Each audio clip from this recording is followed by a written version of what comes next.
In a deserted construction site, a concrete mixer truck was being directed to back into position. Amidst the noisy machinery, a young man named Isu picked up his phone after it rang continuously. "Sorry, it's a bit noisy here. What do you need?" On the other end of the line, a refined, intellectual-looking man smirked. "What do I need?" He was Dog-Yong-baek, Isu's older brother, a powerful figure with a retinue of bodyguards, calling to invite his younger brother for a drink, as if nothing serious was happening. Isu flatly refused, saying he was busy, while Zion, a platinum-haired teammate standing nearby, began to grumble about the work. Zion snapped. "I can't believe it. Look, it's all spilled out. I told you not to dump it like that." It turned out that what was being dumped was not concrete, but a pile of corpses in military uniforms being poured directly into a pit from the mixer truck. Isu was starting to lose patience with his older brother when suddenly a terrifying crash echoed from behind him. A brand new recruit was kicked through a metal door, sprawling on the ground. A muscular, shirtless man emerged from the shadows with a savage grin, muttering, "You guys." The formidable foe revealed himself, Youngchul Ri, an enemy infiltrator, a professional assassin with a record of 4 successful infiltrations. Isu calmly hung up, promising his brother to call back later, then turned to face the enemy advancing with a knife. The new recruit clutched the stab wound on his chest, reporting, "I'm fine, boss." "The blade didn't go in too deep," Isu replied curtly. "Good." Then casually zipped up his worker's jacket. Shedding his disguise, Isu Baek revealed his true identity. Captain of the HID Special Operations Unit, a legendary warrior with 12 successful infiltrations. Youngchul gritted his teeth, while Isu's subordinates had already started betting on whether their boss would take care of this guy in 10 or 30 seconds. The assassin roared and charged like a wild beast, swinging his knife at dizzying speed. But Isu was even faster, gracefully dodging the attack and delivering a thunderous uppercut directly to his opponent's face. Youngchul took the full force of the punch, his face disfigured, blood gushing from his mouth and nose, completely knocked out. Isu grabbed the unconscious assassin by the collar, his eyes icy, demonstrating the absolute disparity in their skill. Isu Baek said nothing, executing a thunderous slam, throwing the assassin Youngchul straight to the ground. Slam! Youngchul lay sprawled, eyes rolled back, foaming at the mouth with blood, officially eliminated after a single blow. Isu Baek stood up, his face impassive, dusting his hands as if he had just swatted a fly. He put his worker's jacket back on, giving a concise order. "Bandage the new recruit and clean this place up.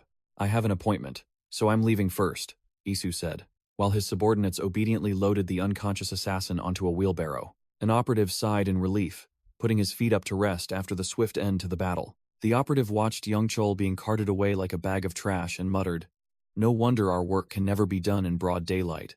Isu Baek turned and walked away, leaving the construction site behind, looking no different from a regular worker clocking out. He entered the lobby of a luxurious building alone, his appearance completely out of place with the surroundings. A well-dressed restaurant manager immediately blocked Isu's path, his attitude clearly unwelcoming. "Excuse me, my friend," Isu tried to explain. "My brother is waiting inside." But the manager rudely waved him off. The manager sneered, telling Isu directly that the restaurant required guests to meet a minimum dress code, implying his worker's outfit was trash. Suddenly a powerful voice echoed from a distance. "Hey, Isu."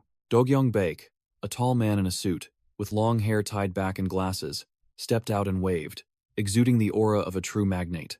Dog-Yong-baek looked at the manager with sharp eyes.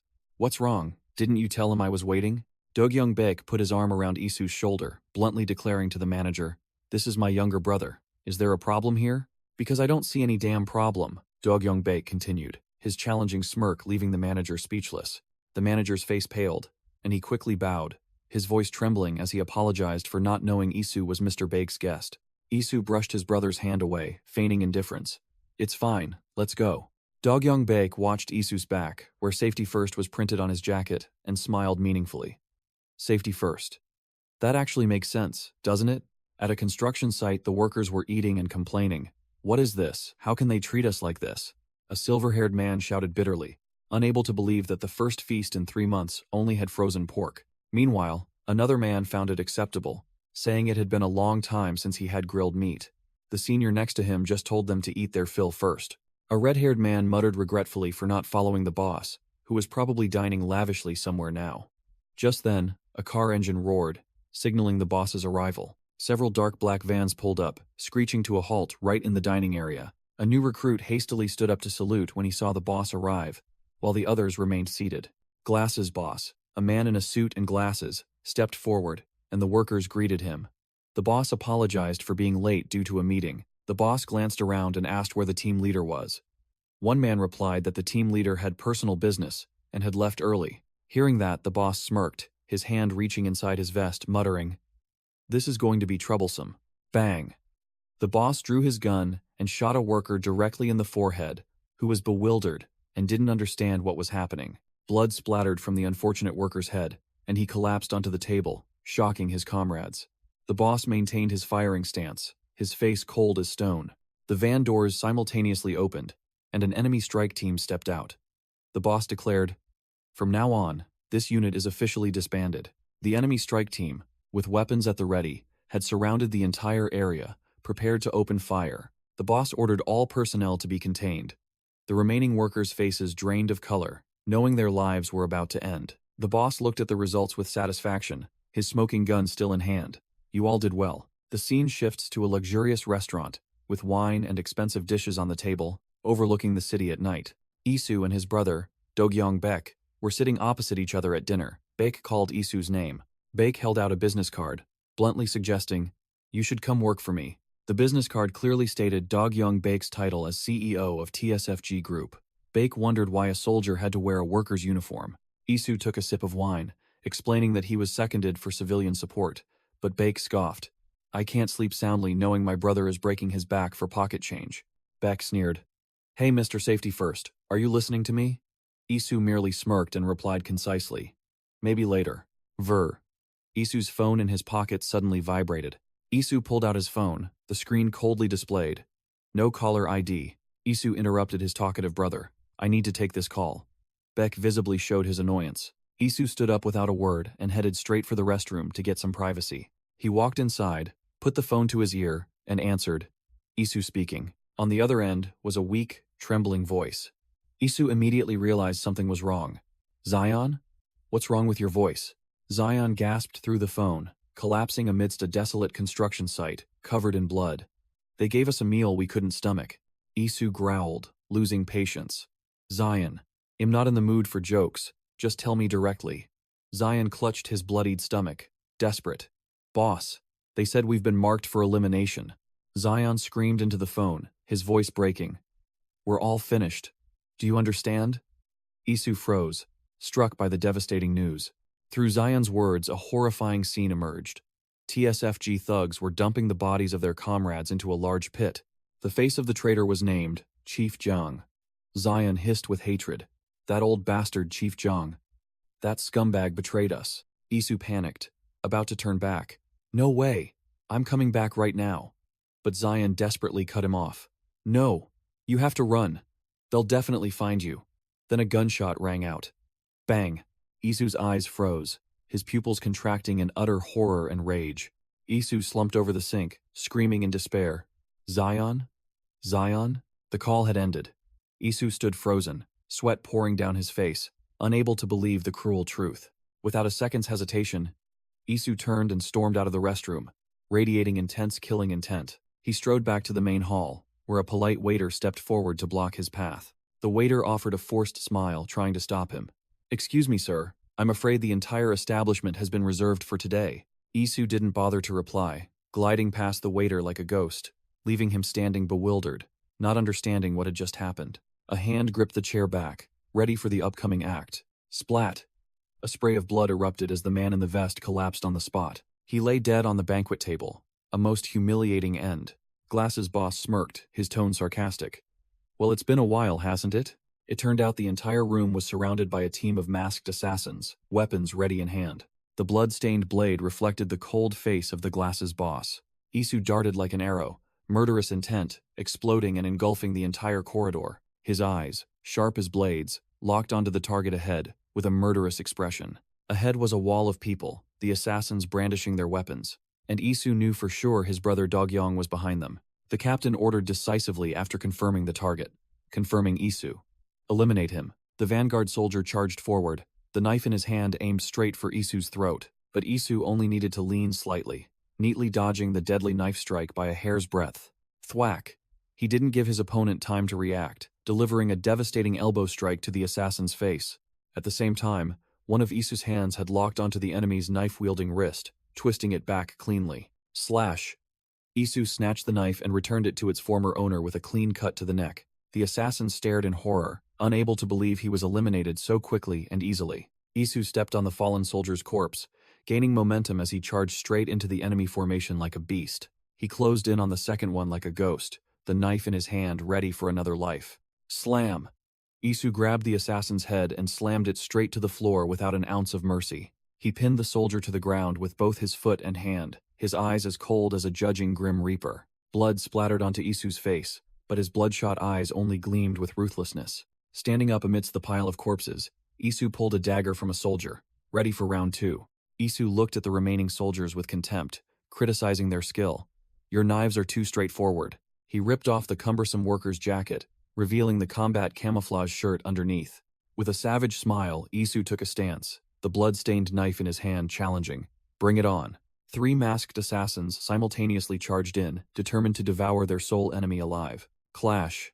Isu's blade clashed with the enemy's weapons, sparking as he deflected the attack. Without a moment's hesitation, Isu spun around, delivering a horizontal slash to the chest of the nearest assassin. Amidst the encirclement, Isu moved like a dance of death, using his knife to deflect all enemy attacks. A final knife strike finally grazed Isu's shoulder, and blood began to gush out. The minor injury was nothing.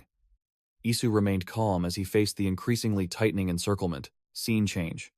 A subordinate was reporting to his boss at a different location, seemingly a container yard. Smoking boss was puffing on a cigarette, hearing the report that the scene had been cleared.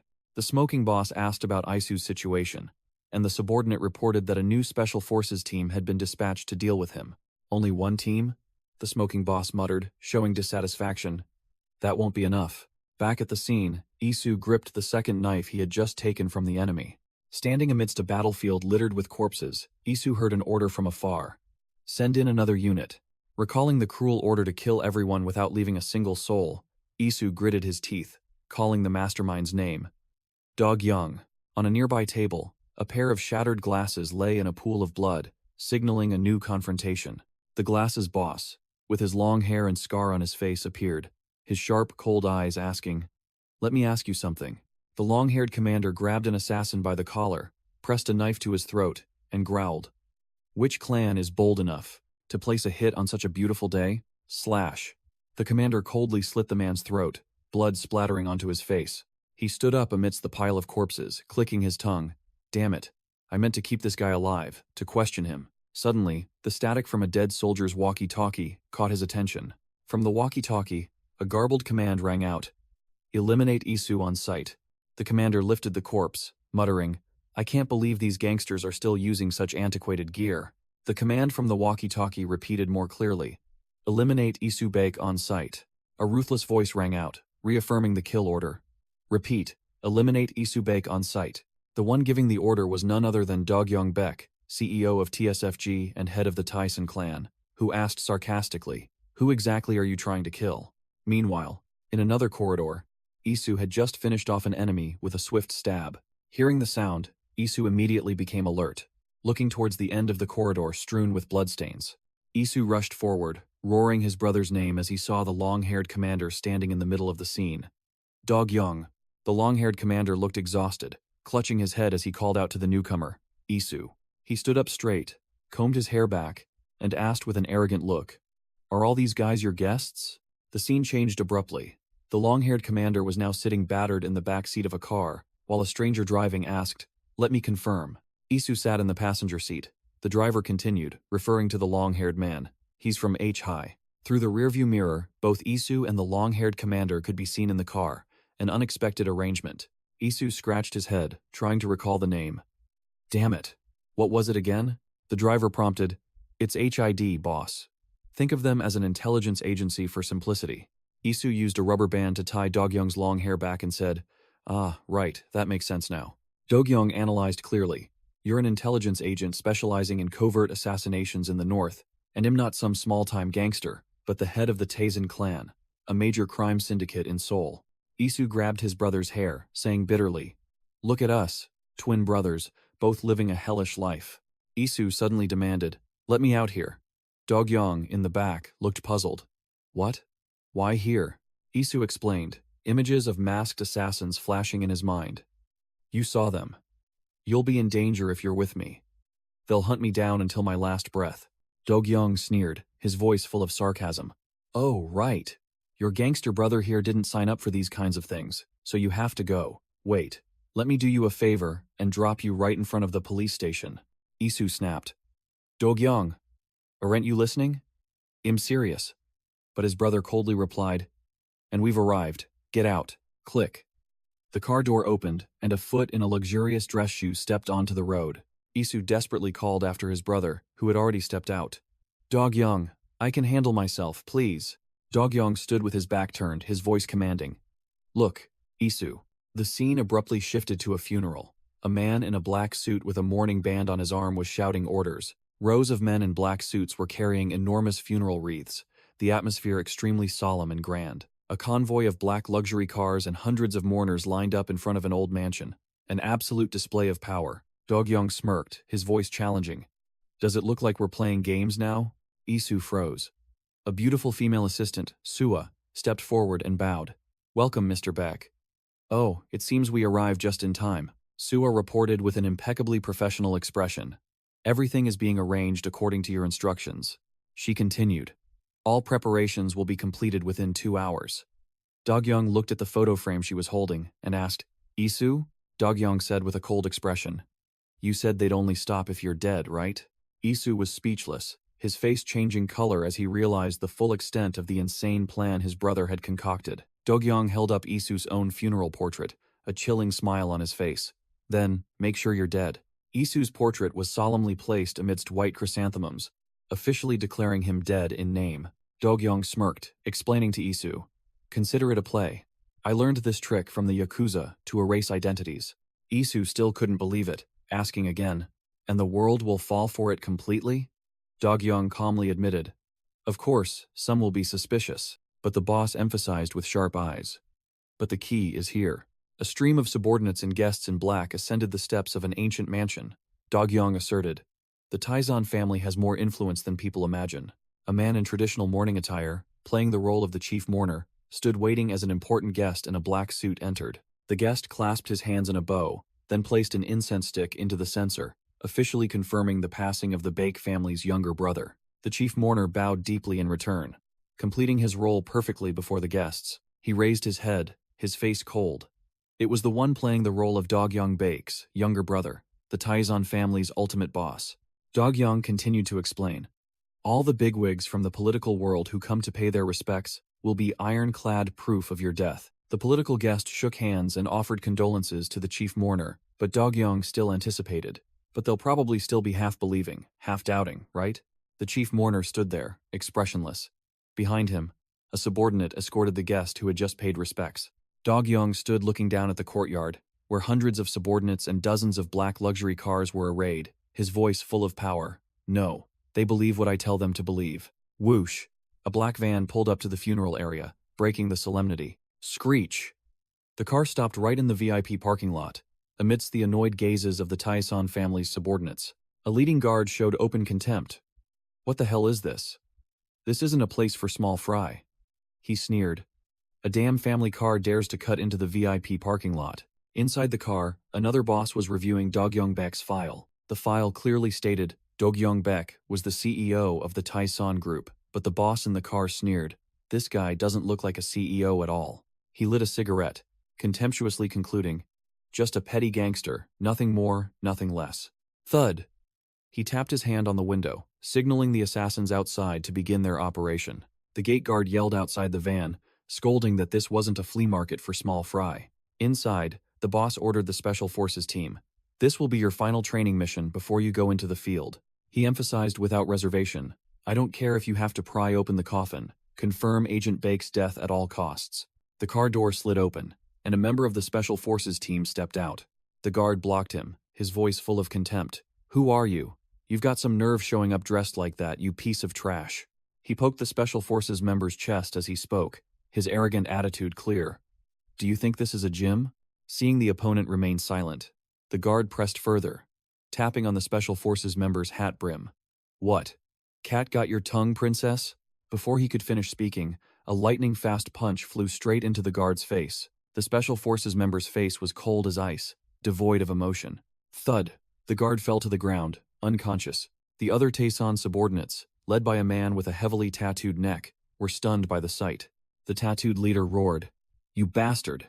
then charged straight forward. Immediately, the entire Special Forces team moved with astonishing speed, plunging into battle. The battle was one-sided. The Special Forces team easily dodged and counterattacked, swiftly dealing with the Taizan subordinates. Wham! The tattooed leader took a devastating blow straight to the jaw. The Special Forces member glided behind him in a flash, executing a tight chokehold. The tattooed man was choked until he couldn't breathe, only managing a few desperate gurgles. The Special Forces member's eyes remained unchanged, coldly finishing off the opponent. The tattooed leader went limp and collapsed to the ground, completely neutralized. The entire team stood at attention, their identities revealed.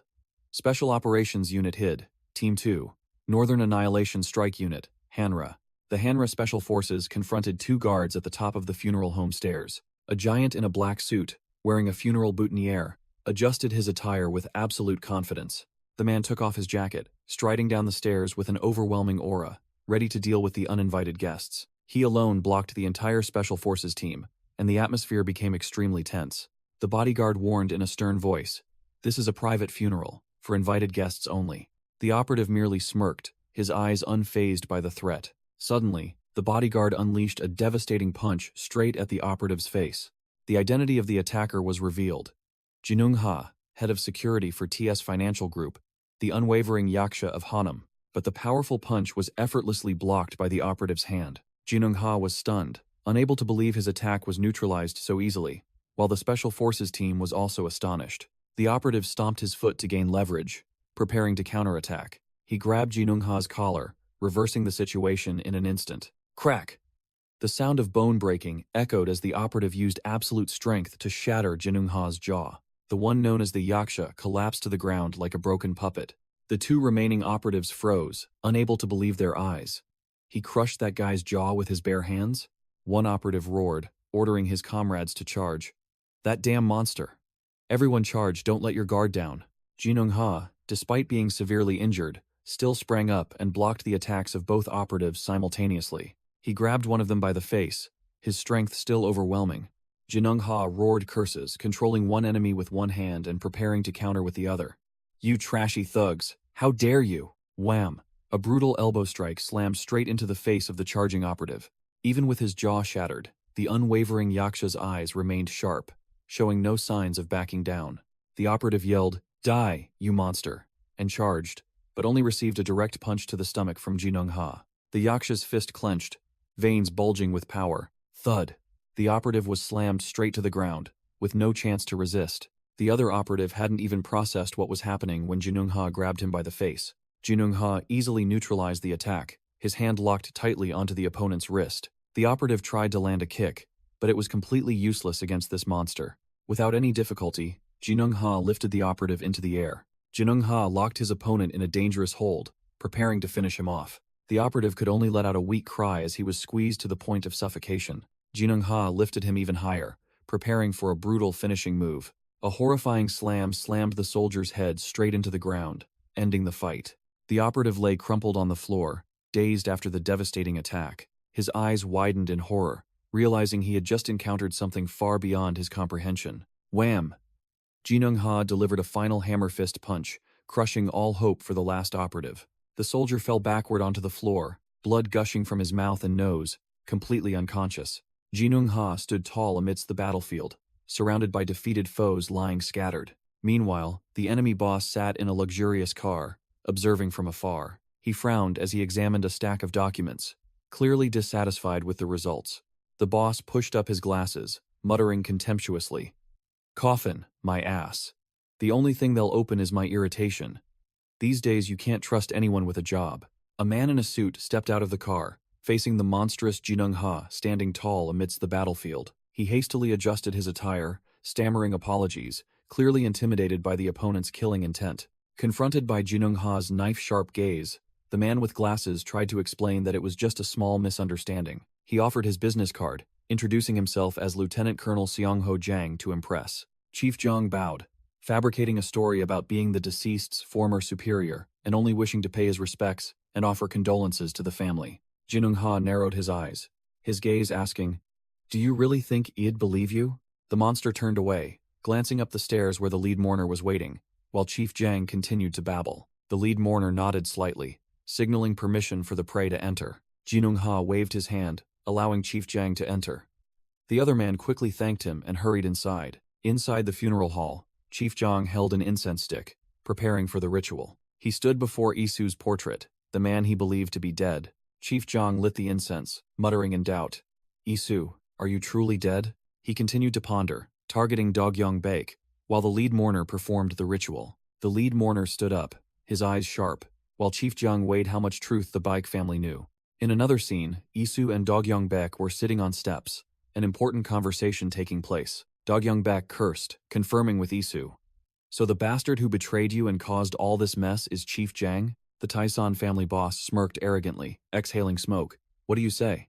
Want me to bring his head to you?" Isu calmly replied, his eyes resolute. "I don't think you need to get involved in that." Dogyong Baek looked annoyed. "Then what? Let him feast and then pat him on the back as he leaves?" Isu coldly replied, "No." The sharp eyes of a hunter had locked onto his target, Chief Jang. Isu affirmed in his mind that he would personally deal with the traitor, while the image of the lead mourner appeared, full of resolve. The lead mourner pulled out a sharp dagger, calling out his target directly. "Chief Jang." Chief Jang turned around, still unaware he was about to face bitter consequences. "Yes?" Killing intent surged. The lead mourner confronted his enemy. "I want to have a private word with you." The one pretending to be human. The lead mourner thrust the knife directly at Chief Jang's face, his reflection shimmering on the cold blade. "Do you recognize this?" "It was found on my brother," the lead mourner growled.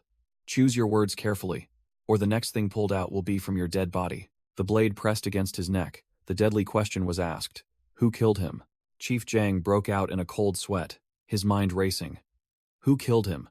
Could he really be dead? The old fox Chief Jang began to spin a tale of sacrificing for the nation, secretly thinking that if he could just deceive this thug boss, it would be over. Enough talk. The lead mourner didn't bother listening, swinging his arm and landing a devastating punch directly on Chief Jang's face. Ugh. Chief Jang took the full force of the punch, blood gushing from his mouth and nose. He collapsed, sprawling on the floor, only managing to hear a sarcastic remark. "Quite the sharp tongue, old man." The lead mourner lunged forward, losing all patience. "I'm asking you, who killed my brother, you bastard?" He grabbed Chief Jang by the hair, preparing for the next round of interrogation. A figure suddenly intervened. Sua, the assistant, stepped forward and stopped the lead mourner's hand. Immediately after, Jinung-ha appeared, grabbing Chief Jang by the collar. "Mr. Jang, I think it's best if you leave." The lead mourner roared in anger as his prey was dragged away. "Get back here, you son of a bitch." Dragged away like a sack, Chief Jang could only grit his teeth and endure the humiliation. The scene suddenly changed. Dogyong-bak was shouting the exact same line with a furious expression. "I'm asking who killed my brother, you son of a bitch." It turns out it was all just a rehearsal. Dogyong was having his posture adjusted by Sua, while Isu stared blankly, speechless, asking, "What exactly are you two doing?" Dogyong Baek scoffed, praising Isu's acting skills as Oscar-worthy. But Isu brushed it off, believing this plan was only temporary and they would eventually come back. Dogyong confidently declared that if the enemies dared to approach the TSFG building's gates, he would welcome them with open arms. Isu picked up his bag, resolute. "I can't hide away in your penthouse my whole life." Isu turned his back, his voice icy, revealing that the act at the funeral wasn't entirely an act. Isu's eyes sharpened, admitting his killing intent. At that moment, "I truly intended to kill that man." Dogyong-bak frowned, questioning, "So, what do you plan to do out there? Challenge them to a solo fight?" Dogyong placed a hand on his younger brother's shoulder, trying to persuade him. "I know you're angry, but it's done, Isu. You're still alive, understand?" Isu looked straight into his older brother's eyes, his voice full of challenge. "You want me to hide under your wing and play gangster games, don't you?" Dogyong Baek was silent for a moment, his face unwavering at his younger brother's sarcasm. Dogyong tightened his grip on Isu's shoulder, admitting bluntly, "That's right, younger brother. Let's play gangster games. Both our hands are already stained with blood from killing." Wham! Isu slapped his older brother's hand away, an unmistakable gesture of refusal. Isu turned his back and walked away, leaving Dogyong Baek to call his name in helplessness. Dogyong Baek irritably rubbed his forehead, muttering about his brother's stubbornness before ordering Jinung Ha. Jinung, take some men and follow him. That kid is going out to stir up trouble. Night fell, and Isu, now wearing a hoodie, stood alone and silently at a deserted intersection. Screech! A car braked sharply. Isu pulled up his hood, a smirk playing on his lips as he realized he was being followed. Jinung Ha stepped out of the car, holding a box, blocking Isu's path. Isu slightly lowered his hood, his voice casual. Planning to follow me forever? Jinung Ha replied with a single word, his gaze unwavering. Yes. A line of black cars and thugs stretched behind Jinung Ha, who stated firmly, "This is Mr. Baek's order." From the shadows, a stranger in a light-colored hoodie, a knife clutched in his hand, silently watched the confrontation. At a deserted airport, Chief Zhang stood looking out at the runway, giving an order over the phone. Continue to monitor him. He hung up, his mind still lingering on someone's expression. Zhang's flashback showed a young soldier screaming. He thought bitterly, that look, as if he was certain I was involved in Isu's death. Dogyong Baek definitely knows something.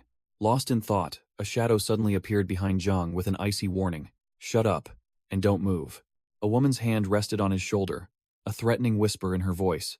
That is, if you still want your daughter to live. Chief Zhang froze, his phone slipping from his hand. He stammered, pleading, "What do you want?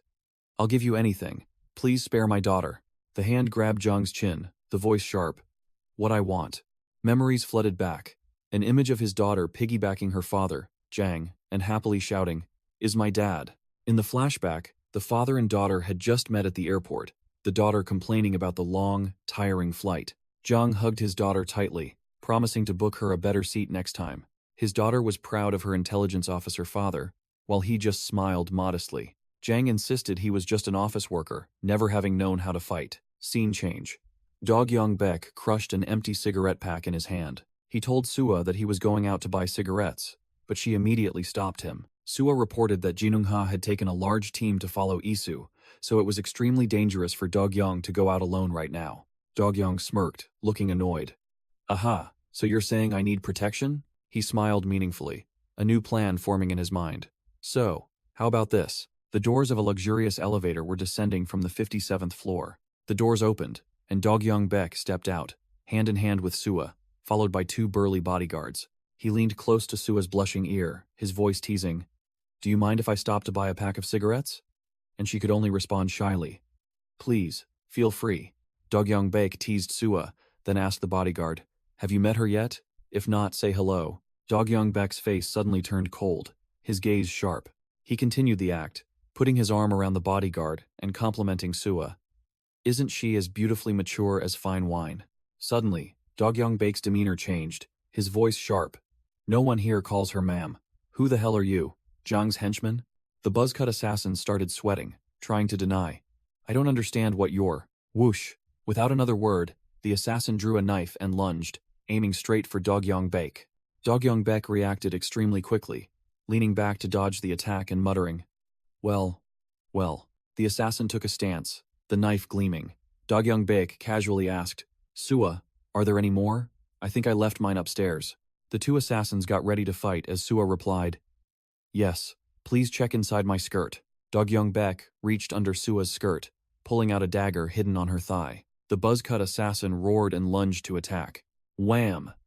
Dogyong Baek easily blocked the stab with his forearm, as if it were a joke. He deftly dodged a dangerous slash from his opponent. Dogyong Baek smirked, showing amusement.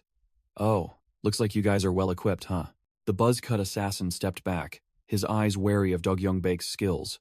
Dogyong Baek slashed back but realized the blade was too short to pierce the other assassin's stab-proof vest. He immediately delivered a powerful elbow strike to the assassin's side. Clang! The second assassin swung a large knife to attack Sua. Dogyong Baek roared, "Sua!" Sua raised her knife to block the enemy's fatal overhead attack. Thud! Taking advantage of Dogyong Baek's distraction, the buzzcut assassin plunged his knife straight into his shoulder. Stabbed. Dogyong Baek still casually asked Sua, "Are you all right?" Then smirked. "It's been a while since I tasted cold steel. These guys are clearly targeting you." He felt the dagger in his shoulder, thinking that at this rate, Sua wouldn't last long. Without another word, Dogyong yanked the knife from his shoulder and slashed back smoothly into the assassin's arm. Seeing his comrade injured, the buzzcut assassin lunged to attack Sua to break the encirclement. Whoosh! Dogyong Baek spun around, using the very knife head just pulled out to neatly block the buzz cut. Assassin stab. Metal clashing with a shower of sparks. The impact was so strong that the assassin's knife flew from his hand. The assassin who was slashed earlier fell sprawling, trying to crawl to retrieve his weapon. Quick as a flash, Sua delivered a spinning kick, sending the knife flying out of the assassin's reach. The buzz-cut assassin seized the moment. Dogyong's back was turned, swinging his knife for a sneak attack. Without even looking back, Dogyong executed an incredibly skillful backward knife throw. Clang! The assassin raised his hand to block the knife, but that was his fatal mistake. Dogyong instantly closed the distance, blocking the stab with one hand and yanking the assassin back with the other. In an instant, he had both of the assassin's knife-wielding hands trapped, completely neutralizing the opponent. Dogyong Baek growled, revealing the dominant dragon tattoo on his chest.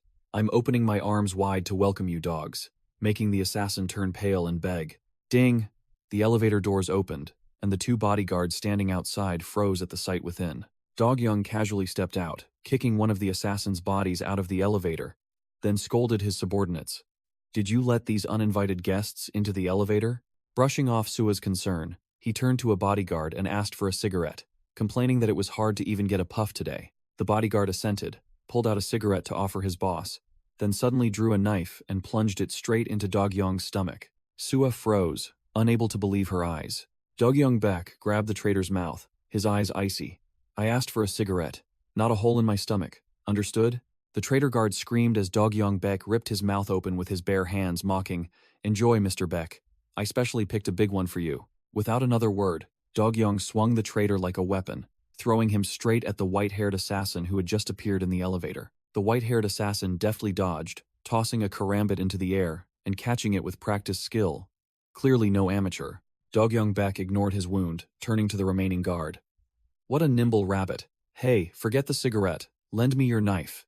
The guard handed his boss the knife, receiving instructions. "Sua is watching. Help me look cool. Now go." He pushed Sua and the guard out, coldly instructing before the elevator doors closed. "Don't open the door for strangers, understand?" Clang! The elevator doors slammed shut, trapping the two predators in a deathmatch. Inside, Dogyong, with two knives in hand, his shirt open to reveal his tattoo, declared, "Now it's a fair fight. Don't make excuses later, understand?" The white-haired assassin, codenamed Ghost of the HID Special Operations Unit, smirked. "Dogyong Baek, are you always this talkative?" Dogyong scoffed. "Oh, you know my name? So, did you kill my brother?" He thought. "The wound seems worse than expected. I need to finish this quickly." "If I had the chance, I would have loved to," Ghost retorted, easily batting away Dogyong's knife. Without wasting a second, Ghost lunged forward with extreme speed. The two knives clashed, sparking.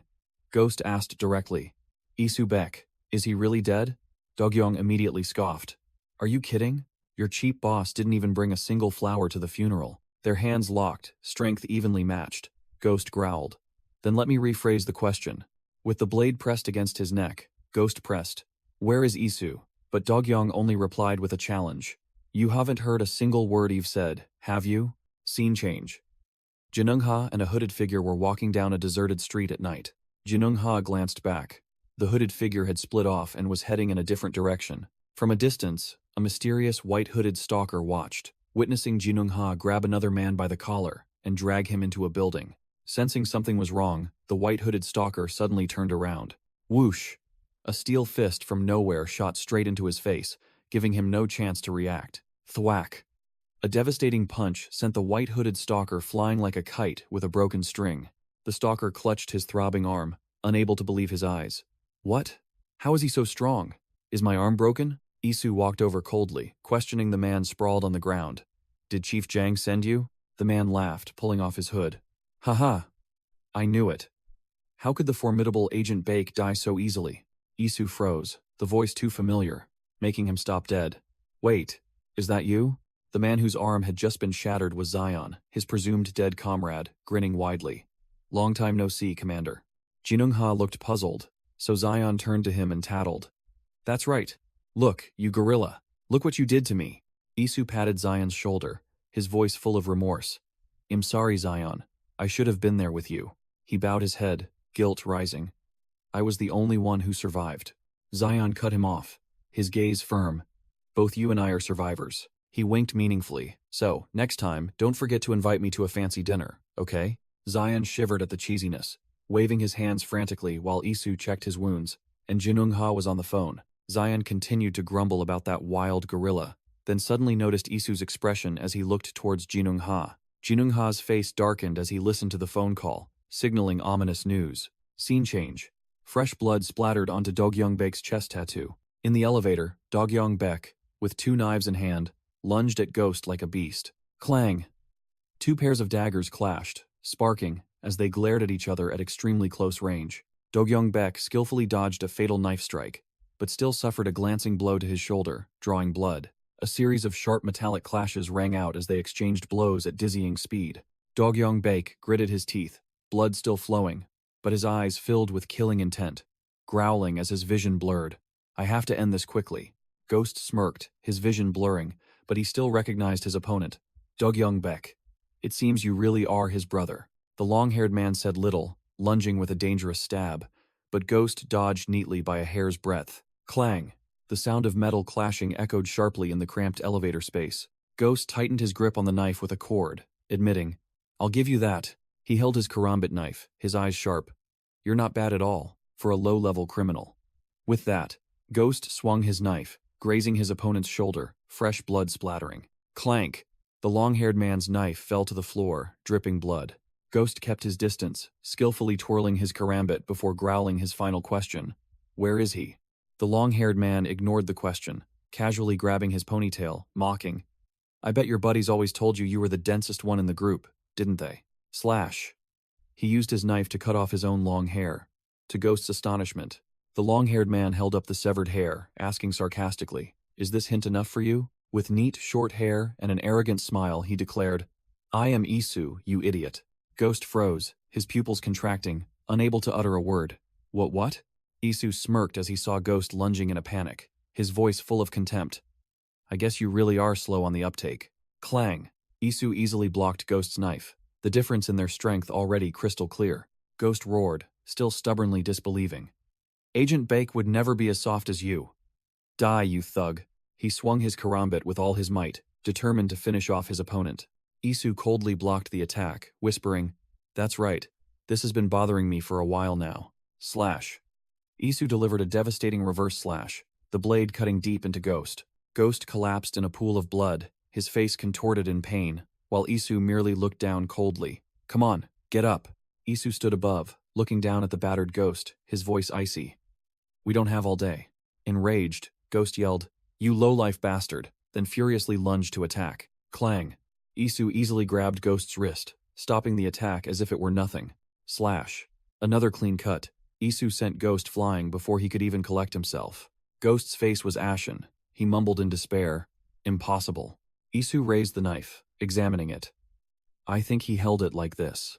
Isu's eyes glowed red. He smirked with a murderous grin, making Ghost freeze as he realized, he's really Isu? No way! Ghost roared, swinging his knife in desperation, but only met with a deafening clang of metal. Isu parried and counterattacked, simultaneously grabbing Ghost's knife handle. And like this, too. Again, Ghost's karambit spun skillfully in Isu's hand. Isu caught the knife, now wielding 2 blades, leaving Ghost wide-eyed. Crack! Isu broke Ghost's arm without hesitation, still mumbling. Again, giving his opponent no time to breathe, Isu swung his knife, creating a long trail of blood on Ghost. Ghost was thrown backward, his karambit flying from his shattered hand. Ghost's face was now filled with utter horror. He stammered, he's... Isu stood tall, his torn shirt revealing his tattoo, his aura no different from the original, forcing Ghost to admit, it really is him. Isu's bloodshot eyes gleamed with a deadly glint, signaling that the torture was far from over. Completely broken, Ghost scrambled backward on the floor, dropping his weapon, his voice trembling. Stay away from me. Isu held the knife to his own neck, whispering in another's voice. See, Isu? I told you to just stay by my side and... Ghost let out one last desperate scream as the blade ended his fate. Isu coldly stood up from Ghost's corpse, officially sending a top assassin to his grave. Ghost's face twitched one last time before he completely stopped breathing.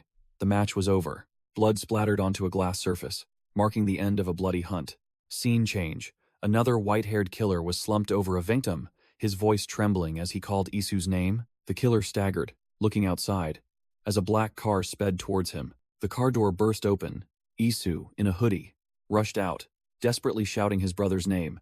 Dogyong.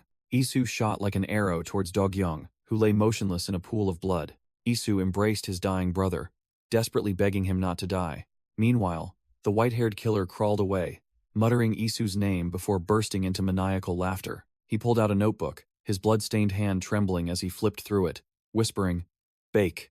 Isu, bake." Blood from his hand stained the notebook, and the madman screamed in sick triumph. "I killed you."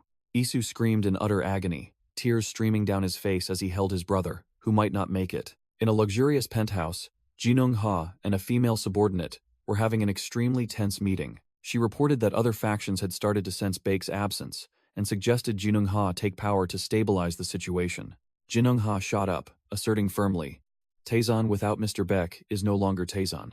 The female subordinate snapped, questioning whether he intended to watch the entire organization collapse or was secretly hoping for it to happen. Jinung Ha, with tears in his eyes, asserted that no one in Taizan could replace Baek. Back to the present, Isu, in a stylish black suit, walked with a murderous aura, Zion hastily running behind him. Zion stopped Isu, pressing him about where he intended to go alone in this state. Isu's face was stone cold, as he concluded that Dogyong's injuries were caused by an extremely well-trained opponent. This blood debt must be repaid in full. Isu analyzed the situation, believing this was definitely the work of Chief Jiang's subordinates, a group that also specialized in covert operations.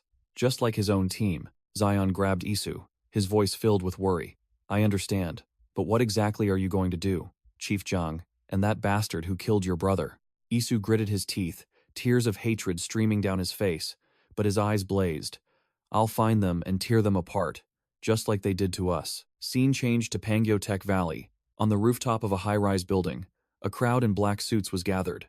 A man was skillfully peeling a potato with a knife, uttering a bored remark. "I hate this place." The man, introduced as Taewon Kim, CEO of T1 ICT, continued to complain that there was nothing good to eat here. Taewon Kim stood up, saying dejectedly that in Pangyo, filled with office workers in suits, there was no way to make a living. He walked towards the railing, bluntly declaring that only big players had a spot in Seoul, and he wanted a seat on the council of the 5 largest organizations. Taewon Kim leaned against the railing, still holding the knife, saying that he was itching for some action. He looked down at a hanging man who was tied up and suspended below, asking, "I heard you spread a rather interesting rumor. Is it true?" Taewon Kim threatened to cut the rope, and the hanging man, scared out of his wits, quickly shouted that he remembered. The subordinate stammered his confession. "Taesan, I heard Taesan was attacked. A friend in Seoul said they clashed with a strange faction, and Taesan has completely ceased operations." The subordinate added that their boss, Dogyong Baek, had also gone missing, while Taewon Kim just listened in silence. Taewon Kim asked if the information was reliable, then raised his knife again, threatening to cut the rope, making the subordinate panic. The subordinate screamed that the information was 100% certain because Dogyong Baek hadn't even bothered to attend council meetings recently. After hearing this, Taewon Kim coldly said, "Understood," and abruptly cut the rope, letting the subordinate fall amidst his screams. He ordered his goons, "Inform everyone." Taewon Kim took a bite of potato, a smirk on his face as he declared, "Because today, we will devour Taesan." The subordinate didn't die. He merely fell to the floor below, panting and bewildered, wondering, "There's another floor down here?" Returning to Isu, he entered the deserted Mahjong livestock market alone, reasoning that the hardest place to find is often right under one's nose. Isu slipped through the door, his eyes cold, muttering, "This is Chief Jiang's style." He immediately recognized these guards as products of the old man's training, a gun left on a butcher's scale. Knife in hand, Isu pressed against the door, knowing that a single moment of carelessness would mean his demise. Suddenly, he froze, hearing a sound from within. Inside was a battlefield, bodies strewn everywhere, and a large, bald man, gasping his last, recognized Isu. "It's my old comrade, Isu. You're still alive?" The bald survivor panted, riddled with wounds. "Hey buddy, you can put that away now. I'm about to meet my maker anyway." Isu coldly asked directly, "What happened here?" And the other man bitterly replied, "Who do you think? Chief Jiang, of course." He recalled the horrific scene, yelling in fury, "That bastard told us to wait for him in one spot, then turned us all into a bullet-riddled beehive." Scene change. Zion was checking another location. his voice coming through the radio. I heard on their radio. Zion opened a door in the deserted hallway, that all other locations had been cleared simultaneously. Inside the room was an identical scene of slaughter. Zion muttered, I bet every place is just as messed up as this. Back with Isu, the old comrade grabbed his shirt trying to say, Isu, listen to me. But Isu just coldly brushed him off. Don't speak anymore. The bald survivor coughed up blood, urgently warning about Chief Jang's power. He's too strong for you to face alone. You should run and survive. With his final words, run. The old comrade collapsed onto Isu's shoulder. Officially gone. Isu supported the body, his eyes glinting with deadly resolve as he thought about the so-called organization. A skyscraper appeared. Isu smirked, wondering, you call this an organization? Taewon Kim stood amidst a pile of defeated Taesan henchmen, looking disappointed. Honestly, I'm a bit disappointed. Always boasting about being one of the 4 great organizations. He looked directly at the sole remaining enemy, his voice full of sarcasm. But is Taesan always this weak, Mr. Ha? Jinung Ha, the unwavering Yaksha, stood tall, his hands gripping 2 soldiers by the neck. Surrounded by countless enemies he had swept aside. Jinung Ha growled, his eyes blazing as he stared directly at the invader.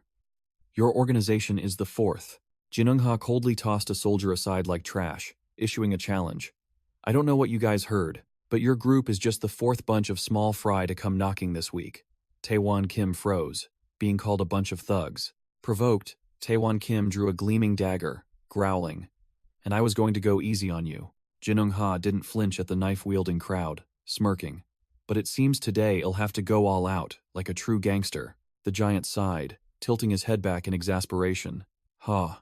I'm starting to get tired of this game. Cracking his knuckles, Jinung Ha provoked the entire group. That's right. Save me the trouble. All of you come at me at once. In the midst of the tension, Isu suddenly appeared, sweeping aside 2 of Taewon Kim's henchmen and coldly ordering, get out of the way. The goons stared blankly at the stranger, advancing alone towards Jinung Ha, whispering, who the hell is that? Tyson's man? Does he have a death wish? Jinung Ha narrowed his eyes at the newcomer, his voice deep. What business do you have with me, Mr. Beck? Isu got straight to the point, his voice devoid of emotion. I need an organization to help me avenge my brother. This is something I cannot do alone. Isu's eyes flashed with a crimson killing intent, and he made a shocking declaration. So, I've come to ask if you can hand Tyson over to me. Everyone froze at the outrageous demand. Taewon Kim was the first to react, pointing at Isu and yelling, hand Tyson over to you? Are you crazy? Taewon Kim thrust his knife towards Isu, his face menacing. You're not the only one in a hurry, understand? Before he could finish, Taewon Kim took a devastating uppercut to the chin from Isu, and the knife in his hand was snatched away in an instant. Taewon Kim was stunned, clutching his bleeding mouth, completely bewildered by what had just happened. Isu held the stolen knife, his gaze razor-sharp. Behind him, the illusion of Dogyong Baek with bloodshot eyes. Taesan's henchmen began to recognize Isu and whispered in panic. Dogyong Baek? What the hell? But he's not supposed to be here. Jinung Ha stared at Isu, his eyes filled with complexity, a question forming in his mind. Has he truly returned? Humiliated, Taewon Kim furiously yelled at his subordinates. What are you idiots standing around for? Their side is much smaller than ours. Take them all out for me. Receiving the order, Taewon Kim's goons roared, kill him! Then, daggers in hand, charged straight at Isu. The goons charged in. Isu deftly dodged and with a swift motion, delivered a clean slash to one's neck. With a spinning blade, 3 more small fries were instantly taken down, leaving another frozen in shock. Are you kidding me? Taewon Kim, his face a mess, shouted in frustration. Don't just stand there. Everyone, attack, he yelled, confidently declaring. From today, Taesan will be no more, as his subordinates charged forward with fierce determination. Isu's eyes flashed with killing intent, cold as death itself. Whoosh, Isu moved like a ghost, blood splattering as he took down a few more lives. Taewon Kim, enraged, cursed at his subordinates. You useless fools, damn it, give me a knife now. One of the goons, before he could even comprehend what was happening, took a knife straight to the throat. Taewon Kim himself grabbed a knife and charged forward, roaring, Dogyong Baek, you bastard, do you think you're invincible? Clang! Isu easily knocked away Taewon Kim's knife with a mere flick of his wrist. Thump! Another knife flew in, embedding itself in the floor right before Taewon Kim's shoes, a deadly warning. Taewon Kim's face turned pale, sweat pouring down, as he tremblingly called out Dogyong's name in utter panic. Isu stood tall like a god, his back obscuring Taizan's logo, his presence utterly overwhelming. Terrified out of his wits, Taewon Kim stammered a shout. Retreat! Retreat to Pangyo now! Jinungha's subordinates recognized their boss, their eyes lighting up. Director Baek has returned. One of Taisan's loyal subordinates said emotionally. We thought Taisan would collapse without Dogyong, but Mr. Baek has returned to save us. The subordinate cheered with hope. Isu turned to face the giant Jinungha and asked coldly, Taisan, do you want it? With calculating eyes, Isu continued. Then there's only one way. Elsewhere, Seung-min Lee, in a white suit at a high-level meeting, revealed. 1 month. That's how long Dogyong Baek has been missing. At the council meeting, Taehyung Ryu, the boss in the red jacket, angrily waved his hand. I bet he thinks this council is a joke. That's why I said we should kick that bastard out. Yuwa Cha, the tattooed woman boss, sat with crossed legs and calmly dropped a bombshell. I heard some interesting news. Dogyong, in fact, is dead. The woman boss raised her glass, her voice full of hidden meaning. And if that's true, Haezong Han, the blonde glasses boss, smirked and concluded, then Taesan is finished. The scene shifted back to Isu and Jinungha's conversation. The giant asserted firmly, Taesan belongs to Mr. Dogyong Baek. Isu, his tattoo clearly visible on his arm, stated the only condition. If you want to take Taesan, there's only one way. The vultures of the Soul Council were seated at a banquet table, ready to tear apart the prey that was Taesan. Suddenly, a voice echoed from the doorway. Isu smirked. Well, it seems you all missed me quite a bit. Recalling the scene of Isu sitting between Jinungha and Zion, he received the ultimate command. You must become Dogyong Baek. Isu held the dagger, the weapon that would be part of his role. The Taesan female executive instructed carefully. When holding a knife, you must press your thumb straight onto the hilt. I hear this method maximizes the force transferred to the blade. She looked at Isu with serious eyes, warning. Yes, there will be sharp-eyed individuals who notice such small details, and you must be extremely careful, especially when facing the council. A map of Seoul appeared with symbols of the most powerful underground forces. The female executive explained. The council is where the leaders of Seoul's most powerful criminal organizations gather. She exposed their true nature. Outwardly, it's to avoid conflict, but in reality, it's a pack of power-hungry wolves, just waiting for a reason to tear each other apart. Standing with his crew, Isu declared, and that's why I must appear at their meeting to represent Taesan. The female executive showed concern. But I'm not sure if this is the right thing to do. Why must we pretend he's alive and continue to protect Taesan? Isu raised the knife, his eyes sharp. Because I need Taesan. He looked directly at his loyal comrades, stating his goal. As an organization for revenge, a collective that must be deadlier and stronger than any other force out there. Isu's eyes blazed with bloodlust. He concluded his audacious plan. So I have no other choice but to control both Taesan and the council. Night fell over a deserted construction site in Susaek district, where a deadly drama was about to unfold. In a desolate construction site, a powerful figure sat on a chair, remarking, "Look at this. It must have been quite a struggle in the mud, huh?" That figure was Wonho Cho, the sole chief of police, flattering Chief Jang. "You've outdone yourself this time, Chief Jang.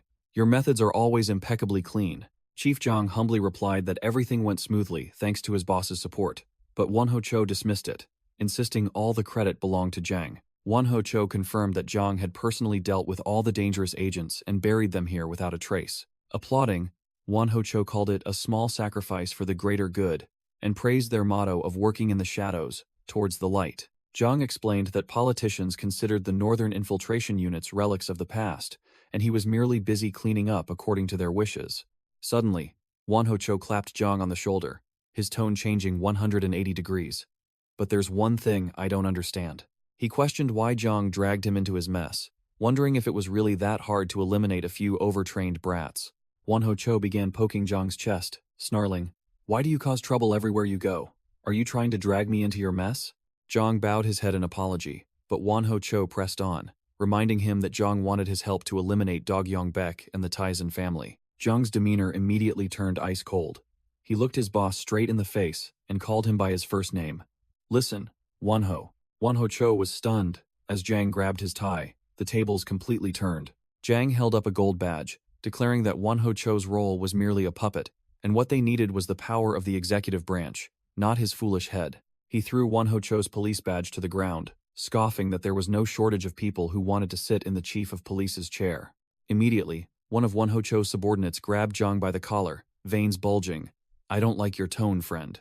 The scarred subordinate tightened his grip on Zhang, growling a warning.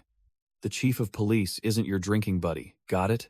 Won Ho-cho merely sneered, remarking that his subordinate was quick, but then asked Zhang why he had to throw his badge away. Suddenly, Won Ho-cho delivered an incredibly swift leg sweep, taking down the very subordinate who had just stood up for him. Crash. The loyal subordinate fell face first to the ground, not understanding what was happening. Smash.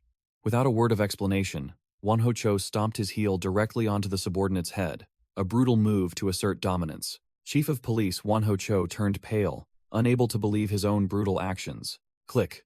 A cold gun barrel pressed directly against Won Ho-cho's temple, making the old man scream in terror. Chief Zhang growled, asking Won Ho-cho if he wanted to join his subordinate in the grave, making the police chief stammer for his life. Zhang pressed the gun to Won Ho-cho's face, bluntly declaring that he buried his own soldiers without batting an eye, so that counsel was just trash. With the gun pointed at him, Won Ho-cho turned green with fear, grabbing Zhang's hand and pleading that he would handle everything regarding the council, even revealing that he knew a member within it. Zhang withdrew the gun, ordering Won Ho-cho to clean up thoroughly, leaving no trace. Won Ho-cho whimpered like a dog, calling Zhang, "Chief, sir." Zhang turned his back, his sharp eyes fixed on the void, declaring his intention to meet Dogyung Baek directly. Scene change. A lavish party of crime bosses was underway, filled with prominent figures from Seoul's underworld. Taehyung Ryu, the Jorong gang leader, puffed on a cigarette, sneering that Dogyung Baek was probably dead in some ditch by now. Ryu continued to boast to the other members, asserting that Dogyung Baek was not in their league. Haesung Han, CEO of HHS Entertainment, brushed it off, saying Dogyung's people reported he was on a long business trip and wondered why Ryu was so bitter. Ryu slammed the table, snarling that the filthy dog was comfortably settled in the prosperous Hanam district, and small fry like him dying on the street wasn't even worth a stick of incense. The female boss, Yuhua Cha, chairwoman of Chonung Trading Company, smiled meaningfully, scoffing that Ryu's tone made it sound like he was the one who sent assassins to stab Dogyung. Ryu ran his hands through his hair, cursing that he had been cornered by this old fox again. Seungmin Lee, the Ilhak Capital gang leader, spoke up to mediate, suggesting the meeting's purpose was to resolve conflicts, not to cause trouble. Ryu crushed his cigarette, his contempt clear on his face. "Listen, Lee." Ryu leaned in close, warning Lee that such a tone could cause unpleasant conflicts, and Lee's paltry pawnshop wasn't qualified to have a say at this table. Lee was about to invoke the council's founder to assert himself, but another voice cut him off. "Hey Lee, the soy sauce in front of you, hand it over." It turned out to be Haesung Han, who lazily tapped his chopsticks on his plate, telling Lee to bring the soy sauce over because he couldn't be bothered to get it himself, treating Lee like an errand boy. Taehyung Ryu continued to lecture Seungmin Lee, calling him a monkey, and stating that the role of a mere errand boy was perfectly suited for him. Just then, Zion walked in, asking if this was the right place. While Taehyung Ryu was still pontificating that Seungmin Lee should be grateful to be allowed to sit at the same table, Zion glanced around, remarking dryly that the group looked utterly boring, then called out to the door, "Sir, this way." While also wondering who the club addict was, Isu, impersonating Dogyung Baek, entered with Zion, his presence completely overwhelming. The entire council, from Taehyung Ryu, Haesung Han, Yuhua Cha, to Seungmin Lee, were stunned into silence by Dogyung Baek's unexpected appearance. In a brief flashback, Isu sat in the car reviewing information on the council members, noting that this was a gathering of formidable figures. The Taesun executive emphasized that their personal relationships were the key, and Isu affirmed he understood the gist. The rest would be improvised as Dogyung Baek always did. Back in the present, Isu smirked, responding to Zion's taunt. "A club addict? Are you talking about me, my friend?" Yuhua Cha was the first to speak, surprised by Dogyung Baek's new hairstyle, and Isu replied with a confident flirtation, assuring her he wouldn't disappoint. Isu walked straight to Taehyung Ryu, sarcastically remarking that he was still alive, and casually reached for Taehyung Ryu's chopsticks, assuming he wouldn't be using them. Taehyung Ryu fumed, cursing under his breath, while Haesung Han and Yuhua Cha merely watched the spectacle, and Seungmin Lee weakly tried to intervene. Isu nonchalantly put the chopsticks down, sarcastically saying it seemed everyone missed him dearly, and apologized for forgetting to buy souvenirs. Haesung Han began his interrogation, mentioning Dogyung Baek's brother's obituary, and suggesting his disappearance and lack of contact were highly unusual. Cha added about the brawl involving knives and swords at the funeral, and Taehyung Ryu chimed in, demanding an explanation. Isu calmly set his cup down, declaring he would summarize the answer to all their questions in a single sentence. Haesung Han concluded with a fatal question, directly challenging whether Dogyeong Baek, in his current state, was still qualified to sit on the council. Isu stood up, his tone dripping with sarcasm. If you all knew how troubled I was, perhaps you would have stopped by with a bouquet of flowers or something. But then, he pulled out a sharp kitchen knife, his eyes visibly chilling. But the problem is right here. Thud. Isu plunged the knife straight into the dining table, embedding it deep into the wood, making everyone flinch. He snarled, intimidating the group. What right do you insects have to question Tyson's right to sit here? And furthermore, do you think the council is competent enough to make that decision? Haesung Han, his face taut, tremblingly asked. Mr. Beck, do you mean you want to declare war on all of us? Isu, not even looking, declared curtly. To put it simply, this is Tyson's stance. His eyes bloodshot, he concluded. From today, Taeson will no longer participate in any meetings. You clowns can deal with each other however you please. The black limo sped away on the night highway, leaving behind a stunned council. Inside the car, Zion was rummaging through something in the back seat, while Isu pondered deeply. The driver glanced in the rearview mirror, reporting, "The council has become our enemy." "Do you have a plan, sir?" Isu silently gazed out the window, city lights flashing past, reflected in his eyes. Whoosh! Another car suddenly sped out of nowhere at terrifying speed, attempting to cut off Isu's vehicle. The driver's face changed, and he swerved sharply to avoid a head-on collision. Screech! The two cars skidded along the road with a deafening friction sound, nearly crashing. Zion yelled in panic. "What the hell?" His face pale. Isu's car was surrounded by 3 other black vehicles, blocking all escape routes on the deserted road. The enemy car doors swung open, the atmosphere tense.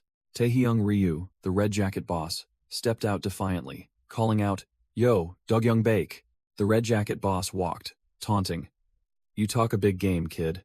He slipped on his brass knuckles, veins bulging with murderous intent. "And I'm thinking of indulging you." Taehyung Ryu pressed his face close to Isu's car window, glaring with extreme provocation. Smash!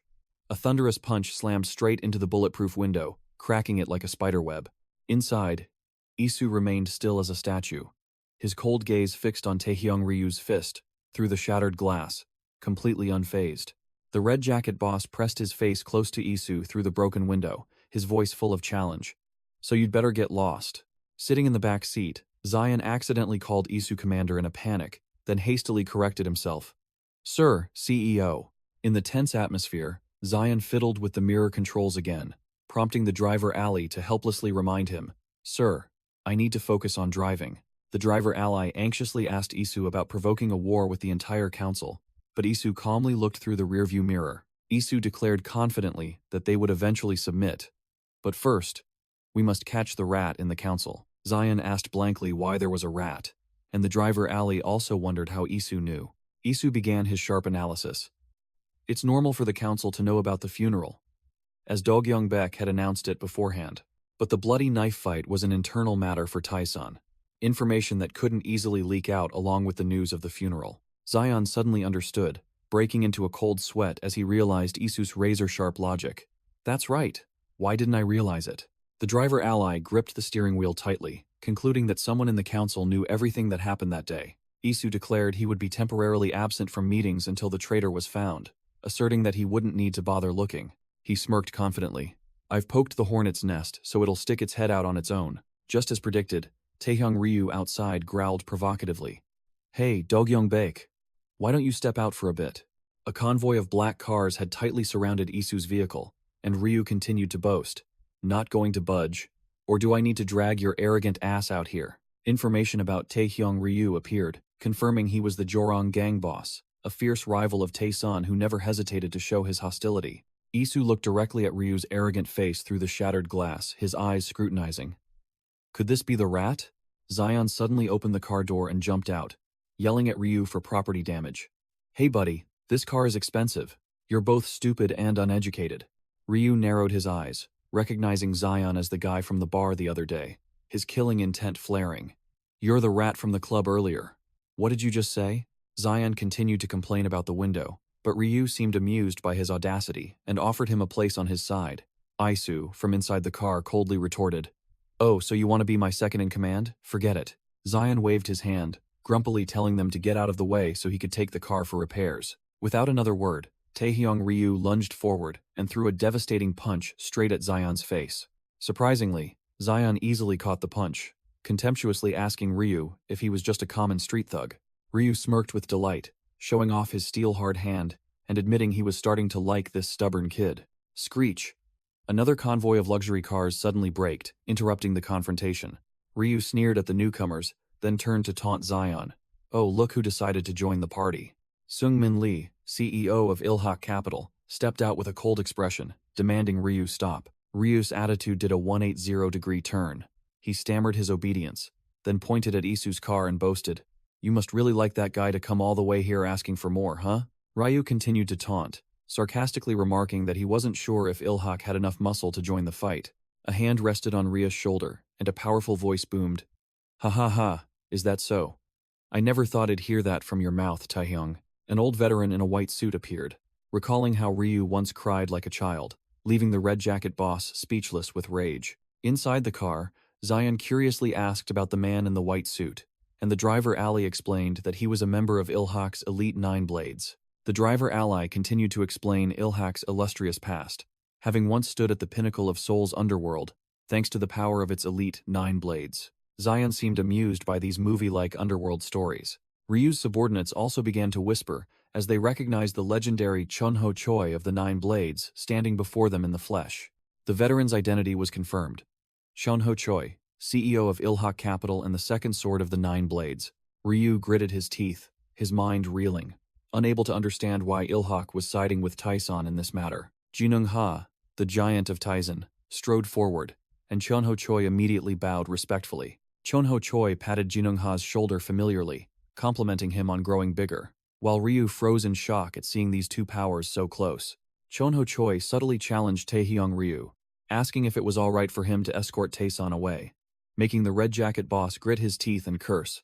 "Damn it, do whatever you want." Inside the car, Zion chuckled, mocking Ryu for parking stupidly, and then expecting others to clear the way. Seungmin Lee, the white-suited boss, invited Isu to ride with him since his car's window was broken, but Isu immediately became wary, thinking, "Seungmin, what are you planning?" Seungmin Lee chuckled, believing he had convinced Taehyung Ryu, then turned to invite Isu to come along. Isu ordered Jinung Ha and Chunho Choi to go ahead, while he would go with Zion, taking the opportunity to jab that the other car wasn't big enough for half of the giant Jinung Ha. Zion puffed out his cheeks and tensed up, clearly offended. "I'm not exactly small myself, you know." As the car sped away, Seungmin Lee got straight to the point, asking if Taeson was serious about withdrawing from the council. Isu, still impersonating Do-gyeong Baek, coolly retorted that it wasn't a withdrawal but an expulsion, and he was merely helping them fulfill their wishes. Despite Seungmin's warning about hostility from other organizations, Isu nonchalantly brought up the incident where Taehyung Ryu rammed his car, then impatiently ordered Seungmin Lee to get straight to the point. Isu declared the philosophy of the strong, stating that the council was a farce, and power was the only means of survival, then directly asked Seungmin what the hell he was trying to say. The car screeched to a halt at a deserted port, filled with containers. Seungmin Lee addressed Mr. Baek with a meaningful expression, preparing to reveal his hand. The white-suited boss bluntly admitted, "Right now, I am in great need of power." There was a knock on the car window, but Isu maintained a cold expression, showing no surprise. Isu glanced out the window, completely in control of the situation. Outside, Chunho Choi and Jinung Ha were already waiting, the old second blade even commenting that Taehyung Ryu's punch had quite a bit of force. Chunho Choi once again extended an invitation for Jinung Ha to join Ilhak Capital, but the giant flatly refused. "If it's about that again, you can stop. Taizan is where I belong." The old man still didn't give up, reiterating Jinung Ha's connection to the 9 blades and asserting that there was still an empty spot waiting for him. Jinung Ha turned and walked away, firmly stating, "My home is Taizan, sir, and I have something more important than anything else to do." Chunho Choi watched Jinung Ha's retreating back, issuing a cold warning. "Jinung, I'm sorry to say this, but there won't be anything left for you to do," the powerful old man declared bluntly as Jinung Ha turned back with sharp eyes. "Today, Taizan will fall. It's over, my son." Isu's car door opened, and a subordinate of Seungmin Lee bowed. "Good evening, Mr. Baek." The 9 blades leader, a bald, dark-skinned man wearing glasses, along with his white-suited henchman, lined up and declared, "From now on, the 9 blades will escort you." Isu glanced at Seungmin Lee, his voice full of sarcasm. "Mr. Lee, I never expected someone like you to play such a game." Seungmin Lee, sitting next to Isu in the car, calmly replied, "Forgive me, but this is the best course of action for us." Isu remained silent, then slowly raised a hand to cover his face, as if helpless in the face of a cheap play. Suddenly, Isu lowered his hand, his gaze as sharp as a dagger piercing Seungmin Lee. "You're a sewer rat, aren't you?" Isu glanced at the rearview mirror, calling out simply, "Zion," and immediately received a reply. "Yes, Mr. Beck?" Isu ordered, "Make sure Mr. Lee doesn't leave." Zion immediately turned to Seungmin's stunned driver. "Understood. Go ahead," making the other man furious. "What? You insolent brat?" Crack! Zion didn't say much, delivering a devastating punch that shattered the driver's jaw. The driver collapsed, unconscious, while Zion coldly stated, "A pawn should know its place. Now stay put." Isu stepped out of the car with Seungmin Lee, turning back to Zion. "I'll be back soon." Facing the 9 Blades leader, Isu threw out a challenge. "This won't take long." In another car, Taehyung Ryu was puffing on a cigarette, his face full of annoyance. "That bastard Seungmin is pulling out all the stops, isn't he?"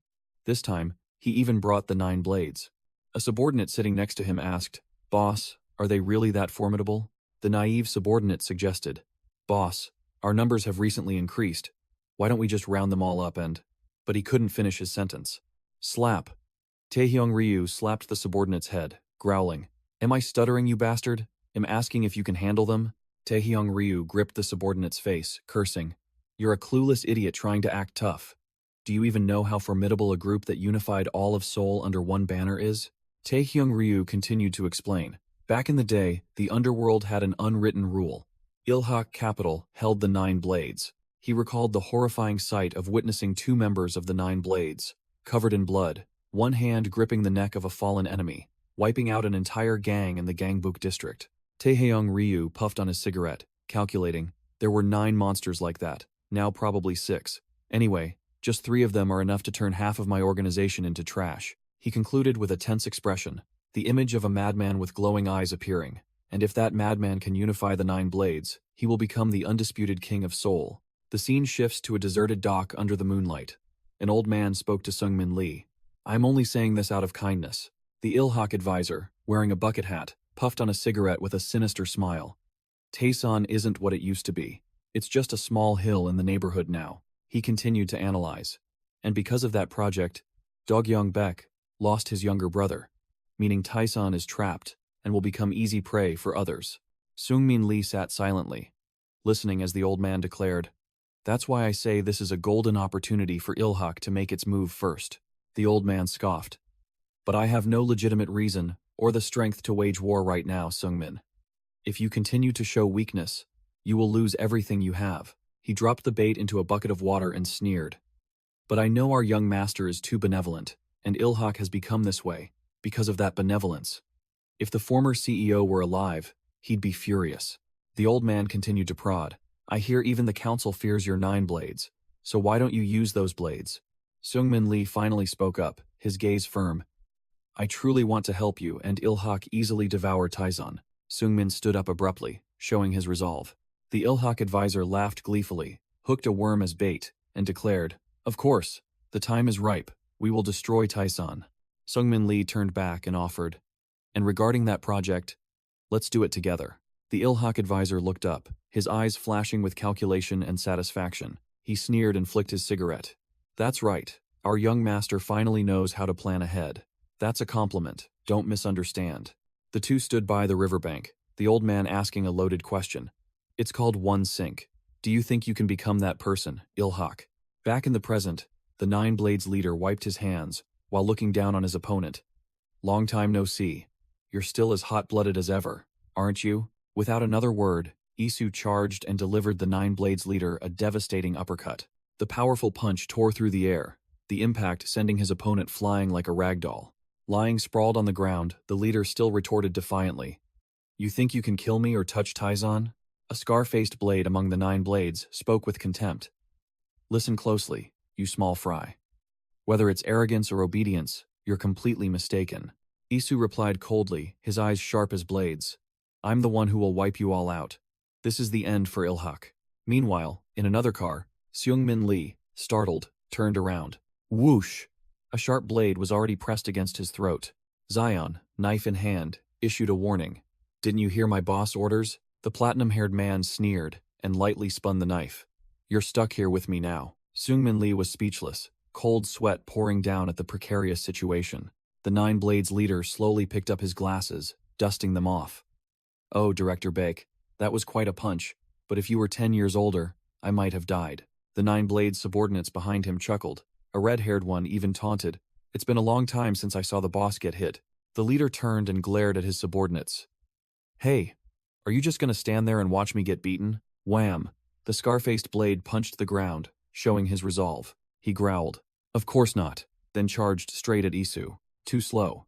Isu easily grabbed the scar-faced blade's wrist, revealing his famous tattoo. A clean uppercut sent the scar-faced blade flying. The punch shattered his jaw, giving his opponent no chance to resist. The red-haired man roared and charged.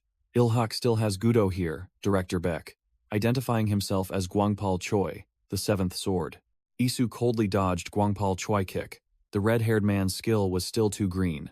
Another Nine Blades member, Lee Q Chang, the ninth sword, roared.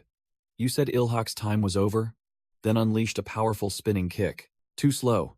Isu casually raised his hand, blocking the kick as if catching a toy, revealing his famous carp tattoo. From above, Jang Dokbae, the eighth sword, swooped down like a hawk, delivering a thunderous chop aimed straight at Isu's nape. Isu was pushed back a step, realizing he was surrounded by a horde of monsters. This battle was no joke. The leader grabbed Isu's shoulder, as the protagonist silently assessed. Every single one of them is the real deal, and they coordinate perfectly. Then I have to break that rhythm, Isu thought, twisting his body to dodge the leader's crushing punch, and take them down one by one. Isu countered with an elbow strike straight to the leader's jaw, the force terrifying. Blood splattered. The Nine Blades leader staggered after the devastating blow, his eyes rolled back. Lee Sunmong, the sixth sword, a man with a goatee, stepped forward with an irritated expression. Slap! He slapped the dazed leader's face, yelling, Even if he's more experienced, are you really going to lose? The leader groaned, blood staining his mouth, but his eyes flashed with determination. The young master has given orders to flatten this mountain, he roared, throwing a straight punch, but Isu blocked it with ease. Lee Sunmong also charged in, grabbing Isu's arm and shouting, We cannot let him down. Isu took an elbow strike to the temple, finally receiving a decent blow. The sixth sword, and Dako Yeongil, the fourth sword, charged in simultaneously, forming a pincer, determined not to give Isu a second to breathe.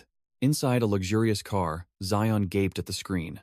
What the hell are those old men made of? His ally sitting next to him calmly explained. They are Ilhak's blades. They are Gudo. The scene shifted to an old Ilhak sign, a narrator's voice echoing.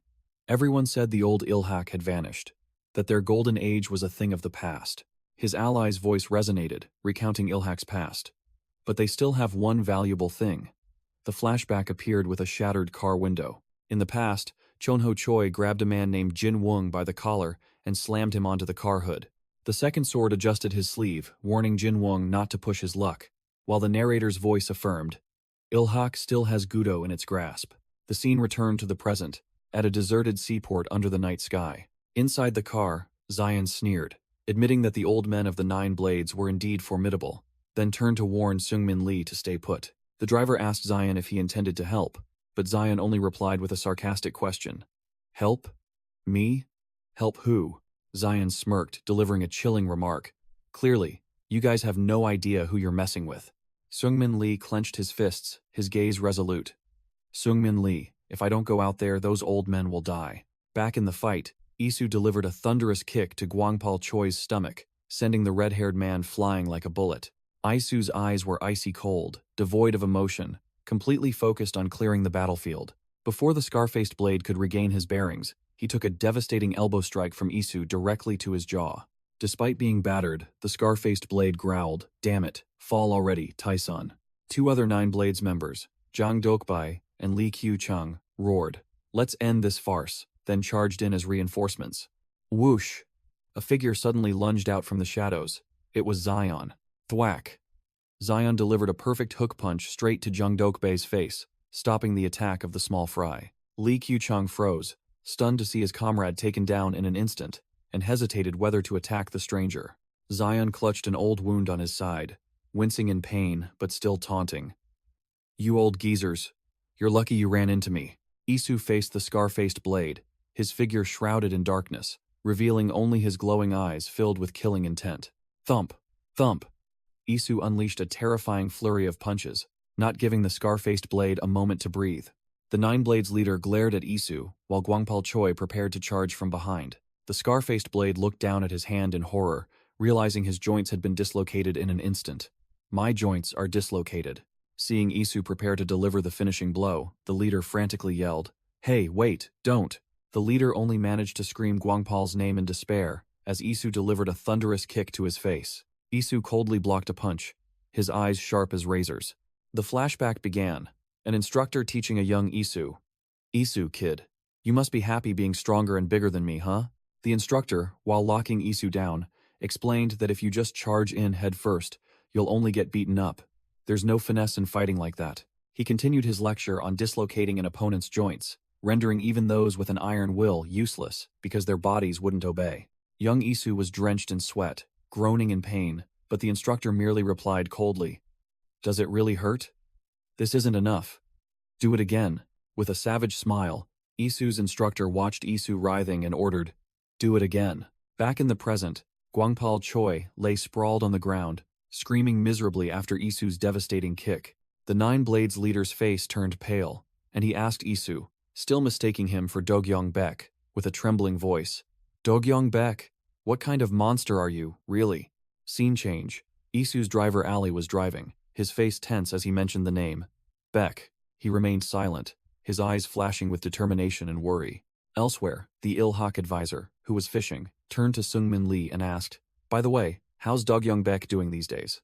The Il-hak advisor smirked, talking about Dogyong Baek's brother, the one-hit assassin, and remarked that Dogyong Baek was also a different kind of monster compared to the petty thugs. Just as he finished speaking, his fishing rod gave a strong tug, startling him, and he almost let the fish get away. Seungmin Lee pondered, trying to recall. What was his brother's name again? Back on the battlefield, the Scarface Blade's hand lay flattened on the ground, completely useless after Isu's joint-breaking blow. The Nine Blades leader was breathless, only managing to utter the name Dogyong Baek in horror. Isu charged like a storm, preparing to deliver a finishing blow, leaving the leader to wonder in despair. How can this be? Thud. A hand suddenly blocked Isu's devastating punch right in front of the leader. Seungmin Lee, the master of the Nine Blades, appeared with the aura of a true boss, coldly ordering, "That's enough." The Nine Blades leader bowed his head, respectfully calling out, "Young master." Seungmin Lee placed a hand on Isu's shoulder, feigning friendliness, "Let's talk in private." But immediately after, he leaned close to Isu's ear, revealing his hand. "Baek Isu." Amidst the scattered Nine Blades subordinates, Seungmin Lee stated confidently, "Just as I thought. You're not Dogyong Baek." Isu calmly grabbed Seungmin's hand, his voice challenging, "Does knowing who I am make any difference?" He tightened his grip, his eyes sharp as knives. "Your life, I'll still take it." Seungmin Lee didn't flinch, calmly repeating the name, Baek Isu. The young boss clarified his intentions, stating this was not a fight to the death. "No, Director Baek, I am proposing a negotiation." Isu remained silent, his eyes filled with contemplation at the unexpected offer. Whoosh! Zion suddenly appeared, blocking two Nine Blades members who were about to rush forward and gang up. The platinum-haired man casually gestured for the small fry to calm down, as nonchalant as if he were taking a stroll. At a container yard, the two factions officially sat down to negotiate, with the defeated Nine Blades members only able to kneel behind them. Seungmin Lee frankly admitted, "I concede. This time we were too careless, Taeson." The Nine Blades leader was still in shock, turning to ask Cheonho Choi about Isu's strength, while Guangpal Choi could only admit that he was a monster. Guangpal Choi asserted that Isu was on a completely different level, and Isu just coldly cut to the chase. "So, what do you want to negotiate?" Zion looked at the newly arrived muscular bodyguard, secretly calling him Uncle Gorilla. On the other side, the defeated Nine Blades members stared at Cheonho Choi, whom Zion remarked looked quite fresh for an old man. Zion whispered to Jinung Ha, admitting he got beaten up but also boasting about having given the thugs on the other side a good thrashing. Jinung Ha signaled Zion to be quiet, while the platinum-haired man merely smirked challengingly. Seungmin Lee held out a folder, getting straight to the point. "We received a request to eliminate you, Tae-zan. All information about the mastermind and the reasons were in the documents placed before Isu, who was sitting between Zion and Jinung-ha. Isu merely replied coldly with a curt question, feigning disinterest. So what? Seungmin Lee made an offer to exchange all information and files about the organization targeting Tae-san for an alliance. Isu abruptly stood up, flatly refusing. No. If information is all you have to offer, then get lost. With eyes sharp as knives, Isu growled. Why should I negotiate when I can crush Ilhak and take it myself? Chonho Choi sneered at Isu's arrogance, mocking. Kid, you're getting a little too arrogant. Jinung-ha quickly stepped forward to intervene, trying to defuse the tense situation. The muscular bodyguard tried to convince Isu that this was a good deal, a great opportunity to build trust with Ilhak. Isu turned towards the fire barrel, his face weary and fed up. Enough. I'm too tired of this, Isu snapped, glaring contemptuously at the kneeling 9 blades. Ilhak? They're just a bunch of thugs. His anger exploding, Isu kicked over a chair, shouting, Trust? Trust those who killed my comrades and my brother? Jinung-ha's face hardened, calling out his real name to warn him. Bake Isu. Immediately, Isu grabbed Jinung-ha by the collar, veins bulging on his arms. Isu gritted his teeth, enunciating each word to correct his subordinate and to immerse himself in the role. It's Dogyong Baek. Jinung-ha. Zion stepped between Isu and Jinung-ha, quipping, Calm down, gentlemen. If this keeps up, you'll have to join in too, won't I? Seungmin Lee spoke coldly, holding a stack of documents. Why don't you check it first? Isu released Jinung-ha, his eyes still burning with anger. Isu turned and walked towards Seungmin Lee. Seungmin Lee maintained his calm demeanor. Baek Isu, I don't think this is a bad deal, but Isu brushed him off. How can I trust you with just a piece of paper? Seungmin Lee threw the documents directly into the fire, warning, Be careful with your words and actions. There are no copies. Isu drew his knife, his eyes sharp. Let's pick up where we left off. Jinung-ha cried out in alarm. Director Baek! Ilhak! Isu pointed the knife directly at the 9 blades. I cannot and will never trust a bunch of rats like you. Isu sneered, declaring bluntly. Forget the negotiations. You'll do as I say, that's it. Jinung-ha and Zion could only watch in silence as their boss pulled off this outrageous power play. Isu held the knife to Seungmin Lee's throat, ordering, From now on, Ilhak will be under Tae-san, and as collateral, I will take Ilhak's CEO Lee hostage. The 9 Blades leader lay flat on the ground, gritting his teeth and cursing, You Tae-san bastard. Gwangpal Choi and Lee Sunmung roared, about to charge, but were held back by their comrades. Gudo, don't move. The old man Chonho Choi stepped in, believing Isu had gone too far. This is Director Dogyong Baek, Chonho Choi. Seungmin Lee signaled to the old man, indicating he would handle it himself. Chonho Choi ignored him, declaring loudly, I am the CEO of Gudo, Chonho Choi. I will go with you instead. That should be acceptable, right? Isu looked at the old man disdainfully, scoffing. I'm taking Ilhak's CEO hostage. Is your life really that valuable? Look who's being arrogant here. Zion watched the escalating situation, calling out worriedly. Sir, a burly subordinate named Lee Xian reported to Isu. Gudo is the core of Ilhak, sir. I think this is enough. Isu coldly dismissed him. That's not for you to decide. If you looked at this from Dogyong Baek's perspective, you wouldn't say that. Isu's eyes were sharp as knives, allowing no room for doubt. Isu turned his back, giving a decisive order to his subordinate, while Zion and the old man Chonho Choi watched. Lee Xian. You will be in charge of security and monitoring Chonho Choi. Lee Xian, the new subordinate, could only silently accept the order from his boss. The scene shifts to 5 years ago. In an interrogation room, a recording order was given as a voice echoed. So you are Baek Yisu from the Northern Baekdu organization? A younger Isu, with a buzz cut, in uniform and handcuffed, calmly confirmed his identity. Baek Yisu, HID Special Forces, just returned from a long-term infiltration mission in North Korea. Lieutenant Colonel Kim Jae-wook, the interrogator, asked about Isu's mission, but only received the reply, Classified, sir. Kim Jae-wook began to apply pressure, claiming Isu was just an enemy soldier who crossed the border, while a subordinate reported that all traces of the operation had been erased. The lieutenant colonel continued to press him, demanding Isu reveal his direct superior, but Isu firmly maintained secrecy and requested a secure call. Losing patience, Kim Jae-wook grabbed Isu's shoulder, growling, We don't like northern people like you. Cooperate. Isu didn't flinch, his hand still cuffed, but he managed to grab the lieutenant colonel's wrist, his voice icy. You're the one who needs to do as I say. Being talked back to by a low-ranking soldier, Kim Jae-wook roared furiously. So if I say you're a communist, then you're a communist. Isu just silently stared back, ignoring Kim Jae-wook as he continued to curse, calling the Special Forces team filthy murderers and threatening to beat them up. The door burst open, and a man wearing glasses and camouflage uniform stepped in, saluting. Major Seong-ho Jang, commander of the Special Forces at Intelligence Command. I heard my men are being held here. Kim Jae-wook looked annoyed at the interruption and yelled, "Ah, it's you, Major Jang. It's nothing major. My job is to catch this damn spy." Seong-ho Jang chuckled, saying Isu was like his son, but Kim Jae-wook pulled out a cigarette, his eyes sharp. "Are you kidding? Major Jang, do I look like I'm joking?" The lieutenant colonel took a drag from his cigarette, his voice full of authority and menace. "Didn't you hear me? Has a spy?" Seong-ho Jang's smile vanished, and he quickly apologized. Kim Jae-wook sneered, "That's right, you punk. Now you have to prove there's no misunderstanding, Major Jang." The lieutenant colonel lit his cigarette, preparing to pull a stunt. Major Seong-ho Jang suddenly appeared, placed a hand on the lieutenant colonel's shoulder, and declared bluntly, "Didn't you hear me? He's my man."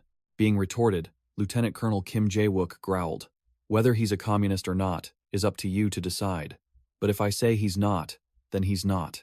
Seong-ho Jang patted Isu's shoulder and proudly led him away, leaving Kim Jae-wook sputtering in rage. "Major Jang, this is an act of insubordination." Outmaneuvered, Kim Jae-wook furiously yelled for security outside. "Arrest all of them for me." But his only reply was a corridor littered with defeated security guards, and Zion standing tall amidst the mess. Outside, Seong-ho Jang grumbled at Isu, "Look at you, causing trouble as soon as you're back." While Isu explained that the other guy didn't believe it was a secret mission, Isu maintained a cold expression, while Seong-ho Jang scoffed. "You think he'd believe that? You should have just said you were a deserter, to make it quicker." Seong-ho Jang turned, a rare warm smile on his face. "We're family, of course I trust you. Look at your hair, kid." Isu retorted sarcastically. "Of course. If your daughter said you were a spy, I'd deal with you on the spot." Zion and the whole team were waiting, calling out, "Hey, what took you so long?" While Isu wondered why they dared to talk back to Lieutenant Colonel Kim, the Special Forces team laughed and joked, teasing Isu about his hair, while Major Jang spread his arms in welcome back. An old photo taken of the whole squad on November 15th, capturing the moment when comrades still stood side by side. Back in the present, Isu slumped tiredly on a table in a luxurious room. There was a knock on the door, and he permitted entry. Li Xian entered, reporting clearly. "Sir, as ordered, I, Xian, am monitoring Cheonho Choi," and Isu thanked him. Li Xian didn't leave, but continued speaking, making a headache-ridden Isu look up. "Listen, if it's about Ilhak." Isu suddenly grabbed his collar, his eyes sharp as knives. He looked up sharply, his voice full of challenge. "I misjudged you, Isu. I can't entrust Taesan to you." Li Xian looked directly at Isu, his eyes fearless, and declared bluntly, "You will never replace Dogyong Baek." In a shabby diner, Chief Jang was on the phone, his voice sweet. "My dear, it's Dad. Are you eating well?" He continued his role as a model father. "Dad eats a lot. Even if you're busy with studies, make sure you eat proper meals, my child." A large man walked in and greeted. "Ah, Chief Jang." The large man sat down, striking up a falsely friendly conversation. "Why are you eating here? I know many good places. Let's go together next time." Jang signaled for silence, then spoke into the phone. "Oh, it's nothing, my child. It's a bit noisy here." The man ordered food while Jang ended the call. "Sweetie, Dad will call you back later. Goodbye." The large man asked, "Your daughter? I heard she went to study abroad. Is she back? And have you finished with the council's business, Chief?" Jang calmly replied while wiping his chopsticks. "My part is done. They just have to follow." "Any news from the council?" "In the end, they're just a bunch of gangsters." He casually scooped rice into his hot soup, showing disdain. "We're wasting our time with these guys, aren't we?" The large man cautiously reminded him. "There you go again. Eating like that, you'll burn yourself. My whole career has been about violence, but those guys are truly tough nuts to crack." He continued to warn, "I acknowledge your skill, but don't get complacent and think they're easy targets." Jang smirked, his eyes full of murderous intent. Aren't they just a bunch of amateurs? Let's just give them a taste of the professional tour." The large man looked at his watch, appearing anxious. "We don't have much time until the synchronization project begins," Jang confidently declared. "I think I'm ready to meet the council. Or do you have a new plan? What about Seung-min?" The man agreed, holding a side dish. That's right. To start the project, we must control the council. Just give the council members some benefits, and everything will go smoothly. Chief Jiang poured sauce into the hot pot, while outlining his cruel plan. Let's see. In the end, Isu and his team, the National Security Agency, will handle the setup and cleanup. He looked at the bowl of white rice, his tone as if discussing the weather. So, we'll get to see what these rookies are made of, won't we? Chief Jiang declared powerfully. If things drag on, I'll have to step in personally. The master planner smiled meaningfully, continuing his meal as a deadly conspiracy was being decided. The hot pot bubbled furiously, signaling a chaotic mess about to erupt.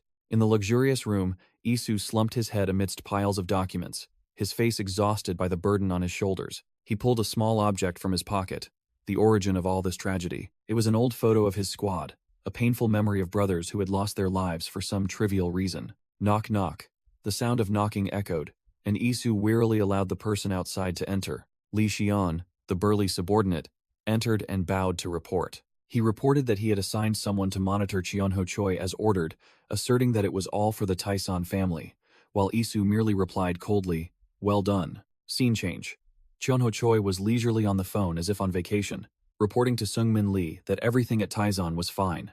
On the other end of the line, Seungmin Lee admitted that he had been too inexperienced and amateurish in the recent incident. Chionho Choi maintained a calm tone, saying that since it was for the organization, everyone had to act. The old man took the blame, suggesting that the disappointing result was due to acting on his own initiative, not a flawed original plan. Seungmin Lee arranged to meet again soon, but Chionho Choi merely scoffed, saying that old men like him also needed time to rest. A silver-haired observer sitting nearby scoffed, saying Seungmin Lee looked more like Chionho Choi's grandson than his boss. But the old man insisted he was his master. The young man smirked provocatively. "Even after he left you to us?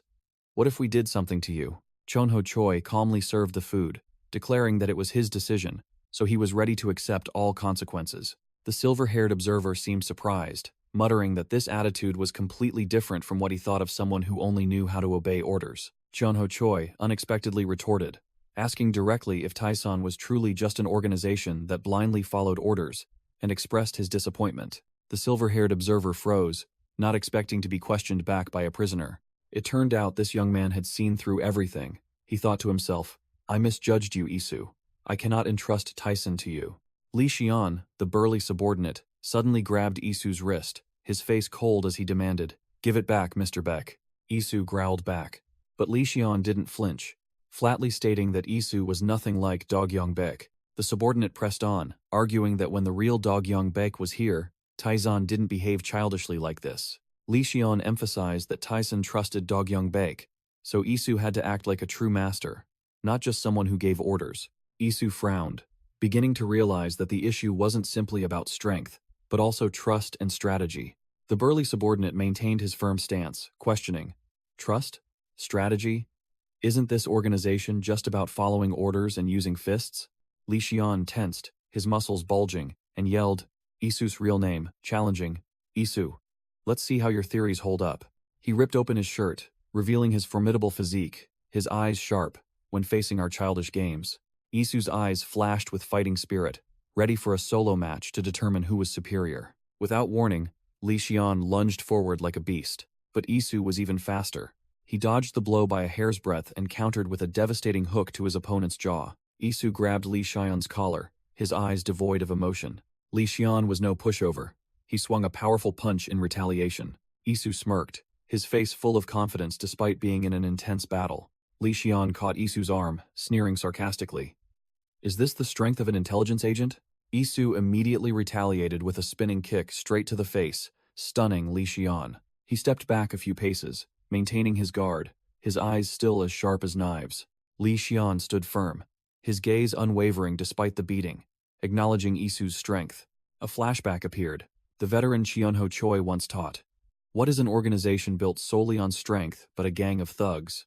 The veteran Chionho Choi preached that those who gather, knowing only strength and ego, will only create war. He continued his philosophy.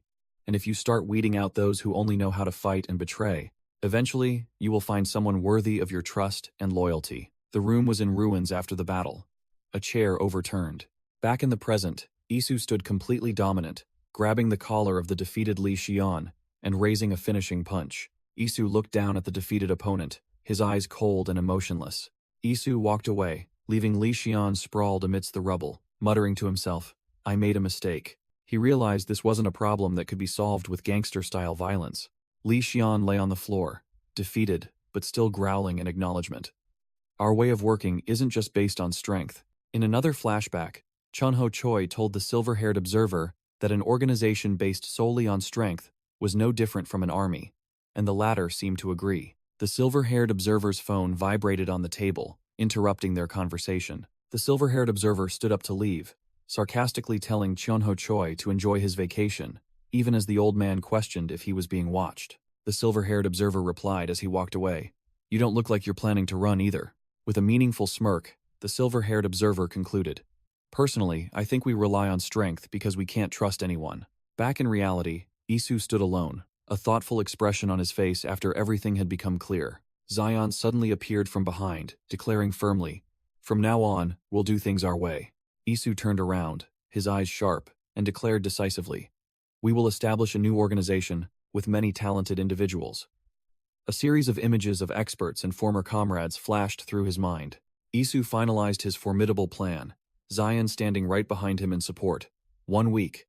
We will wipe out the Grand Council in 1 week. In the ruined room, Jinung-ha lay unconscious on the floor, seemingly beaten to a pulp. He was exhausted, covering his face with a hand. The recent battle was clearly not easy. The scene shifts to 4 years ago, in front of a seemingly ordinary restaurant. Jinung-ha, still the owner at the time, coldly asked a customer, "Why do you keep coming here?"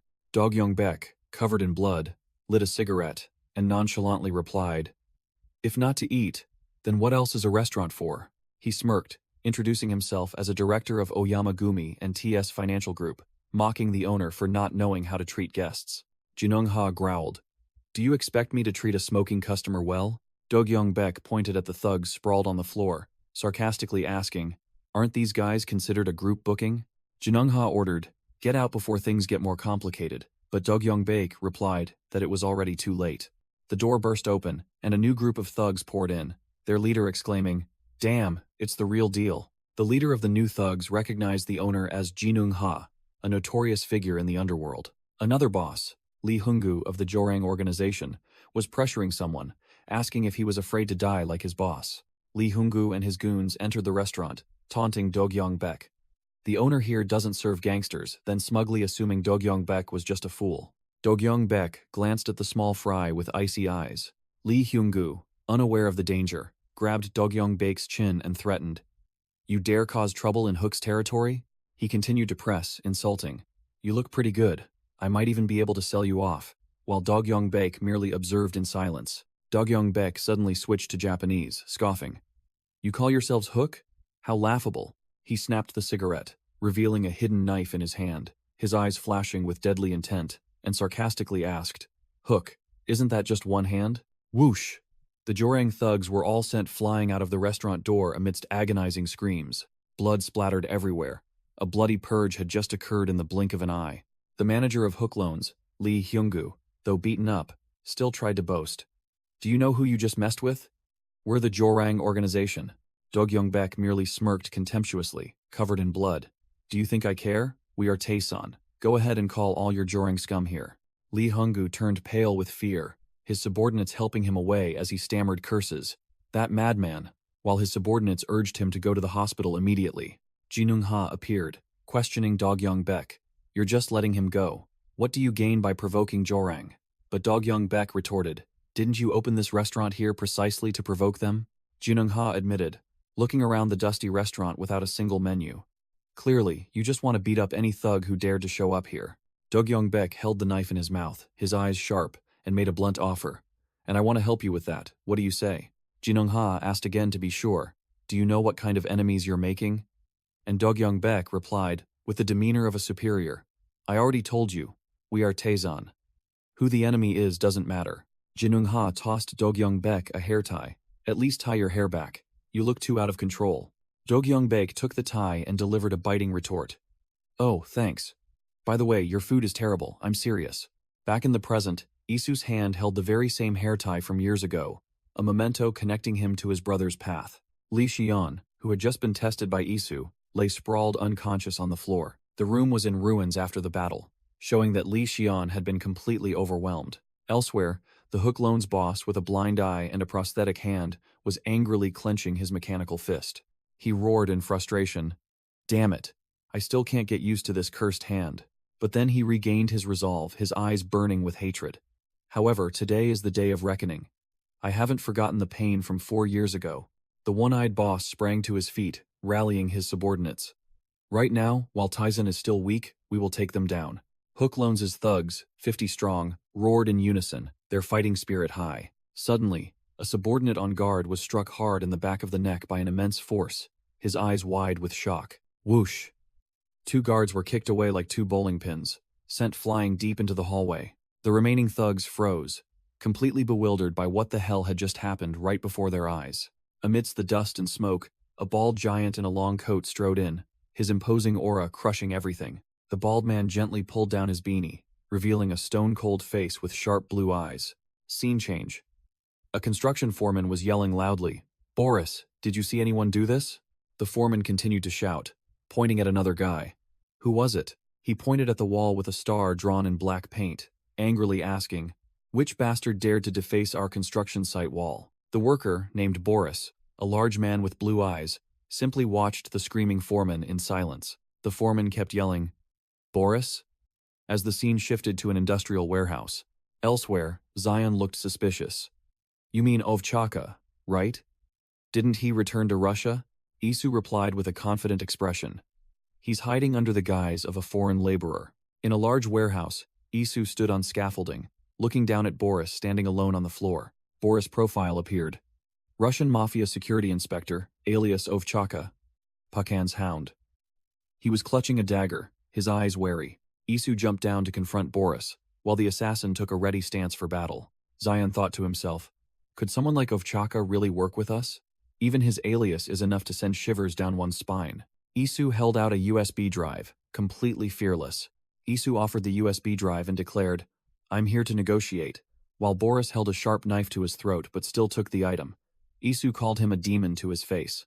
Boris held the knife and the USB drive, his eyes full of calculation at Isu's offer. Isu suddenly reached behind Boris's neck and removed his hard hat. A horrifying scar in the shape of a demon's claw appeared on Boris' nape, proof of his alias as a demon in human form. Back in the present, the Hook Loan's goons stared in shock at the bald stranger who had just taken down their guards. "Who is this white guy?" The Hook Loan's boss growled, his eyes spitting fire. "You dare interfere on this important day? Deal with him." 2 Jorang thugs rushed to attack the bald stranger, but he just stood still, biding his time. Another quickly pressed a gun to his temple, thinking he had secured victory, but the bald man was even faster. His cold gun barrel was already pressed against another thug's head, freezing them all. Wham! Without a word, he slammed the gun stock straight into the thug's face, sending blood splattering. One guy was on the floor. The bald man coldly looked down, still clutching the gun, making the remaining thug turn pale with fear. Another thug roared, trying to snatch the gun from his hand. The bald man smirked, uttering a concise remark. "Idiot." It turned out the gun was just a feint. He pulled out a knife and smoothly stabbed the thug clinging to his leg in the stomach. Another thug, seeing his comrade fall, frantically yelled, "Damn it, swarm him." The whole pack of thugs charged like moths to a flame, determined to overwhelm him with sheer numbers. One thug grabbed him from behind, shouting triumphantly, "Got you." The bald man didn't even turn around, biting straight into the arm that was gripping him tightly. The thug screamed in agony, not expecting his opponent to fight like a rabid dog. Seizing the opportunity, the bald man executed a graceful throw, flipping the thug over his shoulder. Thud! The thug's back hit the floor, knocked out cold to the Hook Loan's boss' astonishment. Surrounded, the bald man calmly bent down to retrieve his knife. He knelt, grabbing the hair of the fallen thug, the sharp blade poised to finish him. The Hook Loan's boss screamed in terror as his prosthetic arm was seized. "Hey, stop him, my arm." His blood-stained hand clenched, and a chilling philosophy echoed. Every human has a demon within to hide their weakness. The bald man grabbed the Hook Loan's boss's head, making him shriek desperately, "What the hell is this? Let me go." Boris held a knife to the Hook Loan's boss' throat, a savage smile on his face. "You have a demon inside you too, don't you?" Zion rushed over frantically, shouting, "Boris, stop, stop!" Zion gave a thumbs up, praising Boris for a job well done, while telling him to stop as the Hook Loan's boss stammered, confessing he was from Jorang. Zion coldly answered the phone, declaring, "We know. That's why we're here. By the way, we're from Taizan." Amidst the scattered corpses, Zion informed the person on the other end, "Director, Jorang's HK capital is ours now." The Hook Loans boss knelt in despair, screaming and begging Boris not to dismember him, while Zion commented on the brutality of the Russians. Scene change. A North Korean agent reported to his superior, flatly opposing the recruitment of Steel Weasel due to his distrust. The agent admitted the target's skills were genuine, a person who only worked for money, while Steel Weasel silently approached from behind. Isu, on the phone, expressed doubt, wondering if such a person would follow any rules. Before the North Korean agent could react, he saw Steel Weasel leap over the fence to attack, only managing a single curse. In a flash, Steel Weasel held a knife to the agent's throat, his voice chilling. "Who are you? Who sent you?" The North Korean agent was completely subdued, as Steel Weasel repeated his interrogation about his identity. A profile appeared. Agent Danum, codename Steel Weasel, name Rim Gyong-chun, 17 years old, currently wanted. In a flashback, the North Korean agent objected, believing Steel Weasel was too young, while the boy skillfully wielded a butterfly knife. A sharp flash of Steel Weasel's knife gleamed in the night, aimed directly at the agent. The North Korean agent struggled to parry, admitting in his mind, "He's young, but his skills are no joke." Clang! The North Korean agent knocked the butterfly knife from Steel Weasel's hand. With a bleeding arm, the North Korean agent looked straight at the boy. "Long time no see, Steel Weasel." Steel Weasel asked back in confusion, not recognizing the person in front of him, while the agent thought to himself that he looked like an ordinary child. The North Korean agent revealed Steel Weasel's dark past. He was the one who killed all his comrades and fled to the south. The flashback returned to 3 years ago, at a factory in Gaesong, which looked no different from a military camp. An officer stepped onto the podium, ordering everyone to be silent and introducing himself as Lee Woo-chang, chief of the Reconnaissance Bureau. The young recruits, including Rim Gyong-chun, swallowed nervously at the commander's imposing presence. Lee Woo-chang explained that this was the Gaesong factory, a place for North-South cooperation, and the goods produced here would be sold in the South. Officer Lee Woo-chang roared, inciting hatred in the new recruits towards the capitalist pigs of the South. He clenched his fist, declaring that they should let the South look down on them, because North Korea would seize all the products. Under Lee Woo-chang's supervision, the recruits, including Rim Gyong-chun, had to work as garment workers. But that work was just a cover. At night, they transformed into assassins, furiously training their knife skills. They weren't just producing goods, they were forging true monsters. A recruit's eyes gleamed with a cold gaze, devoid of any innocence. Lee Woo-chang announced their operation, and codename, Steel Weasel. The plan was clear. Work as laborers by day, train by night, then infiltrate the South along with the goods. However, this plan overlooked a few unforeseen factors, as some South Korean workers appeared. Rim Gyong-chun looked up when he heard someone call his name. A South Korean driver named Lim cheerfully called out to him, holding a box of choco pies. The driver tossed the entire box of snacks to the children, telling them to take and share them. Lim ruffled Rim Gyong-chun's hair as the boy devoured the snack, and the narration echoed. The taste of capitalism was too stimulating for these children. The box was empty. Rim Gyong-chun alone had devoured them all, a reward for his hellish training days. 2 years later, the recruit's skills had reached a new level, knives flying swiftly through the air. An officer reported that 2 more years of ideological training were needed, but Lee Woo-chang coldly cut him off. "This week," Lee Woo-chang coldly ordered, "deploy them this week. Orders from our superiors." The driver Lim's face turned pale upon hearing that the Gaesong industrial complex was about to close, prompting a young worker to ask. Rim Gyong-chun eagerly held out his hand, anticipating the goods to be delivered today, and muttered, "All right, I'll give you some sweets." Munching on a snack, Rim Gyong-chun muttered that he had to wait until evening to load the goods onto the truck and head south. As night fell, a soldier called out to Rim Gyong-chun while he was still engrossed in munching on his snack. The soldier coaxed, "Just leave it. Once we're in the South, you can eat as much as you want." Another soldier drew a knife, approached the driver Lim, who was sound asleep in the cabin, and declared, "I'll take care of the driver. Everyone get ready." Rim Gyong-chun was startled by the sight, questioning why they had to kill the driver. The soldier growled, "He won't willingly drive us anywhere, so we have to eliminate him." The soldier lost patience as Rim Gyong-chun tried to stall, muttering "idiot" before raising his knife. Whoosh! Before he could act, the soldier was stabbed straight in the hip by Rim Gyong-chun's knife. Blood splattered. Rim Gyong-chun coldly watched the soldier collapse and said, I told you to let me think of a way, just wait. The remaining soldiers froze, horrified by the scene that had just unfolded. Rim Gyong-chun, clutching the blood-stained knife, turned to the group and asked, "Comrades, don't you understand?" He opened the car door and woke the drowsy driver Lim. Rim Gyong-chun casually asked, "Uncle, can you take me to the south with you?" Behind him, the North Korean recruits lay scattered on the ground, all wiped out by Rim Gyong-chun alone. Lee Woo-chang, now utterly pale, stammered, pleading, Major Lee Woo-chang, don't do this." A report appeared.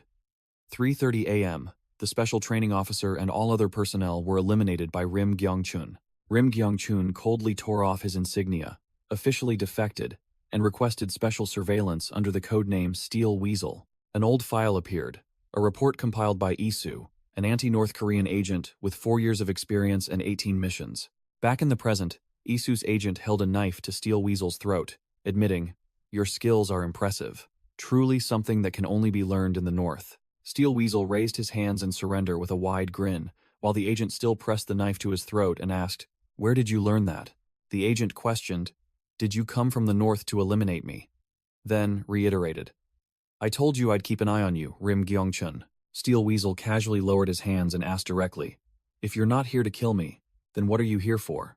The agent replied simply, "I'm here to make a deal." Hearing the word deal, Steel Weasel's eyes lit up, and he hastily tore open a pack of snacks. He shoved the snack into his mouth with great satisfaction, declaring, "That's my favorite word. Very capitalist. Hurry up and tell me, comrade." The scene shifted to Jorang's Red Crown Hotel, a modern high-rise building under the night sky.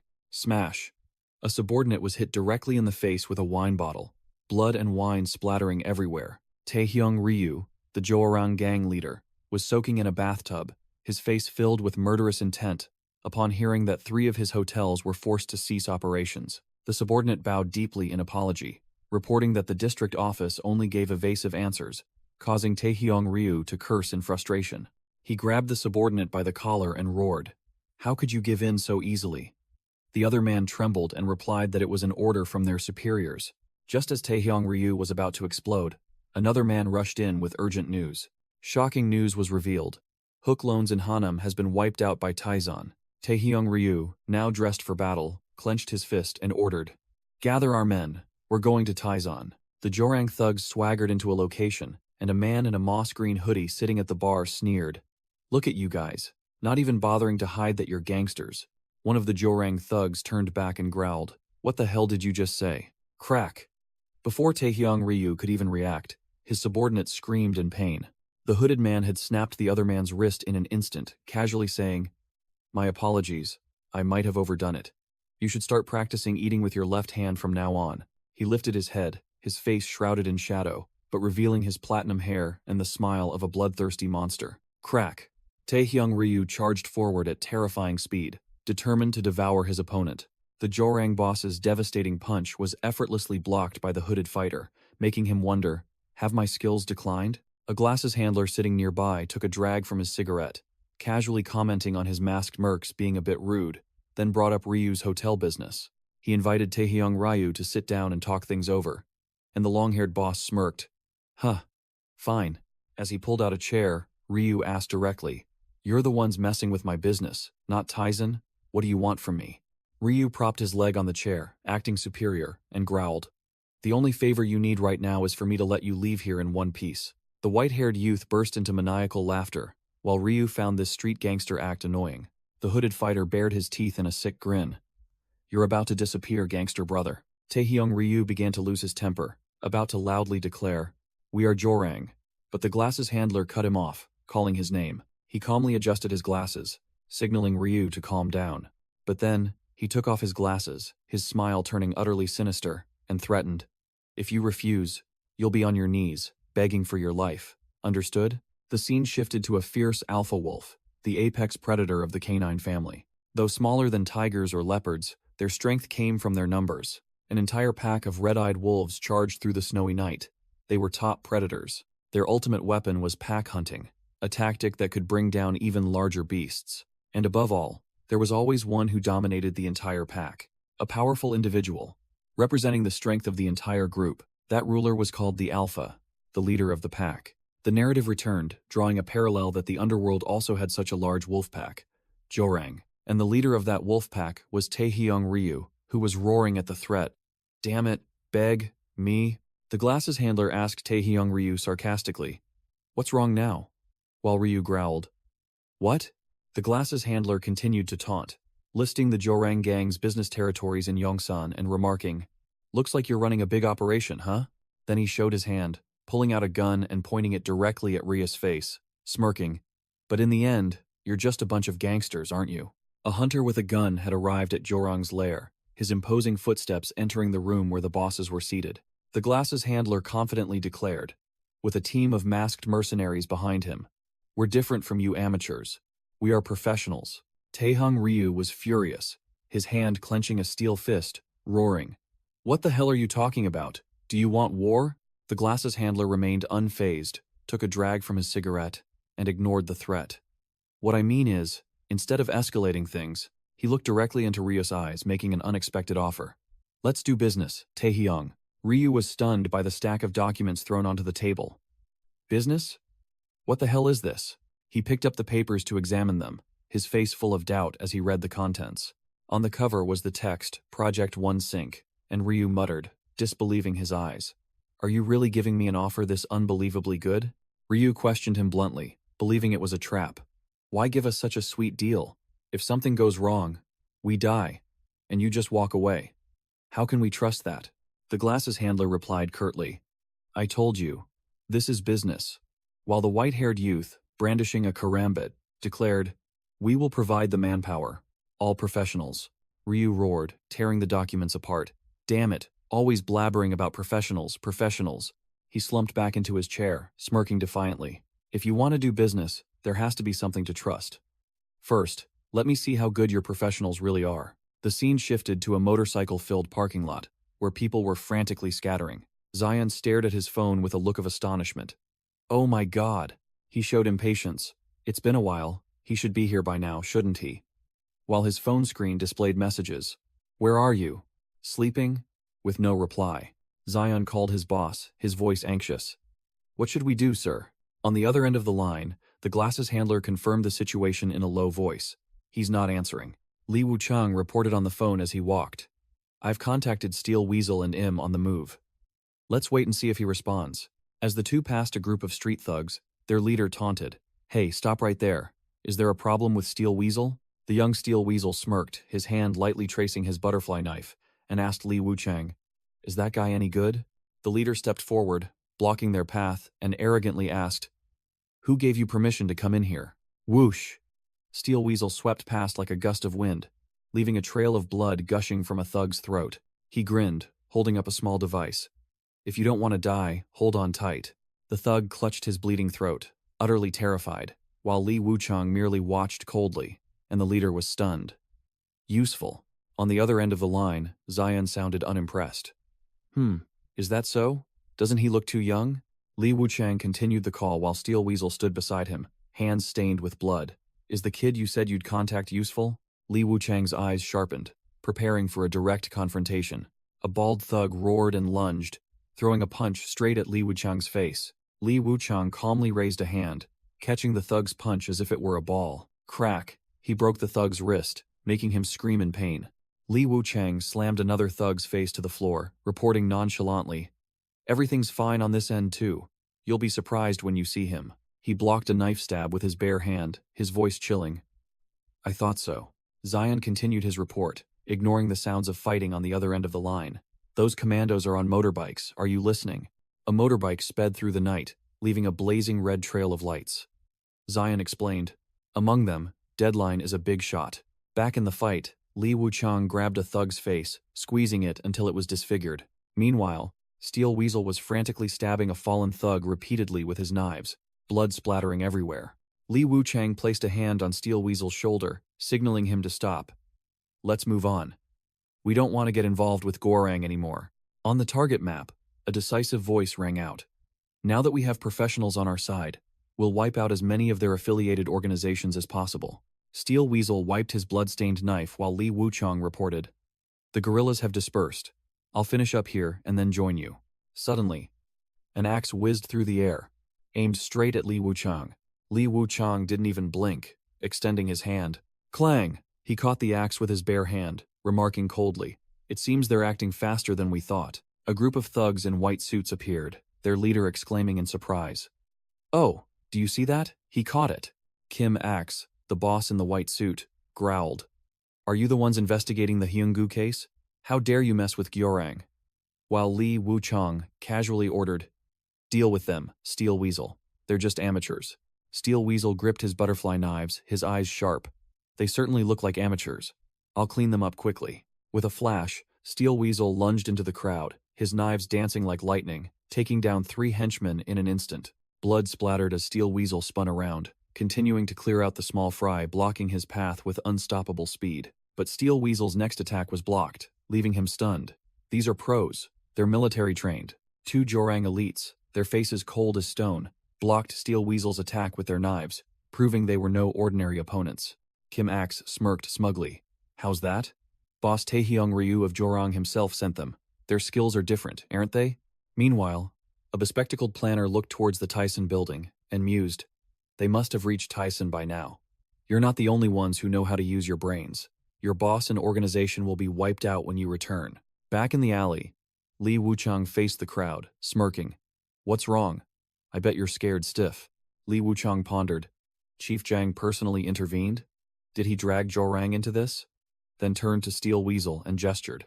Steel Weasel stared blankly as Li Wuchang held up 2 fingers, making a blunt demand. "Double the pay. These guys are pros, so pay me accordingly." Li Wuchang dropped the axe to the ground, declaring, "I wasn't curious about them at all, but fine, I'll check them out myself." He stomped his foot, preparing to charge into battle. "I'm a North Korean spy, but can I get past these South Korean pros?" he thought to himself, then charged straight towards the enemy. Steel Weasel charged to attack, but his dangerous stab was blocked barehanded by a Jorang elite. Undeterred, Steel Weasel used his opponent's arm as a springboard, spinning to deliver a slash with a stolen metal tray. He glided like the wind, dodging and counterattacking in a flash, leaving 2 Jorang soldiers no time to react. A mercenary screamed in pain as he was taken down by Steel Weasel, while another rushed forward with a dagger in hand. Steel Weasel deftly dodged, moving agilely through the enemy's encirclement, searching for an opening to finish them. With a cold smile, he unleashed his final knife strikes, clearing out the mercenaries blocking his path. Li Wuchang watched from a distance, urging, "You've cleared the way. Aren't you in a hurry?" He patted Steel Weasel's shoulder, handing the battlefield over to the kid. "Leave the rest to me. I can handle these guys." Kim Axe, who had been arrogant just moments ago, now looked pale, stammering his fallen subordinates' names in vain. Li Wuchang dashed away like the wind, beginning his main mission. He ran while analyzing the situation. Chief Jiang has allied with Jorang. How did things escalate so quickly? Meanwhile, at another location, Taehong Ryu reviewed a file, smirking. Seems like a useful guy, but will he listen to amateurs like us? The glasses handler sat opposite him, calmly replying, "Director Taehyung, do you know why we are professionals?" Li Wuchang was still running at full speed, with only one philosophy in mind. No pay, no work. He thought about his employer as he heard the approaching motorbike engine sound. Whoever has the money, I work for them. And in that regard, that guy is. The image of a motorbike thug in all black, crowbar in hand, reflected in his helmet, the agent concluded, a professional among professionals. Boris, the bald assassin, led an army in black suits towards a skyscraper. Boris' army stopped, ready for a large-scale raid on the enemy's stronghold. In a car, the glasses handler sat in the driver's seat, grumbling, "I still can't get used to being involved in these gang affairs." The silver-haired veteran sitting next to him growled, his face filled with confusion and anger. "I definitely killed Isu. Why? Why is he still alive?" The glasses handler spoke coldly, his voice full of sarcasm. "You should have made sure you finished him off." He continued to rub salt in the silver-haired veteran's wound. "If you had brought back the body, none of this would have happened, right?" The silver-haired veteran remained silent, his face darkening at his superior's taunts. The silver-haired man suddenly slammed his hand down, his voice full of bitterness. "Aha! That's right. I should have brought him back. Why didn't I think of that?" He screamed like a madman, his face contorted with rage. "I should have brought him back. I should have anticipated this." The glasses handler looked into the rearview mirror, sighing in annoyance. "All right, just get it over with." The motorbike thug, known as Deadline, swung his crowbar, growling provocatively. "You think so too, Isu? Whoosh!" Li Wuchang reacted incredibly fast, narrowly dodging Deadline's devastating overhead strike. The agent recognized the formidable opponent and muttered, "Deadline? Did Zion not meet them?" Drawing his knife into a defensive stance, the agent's mind raced, piecing together a larger conspiracy. "Don't tell me Chief Jiang has." Li Wuchang had no retreat, forced to engage in a bloody fight with Deadline, the situation becoming extremely unpredictable as new variables emerged. Flashback to Afghanistan, the desert's most dangerous war zone, with masked gunmen brandishing weapons. Amidst the barren wilderness and vast sand dunes, humans had to find a way to survive in an extremely harsh environment. The insurgents looked up as off-road motorbikes flew over the cliffs, a seasoned army descending into their territory. A SOCOM squad from the 66th Ranger Battalion was formed to clear this battlefield. The Special Forces team reported back to headquarters after clearing an area. Enemy bodies strewn about, weapons and gunpowder neatly recovered. A soldier inspected the enemy's equipment and realized it was all Allied Forces gear. A massive variable had emerged in the mission. A helmeted Special Forces soldier left, carrying a briefcase, leaving behind a bound insurgent, completing the mission coldly. To survive amidst deadly variables, each individual had to find their own path through the desert night. That soldier, perhaps Isu during his service, rode a motorbike alone through the night, beginning his bloody journey of survival. In the middle of the desert night, Isu carried a briefcase and knocked on the door of a remote base, preparing for a transaction. Inside, the insurgents, armed with guns, cautiously watched the uninvited guest through the crack in the door. The exchange was swift. A metal briefcase for a black cloth bag, a deal between outlaws. The transaction complete, Isu said nothing, turned, and climbed onto his dirt bike. The Special Forces operative revved the engine and sped off, leaving behind the ruined settlement in the barren desert. But this desert held more than just humans. Giant desert snakes also lurked in the shadows. Isu continued to speed away, unaware he was in one of the deadliest battlefields. Inside the briefcase the insurgents had just received, a ticking time bomb counted down next to stacks of dollars. A terrifying explosion ripped through the night, engulfing a giant snake slithering by. An unforeseen variable. The insurgents gleefully inspected their new merchandise, a modern rifle, completely unaware they had been tricked. They all gathered around the briefcase. The insurgent leader opened it and froze at the sight of the bomb inside. The insurgent leader hadn't even had time to compose himself, his face paling with terror. Suddenly, a glowing red crowbar swung up from behind, aimed directly at his head. Crack! With a single blow, the insurgent leader collapsed, his head shattered. The two subordinates standing nearby froze, utterly horrified by the scene that had just unfolded. Motorcycle tires ground on the earth. Isu, the ultimate predator known as Deadline, appeared with the blood-soaked crowbar. He revved the engine, the wheels tearing up the sand, preparing to leave the chaotic scene. The remaining insurgents could only gape in horror, realizing what they had just provoked. Isu sped away, the time bomb attached to his bike beginning to emit a deadly red glow. Deep tire tracks in the sand were the last trace. Behind him, only desperate screams and another impending explosion remained. A flashback to Isu, the one dubbed the most dangerous target not to be confronted. Whoosh!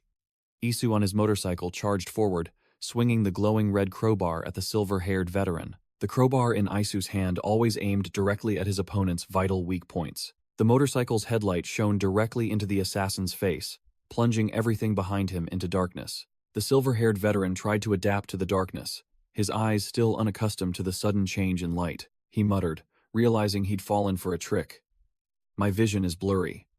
So this is why he kept shining the light at me. Clang. Despite being blinded, the assassin still swung his knife back with seasoned experience. He lunged forward, his knife tearing through the air, aimed at Isu in the darkness. A powerful stab was delivered, but there was no sensation of hitting the target. The assassin froze, realizing what he held was just a phone. Isu had swapped his weapon at some point. Isu gave him an icy stare, completely in control of the game. He sat on his bike, the crowbar still bloody. The battle was decided. The scene shifts to a luxurious building, where another fierce battle was raging. Taizan loyalists were under attack. A tattoo goon leader yelled in despair.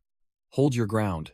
A Taizan loyalist was pinned down by Jorong thugs. He screamed, "You Jorong bastards! Kill them all!" A Taizan loyalist frantically reported, "Damn it, we can't reach the director.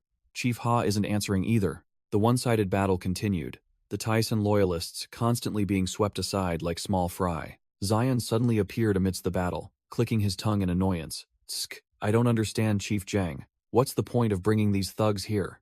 A Taizan commander yelled, "Don't retreat. just as a knife plunged into his stomach. He gritted his teeth through the pain, trying to maintain his fighting spirit despite being completely overwhelmed. Zion didn't say much, throwing a hook punch straight at a thug's face. The thug fell face first, pinned to the ground by Zion's dress shoe, unable to get up. Zion dusted off his hands, uttering a contemptuous remark. "Come on, you petty thugs." Immediately, Zion charged straight into the chaotic crowd, taking them all on by himself. A Jorang boss was yelling, "Kill all the Taisan guys," when he took a devastating punch to the face. The silver-haired old man's punch sent him flying straight into the wall, crushing him. The old man looked at his bloody hand, grumbling. "Damn it. I just wanted to enjoy my vacation." He cracked his knuckles, a smirk on his face. But since Jin Wong asked, "I guess I have no choice." The Jorang thugs paled, stammering as they recognized the legend. "Gudo? Why is Chunho Choi here?" Zion turned around, having also heard the name Gudo, and began to assess the situation. The old man, Chunho Choi, stepped forward, blocking Zion's path. "Hey you don't look like someone from our world." Zion maintained his cold expression, replying mysteriously, "It's a pity this is our first meeting." Chunho Choi buttoned his jacket, introducing his official identity. CEO of Ilhak Capital, representative of Gudo. He ripped off his jacket, revealing his muscular physique, and declared, "But today, I'm siding with Taizan, temporarily holding the position of security chief." Zion took off his glasses, sighing in annoyance. What a hassle. A legend of Seoul has returned. Ilhak, those who once dominated the underworld. In the past, Chunho Choi was once a fighting machine, single-handedly wiping out his enemies. He was the sword and the pride of the entire Ilhak organization, leaving a battlefield full of corpses in his wake. Back in the present, Chunho Choi growled, challenging the thugs. "What now? Where are all the real men? I, Chunho Choi, fight for Taizan today." A Jorang thug looked over in fear, while Zion calmly observed, thinking, what exactly is he trying to do here? A muscular man in a white shirt stepped out, taunting Chunho Choi. "Hey old man, didn't your son send you any pocket money? Why are you getting involved in this childish game?" Chunho Choi clenched his fist, replying with a contemptuous look. "Ho ho, you don't look like you're from around here, do you? What an insolent brat." The muscular man, Park Chang-hoon, didn't say much, charging in and delivering a devastating punch straight to Chunho's face. Chunho narrowly dodged the blow and counterattacked with a dangerous hook to his opponent's stomach. Park Chang-hoon took a step back, but immediately threw another punch with terrifying speed. The two fists collided, sparks flying. The strength of both men was formidable. Park Chung-hoon grabbed Chunho, growling, "Etiquette? What the hell are you babbling about?" He introduced his formidable identity, Park Chung-hoon, former military police, discharged for violence and insubordination. Scene change. Isu was facing a new enemy, a motorbike assassin speeding towards him. Isu clutched his arm, realizing he couldn't waste any more time here. The assassin revved his engine. The bike roared and shot straight towards Isu like an arrow. He popped a wheelie, preparing for an extremely dangerous aerial attack. Isu calmly analyzed. A linear attack accelerated by the bike. "I'll aim for the frame."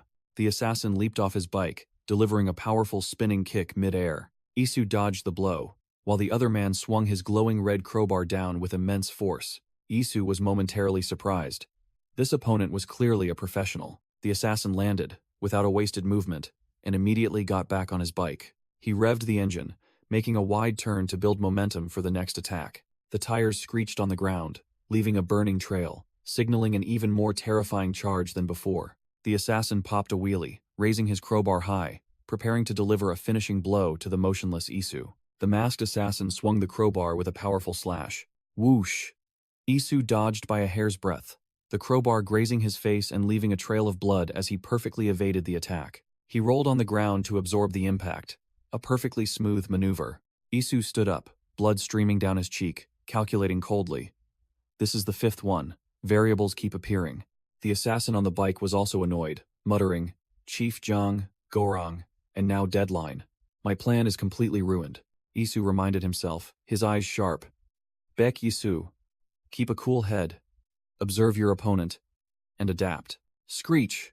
The assassin revved the engine, burning rubber on the spot, preparing to play dirty. Thick smoke and dust billowed from the wheels, obscuring the entire area.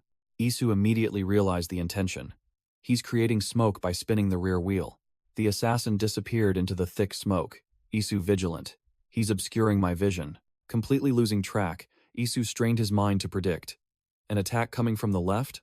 Or will he aim for my injured right side? The assassin hid in the smoke, monologuing about the uncontrollable variables. Suddenly, a tall figure appeared right behind Isu, a deep, steady voice echoing. However, not all variables are negative. Jinung-ha, the unwavering Yaksha, buttoned his jacket, scoffing. Is this how professionals work? Doesn't look very professional to me. Isu whirled around, unable to believe the giant's appearance. How did you… Jinung-ha crossed his arms, a confident and challenging smirk on his face. Well, do you want a rookie's help? Scene change. At another location, Park Chung-hoon was warming up, cracking his neck after a battle. Two subordinates stood behind their boss, Park Chung-hoon, exhaling arrogantly. Huh. He glanced at his opponent, his tone provocative and disdainful. Hey, old man. Across from him, the legendary Cheonho Choi stood firm, his hands covered in blood, but his eyes still sharp as knives. You're tougher than I thought, Park Chung-hoon muttered, realizing a gangster's physique shouldn't possess this speed, and decided not to prolong it. As soon as he finished speaking, he moved to end the fight. But Cheonho Choi was faster, the old man lunging forward with a wind-splitting punch. Park Chung-hoon dodged by a hair's breadth, realizing that strength wasn't the old man's only ace, and decided to create distance. Cheonho Choi roared, annoyed that the government had been disrupting the underworld's business lately. The old man gave his opponent no time to breathe, closing in and delivering a powerful elbow strike to Park Chung-hoon's stomach. Park Chung-hoon clutched his stomach, trying to endure the devastating attack. Cheonho Choi continued his assault, swinging his arm to block Park Chung-hoon's counterattack. A hook from the old man sent Park Chung-hoon's weapon flying. Cheonho Choi grabbed Park Chung-hoon's face, squeezing tightly. The old man growled contemptuously, not giving Park Chung-hoon a chance to speak. Do you really think you can defeat us by siding with those snakes? Cheonho Choi snarled, his disdain evident. The old man drew a knife, intending to stab the insolent brat to death. Park Chung-hoon cried out in pain as Cheonho Choi slashed his arm with the knife. But the blade was stopped, Park Chung-hoon catching the knife bare-handed, much to Cheonho Choi's astonishment. Park Chung-hoon realized the old man's glove was made of Kevlar, a high-tech gadget. He growled, tightening his grip on the knife. For family, friends, and the organization. Those are the people we protect, Park Chung-hoon roared, then delivered a thunderous punch to Cheonho Choi's face, sending blood splattering. The legendary old man collapsed to the floor, unconscious. Park Chung-hoon looked at his blood-stained glove and uttered arrogantly, "See? Easy." Isu, with a cold expression, checked his injured arm, wondering if it was broken or just dislocated.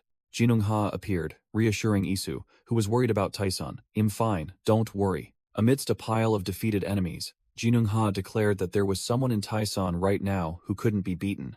Isu warned that the opponent was a professional, but Jinung-ha brushed it off. Why bother with those so-called professionals? The assassin revved the motorcycle, charging out from the hazy smoke, ready to attack. Isu quickly grabbed Jinung-ha's shirt, pleading, "You can't confront him without a plan." Jinung-ha pulled his shirt out of Isu's hand, his attitude extremely arrogant. "Why bother thinking? My job is to smash him." The assassin, holding a red crowbar, rode at terrifying speed, determined to deliver a finishing blow. Isu tried to call out, repeating Dog-young Baek's warning, but it was too late.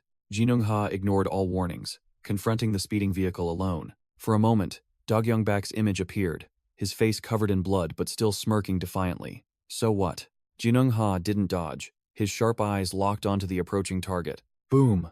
He swung a steel fist straight into the face of the speeding assassin. The devastating punch cracked the assassin's helmet right at the point of impact. The tremendous force sent both rider and vehicle flying, creating a small explosion. Jinung-ha roared powerfully as the punch connected.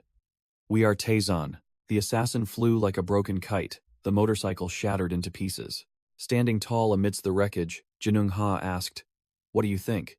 Even though sometimes we use Dog-young Baek's methods to handle things, he turned to look at Isu, who was holding his jacket, and continued. Jinung-ha concluded with a determined expression. But this time, we must become Dog-young Baek himself. The flashback began, a voice calling Isu's name as the one-year-old boy, stood sniffling. An older brother appeared, asking his twin, "Crying again?" "1-year-old. Dog-young Baek." His face bandaged and wearing a martial arts uniform, grumbled while eating a skewer. "I told you if you cried again, you'd get a beating. Didn't I?" Isu whimpered, his voice trembling as he explained that the 6th graders kept teasing Dog-young, so he stepped in.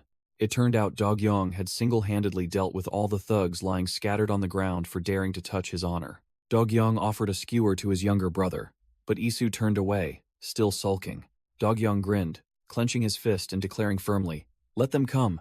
Your big brother will never lose." The scene shifted to middle school. A student rushed in to report. Dog-young is fighting in the schoolyard again. There are so many of them. The whole class scrambled out to see what was happening, but Isu, now 15, calmly sat reading a book, as if nothing concerned him. Isu frowned as he heard his friends gossiping about his brother, muttering, "Does bleeding mean losing? Does crying mean losing too?" The students crowded around the window, one of them pointing outside and shouting, "Hey, aren't those Dog-young Bake's underlings?" Outside, 3 of Dog-young's underlings huddled together, their faces bruised and bandaged. Amidst the crowd, 5-year-old Dog-young Bake appeared, his uniform jacket draped casually, exuding the aura of a boss. Dog-young walked over, looked at his battered underlings and sighed. Truly unbelievable. He coldly asked the 3 subordinates, "Only 3 of you showed up?" A muscular guy, shirtless and flexing his bulging muscles, stepped out from behind, cracking his knuckles. "You're making me look like the bad guy, don't you think?" In the classroom, one of Isu's friends gasped in horror. "What? A high school student? He looks like a professional fighter." The muscular guy stood opposite Dog-young, his presence completely overwhelming. He pointed at the bruised underlings, his voice full of sarcasm. "I already warned your friends, but it seems they didn't listen. Do you get it now, juniors?"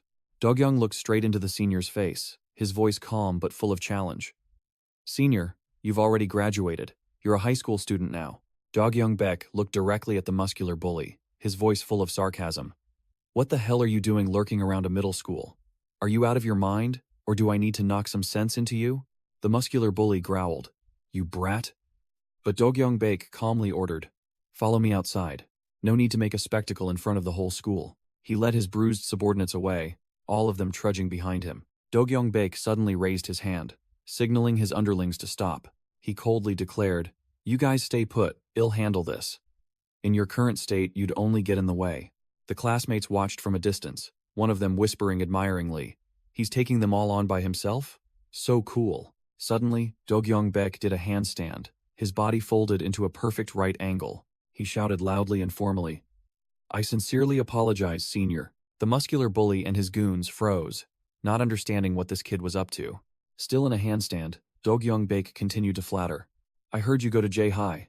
I admire you so much. You must be a big shot there, right?" The muscular bully scratched his cheek, smugly admitting with delight, "Well, something like that." He feigned generosity. Seeing you like this, I've taken a liking to you. I was going to chop you up like your friends, but..." The muscular bully arrogantly laid out his terms. "All right, I'm in a good mood now. I'll spare you, but instead, I'll beat your friends to a pulp, deal?" Dog-young Bak merely sneered. His hand tightened around the ballpoint pen, his voice turning icy. "Damn it, I was going to play nice and let it go." Whoosh! Without a word of warning, Dog-young Bak plunged the pen straight through the muscular bully's instep. He collapsed, screaming desperately in the schoolyard. My foot!" Before his opponent could recover, Dog-young Bak delivered a devastating kick straight to the muscular bully's face, growling, "You talk too much, pig."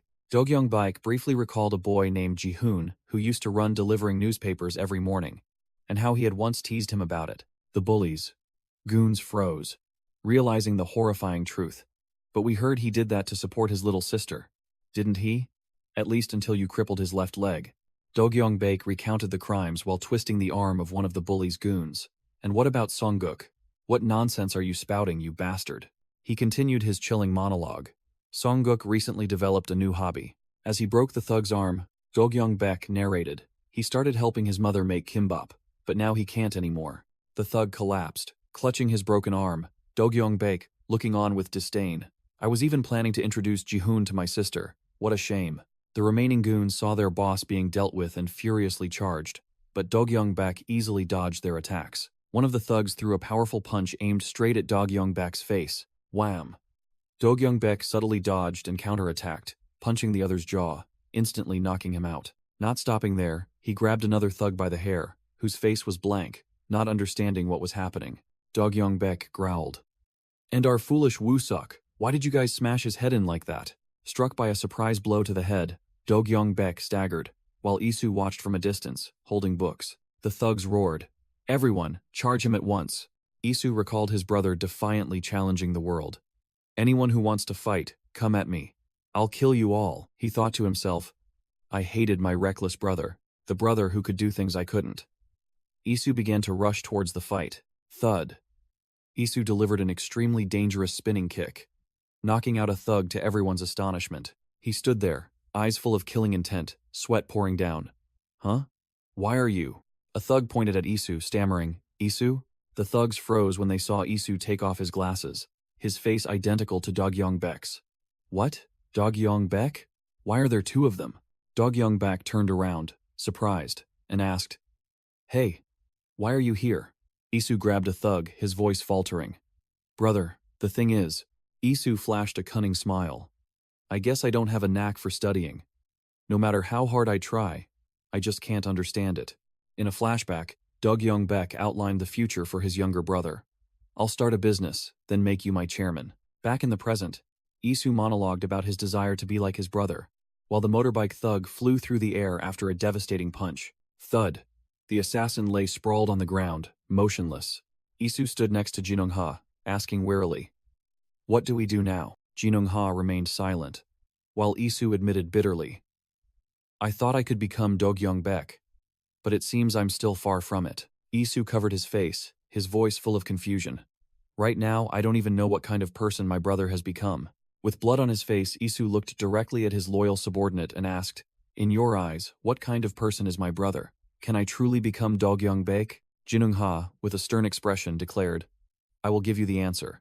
The Yaksha slowly knelt on one knee, showing absolute submission.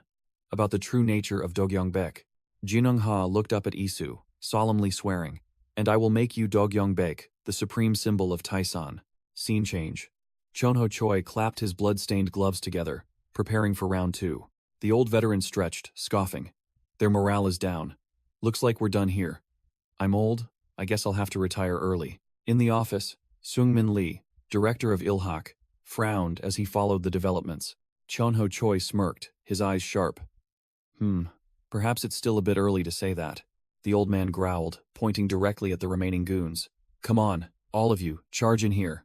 In another battle, Chonho Choi grabbed a young white-haired killer by the hair, roaring, You young punks shouldn't be such cowards. Isu's gaze became resolute. He accepted his destiny to become the symbol of Taisan. Back in the alley, Jinung-ha and Isu were still standing there, but the motorbike thug was slowly getting back up. The assassin propped himself up with his bike, still standing despite a devastating blow. A crony with a red crowbar asked his comrade, Who the hell is he? The other replied in confusion, All I know is he used to be in the US military.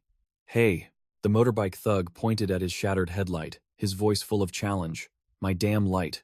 What are you going to do about it? Isu wondered, Didn't they say he was from the US military? Hez, speaking Korean, while Jinung-ha merely smirked. Today is certainly an interesting day. The assassin twirled the red crowbar in his hand. He expertly spun his weapon, ready to fight to the death. Jinung-ha landed as light as a feather, dust swirling around his dress shoes. The giant cracked his knuckles, his sharp eyes declaring, I don't need to hold back anyway, do I? Suddenly, a phone rang from the biker's side. He glanced down, the screen of his old brick phone lighting up. The assassin received a new message. The content was clear. Jorang had transferred 20 million won as a deposit, requesting him to go to a new address to deal with another target. The biker turned his vehicle around, his eyes through the helmet staring at the two men. The tires screeched on the pavement as he prepared to leave. He pointed directly at Jinung-ha, growling, You, the one who broke my headlight. Then he issued a warning. I'll remember your face, before revving his engine and disappearing. Isu watched the biker's figure fade away, remarking, I thought he wanted to fight to the death. Jinung-ha replied nonchalantly, He only works for money. He must have completed his objective. The vehicle sped down the road, the biker leaving for another reason, or perhaps he just received a sweeter deal. Meanwhile, in another office building, the atmosphere was thick with tension. The room was utterly silent. A high-ranking figure swallowed nervously. Even Taisan's subordinates like Choi Young-jun and Lee Yonho, and veteran agent Jang Subin, all held their breath in anticipation. Chonho Choi's gloved fist clenched tight, already stained red with the enemy's blood. The old man unleashed a thunderous punch at the white-haired killer. This was clearly not a battle for small fries to interfere with. Chonho Choi took a slash to the shoulder, and he immediately realized, this guy is no pushover. 1 second of carelessness means defeat. The old man closed in, intending to deliver the finishing blow, But the white-haired killer merely looked up with feigned surprise. The white-haired killer bared his blood-stained teeth, laughing savagely. "That's not enough to take me down, old man." Chonho Choi was stunned by his opponent's arrogance. Whoosh! The white-haired killer vanished from his sight. Swish! A lightning-fast slash tore through the air, and Chonho Choi's blood splattered. The old man retreated, clutching his wound, thinking, "Too fast. Good thing I dodged the vital spot." Blood seeped from the wound on his back, and Chonho Choi couldn't believe his enemy's strength. Where did a monster like this come from? The white-haired killer, like a bloodthirsty beast, roared, "More! Give me more!" He raised 2 blood-soaked knives, his eyes burning with mad challenge. "Give it your all, again." Chonho Choi suddenly burst out laughing, realizing those words were exactly like Isu's, then charged forward with a devastating punch. The old man swung a powerful hook, but that madman still roared in disappointment. "Not like that. Hit harder."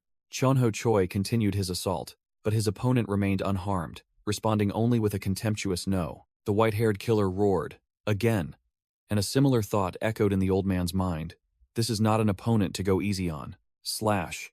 The killer plunged his knife straight into Chonho Choi's shoulder, and blood gushed out once more. However, Ilhak's Gudo was no easy target.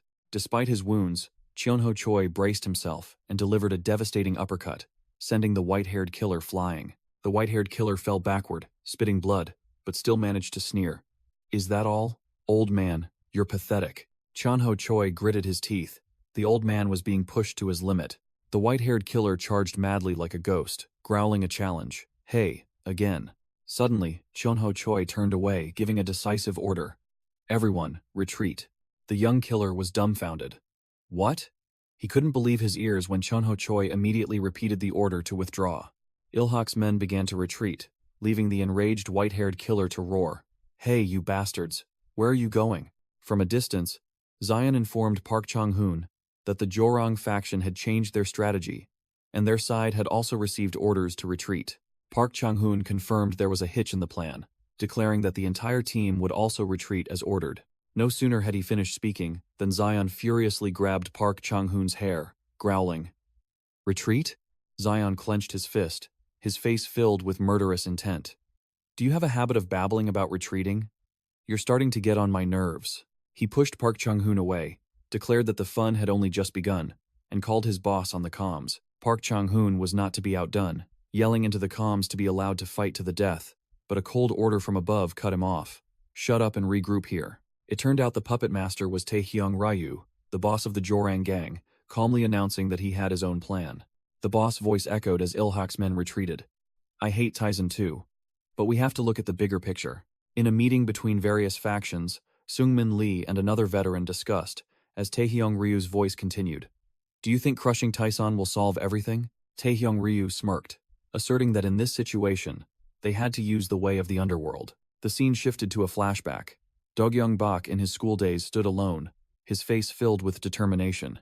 Young Dogyung looked helpless, pleading, "Hey parrot, come help me," and called out to another boy, who was young Isu. A Tizen executive asked about the nickname Parrot, and Isu explained that it meant super cool, super strong, which the old man gleefully accepted.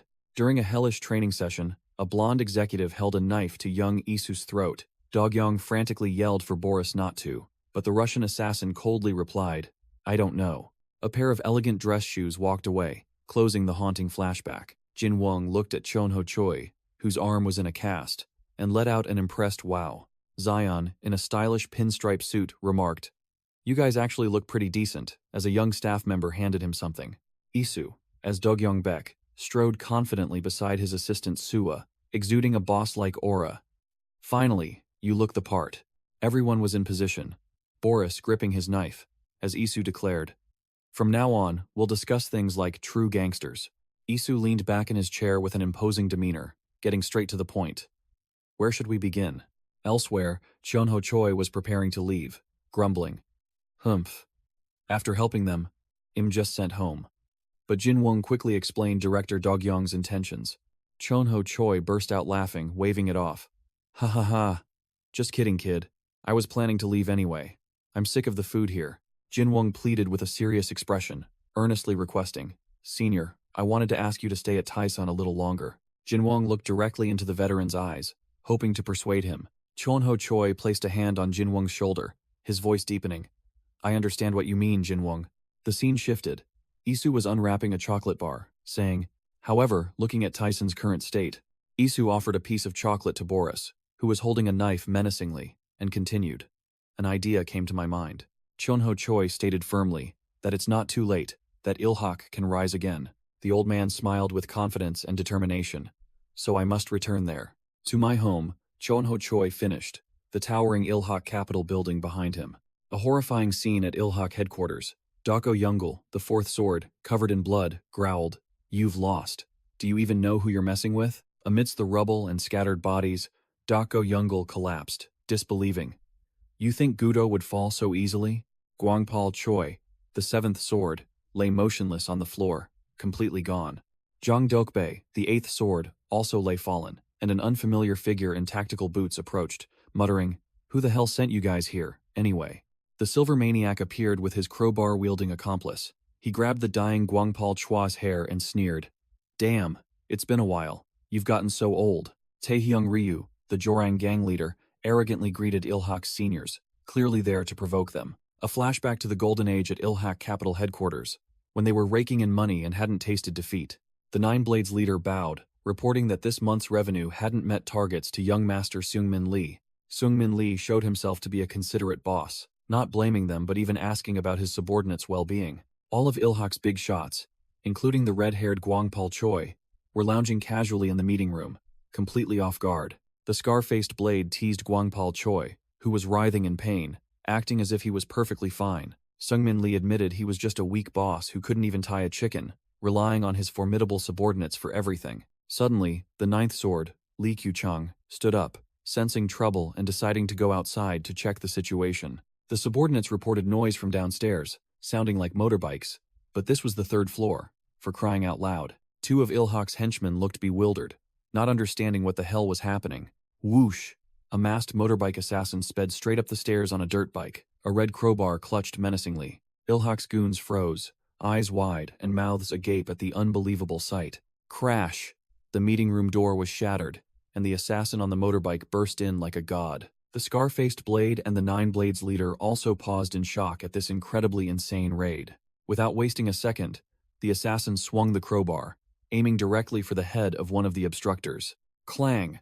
A devastating blow struck the Nine Blades leader's head, a sound chilling to the bone. The Nine Blades leader fell backward, blood gushing from his mouth and nose, officially eliminated with the first strike. However, the rest were the real deal. Veterans who had been through countless battles, immediately taking a defensive stance. Like professional boxers, they were always ready to fight. But even the most seasoned veterans broke out in a cold sweat when facing a monster that defied all rules. But a completely new kind of opponent, an unimaginable anomaly, had appeared. An armored knight, clad in full plate armor and wielding a long spear, majestically entered the chaotic arena. For the Gudo faction, the appearance of this brand new enemy made them pause for a beat. And for Deadline, this was a fatal disadvantage as the knight charged straight towards him. The sixth sword braced himself against the crowbar's devastating blow, his bandaged arm creaking ominously. The situation was dire. The Ilhak faction lay scattered, some barely standing, while the biker remained unscathed. At the same time, another group of men in black suits silently stepped in. These men advanced directly, blocking the biker assassin's path with a challenging demeanor. On their lapels was a strange triangular emblem. The fourth sword roared, recognizing their identity. You bastards are from Jorang? This is a blatant violation of the agreement. The Jorang leader sneered, dismissing the warning as trash. What's this old man babbling about? Clean them all up for me. The seventh sword, Guangpal Choi, raged, lunging into combat like a wild beast, sweeping away the small fry with a single kick. You maggots, he roared, his aura soaring, ready to take on everyone. Who do you think you're baring your fangs at? But just as he unleashed his attack, Guangpal's old leg wound flared up, causing him to stumble. The fourth sword, Dako Yungul, realized the situation, gritting his teeth. Damn it, Guangpal's wound is still there. At least I have to deal with that biker bastard. The biker gave no one time, revving his engine, the motorcycle's wheel rearing up right in front of the sixth sword. Immediately, the fourth sword lunged, grabbing the sixth sword's collar and pulling him back from the bike's path. The fourth sword pushed his comrade back, facing the oncoming bike alone and shouting, Sunmung, go protect the young master. We'll try to hold them off. But he was not alone. Another figure had appeared, grabbing a thug and growling. He won't be alone. The eighth sword, Zhang Dogbei, had entered the fray, his sharp eyes fixed on his comrade. Brother Yungle, throw a punch. The helmeted biker paused, seemingly having spotted a new target. Bang! The fourth sword, Dako Yungle, delivered a thunderous kick, clearing out the last remnants. The fourth sword shoved his comrade away, roaring, "Hurry! The young master comes first!" While the sixth sword cried out, demanding to stay and fight. The eighth sword, Zhang Dogbei, gritted his teeth, his face hardening at being blocked. The seventh sword, Guangpal, was equally battle-hungry, growling, "Let me handle it, just leave it to me." The seventh sword's eyes blazed with determination to fight to the death. The sixth sword, Sun Meng, didn't argue, dragging young master Seungmin Lee straight into the car and yelling, "Get in, young master." Despite the latter's shouts to stay and fight, the sixth sword tried to explain that Jorong had mobilized completely and the situation was extremely dangerous, but Seungmin Lee only felt humiliated at having to flee like a coward. "If you die, we'll all be wiped out," the sixth sword said in a lowered voice, emphasizing the young master's importance. Seungmin Lee asked bitterly, "So you mean I have to live, no matter the cost?" As the car sped away in the pouring rain. Back on the battlefield, the fourth sword knelt amidst a pile of bodies, panting, "Damn it. Even if it means abandoning my comrades to survive?" Taeheong Ryu, the Jorang gang leader, approached with a contemptuous smile. "So this is how Ilhak falls? More boring than I thought." He glanced around the ruined battlefield, smirking. I wonder where that bratty young master ran off to." The car carrying Seungmin Lee sped down the highway, trying to shake off its pursuers. Inside the car, Seungmin Lee desperately wondered, "What good is it if I'm the only one left?" The sixth sword, Sun Meng, clenched his fist, blaming himself for not being able to revive Ilhak, watching it crumble before his eyes. When the sixth sword called out young master, Seungmin Lee immediately snapped and roared, "Don't call me that!" He grabbed the front seat, yelling at his subordinate, "How much longer do I have to be the young master? Am I not Ilhak's boss?" Before the sixth sword could reply, a brilliant red streak flashed, closing in on the side of the car. Whoosh! The crazed biker had caught up, swinging his glowing red crowbar straight at the car, to everyone's astonishment. Whoosh! A strip of sharp spikes was thrown straight onto the road, a deadly trap. The sixth sword Sun Meng widened his eyes, realizing the escape route had been blocked. Screech! The car skidded in a circle, splashing water, and crashed into the roadside barrier. The extremely powerful impact sent Seungmin Lee flying forward, his face pale. The sixth sword Sun Meng, his face covered in blood, said coldly to the young master, "I can only take you this far." Finishing his words, his hand rested on the door latch, ready to act. He looked directly at Seungmin Lee. "As for where you need to go, I believe you already know." The sixth sword of Ilhak capital, Lee Sun Meng, his gaze terrifyingly resolute. He grabbed Seungmin Lee's collar, giving his final instruction. "Also, there's one more thing you must know." Seungmin Lee was pushed straight out of the car, falling sprawlingly in the pouring rain. He scrambled to his feet. The sixth sword's words echoed like thunder. "You are our boss, Chairman Seungmin." In the deserted street, Seungmin Lee collapsed in despair as his subordinate's words continued. "And we, the Nine Blades, are Ilhak's swords, and your swords too." He knelt in a puddle, looking pathetic like a defeated man. Seungmin Lee looked up, tears mixing with the rain, the sixth sword's words still in his head. "It doesn't matter how pathetic you look. You are the representative of Ilhak." Seungmin Lee forced himself to stand, walking aimlessly. Looking ahead, he saw three figures waiting under an awning, as the sixth sword's words concluded, "And, if it's for you." Chonho Choi and two other Ilhak senior members were surprised to see Seungmin Lee appear. One person spoke up. "Chairman Seungmin?" The scene shifts.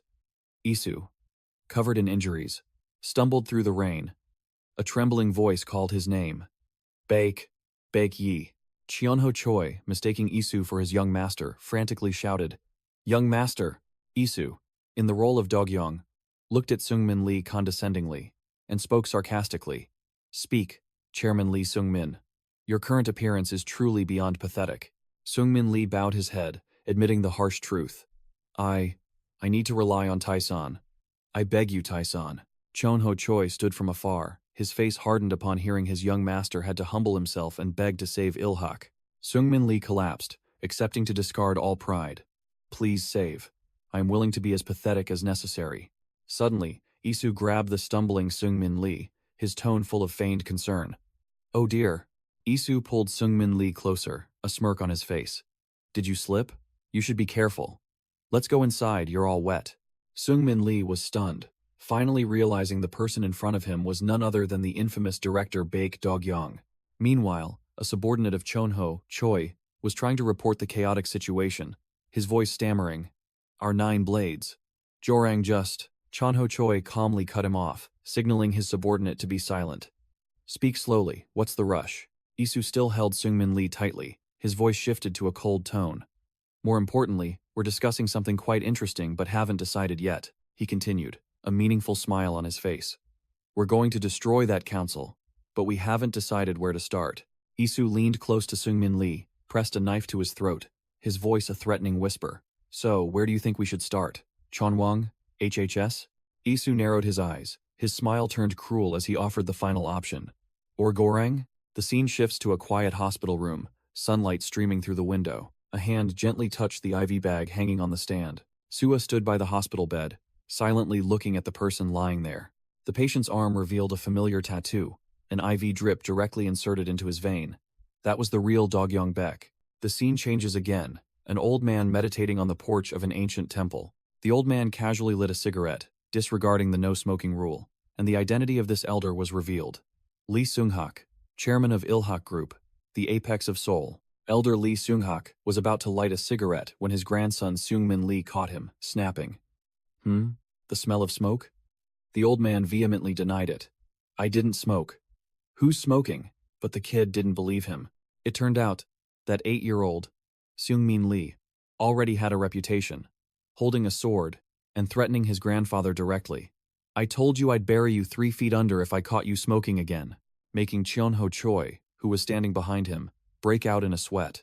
Old man Lee Seung-hak, seeing his grandson's intensity, relented, feigning fear. Oh dear, how scary. All right, I won't smoke anymore, he said, gently telling him to put away his sword. The old man curiously asked who taught his grandson to speak like a gangster, and Seungmin innocently spilled the beans. It was Uncle Chonho. He told me that if I spoke like that, no one would dare look down on me. Chonho Choi froze, sweat pouring down him. Young Seungmin's eyes sparkled as he turned to his grandfather, asking admiringly, Grandpa, you're super good at fighting, right? But the old man casually denied it. Seungmin adamantly refused to believe him, pulling on his grandfather's sleeve and arguing. What? You're #1 in Seoul? Don't lie. How can you not be good at fighting? The boy then wondered, so Uncle Chonho is the best? Old man Lee Seung-hak turned his back, beginning to preach a philosophy. No, my boy. The strongest person doesn't necessarily have to be good at fighting. The elder's sinewy back appeared imposing, as he concluded with a weighty philosophical statement. However, the strongest must possess an indomitable spirit, for he will absolutely never bow his head to anyone. Young Seungmin was stunned, silently pondering his grandfather's words. After a moment of contemplation, Seungmin blurted out, How boring. So you really are weak, Grandpa.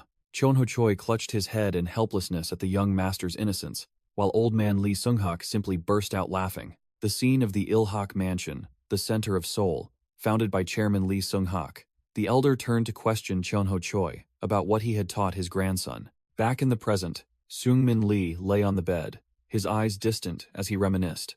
Ilhak and Grandpa were once a dream for me. Yes, they were dreams.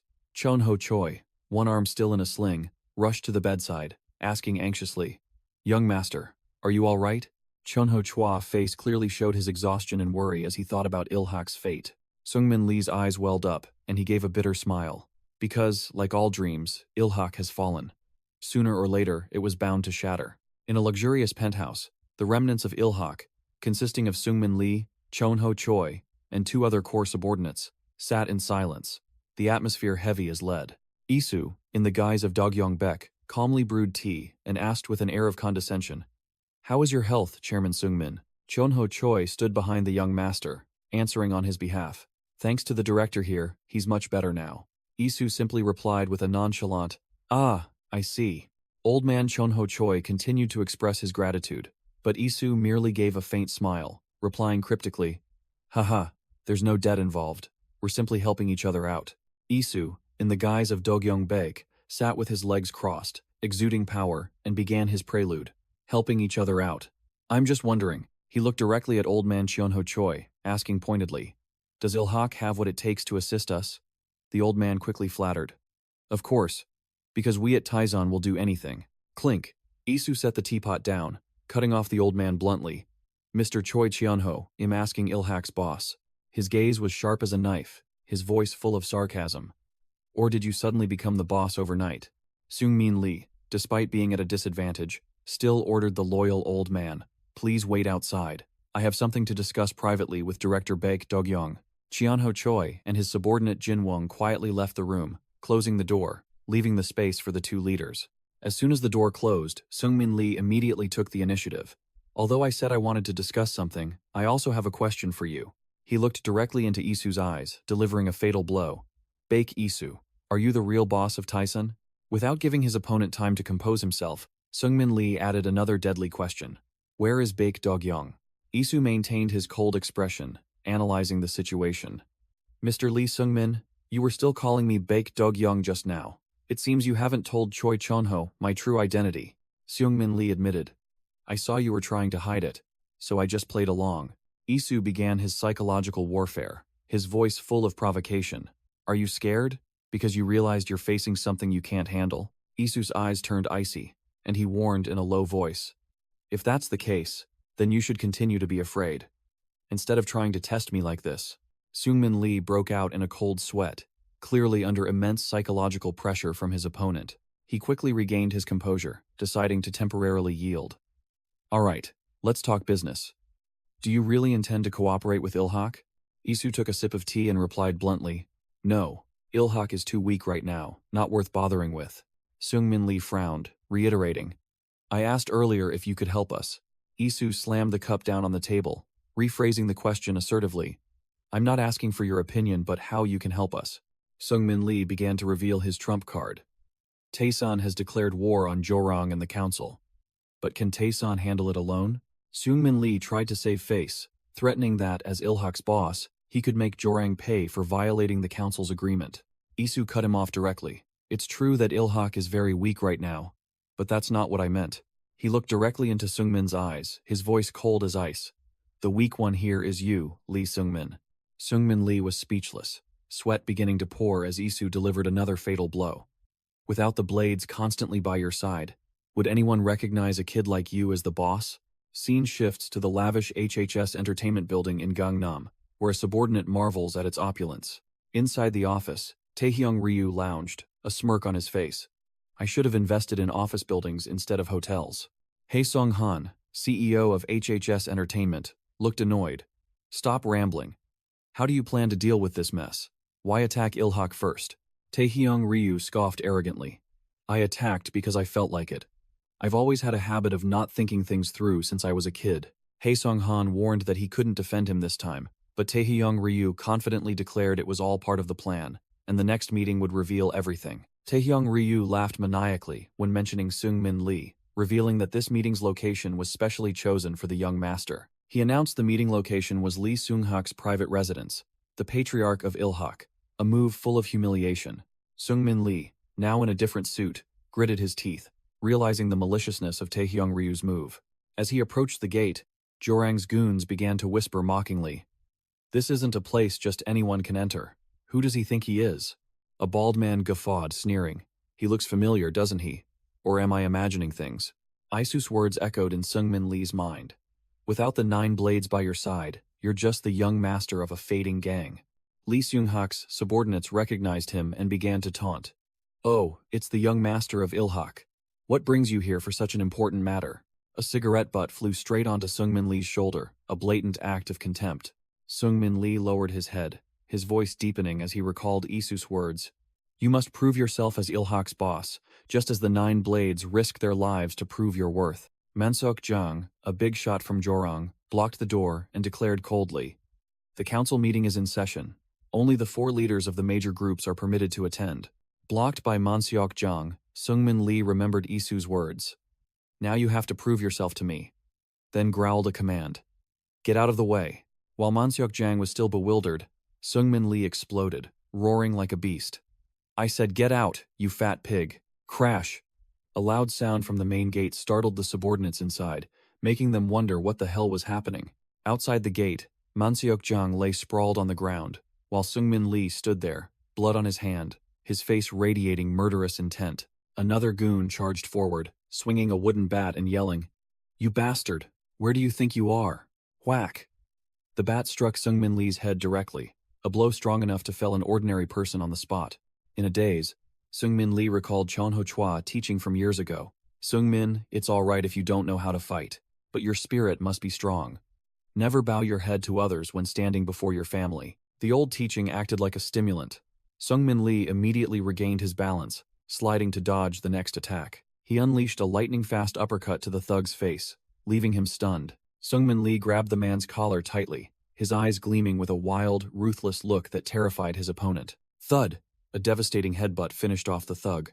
The remaining one panicked, pulling out a knife and yelling, "Who the hell are you, you maniac?"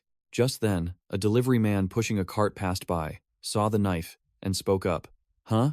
While the thug was still bewildered, the delivery man coldly blocked his hand.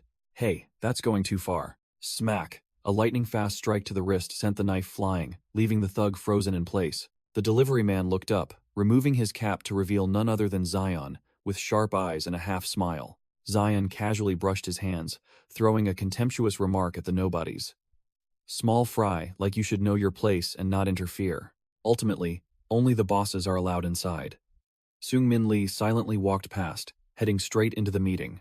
Inside, Taehyung Ryu, Haesung Han, and Yu Hwa-cha were already waiting. Lady Boss Yu Hwa-cha spoke, her voice sharp. "Shouldn't we wait for Il-hak to arrive? And you all should be a bit more serious about the reason for this meeting." The blonde boss Haesung Han coldly announced while Taehyung Ryu rubbed his head. Il-hak. Il-hak won't be attending this time." Taehyung Ryu smirked, exhaling cigarette smoke provocatively. "I wonder who won't be able to make it to the next meeting." Lady Boss Yu Hwa-cha slammed the table and stood up, growling, "Gorang, can you really behave like this?" The meeting room door burst open, and Seungmin Lee walked in with a bloodied hand, making all three seated bosses look up. Seungmin Lee, his face cold as ice, called out the Jorong gang boss's name directly. "Hey, Taehyung Ryu." Taehyung Ryu maintained his arrogant expression, a cigarette in his mouth, as he looked at the newcomer. "Looks like no one told you yet, huh?" Yu Hwa-cha and Haesung Han could only silently observe. The atmosphere taut, as Seungmin Lee warned. "You're not allowed to smoke here, you punk." Taehyung Ryu remained unfazed, about to bring the cigarette to his mouth. "Let me tell you what I told the owner of this building." Snap. Seungmin Lee snatched the cigarette away, his eyes blazing as he glared. "If you smoke here, I'll bury you 6 feet under, you damn shrimp." Flashback begins. The Golden Age, the peak of Seoul, was dominated by Lee Seung-hak of the Il-hak group, when Il-hak's shadow was the law, and Lee Seung-hak was king. The old boss, Lee Seung-hak, once had a bigger dream, to step into the world of politics. But that ambition failed, his symbol of power shattered into pieces. As a result, the Il-hak empire began to crumble, and all other factions rushed to tear apart the lucrative businesses. A full-scale war erupted among the gangs in Seoul, turning the underworld into a true bloodbath. But that war also came to an end, when a decisive hand plunged a knife into a map of Seoul. Chairman Lee Seung-hak, unable to stand by and watch the situation worsen, made a choice to end the war. The old boss's eyes shone with unshakable resolve, a decision that would reshape the entire underworld. He divided the business rights into 4 parts, like limbs, and recognized the leaders of the organizations that seized those rights as bosses. Boss Yu Hwa-cha concluded the story, and that is how Seoul's 4 Great Powers Council was born. Boss Yu Hwa-cha spoke up, pointing her accusation directly at Taehyung Ryu. "Yet you dared to disregard Chairman Lee's will, disrespect the council, and attack Il-hak." She narrowed her eyes, delivering an ultimatum. "Without a valid reason, Jorang will become the common enemy of this entire council." Taehyung Ryu smirked, casually pulling out a cigarette. "Hey, you talk as if you own this council." He put the cigarette in his mouth, taunting provocatively. "If you say so, I wonder who won't be able to attend the next meeting." Huh. Yu Hwa-cha froze, unable to believe Jorong's insolent attitude, but then, the door burst open. Seungmin Lee walked in, his hand bleeding, making the 3 remaining leaders turn to look in silence. Blood streamed down his face. Seungmin Lee coldly called out his opponent's full name. "Hey, Ryu Taehyung." Taehyung Ryu looked up, still maintaining his arrogant expression. "Looks like no one told you yet, huh?" He was about to light his cigarette while continuing to mock. "Let me tell you what I told the owner of this building." Snap! Seungmin Lee snatched the cigarette away, his eyes blazing in warning. "If you smoke here, I'll bury you 6 feet deep, you damn shrimp. Seungmin Lee casually sat down in a chair, letting out a tired sigh that was no less intimidating. He adjusted his tie, swept his gaze around, then spoke with contempt. Is this a dog kennel or something? Nothing, but a bunch of stray dogs. Crash. Taehyung Ryu smashed the dining table, bursting into maniacal laughter. Ha ha ha. So you finally grew some balls, young Master Seungmin, he growled, his expression a mix of amusement and disdain. You're finally acting like a man. I almost wiped you out. Did that change you? Seungmin Lee smirked, a bloody smile on his face. Thanks to you. After getting my head smashed in, I finally came to my senses. Yuhua Cha seized the opportunity, turning to Seungmin Lee. Now that Ilhak is here, why don't you tell us what happened with Gorang? Seungmin Lee pointed to the wounds on his body, his voice hardening. As everyone can see, Ilhak was attacked by Jorang. And right now, just outside this door, I was attacked once again. Director Haesung Han calmly sipped his wine, delivering another critical blow. Jorang broke the rule, prohibiting council members from fighting each other, and seized Ilhak's assets. This is clearly a breach of agreement. Seungmin Lee looked directly at his opponent, his gaze as sharp as a knife, delivering his final verdict. Therefore, as the boss of Ilhak, I demand that Jorang be expelled from the council and their business rights revoked. Any objections? Ryu Taehyung? Taehyung Ryu nonchalantly admitted. Objections? No, you're right. I did it all, young master. But he played his trump card, throwing down a photo with a sinister smile. However, you've got the order wrong. Wasn't Ilhak the one who broke the rules first? In the photo, Seungmin Lee was handing a stack of documents to someone from Taisan. He sneered. You seem quite close with Taisan, huh? Even giving them gifts. Boss Yuhua Cha and director Haesung Han were also surprised by this evidence, not understanding what Ilhak was up to. Seungmin Lee, his face still cold despite being covered in blood, retorted. No. The documents I gave Taesan were about one sink. Nothing to do with you, Jorang thugs. Taehyung Ryu sneered, continuing his act. Taesan and Jorang have always been at odds in Hanam, so you thought this was an opportunity for Taesan to leave the council, right? He recounted a tragic story about his branches being attacked afterward, placing all the blame on Ilhak. Taehyung Ryu pointed directly at Seungmin Lee, concluding, Ilhak hired outsiders to attack Jorang, meaning you guys made the first move. Taehyung Ryu growled, cornering his opponent. Am I wrong, Ilhak? Let's see how you get out of this, young master. Seungmin Lee was silent, knowing his opponent was setting him up, as he couldn't reveal the existence of the one-sink documents in front of everyone. Taehyung Ryu adjusted his collar, acting like the judge. He declared confidently, his steps full of assurance. Therefore, let me make it clear. I believe that Ilhak's boss, Lee Seungmin, must be held responsible for violating the council's agreement. Not stopping there, he went even further. And therefore I demand the dissolution of this entire meaningless council. That's how gangsters operate, isn't it? A flashback appeared.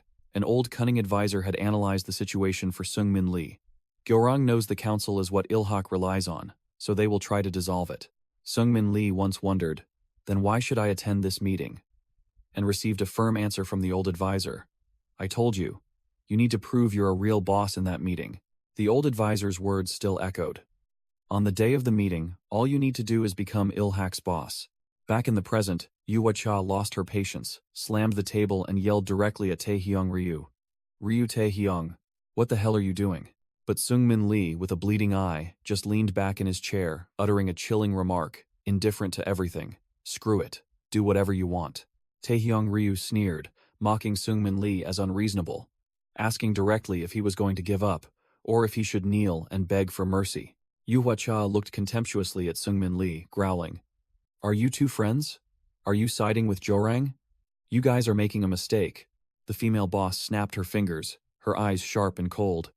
You've chosen the wrong day to start a war. Seungmin Lee still maintained a cold expression, replying, because I didn't come here alone. Right behind Yuhua Cha, a large dark figure appeared with a gleaming dagger. Yuhua Cha's assassin held a knife to the throat of a Jorang subordinate, warning, if you want to continue, go ahead, but know that it'll take at least one of your heads. Seungmin Lee looked at the assassins, realizing they were Chonung's notorious enforcers, rumored to be in China. Taehyung Ryu feigned ridiculous fear. Whoa, I'm so scared. He then leaned down onto the dining table. He brushed aside the matter of Chonung, slumped into his chair and challenged. What about you, Ilhak? The red jacket boss sneered. You don't have the 9 blades anymore, do you? You won't escape today. Taehyung Ryu leaned close to Seungmin Lee's face, growling. You shouldn't have hoarded those one-sync files all to yourself, don't you think? Sungmin Lee smirked cunningly, blood still trickling down his face. You're right. It's too big for me to handle alone. Suddenly, Sungmin Lee stepped heavily on Taehyung Ryu's shoe, a blatant act of provocation. Just then, a subordinate rushed in from the hallway, shouting, "Hey!" A well-dressed figure entered, calling out loudly the name of the red jacket boss, Ryu Taehyung. The strange man walked and waved provocatively. "Let's play, Taehyung." He entered the room, looked around, and asked with feigned innocence, "What's this? What's with the atmosphere? Did I ruin it?" Isu, acting as Dogyong Baek, entered with 2 burly bodyguards, feigning regret. Well, it seems I'm the only one late. My fault. My fault." Taehyung Ryu froze, his face changing color as he recognized the newcomer. "Baek Dogyong, didn't you say you wanted nothing to do with this council? What makes you dare show your face here?" Isu smirked, verbally slapping Taehyung Ryu across the face. "Hey, you stupid bastard. You yourself said the agreement and the council were no more. What are you thinking about now?" Taehyung Ryu sneered, mocking Sungmin Lee's relationship with the big boss, and Sungmin Lee coldly confirmed, "Yes. Very close." Sungmin Lee held his head high, declaring bluntly in front of the entire council, "Because he is our chairman." Isu, acting as Dogyong Baek, stepped forward and made a thunderous declaration. "Taesan will respect the last wishes of the late Ilhak chairman, Lee Sung-hak." Placing a hand on Sungmin Lee's shoulder as a declaration of power, Isu announced, "We will support Ilhak and appoint Lee Sung-min as chairman." Isu shot Taehyung Ryu a knife-sharp glare, growling a warning. "So get ready, Jorang. I've decided to tear you guys apart first." Turning to the remaining 2, Isu ordered, "As for the 2 of you, listen carefully." Isu issued an ultimatum. Either respect the last wishes of the elder Lee Seung-hak, who was assisted by Chonho Choi, or go back to being petty thugs masquerading as gangsters. Isu smirked, his eyes full of disdain. "But never mind, just by looking at your faces, I already know." The female boss Yu Hua-cha was silent, but behind her, her trusted bodyguard silently drew a gleaming blade, a signal that the Cheonung faction had made its decision. Isu turned and walked away with his bodyguards, as if everything was resolved. "Shall we go?" He addressed Sungmin Lee by his new title, officially confirming his position, Chairman Lee Sungmin. Outside, Isu checked on Sungmin Lee, who, bruised and battered, grumbled, "Do I look okay? Couldn't you have come sooner?" Isu smugly replied that his cool entrance made up for everything, but a strange voice from the bottom of the stairs cut him off. "Oh dear. It seems I'm late." Chief Jong slowly ascended, feigning innocence. "It's my first time here, so I got lost." Isu froze, his eyes widening as he recognized the uninvited guest. The traitorous boss adjusted his glasses, a knowing smile on his face. "Oh?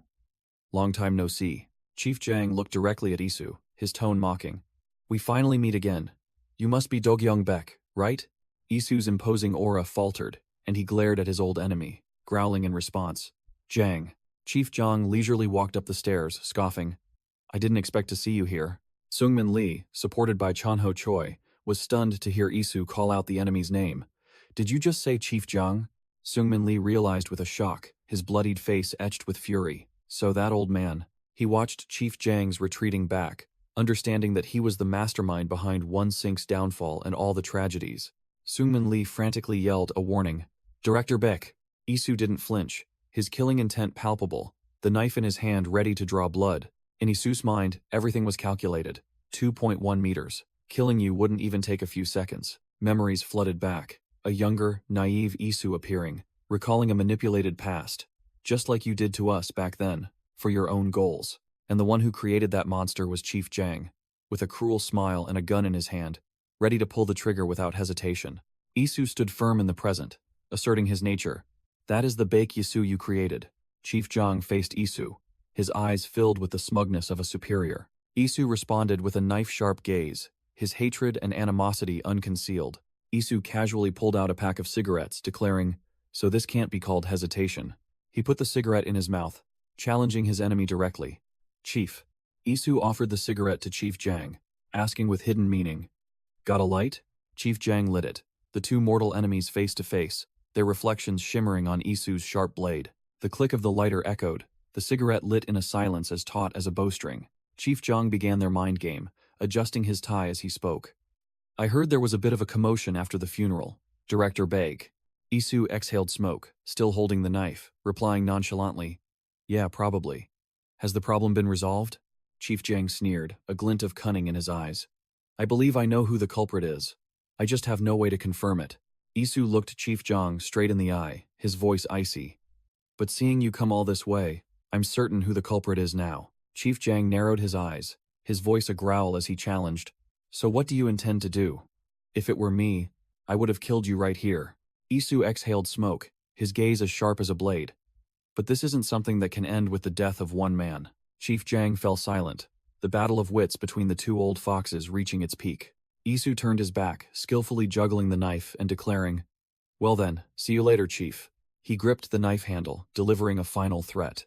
"Next time we meet, I'll show." Chief Jiang could only watch Isu's retreating back disappear, the atmosphere as taut as a bowstring. The cunning old man retorted, "Yes, see you, because I still have many questions about your younger brother."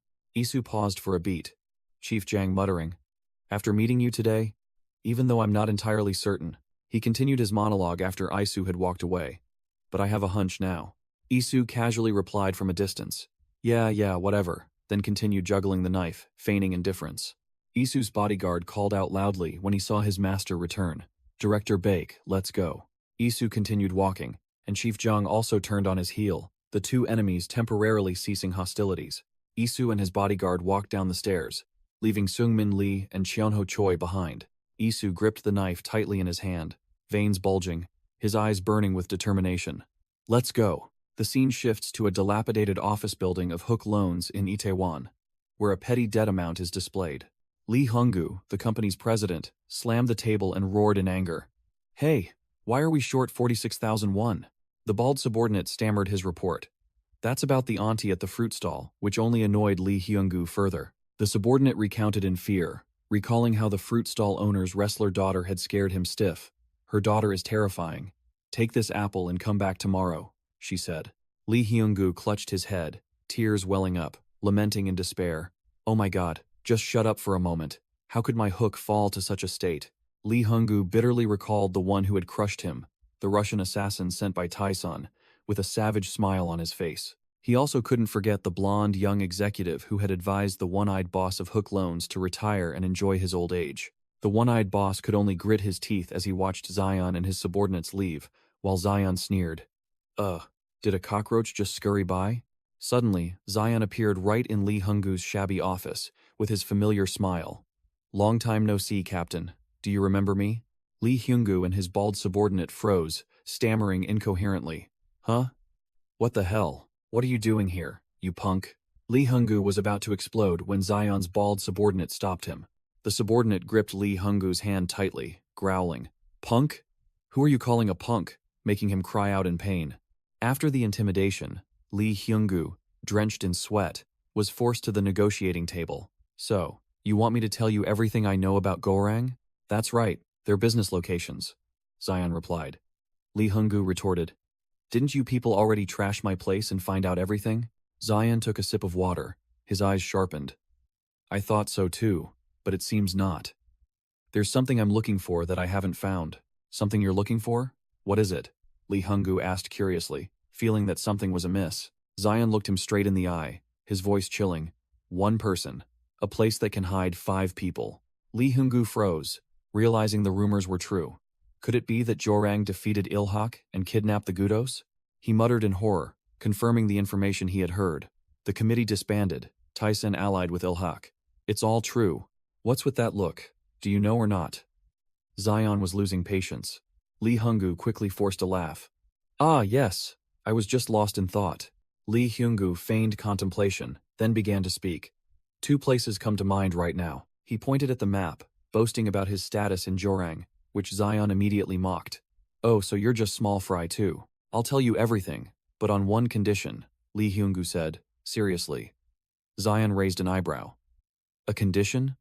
"Speak." Lee Hyung-gu clasped his hands and bowed dramatically. "Please, let me join Taesun." Zion looked surprised, and Lee Hyung-gu explained like a true opportunist. "I should find a new job, shouldn't I? What if Taesun wins? It'll benefit greatly." Zion placed the glass of water on the table, quickly sealed the deal. "All right, deal." Zion gestured with his chin, cheerfully inviting. Then let's hit the road, Captain. Lee Hyungu was bewildered, not understanding a thing. Hit the road? Where to? Me too. Zion smirked meaningfully. What's wrong?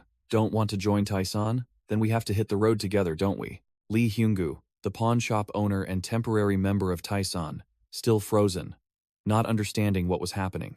In a deserted industrial warehouse district, another purge was underway. The warehouse door creaked open, and light streamed inside, where a man was tied to a chair. The prisoner was Dako Youngul, Ilhak's fourth sword, bruised and battered but silently observing, thinking to himself, this place is so desolate. Taehyung Ryu, the boss of the Jorang gang, leisurely walked in, his tone full of sarcasm.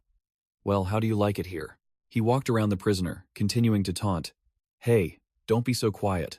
Prisoners who act tough are boring. Taehyung Ryu plopped down onto another chair, feigning sympathy.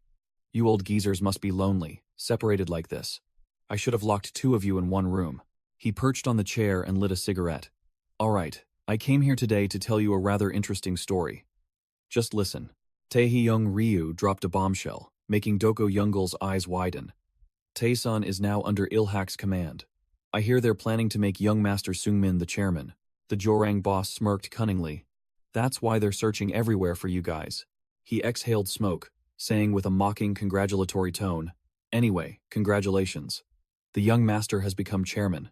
You raised him well. Now, Jorang will face the Tyson Ilhak alliance. Dako Youngul growled contemptuously. You came all this way just to whine out of fear? Typical of you. Taehyung Ryu burst out laughing, dismissively. What the hell are you talking about? He stood up, his eyes flashing with madness. We are Jorang. What can a crippled Gudo and a crumbling Tyson do against us? Taehyung Ryu continued to boast, even mentioning the most formidable names. Certainly, whether it's Tyson's Yaksha or Chunho Choi of Ilhak. Even if they join forces, he leaned his face close to Dako Youngul, growling. On our side, we have professionals. Understand? Dako Youngul sneered, completely unafraid. Professionals? You're making me laugh. I don't know who those professionals are. Dako Youngul continued to provoke. But on Tyson's side, let me ask you something. He growled, his eyes sharp as knives. Who taught you how to use a knife like that, huh? Tyson has Dog Yong Bake. The Jorang thugs froze, their faces pale, as they saw Isu, impersonating Dog Yong, standing amidst the battlefield he had just created, muttering, What a mess. I guess I overdid it a little. Isu lightly spun the knife in his hand, its sharp blade glinting with a deadly aura. He smirked arrogantly, his presence dominating the room. Let's do it again. Operation Rescue Gudo. Commence. At a skyscraper, Tyson's headquarters, everything was ready. Jinung Ha, the loyal giant, bowed to welcome Secretary Sua, who had just arrived. Welcome, Secretary. I'll take care of your luggage. The boss is waiting for you in the meeting room. Sua, with a sharp expression, immediately reported. I've grasped the general situation. Gudo is definitely at one of these two locations. Jinung Ha praised as they walked down the hallway. You're already getting to work as soon as you arrive. Sua replied professionally. You flatter me. This is just my assigned duty. The giant asked with a hint of worry about the true boss's condition. So, has there been any progress? Sua was silent for a moment, her brown hair swaying gently as she walked. Jinung Ha stopped, stating firmly. Director Ha himself said, Without Baek Dogyong, there is no Tyson. Sua turned back, her gaze resolute. As Taeson's secretary, I am simply fulfilling my duty. And you should do the same. She opened the meeting room door, where Isu was waiting, and began her report. Apologies for the wait, sir. I will now begin the meeting. On the screen, two suspicious locations appeared.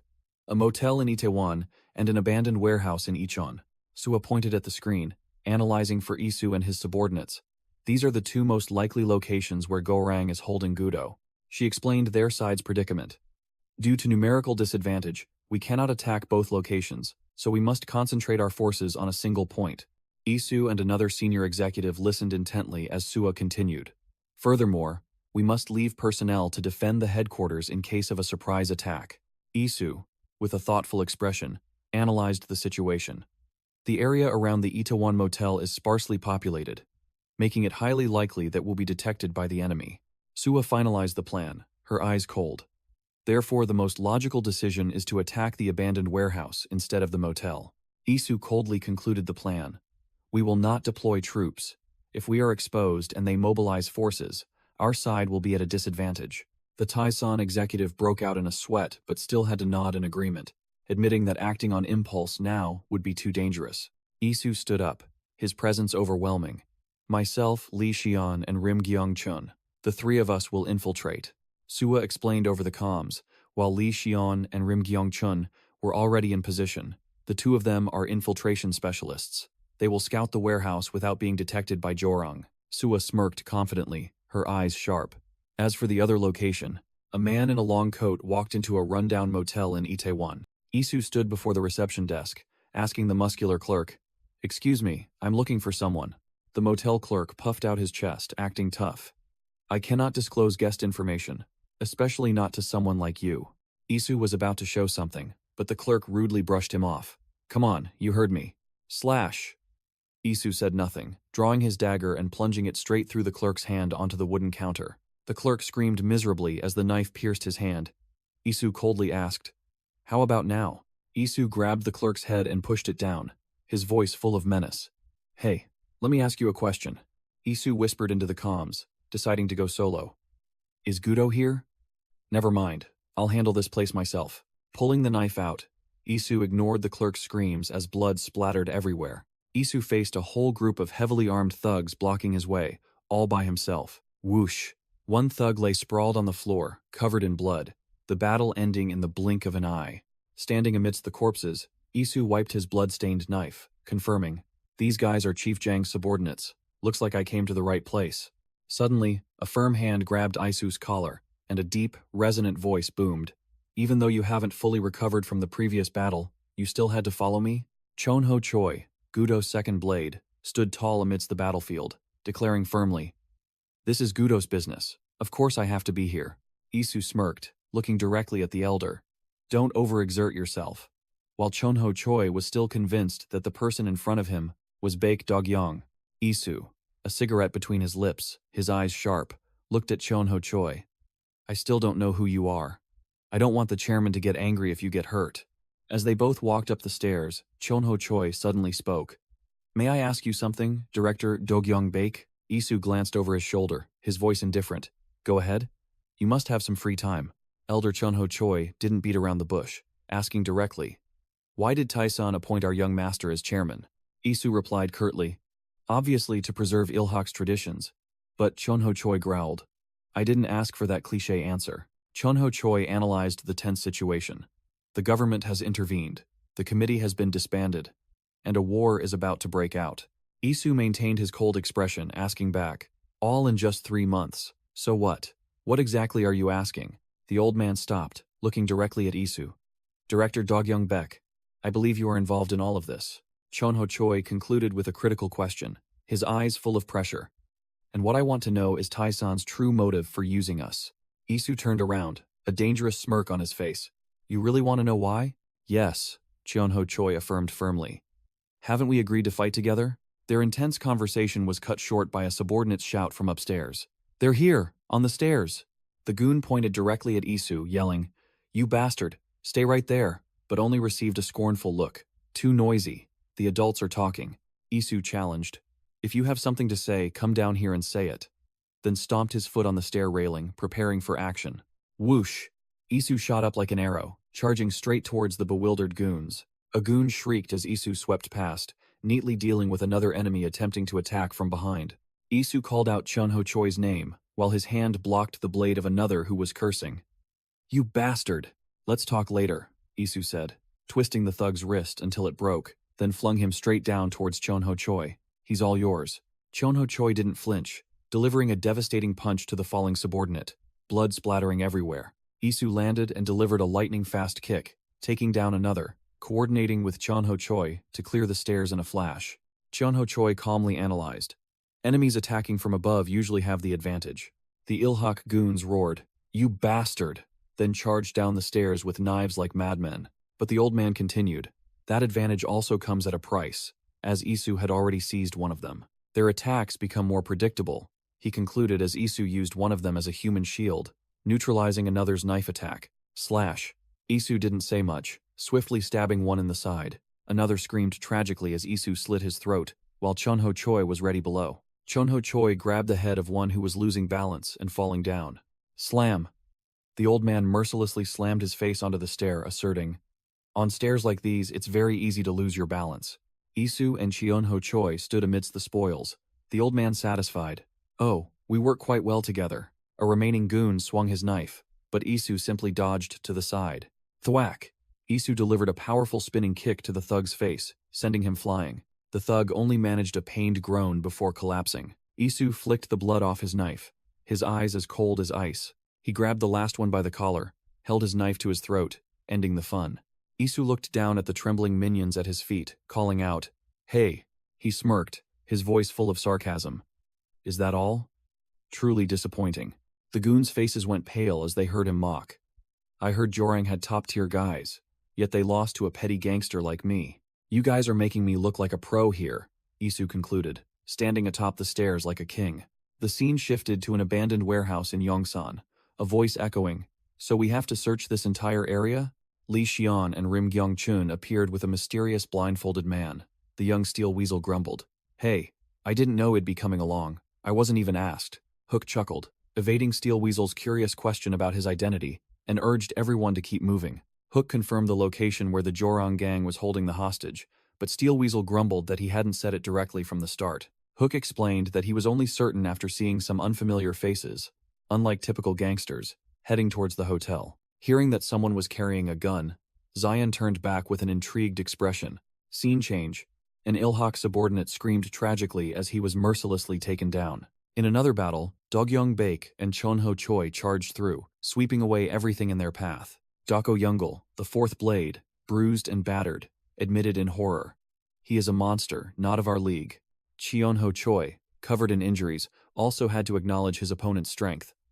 "I heard he was strong, but I never expected it to be this much," the old man muttered, standing amidst a corridor littered with the bodies of his subordinates. A surviving Ilhak henchman was scared witless, cursed, and then bolted. But before he could run 2 steps, he took a devastating kick from Dogyong Baek, sending him flying straight into the wall. Li Qiuchang, the 9th blade, covered in blood, appeared with a resolute expression. He shouted for Chionho Choi, frantically reporting, "What the hell is going on? Our comrades are in danger." Li Qiuchang ran while pointing the way, hastily urging everyone to follow him. Suddenly, Isu appeared in a black suit, raising his hand to block Li Qiuchang's path. Isu coldly ordered, "Stop, Mr. Qiuchang." Li Qiuchang froze, seeing a body in a white suit slumped at Isu's feet. Isu looked down at the stunned 9th blade, asking with hidden meaning, "What exactly is going on here?" Click. Isu drew a suppressed pistol and pressed it directly against Li Qiuchang's head. Isu's eyes were icy, devoid of emotion, ready to pull the trigger and end his target. In a dark warehouse, Li Qiuchang held a gun, admitting he had only used it a few times in the military. The Ilhak advisor sat opposite him, puffing on a cigarette and warning, "This will be completely different from the military." Li Qiuchang brushed it off, believing a gun was still just a gun, then began loading the magazine with a facade of confidence. Clack! He decisively pulled the slide to chamber a round, the sound echoing in the silent space. He aimed the gun at the advisor, feigning professionalism. After aiming, just pull the trigger, right? His playful demeanor vanished as Li Qiuchang questioned the advisor. "You said you'd spare my comrades if I betrayed Ilhak, didn't you?" The advisor calmly replied, firmly asserting that they hadn't killed anyone. Everyone was still alive. He began his manipulative spiel, advising Qiuchang to think he was doing this for a noble cause. Li Qiuchang, still retaining some reason, retorted, "Then why are you giving me this opportunity?" The advisor flicked his cigarette, his voice full of contempt. "Not an opportunity. You're leeching off us, you incompetent Ilhak and blades." He continued to disparage them, calling Ilhak a bunch of washed-up losers, causing Li Qiuchang's face to darken. Li Qiuchang gritted his teeth. The trampled pride of a blade made him unable to sit still. He sprang up, pointing the gun directly at the advisor's face and roaring, "So you're telling us, Ilhak's blades, to side with the wolves?" The advisor smirked, his glasses glinting slyly. "The wolves? Ah, you mean Jorang?" "No," he denied. "I mean, I'll invest in you, in the blades." He began to analyze, asserting that it was the blades who kept Ilhak alive, not the father and son, Li Seung-hak and Li Seung-min. The advisor stood up, declaring that there was no need for blades or wolves. He stepped closer to Li Qiuchang, whispering provocatively, "You, the blades, must be the ones to do it." The advisor's eyes were sharp behind his glasses, as he asked a final conclusive question, a last test. More importantly, can you shoot someone? He emphasized each word, outlining the assassination plan. From the closest possible range, and with the most precise aim possible. The Ilhak advisor slipped the gun into Li Qiuchang's hand, his voice sweet. You just need to pull the trigger. Easy, right? Li Qiuchang grabbed the Ilhak advisor by the collar, questioning, Aren't you with Gorang? But the other man calmly replied, We are the ones who tame them, not allies. That's why I need you. The Ilhak advisor emphasized, tightening Li Qiuchang's hand on the gun. If there are no chains to restrain them, they will think this whole world belongs to them. The Ilhak advisor's words echoed as the dark muzzle pointed straight ahead. At the same time, Isu, impersonating Dog Yong, dodged a fatal blow from a mysterious attacker, whose dark shadow flashed past in an instant. A firm hand suddenly grabbed Isu's shoulder. Cheonho Choi, covered in blood, arrived just in time, holding Isu back. Li Qiuchang, his face filled with murderous intent, pointed the gun straight at Isu and apologized. But Cheonho Choi recognized him and called out his name. Cheonho Choi stood in front of Isu, demanding Li Qiuchang explain, but the other man stammered, Boss Cheonho, it's all for us. Cheonho Choi tried to reason. For us? Let's talk, Qiuchang. Let me. But Li Qiuchang screamed, cutting him off. Don't, come here. Li Qiuchang screamed in despair, tears streaming down his face. It's all for us, and Gudo, we have to admit it. Cheonho Choi calmly asked again, Admit what? And Li Qiuchang confessed. I spoke with Chief Jiang. Li Qiuchang revealed that Chief Jiang had promised to secure business rights for Gudo, stunning Cheonho Choi. Li Qiuchang, his eyes clouded by ambition, growled. Now we can be our own masters. But Cheonho Choi roared. Wake up, Li Qiuchang. He furiously retorted, blaming everything on the young master. Why does that kid get to have everything? After the chairman passed away, I should have been the one to inherit this organization. Li Qiuchang gripped the gun tightly, yelling, All this misfortune is because of that young master. Cheonho Choi gritted his teeth, his fist clenched against the wall, whispering painfully, Stop.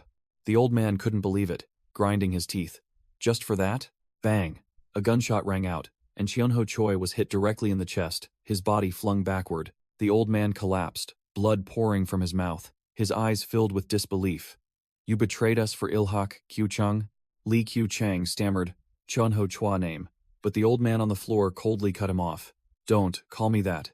You are no longer family to me, Li Qiuchang. Cheonho Choi clenched his fist against the wall, growling his declaration.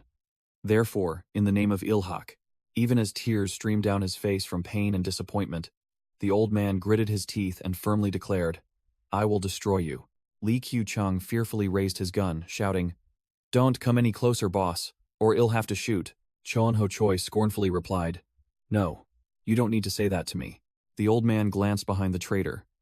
You should say that to him instead. And a dark shadow suddenly appeared outside the window. Crash! Isu burst through the glass window like a predator, lunging straight at the traitor with a knife in hand. Quick as lightning, Isu seized Li Qiuchang's gun-wielding wrist before he could pull the trigger. Isu forcefully slammed Li Qiuchang's arm against the doorframe, the dry sound of bone breaking echoing. The traitor screamed in pain as Isu broke his arm, sending the gun flying. Without a second's pause, Isu delivered a devastating kick to Li Qiuchang's stomach, sending him flying straight into the wall. Li Qiuchang could only let out a pathetic scream as he slammed hard against the wall. Isu closed in, grabbing the traitor's face with one hand, completely neutralizing all resistance. Isu's eyes were icy cold, staring at the man beneath his hand.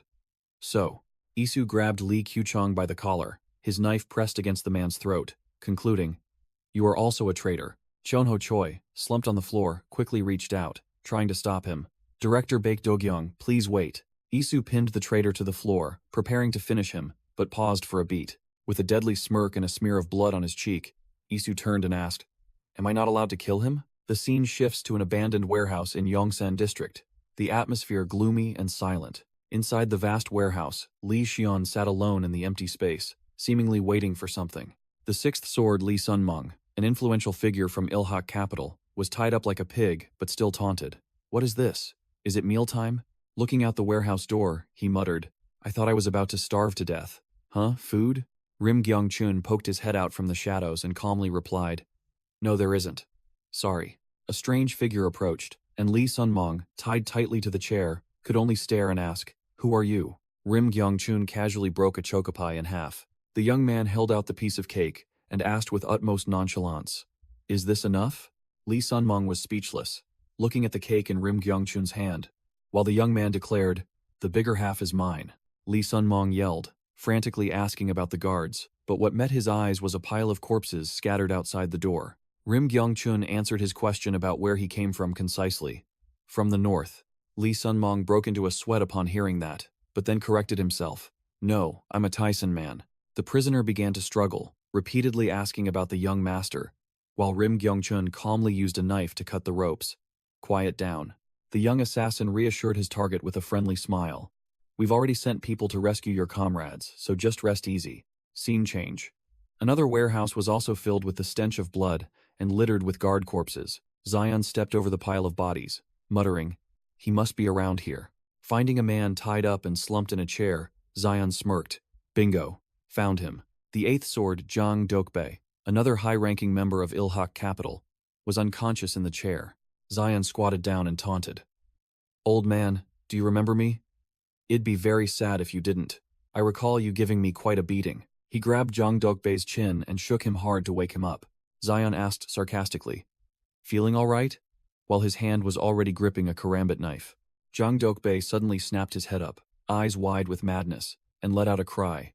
"Boo!" The fake eighth sword suddenly sprang up, launching a vicious slash toward Zion, but the attack missed its target, causing the imposter assassin to pause for a moment. Zion maintained a cold expression, muttering, "I knew it." The silver-haired veteran questioned how Zion dodged, and Zion pointed out that his build was smaller than the real Jang Dokbae's. The assassin stood up and casually removed the human skin mask. "That reason isn't convincing enough." He smirked, boasting, "Even Isu couldn't have dodged that last move." Hearing the familiar name, Zion froze, his voice full of doubt. "What?" As the assassin continued to taunt, Zion lunged like lightning, not letting him finish his sentence. Clang! Zion's attack was neatly blocked by the assassin's ring-shaped weapon. Zion immediately closed in from behind, held the karambit knife to his throat, and growled, "So it was you. You killed him." The silver-haired veteran gave a morbid smirk. "Oh, that's right." With a completely insane smile, he yelled, admitting, "I killed him. I killed Isu." Scene changed to an abandoned warehouse in Yongsan district, where a gloomy atmosphere enveloped it. Lee Hyungu, an eye-patch-wearing gangster, faced Manseok Jang, a bald big shot from the Jorang organization. Lee Hyungu thought to himself that this was the moment for him to prove himself. He was determined to show his worth after being discarded like trash by the Jorang organization itself. Manseok Jang stood blocking the door, coldly declaring, "This is Jorang territory. If you don't belong here, get out." Lee Hyungu retorted curtly, "Move," leaving Manseok Jang stunned by his insolent attitude. The eye-patch-wearing man roared arrogantly, proclaiming his title, "I am Lee Hyungu, the Hook of Hanamdong." Without another word, Manseok Jang threw a devastating punch straight at the face of the one who dared challenge him. Jang Manseok grabbed Lee Hyungu by the collar, growling as the one-eyed man struggled to explain, "I'm also part of Jorang." Lee Hyungu cautiously stepped into a dark warehouse, his voice hesitant as he called out, "Hello?" The one-eyed man froze when he saw a figure tied to a chair, asking in disbelief, "You're still alive?" It turned out the hostage was Doko Youngul, Ilhak Capital's infamous fourth blade, slumped in the chair, covered in injuries. Lee Hyungu smoothed his messy hair, introducing himself arrogantly, "I'm Hook, from Hook Loans." He concluded with crucial information, his eyes sharp. "Taezan sent me to get you out of here." Scene change. Sharp streaks of light tore through the air in another warehouse, signaling an impending high-stakes battle. A silver-haired assassin appeared, weapon in hand, questioning his opponent. "Where did you crawl out from? And how the hell do you know Isu?" His opponent was Zion, slowly pulling up his hood, exuding the aura of a professional, not some petty gangster. Zion pulled his mask higher, revealing only his dagger-sharp eyes, remaining completely silent to the enemy's questions. The silver-haired man was about to taunt further. "Ah, perhaps you once," but Zion cut him off with a lightning-fast approach, the knife tip aimed directly at his throat. Without a word, Zion lunged with terrifying speed, delivering a fatal stab aimed directly at the silver-haired man's Adam's apple. The silver-haired man merely smirked, easily blocking Zion's knife with his bare hand, thinking, This guy aimed straight for my throat without hesitation." He continued to analyze. Not only that, he's fast and precise, as Zion furiously unleashed a barrage of slashes. The silver-haired man dodged effortlessly, sneering, "Hey, then grabbed Zion's wrist. He twisted Zion's arm, pointing out a fatal flaw. "You're leaving too many openings," the silver-haired molded man declared coldly, his voice full of experience. "Just as I thought. You're not even as skilled as Isu." With that, he twisted Zion's arm back, sending the karambit knife flying from his hand, much to his opponent's surprise. Zion was sent flying backward by a devastating blow, losing his balance and completely overwhelmed. The silver-haired man stood firm, watching Zion get knocked away, proving the caliber of a true predator. The silver-haired assassin froze, realizing he'd fallen into a trap. A thrown knife? So he deliberately exposed an opening to conceal his real attack? Zion deftly caught the dagger, his voice dripping with sarcasm. "Oh, you dodged it? Guess you really are a professional, huh?" The silver-haired man burst into maniacal laughter, clearly delighted. "Ha ha ha, how interesting." His eyes turned deadly, weapon in hand. "You'd better not die as easily as Isu did." Scene change. Isu stood in a dark alley, coldly taking a drag from his cigarette beside a luxury car. Isu's face was devoid of emotion. He was quietly waiting and observing the situation. Inside the car, a heavily injured Chonho Choi asked his subordinate, "Where are the remaining 9 Blades members being held?" and received the answer, "An abandoned Jorong warehouse."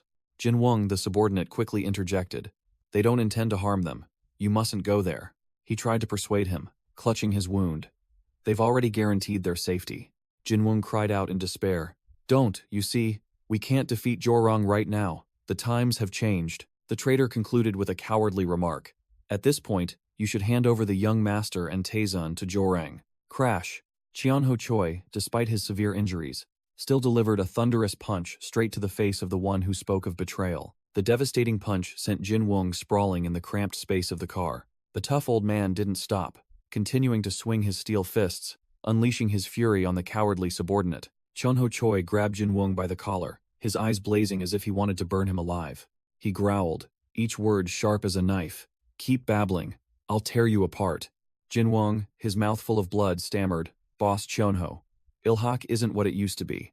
Outside, Isu tossed his cigarette, his eyes icy cold. It was time to act. Jin Wong still didn't give up, clinging to Chonho Choi's arm. "Why do you keep fighting a losing battle, boss?" Chonho Choi gritted his teeth, tightening his grip on the traitor's hand, his silence conveying a resolve to never surrender. Chonho Choi roared at his subordinate lying flattened. "That's exactly why you're wrong." Crash! The old boss's fist slammed straight into the car window, shattering it. The old man pressed Jin Wong's face into the broken glass, bloodied, his eyes showing no mercy. Chonho Choi gritted his teeth, blood seeping from the corner of his mouth. "The reason we of Gudo fight," he grabbed Jin Wong by the collar, declaring in a growl, "is not to win, but to protect what we cherish." Jin Wong clutched his boss's hand, his voice desperate. "But how can we protect it, boss?" He burst into sobs, feeling utterly helpless. "With these weak fists?" Click. The car door handle was suddenly pulled from the outside. Isu opened the door and stepped in, startling Chonho Choi, who blurted out his brother's name. "Director Do-gyung Baek?" Isu said little, placing one foot inside the car, his presence overwhelming. Still in shock, Chonho Choi pressed, "What happened?" Isu's face was cold, his announcement brief. "Things are bad. We need to get to the warehouse immediately." Scene change. Zion's dagger just grazed the silver-haired veteran's face. The old assassin dodged by a hair's breadth, taunting in a growl. "Hey, still playing childish games? Things are about to get serious." Without another word, Zion lunged forward, unleashing a lightning-fast kick. The silver-haired veteran was no pushover either, swinging his arm to block the attack, creating a shockwave. Zion continued to close in, delivering a dangerous roundhouse kick aimed at his opponent's head. The silver-haired veteran maintained his deadly composure, his face stained with a bit of blood, but his eyes had turned serious. He dodged the attack, his eyes sharp as razors, ready for a fight to the death. Zion remained unfazed, his eyes beneath the hood and mask gleaming with a deadly glint, preparing for the next round. The silver-haired veteran swung his circular weapon as Zion charged with his pair of daggers. A high-speed exchange of blows began. What? The old man was stunned, unable to believe what was happening. The silver-haired veteran realized bitterly. He can read my moves. No, he knows every move I'm about to make. Zion also used a steel wire attached to his dagger in the exact same way, taunting. "Oh, so someone still uses this trick?" The old man broke out in a cold sweat, realizing this kid knew about both the wire and the backup knife hidden behind his back. "Just as I thought. He's exactly like me." the silver-haired veteran muttered as Zion charged like a storm. The old man roared, wildly swinging his circular weapon. "Who the hell are you?" Zion didn't bother to answer, responding only with speed, charging straight into his opponent's attack zone. A deadly arc from the circular weapon swept past, but Zion had successfully closed the distance. Zion spoke coldly, his eyes sharp as knives. "If it's someone like you, I know all your moves inside out." The masked assassin skillfully twirled his dagger. "I know them so well it's sickening." Zion perfectly dodged a dangerous attack from the old man. The masked assassin maintained his stance, the knife in his hand like an extension of his body. Swish, a clean cut. Zion tore through the silver-haired veteran's shoulder, fresh blood spurting out. The old man gritted his teeth, the deep wound making him falter. But instead of pain, the old man curled his lips into a crazed smile, seemingly delighted. The real battle began, both charging at each other with overwhelming killing intent, no longer probing. Zion used his bare hand to stop the old man's blade, his eyes unwavering. A close-quarters clash of skill and strength, tense as a taut string. With a swift motion, Zion twisted his wrist, disarming the old man to his opponent's astonishment. Disarmed, the ID, silver-haired veteran, didn't flinch, grabbing ID, Zion's blade with his bare hand. Blood gushed, but he paid it no mind. Slash. ID. Zion plunged the knife straight through the old man's hand, a merciless counterattack. The ID, silver-haired veteran, gritted his teeth, his face covered in blood, yet he flashed a savage smile. "Hey." With wild, bulging eyes, he growled with pleasure. "Do it again." The scene shifts to a desolate warehouse district at night, the atmosphere extremely tense. As soon as ID, Dako Youngul arrived, the scar-faced man accompanying him warned, "Brother, be discreet. What if the ID, warehouse, guards find us?" The scar-faced man suddenly froze, sensing something was wrong, and called out, "Brother, over there." Before them lay ID. Guangpal, Choi, the seventh sword, a notorious gangster, now slumped against the wall, unconscious. ID, Dako, Youngul rushed over in a panic, shaking his comrade vigorously. "Guangpal, wake up." ID, Guangpal. Choi remained motionless, his head bowed, looking completely defeated. ID, Dako. Youngul was furious, screaming in helplessness, thinking his comrade was dead. But no, a thunderous snore erupted from Guangpal, making both of them freeze. The scar-faced man was speechless, wondering if they still needed to be stealthy when the snoring was louder than an alarm, then decided, "All right, let's just wake him up first." Whack! ID, Dako. Youngul slapped Guangpal with a mighty blow, roaring, wake up, Guangpal," and declared the next objective was to rescue ID, Zhang Dokbei. Elsewhere, ID, panicked, Ilhak, Goon, his face drained of color, rushed in to report, "Sir Gudo, we have a big problem. ID, Jin Wong, and a young Ilhak member were struggling to support ID, Zhang Dokbei, the eighth sword, who was gasping for breath and barely clinging to life. ID. Jin Wong was drenched in sweat. It was clear, ID. Zhang Dokbei's condition was extremely dire. The young subordinate hastily reported, "Dokbei, I've already contacted the boss. We have to leave now." Suddenly, the headlights of a car shone directly into their faces, blocking their escape route. A ID, hooded, antagonist, emerged from the shadows, smirking provocatively. A stylish man stepped out of the darkness, his tone dripping with sarcasm. Well, what do we have here? I had a feeling you rats would show up." Taehyung, Ryu, the Gyorong gang leader, stood opposite Ilhak's fourth sword crew, sneering. "But I didn't expect you to sneak in here like a bunch of sewer rats." He clenched his knuckle-duster glove, baring his teeth in a brutal grin, clearly intending to turn this place into a battleground. Elsewhere, the blood-soaked ID, silver-haired veteran, also flashed a crazed smile, growling. "Let's keep playing." He roared in a bloodthirsty frenzy, his eyes wide with excitement. "Entertain me." The scene shifts to ID, Zion, his eyes icy cold, blood dripping from his hand onto the knife. The screen transitions, text appearing, 5 years ago. Inside a luxurious mansion, a ID, vest, man, lay sprawled in a pool of blood. ID, Zion, in his combat gear, dashed up the stairs like a ghost, taking down another ID, mansion, goons, in an instant. A burly man, seemingly the ID, mansion, goon, leader, roared and charged with a knife in hand, determined to fight the intruder to the death. ID, Zion didn't bother to dodge, blocking his opponent's knife with his bare hand. Blood gushed, but ID. Zion was unharmed, gripping the blade tightly with his bare hand. The leader screamed in pain as ID. Zion twisted his wrist, disarming him mercilessly. ID. Zion's eyes flashed with a deadly glint as he swung his arm. Swish, a clean cut sliced across the leader's throat. The leader could only let out a gurgling sound, clutching his bleeding throat with both hands. ID. Zion coldly watched his target collapse, devoid of any emotion. He stood at the top of the stairs, bodies strewn below him. The cleanup mission was complete. I'd. Zion looked down at the living room, where the final target, ID. Yang Jongpal, was seated, his voice full of mockery. Haha, hey, you didn't have to do that to my men. We could have just talked, couldn't we? ID. Yang Jongpal, a notorious arms dealer wanted by both North and South, sat cross-legged on the chair, taking off his sunglasses and asking, "So, who sent you? North or South?" Zion coldly walked down the stairs while Yang Jongpal tried to negotiate. "We can make a deal, can't we? No matter which side you're from, I'm sure I have something you need." Suddenly, Yang Jongpal snatched a pistol and aimed it straight at Zion, growling, "Something." The smuggler boss smirked smugly. The gun barrel pointed directly at the intruder. Bang! The gun fired, but Zion had vanished, lunging forward like a ghost and swinging his knife. Yang Jongpal screamed miserably as his gun-wielding arm was severed with a clean cut. He clutched his spurting stump, cursing in pain. "My arm, you crazy bastard." Zion coldly warned. "Hey, two arms. This is a warning." Zion held out his hand, his voice full of sarcasm. "Focus on one pie, instead of sticking your hands into everyone else's." Zion twirled the knife in his hand, taunting. "Now you can't call yourself two arms anymore, can you?" Scoreboard appears. Ghost Squadron, Lee Cheyenne. 11 targets eliminated. Leaving the mansion, Zion walked into the dark night after completing his mission. Zion reported over the phone, his voice calm. "I've changed his alias to One Arm."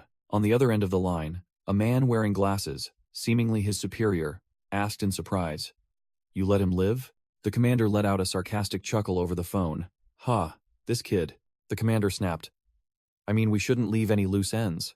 Zion retorted, "I was ordered to warn him. Did I really have to kill him?" Meanwhile, the commander was sitting in front of a computer. Zion pulled his hood lower, muttering, "Safe," while the commander called his name, Shion. The commander emphasized, "I understand your point, but this is a mission. Is this how the leader of the Ghost Squad should behave?" Zion stood at the gate, listening to his superior's lecture. "You must understand the importance of your role. Next time, don't leave any loose ends." "Understood?" Returning to the current battle, the silver-haired veteran laughed maniacally, his face covered in blood. "Are you having fun?" "Huh?" He lunged like a wild beast, and Zion immediately swung his knife to parry the lightning-fast attack. The silver-haired veteran smirked, his face smeared with blood, but his eyes gleamed with the excitement of a predator. Zion remained unfazed, his eyes sharp and cold, ready to retaliate with the dagger in his hand. The old man charged like a whirlwind, but Zion blocked his lightning-fast attack. Zion's blade sliced with deadly precision, aiming straight for his opponent's weak point. The two exchanged blows at terrifying speed, metal clashing loudly, sparks flying. Seizing the opportunity, Zion delivered a powerful kick straight to the assassin's chest. The immense force of the kick sent him flying backward, but he maintained his balance with astonishing agility. The assassin landed gracefully. Zion's kick seemed only to excite him further. The old man's eyes bulged, his maniacal grin widening, clearly a true battle fanatic. Zion swiftly parried another dangerous attack with his knife, blood splattering from the blade. The assassin's eyes gleamed with a deadly glint. He was truly enjoying this fight to the death. Zion leaped backward, dodging an extremely dangerous sweeping slash from the old man. The assassin muttered to himself, showing regret. "Damn it. One more second, and I would have lost my foot." Zion stood firm, a knife in each hand, blood staining his clothes, making the assassin wonder, "Who the hell is this bastard?" Suddenly, Zion received a report through his earpiece. It seemed his teammates were in trouble and needed urgent assistance. The assassin realized his opponent's intention, muttering, "Damn it, was I found out? What a pity. That's enough for today then." Zion turned his back, gesturing defiantly. "We'll finish this next time." The assassin roared furiously, lunging like an arrow. "Hey, where do you think you're going?" Zion had vanished, leaving the old man clutching a deep gash in his side, blood gushing out. Left alone in the empty warehouse, the assassin could only howl in bitterness. "You dog. You're not allowed to leave. Taehyung Ryu stepped forward, a arrogant smirk on his face.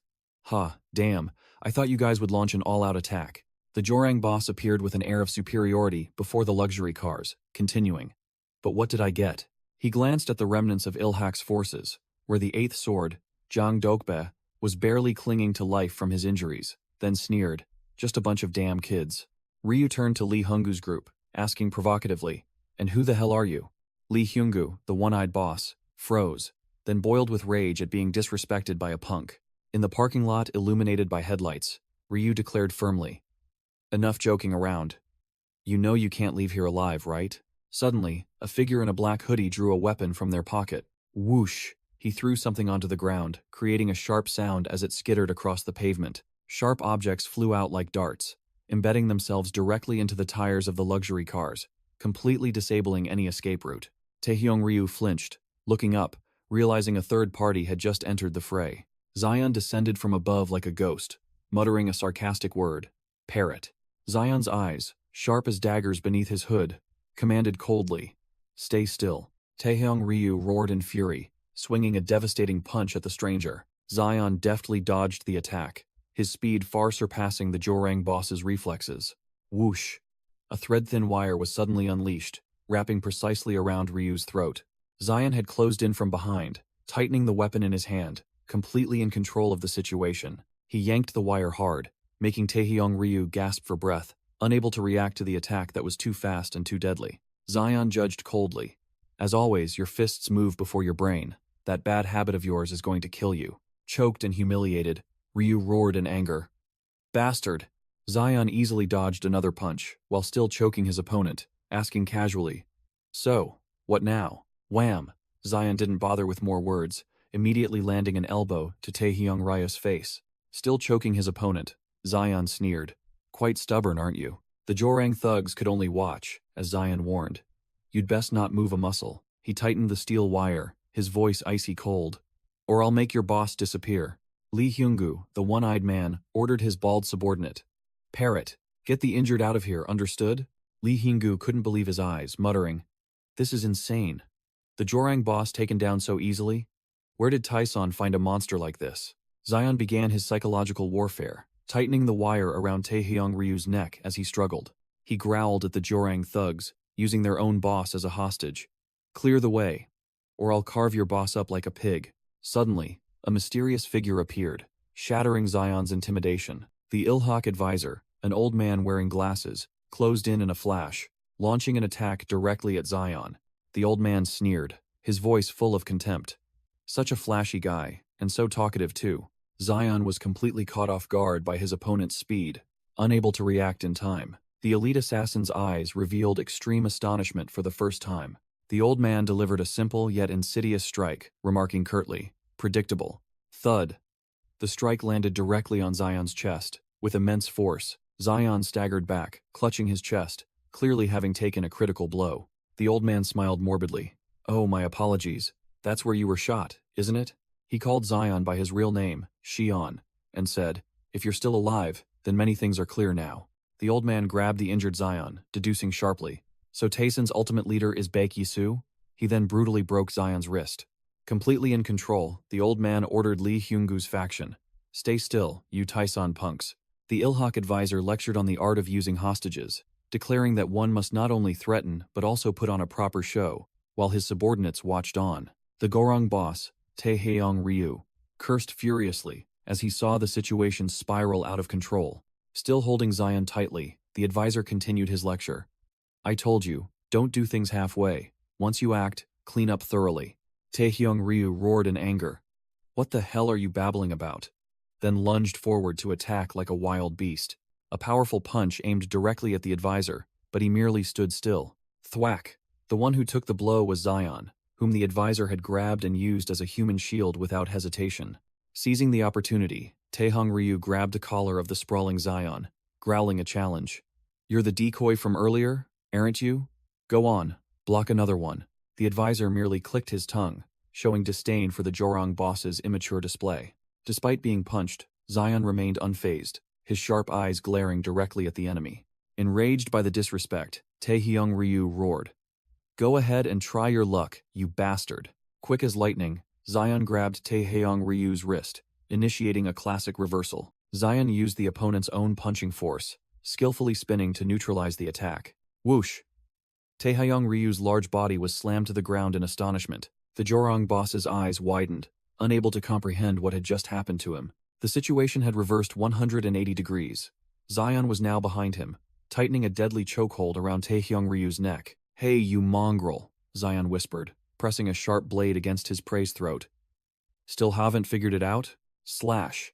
Blood spurted as Zion made a decisive cut across Taehyung Ryu's face, making him scream in pain. Zion held the desperately screaming Jorang boss, his blood-stained hand covering the man's eyes, and sarcastically asked the advisor, I've put on a show as you said. What do you think? Now Zion was in control, ordering the Ilhak faction. If you understand, get out, or I'll really kill him this time. The advisor didn't care, coldly giving a fatal order. Just kill him. We don't need a useless kid like him anyway. The Ilhak advisor turned back, his face annoyed as he ordered, What are you waiting for? Go in. The Jorang thugs remained rooted to the spot, their eyes unwavering. The advisor glanced at Zion, who was restraining Taehyung Ryu, scoffing that his boss understood nothing about gangsters. A Jorang subordinate asserted that their world was different from that of soldiers. The Nine Blades members stood behind the advisor, silently observing, while the narration explained, the boss doesn't just rely on strength, but is someone they trust. Zion smirked at the advisor. If you want to play with us gangsters, don't leave any openings. The rules here are different, you idiot. The advisor pushed up his glasses, growling. Rules? You call logic born from emotion rules? It's because of you brats that things turned out this way. He thought cruelly, believing that even if Taehyung Ryu died, he would only lose control of Jorang, and the loyalty of these thugs was laughable. The advisor called Zion by his full name, Li Xian. Finally, the old man relented. Release him and get out.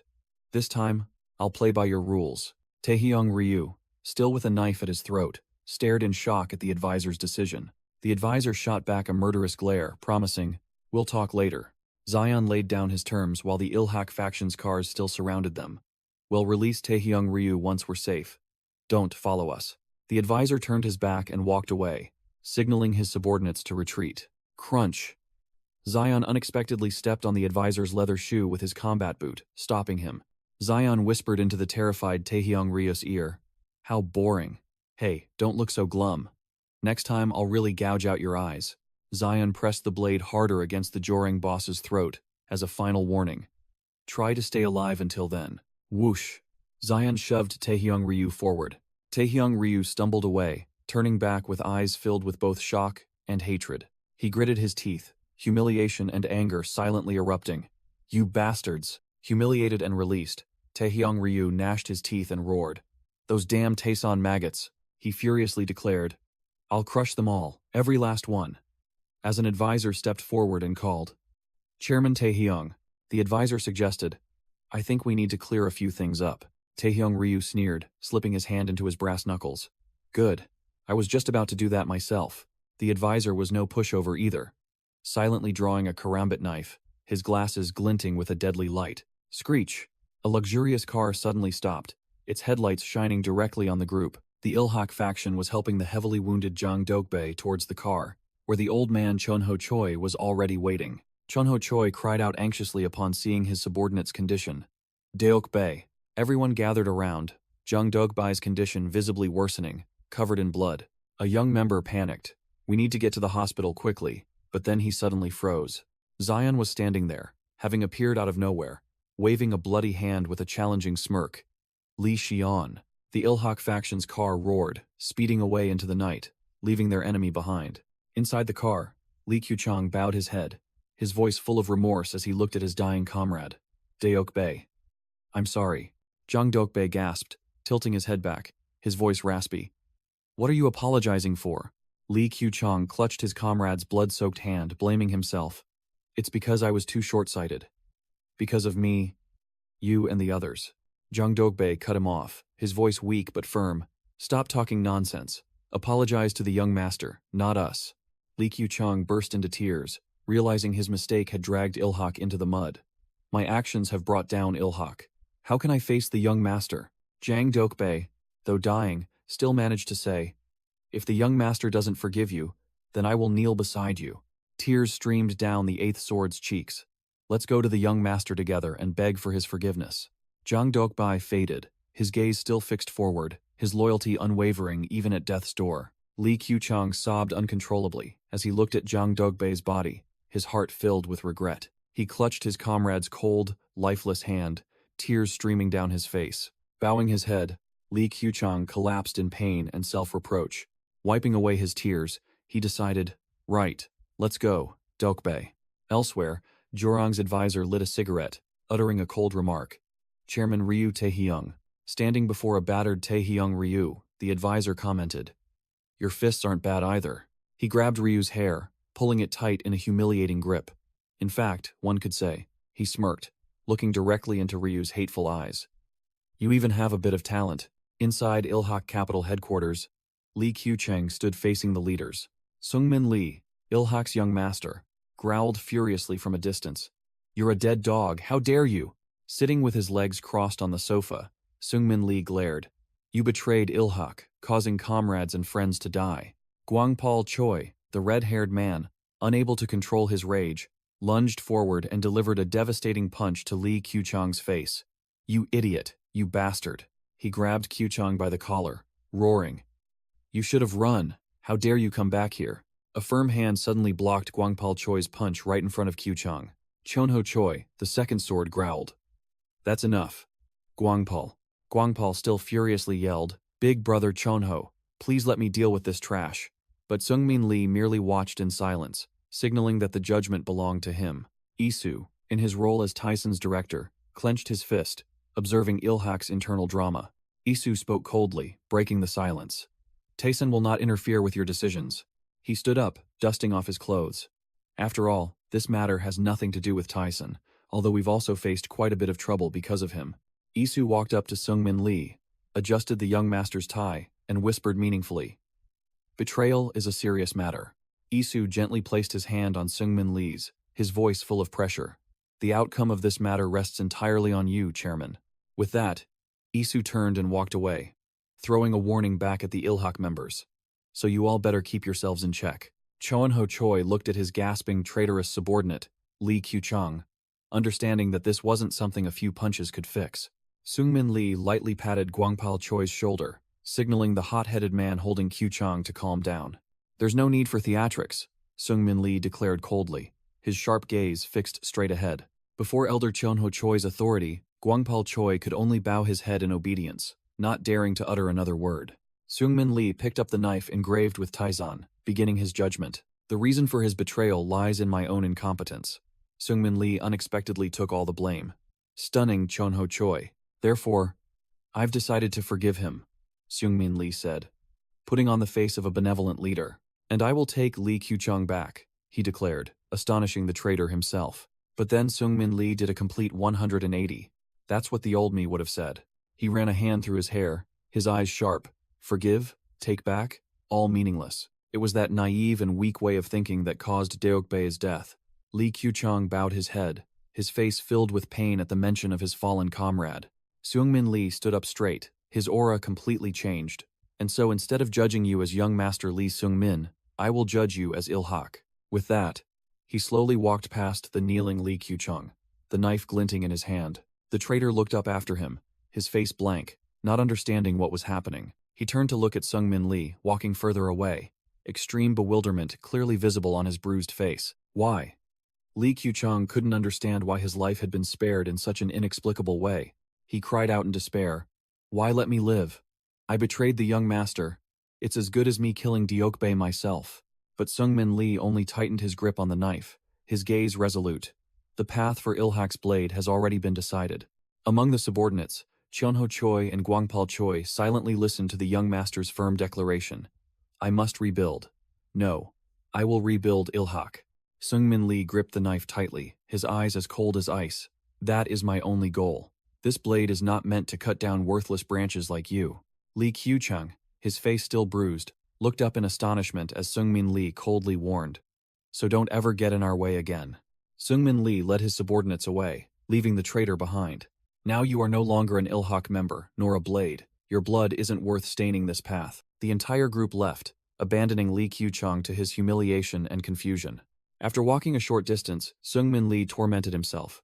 I'm truly pathetic. Even though my words sounded tough, I feel terrible inside. Chunho Choi walked up beside him, his voice calm. It's perfectly fine. What you just showed is Chairman Lee Seungmin's ilhak, isn't it? Seungmin Lee turned, a little surprised, but his gaze was steadier. My ilhak? The veteran Chunho Choi affirmed firmly. From now on, your every decision and action will reflect ilhak's will. Seungmin Lee looked forward with new resolve, listening to the final message. So, go ahead and create your own ilhak, just as you've done. Scene change. Isu stood alone on a skyscraper's helipad, silently looking down at the city at night. He pulled out a cigarette, but realized he had no lighter. A hand offered him a lighter. Isu looked up and saw the woman who had trained him. The sharp-faced woman handed him the lighter. Isu took it and thanked her. Isu looked at the unfamiliar lighter in his hand, wondering, I don't remember dropping my lighter. And what is this? I didn't think you were the type to smoke. As he lit his cigarette, Isu heard the woman reveal, that lighter once belonged to Chairman Bak Dogyong, Mr. Bak Yisu. The name Bak Yisu made Isu freeze. He thought, that's right. My real name is Bak Yisu. It's been a long time since I heard that name. Isu leaned against the railing, lost in thought. So many people have called me Bak Dogyong that I've grown accustomed to it. The woman stood silently observing, while Isu continued his internal struggle. I always have to think about these things. Isu took a drag from his cigarette, his gaze becoming resolute again. I have to act like Bak Dogyong for revenge. What would he do here? What would he say here? Isu exhaled smoke, his eyes cold. And thanks to you, I have a cigarette to hold between my fingers. He thought to himself, if his late brother saw this, he definitely wouldn't be pleased. The female instructor smiled faintly, seemingly having anticipated his thoughts. Isu smirked, perfectly mimicking his brother's tone. Are you really my twin brother?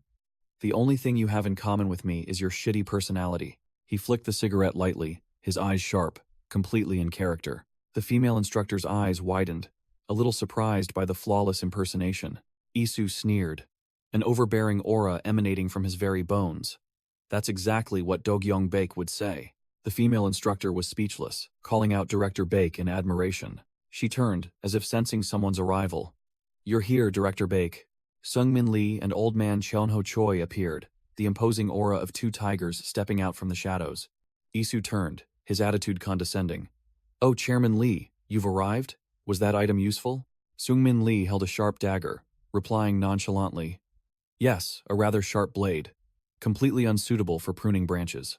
Isu glanced at the knife, implying, so, you've taken care of everything then. Chunho Choi unexpectedly cut in, his tone showing no deference. Excuse me for interrupting, but there's something, Director Dogyong Baek. The old man looked directly at Isu, his eyes full of pressure. Before we discuss the future, could you answer my previous question? Isu narrowed his eyes, feigning a challenging incomprehension. Question? Chunho Choi growled, without a hint of politeness. I'm asking about your true motives for using us, Tyson.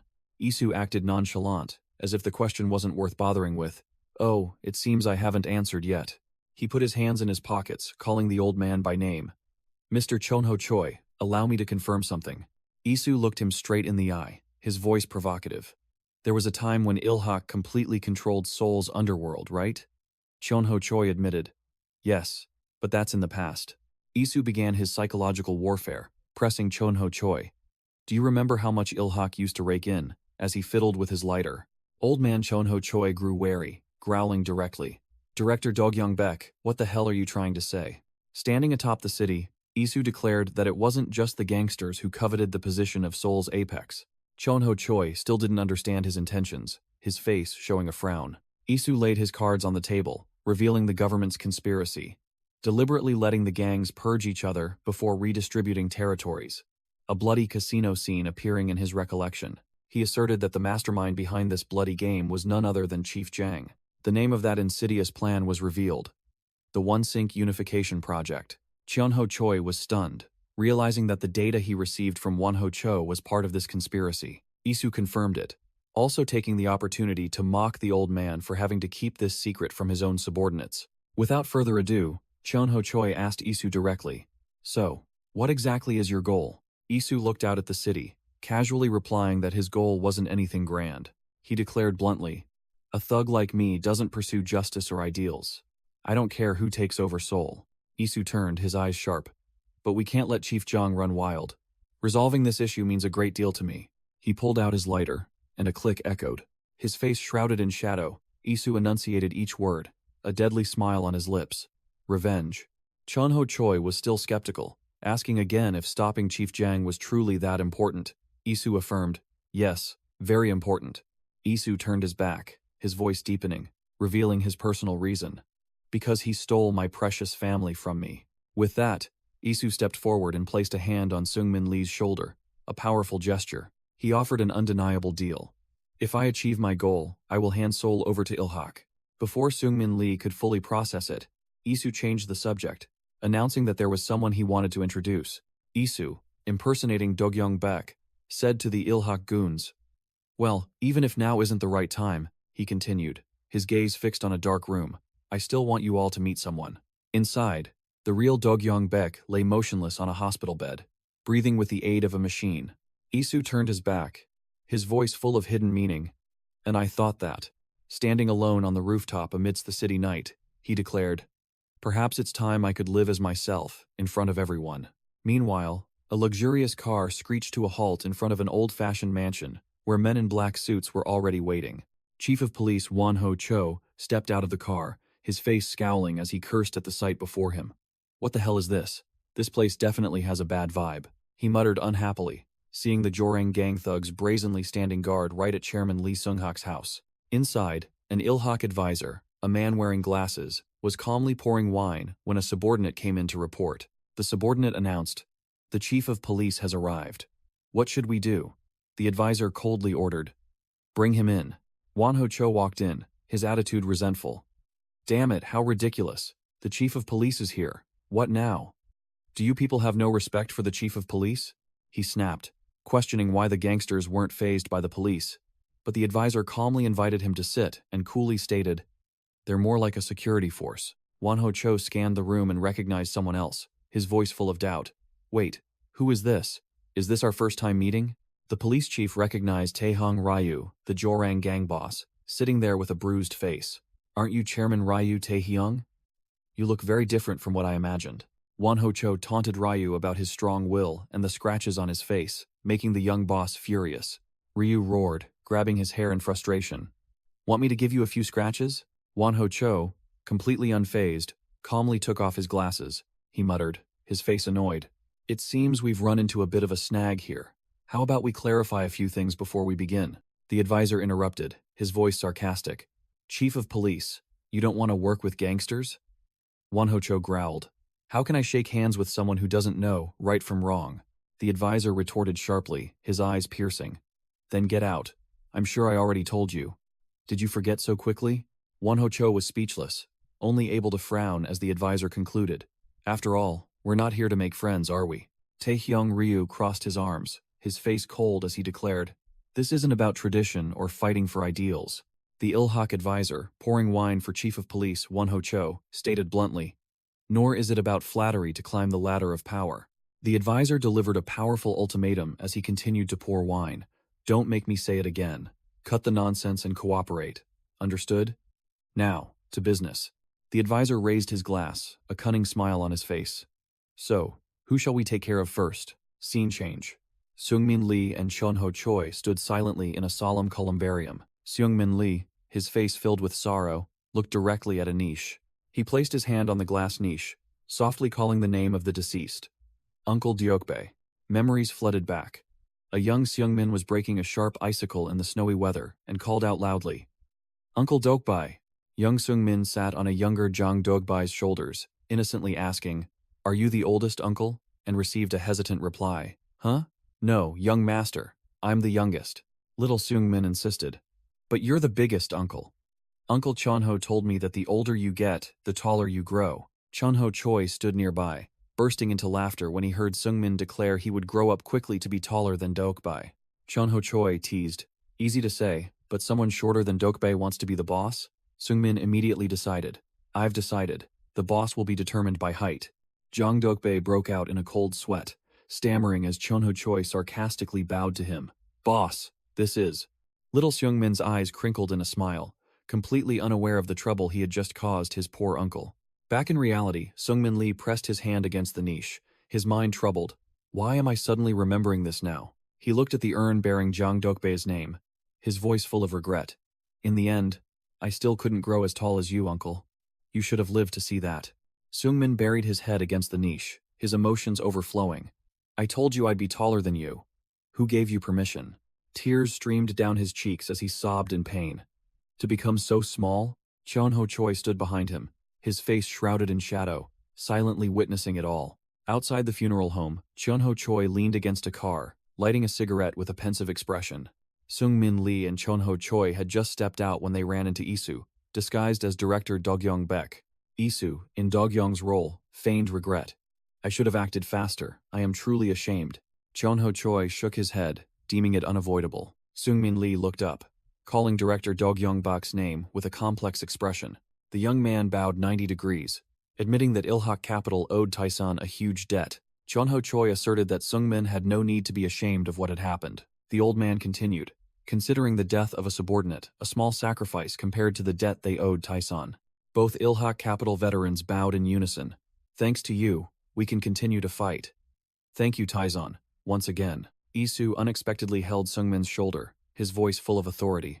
Hey, there's no need to be so rigid. Are you drawing a line? With a condescending smile, Isu reminded him. You are our chairman, aren't you? If you bow like that, it puts me in an awkward position. Isu feigned understanding, advising Seungmin to let go of his sorrow and stand up, acknowledging that Jang Dokbae was important to him. Seungmin Lee turned and walked away, his voice dropping. That's right. He was very important to me. Isu opened the car door and ordered, since your safety is the top priority, let this person accompany you for a while. A bald giant stepped out, radiating killing intent. Boris, the Russian mafia's hound, introduced as a temporary Nine Blades member. The scene shifted to Jorang territory, the Red Crown Hotel, where Taehyung Ryu stood deep in thought in his room. The Jorang gang leader touched the scar on his neck, his eyes blazing with killing intent. Crash! Taehyung Ryu slammed his hand on the table, veins bulging with anger. He roared at the advisor. What? Forget Taesan? The bespectacled advisor calmly analyzed. Even if Jorang takes down Taesan, will the other vultures just sit by and watch? The advisor warned about other forces, especially Yuacha's Chonung, rumored to possess an untouchable monster. The advisor presented an option to the seething Taehyung Ryu. Then how about this? He sneered, proposing negotiations between Jorang and Chonung, advising them to talk before shedding blood. The advisor concluded with a stark threat. Or do you intend to lose your head? Leaving Taehyung Ryu speechless, grinding his teeth and cursing. Convinced, Taehyung Ryu turned to the door, coldly allowing his subordinate to enter and report. The subordinate bowed and announced, Chairman, Cheonung has requested to postpone the meeting. Taehyung Ryu froze, then roared. What? So suddenly? What kind of trick is this now? While the subordinate explained that a guest had just arrived at their place. The scene shifted to Daerum Chinatown, a notorious district. Isu, in a stylish suit, entered a seemingly ordinary restaurant. A muscular owner greeted him, asking if Isu was alone and what he wanted to order. The owner looked annoyed when Isu said he had already eaten and was only there to find someone. Coming to a restaurant after you've eaten your fill? You're quite amusing. What do you need? Isu tossed a Taesan business card onto the table, his eyes sharp. I need to see Madame Cha Yua. Just tell her someone from Taesan is here. The bodyguard sneered at the name Taesan, growling. All right, I'll tell her someone from Taesan is here, but... Crash! The bodyguard swung a massive cleaver, embedding it into the table right in front of Isu, intending to intimidate him. Let's settle this first. Isu was even faster, one hand already seizing the bodyguard's wrist, twisting it back until bones audibly cracked. The burly bodyguard screamed in pain, pinned tightly to the table by Isu, completely overwhelmed by unimaginable speed and strength. Isu coldly looked down at the writhing man, wondering, why are all these irrelevant people popping up? As the entire restaurant filled with armed thugs stood up, a buzz-cut thug among the ruffians roared, Stop barking, you dog. Then swung his cleaver and charged. Whoosh! Isu unleashed a lightning-fast kick, flipping the heavy wooden table completely over. The charging thug only had time to see the table flying straight at his face with terrifying force. Wham! Isu grabbed the hair of the thug who had just been thrown back, his face still dazed. Without another word, Isu slammed his face into the floor, a clean finishing blow. Two other Tianxiong thugs, enraged, roared curses and lunged forward with their cleavers. Suddenly, a black-haired woman's silhouette flashed past, the unique dagger in her hand glinting with a cold sharpness. The boss, Yuwa-cha, stepped out among her subordinates, ordering in Chinese, "Useless rabble, all of you get out." The Tiansheng thugs immediately surrounded Isu, brandishing their weapons, ready to gang up on him. Yuhua-cha gave the small fry no chance. She shot into the air, delivering a downward strike aimed directly at Isu. Isu was astonished by his opponent's speed, quickly leaning back to dodge the lightning-fast attack. Mid-air, Yuwa-cha twisted her wrist, impossibly altering the dagger's trajectory. Clang! Isu managed to draw his knife to block the attack, the two blades clashing and sparking. Her strength was no joke. Isu smirked, his voice full of interest. "Have we met before? Untouchable?" But Yuwa-cha merely replied coldly.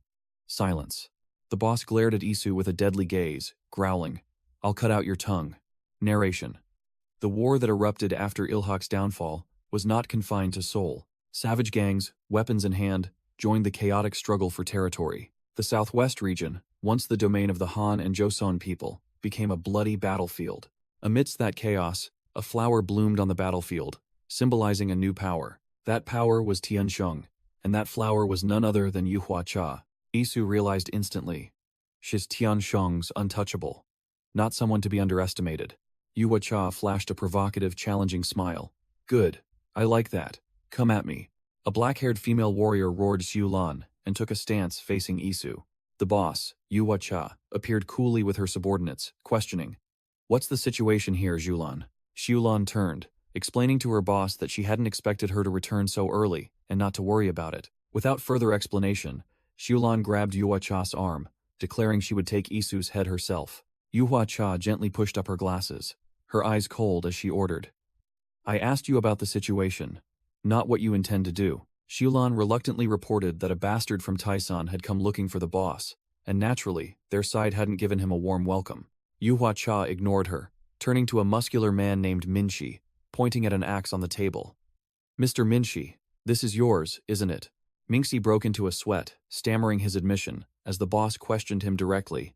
"Have you forgotten?" Yuhua-cha picked up the axe, beginning a gunpowder-laced recollection of the old days and what they had done to sleep soundly every night. The boss recounted their bloody past, when they had to spill their enemy's blood, chop off the limbs of their loved ones to reach this day. Yuhua-cha placed the axe back on the table, asserting that the order they had paid for with blood could not be easily broken. The boss reprimanded her subordinate.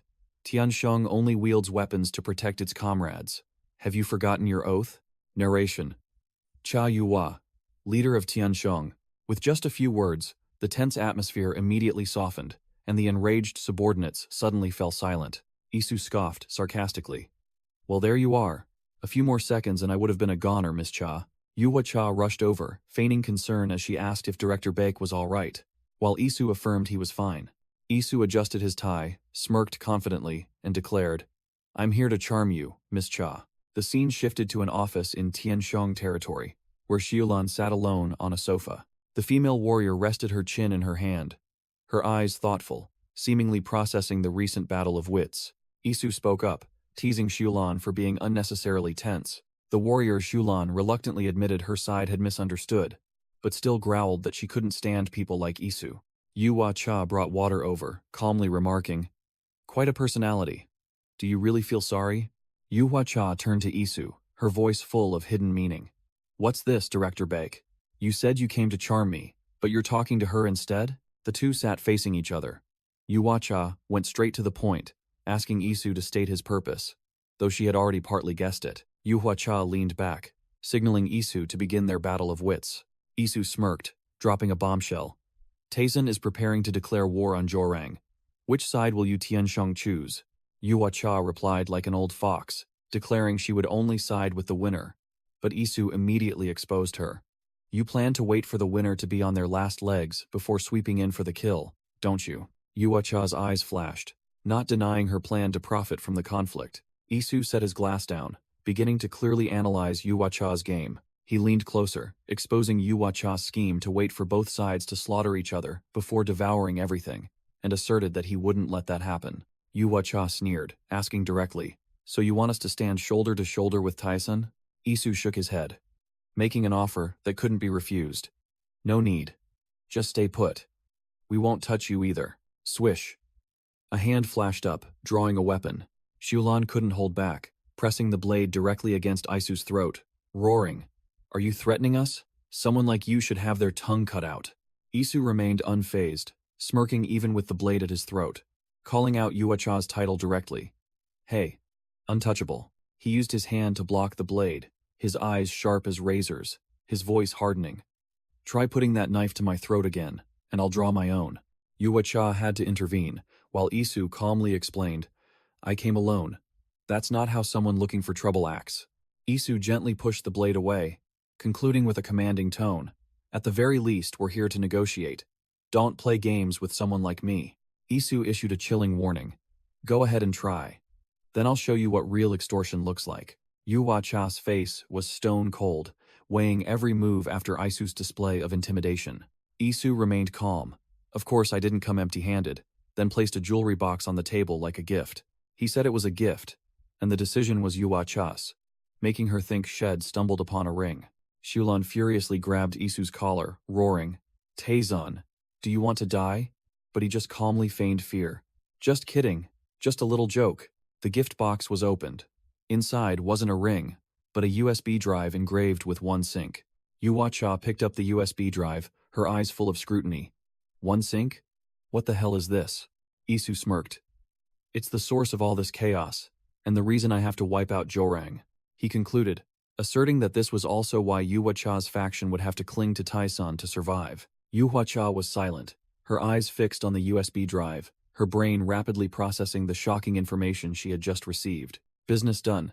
Isu calmly waved goodbye from outside the window, leaving behind a psychological chess match. Xiulan impatiently asked what her boss would do, but Yuacha only replied vaguely that she wasn't sure. Xiulan irritably questioned, arguing that as the boss, Yuacha had to make a decision so her subordinates would know what to do. Yuacha turned away, sweat beginning to bead, her voice trembling. That's a boss job. That's why I told you. Her tough facade crumbled. Yuacha burst into sobs, confessing that she couldn't handle this role and was terrified. Xiulan was speechless, snapping. Crying again? Why are you crying? You did so well today. The bodyguard hugged her distraught boss, reminding her of that Taisan representative's terrifying expression earlier to reassure her. Xiulan both comforted and decided for herself. Just let me be the boss, even if it's a little late. Honestly, it's better this way. The USB drive, holding the key to the game, lay abandoned on the table, while the two women still grappled with their decision. Xiulan threw her hands up, scolding Yuacha, who was slumped on the floor. Are you kidding me? Me? A boss? Xiulan yelled, unable to believe her boss's weakness. Yuacha lifted her head, her voice distant. You saw it too. They've already started drawing their weapons. There will be bloodshed. Xiulan still stood there, asserting firmly. That's precisely why we need a strong boss right now. Yuacha buried her face, sobbing. Everyone, even Mingxi, has drawn their knife. Tianshong's oath is wavering. As Xiulan handed her boss the toilet paper, she explained, they're not going against their oath, they're just standing up against the man who came to see you, to protect their boss. She plopped down on the table, declaring bluntly, strong or weak, it doesn't matter. What's wrong with a boss being a little weak? Xiulan stated decisively. I can be the stronger one, so you can just cry behind my back. Hearing that, Yuacha looked up with bloodshot eyes and retorted sarcastically, you know what? You're a real bitch. Xiulan merely shrugged in response. That's right, because I never properly learned Korean. The scene shifts to a BBQ restaurant, where a bragging thug leader was boasting about daring to swing an axe at Tyson's men. The muscular thug leader in the restaurant waved it off. Don't spout nonsense here. That Tyson lot is still green and inexperienced. I'm not scared of a damn thing. A subordinate regretted not seeing it. But the muscular thug leader believed the negotiations seemed settled. Then, a strange voice echoed. You've caused big trouble. Crash. A black car smashed through the glass door, plowing straight into the middle of the restaurant, stunning everyone. Tables and chairs flew everywhere, and the thugs were thrown backward, completely bewildered by what was happening. The muscular thug leader struggled to his feet, yelling, "What the hell?" as a figure slowly emerged from the car. A large, masked stranger in a gray jacket stepped coldly out of the wreckage. Outside, 3 black SUVs lined up, completely blocking the road, ready for a purge. The muscular thug leader confronted the newly arrived masked enforcers, growling, "Who are you guys? but only received a challenging question in return. Us? The masked man flipped open his lapel, revealing a gleaming Tizen emblem, and declared coldly, "We're from Tizen." The bragging thug leader furiously roared, "Tayson dogs, you finally showed up, huh?" Then swung his axe and charged straight at his opponent. Wham! The devastating blow was blocked, and the axe was instantly disarmed before the thug leader could even realize what happened. The Tyson enforcer easily snatched the axe from the thug's hand. The skill gap was immense. Without a moment's hesitation, the Tizen enforcer swung the axe back, bringing it down directly on the head of his attacker. Another subordinate rushed to help, but it was too late, only witnessing his boss's weapon strike straight into the face of one of his comrades. Crash! Both thugs were taken out in an instant, the bragging thug leader defeated by his own weapon. Elsewhere, Jinung Ha, the Yaksha of Hanam, pressed his earpiece, seemingly checking the connection. "Is this good now?" He smirked, confirming, "Ah, yes, I can hear you clearly now." Jinung Ha looked at the thug sprawled on the floor, reporting over the phone. "I've arrived at Chonung's territory. There are some strangers here." He glanced at an emblem on the chest of a fallen man. An emblem? They look like they have office badges on them. Is this some family we don't know about? On the other end of the line, Dogyong Baek sat cross-legged in his luxurious office, sneering, "How amusing. You're doing all this without reporting to me?" Taeson's masked enforcers stood outside on the street, sweating profusely as they listened to the conversation between their bosses. Jinung Ha stepped on a shard of glass, calmly replying, "It's fine. I don't really need that." He looked down at the unconscious imposters at his feet. "I'll use these fakes to mop the floor." Jinung Ha cracked his knuckles, his eyes hardening. "Either way, we have to show them Taison's true power." Meanwhile, at Chionung's base, Shulan sat in contemplation, fiddling with a dagger, blood dripping onto the floor. She stood up, looking at Yuacha, who sat silently, and spoke with a voice full of resentment. "But, to provoke us like this, just as expected, Taison cannot be trusted." Shulan drew her curved blade, her toned abs flexing, her eyes blazing. "We should have torn him apart and killed him then." Yuhua-cha still hesitated, believing that Taizen was also cleaning up the mess, so it was difficult to draw hasty conclusions. Shulan brushed it off, reiterating the fake emblem worn by the attackers. If it really was Taison, would they be stupid enough to wear such an obvious emblem? She recalled the masked man pinning the Taizan emblem to his jacket before attacking them, right at the most sensitive moment. Yuacha began to sweat, admitting that the coincidence was indeed too perfect. Bang! The female boss slammed her knife onto the table, agreeing that the timing of the incident was too suspicious. Shulan analyzed clearly. There's a third party trying to cause trouble, and Taizan coincidentally appeared to save Chonung from a difficult situation. It's too perfect to play. Yuacha mumbled that it was like a self-written, self-performed play, but she still wasn't sure. Shulan declared bluntly, her voice sharp. "Let me summarize for you. In this situation, the truth doesn't matter." She strode decisively, asserting that they couldn't sit idly by and be led by Taizan. What they needed was a pretext to declare Chonung had been attacked. Shulan confronted her boss directly, pressing her. "So what's your decision, boss? What are your orders?" Yuacha hung her head, completely stuck and unable to give an order. Seeing her boss falter, Shulan snapped. "That's the problem, Yuacha. If you're not confident, whose orders are we supposed to follow?" Yuacha slumped onto the table, her voice weak. "Let me think a little more. Or perhaps we could ask Master Wang for help." Shulan flared up, cutting her off. "What? Why bring Master Wang into this? Is he our boss now?" Cornered, Yuacha also yelled, "I just said we should ask for help. Why are you always getting mad at me?" Clang. Shulan slammed her blade onto the table, her eyes as cold as ice. She delivered an ultimatum, her voice devoid of emotion. "If you don't give the order, I'll deal with Taizan myself. Just you wait." Meanwhile, elsewhere, Jinung Ha casually draped his jacket over his shoulder and walked out of a ruined house after the battle. Inside, amidst the rubble and scattered weapons, he knelt down and picked something up from the floor. Jinung Ha examined the knife he'd picked up, noticing the blade was worn and chipped, indicating frequent use. He analyzed that this wasn't a military-issue knife, but a common one, definitely not belonging to Chief Zhang's subordinates. Just as he opened the car door, something fell out onto the floor. Jinung Ha bent down and picked up a 100 renminbi note, his face full of questions. "Renminbi? Why is it here?" Standing amidst the wreckage, he muttered, "Could a Chinese organization have attacked Chonung? But why?" Scene change. Isu, disguised as Dogyong Baek, was on the phone, his voice icy. "Yes, I received the call. On the other end, Seungmin Lee asked anxiously, with the old man Chonho Choi beside him. Chairman, are you really going to Chonung alone? Isu calmly lit a cigarette, replying curtly. So what? Going with a crowd wouldn't make it any better. Seungmin Lee continued to inquire about Chonung's Chinese branch, as their car sped down the highway. The old man Chonho Choi interjected, acting superior. Chinese organizations have been quiet for a while now, you should ask me about this. Isu replied to Seungmin, bluntly dismissing the old man. Oh, is that so? Just report back to me later. Have a successful business trip. I look forward to the results. Seungmin felt the heavy pressure, and Isu added a loaded remark. Take care, Mr. Dogyong-baek. It seems you'll need it. Suddenly, a strange man appeared and snatched the phone from Isu's hand. Isu coldly hung up, telling Seungmin he would contact him later. The stranger, wearing sunglasses, acted superior. Sorry for the interruption. I saw you were busy, so I'll get straight to the point. Isu narrowed his eyes. No need to apologize. But who are you? The man introduced himself as Wang Ha-oh, the local money exchange boss.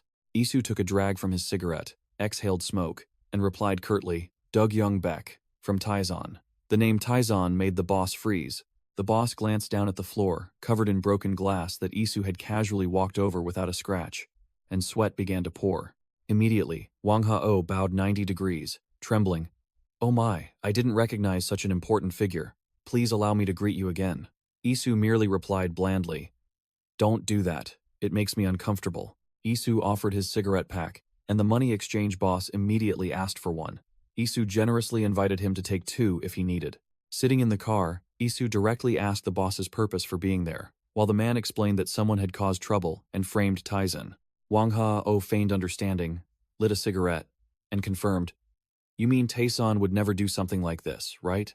Isu smirked, replying that this matter was precisely why he couldn't sleep, but the boss' knife-sharp tone made Isu wary. Hearing the sarcasm, Wang Ha-oh flinched, quickly bowing and apologizing profusely, while Isu just gave a faint smile and told him not to make things awkward.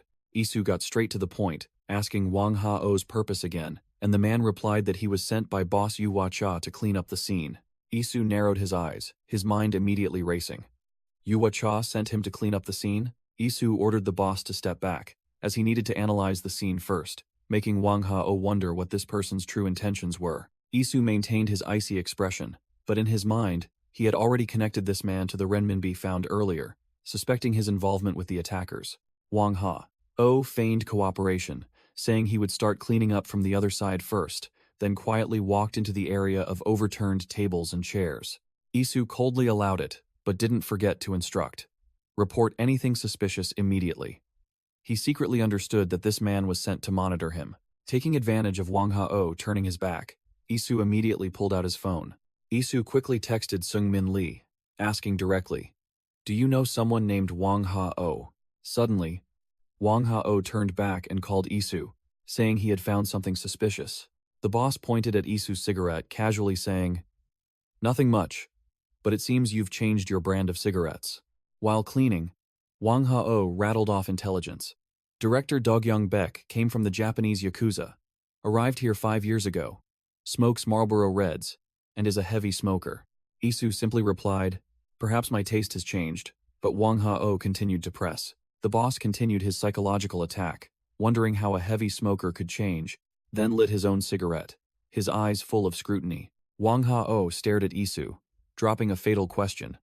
Do you look like someone who's smoking for the first time? Isu casually fabricated. My apologies, I was on the phone, so I wasn't paying much attention. Wang Ha-oh muttered. Not paying attention, huh? As he picked up a sharp shard of broken glass, clearly not believing a word. The old boss spun around, his eyes as sharp as knives. Then show me what you're hiding in your breast pocket? Isu narrowed his eyes, his expression icy. The cat-and-mouse game was over. Without another word, Wang Ha-oh lunged like a predator. The glass shard in his hand aimed directly at Isu. Scene change. A luxurious car pulled up in an empty parking lot. Seungmin Lee stepped out, seemingly unaccustomed to being called chairman, with the veteran Chonho Choi by his side. A subordinate quickly reported, Boss, Director Baek asked about someone earlier. Seungmin Lee asked in surprise, and the subordinate replied, It's someone named Wang Ha-oh. Chonho Choi's face changed color upon hearing that name. Clearly, this was no ordinary individual. The veteran muttered, Wang Ha-oh. It's been a long time since I heard that name. I didn't expect him to still be in Korea. Chon-ho Choi explained to his young boss. He used to be a notorious information broker. Seung-min Lee seemed to dismiss it, thinking he was just small fry. Chon-ho Choi waved it off. No. Getting involved with him brings nothing but trouble. He emphasized, especially regarding the two powers, the One Crane Society and Taezon, which stunned Seung-min Lee. Dark memories flooded back as Chon-ho Choi recounted 15 years ago, when the One Crane Society collapsed in a sea of blood. The one who took over the entire southwest region at that time was the boss of the Black Dragon Triad, and that person was none other than Wang Ha. Oh, a formidable and powerful boss. Chon-ho Choi clenched his fist, bitterly revealing that it was due to a conflict with that old fox that the Nine Blades lost their leader. Back to the present. Wang Ha-oh's lightning-fast attack was upon him, the sharp blade lunging straight for Isu's throat. As soon as he finished speaking, Wang Ha-oh lunged with a dangerous stab, but Isu coldly raised his hand, stopping the blade mere inches from his throat. Isu twisted the old man's wrist, sending the knife flying from his hand, much to his opponent's astonishment. Wang Ha-oh didn't flinch, spinning around to deliver an incredibly fast hook punch towards Isu. The old man smirked, his voice full of sarcasm. Oh, just as the rumors say, your skills are quite good, aren't they? Isu retorted with a sneer, provoking. Your skills don't seem like an ordinary money changer's either? Who exactly are you? Wang Ha-oh dodged the question, his hand gripping the knife with several screws attached. Who am I, you ask?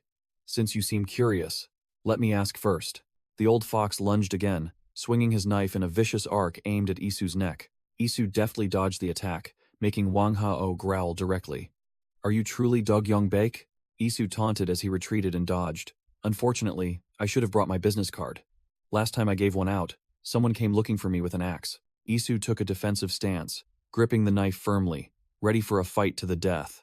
In the midst of the tension, Isu unexpectedly raised his phone, casually calling out, "Ah, wait, hold on, please pause."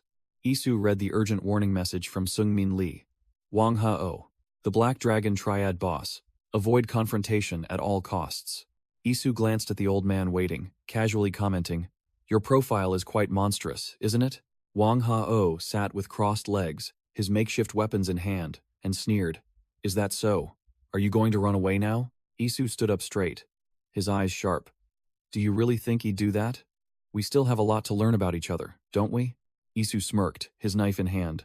Well then, let's see how tough the Black Dragon Triad stuff really is. Wang Ha-oh gripped the knife and screws in his hand, his killing intent erupting. Isu was not to be outdone. The knife in his hand gleamed with a cold light. Both lunged at each other once more, and the real battle began. Wang Ha-oh played a trick, throwing some screws as bait, but Isu remained unfazed, brushing aside those toys and muttering, "Just child's play." The old man lunged with a knife. This was the real attack. He confidently thought he was faster, but it was a fatal mistake. Wrong. Isu blocked the boss's wrist. His speed was utterly overwhelming. Clang! With a single move, Isu twisted his arm, sending Wang Ha-oh's knife flying into the air. Isu looked at the old man with disdain. Your arm strength is too weak. Without even looking, Isu reached out and caught the falling knife, a skill on another level. He threw the knife back at Wang Ha-oh as a challenge. Isu grabbed the old man's hand, his voice full of sarcasm.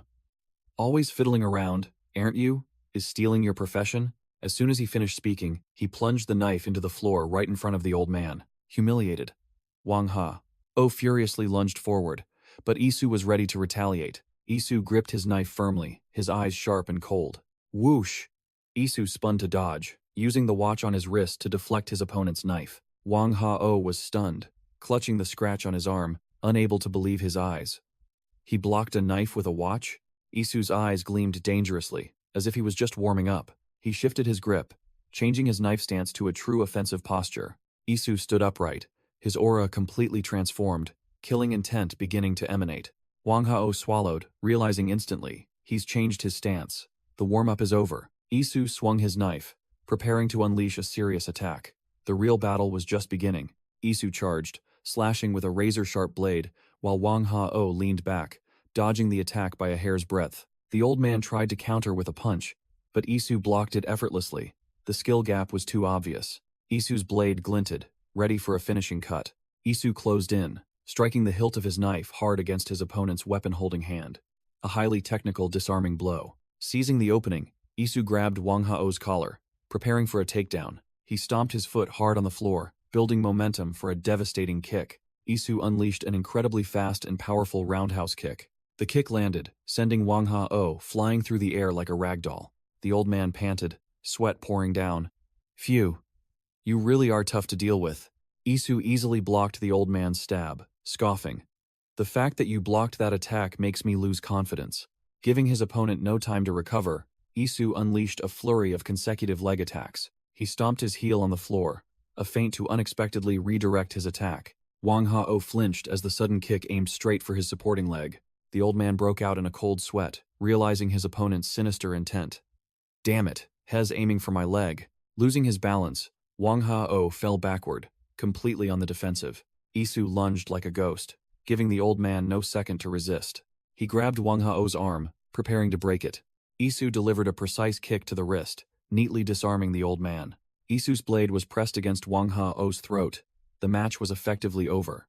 Wang Hao lay sprawled on the floor, his eyes vacant as he stared at the water pipe, completely overwhelmed and accepting his fate. Isu decisively ripped open the van door, without a moment's hesitation. Inside, Wang Hao was clutching a knife, his face paling as he saw his enemy appear right before his eyes. Wang Hao quickly jumped out of the vehicle, his shoes clattering on the ground. Without a word, Wang Hao grabbed a nearby pipe and swung it straight at Isu. Isu calmly raised his hand, using the blunt side of his knife to neatly block Wang Hao's powerful strike. He smirked, his eyes full of disdain. Damn it, just grabbing whatever you can find and swinging it, huh? Isu dodged Wang Hao's clumsy attack while lecturing him. The important thing isn't the weapon. Wang Hao frantically swung the pipe, but it only cut through empty air. Isu moved like a ghost, easily evading all of his opponent's attacks. Isu's blade flashed, blocking another dangerous blow right near his face. Wang Hao only had time to grasp the harsh truth through Isu's words. It's how you use it. Scene change. Xiulan, Qiaoneng's muscular warrior, was tying back her long hair, preparing for action. She strode powerfully among her subordinates, radiating a murderous aura. Xiulan gritted her teeth and cursed, clearly extremely displeased. You stupid bastards. I told you to deal with Taizan before it was too late. She roared furiously amidst her surrounding subordinates. Yuhua Cha, you foolish bitch. In the office, Yuhua Cha sat motionless, hand on her forehead, her face full of weariness and pressure. Her eyes clearly showed extreme tension as she faced the dilemma. In Yuhua Cha's mind, Xiulan's image appeared, challenging her. If you have no orders, I will handle Taizan my own way. Yuhua Cha slid down by the window in despair, muttering helplessly. What exactly does that girl want me to do in this situation? Suddenly, a knock echoed at the door, and a voice called out. Boss Cha, are you in there? Yuhua Cha startled, quickly replying hesitantly. Ah, yes, come in. An old man entered, introducing himself as Gu Changjun, manager of the mahjong parlors in the area. Gu Changjun was polite to Yuhua Cha, saying he should have come to see her sooner. Yuhua Cha invited him to sit, explaining that she was just checking the situation because she heard some noise. Gu Changjun glanced around the room and asked directly, Where's your second in command? Why are you alone like this? Yuhua Cha coldly replied that there was just a small difference of opinion between them. Gu Changjun repeated her words with a meaningful expression, clearly not believing a word. Yuhua Cha invited him to speak plainly, without beating around the bush. He began to boast, saying he had been there for 15 years, witnessing Yuhua Cha build her empire from the ground up. Yuhua Cha merely smirked, admitting that he had also helped quite a bit. Gu Changjun began to analyze the situation, stating that Xiulan was too powerful a force, while the retired Wang Hao was nothing to worry about. Suddenly, Gu Changjun grabbed Yuhua Cha's wrist, his tone completely changing. He leaned in close, whispering that, in his personal opinion, nothing was more dangerous than an uncontrolled sharp weapon. Yuhua Cha's eyes turned cold as Gu Changjun insinuated. Shouldn't such a weapon be disposed of? As soon as he left the office, Gu Changjun pulled out his phone to call someone, reporting the situation. He reported that the situation was worse than expected. Even the untouchable Yuhua Cha had left her position. On the other end of the line, Taehyung Ryu snapped, asking directly if this was his game. Taehyung Ryu leaned back in his red vest, sneering. I might have helped you, but it was your finger that pulled the trigger. Gu Changjun. He continued to curse over the phone, reminding Gu Changjun that he was the one who used to babble about protecting Choneng's peace, his voice full of contempt. Now that untouchable woman has packed up and left, isn't your job easier? Gu Changjun sneered into the phone, replying, It certainly is easier. Who would have thought they'd be so weak? The old man Gu Changjun continued to ramble on the phone, using a metaphor about even the sharpest knife eventually dulling. The cunning old man reported, Shulan will definitely make her way to Taizan, and Yuwa is alone. Looking down at the gathered subordinates below, he declared, We are ready on this side. With a triumphant smile, the old man pronounced the death sentence. Today, at the hands of Tyson, Yuwa will die. In the office, Yuwa looked outside, the phone ringing hopelessly. The old man's warning about an uncontrolled sharp weapon echoed in her mind, implying that such a weapon should be dealt with. Yuwa looked irritably at her phone, muttering, Shulan, why aren't you answering? As she stepped down the stairs, her subordinates stopped Yuwa, worried about their boss's safety. One of them asked, Boss, where are you going alone? What if Tyson's people show up? But she brushed them off and asked directly, Where's Shulan? Yuwa sighed helplessly upon hearing the news. That girl said she's going to tear Tyson's people apart. She really just does whatever she wants. A subordinate ordered the crowd. Everyone, prepare yourselves. All the subordinates obediently followed orders, heading out with Yuwa, their target also Tyson. Putting on her sunglasses, Yuwa asserted to her subordinates that the previous incident was too cowardly, not Tyson's style. She analyzed the situation, reasoning that if Tyson wanted to betray them, they wouldn't have revealed the One Sync project. Meanwhile, Shulan, with her blade in hand, already stood before the Tyson building, and Yuwa knew that the top priority was to stop this reckless girl. Suddenly, a group of masked enforcers, fully armed, jumped down from above, blocking the group's path.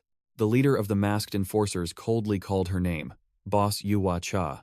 He stared at Yuwa group, his voice full of challenge. Where do you think you're going? Carrying an iron pipe on his shoulder, the ringleader sneered. A big girl like you shouldn't be wandering around at night. How about we escort you? Yuwa turned, her eyes sharp, and retorted with disdain. Escort? Do you guys even have what it takes to handle me? The masked leader smirked and boasted. Come on, of course we can handle a hag like you. One of Yuwa hot-headed subordinates roared curses and charged in like an idiot. You damn dog. Who do you think you're barking at? Suddenly, a blond man among Yuwa subordinates turned, swinging his club directly at the back of his comrade's neck. Yuwa froze, her glasses unable to hide her astonishment at the blatant betrayal. The traitor looked at Yuwa, blood splattering, his voice full of challenge. Boss, this is... He raised the blood-stained pipe high and brought it down on the fallen comrade's head without hesitation. The traitor coldly declared, It's all for Chonung. So, please step down. Scene change.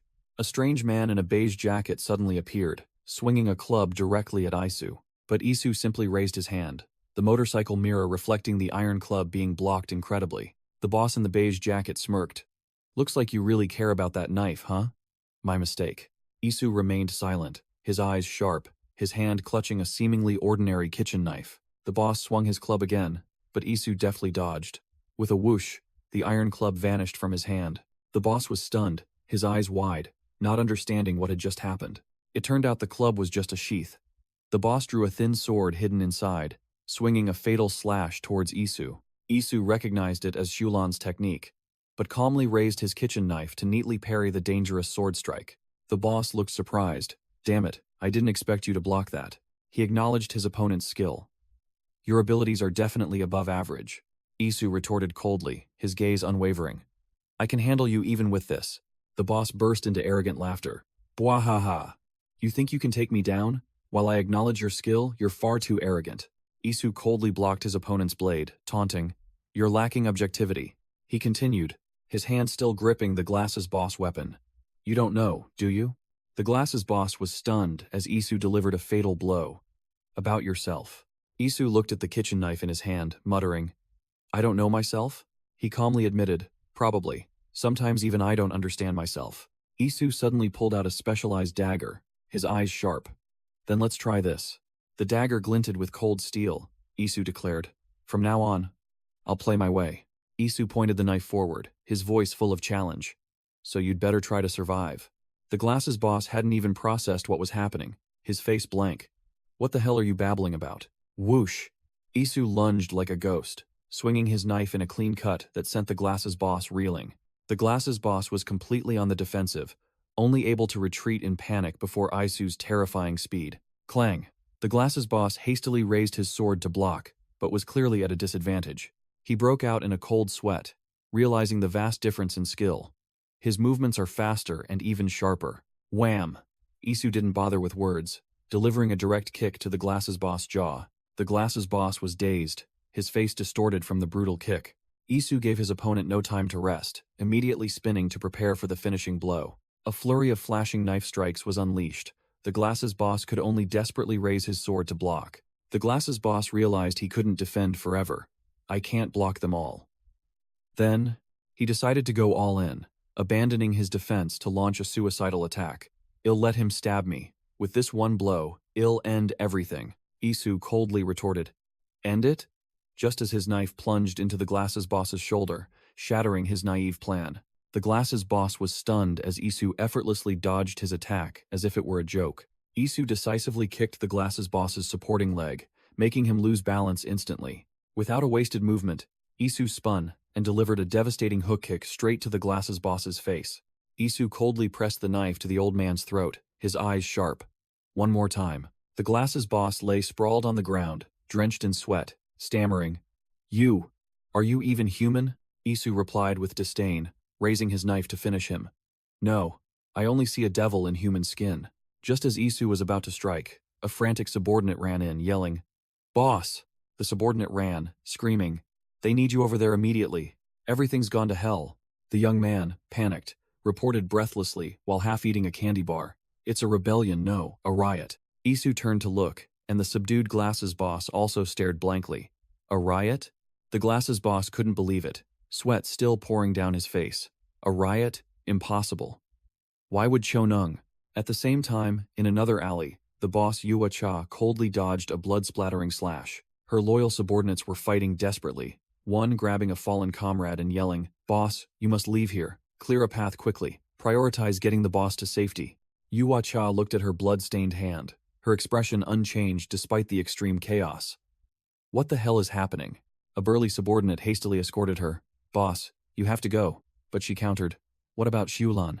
Another, his face covered in wounds, replied in despair, We still can't reach her. We should take the boss. Yua Cha was led away by two loyal underlings amidst the chaotic battle, the enemy charging with axes. The traitors, led by a blonde man, had blocked their escape route. The blonde man bowed falsely. My apologies, Boss Cha. But thanks to this, Chonung will regain stability. In a dark room, the old man Chang Jungu smiled triumphantly, the mastermind pulling all the strings. Cornered, Yua Cha clutched her head, wondering how everything had fallen apart, desperately calling out for her most trusted subordinate. Where are you? Elsewhere, Xiulan, the warrior goddess, stood alone amidst the battlefield, enemy corpses at her feet, a curved blade clutched in her hand. Her eyes were sharp, devoid of fear, even as enemies surrounded her on all sides. Xiulan alone faced an entire army of Taisan, her aura completely overwhelming the crowd. Meanwhile, Yua Cha had completely collapsed, cowering in a dark corner, screaming in pain and helplessness. She mumbled in despair, recalling Xiulan's promise. You said you wouldn't leave me alone. The once powerful boss now only clutched her head, pleading in vain, Please, come back. Yua Cha's screams echoed through the empty corridor. She didn't understand who was causing the massacre outside. After a moment of screaming, she suddenly fell silent, as if sensing something unusual. Knock, knock. A knock echoed at the door, and a strange voice called out, Open the door. The voice continued calmly. It's Tai-san. Open the door. It's all over. Creak. The door slowly creaked open, and Yua Cha cautiously peered out. Isu stood tall before her, his face stained with blood, coldly declaring, There's no time, so it'll be brief. Make your decision, Cha Yua. He looked her straight in the eye, his voice challenging. I won't stop you if you decide to hide behind that door. It's best you stay out of everything. Isu turned his back, revealing a corridor littered with the corpses of traitors. Beyond this door is war. If you intend to step out, make your decision. He offered two equally ruthless choices. Either oppose me and perish, or join me, and step through this sea of blood. Behind Isu, the new team, consisting of Lee Hunggu, Boris, and Rim Gyeongchun, had fully assembled. Isu extended his blood-stained hand, his gaze brooking no refusal. Make your decision. The scene shifts to 10 years ago, in an old office building, the headquarters of Cheonung. A subordinate asked Yua Cha why she had come to such a rundown place. Another man explained the tense situation. Ilhak said they would divide business territories among Korean organizations, meaning there's no room for outside forces like us to interfere. A boss named Wee Chung-ho rapped his fist, annoyed that the Korean organizations wanted to monopolize the territory, bluntly telling them to leave. Gu Chong-jun, another old man, also slammed his fist, lamenting that they were toiling for others to reap the benefits. Wei Chung-ho declared there was still a way out, placing his hand on a signboard. Gu Chong-jun looked suspicious, asking what scheme he was planning. Slam. The signboard was forcefully placed on the table, marking the beginning of a sinister plan. A man wearing sunglasses named Wang Ha-oh confidently announced the plan. We will create our own Korean organization, a puppet that will obey. Wang Ha-oh explained that Chonung was once a branch of Ilhak, but after Ilhak collapsed, Chonung also went bankrupt, and the former boss vanished without a trace.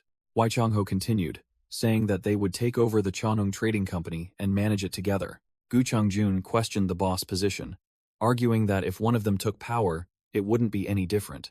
Wang Ha-oh smirked, revealing his trump card. I've found the former Chonung boss daughter. Simply put, the descendant. He declared that girl, a mere 19-year-old, would become their new boss. The group protested, arguing she was too young, but Wang Ha-oh had heard the door open. Ah, she's here. Wang Ha-oh ordered the group. Greet her. This is the face of our Chonung, Yuwa Cha. As a uniformed young woman, entered with her female bodyguard Xiu Lan, coldly declaring, I am President Cha Yuwa. Wang Ha-oh suggested renaming the company Chonung Global Trading, but Gu Chong-jun still hesitated, believing it was still just a kids' organization. Wang Ha-oh patted Yuwa Cha's shoulder, reassuring the old man with a sinister smile. Don't worry too much. I'll take good care of her. He placed his hand on Yuwa Cha's chair, firmly asserting, Chonung Trading will never fall. Behind her, Wang Ha-oh and Shulan stood like two guardians, while the young Yuwa Cha sat in the president's chair, a single tear rolling down her cheek. Back in the present, Isu's blood-soaked hand was still extended, an undeniable invitation. Yuwa Cha, with a determined gaze, reached out and took Isu's hand, accepting to step into the war. Yuwa Cha's hand trembled, unsteady from her wounds. She leaned against the wall, gritting her teeth as she declared, I can still handle this much. The female boss looked up, her eyes wide with disbelief at what she had just witnessed. The entire hallway was littered with the corpses of her subordinates. Blood splattered everywhere, a horrifying sight. Yuwa Cha was deeply shocked, asking Isu, No way. All of them were handled by just you three? She immediately noticed the absence of her trusted subordinate, asking worriedly, Where is Shulan? How did this place end up like this? While Yuwa Cha hastily pulled out her phone to make a call, the defeated beige-jacketed boss sat in a corner, cursing bitterly. The fallen boss looked up, uttering a threat. I've been too unlucky. I should have killed all of you today. He continued to provoke. I guess the innocent Baekjong will have to die without his master by his side, making Yuwa Cha freeze. Scene change. Shulan was sitting in the car, arms crossed, her face radiating murderous intent. The driver glanced in the rearview mirror, asking, Hey. A convoy of black cars sped down the highway, the driver asking, How much longer until we reach Taizen? Shulan, squeezed tightly between the burly subordinates, snapped, Why do we have to travel like this? It's suffocating. She pointed directly at two subordinates. I can't take it anymore. You two get out of the car. But they stammered that the car behind was also packed. Without another word, Shulan swung a punch straight at one of them, yelling, Then run, you can do it. One subordinate dared to ask, You're really strange today, sis. Is something wrong with the boss? Shulan snapped back, denying vehemently, Shut up. Nothing's wrong, but her attitude betrayed everything. The driver calmly spoke up. I told you, didn't I? If we do this, we'll be the ones punished. He smiled faintly. You've lost your temper without thinking again, haven't you? Shulan leaned back, annoyed, admitting, That damn boss is truly irritating. But the driver suggested it was because the boss had her own plans. Shulan, her face stone cold, declared that whether the subordinates lived or died depended on orders, and she was ready to follow orders, be it life or death. She looked directly at the driver, challenging, We must become an organization that follows the boss's decisions, so either stop me or kill me. Give the order.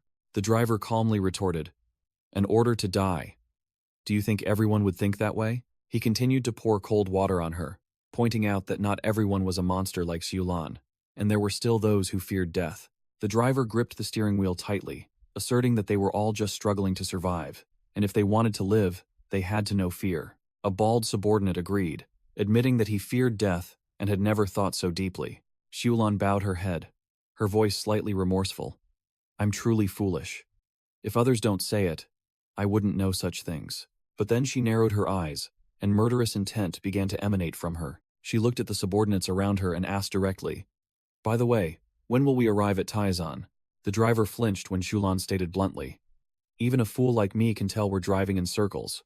The driver sighed, laying his cards on the table. I had intended not to say such useless words. Immediately, Xiulan drew the dagger hidden at her waist, radiating intense murderous intent. But the driver was a beat faster. He grabbed her wrist, stopping the attack. Without hesitation, the driver forcefully slammed Xiulan's head against the back seat, stunning her.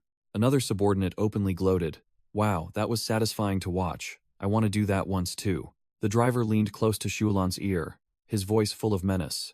Hey, you'd better hold on tight, he warned. Because if you let go, all of you are dead for sure. The driver snarled in response to the subordinate's pleas. Screw you, then floored the accelerator. The car sped wildly, crashing head-on into another vehicle approaching from the opposite direction, initiating the ambush. A subordinate in the back seat yelled in panic as the car sped wildly. Hold on to the handle. Xiulan easily turned the tables, twisting the arms of two henchmen trying to hold her. Thwack! She didn't hesitate to smash the heads of the two small fry together. Flexing her biceps defiantly, Xiulan sneered. You soft, flabby pigs. With a crazed look, she pulled the two henchmen out as human shields right before the impact, declaring they would be perfect cushions. Screech! The tires burned rubber as the car lost control. The car flipped through the air, metal twisting in a horrific crash. After a long skid, the overturned car finally came to a halt, blocked by two of the traitor's vehicles. Thump! The car door was ripped off by force, flying high into the air. Xiulan calmly emerged from the wreckage. Not a scratch on her. She landed steadily, the aura of a true warrior emanating from her. Standing on the roof of the wrecked car, Xiulan drew her blade, looking down at the surrounding enemies with contempt. Her eyes were sharp, ready for a massacre. The traitors stepped out of their cars, the traitor leader cursing the foolish plan that had just unfolded. Facing the entire group alone, Xiulan declared herself a butcher and challenged the pigs to rush forward and die. The subordinates hesitated, one trying to shout to regain courage. Don't be scared, she's just a woman. The traitor leader, seemingly provoked, drew his knife and was the first to charge. A perfect spinning heel kick landed squarely on the traitor leader's face.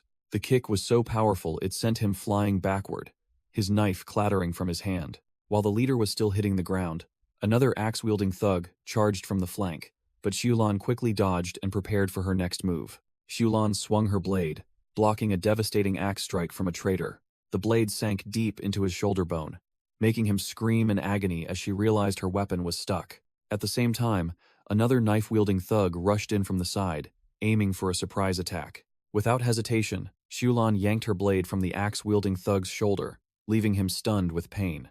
She spun around, delivering a kick straight to the face of the charging knife-wielding thug.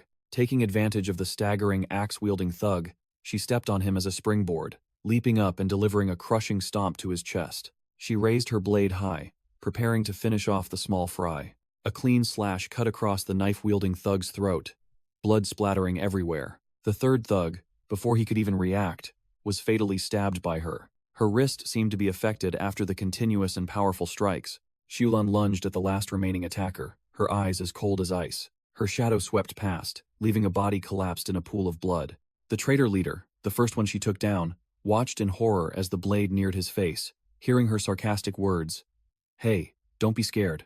Xiulan stood there, covered in blood, a smirk on her face as she asked, I'm just a woman, aren't I? The remaining traitors stood frozen by their cars, their faces drained of color.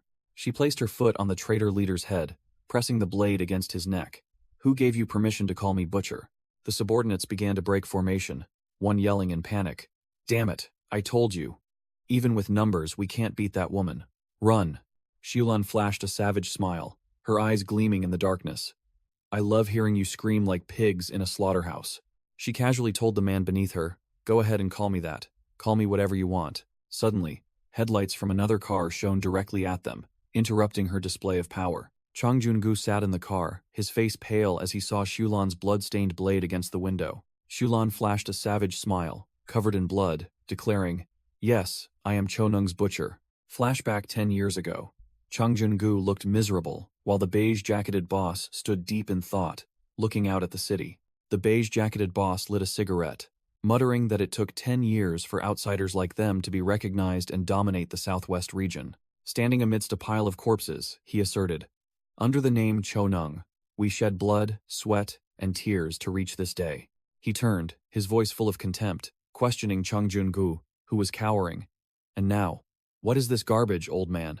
Chung Jun-gu knelt on the ground, his face covered in blood, pleading, "Wait, Mr. Wang Ha. Oh, listen to me. Chonung is finished." Wang Ha-oh coldly kicked a nearby stone, growling, "Shut your mouth."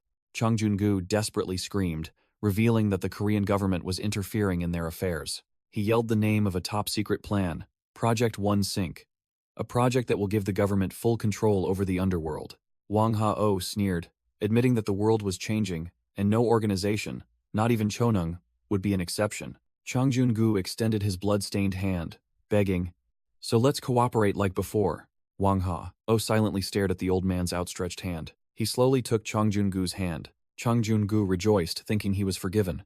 "That's right. So we need to." Crack!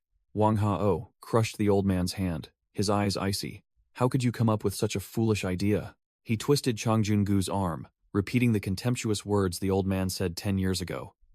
"I remember what you said, just an organization run by a brat." The flashback shifted to Zhulan's blood-stained feet, as she firmly declared, "Chonung will never fall." Back in the present, Zhulan stood defiantly on the car roof amidst a wasteland, proclaiming, "Chonung is the most brilliant flower that blooms at night." She wiped a streak of blood from her mouth, her eyes sharp as razors, and the most brutal, poisonous flower. In the flashback, the boss from back then pressed the knife into Chung Jun-gu's hand, coldly ordering, "Just swallow it," while the old man begged in fear. Chung Jun-gu's face was pale, blood gushing from his tightly squeezed hand, as he heard the final warning. "We will be waiting for you, with the strongest poison." The boss pulled out the blood-stained knife, his eyes devoid of emotion, while Chung Jun-gu screamed in pain. A week later, at an old building, Taison's black-suited subordinates lined up neatly, their aura overwhelming. Zion, his hand still bandaged, walked beside Jinung Ha and wondered, "Hey, you gorilla, am I mistaken?" Zion looked puzzled. "I thought we were helping Chonung?"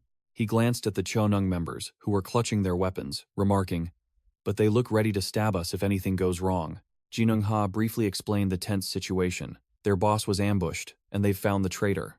The giant continued, his gaze fixed on the closed door. "They need time to decide whether we'll be friends or foes." Inside, Isu, impersonating Director Baek, sat opposite another boss, beginning the negotiation. "First, I must apologize." Wang Ha-oh, the money changer boss, sat with his legs crossed, radiating power, listening to Isu explain. "Our boss was supposed to be here to talk. It turned out, Yuacha was injured and had to observe from outside, while her burly bodyguards stood guard strictly." Isu looked directly at his opponent, boldly declaring, "But due to some personal reasons, I have come on her behalf."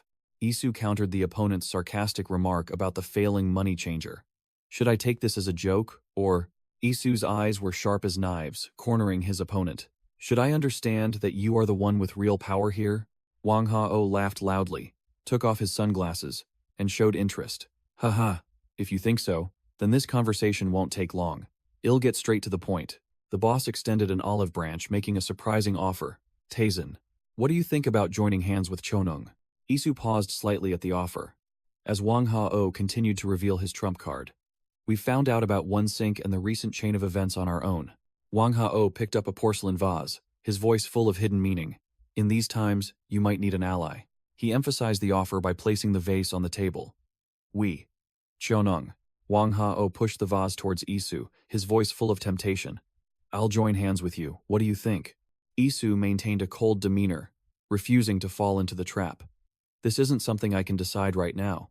And besides, Tyson is now an affiliated organization of Ilhak." The boss sneered, leaning back in his chair. "Come on, we already know everything. Why don't we skip the puppets and get straight to business?" Isu smirked, pulling out a cigarette. "So you really know about the puppets? I've been itching for a while now." Lighting the cigarette, Isu looked directly into his opponent's eyes, his voice sharp. "But it sounds like you want us to fall under Cheonung's command?" Wang Ha-oh rolled up his sleeve, revealing a winding dragon tattoo. Young man, don't be so narrow-minded. He patted the tattoo, adopting a condescending tone. You should look at the bigger picture behind Chonung. The scene changed. It was pouring rain. Zion stood under an awning, his injured arm still in a sling. In the pouring rain, Tai-san's subordinates, led by Jinung Ha, were waiting when a figure suddenly approached. Xiulan, covered in blood, a curved blade in her hand, walked with murderous intent in the rain like a demoness escaped from hell. Chonung's subordinates bowed. You've arrived, sister. Is Mr. Wang inside? And received a confirmation from another thug. Xiulan said nothing, walking straight towards the door, her eyes fixed on a single target. Jinung Ha, as massive as a mountain, stepped out to block her path. Excuse me, our boss is having a conversation inside. Please do not enter, Xiulan growled, her killing intent exploding. Damn it, what the hell is he talking about? Get out of my way. Do you dare act like this is your house? Jinung Ha's expression remained unchanged, his voice deepening. Chonung, we are being very patient. Xiulan let out a savage sneer, the blood on her face making her smile even more terrifying. Patient? You occupy this place and call that patience? Jinung Ha stopped arguing, signaling his subordinates. Then, I will consider this small conflict unavoidable. All of Tai-san's henchmen simultaneously drew their weapons, ready to plunge into a bloody massacre with the Chonung faction. In the tense atmosphere, Zion waved his hand, signaling his subordinates. Come on, just let her in. Zion glanced at Xiulan with half an eye, his voice full of disdain. Just leave her be. What can she do besides scream, curse, and throw a tantrum? Enraged by Zion's words, Xiulan roared and charged straight at him, blade in hand. Whoosh! Zion casually raised his bandaged arm, effortlessly parrying Xiulan's furious slash. The skill gap was immense. Zion grabbed Xiulan tightly, leaning in close to warn her with a challenging look. Hey, if you keep babbling, I'll cripple your other arm too, got it? Xiulan struggled in vain. Zion held her blade-wielding wrist tightly, sneering. My other arm? You mean this one? Zion held the blade to his own neck, a crazy smirk on his face. Go on, old fox, just stab me, and I'll chop off your head. Oh, I'm so scared I almost stabbed myself for real. Just then, two men rushed out from inside, shouting, Xiulan, what the hell are you doing? Xiulan glared daggers at Zion, gritting her teeth as she retreated. See you later, you bastard. Zion turned to Jinung Ha, asking nonchalantly with a teasing tone. She said she'd see me later. She must be flirting with me. The man in sunglasses stopped Xiulan, questioning her. What happened? Xiulan brushed his hand away, her face still grim. I can't talk right now. Isu led Tai-san's entire force away, leaving a warning. We're out of here. Don't come crying to us for help. The man in sunglasses didn't give up, getting straight to the point. So, why are you here? Xiulan turned away, her voice full of worry, revealing shocking news. Yaksha is missing. The man in sunglasses froze, unable to believe his ears. Boss Yaksha? On the highway, a convoy of black cars sped through the rain. A subordinate in one car looked displeased. Is this really okay, boss? What's the point of helping them? Zion sat silently, unconcerned. Isu calmly reassured him. They'll just treat us like trash later. Calm down. We still gained something.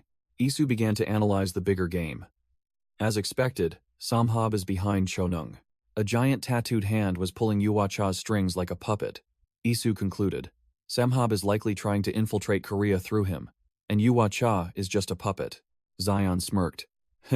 So she really is just a puppet. But, Isu glanced at the gray-haired woman sitting next to him, reminding Zion. Is that something you should say when she's right here? You'll make her sad. Rim Gyeongchun grabbed Zion's collar, his face nonchalant, teasing. You're the one who called her a puppet, right? Zion glares back, snapping. You've been talking back a lot lately, haven't you? Despite grumbling, Zion still ruffles the kid's hair, muttering, but you did well, kid. In a dark room, Yaksha looks out the window, seeing her loyal subordinates waiting in the courtyard below. Yaksha turns away, the dragon tattoo on her chest faintly visible beneath her jacket, her eyes filled with determination. Flashback. Rim Gyeongchun munches on a snack while secretly observing, thinking about the plan to infiltrate and capture the enemy's boss. In the car, Yaksha questions Isu, who is impersonating Director Beck. Hey Beck Dugyeong. No, Director Beck. What makes you think I'd join Taezan? Isu looks out the window at the rain, his voice deepening. Just a hunch. Isu explains. I just thought if someone has to live a life they don't want, perhaps they'd want to change. Rim Gyung-chun happily takes Yuhua-cha's hand, smiling to welcome her to the team. Isu holds out a snack in front of a bewildered Rim Gyung-chun, stating confidently, Taesan will always welcome boss Yuhua-cha with open arms. At another mansion, a subordinate stutters an apology in the pouring rain. My apologies, Sir Wang. Inside, the subordinate bows deeply before Wang Ha-oh, trembling as he reports. The thing is, everything happened too fast. He tries to justify. But we didn't suffer any losses. Wang Ha-oh remains terrifyingly silent, making the subordinate break out in a cold sweat. It's precisely because they suffered no losses that there's a problem. Crunch! Wang Ha-oh crushes the snack wrapper in his hand. The same kind of snack Isu had used. An image of Rim Gyung-chun devouring the snack appears. A sign that the Taesan faction successfully trolled the enemy. Wang Ha-oh grinds his teeth, his eyes bloodshot. Taesan. This changes everything. Scene shifts to 10 years ago, at the gate of Kangbuk Girls' High School. A group of schoolgirls nervously hides behind a wall. One girl anxiously asks, She's not here, right? Her friend replies with a trembling voice. Yeah, I don't think they're here. A luxurious black car pulls up to the gate. A group of male students waiting. A gruff voice rings out.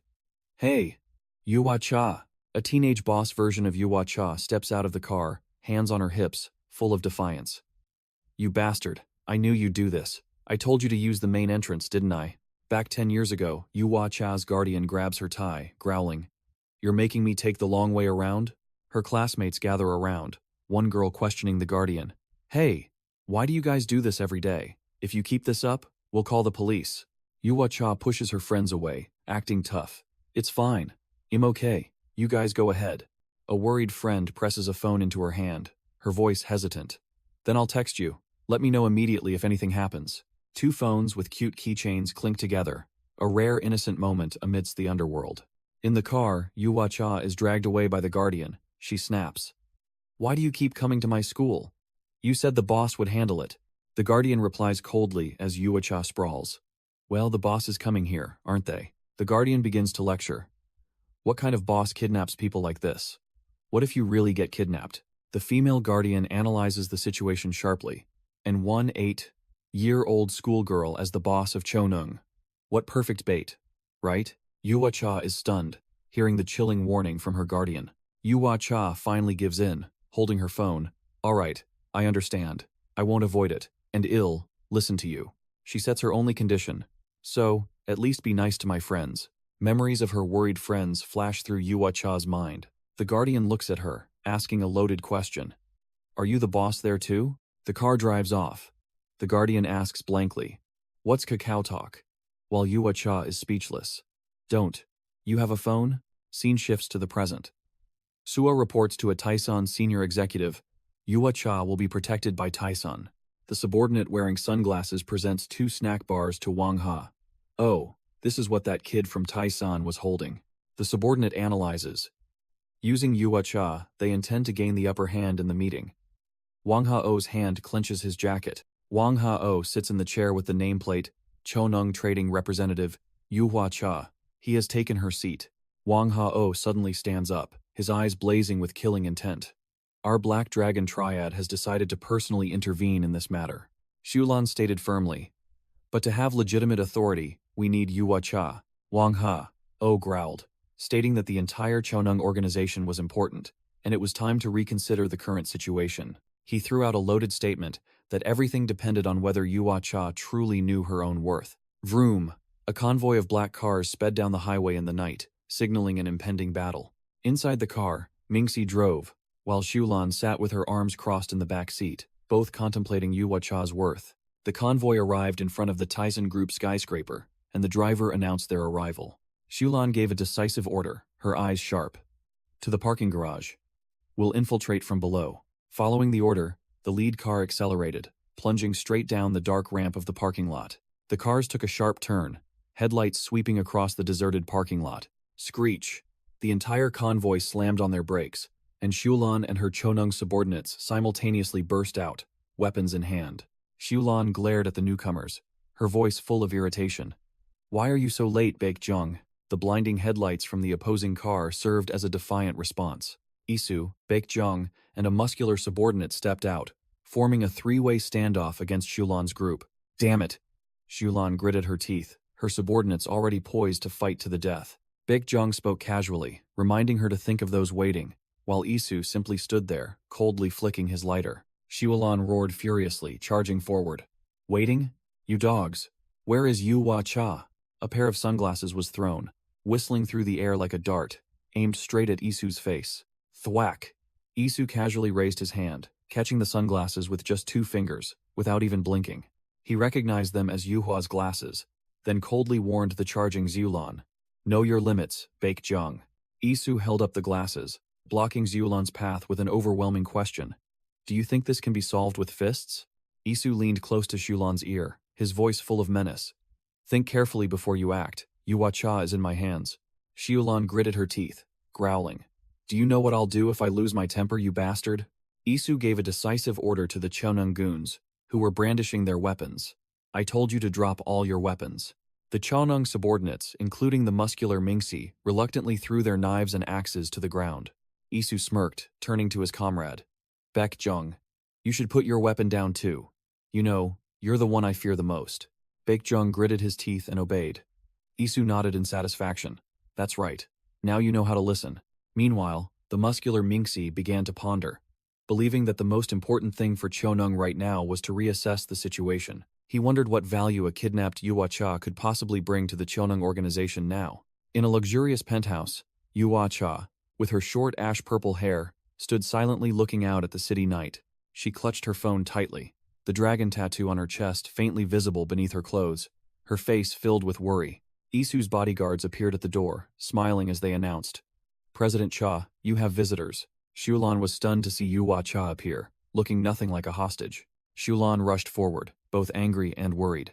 You stupid bitch. Why did you let yourself get kidnapped? How many times have I told you to be careful? Yu Hua Cha calmly replied. I wasn't kidnapped.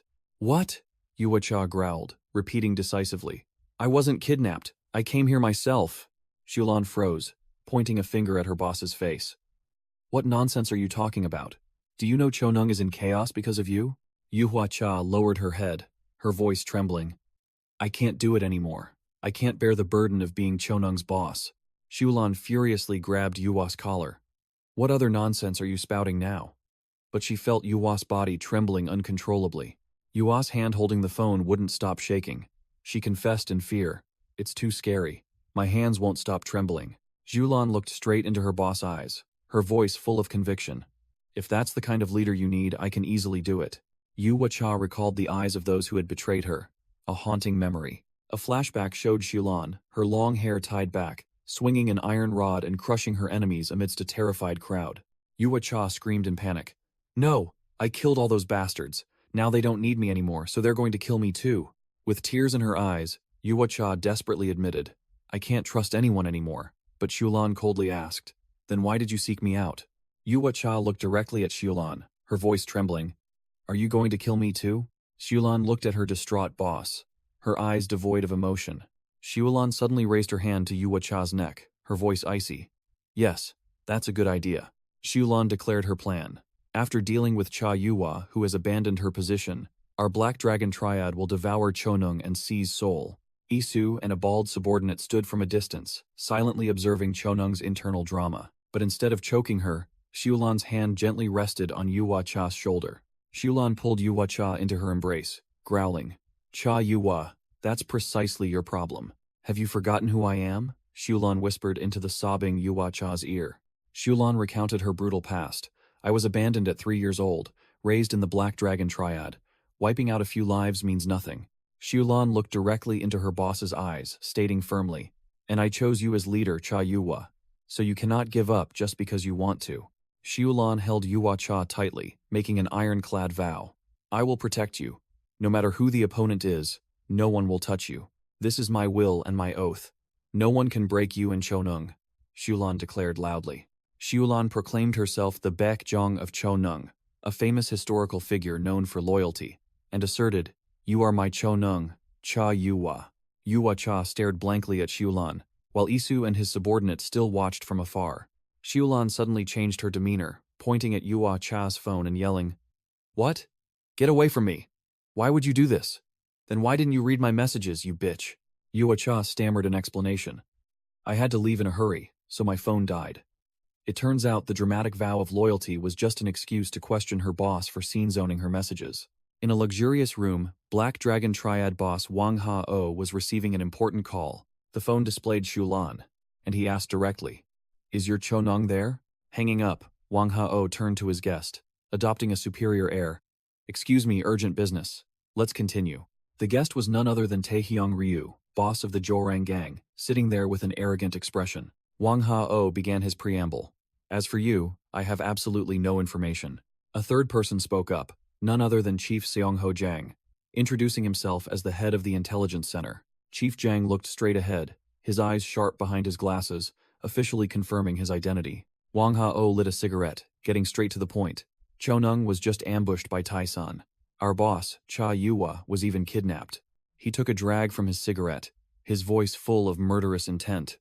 "So, as interim boss, I will show no mercy to Tai-san." Wang Ha-oh looked at both potential partners, extending a deadly invitation. "Will the two of you join forces with me?" He clasped his hands, declaring firmly, "Together, we will clean out both Taizan and Ilhak. We will be the attacking force." Chief Zhang stood up, bowing dramatically. "It is our honor to cooperate with Mr. Wang."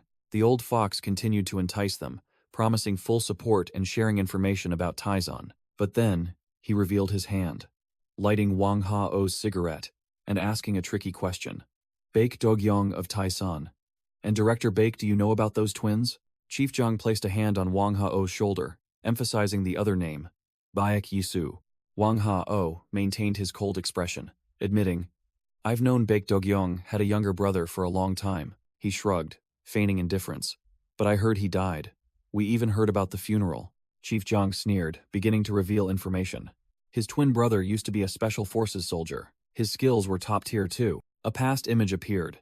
The older brother, Dogyong Bak, trained by the Yakuza to become a gang boss, while the younger brother, Isu, became a special forces soldier. Two twin brothers, two opposing lives, yet sharing one face, an extremely dangerous wildcard. Wang Ha-oh narrowed his eyes, looking annoyed. "The same face? Chief Zhang, what the hell are you talking about?" The old fox Zhang smirked, dropping a bombshell. "What if Taizan's Dogyong Baek isn't actually Dogyong Baek?" The old man finished with a knowing smile. Wang Ha-oh fell silent, taking a long drag from his cigarette, clearly shocked by this insane hypothesis. The image of Isu, the special forces soldier, appeared with eyes sharp as daggers, a complete contrast to his gangster brother. Taehyung Ryu, who had been silent until now, finally spoke, trying to confirm the information. "So you mean that guy isn't Dogyong Baek, but the soldier Isu?" The Jorangang boss turned to look at Wang Ha. Oh, his mind in turmoil. What the hell is he talking about? He's not Dogyong Baek? Wang Ha-oh stubbed out his cigarette, looking dismissive. "But whether that's Dogyong Baek or not, what the hell does it have to do with us?" The Black Dragon Triad boss maintained his indifferent attitude. Chief Zhang adjusted his tie, sneering. "Don't you think there are people who care about this?" The Black Dragon Triad boss asked sarcastically. "People who care?" As the old man Zhang began to reveal his trump card, he threw a photo onto the table, his voice provocative. "Then we'll stir up Taizan." The photo, showing a man in a suit, likely crucial evidence, was placed right in front of Wang Ha-oh. Scene change. Taizan's headquarters loomed, a mountain of power about to face a great storm. Inside, Yuwa Cha was panicking as she saw her subordinate, Shulan, about to do something reckless. "Hey, no matter what." Shulan ripped off her jacket, revealing her muscular physique and determined eyes. "Shulan, you don't have to do this." Yuwa Cha tried to stop her. Yuwa Cha grabbed Shulan's arm in vain, while Isu, Jinung Ha, and Zion merely watched with varying expressions. Shulan growled, challenging Isu, knife in hand. "I'll say it again, Tae-san. If you win, whether it's Yuwa Cha or me, you can do whatever you want. I'll be your loyal dog." Isu loosened his tie, his eyes cold and confident. "But if I win, we'll be the ones putting a collar on you, Taizan." Yuwa Cha desperately called her subordinate's name, tears welling up. "Shulan. Even so, what if you get hurt?" Isu smirked, accepting the challenge, his voice full of confidence. "Fine." Then he turned to reassure Shulan. "Don't worry too much, Chairwoman Cha." Whoosh! A dagger plunged into the floor, right next to Isu's shoe, like a warning. Isu rolled up his sleeves, a superior smile on his face. "Do whatever you want, I don't care." Then he casually declared, "I'll go easy on you." Xiulan roared furiously. Okay, you bastard. Then she lunged forward, while Isu taunted. If you cut off one of your own arms, maybe I'll spare your life. Xiulan unleashed an extremely wide slash, the gleaming blade aimed directly at Isu. Her face showed a desperate resolve, pouring all her strength into the deadly strike. Swish. Isu deftly dodged, the blade slicing through the air, missing him by a hair's breadth. Xiulan growled, her eyes full of doubt. Tae-san, do you really think you can win? She continued to swing her blade, clarifying her meaning. No, I mean win against Master Wang, Wang Ha, Oh, and the Black Dragon Triad. Isu casually used 2 fingers to stop Xiulan's blade, neutralizing the attack with effortless ease. Immediately after, he delivered a lightning-fast kick to her side. In Isu's mind, the image of Wang Ha-oh appeared, and he immediately realized, constant wide-area attacks, then changing trajectory, the same style as Wang Ha. Oh, he muttered. Well, I just need to ask Baek-jung. Xiulan still didn't give up, lunging forward and shouting, I'm asking if all of you are ready? Isu slid forward, lightning fast, closing the distance in an instant. Thwack. He used his elbow to block Xiulan's attack, the impact extremely powerful. Snap. Isu twisted her wrist back, the dry sound of bone breaking echoing. Xiulan let out a desperate scream, her body arching backward from the vicious strike. Despite the pain, Xiulan gritted her teeth, her eyes unyielding, and swung her remaining arm, intending to counterattack. A direct punch to the face from Isu ended everything, swift and brutal. Xiulan launched a dangerous kick, but Isu easily brushed it aside. The difference in skill was clear. Isu caught Xiulan's fist, his voice full of sarcasm. You asked if we were ready, didn't you? He questioned her directly. You were raised by Wang Ha-oh and the Black Dragon Triad. Why did you abandon the Black Dragon Triad to follow that brat, Yu Hua-cha? Isu's eyes were sharp as knives, pressuring his opponent. So you're a traitor who abandoned the Black Dragon Triad? Xiulan growled, her gaze unwavering. Since setting foot in Seoul, I've had only one, that is to protect boss Yu Hua-cha. She tightened her grip on her blade, stating firmly, therefore, I am only loyal to that command. Isu blocked another attack, as Xiulan declared, if the Black Dragon Triad truly targets my boss, then those bastards are the real traitors. Isu changed his stance, asking a deadly question in return. Now it's my turn to ask. Do you have what it takes to stand against the Black Dragon Triad and Taizan? Fists and blades clashed, a tense moment before impact. Whoosh! Isu dodged by a hair's breadth. A flick of his hand sent Xiulan's blade soaring into the air. Isu closed in, his voice icy, delivering a verdict. You alone are outmatched. Xiulan gritted her teeth, furious at being disarmed and completely outmatched. Isu continued to lecture, but to do that, I had to reshape and sharpen a rotten blade. Without her weapon, Xiulan switched to using her legs, unleashing a powerful spinning kick. Thud. Her kick was blocked firmly by Isu's arm, like a steel wall. Despite being blocked, Xiulan confidently asked, that blade, are you sure it's ready? Isu caught her heel, calmly admitting, no, it's not completely ready yet, but it's starting to show its true colors. His eyes flashed dangerously as he mentioned the major powers, the blades named Ilhak and Chonung. With that, Isu used Xiulan's own leg as a lever, mercilessly throwing her down. Thud. Xiulan hit the floor on her back, only letting out a cry of pain as the fight concluded. Isu grabbed Wang Ha-oh by the collar, who was sprawled on the ground, growling. Whether it's Jorong the Black Dragon Triad, or those one-sink bastards behind them, they're nothing, he stated firmly with fiery eyes, declaring an undeniable truth. Because we are Taesan. The scene shifts to Incheon City, where an important meeting is about to take place. A luxurious car pulled up. Suwa was already waiting at the entrance to greet them. Suwa greeted them professionally. Thank you for coming despite your busy schedule. 2 prominent figures stepped out. Ilhak's chairman Seungmin Lee and veteran Chonho Choi, both members of the Taesan organization. Seungmin Lee wondered who they were meeting as they were led into a hospital. Suwa merely replied that it was a security measure. Suwa announced, we need to go to the 6th floor. Since that floor is under renovation, we will take the stairs. She added with a hint of hidden meaning that it was best not to take the elevator. All 3 proceeded into the dark hallway, the atmosphere beginning to grow heavy. They stopped before a silent hospital room door, without a sound. Suwa pressed the call button, and the door slowly slid open. Seungmin Lee flinched slightly, wondering who was behind this door. Inside, the shadow of a person lying motionless on the hospital bed was cast through the dim curtain. Seungmin Lee swallowed, sensing something ominous. When the curtain was drawn back, the group was stunned to see the person lying on the hospital bed. Seungmin Lee and Cheonho Choi were speechless, recognizing the person immediately. All three stood looking at the real Dogyong Baek in a vegetative state, surrounded by intricate machinery.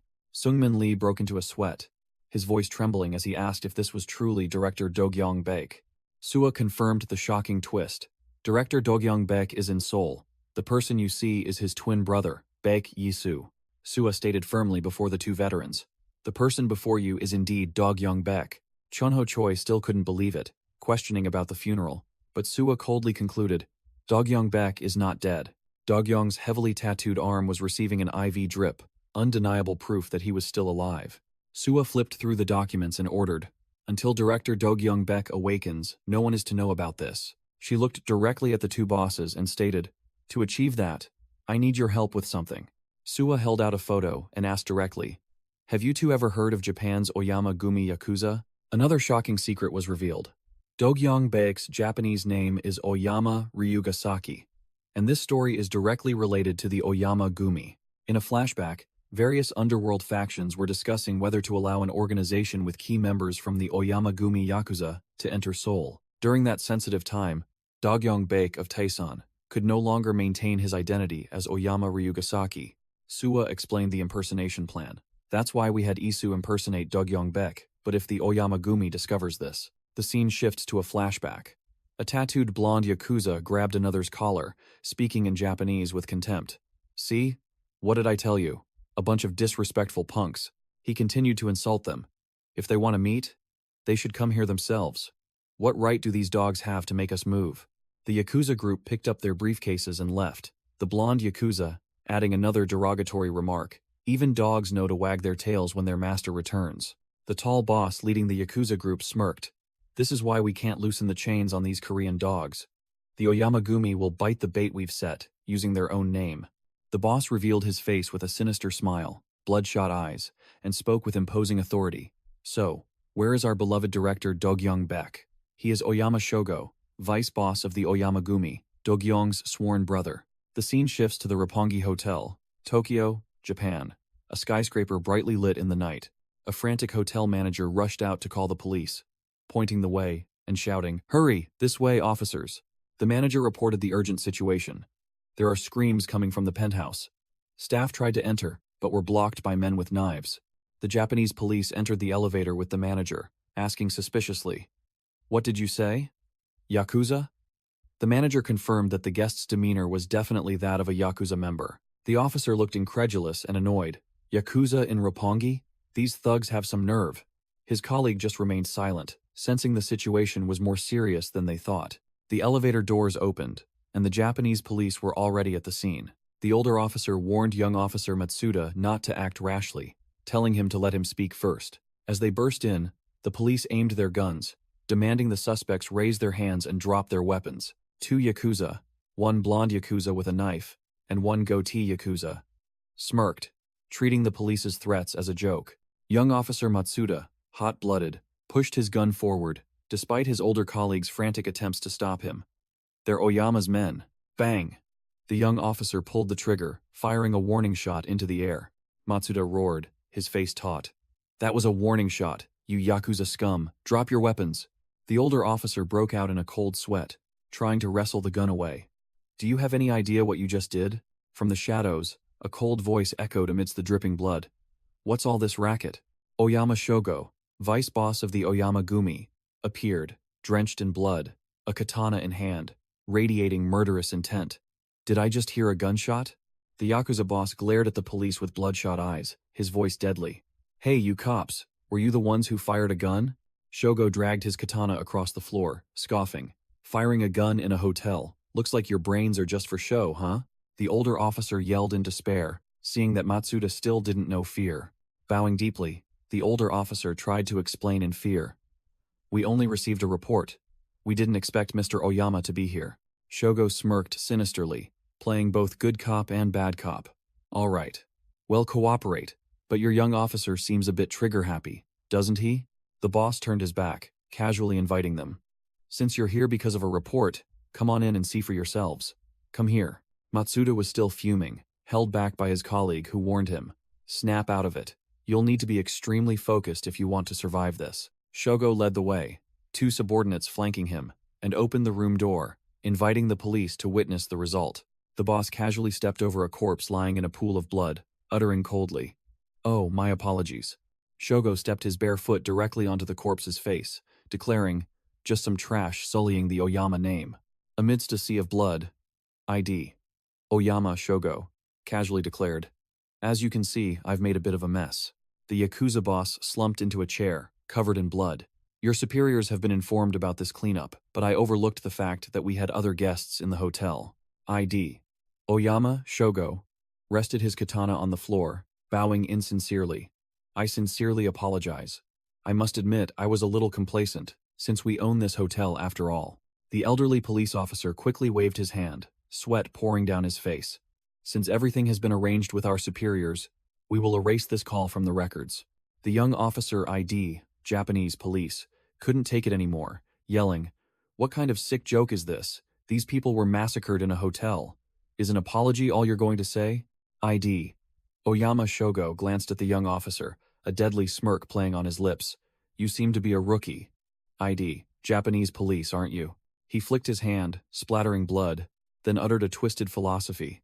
"I always thought killing people in hotels was normal." ID. Oyama Shogo suddenly placed his bloody hand on ID. Japanese police's shoulder, making the young officer flinch. "Hey, calm down and listen." He pointed at the scattered corpses. "Look, a sea of blood, isn't it? Who would want to slaughter people in their own home? Hotels are more suitable for these kinds of things." ID. Oyama Shogo's eyes were bloodshot, and he leaned close to ID. Japanese police face, his voice a threatening whisper. "You wouldn't want to dirty your own home, would you? Or perhaps you've already hidden a few bodies in your basement, good officer?"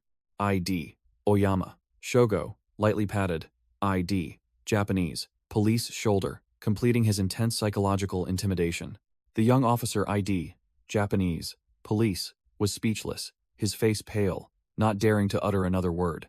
The streak of blood on ID. Japanese police uniform shoulder was like a silent warning about the Yakuza's power. Suddenly, the phone rang. ID. Oyama. Shogo turned his back to the window to answer. "Yes, Oyama here. What is it?" The Yakuza boss's expression changed 180 degrees upon hearing the news from Korea. "What did you just say? What do you mean he might be dead?" ID. Oyama. Shogo's killing intent exploded, and he growled into the phone, his usual composure gone. "What exactly happened to Ryugasaki?" To ID. Dogyong Bake. Scene change. ID. Chonho Choi and ID. Sungmin Lee entered a luxurious building, their faces filled with worry. "I can't believe the Oyama family sent their people here." ID. Sungmin Lee wondered, "Are they so formidable that they make you worry, Mr. Choi?" ID. Chonho Choi explained about the newly arrived power. The Oyama Group is a large Japanese conglomerate that rose to prominence through construction projects. The old man continued to reveal their true nature. But that's just a facade for the public. In reality, they are a Yakuza family that holds absolute power in Japan's underworld. ID. Chunho Choi explained about ID. Dogyong Bake's Taeson Empire, with rows of black-suited subordinates standing solemnly on both sides. The old man continued to warn that if the family discovered the true leader was ED Isu and not ED Dogyong Baek, everything would fall apart. A luxurious car pulled up, its door opening, signaling the imminent arrival of an important figure. A pair of elegant white shoes stepped out of the car, while ED Chonho Choi's warning still echoed. "They won't let this go." A dapper Yakuza stepped out, sneering in Japanese. "Taeson? Calling this small pile of dirt a great mountain is truly laughable." ID. Sungmin Lee and ID. Chonho Choi led the procession, approaching the newly arrived Yakuza, who openly disdained them, and to be greeted by a snot-nosed brat. ID.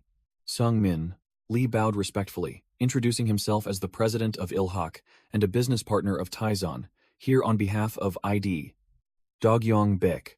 The Yakuza boss, escorted by two formidable-looking subordinates, growled, "What nonsense are you spouting? I don't even understand you, you idiot." He glared at ID. Sungmin Lee with contempt, ordering bluntly, "You're the president? Ridiculous. Shut your mouth and go get ID. Dogyong Baek, out here." ID. Chionho Choi couldn't hold back any longer. The old man straightened up, questioning, You may come from the great Oyama family, but where are your manners? He is the legitimate head of a family. ID. Seungmin Lee maintained his humble demeanor, his hands tightly gripping the handle of his briefcase. The Yakuza and the Ilhawk faction faced each other, the atmosphere as tense as a stretched bowstring. ID. Seungmin Lee remained in his bowed posture, speaking in a humble tone. Our humble organization would never dare to compare itself to the mighty Oyama family. He continued to humble himself. Therefore, knowing our place, we have come here with the utmost humility to welcome Mr. Oyama to our country. All of Ilhawk's subordinates bowed in unison, while ID. Seungmin Lee concluded the greeting. Therefore, I hope you will be generous enough to allow us to serve you. The Yakuza boss burst out laughing, mocking. Haha. You kneel too easily for a president. Too weak, not to my taste. ID. Seungmin Lee thought to himself, his eyes sharp. Weak? Go ahead and mock me.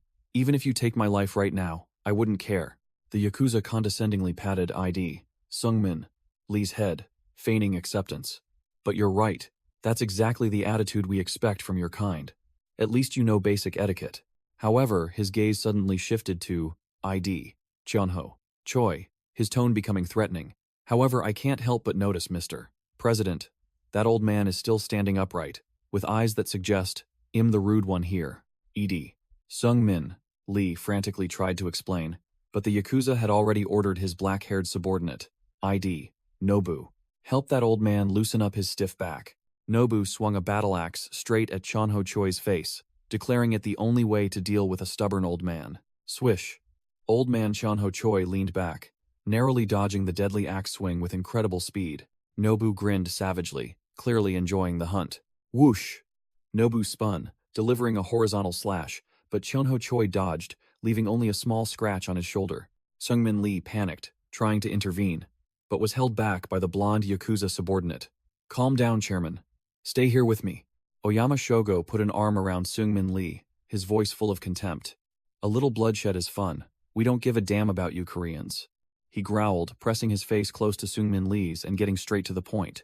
Spit it out. Where is Dogyong? Crash. Cheonho Choi was sent flying, crashing into something off-panel. Unbelievably, Cheonho Choi blocked Nobu's axe strike with his bare hand, the blade stopping right before his face. Age brings power. Cheonho Choi not only blocked but pushed back the axe, his eyes sharp. Cheonho Choi looked Nobu straight in the eye, his voice condescending. I'm getting tired of your childish games, kid. Cheonho Choi growled, raising his other fist, ready to send Nobu to his maker. Quick as lightning, Nobu grabbed Cheonho Choi's wrist, stopping the old man's thunderous punch. Nobu gritted his teeth, tightening his grip on the old man's hand and roaring. Don't get too cocky, old man. Seungmin Lee could only watch in despair, screaming. Mr. Choi. Suddenly, another hand from behind grabbed Nobu's head. Wham! Oyama Shogo himself intervened, delivering a devastating punch to his subordinate's face. Oyama Shogo looked at the dazed Nobu, his voice ice-cold. What the hell do you think you're doing? Without a word, Oyama Shogo grabbed Nobu by the hair and mercilessly flung him away. Oyama Shogo had now taken the axe from his subordinate, his eyes showing that the real fun was just beginning. Oyama Shogo grabbed Nobu by the hair, his subordinate's face contorted from being mercilessly disciplined by his boss. Oyama Shogo growled. That's enough messing around. Then unceremoniously threw his subordinate away like a broken toy. Crash! Nobu's entire head was slammed into the car window by Oyama Shogo in an instant. Isu, disguised as Dogyong, approached and taunted Oyama Shogo. Did Daddy scold you, Shogo? Why do you look so bitter? Oyama Shogo turned back, glaring daggers, but Isu merely smirked, clearly showing the challenging attitude of a superior. Isu firmly put him in his place, his voice cold. You're in Seoul, not Oyama territory. Isa's eyes were like knives. He leaned close to the Yakuza boss' ear, enunciating each word. This is my turf, Taeson's turf. Remember that. You bastard. Scene change. Jinung-ha, with a serious expression, warned Isu. You should stay away from Oyama Shogo. He's too dangerous. Isu sat in his office, calmly replying with calculation. This time, I think I'll avoid a direct confrontation. Isu flipped through documents, sharply analyzing the situation. The Oyamagumi asking about Baek Dogyong's safety first means someone leaked information. Jinung-ha asked who it was, and Isu didn't hesitate to point out the old fox. It's definitely Chief Jang. He plans to use the Yakuza to cause trouble. A flashback showed Chief Jang witnessing Zion in action, and he was certain that Isu was impersonating his brother. Isu mused, flicking open a Zippo lighter with the Taison logo. He might have already told Oyama my identity. He looked at the Zippo, stating confidently, "Based on the data you provided, I've gathered information on Shogo and the entire Oyama family." However, Isu kept a cool head. "But there are too many variables to act rashly. If my identity is exposed, it will be very dangerous." Back to the present, the shattered glass reflected Isu's iron resolve. "Therefore, I will try not to create any more variables." The scene of Nobu being slammed headfirst into the glass was replayed, a violent and decisive act of intimidation. Isu continued his masterful taunt, his tone provocative. "Big bro, did daddy scold you or something? Why so grumpy?" He crossed his arms, looking Oyama Shogo straight in the face with a smug expression. "Whatever it is, you causing this ruckus is a bother to me." Isu decisively declared his dominance, lightly tapping his foot on the ground as an affirmation. "This is Seoul, not Oyama's territory, my friend." Isu growled at Oyama Shogo, his eyes sharp as knives. "This is my Taisen, understand, you bastard?" Oyama Shogo froze, recognizing the person before him, but still full of doubt. "Dogyong Baek? Oyama." Isu smirked, correcting the name to the proper Yakuza standard. "It's Oyama Ryugasaki. Isn't it, boss?" In another corner, Chonho Choi gave orders to his subordinates, then turned to look at Isu, muttering, "It seems my boss is quite eager to meet me." Seungmin Lee turned to look at Isu, his face full of worry and tension. "Director Beck." Oyama Shogo narrowed his eyes, assessing him with a meaningful smile. "What the hell is this? So it really is Dogyong Baek?" He continued to scrutinize Isu, who casually adjusted his collar, revealing the familiar tattoo. "That face, that tattoo, it's definitely Dogyong Baek." Even so, Oyama Shogo's eyes still gleamed with extreme suspicion. "But why? Why do I find you so suspicious?" Isu glanced at Seungmin Lee, his voice full of disdain. "Chairman? That nerd is your chairman? That's a bit embarrassing." Oyama Shogo sneered, leaning closer to Isu to provoke him. "Even if you're a masterless Korean stray who got kicked out, why would someone with the Oyama name become another's dog?" Isu's killing intent began to rise, and he frowned. "That's not it. Are you trying to piss me off even more?" As soon as he finished speaking, Isu grabbed Oyama Shogo's tie, pulling him closer. "It was too suffocating in Japan. So I just came back. Understand?" Isu leaned close to Shogo's ear, his voice a threatening whisper, while the boss was helplessly watching his younger brother. "How could I stay there peacefully? There has to be a hierarchy, right?" Oyama Shogo smirked, seemingly accepting this outrageous reason. "Your words and actions are still the same, still foolish and reckless, unchanged." He glanced at the blonde Yakuza standing behind him, his voice a warning. Even with so many people in the clan watching, the blonde Yakuza, wearing sandals, subtly shifted his feet, ready to act. "You can't act foolish in front of the Oyama clan." Swish! Isu drew his knife like lightning, the cold steel flashing in the air. Without another word, Isu lunged straight at the blonde Yakuza, the sharp blade aimed directly at his throat. The blonde Yakuza, Oyama Shogo's main enforcer, faced Dogyong Baek directly for the first time. Isu easily blocked the blonde Yakuza's counterattack, his voice full of challenge. "Hey, I'm still many levels above you, got it?" Isu closed in, taunting the blonde Yakuza. "It's our first meeting, and you're already being rude." Wham! Before the blonde Yakuza could understand what was happening, he took a devastating punch to the face. Isu glared at him, thinking to himself that if his identity was exposed, the plan would fall apart. Oyama Shogo watched the scene, sneering. "Hey, it looks like he's furious because you dared to badmouth me." Isu continued his attack, not giving the Yakuza a second to collect himself. He realized the situation. If he still has doubts, I can't pull out this knife. Isu dodged attacks while calculating that he had to hold back as much as possible to gauge his opponent. The blonde Yakuza swung his dagger, deciding to go all in. Clang! Isu blocked the blade with his bare hand, his skill completely superior. Suddenly, a white figure lunged from behind, seizing the blonde Yakuza. Isu didn't miss the chance, delivering a lightning kick to him.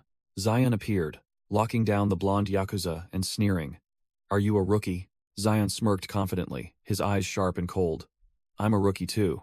Shogo watched, stunned, took down the blonde Yakuza in an instant. Is there a monster like that in Korea too? Meanwhile, elsewhere, Nobu struggled to get up from the pile of broken glass, his face covered in blood. Despite being heavily wounded, Nobu smirked maniacally, his killing intent surging. He stood up straight, his neck veins bulging, ready for a new fight to the death. His opponent revealed himself, none other than Jinung-ha, the unwavering Yaksha. Nobu gripped his axe, his voice a hateful growl. So it's you. The two faced each other, Nobu immediately recognizing the person before him as the one known as Yaksha. Zion clapped the blonde Yakuza's shoulder, mocking fiercely. Wow, what a rough face. You look like one of those gorilla uncles. Whoosh! Zion smoothly dodged his opponent's sword strike by a hair's breadth. Slash! A sharp retaliatory slash, and the blonde Yakuza only just realized he'd gained a new scar on his face. Zion smirked, his eyes full of challenge. You're quite insane, aren't you? The blonde Yakuza took a desperate gamble. He broke his own arm to escape the hold. Despite the sudden attack to his throat, Zion kept his cool, blocking the frenzied Yakuza's blade with his hand. In the midst of the tension, Dogyong Baek appeared, casually flicking open his Zippo, his eyes sharp and cold. His expression was pensive, as if he was calculating his next move in this game of power. The blonde Yakuza flexed his heavily scarred arm, and Zion asked sarcastically, "Doesn't that hurt?" He coldly replied with a single word, as if it were the reason for all his madness. Oyama. Oyama Shogo stepped forward to intervene, placing a hand on his subordinate's shoulder and ordering, "That's enough. Stop now." He turned to face the other side, his gaze sharp. "You people should stop as well, Dogyong Baek." Dogyong Baek coldly corrected him, asserting his Yakuza identity. "No, it's Ryugasaki." Dogyong, now Ryugasaki, stepped forward and put an arm around Isu, speaking in a falsely intimate tone. "Just a little joke. It's been a while since I saw my brother. I feel a bit strange." Dogyong's veined hand tightened its grip on Isu's shoulder, an act both feigning affection and full of dominance. Isu's face was expressionless, clearly not buying this act, and he thought to himself, this guy who never knew how to joke is suddenly putting on a comedy show. Dogyong smirked, a smile full of hidden meaning and calculation. The atmosphere softened, and Isu asked directly, "Oh, right. Got any cigarettes?" Dogyong replied that he'd just got back from the airport and didn't have any, then asked back, "So, you started smoking while I was away?" He lightly chuckled, pulled out a pack of cigarettes. "Well, you could say that," then offered Isu one. Isu silently watched the Yakuza light his cigarette. The Yakuza envoy, Oyama Kenji, lectured him, "Hey kid, you have to inhale for it to burn." Isu's face was stone cold. "Oh really? I didn't know that." Isu held the cigarette in his mouth, replying nonchalantly, "Actually, I never let cigarettes get close to my mouth. It's bad for your health, right?" Oyama Kenji narrowed his eyes, starting to sense something amiss. "What the hell are you talking about?" Isu replied calmly, "Ah, so this lighter belongs to Dogyong Baek. I've been looking for it." Oyama Kenji's smile turned sinister, his eyes bloodshot. "So you don't understand its meaning." Isu tightened his grip on the lighter, facing Oyama Kenji's challenging question. "Dogyong Baek would never pull out this lighter in front of me." "Who are you?" Oyama Kenji grabbed Isu's wrist, his voice full of hatred. "Every action, every word of Dogyong Baek. I remember them all." He leaned close to Isu's face, growling, "Because they are all thorns in my side. I know best because I despise him the most." Suddenly, Oyama Kenji released Isu's hand. He smirked, glancing at his subordinate Nobu, whose face was covered in blood, standing behind him. "But your act was excellent." Oyama Kenji stood up straight, his aura overwhelming, and declared, "I'm complimenting you, fake Dogyong Baek." A goatee Yakuza enforcer rushed over in a panic. "What's going on?" The goatee Yakuza enforcer hastily bowed his head. "I almost left right away." "You are still the chairman. I should bid you farewell." He extended his left hand, his voice full of remorse. "My apologies, sir. Next time, we will receive you more carefully." Oyama Kenji, without a word, grabbed the subordinate's outstretched hand. Slam! Oyama Kenji slammed the goatee Yakuza enforcer down to everyone's astonishment, growling, "There's no need to go that far, Chairman." He used absolute force to pin the subordinate's hand firmly to the cold ground. Slice! Oyama Kenji pulled out a gleaming dagger. He held the subordinate tightly, raised the dagger high, his eyes wild, ready to punish the offender. Clang! The blade plunged down, pinning the poor subordinate's hand to the ground. The goatee Yakuza's eyes widened, filled with extreme horror. A desperate scream echoed as the subordinate was pinned to the car hood, the crowd frozen in silent observation. Chonho Choi and his subordinates witnessed the brutal scene, the old boss's eyes burning with anger. Isu maintained a stone-cold expression, while Zion beside him also squinted, the air thick with the smell of gunpowder. The Yakuza's hand trembled, blood beginning to spread from the stab wound. Oyama Kenji smirked, his voice full of sarcasm. "This is a polite enough apology, wouldn't you agree, Chairman?" He pressed the subordinate's hand firmly onto the car hood, leaving no room for resistance. Swish. The sharp dagger was drawn, ready for the punishment. Oyama Kenji held the victim tight, raising the knife with the eyes of a madman. Thud. The blade plunged down, piercing through the hand, and pinning it to the cold metal. The poor subordinate's eyes seemed to bulge from their sockets in agony. A scream tore through the air, a bloody display of power in broad daylight. Oyama Kenji casually pulled out a handkerchief, declaring directly, "All of you dared to deceive and disgrace the great Oyama Gumi." He used the pristine white handkerchief to wipe the blood from his hand, right next to the subordinate's pinned hand. With a savage smile he asserted, "That foolishness will be paid for with this." Zion had his steel wire ready, growling at Isu. "Captain Oyama, just finish him off. I think that would be better." Chunho Choi clenched his fist, veins bulging, the patriarch's rage about to erupt. The boss of Ilhak capital roared, a thunderous sound. "Oyama!" Facing the Yakuza, he yelled, "What the hell are you doing?" Turning around, Chunho Choi snapped at his subordinates and his opponents. "Right in front of me, Chairman. What is this disrespectful act?" Chunho Choi clenched his blood-stained hands, ordering his subordinates with a hidden meaning. "Our guests are about to leave. See them off properly." The Ilhak boss bowed deeply, playing the role of a hospitable host. "Mr. Oyama, have a safe journey." The Yakuza boss Oyama Kenji turned back with an amused smile, as if he had just realized something. Kenji patted Chunho Choi's shoulder condescendingly, his voice full of mockery. "It seems Eve misjudged someone here." Standing by the car door, Kenji looked at the Ilhak boss with a patronizing gaze. "It seems you truly are the master of this small domain." The Yakuza threw back a veiled threat before getting into the car. "See you soon. I have a feeling we'll be seeing a lot more of each other." Chunho Choi maintained a respectful expression, bowing again. "Yes, thank you, sir, Oyama-san." Through the car window, Oyama Kenji smirked in response. "I'll be seeing you again soon, too." Isu stood still as a statue, but a thought flashed in the Yakuza boss's mind. The fake Dogyong Baek. The Yakuza motorcade sped away, leaving the Korean side behind, their faces taut with tension. Chunho Choi looked at his blood-stained hand, his sharp gaze flicking towards the motionless Isu. Isu responded with a cold, emotionless gaze, truly a fighting machine. Inside the car, Oyama Kenji made a phone call with a triumphant expression. "It's me." On the other end, a high-ranking Yakuza with glasses named Gunji got straight to the point. "Have you finished up on your end?" Gunji stood in the office, reporting to his boss. "Yes, boss. We're handling things on this side." He placed a stack of documents on the table, confidently declaring, "We've got a handle on everything that's been happening in Korea these past few days." Standing amidst a pile of scattered corpses, Gunji spoke into the phone. "It's even more fun on this side than I expected." "So, is it fun on your end?" "Same here." Kenji reported from the car, his voice serious. "There are a few discrepancies compared to the information we have. About two things." Gunji revealed the first piece of information, images of Isu and Dogyong Baek appearing from the past. First, Dogyong Baek has a twin brother, and he died not long ago. The funeral has already been held. Kenji froze, then burst out laughing as if something had just clicked. "Ah, he has a twin. Now everything makes sense." Oyama Kenji leaned back in the car, a smirk playing on his lips as he spoke into the phone. "We've met his twin brother, some punk trying to play the role of Dogyong Baek." On the other end, Gunji stood amidst a pile of corpses, reporting, "Secondly, the Soul Balance Council has collapsed. It's a time of chaos now, with factions tearing each other apart." Gunji analyzed, pouring a white powder into his hand. "In this chaos, Taesan cannot afford to lose Dogyong Baek. On the contrary, they've expanded their territory over the past few months." Kenji sneered, glancing at the bloodstain on his jacket. "Ilhak, you say?" "I verified it myself. They seem more useful than I thought." Gunji continued pouring the powder into his hand, confirming, "Useful.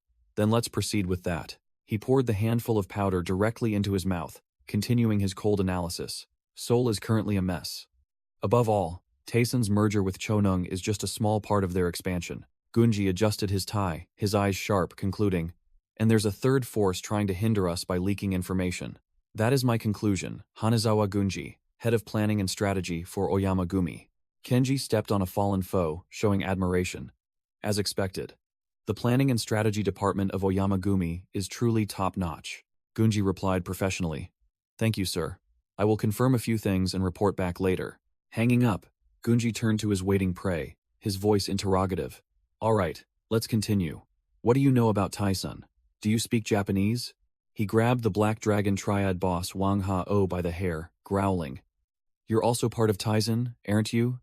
You must at least know Japanese. Wang Ha-oh, his face bruised and battered, looked up with stunned eyes, realizing the true identity of his torturer. The scene shifts to a Chinatown district, the atmosphere thick with tension. Inside a large warehouse, 2 heavy trucks were parked, signaling a gathering of gang members. Wang Ha-oh, in a different setting, sat casually on a chair, puffing on a cigarette and smirking. So Tyson got hit by Oyamagumi. Things are getting interesting. He turned to an old man standing before him, asking condescendingly, "Isn't that right, Chairman Gu Changjun?" Gu Changjun, his hand still bandaged, bowed his head, but spoke with ambition. "Isn't this our chance?" The old man looked up, his eyes glinting with cunning. "We will attack Tyson while they are weakened by Oyama." Gu Changjun gestured towards the large force behind him. "That's why I've gathered these forces, so we can launch a full-scale assault on Tyson." Wang Ha-oh waved him off, giving a cold order. "Forget it. There will be no attack. We will merely observe the situation." Gu Changjun froze, stammering in protest. "But why? This is a golden opportunity." Wang Ha-oh adjusted his scarf, adopting a superior tone to lecture Gu Changjun. "Chairman Gu, your problem is that you're too impatient with everything."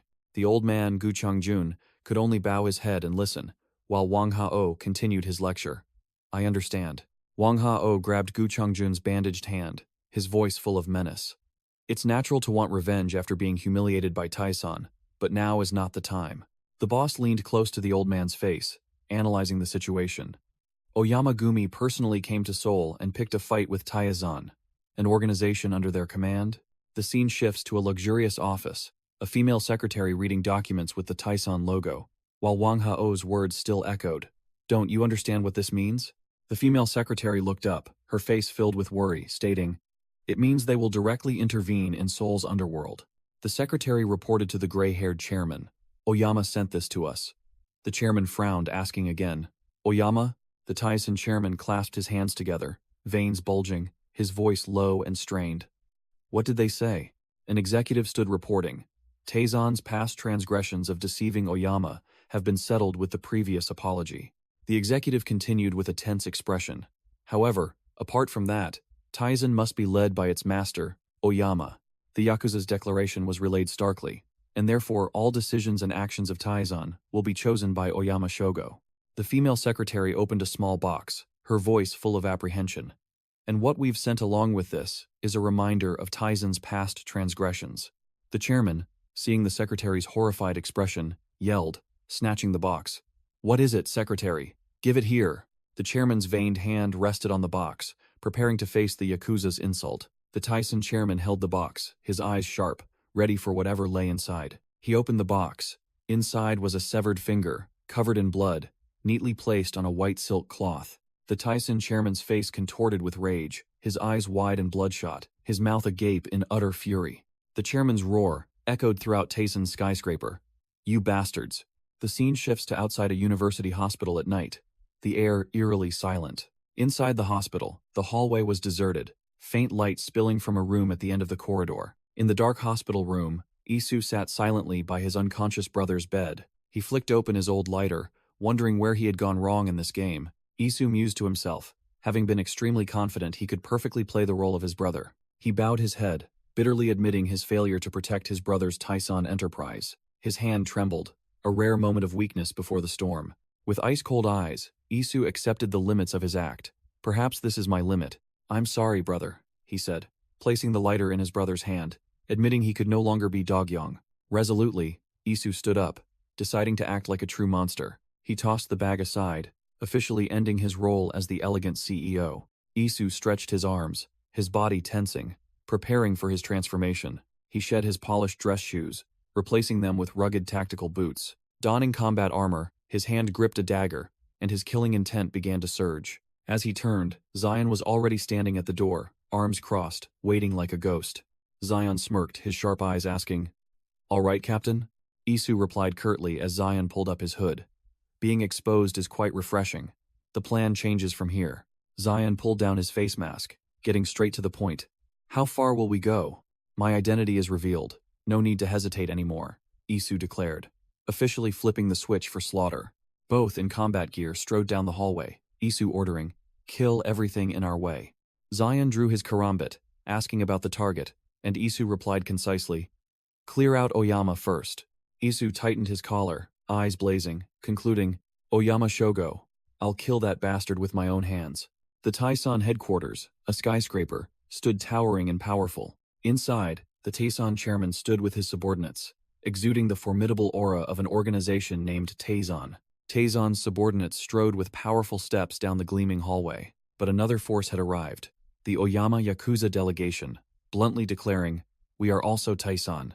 Oyama Kenji, leader of the Yakuza delegation, smirked defiantly, followed by his trusted subordinate Nobu. Taisan's henchmen stood in 2 rows, bowing their heads to welcome the enemy entering their territory. Oyama Kenji strode alone between the 2 lines of men, his confident demeanor as if this were his home turf. He disdainfully glanced at Taisan's underlings. In his eyes, this majestic mountain was nothing more than a pebble. Kenji approached the Taisan chairman, who stood waiting at the end of the hallway. With a sinister smile, Kenji growled, ordering Taisan's leader to bow before a mountain he could never reach. The scene shifted to a luxurious tea room, where an exquisite tea set was laid out. Oyama Kenji calmly sat down, beginning to brew tea like a master, completely in control of the situation. He looked at the Taisan chairman sitting opposite him, his tone full of sarcasm. "Ah, is your hand still all right, chairman?" The Taisan chairman, his left hand bandaged, tried to maintain a calm expression as he replied, "Yes, it's fine." Kenji continued his psychological warfare, speaking of severed fingers as an apology, and that he had received enough. He casually offered tea, telling the chairman there was no need to sit so stiffly, his attitude that of a superior bestowing favor upon an inferior. The Taisan chairman finally spoke, his eyes sharpening. "Since you brought it up, I'll tell you now. Taisan is currently a branch of Ilhak." He tried to save face, asserting that Oyama's involvement in Taisan's management was impossible, but Kenji brushed him off. "Ah, about that, chairman. Please continue your work." Then Kenji delivered a deadly final blow, his eyes turning bloodshot. "Actually, no. I will make you the perfect Taisan chairman." The Taisan chairman was speechless, his eyes blazing at the undeniable offer, a disguised declaration of war. Oyama Kenji poured tea and declared bluntly, "I've heard enough about the situation in Seoul. It's chaotic like the Warring States period. A bunch of fools tearing each other apart." He smirked contemptuously, asserting he had no interest in Seoul. His sole objective was to display the might of the great Oyama Gumi. Setting down the teapot, Kenji concluded the game. "Therefore, I will take the reputation, and this city of Seoul, I bestow upon the chairman." He pushed the teacup towards the Taisan chairman, an act of humiliating condescension. With bloodshot eyes full of killing intent, Kenji leaned down, his voice a deadly whisper. "Oyama Gumi will make you the Tenkabito, ruler of the world, of this battlefield." The Taisan chairman's reflection shimmered in the teacup, his face darkening at the undeniable offer. The chairman's bandaged hand trembled as he gripped the teacup, accepting his manipulated fate. He raised the teacup to his lips, his gaze never leaving the arrogant Yakuza, while his subordinate Nobu stood behind him like a ghost. The Taisan chairman remained silent, his sharp eyes clearly swallowing his anger. After a moment, he finally spoke, his voice laced with sarcasm. "Tenkabito, a truly touching word." The chairman tried to save face. "However, things won't be as easy as you think. Seoul's underworld isn't made up of small fry." Kenji burst out laughing, as if hearing a joke. "Ha ha ha, I understand what you mean. For someone of your caliber, it certainly isn't easy." He rested his hand on his forehead, his voice condescending. "But we are Oyama. You can't measure us by your standards." Kenji began his psychological intimidation. "Have you ever heard of a monster named Oni in Japanese legends? They say it's a man-eating monster." The Taisan chairman started sweating profusely as Kenji concluded. "That Oni is within our Oyama." Kenji recounted an incident where a foolish organization dared to provoke Oyama Gumi. 2 Japanese police officers could only stand by, witnessing the horrific scene. An Oyama enforcer, hair disheveled, covered in blood, knelt in a pool of blood after being ambushed. But instead of fear, that monster looked up with a savage, utterly insane smile. The scene was a literal slaughterhouse. 9 attackers were torn to pieces, and Lee Hyung-gu, the mastermind behind the incident, could only utter in stunned silence, "What the hell is this?" The Oyama monster grabbed Lee Hyung-gu's chin, who was stammering in despair. "Why did you do that?" The Yakuza glanced at his blood-soaked hand, recalling the horrific sight. "This is from those corpses. Their fingers are gone." Lee Hyung-gu, a veteran of the underworld, his face drained of color. "In Jorong or Taisan, I've met all kinds of mad dogs. But the long-haired man with the axe standing amidst the corpses was on another level, making the remaining Yakuza shudder. But that thing isn't human anymore. Faced with the blood-soaked axe blade, Lee Hyung-gu lost all his spirit, sprawling out and begging, "Please let me live." The one-eyed boss could only repeat his desperate plea, sweat pouring off him. The Oyama monster raised his axe, his eyes wild, preparing to finish off his prey. Whoosh! The axe blade swung down, but from outside the door, Isu had witnessed the entire scene, silently observing the unfolding drama. Isu spoke, his voice cold as ice. "Lee Hyung-gu, are you in there?" Startling the one-eyed man. The long-haired monster froze, turning sharply with an annoyed expression at the interruption.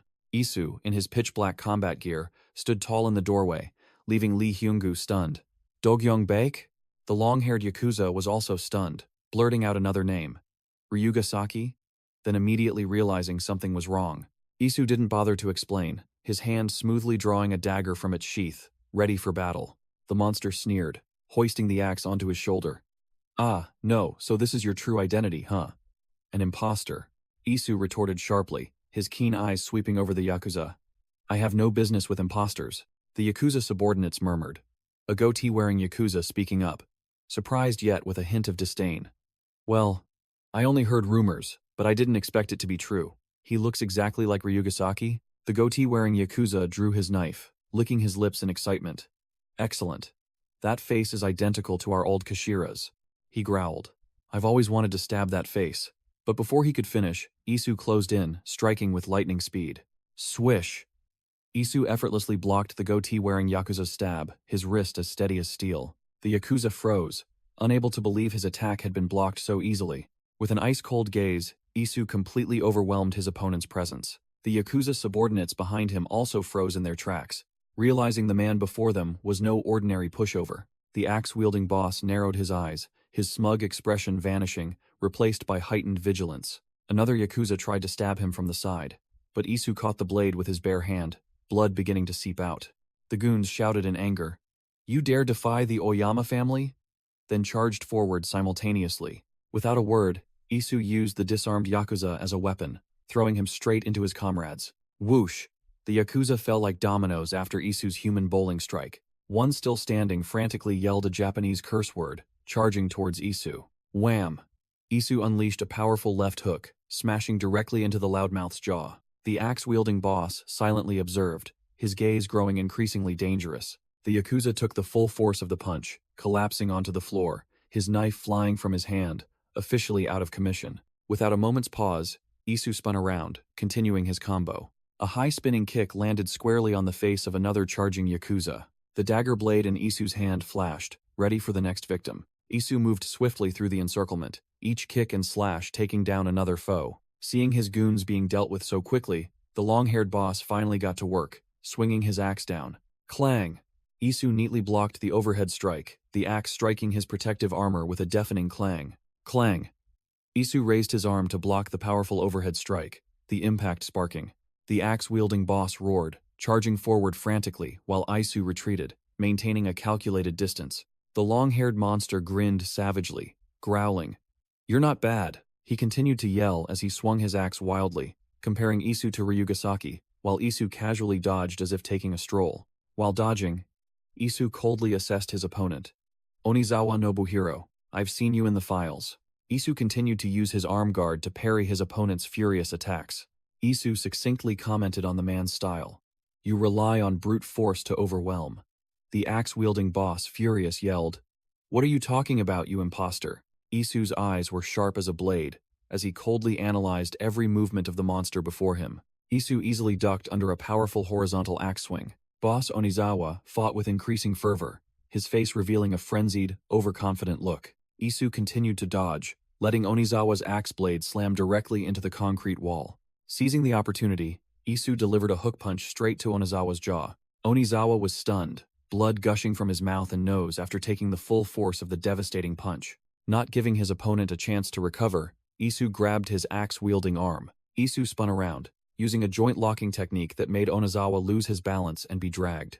Onizawa was forced to drop his axe, stumbling forward, his side already bleeding. The Yakuza boss stared in shock at his wound, unable to believe he was dealt with so cleanly. Isu coldly judged, pointing out a fatal flaw. You only know how to use brute strength. Your precision is too low. With a fresh scar on his cheek, Isu smirked defiantly, signaling for another round. Come on. Lee Hyungu injured? Muttered to himself, trying to identify his rescuer. Dogyong Baek? No, he's different. Who is he? Isu knelt down and asked Lee Hyungu, who was still gasping on the floor. Are you all right, Lee Hyungu? Lee Hyungu stammered back, still bewildered. Ah, yes, I'm fine. But who are you? Isu extended his hand, his gaze sharp yet authoritative. Oh, right. You probably don't recognize me in this state. Just assume I'm your boss from now on. Isu pulled Lee Hyungu to his feet, causing the one-eyed old man to look a little flustered and quickly respond. Lee Hyungu was still dazed.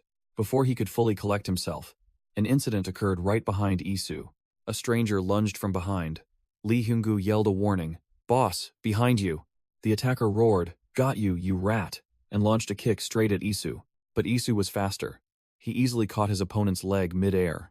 Isu spun, using the opponent's own kicking force to neatly throw him down, growling, I'll bury you, you damn imposter. The attacker's eyes widened in horror as he was completely subdued.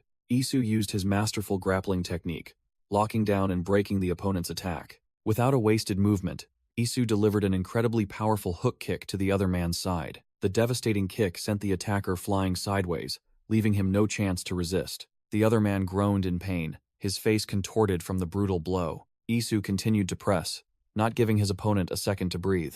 The attacker still tried to get up, his eyes filled with resentment but helpless. Isu spun and delivered a high-speed roundhouse kick, aimed straight at his opponent's head. Wham! The kick landed, sending the other man flying straight into a metal cabinet.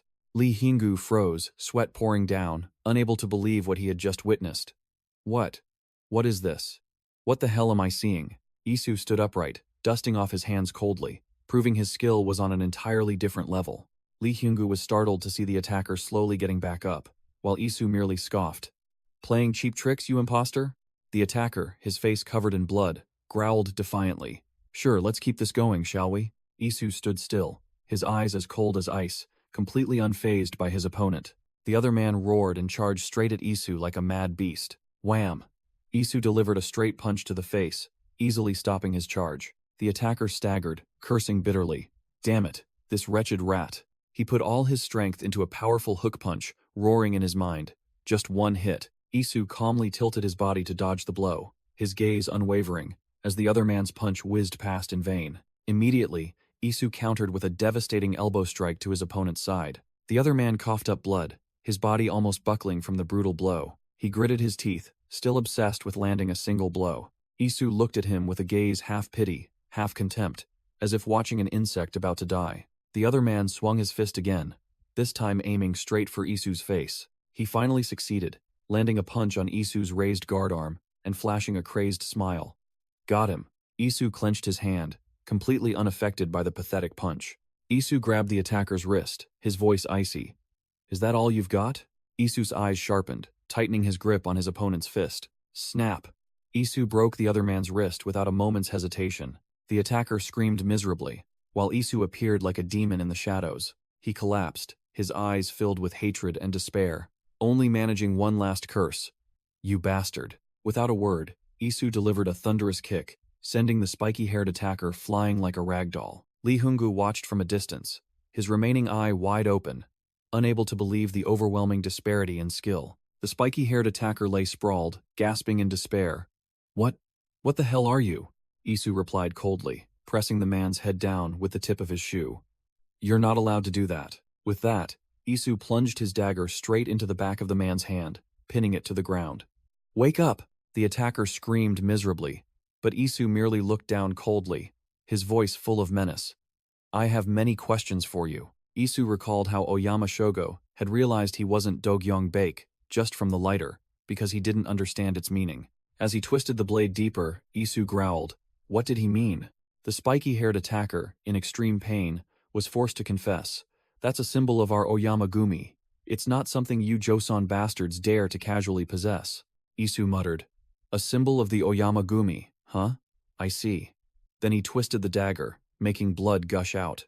Isu yanked the dagger from the man's hand, declaring with icy coldness. And I'll be taking this from you. Wham! Isu slammed the dagger's hilt straight into the spiky-haired attacker's face, a finishing blow to all resistance. Looking down at the defeated man, Isu sneered. Is this the price you pay for an apology? Isu's eyes glinted with a deadly light as he declared, Then I'll collect this debt in full from all you bastards. The spiky-haired attacker struggled up, yelling hatefully, You son of a bitch, I'll make sure. He lunged forward wildly, his mangled hand outstretched, vowing to tear Isu to shreds. Thud. Isu didn't give him a chance to finish, delivering a devastating stomp that ended everything. The spiky-haired attacker collapsed to the floor, eyes wide and lifeless, completely wiped out. Lee Hungu was still frozen in place when Isu turned back and called his name directly, Lee Hungu. Isu dusted off his hands, giving a decisive order to his new stunned comrade. We're making an emergency retreat. Let's go. Faced with Isu's killing intent, Lee Hungu broke out in a cold sweat, his voice trembling as he replied, Understood. Isu turned his back and walked away coldly, leaving Lee Hungu muttering to himself, unable to comprehend Isu's lightning-fast work style, like that of a mere grunt. On the way, Isu made a call, mentioning the lighter Oyama's item. At a university hospital under the rain, Sua, Dogyoung Baek's assistant, was entering with an umbrella and taking a call. Over the phone, she confirmed she had heard about the lighter and that everything was fine. Sua reported that she had arrived at the hospital and would retrieve the item immediately. Meanwhile, on a rather rainy road, a black car was tailing them. Inside, a man gripped the steering wheel tightly, having just received new information. Gunji, the man with glasses and a goatee, muttered, A hospital? He was informed that Dogyoung Baek's secretary, Sua, was at the hospital. Gunji ordered his subordinates to prepare, and other black cars immediately pulled over. He pulled out a small vial, deciding that if that was the case, then Gunji led his cronies out of the car, declaring he would personally go inside to check the situation. Inside the hospital, Sua continued her call as she walked up the stairs. The meaning of the lighter? She walked down the deserted hallway, continuing the conversation. Isu explained that it was a symbol of the Oyama Gumi, and it was precisely because of it that Oyama Shogo realized he wasn't the real Dogyoung Baek. Sua hesitated. I'm not entirely sure. I can't confirm that either. She continued walking, explaining that she knew nothing other than it was an item director Dogyoung Baek always carried with him. Sua pressed the elevator button, adding, I know it has the Oyama Gumi emblem engraved on it. She turned, her eyes sharp, but its true meaning, only director Dogyoung Baek would know. Sua froze, eyes wide with horror, as she heard the information over the phone. She dropped the phone, while on the other end, Isu was still asking, Secretary, what's wrong? In a dark room, a hand with a familiar tattoo was tightly gripping a silver lighter. Sua entered the hospital room, freezing when she saw a man sitting on the bed with his back to her. That man, Dogyoung Baek himself, slowly turned his head, muttering, Huh? Sua covered her mouth in horror while Dogyoung recognized her. I was wondering who it was. So it's you, Sua? With a devilish smile and eyes glinting red, he said, Why does it feel like it's been a long time since we last met? Sua could only freeze, stammering to confirm his words were true. As it was true they had been apart for too long. Meanwhile, the Oyama goons, led by the goatee Yakuza enforcer, had entered the hospital lobby, exuding killing intent. The goatee Yakuza enforcer stood before the elevator, his eyes sharp and calculating. He read the sign stating the 6th floor was under renovation and restricted to outsiders. He smirked, muttering, Forbidden entry, huh? Interesting. He turned back and ordered his subordinates, Gather up. I'll go see if there's another way in. The goatee Yakuza enforcer began to deduce that Sua having to travel all the way to such a remote hospital was surely to hide something. He concluded his thoughts. What Tayson has to hide in a hospital right now, without a doubt, can only be him. Back in the hospital room, Dogyoung Baek lay on the bed, looking at the ceiling and saying, I see. He clenched his fist, bitterly realizing the council had been disbanded, and Shogo had seized control of Taisan while he was gone. Dogyoung strained to sit up, declaring he couldn't lie there forever. Sua rushed to stop him, frantically telling him not to exert himself and that she would call a doctor. Dogyoung gently placed his hand on Sua's, his eyes calming. This is enough. Sua gently said to Dogyoung Baek, For now, this is enough. Meanwhile, the Oyama goons, led by the goatee Yakuza enforcer, advanced up the hospital stairs, confidently declaring, Leave the rest to us. As they reached the hallway, they ran into a human wall. The goatee Yakuza enforcer smirked. Oh, look who it is. He became even more certain of his deduction. If you're here, it proves there's really something, doesn't it? Jinung Ha, Tayson's head of security, stood towering, blocking the way, his voice deep. From here on, No one is allowed to pass. The goatee Yakuza enforcer sneered, stepping forward to challenge him. What's this? Don't you understand the situation? We're from Oyama. He placed a hand on Jinungha's shoulder condescendingly. Hey, head of security, don't overdo it. Who are you trying to impress? He leaned in, uttering a sarcastic remark. No matter how many days you bark, your master won't hear you, you know? Jinungha, his face still stone cold, grabbed the Yakuza's face. You really think so? Huh? Crash. Without another word, Jinungha slammed a goatee Yakuza enforcer's face into the floor, knocking him unconscious instantly. The two remaining Oyama goons froze, unable to believe their eyes. One of them regained his composure, pulled out a dagger and lunged, shouting, You bastard! How dare you mess with Oyama? Swish! Jinungha easily dodged the attack and disarmed him in a flash. The last Yakuza stood frozen, stiff, his hand trembling violently as he held the knife. He stammered a threat in fear. You'll regret this. You hear me? Jinungha stood between the two fallen bodies, his voice full of bitterness. Regret? I've had more than enough regret. He lunged and grabbed the last man's knife-wielding hand, for being a dog who couldn't protect his master. Crunch! Jinungha crushed the Yakuza's hand, the sound of bones breaking echoing with a horrific scream. Jinungha kicked him, forcing him to his knees on the floor. But now, it's your turn. Jinungha looked down at the defeated man at his feet, ordering coldly. So, go ahead and bark. A desperate scream echoed through the hallway as Jinungha finished off the last Yakuza member. From a corner, the goatee Yakuza enforcer coldly observed the entire massacre. He strode decisively down the hospital corridor, his target set. Two TSFG guards immediately blocked his path, asking coldly, Who are you? Without a word, the goatee Yakuza enforcer attacked, a lightning-fast strike piercing the first guard's throat. Before the other guard could comprehend what was happening, he was already upon him. A swift knife thrust plunged straight into his chest, ending all resistance. He spun around, finishing off the two guards in mere seconds. Pulling out the blood-soaked knife, he looked down at the gasping man. You're lucky, because we're in a hospital. At least you won't die if you hold your wound tight. With that, he knelt beside the fallen guard. He casually took the victim's security card. I'll borrow this. Click. The VIP hospital room door slid open. The goatee Yakuza enforcer calmly stepped inside, blocking the door behind him. Inside, Do-gyong-baek lay on the hospital bed, looking weak. Do-gyong-baek slowly opened his eyes, his gaze still sharp despite his immobile body. The Yakuza stood tall beside the bed, his glasses glinting menacingly. Do-gyong-baek spoke softly, calling a name from the past. Ryugasaki. At the same time, outside in the corridor, hurried footsteps echoed. Medical staff and guards rushed to the scene, discovering two colleagues lying in pools of blood. A crippled guard, gasping for breath, called for the secretary and urged her to go to the director. Sua froze, her face pale with horror at the sight. Recovering, Sua frantically rushed towards the hospital room, shouting the director's name. Inside the hospital room, a Tyson executive stood beside Do-gyong-baek's bed. Sua burst in, anxiously asking what had happened, to which Do-gyong-baek calmly replied, Gunji has arrived. Do-gyong-baek closed his eyes, recounting that nothing terrible had happened, just a simple exchange of greetings. He clenched a crushed listening device in his hand, muttering about the complex relationship between the two sides. Do-gyong-baek asked to borrow a phone, but Sua informed him that Isu had it. No problem. Do-gyong-baek turned to borrow Sua's phone instead. Do-gyong-baek's eyes flashed crimson, and he growled. It seems it's time for a little cleanup. In a distant office, the phone next to a stack of Japanese documents began to ring. An old, silver-haired Yakuza boss, the final leader, picked up the phone. He heard a familiar voice on the other end. Long time no see, father. The boss, Oyama Tetsuji, overlord of Japan's underworld, narrowed his eyes, recognizing the voice. Is that you, my son, Do-gyong? Oyama Tetsuji seemed relieved that the rumors of Do-gyong's trouble were nonsense, but the other end of the line delivered a chilling statement. The rumors are true, father. Do-gyong-baek is dead. The Yakuza boss scoffed, sarcastically remarking that he must be senile enough to be talking to a ghost. Do-gyong-baek declared firmly, From now on, I will live not as Do-gyong-baek, but as Oyama Ryugasaki. Oyama Tetsuji understood his resolve, while Do-gyong-baek affirmed that he would follow his father's wishes. Lying on the hospital bed, Do-gyong-baek concluded, Of course, I will become the boss of the Oyama Gumi. Oyama Tetsuji placed his hand on the table, questioning this 180-degree turn.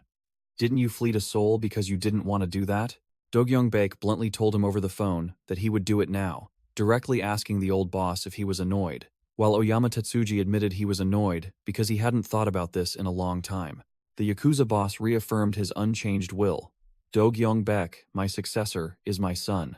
He recalled Oyama Tetsuji handing Do-gyong-baek a lighter, declaring it a token that the entire family must acknowledge. Oyama Tetsuji warned that the situation was quite complex, with many in the family not acknowledging Do-gyong-baek. Do-gyong-baek immediately guessed it was Oyama Shogo's faction, reasoning that he wasn't the legitimate successor, and Oyama Tetsuji didn't deny it. Lying in the hospital bed, Do-gyong-baek stated directly that he didn't care who became the boss. Do-gyong-baek growled, his eyes blazing, declaring that Oyama Shogo had crossed the line by daring to touch his family. He ordered Oyama Tetsuji, all those bastards who don't acknowledge me, those who sided with Shogo, tell them to drag their asses to Seoul immediately. Holding the lighter, Do-gyong-baek declared firmly, this Ryugasaki is in Korea. Let's cast aside all ranks and fight to the death.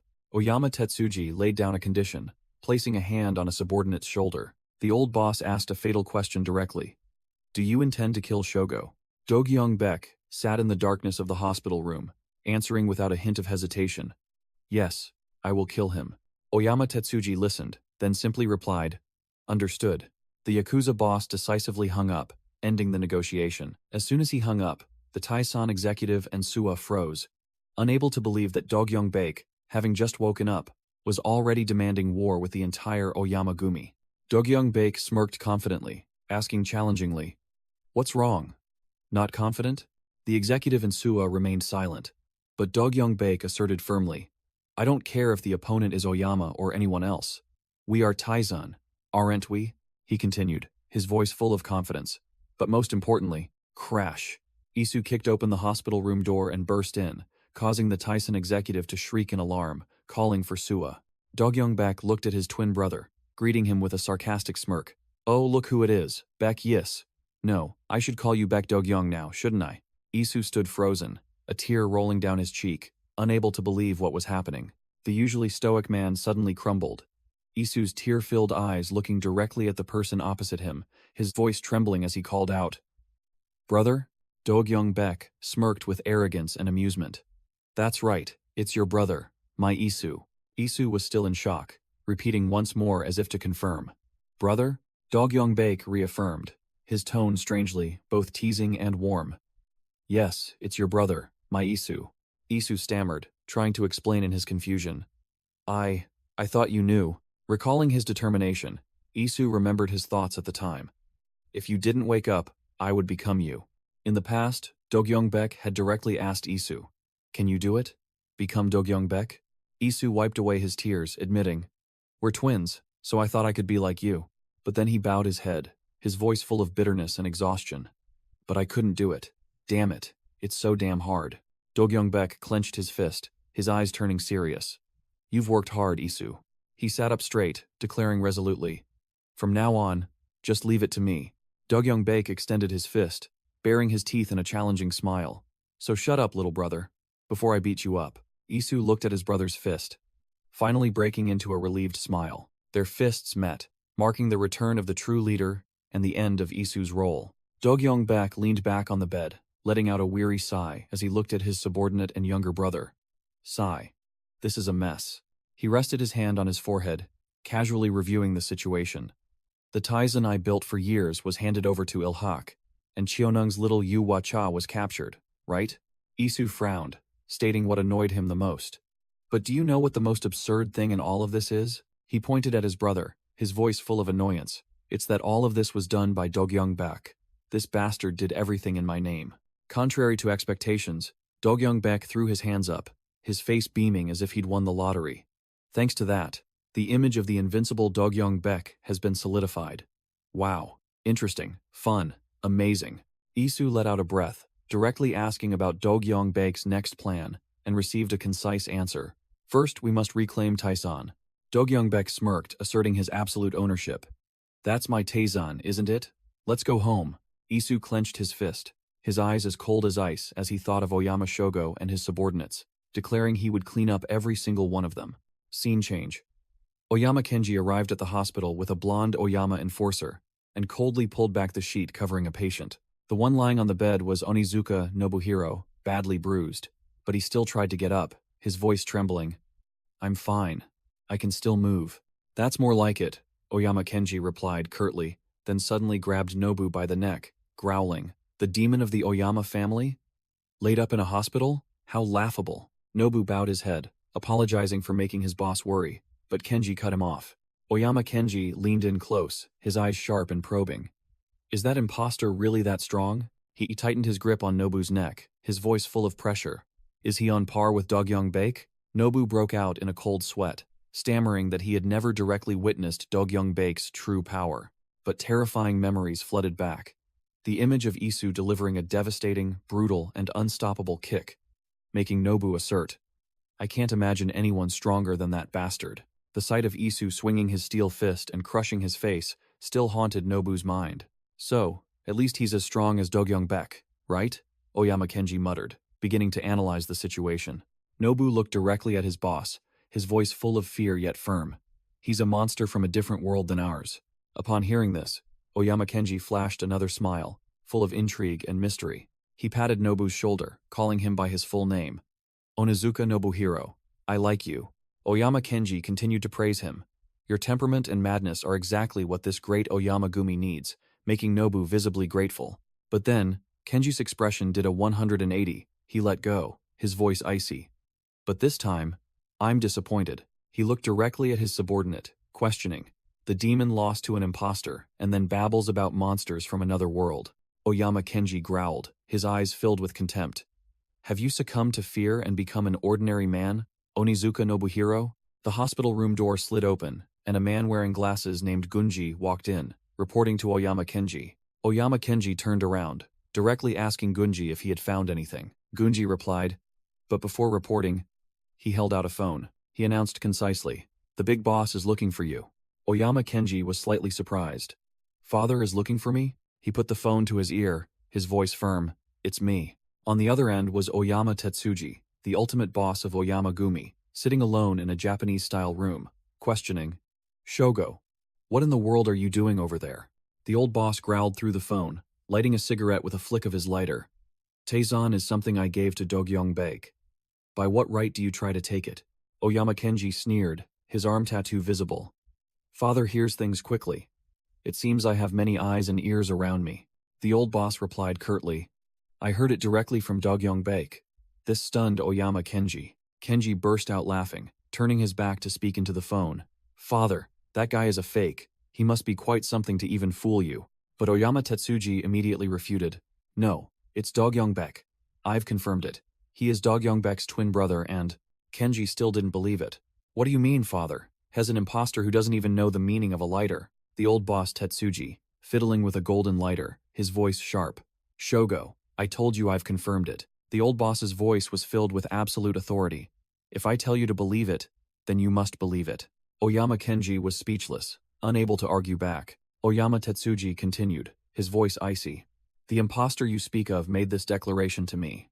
The old boss stood up, looking out the window, that he would become the boss of Oyama, and as boss Dogyong Baek. Oyama Kenji's eyes widened, his pupils contracting as he heard the final part of the insane declaration of war. He will kill you, father, Kenji stammered, asking what his father had replied. But the old boss merely answered coldly as he walked away. I said what needed to be said, as the boss of Oyama. Does that answer your question? Oyama Kenji was still shocked, repeating his father's words on the phone. Are you saying that as my boss? On the other end of the line, Oyama Tetsuji coldly called his son's name. Shogo. Isn't it time for you to come back, father? Oyama Kenji growled, unable to believe it. Are you speaking to your son, or is this also something you need to say as a boss? Oyama Tetsuji turned his back to the window, his voice resolute. Shogo, I have never. Click. The old boss hung up without an explanation, leaving a deadly silence. Oyama Kenji lowered the phone, his face still stunned with shock, while Gunji stood by, observing. Wham!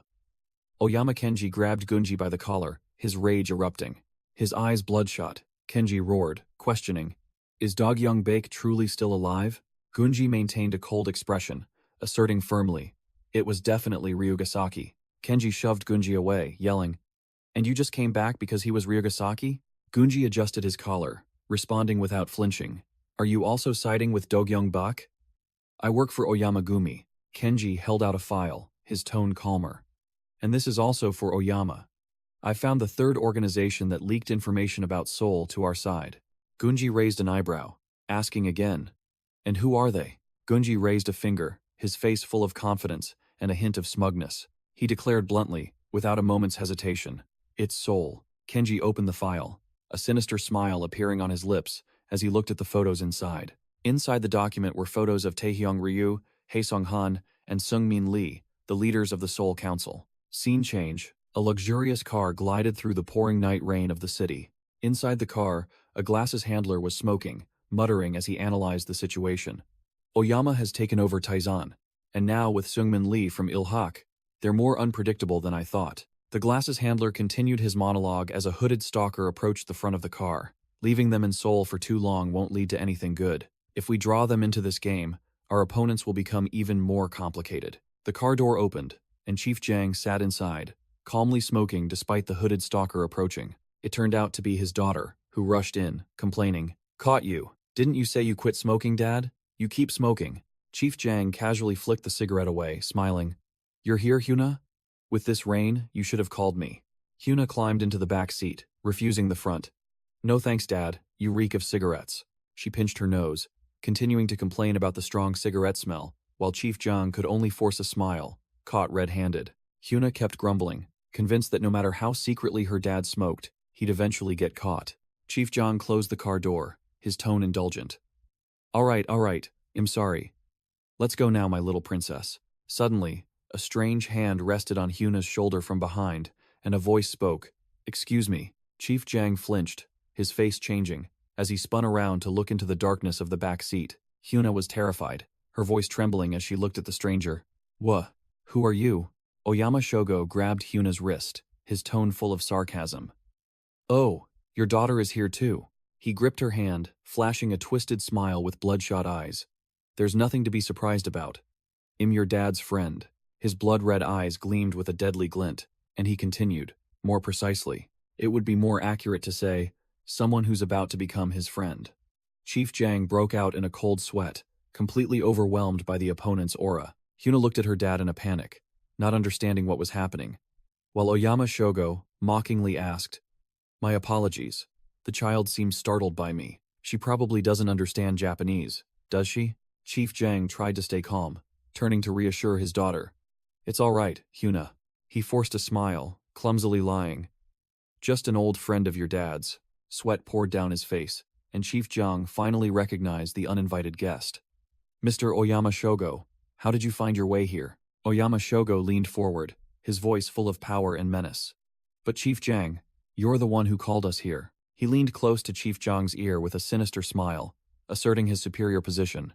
"We, the Oyama family." Oyama Shogo sneered, stating he came to discuss business, but didn't expect to meet Seongho Jang's daughter. Seongho Jang wiped sweat, trying to stay calm as he suggested they talk outside, away from Hyuna. Oyama Shogo waved his hand dismissively, gesturing for Seongho Jang to make himself comfortable. Seongho Jang stepped out of the car into the pouring rain, facing the blonde-haired Yakuza holding an umbrella. Standing in the downpour, Oyama Shogo and his blonde-haired subordinate blocked Seongho Jang, ready for business. Suddenly, Seongho Jang pulled out a gun and pointed it straight at Oyama Shogo, growling, "Do you want to die?" The corrupt police officer acted tough, sneering that the Yakuza didn't know where they were. Seongho Jang pressed the gun closer, warning Oyama Shogo that his reputation in Japan meant nothing in Korea. Oyama Shogo merely smirked, remarking that Seongho Jang's words were exactly like the fake Yisu. Seongho Jang laid his cards on the table, introducing himself as Lieutenant Colonel Seongho Jang of the HID Special Forces. But Oyama Shogo was one step ahead, declaring that he had thoroughly investigated all of Seongho Jang's personal information and the schemes he was orchestrating in Korea. Swoosh! Oyama Shogo's blonde-haired subordinate suddenly thrust a dagger through the umbrella. The blonde-haired Yakuza pressed the umbrella, with the dagger's tip protruding, against the car window, right in front of a terrified Hyuna. Seeing his daughter threatened, Seongho Jang immediately lost his composure, sweat pouring down him. Oyama Shogo stepped forward, sneering that Seongho Jang loved his daughter, but didn't value his subordinates. With a sinister smile, Oyama Shogo extended his hand, suggesting they become allies since they shared a common enemy. The Yakuza boss looked directly at Seongho Jang, mocking his earlier display of power as merely a bid for a seat at their table. Oyama Shogo continued to taunt. But, unfortunately, our table is already full. He smiled savagely, adding, then we'll just have to set up a new table. I don't want to sit with the small fry anyway. Seung Ho Jang remained silent, holding a milk carton, his mind processing the Yakuza boss's formidable yet deadly offer. In the pouring rain, Oyama Shogo and his glasses-wearing subordinate waited, while the blonde-haired Yakuza, Kaito, held an umbrella for them. Oyama Shogo asked his glasses-wearing subordinate, "Do you think you can do it?"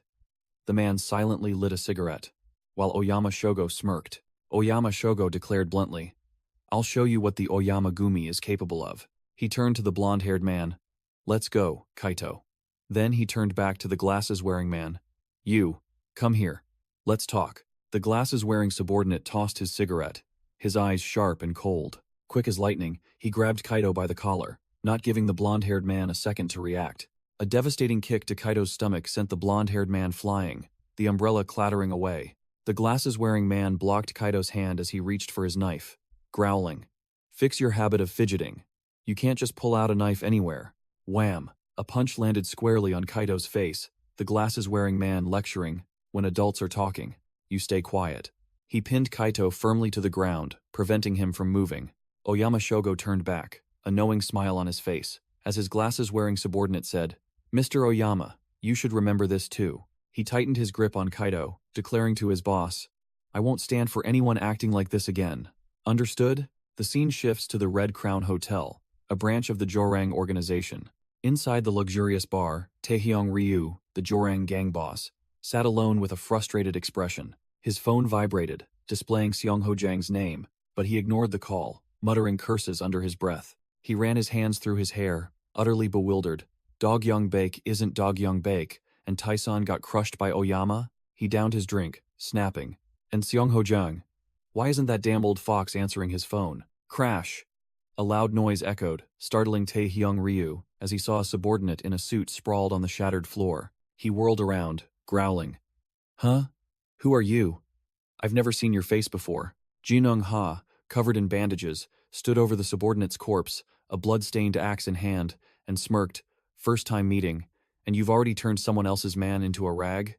Taehyung Ryu, in his flashy suit, mocked the intruder. "Looks like someone beat you to a pulp, and now you're here to vent, huh?" Jinung Ha grabbed a subordinate of Ryu by the hair, brutally pouring the entire bottle of medicine into his mouth. Growling, "Scream, you sparrows." With a savage grin and a blood-soaked axe on his shoulder, Jinung Ha looked straight into Ryu's eyes, challenging him. Scared? Taehyung Ryu recognized the knuckle dusters on a Yakuza's hand, narrowing his eyes. "Japanese punks? Oh, it's you guys?" Ryu smirked, confirming his opponents were the Oyama group. "You just finished off Tyson, and now you want to muscle in here too?"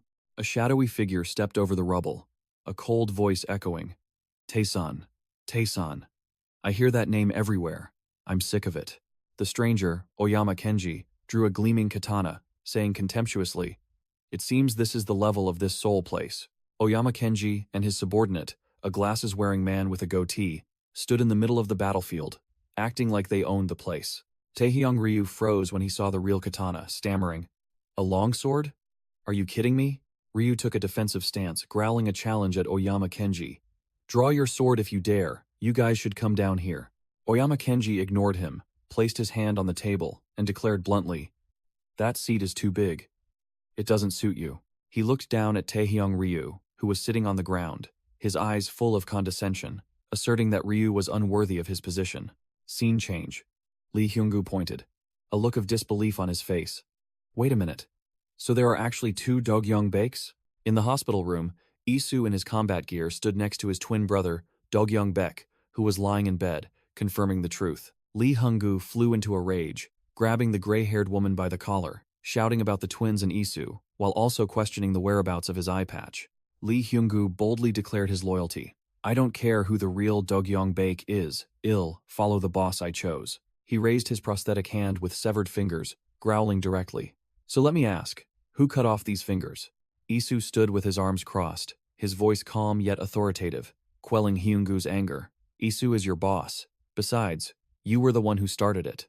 The group discussed the situation, Dogyong Baek, still lying in bed, listening to Isu, Lee Honggu, and the gray-haired woman debate. The gray-haired woman praised Isu as the symbol of a new era, then revealed, "Also, our blonde leader has already dealt with Taehyung Ryu." Baekjeong, standing nearby, merely smirked. Baekjeong twirled a small object in his hand, smugly telling Dogyong Baek, who was lying in bed, that guys like Taehyung Ryu were just a joke. Lee Hyunggu immediately turned to him, warning Baekjeong not to talk big. A flashback flashed, showing Baekjeong in a face-concealing outfit easily neutralizing and bringing down Taehyung Ryu. Lee Hyunggu explained seriously that in these circles, Taehyung Ryu was not someone to be underestimated. A flashback to Taehyung Ryu, the kingpin of Jorong, Seoul's #1 organization, tightening his iron gauntlets, full of murderous intent. In the battle against Jinung-ha, Taehyung Ryu, a former boxing champion, threw a straight punch like a hammer blow. The ironclad punch landed squarely, causing Jinung-ha's face to cave in from the horrific impact force. Taehyung Ryu attacked relentlessly, delivering a vicious hook to Jinung-ha's temple. Getting a severe beating, Jinung-ha was bleeding but gritted his teeth and endured the blows, refusing to fall. Enraged, Jinung-ha roared and swung his battle axe, delivering a fatal strike towards Taehyung Ryu. With lightning-fast reflexes, Taehyung Ryu dodged the axe by a hair's breadth. Lee Hyunggu recounted Taehyung Ryu's brutal past, how he once gouged out an opponent's eye right before an international match. Back in the battle, Taehyung Ryu grabbed Jinung-ha by the hair, preparing to unleash a brutal blow. Taehyung Ryu slammed Jinung-ha onto the floor with all his might, shattering the tiles. Despite being badly beaten, Jinung-ha gritted his teeth tightly, his eyes burning with rage, clearly not giving up. Jinung-ha sprang up, swinging a dangerous horizontal axe strike aimed at Taehyung Ryu's side. Taehyung Ryu gasped for breath, clutching the bleeding wound on his side, muttering that his footwork had rusted. He stood over the fallen Jinung-ha, muttering about having to cause trouble to force those old men to quit drinking. It turned out Taehyung Ryu's wound was caused by Jinung-ha planting the axe directly into his side in a moment of carelessness. Jinung-ha, severely wounded, had not given up yet. He crawled to the bar and grabbed a knife, ready to fight to the death. A flashback shows Taehyung Ryu, within a year of navigating the Underworld, had risen to become a candidate for the Nine Blades, Ilhak's most elite force. He clenched his fist, sweat pouring down, recalling his blood and tear-soaked path to power. Back in the present, Taehyung Ryu watched Jinung-ha slowly get up, axe in hand, an incredibly persistent foe. Jinung-ha, battered but unbowed, grinned maniacally, his eyes blazing with killing intent, clearly having no intention of giving up. Taehyung Ryu also smirked. "That's right, that's how it should be," showing excitement at his opponent's indomitable fighting spirit. Suddenly, a high-ranking subordinate of Taehyung Ryu appeared from behind, whispering in his ear. How could a great Oni fall before a mere commoner? The subordinate pressed a sharp knife against Taehyung Ryu's hip, a brazen warning. Taehyung Ryu froze, unable to believe he was being stopped by his own man, as the subordinate coldly declared, "It's your turn to fight this commoner." The scene shifts to a skyscraper, the headquarters of another powerful faction. Ishizuka Kaito, the blonde-haired Yakuza, along with a goatee-bearded subordinate, strode down the hallway, declaring he would go talk to them. Ishizuka Kaito arrogantly kicked his leg up, showing off before entering the meeting room. Inside, Xiulan and the gray-haired woman were waiting, paying no mind to the two Yakuza's arrival. The goatee-bearded subordinate questioned Xiulan. "We have orders from the boss to attack Jorang. Why aren't you moving?" Xiulan shot him a contemptuous glance, while the subordinate continued to repeat the question condescendingly. Xiulan grabbed her dagger, sneering. "Oh boss, huh? Why does this organization have so many bosses?" She pressed the knife to Ishizuka Kaito's face, growling, "Whose orders are these? Ilhak's, Taeson's, or that Japanese bastard's?" Xiulan firmly stated that her faction had decided to follow Dogyong Baek, so there was no reason to obey those Yakuza's orders. Without a word of warning, Xiulan swung her knife, attacking Ishizuka Kaito directly. She roared defiantly, "Look at this dog. You want to play? Is that it?" Ishizuka Kaito merely gave a cold glance, looking annoyed. "Too noisy. What are you barking about?" The goatee-bearded subordinate hastily intervened, asking Ishizuka Kaito for a moment to reason with the Chonung faction. Oyama Kenji observed from a distance, muttering contemptuously, "Fools," then turned to Yuhua Cha's faction, telling them to temporarily cooperate with the Yakuza. Yuhua Cha stepped forward, wearing cool sunglasses, and directly told Seungmin Lee, "We joined Taeson because we followed Dogyong Baek." She leaned close to Seungmin Lee's face, questioning, "So where is Dogyong Baek?" Are their orders truly Taizen's will? Xiulan crossed her arms, taunting Seungmin Lee. Hey chairman, why are you acting like a chained dog? Before Taizan, weren't you the boss of Ilhak? She continued to mock, asking where he had sold off Ilhak's pride, the 9 blades, leaving Seungmin Lee speechless. Seungmin Lee evaded, saying it wasn't time yet, and he needed time to complete the 9 blades, then walked away, leaving Yuacha full of doubt about the word complete. Seungmin Lee turned and whispered to Ishizuka Kaito that Dogyeongbak would return soon, so for now, they should just follow their orders. The scene shifts. Taehyung Ryu lay sprawled, bruised and battered, eyes wide and vacant, looking as if he was on the verge of death. Oyama Kenji, the Yakuza boss, watched the scene with cold, emotionless eyes. It turned out the one standing over Taehyung Ryu was Jinung Ha, axe in hand, surrounded by a battlefield. Oyama Kenji calmly sat at the bar, drinking, asking curtly, "Done?" Then ordered, "Then clean it up." The Yakuza stepped forward, placing his foot right next to Taehyung Ryu's iron-knuckled hand, an act of absolute intimidation. Jinung Ha stood silently watching, while Taehyung Ryu behind him began to stir, showing incredible resilience. Even after being beaten to a pulp, Taehyung Ryu gritted his teeth and cursed the Japanese with a derogatory remark. He staggered to his feet, covered in blood, roaring defiantly, "You bastard! Who are you calling done?" Oyama Kenji merely smirked, looking amused. "Oh look, you can still get up?" Taehyung Ryu dragged himself forward to face his 2 enemies, growling a threat that Jorung wouldn't fall like this, making Oyama Kenji admit that his faction controlled half of Seoul's underworld. As Oyama Kenji finished, "And you are the leader of that pack of wolves," he struck Taehyung Ryu's stomach with the hilt of his sword. He grabbed Taehyung Ryu's hair and pulled his head back, forcing him to look in a certain direction and said, "But look over there." Oyama Kenji grabbed Taehyung Ryu's hair, a mocking smirk on his face as he asked, "What do you see?" Directing Taehyung Ryu's gaze towards the empty meeting room, Oyama Kenji continued to taunt, "Not a single soul. Where have all your underlings gone, I wonder?" At the same time, elsewhere, a high-ranking Jorang subordinate with a demon tattoo on his chest held a knife, philosophizing about how a wolf pack always follows its alpha. He advanced with his men, continuing that when a wolf pack weakens and the alpha loses its authority, it's time for it to be replaced. Clang! The leader's knife fell to the ground. Immediately after, all the Jorang subordinates simultaneously dropped their weapons, officially betraying their boss. Oyama Kenji concluded cruelly, "You're no longer the alpha, just a beast left behind." The scene shifts to a modern building, likely Tyson's headquarters. Ding! The elevator doors opened on the first floor. Ishizuka Kaito, the blonde Yakuza in a ridiculous purple suit, leisurely stepped out, his eyes scanning. He glanced around, sensing that something was amiss.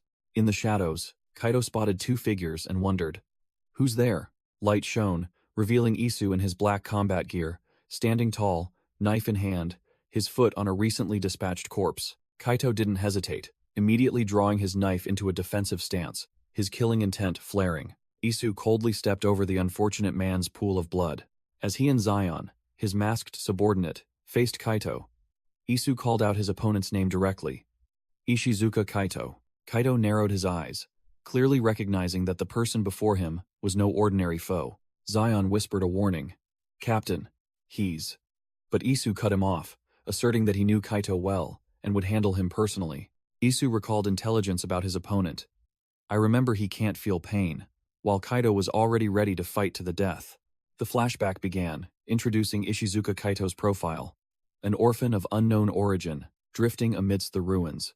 His life was merely day-to-day survival, his hands always stained with dirt. For Kaito, the inability to feel pain was a liberation, freeing him from worrying about every wound on his body. Perhaps it was an evolution, an adaptation for survival, as he picked up a serrated knife. To avoid being left behind in this cruel world, Kaito stood up after defeating another foe, his eyes lifeless. Back in the present, Kaito ripped off his jacket, revealing a body covered in scars.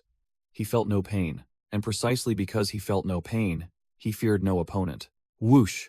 Kaito lunged forward, his speed tearing through the air. The blonde Yakuza swung a fatal knife strike straight at Isu's face. Even Zion, standing by, broke out in a cold sweat, thinking to himself that this man's speed was on par with the steel weasel. Kaito unleashed a flurry of consecutive slashes, but Isu calmly dodged each knife strike. Isu raised his hand, blocking Kaito's powerful downward knife thrust. Without a moment's pause, Kaito launched a sweeping kick aimed at Isu's leg. Isu lightly leaped back, easily neutralizing his opponent's attack. Clang! The two blades clashed, sparking, as Isu blocked Kaido's attack. Isu's eyes remained as sharp as ice, completely anticipating every movement of his enemy. Isu parried Kaido's knife-wielding hand aside, creating an opening for a counterattack. With a swift motion, Isu twisted Kaito's wrist, disarming him. Kaido froze, astonished that his opponent could deal with him so quickly. Capitalizing on the momentum, Isu spun around, slamming Kaido to the floor. Isu frowned, muttering about his opponent's bizarre movements. From a distance, Zion also noticed the abnormality, wondering if the guy was immune to damage. Despite having his joints twisted, Ishizuka Kaito stood up as if nothing happened, his body moving abnormally, defying all laws of physics. Kaito smirked mockingly, confirming, "That's right. I don't know what pain is." Isu adjusted his gloves, his sharp, cold gaze replying, "You might not feel pain." Without another word, Kaito charged forward frantically, swinging his knife like a wild beast. Isu easily parried Kaido's knife strike with one hand. Thwack!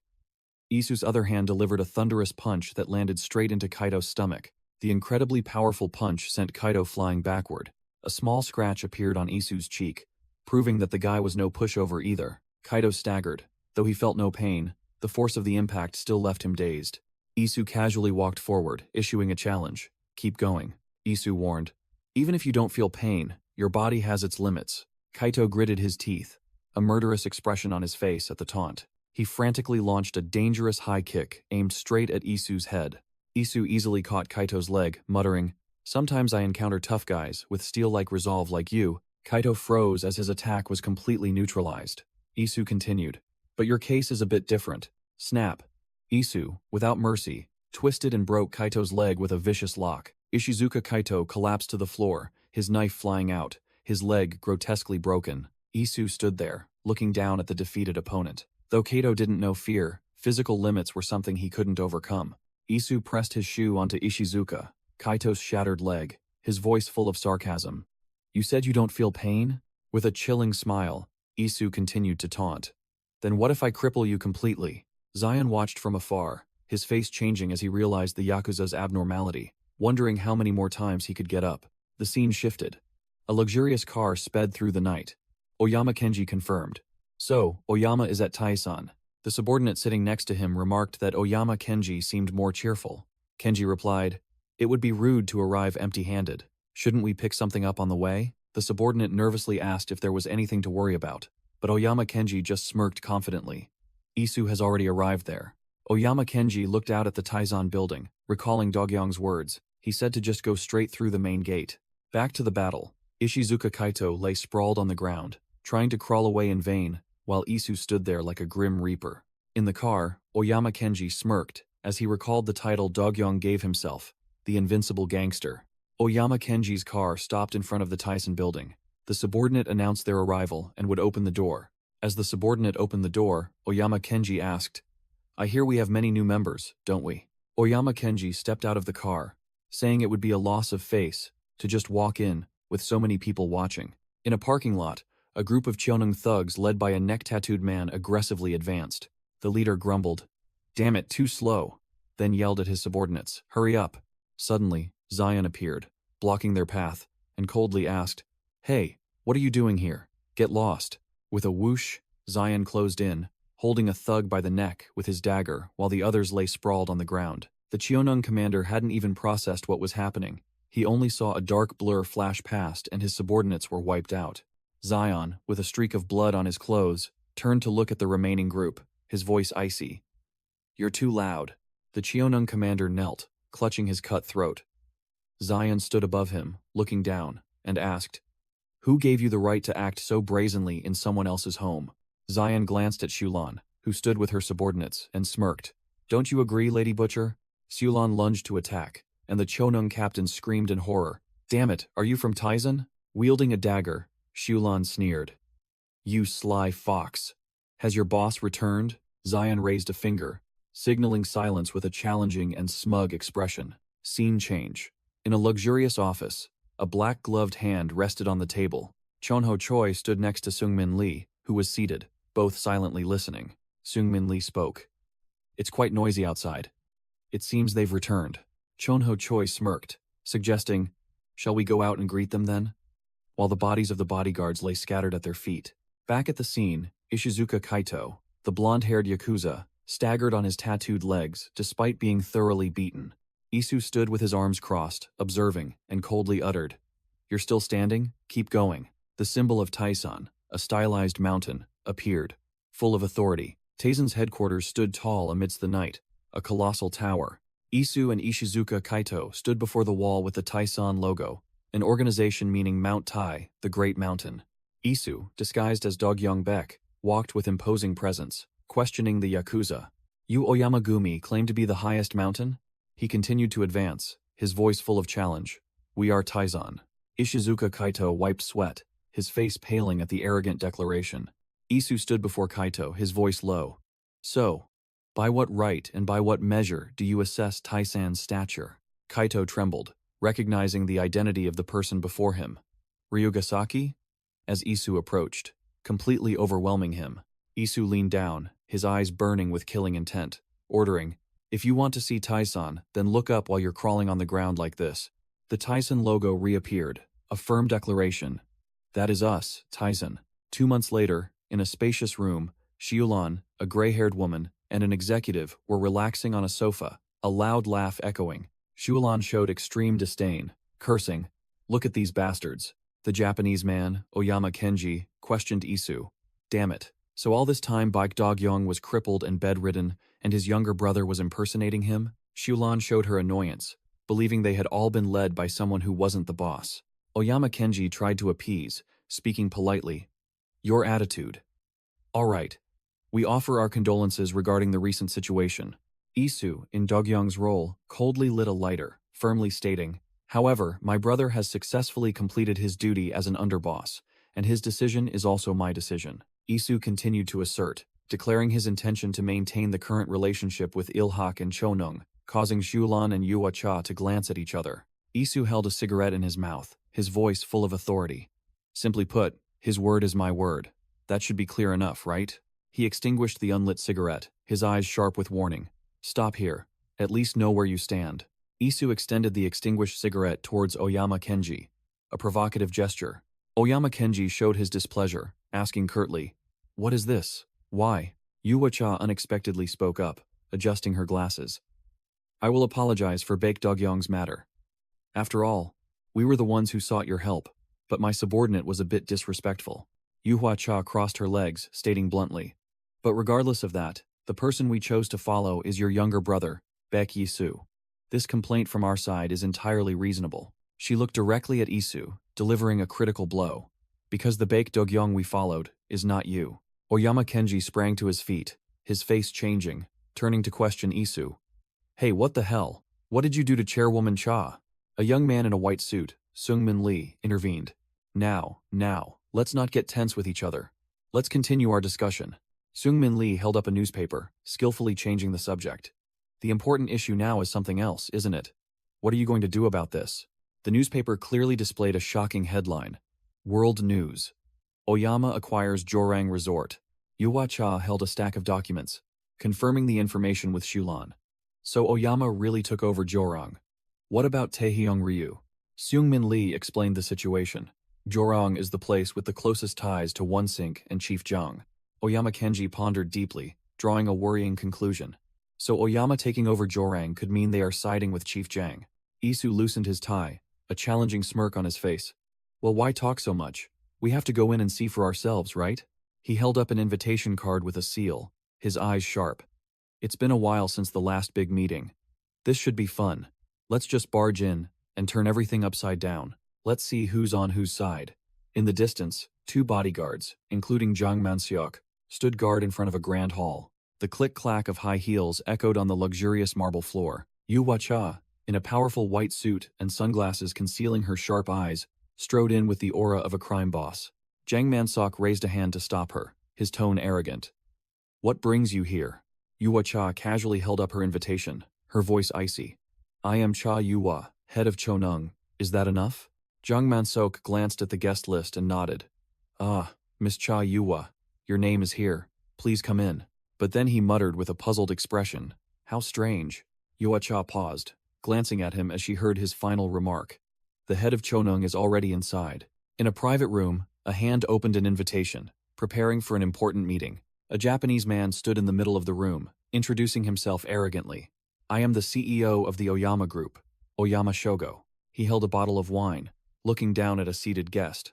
I've organized this meeting to hear sincere words and valuable advice from our esteemed representatives. Another boss, Wang Ha-o, skimmed the invitation, a sarcastic look on his face. Oh dear, the Oyama Group expanding into petty convenience stores. He took a sip of wine, sneering. It'll be hard for the common folk to make a living now. Oyama Shogo poured wine for Wang Ha-o, laughing. Ha ha ha. I'm quite surprised myself. Who would have thought the Black Dragon would be all the way in Korea? The Yakuza boss looked directly at his opponent, his voice full of hidden meaning. So, Mr. Wang, what exactly do you intend to swallow whole in this land? Wang Ha-o took a sip of wine, replying profoundly. Well, aren't we both thinking of the same thing? Oyama Shogo smirked, raising the wine bottle. For that very reason, we can work side by side. The Yakuza boss declared haughtily. Our chonung is my chonung. Just then, Yuacha appeared behind Wang Ha. Oh, her eyes sharp as blades. Isn't that right, Vice Boss Wang Ha-o? Oyama Shogo looked surprised to see Yuacha. Chairwoman Cha, I thought you weren't coming? Yuacha sat down at the table, taunting Wang Ha. Oh, directly. The boss is already here, Vice Boss. Aren't you going home? Wang Ha-o narrowed his eyes. He knew Yuacha had backing, which was why she dared to act so brazenly. In the midst of the tension, Oyama Shogo suddenly stood up to greet a new guest. Oh, you've arrived. The Yakuza boss shook hands with the newcomer, a greeting between crime lords. The new guest was none other than Chairman Lee Sungmin, another formidable power who had also arrived. Oyama Shogo invited Sungmin Lee to the table. The meeting of Seoul's top figures was now complete. The Yakuza boss pulled out a chair, playing the host of this powerful gathering. Oyama Shogo announced, Since everyone is here, shall we begin? But just then, the footsteps of an uninvited guest echoed, full of defiance. 2 door guards blocked the entrance, asking the stranger with a raised chin, Huh? What do you want here? Who are you? The long-haired man smirked slightly, his voice condescending. My name? Are you asking me? He looked up, a deadly, self-satisfied smile on his face, and introduced himself. Baek Dogyong. Oyama Shogo froze, his face completely drained of color upon hearing that name. Isu kicked a guard straight to the floor, growling. I said I was coming in. He adjusted his jacket, dusting off his hands as if head just cleaned up some trash. It's been a long time since I've been out. I had to wear something expensive. Oyama Shogo quickly stood up, his voice trembling slightly as he faced the ghost. Big brother, long time no see? Isu stepped closer, his voice dripping with sarcasm. I heard you had a rather sad farewell while I was away, didn't you? Did you miss your little brother so much that you had to plant roots here? Oyama Shogo's eyes widened, sweat pouring down his face as he muttered the name like a nightmare. Baek Dogyong. No, Isu replied coldly, then slammed his cane hard onto the table. Crash! Isu snarled at Oyama Shogo, declaring his new identity. I am Ryugasaki, you son of a bitch. He casually walked into the room, revealing the coiled dragon tattoo on his arm, and sneered. What's wrong? You don't even have a chair for me now? Isu's tattooed hand rested on the back of a chair, a defiant act of claiming space. Isu calmly sat down at a separate table, openly disrespecting the bosses gathered at the main table. Wang Ha-o narrowed his eyes, his mind filled with doubt. Dogyong Baek? Or is it his younger brother, Isu, putting on an act? Wang Ha-o tried to remain calm, greeting him courteously. Long time no see, Director Baek. How have you been lately? Isu frowned, replying curtly. Who are you? Why are you acting so familiar? Wang Ha-o sneered, as if he had just remembered something. Isu pointed directly at Wang Ha. Oh, his voice full of sarcasm. Ah, I remember now. You're that guy from Chonung I beat up, aren't you? Wang Ha-o didn't flinch, retorting mockingly. Sitting in someone else's seat. How could I recognize you? That chair doesn't suit you. Isu smirked at the provocation, while Wang Ha-o stood up from the table, indicating his disapproval. Without another word, Isu carried a chair directly to the main table. Isu set the chair down, sat in the center position, and gestured to Wang Ha. They say the big bosses are meeting, so we should make way for them. I was getting bored, perfect timing. Wang Ha-o stiffened, muttering the name Dogyong Baek like a curse. The Cheonung boss had no choice but to sit down opposite his sworn enemy. Wang Ha-o tried to regain the upper hand, asking for a cigarette and challenging. I have cigarettes here, but don't jump up and say you don't have Marlboro like last time, okay? Click. Isu flicked open his familiar silver lighter. Isu lit Wang Ha-o's cigarette, his sharp eyes unwavering, while Oyama Shogo stood frozen behind him. Oyama Shogo's eyes widened in horror. He recognized that lighter, an unmistakable keepsake. Isu took a drag from his cigarette, casually asking, "Now that I look around, there are a lot of faces I don't see here, aren't there?" Wang Hao took a drag and taunted Isu. "You swallowed Jorong whole, and took care of HHS while you were at it?" His mind was still full of doubts about the identity of the person in front of him. Isu replied curtly, "I already threw away the wolf, and the HHS boss seems quite busy." The Chonong boss stood up, stepping closer, his voice full of challenge. "But I only called the big bosses here, not a bunch of fakes." Wang Hao looked Isu straight in the eye, snarling, "Are you the real Dogyong Bake this time?" Isu leaned back in his chair, smirking. "The real one? You talk as if I was fake before." Wang Hao snatched the cigarette from Isu's hand, his voice full of malice. "Taeson? Who's in charge doesn't matter anymore." He pressed the cigarette against Isu's collar, threatening, "Because that small mountain is just big enough to be a grave for you two brothers." Isu merely frowned in annoyance, while Wang Hao snapped, "I told you this was expensive stuff. Why are you so troublesome?" He suddenly changed his tone, feigning reconciliation. "But there's another option." Wang Hao placed his hand on the table, making a surprising offer. "You and I, together, we will show all of Seoul what the true Taeson is like." At another table, Yuwa Cha and Seungmin Lee watched silently, as if they already knew this play. Wang Hao concluded, "Let Oyama take over Seoul." He turned to Isu, calling him Ryugasaki, and asking for his opinion. But the reply he received was a blunt refusal. "No, get lost." Isu flicked open the silver lighter, turning the tables dramatically. "Haven't you heard anything from Cha?" He took a drag from his cigarette, declaring boldly, "I will take over Oyama. This isn't something you kindly hand over to me." Isu stood up, his eyes cold as ice. "And I will kill you with my own hands. That is what has been decided." Wang Hao was utterly shocked, his eyes wide at the audacious declaration of war. Isu asserted, "You know it well, don't you, that you and I can never coexist?" Isu smiled nonchalantly, asking a question that struck at the core of Wang Hao's insecurities. "By the way, let me ask you something.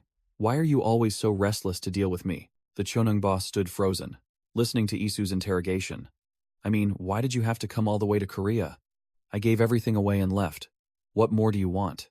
Wang Hao roared. "Gave away?" His hand trembled with rage. He retorted, "Do you really think those things were ever truly in your hands?" Thump. Wang Hao grabbed Isu's collar, snarling with contempt.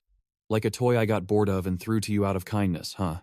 Isu coldly pushed Wang Hao's hand away, asking mockingly, "Do you think that'll make you a martyr for the organization?" Wang Hao roared furiously, eyes bulging. "Everything was originally mine. Oyama, Cha. It all belonged to me from the start." He turned to his subordinates, including Baek Jung and the gray-haired woman, declaring, "All of you, listen closely." Crash. Wang Hao smashed the banquet table in a fit of rage, yelling, "Taeson will fall by my hand." He pointed directly at Baek Jung and the woman, threatening, "If you stand in my way, I'll crush you all. If you want to join my side, then get in line properly." And Oyama Kenji sat with his arms crossed, calmly listening to Wang Hao declare he would flatten anything in his path. Wang Hao turned back to face Isu, pointing directly at him. "Dogyong Bake, I will trample and steal everything you have." He trembled with resentment, gritting his teeth as he asserted, "This isn't robbery or war. This is my reclamation and resistance." Clap, clap, clap. Isu clapped sarcastically, his voice full of irony. "Wow. How touching." Isu took a drag from his cigarette, a sneer playing on his lips. "Did you practice a lot? Do you know the game called reciting poetry? We used to play that a lot when we were kids." Isu waved his hand, dismissing Wang Hao's threats as child's play. "Your act is only that good. You sound like a whining child. I can't stomach it." Isu gripped his baton tightly, his sharp eyes challenging. "Destroy? Steal? Go ahead and try." Isu turned his back and walked away, leaving a contemptuous remark. "Let's see if you can actually accomplish anything this time." He glanced back, giving Wang Hao a chilling smile. "But if you fail again this time, you'll die, understand?" Wang Hao stood frozen, his face pale with rage and humiliation as Isu and his companions departed. Baek Jung and the gray-haired woman had moved to a quieter area, while Oyama Kenji remained still as a statue. The gray-haired woman and Baek Jung exchanged glances, seemingly accustomed to such theatrics. Isu led the way, with Baekjung and the gray-haired woman leaving the scene, forming a powerful trio. Baekjung sat down, muttering to himself with a look of boredom. I never intended to listen to their family history. He pulled out his phone, the screen showing an incoming call from Chief Jang, and asked meaningfully, "Isn't that right, Chief Jang?" Baekjung reported over the phone to Chief Jang, asking him to guess whether the person just now was Dogyoung Baek or Isu. He continued to provide crucial information. "That man has a limp, Chief. It doesn't seem like an injury, but a lingering after effect." Chief Jang pondered, recalling Oyama's report that the one who got beaten by Ghost that day was Dogyoung Baek. He mused, remembering Dogyoung Baek's deathmatch with the white-haired assassin, wondering if that injury had left a permanent disability. Baekjung urged him over the phone, and Chief Jang snapped back to attention, confirming he was still listening. Baekjung smirked, revealing that he had men lying in ambush, a long line of black cars already in position. A car door swung open, ready for action. A special ops team in black, fully equipped, stepped out. Baekjung ordered, "From now on, leave it to them." Meanwhile, Baekjung turned to the gray-haired woman and the bald subordinate, suggesting they finish off Dogyoung Baek once and for all. Isu, Baekjung, and the gray-haired woman strode through the luxurious hotel lobby, exuding the aura of superiors. The trio continued forward, leaving the recent chaos behind them. Isu glanced behind him, his eyes sharp as if he had sensed something. He suddenly stopped, telling the other two to go ahead as he needed to make a stop. The gray-haired woman looked worried, asking where he was going and reminding him that he hadn't fully recovered, and going alone was very dangerous. Isu smirked, casually replying, "Just the restroom. Do the three of us want to go together?" He waved his hand, signaling for them to go ahead, and Baekjung and the gray-haired woman reluctantly departed. Isu stood alone, his cold gaze fixed on the restroom, clearly anticipating an encounter. The automatic faucet turned on, signaling someone had just entered. Isu stood before the sink, his jacket draped over his shoulder, his baton propped right beside him, fully ready for battle. He glanced over his shoulder, his voice full of sarcasm. "Why bring the whole gang into the restroom at once?" Isu glanced at the approaching masked assassins, his voice dripping with sarcasm. "Are you all children?" He casually adjusted his coat, taunting. "What's wrong? Trying to sneak a smoke away from the teacher?" 4 mercenaries, weapons at the ready, surrounded Isu. Their leader drew a dagger, radiating killing intent. Isu remained unfazed, wiping his hands and muttering, "It was exactly like this last time, wasn't it?" He recalled the kill-on-sight order they had received, his tone openly contemptuous. Isu's eyes were sharp as blades. He crumpled the hand-wiping paper and challenged, "Then this time, make sure you stab accurately." The scene shifted to a container port at night, the gloomy atmosphere signaling a shady deal. On the upper level of a container stack, 3 men in black suits stood waiting. Gunji, the Yakuza leader, personally unlatched a container. From inside, tightly wrapped packages were tossed out, scattering across the floor. Gunji clicked his tongue, speaking condescendingly. "Times have changed, haven't they? Back in the day, you had to hide these things inside a tuna's belly to smuggle them in." The container door swung wide open, revealing a mountain-high wall of contraband, overwhelming the 2 subordinates. One subordinate looked worried, asking if this shipment was considered legal. Gunji sneered, correcting his subordinate. "Not legal, but approved, you idiot. The big bosses up there have already settled everything." The subordinate was still uneasy. He bent down, picked up a package, and wondered. He worried this wasn't the kind of deal the chairman wanted, and the old boss wouldn't stand for it. Gunji snatched the package, throwing it back decisively, reassuring, "No need to worry about that." He stated firmly, "This is what Mr. Shogo wants, and we have decided to follow him." Gunji continued to reveal shocking news.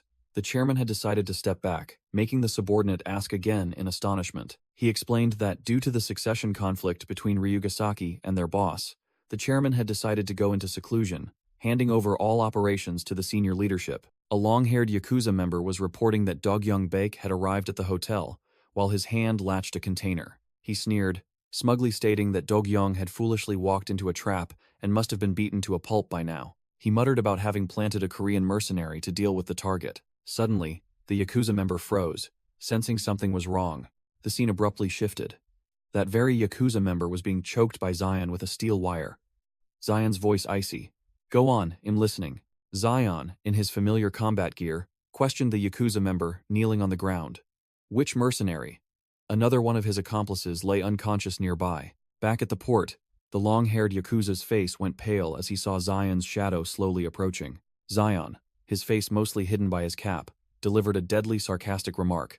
Who did you say was going to be beaten to a pulp just now? The scene shifted to the hotel battle.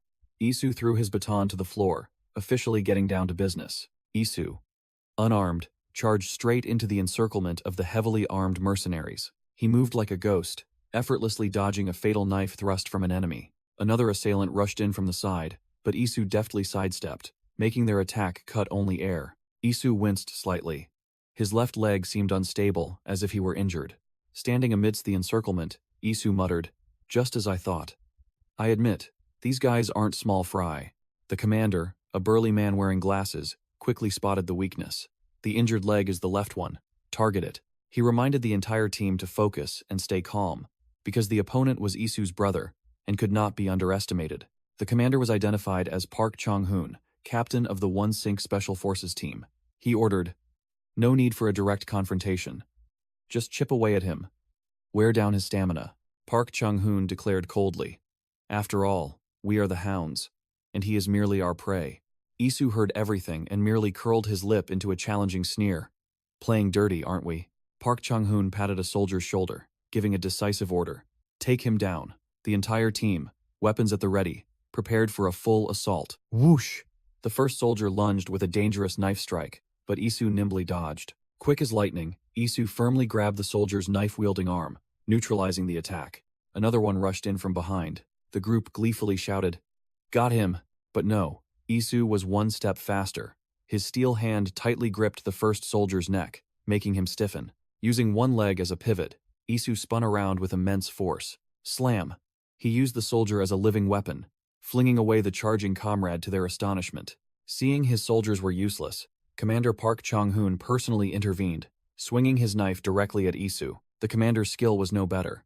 Isu easily tilted his body to dodge the knife strike. Isu blocked the opponent's wrist, snatching the knife as easily as taking something from. Disarmed, Park Chung-hoon was mercilessly thrown away. Now, Isu had a weapon in hand, his killing intent radiating even more terrifyingly than before. Clang! Isu used the very knife he had just taken to block Park Chung-hoon's attack with effortless ease.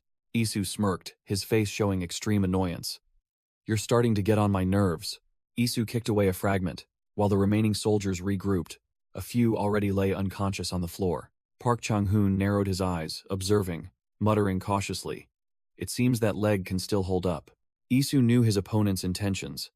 He thought to himself, "That bastard is waiting for an opportunity. He'll aim for the decisive moment." The remaining soldiers surrounded Isu, daggers in hand, forming a deadly circle. But Isu coldly continued to think, "But if he's waiting for an opportunity, so am I." The scene abruptly shifted.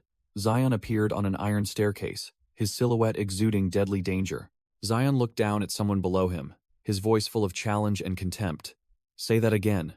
Who's going to be turned into a rag?" The goatee-wearing Yakuza enforcer, his face drained of color, trembled as he recognized his enemy. "Ah, yes, it's you, the bastards who crushed Kaito and Nobu-san." As Zion's hood was pulled back, the Yakuza enforcer growled, "Dogyong Baek's twin brother." Zion revealed his platinum hair, his eyes cold and emotionless as he was called an imposter. The Yakuza enforcer smirked mockingly, acting superior. "Yes, we've seen your skills, but you shouldn't have come here." He arrogantly declared that the army from Korea had been sent to capture Dogyong Baek. Zion, standing next to Isu, his voice full of sarcasm.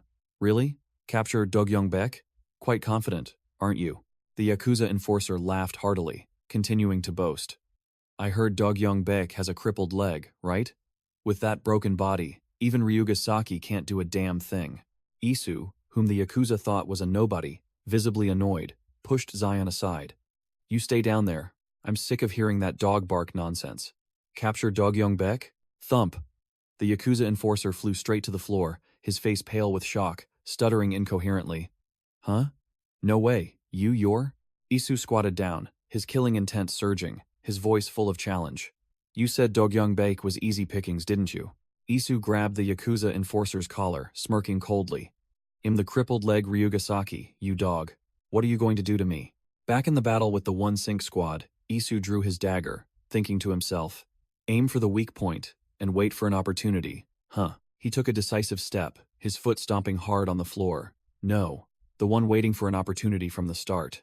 Isu shot forward like a ghost, the knife in his hand tracing a deadly arc, was us. Isu's eyes were sharp as razors, devoid of emotion. The one-sync soldiers, including Park Chung-hoon, stood defensively, daggers in hand, ready for battle. Park Chung-hoon was stunned as he realized his opponent's insane intention. Leaping forward with his left leg, ignoring his injury, Isu used his crippled leg as a pivot, leaping forward with unbelievable speed. Whoosh! Isu slid between two one-sync soldiers. Two flashing knife strikes rang out almost simultaneously. Isu's black blade flashed through the air, so fast that the naked eye couldn't follow, ready to tear through anything. As soon as he finished speaking, Isu lunged between two one-sync soldiers, unarmed but moving with lightning speed. He disarmed one of them in a flash, now holding two daggers, ready to fight. Isu took a stance, his sharp eyes meeting the two soldiers charging at him with daggers. Two blades slashed from both sides, but Isu easily parried them, blood splattering from one enemy's arm. One was down, the other frantically swung his knife, only to be met with Isu's icy gaze. Isu subtly tilted his body to dodge a fatal stab, simultaneously blocking his opponent's wrist. Using the enemy's momentum, Isu spun around, executing a spectacular takedown that sent the soldier flying. Thud! The soldier's head hit the floor hard, knocking him unconscious. Isu pressed the knife to the soldier's throat, growling, "You said hunter and prey? You're the ones caught. We're the hunters." Slash. A cold knife strike finished off the last soldier in the first assault team. Park Chung-hoon stood afar, sweating profusely, finally realizing the enemy's true identity. "You're Baek Yi? So you've been acting this whole time?" Isu smirked, his voice full of sarcasm. "Everyone knows these infiltration tricks, don't they, Junior?" Realizing the situation was out of control, Park Chung-hoon gritted his teeth and ordered through the comms. Calculations were wrong. "This is Beta, requesting Alpha support." He ordered his remaining subordinates. "Alpha is coming. Everyone retreat. Staying here will only get in the way." Isu stood surrounded, his expression unchanged as he heard the strange codename, "Alpha?" Park Chung-hoon looked at Isu, his tone a mix of respect and challenge. "Senior, you know it too. In our world, you're a legend. And you have a crazy fan," he continued, his face annoyed. "But that guy's mind is a bit off. Hey, get out of here." Park Chung-hoon snapped at a figure who had just appeared behind him. Too noisy. What a nuisance. Alpha had arrived. A platinum-haired man in a hoodie stepped out of the shadows. None other than Zion. Zion muttered as he saw Isu. "Baek Yi? Really?" While Isu was also stunned, not understanding what was happening. The silver-haired veteran's eyes widened in horror, yelling, "You should be dead. I definitely killed you back then." Isu gritted his teeth, repeating with murderous intent. "Killed?" Isu's eyes blazed. He growled. "It was you? You bastard who did that to my brother?" The scene shifted to a flashback. Dogyeong Baek sighed, his face showing a hint of fatigue. Dogyeong adjusted his gloves as he asked, "Hey, do we really have to go this far?" Standing with Isu and Zion, Dogyeong explained, "Now that everything's exposed, let's just make the most of the situation. Why bother worrying?" Dogyeong Baek looked straight ahead, analyzing clearly. "Now, Director Jung believes that both my brother and I are still alive." Dogyeong continued to outline the plan. "From now on, one of the two sides will try to kill anyone they see." Isu stepped forward, confidently declaring, "In that case, my brother, with his inconvenient body, could be a target. So I'll act as bait, impersonating him." Dogyeong Baek suddenly remembered. "Oh, right. What about that guy? Is he still alive?" A flashback showed Dogyeong using steel wire to knock down the white-haired killer. He asked, "That guy I tried to kill, do you know who he is? I even left some nice scars on him." Zion enthusiastically gave a thumbs up. "Ah, that guy. I gave him a good beating, boss." Dogyeong asked again, seemingly disbelieving. "Really? He usually doesn't have that skill. You even took down Taehyung Ryu?" Zion just slung an arm over his shoulder, smugly. "Well, I have skills too, you know." Dogyeong suddenly clutched his stomach, wincing in pain. "Damn it, I should have finished him off. I was too overconfident." Zion pulled up his hood, his expression turning serious. "No, boss, actually. I was quite surprised." Zion spread his gloved hand, speaking in a professional tone. "After all, both you and I are well-trained professionals." Zion drew his knife, his eyes sharp. "We can't lose to ordinary civilians or thugs." Zion patted Dogyeong's shoulder, praising, "But, Dogyeong, you pushed that guy to his limit. You're truly incredible," leaving Dogyeong silent. Dogyeong Baek narrowed his eyes, muttering, "Is this training?" Taehyung Ryu appeared with an extremely dangerous expression. A man described as an underground assassination expert who wouldn't hesitate to kill a dog. Zion's recollection. I can plan because we're trained similarly, but he recalled a fierce battle. Zion admitted, that guy's combat instincts are too extraordinary. It wouldn't be strange even if I lost. Returning to the conversation with Dogyong Baek, Zion warned, so, Captain, be careful if you encounter that guy. He's a ghost from a specialized covert assassination unit. Dogyong Baek smirked, feigning disinterest. That guy seems suspicious, huh? What's so great about being an assassination specialist? Dogyong put an arm around Zion, asking sarcastically in return. Come to think of it, what's your specialty, Captain? Zion replied nonchalantly, probably specializing in playing a gangster, and a sharp glint flashed in Dogyong Baek's eyes. Back in the present, Isu faced a white-haired assassin, easily blocking his lightning-fast attack. The assassin used a wire weapon with blades attached, darting swiftly towards Isu. Unexpectedly appearing from his blind spot, the white-haired assassin growled Isu's true name. I've got you, Baek Isu. But Isu was even faster. He casually parried the fatal blade with his bare hand, his skill completely superior. Zion's voice echoed in the recollection. Our captain has no specific specialty, as Isu continued to block and counterattack the assassin. But if forced to choose one, Isu began to move, shifting from defense to offense. With a whoosh, Isu had seized the white-haired assassin's knife-wielding wrist. Without a wasted motion, Isu used absolute strength to slam the assassin to the floor. Zion concluded. Then his specialty is wiping out specialists like them. Isu raised the knife he had just taken, his eyes cold as ice, preparing to finish off his opponent. The blade plunged straight down, aimed directly at the assassin's face, who lay helpless on the ground. Crash! A third party in black combat gear descended from above, delivering a devastating kick to Isu. Isu was forced to lean back to block the blow. The kick was so powerful it sent him sliding, giving the white-haired assassin a chance to escape. Isu used the knife to parry the special agent's attack, his sharp eyes unwavering. The white-haired assassin stood up, forming a pincer with his comrade, while Isu calmly maintained his stance. The white-haired one sarcastically asked his comrade, "Oh, are you going to help me? Is that your way of saying thanks?" The white-haired one ordered his comrade, "All right, let's continue. Cover me." The scene shifted. A voice echoed, revealing the sole concern about team leader Baek Yisu. The voice continued. He stabbed Do Young, who was on the opposing side. Is that guy even sane? While Isu tightened his tie with a determined expression.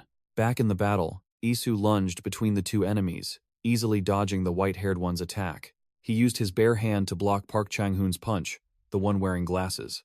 Isu spun around, using the momentum to launch a lightning-fast attack towards the white-haired one. Park Chang-hoon immediately realized his intention. Baek Yisu. He's mercilessly targeting Alpha. Isu delivered a powerful left hook, landing squarely on the white-haired assassin's face. Park Chang-hoon exclaimed in surprise. Not only that, his movements have become even more ferocious. Isu's excitement was evident, forcing Park Chang-hoon to admit, this guy is overly hyped. The white-haired one furiously swung his knife, but Isu merely tilted his body, neatly dodging the blade. Isu gripped the knife tightly in his hand, his eyes fixed on his opponent, ready for the finishing blow. He dodged the white-haired one's slash by a hair's breadth, a move on a completely different level. The white-haired one froze, realizing Isu had reversed his grip on the knife to parry and made a clean cut across his face. He's holding the knife reversed? Why? Not giving his opponent a chance to recover, Isu grabbed the assassin's hair, his face now covered in blood. Isu looked down at his defeated opponent with the gaze of a superior, his voice icy. Get up. I won't let you die that easily. But Isu still kept a cool head, his sharp eyes focused on every movement of his enemy. Whoosh! Isu dodged a fatal knife slash from the white-haired assassin, while Park Chung-hoon could only watch from afar. Park Chung-hoon cursed angrily. Damn it, he dodged even that. Seeing the situation was bad, Park Chung-hoon ordered his subordinate, Ghost, this is too tough. He decisively said, we're retreating. The white-haired assassin, Ghost, looked up, unable to believe his ears. Retreat? Park Chung-hoon explained. Yes, we can't win against Isu's current skill level. Retreat for now. But Ghost already had his own plan. A fleeting image of Dogyong Baek, his face covered in blood but still holding a cigarette defiantly, like a true monster. Ghost gritted his teeth, refusing the order. No. No retreat. Before leaving, nothing can be left behind. He pulled out a small device, a crazed smile appearing on his blood-smeared face. Isn't that right?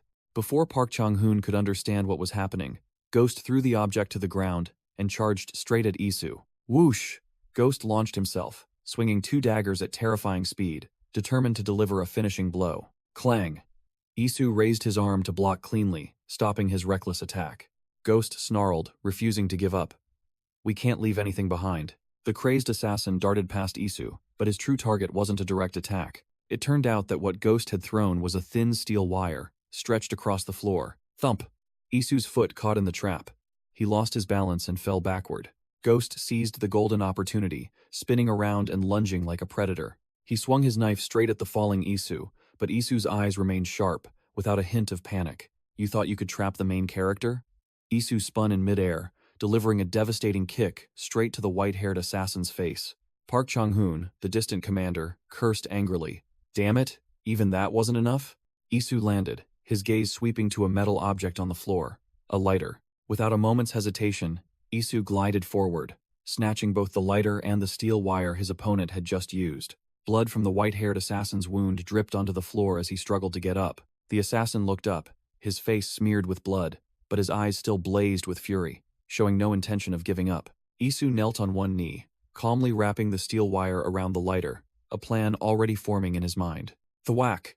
The white-haired assassin raised his hand and neatly caught the lighter Isu had just thrown. Isu lunged, throwing a hook that forced the assassin to raise his arm to block.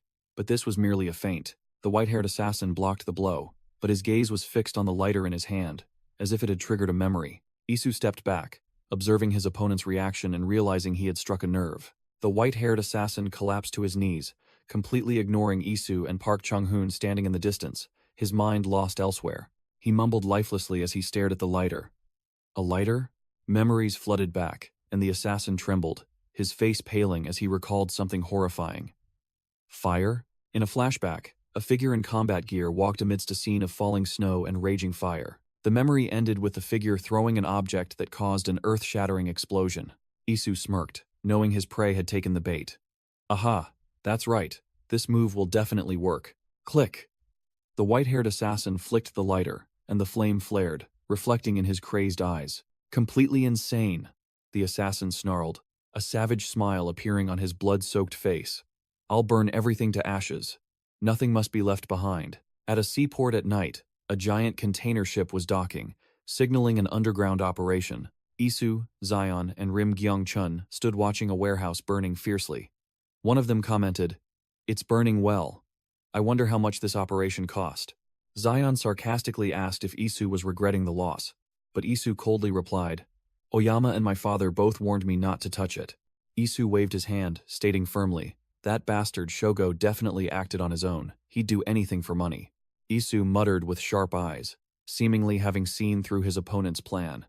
"This is the picture you want to paint, Shogo?" Rim Gyung-chun took out a packet of choco pies. He offered a pie to Isu, and said he never expected to come all the way to the south to witness this, which surprised Isu, who asked about his North Korean origins. Rim Gyung-chun began to talk about his hometown, Hamgyong Province, where floods often swept everything away, leaving Isu confused about what he was saying. He explained that when people are hungry and sick, they only see things like that, referring to the fire consuming the deadly contraband.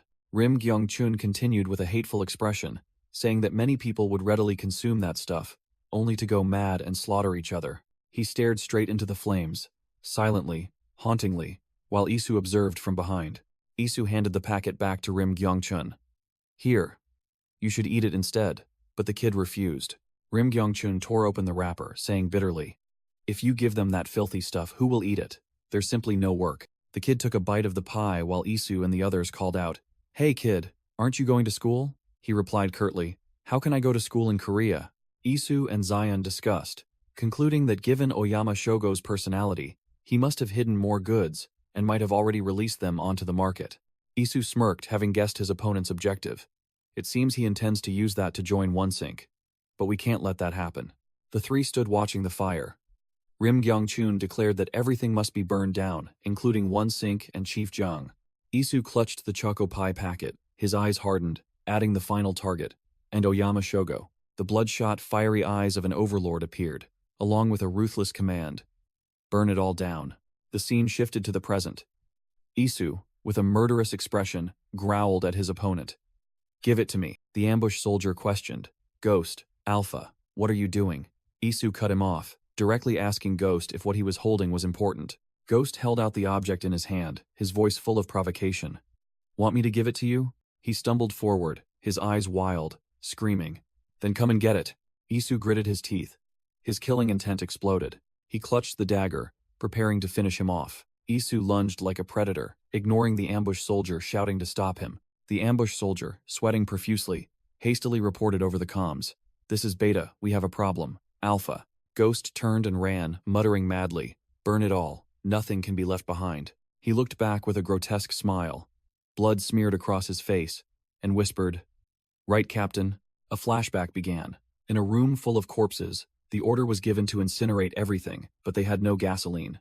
Ghost, still wearing a mask at the time, calmly said, We're in Russia, aren't we? While a teammate rummaged through the fridge. The teammate pulled out a bottle of vodka, the perfect solution for the land of vodka. This strong alcohol could easily be found anywhere here. The ghost of the past nodded in agreement, deciding to carry out the mission elsewhere. Back in the present, Isu was in hot pursuit as Ghost rushed towards the elevator. Ghost turned back at the elevator doors, flashing a final defiant smile before stepping inside. Isu mustered his remaining strength and lunged, giving his prey no chance to escape. Thwack! Isu hurled the dagger straight into the gap in the closing elevator doors, brutally stopping it. He roared, trying to pry the doors open with his bare hands, determined not to let Ghost escape. Inside, Ghost was exhausted, collapsing onto the elevator floor, completely helpless. Collapsing in the elevator, Ghost clutched his head, muttering about a shockwave. He gnashed his teeth, cursing the name Baek Yasu, a true monster. A flashback surged. The former commander coldly declared that his value and Baek Yasu's were already worlds apart. You think you can become a legend? He said scornfully, asserting that their existence must remain an absolute secret. The words, because you are ghosts, struck Ghost's head like a hammer, making him writhe in agony. Back in reality, Ghost vomited onto the elevator floor, his body and mind pushed to their limits. Blood and tears streamed down Ghost's distraught face, a sign of someone completely broken. The elevator doors opened wide, and Isu stepped out, slowly advancing into the pitch-dark lobby. Isu called out Baek Yasu's name, walking down the silent corridor, his voice echoing. He entered a luxurious room, wondering, what makes you any different from me? In the corner of the room, Ghost pulled out a bottle of vodka, muttering about its utility and cursing that they were both equally wretched. He clutched the bottle, recalling a harsh command from the past. When you receive the order, you must kill. Ghost's eyes gleamed with madness, accepting his assassin nature. Splash. The clear alcohol poured directly onto the floor, signaling a crazy plan. Ghost held 2 bottles of vodka, spilling them everywhere as he walked, monologuing that the number of people they had killed far exceeded their living comrades. He continued pouring the liquor, his voice full of sarcasm. And you still think you're noble? Whoosh! He hurled a bottle directly at the sofa, liquid splashing everywhere. Still think you're a legend? Ghost collapsed onto the chair, flatly declaring, No chance, Baek Yasu. We're all the same. You can't be the only one who's different. He snapped his fingers, and a lighter appeared. Ghost held the lighter high, ready to burn everything in a sea of flames, challenging Isu. Let's burn it all down together, shall we? Ding! The elevator doors opened on the 27th floor, revealing a space engulfed in fire and smoke. Isu froze, witnessing the hellish scene before his eyes. The fierce flames blazed, reflecting in Isu's astonished eyes. Isu covered his mouth with his hand, growling his own name. Hey, Baek Yasu! Ghost stood amidst the inferno, sneering. Damn it, have you lost your mind too? Daring to come into this blaze. With a blood-smeared face, Ghost raised the lighter, scoffing. You lunatic. Did you come for this, or to avenge your brother? Isu advanced silently, knife in hand. He's still alive. Shut your damn mouth. Ghost continued to provoke. You're doing this because your brother almost died? Don't make me laugh. Isu roared. I said shut up, then charged forward like an arrow. Ghost calmly tugged the steel wire in his hand, declaring, We're all going to die. We're going to burn to death. Isu swung his knife to attack, but Ghost was a step faster, using the steel wire as a weapon. Ghost's steel wire wrapped tightly around a nearby wooden chair. Whoosh! The entire burning chair was hurled straight at Isu like a fireball. Isu dodged the attack, immediately realizing his opponent's trick. He tied it with wire. Isu landed safely, warily observing the steel wires strung everywhere like a deadly spiderweb. Whoosh! Isu spun to dodge another attack, his reflexes astonishingly fast. Mid-air, Isu snatched a bottle of vodka that had flown out from the explosion. He immediately spun around, channeling power into his arm, preparing to counterattack. Isu glanced at a burning chair, realizing the liquid in the bottle was the key. Alcohol? Without a moment's hesitation, Isu flung his dagger, embedding it straight into the wooden chair. Isu stood amidst the flames. His dagger plunged into the floor and growled. That's enough. Cut out your childish games. He turned, his other hand gripping a weapon, cautiously scanned the blazing room, revealing the intricate tattoo on his arm. Isu slowly advanced, challenging the hidden enemy. Don't hide anymore. Come out now. The scene shifts. A luxurious black car sped through the night. Behind it, a column of black smoke billowed from the scene. Inside the car, Zion was scrolling on his phone while a young teammate sat beside him, munching on snacks with puffed cheeks. Zion's phone screen clearly showed the caller, Chairman Seung-min Lee. Zion answered, reporting, "Yes, Chairman, everything is fine on this end," when the other end frantically shouted about a fire involving director Do-kyung Baek. Zion coldly asked again, asserting that this fire was unrelated to their mission, while the snacking teammate also stopped to listen in. It turned out, Seung-min Lee and Yu Hua-cha were standing atop a tall building, witnessing Shogo's hotel engulfed in flames, and Zion was accurately reporting on the incident. Yu Hua-cha covered her mouth in horror, while Seung-min Lee was stunned as Zion announced that he was still trapped inside. Zion ended the call with a shocking piece of news. Isu had not yet escaped. Back to the battle. A gloved hand flicked a lighter open, preparing for the finishing blow. The enemy revealed himself from above, none other than Ghost, the platinum-haired assassin, who had already set up his deadly steel wire. Ghost swooped down like a phantom, throwing the lit lighter towards Isu with a sarcastic greeting. Peekaboo. Isu was startled as the lighter flew straight at his face, realizing this was no ordinary attack. He suddenly understood that his opponent's target was the alcohol he had just thrown earlier. Without a moment's hesitation, Isu swung his dagger, making a precise cut to knock the lighter away. Whoosh! The alcohol on Isu's arm caught fire, flaring up violently, forcing him to grit his teeth in endurance. Amidst the pain, Isu realized the karambit knife in his hand could also catch fire, and he smirked, just as expected.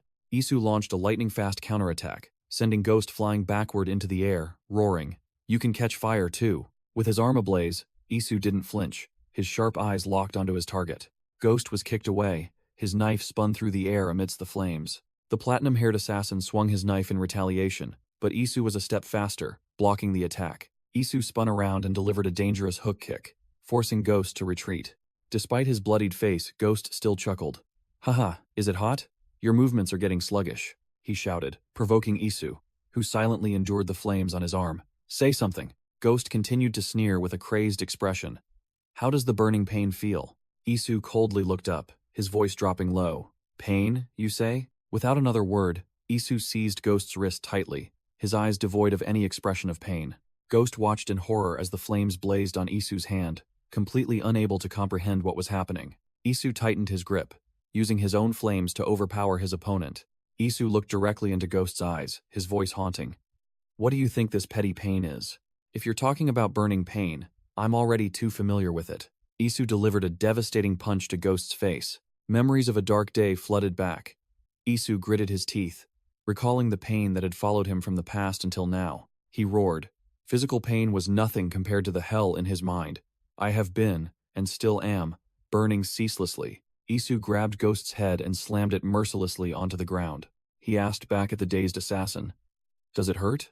Isu continued with a direct kick to Ghost's face, sending him flying away.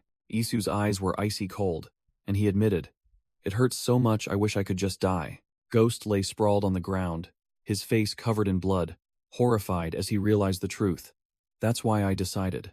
Isu clutched the charred fabric, declaring, "To swallow all of you whole." With his burnt arm, Isu growled amidst the inferno.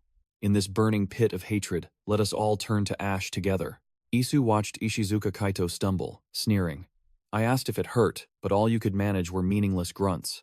Ishizuka Kaito ignored him, muttering about the suffocating air, then used all his strength to lift a heavy metal sheet. The assassin mumbled about the lack of oxygen, then swung the metal sheet violently towards the window. Crash! The metal sheet slammed into the glass door, creating a large crack. Isu realized his opponent's intention. What is this? Could it be a backdraft? Ishizuka Kaito continued to furiously smash the metal sheet against the window, yelling about oxygen rushing into a confined, burning space.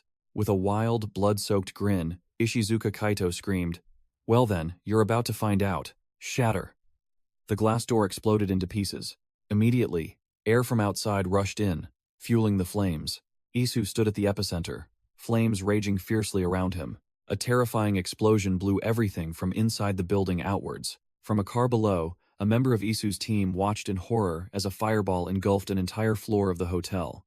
Inside the car, Zion roared at his driving teammate. "Damn it, hurry up!" The black-haired teammate in the back seat was on the phone, his voice urgent. "Please pick up, Isu." Isu, amidst the explosions and fire, still held the phone to his ear, listening to his teammate press him.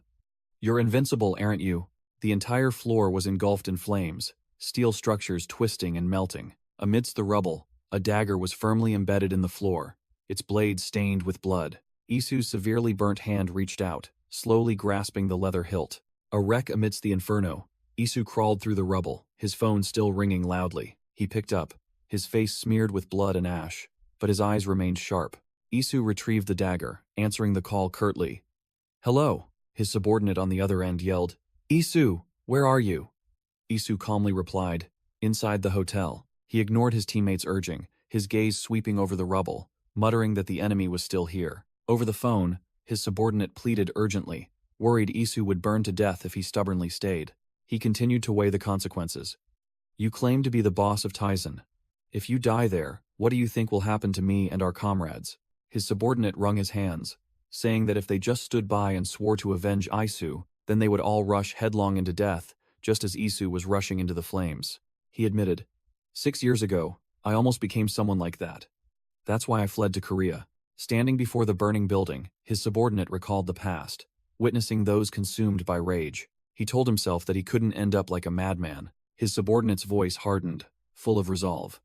"But if you die, then this time, I will definitely go mad like that bastard." His subordinate's warning seemed to reach Isu, "So don't let the fire consume you." Isu stood silent amidst the inferno, hand gripping the dagger, realizing he didn't need to be controlled by rage. He reassured himself, this rage should consume them, he had decided long ago. Isu raised his phone, directing his teammate. "There's an exit in the cargo area behind the hotel. It'll come out that way." Meanwhile, a body smoldered amidst the fierce flames. Suddenly, a charred hand burst out from the ashes. The game isn't over yet. Amidst the sea of flames, the assassin ghost coughed violently, his body scorched but still refusing to die. He staggered to his feet, calling out Isu's name in vain.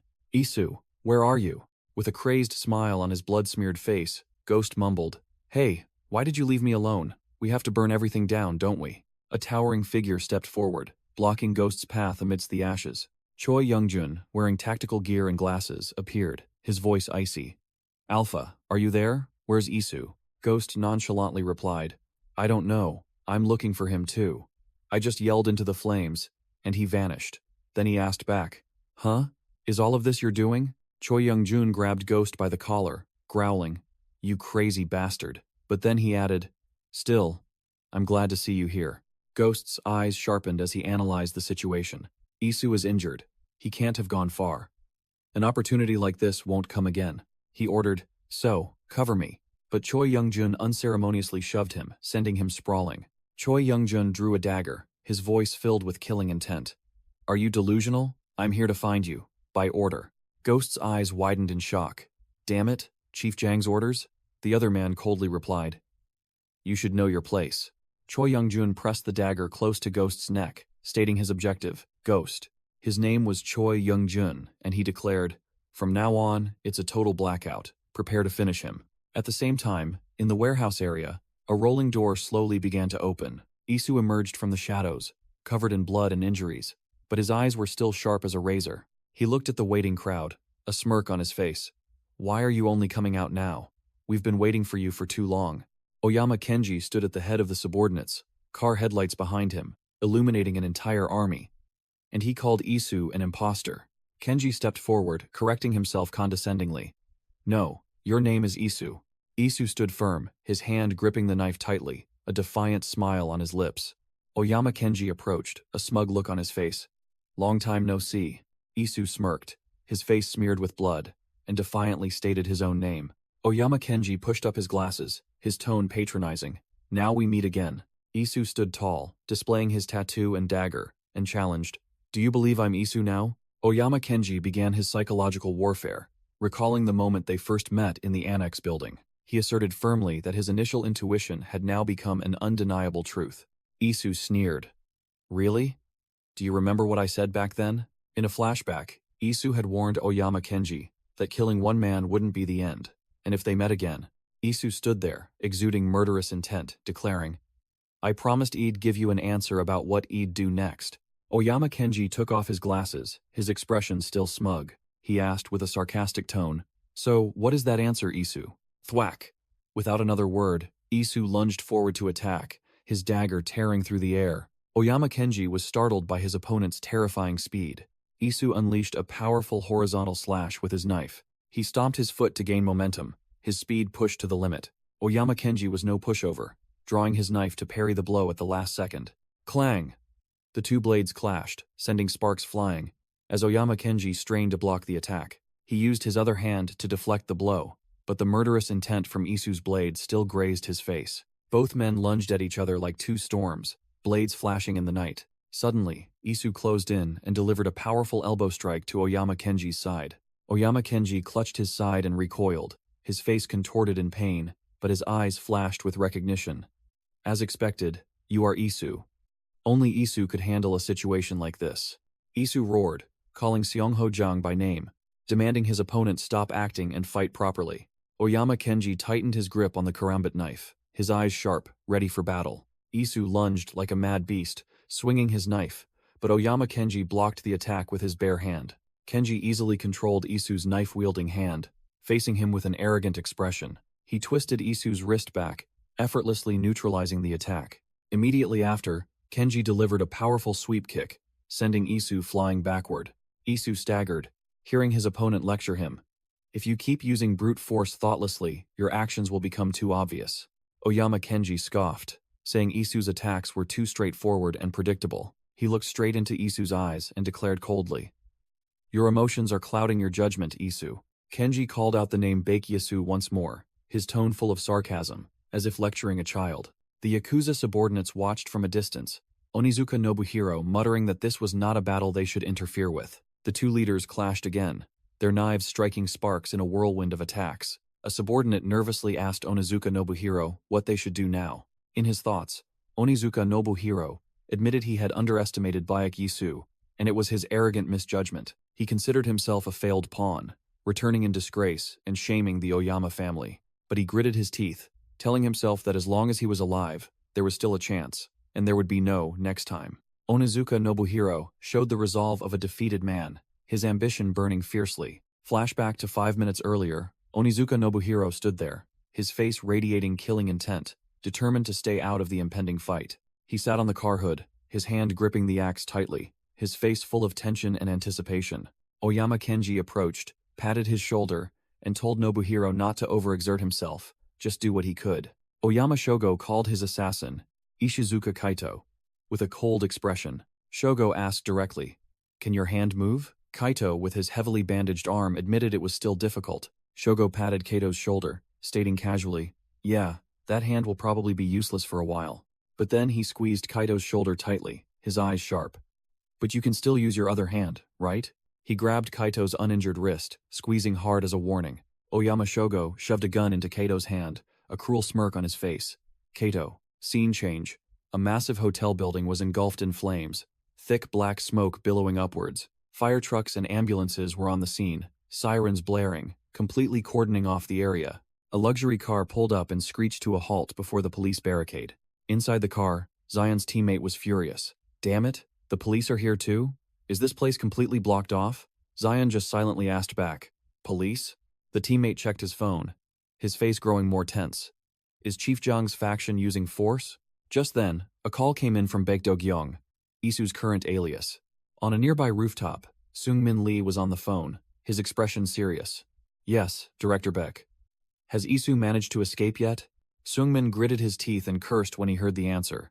We're waiting in the lobby, but he's still not here, Zion's teammate reported over the phone.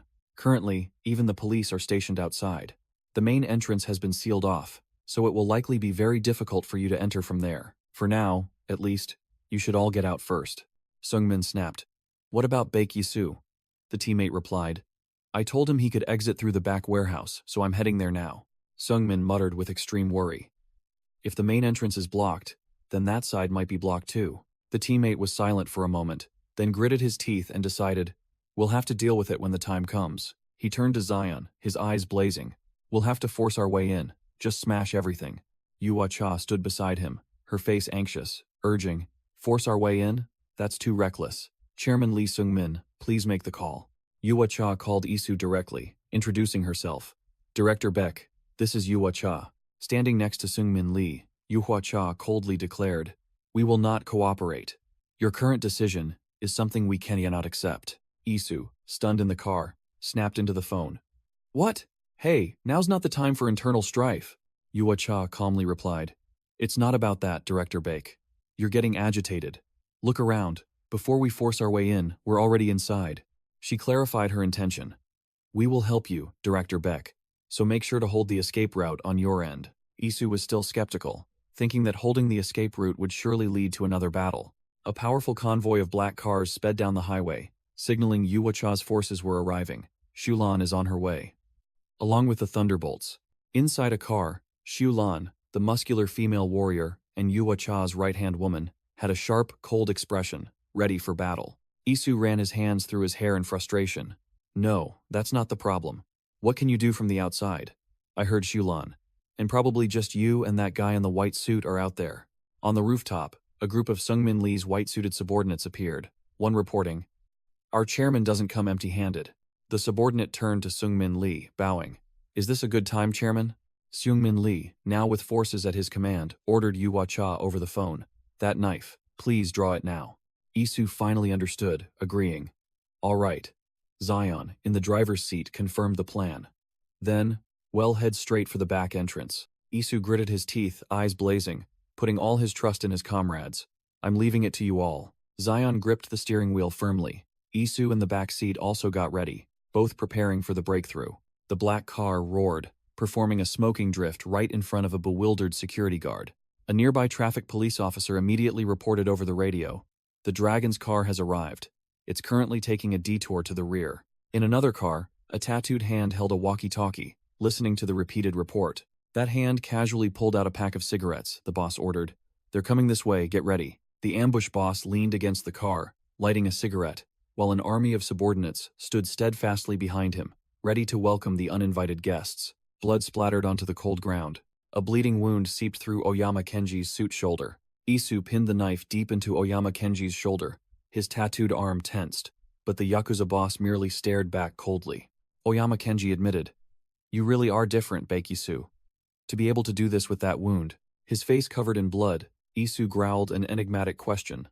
Let me ask you something, Seong Ho-jung. Why did you guys? Isu's eyes blazed. He roared the unfinished question. Target us? Bang! A bullet was fired from a revolver, shattering the silence. The shooter was Ishizuka Kaito, the tattooed blonde Yakuza man, who unexpectedly intervened in the battle from a corner. Oyama Shogo stood next to Kaito, sneering. Haha. My apologies, it seems watching from the sidelines is getting boring. Oyama Kenji was furious, gritting his teeth. Shogo, you punk, what are you doing? Oyama Shogo ignored his boss, a smirk on his face as he called out his opponent's name. Isu. Whoosh. Oyama Shogo drew his weapon, lunging at Isu with blinding speed. Clang. Shogo's knife strikes clashed, sparking, forming a perfect defensive arc that blocked all of Isu's attacks. Ishizuka Kaito silently stood up, his eyes now in battle-ready mode. Oyama Shogo ordered his subordinate, Kaito. Shogo looked at Kaito, sneering. He said his name was Isu? Now that I see it with my own eyes, I understand. In a brief flashback, Shogo easily blocked Isu's attack and kicked him in the stomach, explaining why Onizuka, Nobuhiro, and you were so helplessly beaten by him. Shogo's eyes were cold as he asserted, but it doesn't matter if you lose. Kaito stood there, his arms covered in old scars, listening to his boss as if it were a command. No matter how many times your limbs break, you'll still get back up, won't you? Shogo patted Kaito's shoulder, ordering his mad dog. As long as you get used to his attacks, you can charge in again and again. Right, Kaito? Oyama Shogo asked Ishizuka Kaito, who was heavily bandaged. Can you move your arm yet? Ishizuka Kaito replied with difficulty. I don't think so. Not yet, Kaito. Oyama Shogo said coldly, then grabbed his subordinate's uninjured hand. He pressed a revolver into Kaito's hand, a smirk playing on his lips. This arm can still be used, right? Ishizuka Kaito stared at the newly equipped gun. His face clearly showed tension. sweat beading as he received the new mission. Back to the main battle. Isu and Oyama Shogo lunged at each other, daggers clashing and sparking in a terrifyingly fast duel. Isu's eyes were as sharp as blades. He easily parried a dangerous blow from Oyama Shogo. Isu spun around, delivering a clean, swift knife strike aimed directly at his opponent's throat. Oyama Shogo tilted his head, dodging by a hair's breadth, the blade grazing his cheek and leaving a cut. Isu continued his assault, but Oyama Shogo quickly regained his composure and blocked the attack. Blood began to flow, and Oyama Shogo thought to himself, "Damn it, if I had been a moment slower, my head would be gone." He looked at Isu, who was clutching his injured shoulder, and realized that even though his opponent was crippled, his strength had not diminished. Oyama Shogo admitted, just as expected, "You're not an easy opponent, Baek Isu." Behind them, Ishizuka Kaito's hand trembled as he gripped the gun tightly. Oyama Shogo muttered with regret, "If I had known this would happen, I would have trained you more carefully." Isu scoffed in response. "Train? Don't talk nonsense." Isu growled, his eyes filled with hatred. "You shouldn't have created monsters like us in the first place." Without another word, Ishizuka Kaito raised his gun, its dark muzzle pointed directly at Isu. Completely ignoring the danger behind him, Isu stepped forward, questioning an unseen figure. "Let me ask you this. Seongho Jang." Blood still flowing from his wound, Isu staggered forward, his question echoing hauntingly. "What did you take us for?" The eyes of some powerful figure gleamed with determination, seemingly calculating a major move. Isu, though covered in blood and exhausted, still stood firm like an immortal monster. Elsewhere, a tall building was engulfed in flames, and a group of people watched from a distance. Jinung-ha, the unwavering Yaksha of Hanam, casually draped his jacket over his shoulder, puffing on a cigarette with a powerful expression. He took a drag from his cigarette, muttering, "They say the world is changing." Jinung-ha sat on the car hood, contemplating. "So we need a new order and new leaders to fit the times." Looking at the raging fire, he continued his monologue. "But what we're doing is no different from 15 years ago. This is why we can't change anything." He tossed the cigarette to the ground, concluding bitterly, "Nothing changes. Whether past or present, we're just busy burning each other's houses down." Meanwhile, a mysterious glasses handler watched a car speeding through the night. A figure stepped out of the car, facing Jinung-ha's group in front of the burning building. Isu appeared, now in neat combat gear, radiating intense bloodlust. Jinung-ha smirked, asking with a mix of sarcasm and curiosity, "I really can't get used to this sight. Who are you this time?" His eyes sharpened. "Are you intelligence agent Baek Isu?" Isu grabbed his own hair, showing extreme impatience as Jinung-ha finished his question. "Or is it Director Dogyoung Baek in the flesh?" "Hey my friend." Isu, along with Zion and another young operative, growled. Normally he'd take that as a joke, but right now, I don't have time for it. He looked directly at Jinung-ha and the crowd behind him. "Get out of the way? Or should we go in ourselves?" An entire army of Tyson's black-suited men appeared behind Jinung-ha, who sneered, "I thought you'd be grateful we waited, but it seems you're in a hurry." "Yes, I'm in a hurry," Isu replied curtly, the dagger in his hand glinting with a cold light. "Because someone is waiting for me inside." Isu took a defensive stance, ready to clear any obstacles, prompting Jinung-ha to ask, "Can you handle this, Baek?" Jinung-ha flashed a smug smile, completely dismissing Isu and his two teammates. Suddenly, a gunshot rang out, startling Zion and his new teammate into alertness. A gunshot? Meanwhile, Isu looked to be in extreme pain, sweat pouring down as he heard someone call his name. Damn it. Isu was knocked back by an attack, as Jinung-ha's men swarmed forward. Screech. A fleet of black cars braked sharply, blocking the parking lot. Blinding headlights shone directly onto Jinung-ha's men, signaling that a new force had intervened. A voice rang out from the newly arrived cars, calling out the name Isu was impersonating. "Hey, Baek Dogyoung." Lee Hyung-gu stepped out of a car, frowning in annoyance. "Damn it, you're here too?" Xiulan, with her muscular physique, tied her hair back as she growled, "You bastard, how can you start a party without me?" Xiulan pushed Zion's hand aside, declaring firmly, "Just watch. I'll clear the way." Wang Hao also appeared, crossing his arms with an imposing aura and declaring, "I'll deal with this fake Chonung." Led by Xiulan, an entire army of Chonung advanced aggressively, ready to sweep through. Scene change. A revolver had just been fired, its barrel still smoking. Oyama Shogo was grabbing Ishizuka Kaito, who was severely wounded, in a warehouse. Shogo sneered, embracing Kaito from behind. "Ha ha ha, my apologies. Just standing by and watching is too boring." Isu, their opponent, gritted his teeth, his eyes burning with intense hatred. Shogo, you son of a bitch. Kaito's face was drained of color, trembling as Shogo whispered in his ear. Let's finish this quickly. Shogo shoved the gun into Kaito's hand, his eyes wild. Come on, try again, Kaito. Hurry up. Completely restrained, Kaito trembled, forced to point the gun at Isu. Bang. Bang. 2 shots rang out in quick succession, muzzle flashes illuminating the dark warehouse. A bullet lodged directly into Isu's abdomen, making him collapse in pain next to a forklift. Oyama Shogo sneered, whispering to Ishizuka Kaito, "You have 1 more bullet. Aim carefully this time." Whoosh! Despite being severely wounded, Isu still unleashed a lightning-fast kick, knocking the gun from Kaito's hand. Isu collapsed to the ground, gasping in pain, while Kaito and Shogo stood stunned. Struggling to stand, Isu muttered the name he hated most. "What are you doing, Chief Jang Seongho?" Suddenly, a hand grabbed Shogo's lapel. Baek Jong, a Tizen executive, had appeared with a murderous look on his face. Baek Jong roared, veins bulging on his face. "You crazy bastard! You dare use a gun here! I told you this isn't Japan!" Shogo merely glanced at him, his voice icy. "Let go of me." Baek Jong not only didn't let go, but also grabbed a nearby hammer, ready to fight the Yakuza to the death. Onizuka Nobuhiro, Shogo's trusted subordinate, immediately intervened, blocking Baek Jong's hand and growling. "Who do you think you're laying your hands on?" Shogo signaled to his subordinate, "Step aside, Onizuka. This isn't your business." Baek Jong was still seething, about to say something about those small fries, but Shogo cut him off immediately. Shogo snapped, his eyes sharp as a blade. "Shut up, you idiot. I said get out." Onizuka Nobuhiro, despite his rough appearance, recoiled before his boss's authority. He stepped back, his voice respectful. "Yes, my apologies, boss." Shogo turned back and grabbed Baek Jong's arm, his voice full of sarcasm. "What's wrong, Chief Jang? Just a few shots and you're already making a fuss? We can clean it up later, can't we?" He sneered, his gaze piercing Baek Jong. "Or do you feel guilty about that guy?" Struck a nerve, Baek Jong furiously yanked his jacket out of Shogo's grasp.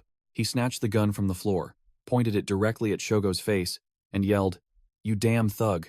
What the hell do you know about me to talk so much?" Blood rushed to his head. Baek Jong gritted his teeth and roared, "At least I'll be the one to kill them.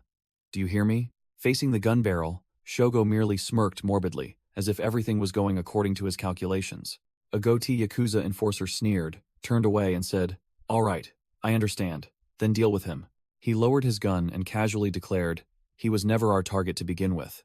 Meanwhile, Isu sat exhausted on the ground, covered in blood, letting his enemies decide his fate. "Do whatever you want." Suddenly, a cold voice rang out from behind. "How dare you call someone else's precious younger brother a bastard like that?" Dogyong Baek, Isu's older brother, appeared with his subordinates, looking directly at the Yakuza and continuing, "After all, trash like that can't be fixed. This is why I told father." Dogyong Baek stepped forward, radiating overwhelming killing intent. That bastard needed a good beating to come to his senses. Isu looked up, unable to believe his eyes, and weakly called out, "Brother?" Witnessing the scene, Oyama Shogo burst into maniacal laughter, clutching his face in delight. "Ha ha ha, that's him. Seeing this, it's clear now." Shogo licked his lips, his eyes gleaming morbidly. "This is the real Dogyong Baek." Dogyong Baek ignored everything, walked over to his younger brother, and said with concern, "Yi, are you okay? Tell me, who bullied you?" Dogyong Baek's eyes glowed a deadly red, the knife in his hand glinting sharply. "Who should I kill first?" Shogo continued to sneer, turning to mock Baek Jong. "Ha ha ha. As expected, the real deal is different. Isn't he? You're so lightweight and reckless." Shogo narrowed his eyes, looking curious. "But how did you get in here? Shouldn't the Chonung guards be at the gate?" Dogyong Baek replied casually, as if clearing out a group of guards was nothing. "Oh, Chonung? They're busy dealing with their internal clan war." He tightened his grip on the knife, his eyes fixed on Shogo's men. Dogyong Baek smirked, declaring bluntly, "So, you just need to focus on this. Let's settle our business." Scene change. Shulan and her Chonung subordinates stood blocking the road, exuding an imposing aura before a line of blinding headlights. Wang Hao appeared with his forces, ordering his subordinates, "Damn it, turn on the high beams, it's too dark." Chang Jungu looked anxious, questioning Wang Ha. "Oh, Master Wang, why did you let the Taisan group pass? We completely outnumber them." Wang Ha calmly lit a cigarette, replying profoundly, "I understand, Director Gu. but if we take a small loss and draw them into a war of attrition, we'll gain the upper hand. Wang Ha-o questioned Chang Jun-gu. But does the price of sacrifice you're calculating include your own life? He turned his back and walked away, disdainfully. I'm still injured. I didn't expect anything anyway. What could my subordinates learn from you, Director Gu? Wang Ha-o stopped, turned to another figure blocking the road, and smirked. Am I right, Xiulan? Xiulan, with her muscular physique, drew her blade and growled at her subordinates. Not a single one of you is to step forward. Wang Ha-o burst into delighted laughter, charging straight at her. Interesting. The White Lotus I personally cultivated dares to point her blade at me. He continued to mock, as Xiulan swung her blade, sparks flying. And not only that, she even tried to plunge her knife straight into my neck. Wang Ha-o easily dodged the attack, his sharp eyes analyzing. However, the attack is too straightforward and predictable. At this rate, you won't make much progress, will you? Xiulan realized her plan was being read, so she changed tactics, flipping in mid-air. Suddenly, the headlights from the car behind Xiulan flared, and Wang Ha-o narrowed his eyes, recognizing her trick. Taking advantage of her opponent's momentary blindness, Xiulan unleashed a powerful arcing slash. Wang Ha-o, despite being caught off guard, still reacted in time, leaning back to narrowly dodge. Xiulan landed, her eyes still filled with determination, giving her opponent no time to rest. She continued to spin, unleashing a series of consecutive slashes aimed at Wang Ha-o. The blade grazed past Wang Ha-o, striking the iron railing and sending sparks flying. Chang Jun-gu saw an opportunity and yelled, "Golden opportunity! Everyone charge!" But Wang Ha-o lightly landed on the railing itself, perfectly dodging Xiulan's attack. He smirked, his tone a mix of praise and criticism. "Your skills have improved, Xiulan." Xiulan said nothing, raising her weapon, preparing for the next attack, determined not to give him an opening. Wang Ha-o continued, his hand already on the railing. "But your impatience got in your way." With that, he knocked the blade from Xiulan's hand, pointing out her fatal flaw. "I've always said, your lack of patience is your problem." Xiulan looked extremely resentful after being disarmed. Wang Ha-o didn't say much, turning to deliver a devastating hook kick straight to Xiulan's face. Xiulan took the full force of the kick, her face contorting as she muttered curses in bitterness. Giving his opponent no time to breathe, Wang Ha-o followed up with another brutal spinning kick. Wang Ha-o smirked, offering a condescending remark. Not bad, but he continued to press, driving an elbow strike straight into Xiulan's chest. Xiulan coughed violently, her eyes revealing pain and utter helplessness. Wang Ha-o grabbed Xiulan's hair, his voice patronizing. "This is all you're capable of now, Xiulan." The scene shifted. Isu appeared in black combat gear, a knife clutched in his hand, radiating a chilling aura. A group of Taishan loyalists, led by a gray-vested executive, brazenly blocked Isu's path. A bandaged brawler, seemingly a tough guy, along with his comrades, brandished their knives, their faces full of provocation. The bandaged brawler roared, demanding to handle Isu alone. "Get out of the way, let me!" He took a swig of something from a flask, then challenged Isu by calling out his alias, Ryugasaki. The brawler growled, "Show me your fancy tricks." But then he froze, realizing the person before him wasn't Isu. Suddenly, Zion had glided behind the brawler, holding a knife to his throat and ordering, "Leave him to me. You go deal with the commander." Isu ignored the small fry, heading straight for the executive and the Taishan loyalists. Ready to engage, unexpectedly, Ishizuka Kaito, with his tattooed legs, bent down to pick up a pistol from the ground. Ishizuka Kaito looked up at Isu, asking mockingly, "Is this subordinate of yours scared?" A young man in a hoodie swiftly snatched the gun, coldly declaring, "Confiscated. How could an ordinary person carry something like this?" Isu took a stance, his blade glinting, facing Ishizuka Kaito, and saying to the young man, "Since he's a patient, I'll let it slide this time." A young man with cold eyes pointed his knife forward, warning, "Stay down and behave, understand?" The Taishan executive saw Isu confronting his subordinates alone, a flicker of doubt in his eyes. "Is that Baek Dogyong?" He muttered that the situation was getting complicated, clutching his knife and ordering them to prioritize capturing Isu alive. The executive flinched, seeing a pool of blood next to the forklift, signaling a battle that had just ended in a flash. Isu, with his tattooed arm, stood on the forklift's tines, using his foot to pin the executive's knife-wielding hand to the ground. The executive strained to counterattack, but Isu effortlessly blocked his knife strike. Isu stood up straight, facing the remaining Taishan loyalists, and asked casually, "Is that so?" He smirked, calling out Ryugasaki's alias and challenging them. Do something then? If you're not leaving, then come at me. The Tyson loyalists were enraged, roaring orders for everyone to charge at once. A murderous aura erupted in Isu's eyes as he took his stance, ready for a massacre. With a whoosh, Isu glided like a ghost, his blade carving a deadly arc through the crowd. He deftly dodged a stab while his other hand blocked another attack. A Tyson loyalist swung his knife, his face ferocious. Clang! Isu parried the attack cleanly without even looking, his skill far surpassing his opponent's. Another seized the opportunity to stab from above, but Isu had anticipated this move. He decisively took a short step, slipping into his opponent's blind spot. Quick as a flash, Isu closed in from the side, one hand locking the enemy's knife-wielding arm. Isu's eyes were icy as he completely neutralized the attack, demonstrating an absolute disparity in skill. Amidst the scattered subordinates, Isu turned to the executive, grumbling disdainfully. "You escaped, huh? Why attack from behind like that? So dirty."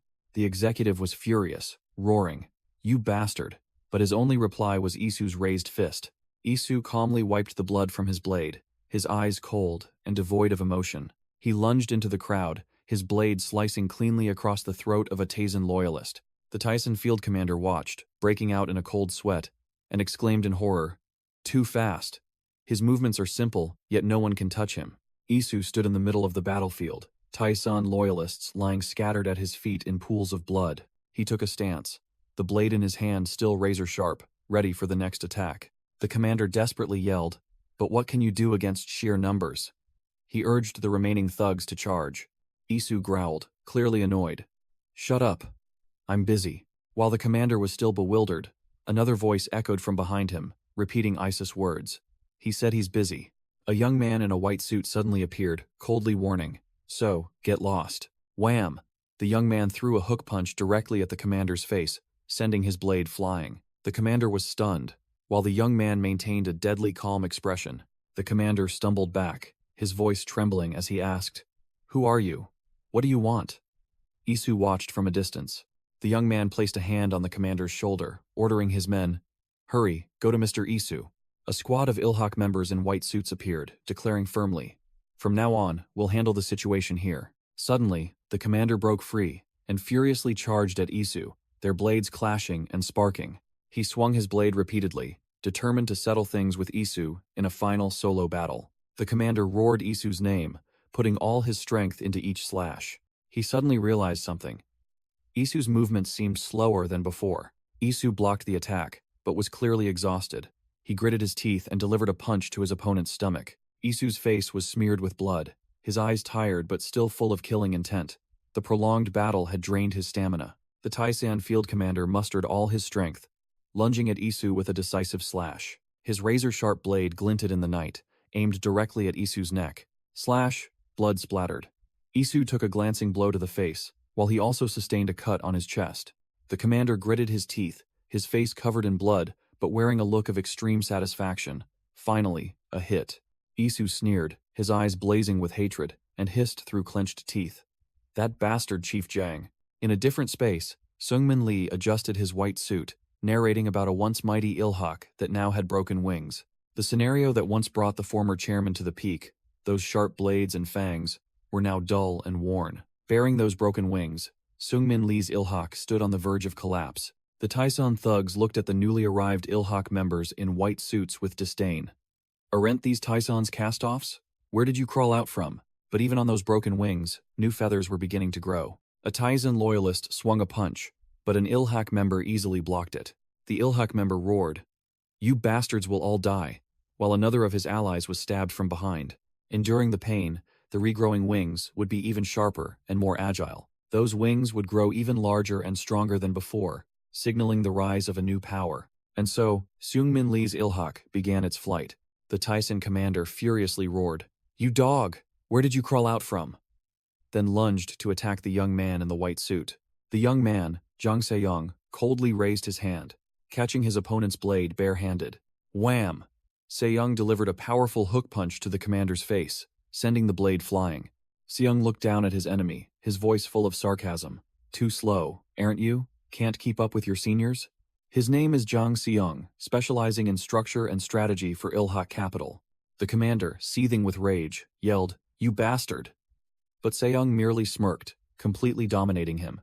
As Jang Se-young was still throwing his punch, his long-haired teammate was one step faster, stabbing his knife straight into the side of the Tyson field commander. The long-haired man frowned, grumbling about blood splattering his brand-new white suit. His name was Oh Gu-jun, Ilhak Capital's expert in structure and strategy. From behind, Chon Ho-choi declared he would take care of Chairman Lee Seung-hak, leaving the battlefield for those two rookies to clean up. Chon Ho-choi turned to ask Seung-min Lee how he managed to find those two monsters, Jang Se-young and Oh Gu-jun. Seung-min Lee explained that Chairman Lee Seung-hak had ordered the creation of a new structure, so they had traveled far and wide to recruit talent. The flashback shifted to a boxing ring, where a muscular boxer stood in the ring.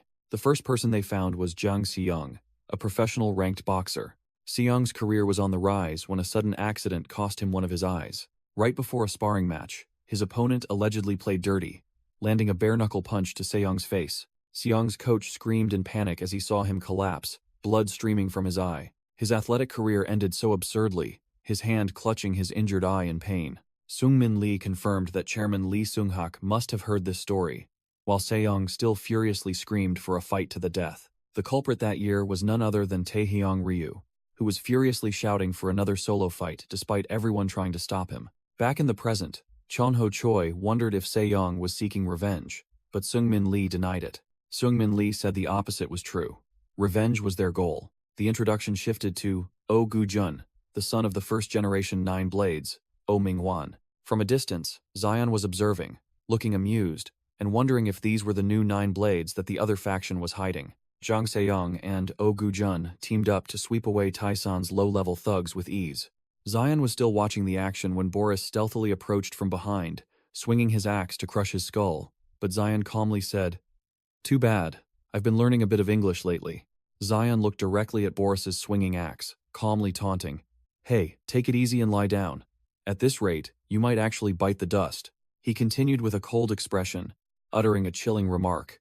"No, it might be too late." Zion exposed Boris' trump card, his voice full of sarcasm. "That stuff you've been chugging this whole time, it's not cold medicine after all, is it?"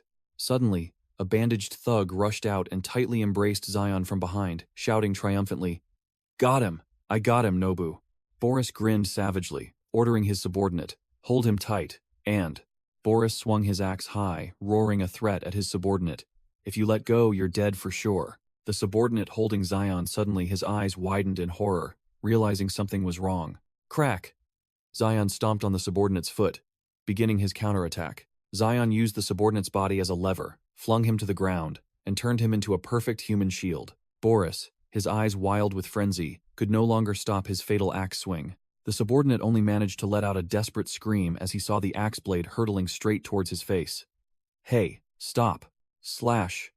The axe blade cleaved straight into the head of the unfortunate subordinate, while Zion had safely rolled away. Zion turned back with a smirk, his eyes sharp and cold, as if everything was going according to plan. The subordinate coughed up blood, lying on the verge of death, while Zion uttered a philosophical remark. "No matter how weak I am, you're still just." Zion drew his knife, shouting furiously at Boris, beginning his psychological warfare. "Isn't he your subordinate?" Boris just sneered, licked the blood off his axe, and replied nonchalantly, "Subordinate? We have tons of those, don't we?" The madman continued to taunt, offering Zion another subordinate, but at that moment, Isu silently appeared like a ghost behind the enemy. Isu held a razor-sharp knife to the neck of a Tyson commander, his eyes as cold as ice. Swish! With a clean slice, Isu sent the commander to his end without a sound. The enemy commander, who had just been dealt with by Isu, still looked triumphant for having grazed Isu's face. He gritted his teeth. Finally, a decent hit. The Tyson commander gritted his teeth, smug about having grazed his opponent's face with a knife. "Take this, Director Jang." In the parking lot, Isu was injured, while the commander faced a shadowy figure who had just appeared. The commander was stunned, realizing the newcomer wasn't his target. "Oh, you're Dogyong Baek?" Dogyong Baek, the real one, stood beside his brother, asking, "Are you all right, Isu?" Isu could only utter, "Brother." Dogyong glanced at the commander, asking his brother, "So, this is Director Jang?" Isu replied, his eyes still fixed on his newly appeared brother. "This is my first time meeting you in person." The commander smirked, feigning experience. "First time? I thought we'd met at least once before." Dogyong raised his middle finger, his arrogant attitude clear. If you'd ever met me, you'd be dead on the spot, understand? The commander lit a cigarette, appearing unfazed. Really? You think you're better than Isu? The flies buzzing around me always treat me like a living god. Dogyong completely ignored the provocation, turning to check on Isu. Hey Isu, how are you? Isu clutched his wound, gritting his teeth in endurance. I'm fine. I can still hold on. Blood from Isu's hip wound was seeping out, soaking the hand he held tightly against it. Seeing his brother severely wounded, Dogyong's eyes turned as cold as death. Dogyong ordered Isu, just stand there and watch. Then he turned to his opponent, declaring concisely, this will be over quickly. The commander shrugged, accepting the challenge arrogantly. All right, Dogyong Baek, the commander roared. Show me what you've got. Then lunged with his knife, determined to fight to the finish. Clang! Dogyong easily blocked the attack, his eyes full of disdain. Pathetic. Your knife work is sloppy. Dogyong continued to mock, his tone like he was lecturing a child. Is this all a thug like you is capable of? Whoosh! Dogyong moved as fast as a ghost, closing in on his opponent. Dogyong grabbed the commander's head, his voice tight with anger. Even though I warned you. Dogyong spun, swinging his arm to deliver a brutal finishing blow. The commander's eyes widened, sweat pouring down him as he realized he had just provoked a true monster. Thud! Dogyong delivered a perfect spinning kick, striking the commander's face and sending him flying like a ragdoll. Dogyong smirked arrogantly, thinking, 2 birds with 1 stone.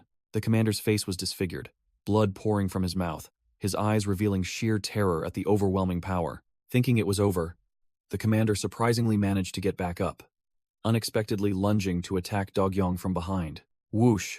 The commander's knife barely grazed Dogyong as he skillfully ducked the blow. Dogyong stood up straight, looking at the injured Isu behind him and muttering, damn it, aimed a bit too low for his chin, huh? Dogyong glanced at Isu, still feeling uneasy. The commander clutched his face, muttering that Dogyong impersonating his brother was even more unbelievable than expected, and that the confusion was understandable. He was still confused, wondering if his opponent was Dogyong or Isu, then reassured himself that it must be Isu. Suddenly, a strange voice echoed from behind Isu. Didn't I tell you? Who it is no longer matters. Isu, exhausted, looked up in astonishment. A stranger with tattoos similar to the 2 brothers gripped a sword hilt, standing ominously right behind Isu. Dogyong's eyes widened, roaring with fury. Shogo, you crazy bastard. The man named Oyama Shogo raised his sword high, sneering. Finally, Taisen will be the grave of you 2 brothers. Isu could only lower his head helplessly, sweat pouring down him as the blade of death hovered over his head. Dogyong yelled Shogo's name once more, rage flaring in his eyes. Don't mess with me, you bastard, Dogyong shouted, ready to fight to the death. Oyama Shogo maintained his cruel smile, raising his sword higher. First, let's deal with this. Clean it up. Thud. Dogyong stomped his foot hard on the ground, preparing to launch himself like a bullet. Whoosh. Dogyong lunged forward with terrifying speed, determined not to let Oyama Shogo's blade touch his brother. Rim Gyeongchun suddenly appeared, sneering. When in Korea, you should speak Korean. Or should I teach you some manners? The Tyson field commander's eyes widened, unable to believe such a brat dared to be so insolent. He swung his sword to strike, but Rim Gyeongchun was even faster, using a dagger in his bare hand to effortlessly block the blade. The commander smirked, admitting, It seems I underestimated you. Rim Gyeongchun maintained his confident smile, ready for round 2. The commander put all his strength into a devastating slash, determined to cleave his opponent in 2. Rim Gyeongchun flinched, not expecting the attack to be so fast. What the hell just happened? He barely dodged it, taking a defensive stance to retaliate. My body is quite agile. From a distance, Dogyong Baek cried out in alarm upon seeing Isu injured. Hey, Sparrow, are you all right? Dogyong, parrying Oyama Shogo's attack, yelled, I can't help you in this situation. He growled a warning. Don't let your guard down. Shogo, he might look like that, but his swordsmanship is no joke. Oyama Shogo counterattacked, forcing Dogyong back and sneering. You seem quite relaxed, Baek Dogyong. This isn't the time for that. Dogyong gave a faint smile, trying to act tough. Then do better. At this rate I might fall asleep, but in his head he was sweating bullets. Damn it, our side isn't doing well either. Dogyong's bloodshot eyes reflected extreme worry. He glanced towards his younger brother, thinking, on top of that, Isu's condition doesn't seem good. The scene shifted. A pitch-black blade appeared with words carved into its body. 100 flowers in disarray. Wang Hao walked and explained the meaning of the name to Shulan, who lay slumped on the floor. It means a myriad of flowers blooming, burning like fire. He looked towards a building burning fiercely in the distance and asked, "Doesn't it look exactly like that scene?" Wang Hao pressed the blade against Shulan, his voice icy. "When I gave you this blade, I had only one wish." He pressed the blade close to her face, enunciating each word. It was to fight against chaos. Wang Hao pressed the 100 flowers in disarray blade against Xiulan, sneering, "But what about now? Has your resilience bloomed yet, Xiulan?" He smirked, his eyes behind the sunglasses radiating cruelty. Suddenly, a convoy of sleek black luxury cars sped forward, their headlights illuminating the entire area. Wang Hao turned, smirking at the sight of the strangers. "Oh, I didn't realize we still had guests." A large old man in a white suit, exuding an overwhelming aura, stepped out of the convoy. Wang Hao immediately recognized him. "Welcome, Chonho Choi." Wang Hao's subordinates paled, realizing the newcomer was none other than Chonho Choi of the 9 Blades. Chonho Choi cracked his knuckles, growling at Wang Hao. "Wang Hao, we still have a few debts to settle, don't we?" The Ilhak subordinates moved to assist, but Chonho Choi waved them off. "No, you have other tasks. Save your strength, I'm enough on my own." A subordinate worried when Wang Hao ordered reinforcements for Taisun, but the boss calmly lit a cigarette. Wang Hao put away his cigarette pack, his voice full of fake philosophy. "Why make a fuss? For thugs like us, legitimacy is the top priority, isn't it?" He took a drag from his cigarette, sneering. "The former leader of the 9 Blades, Myung-ho, died by my hand. So if it's revenge, you should accept it and settle everything." Wang Hao stood opposite him, challenging. "Of course, that doesn't mean I'll let you win. Understand, Chonho Choi?" Chonho Choi roared, lunging into an attack stance. "That's enough." The old man unleashed a thunderous punch, his speed no less than that of a younger fighter. Wham!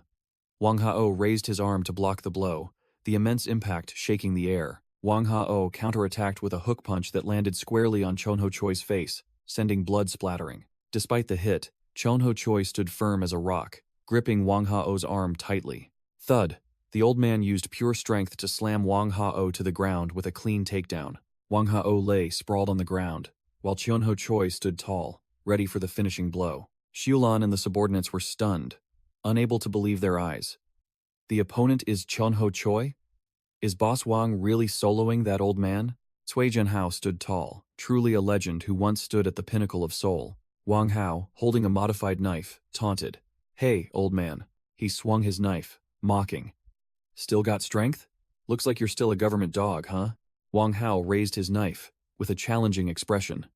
"Ah, are you talking about this?" He sneered, his eyes hidden behind sunglasses. "Handle it a bit, just like the old days, right?" As soon as he finished speaking, Wang Hao lunged to attack. Wham!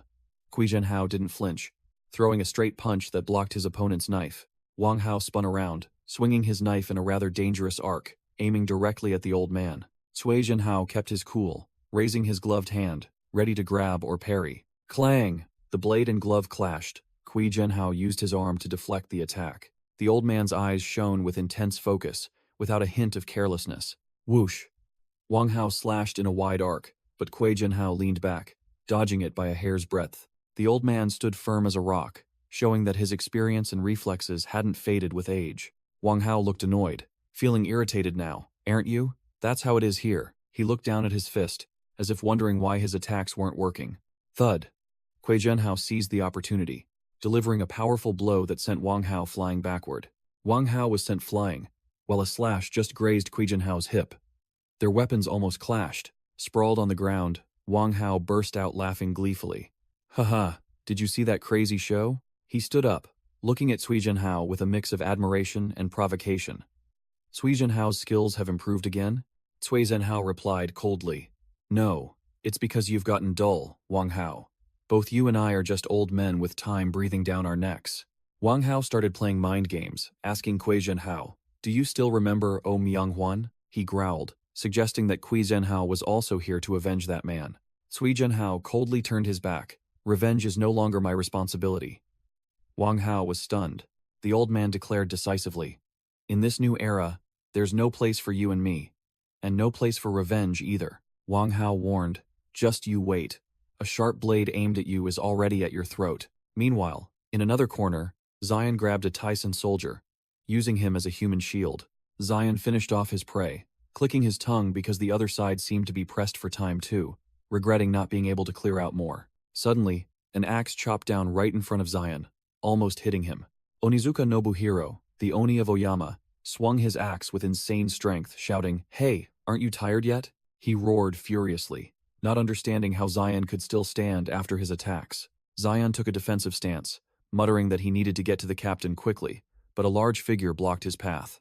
Jinung-ha, the unwavering Yaksha, appeared, taunting Zion. "You look exhausted. Where's the pride of a professional?" Zion reported that he had cleared out the small fry, while Taizen soldiers lay scattered behind him. Jinung-ha ordered, "Let the amateurs handle the amateurs. Go meet Isu." Zion immediately obeyed and retreated. Seeing his new opponent, Onizuka Nobuhiro licked his lips maniacally, shouting, "Big brother, you're here." Jinung-ha calmly replied, "You're referring to Nobuhiro, aren't you? I didn't want to meet you in this state." Nobuhiro swung 2 axes, roaring a declaration of war. "I'll kill all you Taizen bastards. Your reputation in Japan is quite legendary too." He charged forward with terrifying speed, shouting loudly, "Show us what you've got, big brother." The Oni lunged forward, screaming, "Show us the power of Taisan." Onizuka Nobuhiro maniacally swung his axes and charged, but Jinung-ha merely stood still, waiting. Jinung-ha tightened his fist, coldly uttering, "Apologies in advance." Wham! An unbelievably fast, devastating punch landed squarely on the Oni's face. Onizuka Nobuhiro spat out blood, his face contorted in pain, unable to comprehend what had just happened. Jinung-ha grabbed the Yakuza man by the collar, his voice contemptuous. "I don't speak Japanese." Holding his opponent tightly, Jinung-ha lectured, "Next time, learn Korean." The Oni of Oyama Gumi lay sprawled on the ground, unconscious after just one blow. The Yakuza subordinates froze, one stammering in panic. "Nobu-san was taken down?" Jinung-ha cracked his knuckles, declaring his dominance. "This is Taisan. Your bosses are waiting." Without another word, the unwavering Yaksha charged straight into the small fry, sweeping aside all obstacles. In a distant corner, Chan Ho Choi stood with his hands clasped, asking Wang Ha, "Oh, Wang Ha-oh, do you hear that sound?" Wang Ha-oh glanced towards the battle, sneering, "It seems quite lively over there. Youth truly isn't just empty talk, is it?" Chan Ho Choi clenched his fist, growling, "No, the new era is almost upon us. That's the sound." Wang Ha-oh scoffed, replying with condescension, "Good heavens, people really do get more sentimental with age, don't they?" The Black Dragon Triad boss stepped forward, accepting the challenge. "But since we're both getting old, I'll join you this time." Wang Ha-oh took a stance, challenging Chan Ho Choi. "This is your last chance. Before that new era arrives, give it your all." Whoosh! Chan Ho Choi charged with the speed of a beast, unleashing a punch that even Wang Ha-oh found surprising. Wang Ha-oh quickly raised his arm to block the blow, thinking to himself, "This old man moves incredibly fast," but experience was still experience. Wang Ha-oh dodged and delivered a chop to Chan Ho Choi's side, scoffing, "But you're always too honest." Chan Ho Choi gritted his teeth, enduring the vicious blow to his ribs. Wang Ha-oh smirked, mocking, "No matter how old you get, this cunning of yours never seems to improve." The Black Dragon Triad boss looked triumphant, completely dominating. Thud! Wang Ha-oh delivered a crushing punch to Chan Ho Choi's back, sending fresh blood flying. Chan Ho Choi admitted, his voice low, "That's right." The tough old man retorted, "Still the same, huh?" Then unexpectedly grabbed Wang Ha-oh's arm. Thwack! Chan Ho Choi tensed, driving a powerful knee strike into his opponent's chin. Without letting him breathe, Chan Ho Choi unleashed a thunderous kick onto Wang Ha-oh, but Wang Ha-oh, with his vast experience, quickly twisted his body, narrowly dodging the attack. Chan Ho Choi stood panting, the recent exchange of blows clearly having drained his stamina. Seeing Wang Ha-oh stand up, the old man growled, "This isn't the end yet, is it?" Wang Ha-oh calmly lit a cigarette, exhaling smoke and taunting. "Didn't you just say our era was coming to an end?" He shrugged, continuing to provoke. "And you told me to give it my all, didn't you?" Chan Ho Choi roared, enraged. "You're still as arrogant as ever," then charged to attack. Wang Ha-oh kept a cool head, delivering a crippling kick that halted Chan Ho Choi's charge. Thwack! Capitalizing on his opponent's loss of balance, Wang Ha-oh immediately landed a hook punch directly to his face. Chan Ho Choi staggered, blood gushing from the corner of his mouth after the devastating punch. Without a second's pause, Wang Ha-oh spun around, unleashing a high kick aimed directly at Chan Ho Choi's head to finish the fight. Shulan was injured and helped away by Mingxi, both heavily shocked by the scene that had just unfolded. Boom! Chonho Choi fell backward from Wang Ha's crushing kick. The match seemed to be decided. The Cheonung subordinates watched, one asking blankly, "Is it over? Did Cheonho Choi win?" Cheonho Choi's gloved hand slammed down, confirming the old man had been defeated. But no. Cheonho Choi slowly pushed himself up, blood seeping from his back wound, and growled, "This is more like it. My blood is starting to boil." With eyes burning with hatred, Cheonho Choi roared, "Let's keep fighting." Proving his incredible resilience, Wang Hao merely smirked, casually exhaling smoke. "You have to admit, these guys are tenacious, right?" "Yeah, let's keep fighting." Suddenly, a pistol was aimed directly at the fight, and an unfamiliar voice rang out. A man in a police uniform appeared, yelling at both sides. "You bastards still planning to fight?" Behind him was a squad of riot police, weapons at the ready. The police chief roared, "You talk big, but your fighting is pathetic. Want me to clean up this whole mess?" Wang Hao looked annoyed, muttering curtly, What a nuisance. Anyway, I have nothing to say to you lot." The police chief, Chief Jiang, was furious when Wang Hao directly asked, "Where is Chief Jiang Seongho?" Scene change. A sharp blade flashed in the night. A hooded youth charged, attacking a man in a suit with a lightning-fast sword strike. The man in the suit easily parried the blow. His swordsmanship was clearly on a different level. The youth realized his attack was not simple, but his opponent was even more skilled. He was completely outplayed. The man in the suit used his masterful swordsmanship to repel every attempt to close the distance. Again. Every time I closed the gap, his sword.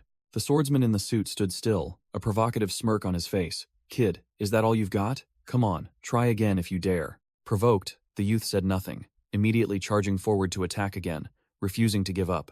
The hooded youth lunged low, trying to use his speed to close in on his opponent. The swordsman merely swung his blade lightly, a contemptuous slash. The kid smirked, confident in his plan. "Just block it and close in, then it's over." The swordsman just sneered, his eyes like he was watching a clown perform. Crack!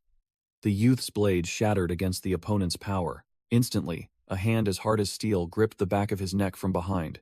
Onizuka Nobuhiro, a giant silver-haired man, yanked the kid back, growling, "This brat is nothing but trouble." He continued to curse in annoyance. "Hey, you idiot. Are you going to fight that great sword with that toy knife?" While the youth stammered, "This one is for exploding." The Tizen field commander looked annoyed at the interruption. Another one. What the hell is Onigazuka doing? He recognized the new opponent, his voice full of sarcasm. "Ah, it's the Oni of Oyama, isn't it? Well, we have our own here too. Taizen's Yaksha." Behind them, a horrific melee involving dozens of people was raging in the night. Two subordinates helped a man with a bandaged, blood-soaked chest, reporting the situation. The Tizen field commander looked at his fallen comrade, his face cold. "I see. What a pathetic sight." He turned back to Onizuka Nobuhiro, a challenging smirk on his face. "But is that really okay? It seems victory still belongs to our side, doesn't it?" Scene change. Isu, with a bleeding arm, was still fighting fiercely in another battle. He dodged his opponent's high kick by a hair's breadth. Wham! Isu delivered a powerful left hook, landing squarely on the enemy's face. Struck, the man staggered, and Isu also had to take a step back to regain his balance after the impact. Elsewhere, Park Chung-hoon looked tense. Damn it. Dealing with Jung Seong-ho will be tough. The captain is also in danger. He turned to his subordinate and ordered, "Please go take care of that." Rim Gyeong-chun volunteered, weapon in hand, declaring, "I'll handle that punk." Zion, his expression slightly changed, reluctantly agreed. "All right, it's all yours, Gyeong-chun." The Tyson field commander swung his sword to attack, but Rim Gyeong-chun easily dodged, realizing it was just an obvious feint. He muttered, having anticipated his opponent's move. But when he tries to close in, this is how it'll go. Clang. Rim Gyeong-chun used his butterfly knife to clamp down on the commander's blade.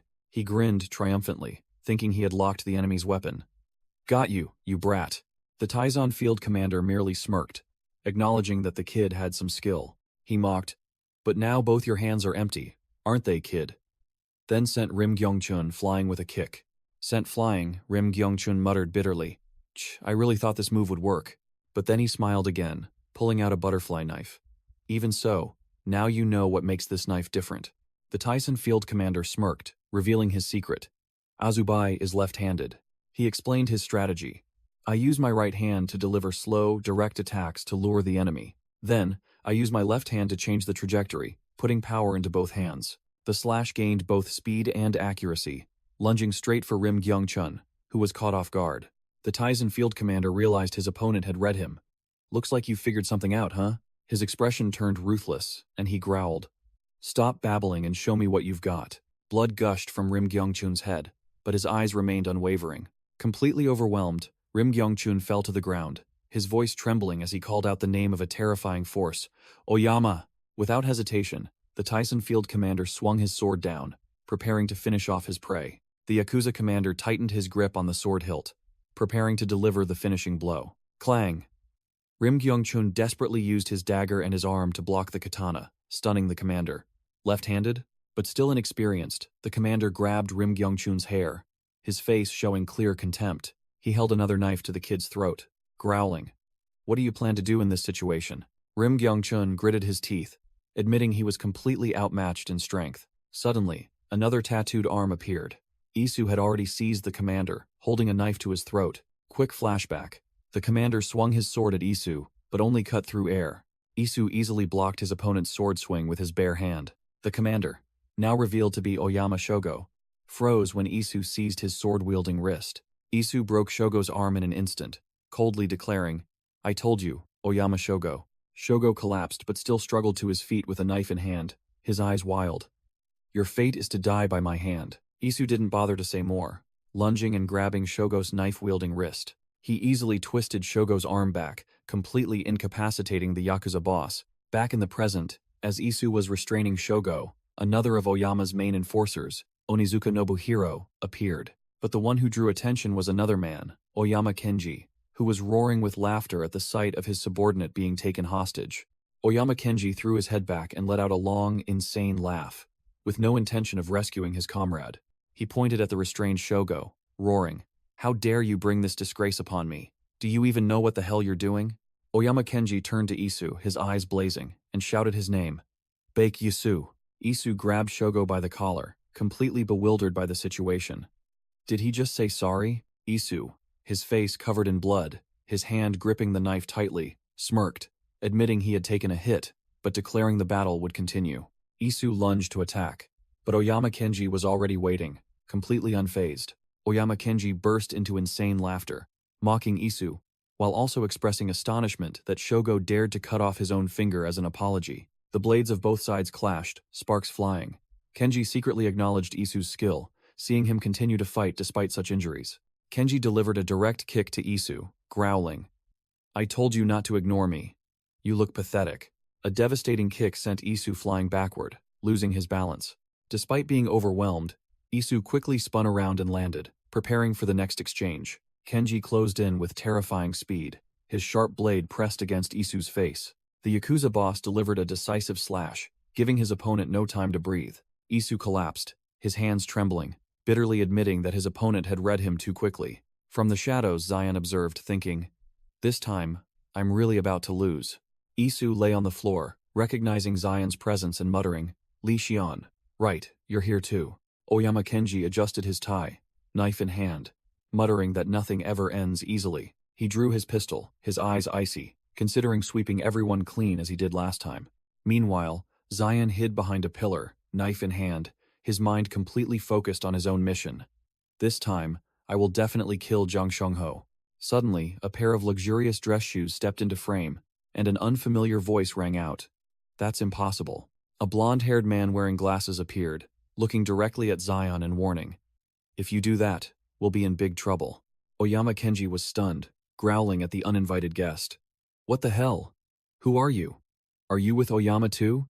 Isu, still kneeling on the floor, also looked up, admitting that this person's timing was indeed impressive. The man in glasses, Hanazawa Gunji, spoke in a cold voice, mentioning the name Ryugasaki. He stood by the hospital bed, looking down at Dogyeong Bake, lying motionless. In Gunji's hand was a blood-stained dagger, while Dogyeong could only look up with sharp eyes. Gunji greeted sarcastically, "Long time no see. I never expected to see you in this state." Dogyeong, though weak, still maintained the demeanor of a superior. "Look at you, I don't think you're here for a sick visit." Gunji twirled the knife, casually replying, "Nothing special, just wanted to confirm a few things myself." Dogyeong got straight to the point. "More importantly, your presence here means you're watching Shogo, right?" Gunji immediately denied. I was never following you, Ryugasaki. Dogyong growled, asking how many of his men he had bribed, but Gunji asserted, I only follow an organization called Oyama. Dogyong explained, I supported you because your ideals were similar to mine. Then questioned, supported me? What about now? Gunji recounted the past, about a bloody purge after Dogyong left, and how Shogo rose to power. A flashback showed Oyama Shogo wielding his sword to wipe out enemies. The organization had to break apart many times only to grow stronger. Now, the one recognized by the leader was none other than Oyama Shogo, his face cold and stained with blood. Dogyong narrowed his eyes, his voice full of challenge. You know what kind of person Shogo is, don't you? Is the current organization what you truly desire? Gunji pushed up his glasses, coldly admitting. After Shogo became the leader, Oyama truly did develop remarkably. Dogyong scoffed at Shogo's methods, but Gunji brushed him off. Didn't I already say? I follow Oyama. Dogyong clenched a small object in his hand, his voice sharp. Is that all? Is that the meaning of Oyama now? His eyes blazed with fighting spirit, declaring, Then, from now on, I will show you what a true Tyson is.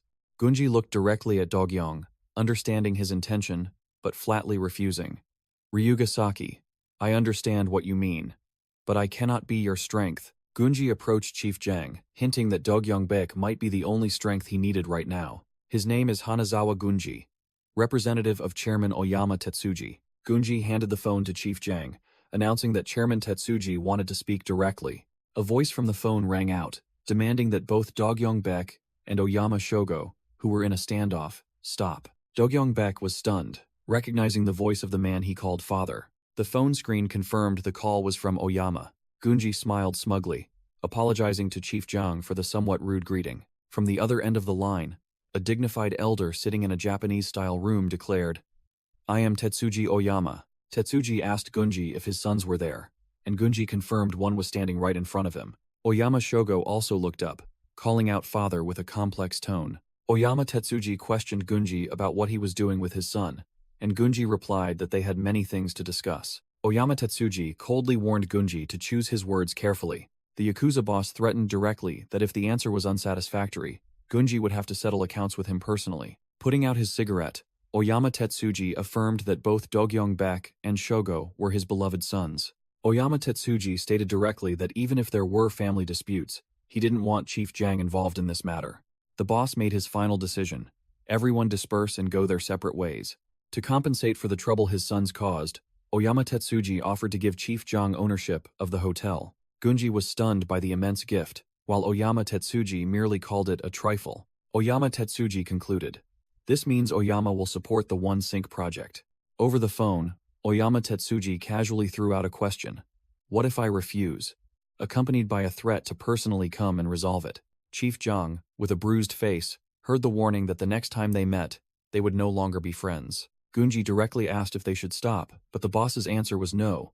Oyama would not interfere in this matter anymore. Gunji explained further. Until the succession battle between his two sons concluded, Oyama would not withdraw its support. From now on, everything here would be the independent actions of Oyama Shogo and Dogyong Baek, not of the Oyama family. The order was finalized. Oyama would not support either Taizan or Shogo's faction, treating them as two separate organizations. Oyama Shogo cried out bitterly, Father, why? Unable to believe his father's ruthless decision, Oyama Tetsuji coldly repeated Shogo's old question, whether his words were spoken as a father or an order from the organization. Shogo replied bitterly, What does it matter now? Oyama Tetsuji affirmed that his father-son affection hadn't changed, but Shogo's question was perfectly legitimate. The boss turned the tables. Then this time, let me ask you a question as a member of Oyama. Not my son. Can you satisfy me? Oyama Tetsuji delivered a fatal psychological blow, challenging his own son's capabilities. Elsewhere, Chief of Police Wonho Cho smirked with delight, muttering, Well, things are starting to get interesting. The old police chief immediately ordered the fully equipped riot police squad waiting. Charge. A figure stepped forward decisively, ready for action in the thick of the moment. Amidst the chaotic scene, with Ilhak Capital subordinates strewn about and the building ablaze, Isu helped his severely wounded brother, Dogyong Baek. Both twin brothers were battered after a fierce battle, but their eyes were still filled with killing intent. Chonho Choi and his subordinates stood frozen, shouting in horror. Director Baek. Chief Jang suddenly appeared, stopping Wonho Cho's hand and saying, Just leave them be, Chief of Police. Let's end this today. Chief Jiang adjusted his blood-stained glasses, bluntly declaring that his faction also had a stake in this game. Chief of Police, Wanho Cho, grabbed Chief Jiang by the collar, growling that this matter couldn't be easily overlooked, even if Jiang's faction had prepared its own punishment. Isu, in the role of Dogyong, draped his suit jacket over his shoulder, coldly wondering about the Oyama faction's situation after the incident. Flashback to the humiliation of defeat. Oyama Shogo had the upper hand, draping a cloth over the kneeling Dogyong Baek. His hand resting on the katana plunged into the ground. Dogyong Baek gritted his teeth, tightening his grip on the blood-stained sword hilt, his heart boiling with hatred. Amidst the pile of fallen subordinates, Dogyong Baek looked up with eyes burning with vengeful fire, swearing revenge. Chief Jiang stood amidst the chaotic scene of burning cars, casually lighting a cigarette as if he had just completed a work of art. From a skyscraper, a mysterious, powerful mastermind leisurely enjoyed wine, observing the city engulfed in flames. The mastermind smirked with satisfaction. Clearly, the flame of a new era had been ignited, exactly according to his plan. Scene shifts to 2 years ago. Dogyong Baek appeared in a black suit, with 2 distinctive white stripes on the sleeves. Dogyong Baek held a cigarette in his mouth. Dogyong Baek stood alone on a breakwater, an overwhelming aura about him, ready for a bloody purge. Dogyong Baek's face exuded overwhelming killing intent, his eyes devoid of emotion, focused only on the goal to be achieved. A fleet of sleek black cars waited on the shore, indicating the immense scale of the impending operation. Jinung Ha, the main enforcer, stepped out of the lead car, signaling that the forces were in position. Jinung Ha bowed and reported to Dogyong Baek that everything was ready. Dogyong Baek replied simply, "Good," then declared that this was truly the end for someone. Dogyong Baek ordered, "Let's go."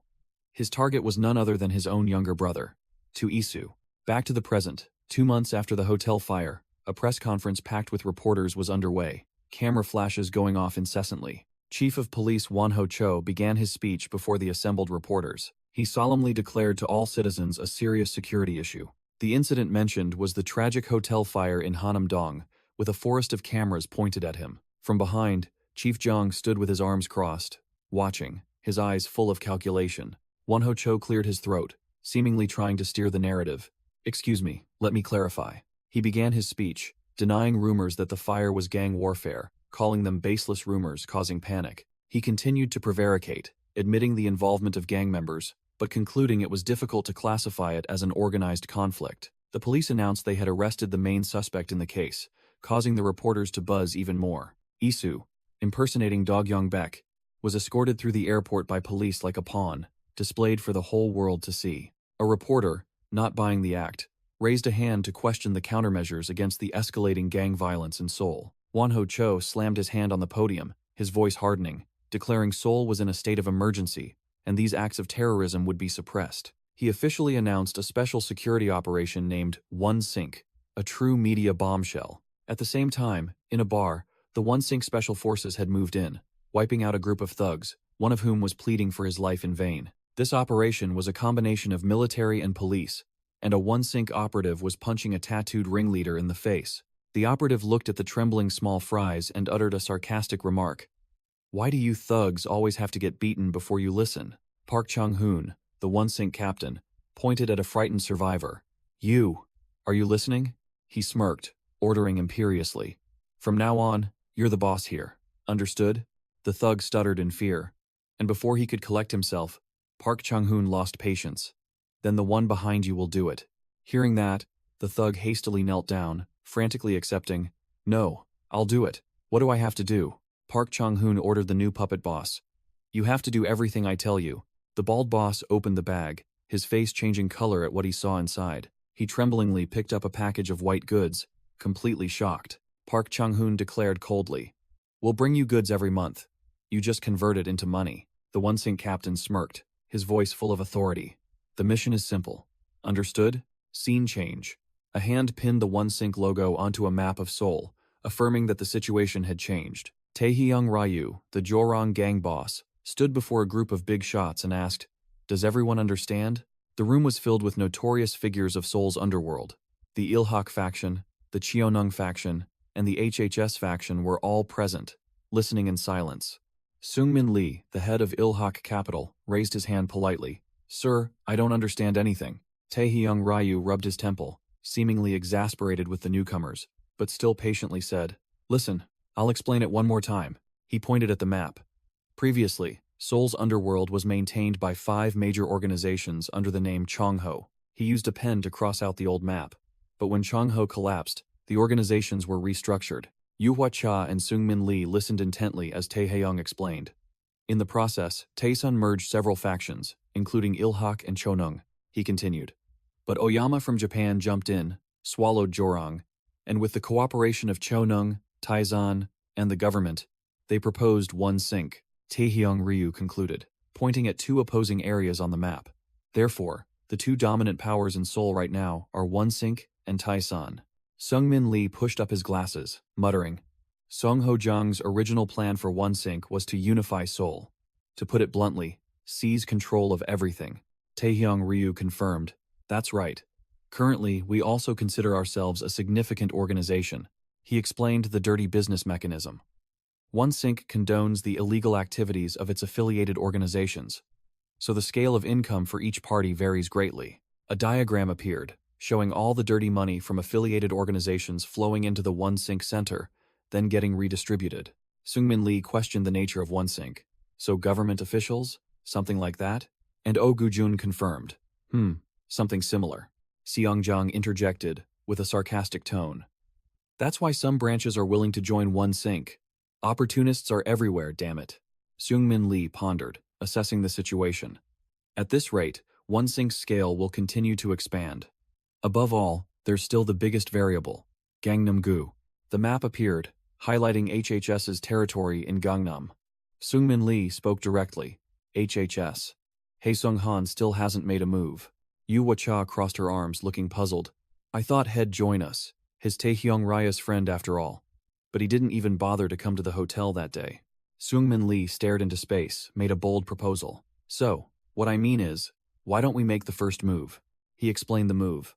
If we take over the business rights and organizations in Gangnam, we can gain a numerical advantage over One Sink, which made Isu ask directly. Are you planning to fight HHS? The group of bosses sat in the meeting.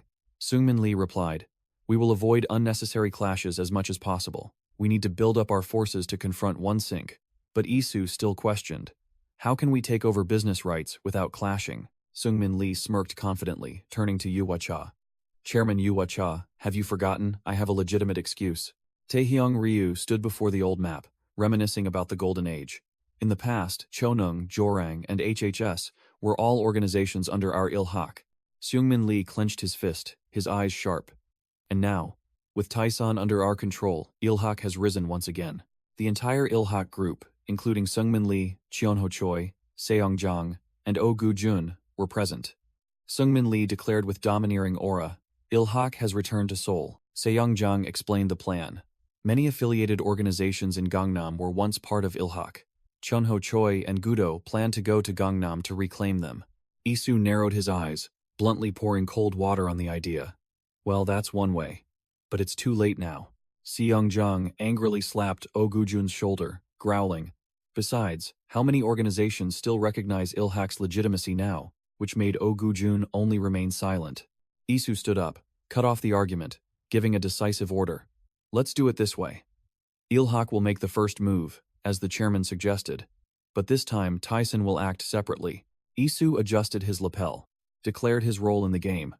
If Ilhak handles the reclamation and persuasion, then Tyson will take care of the culling. He turned away, his voice icy. And this isn't a plan. Isu delivered a fatal line. We've already begun. The scene shifted to the Apgujeong district in Gangnam, the night filled with terrifying gasps. A bald goon ran headlong in a panic, yelling, Get out of the way! Hiding in an alley, he gasped as he saw the One Sink squad sweeping through, muttering, Where did these monsters come from? He tremblingly pulled out his phone, his face pale as he realized that the ones causing chaos were One Sink. Suddenly, Isu appeared from the shadows, delivering a devastating slap that sent the phone flying. Crack! Isu gave him no time to react, kicking the bald man's face straight into the ground. The bald goon collapsed, his phone lying haphazardly beside him. He looked up in fear at the towering shadow before him and stammered. Did they send Isu? In a luxurious room, Isu, as Dogyong Baek exhaled smoke, casually confirmed. That's right.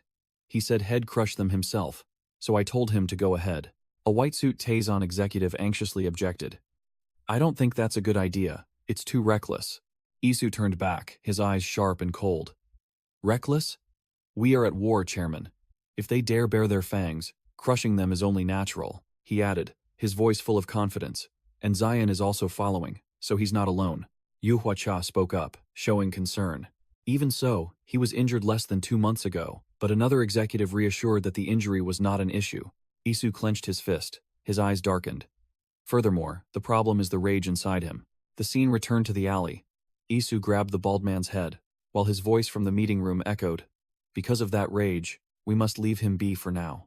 Isu pressed the bald man's face onto the phone. The voice continued. We need to extinguish it before it explodes elsewhere. To do that, he needs a place to vent. Isu stood up, ordering the bald goon crawling on the ground. Now, make the call. The bald goon fearfully asked who to call. Isu replied curtly, anywhere, then delivered a kick to his face. Isu growled, teeth clenched in fury. Call anyone you can. Call all of them here, whether it's one sink or whatever the hell it is. Isu leaned down, his eyes flashing with deadly intent, declaring his true identity. I'm not Dogyong Baik of Taisan, because Baik Isu is here.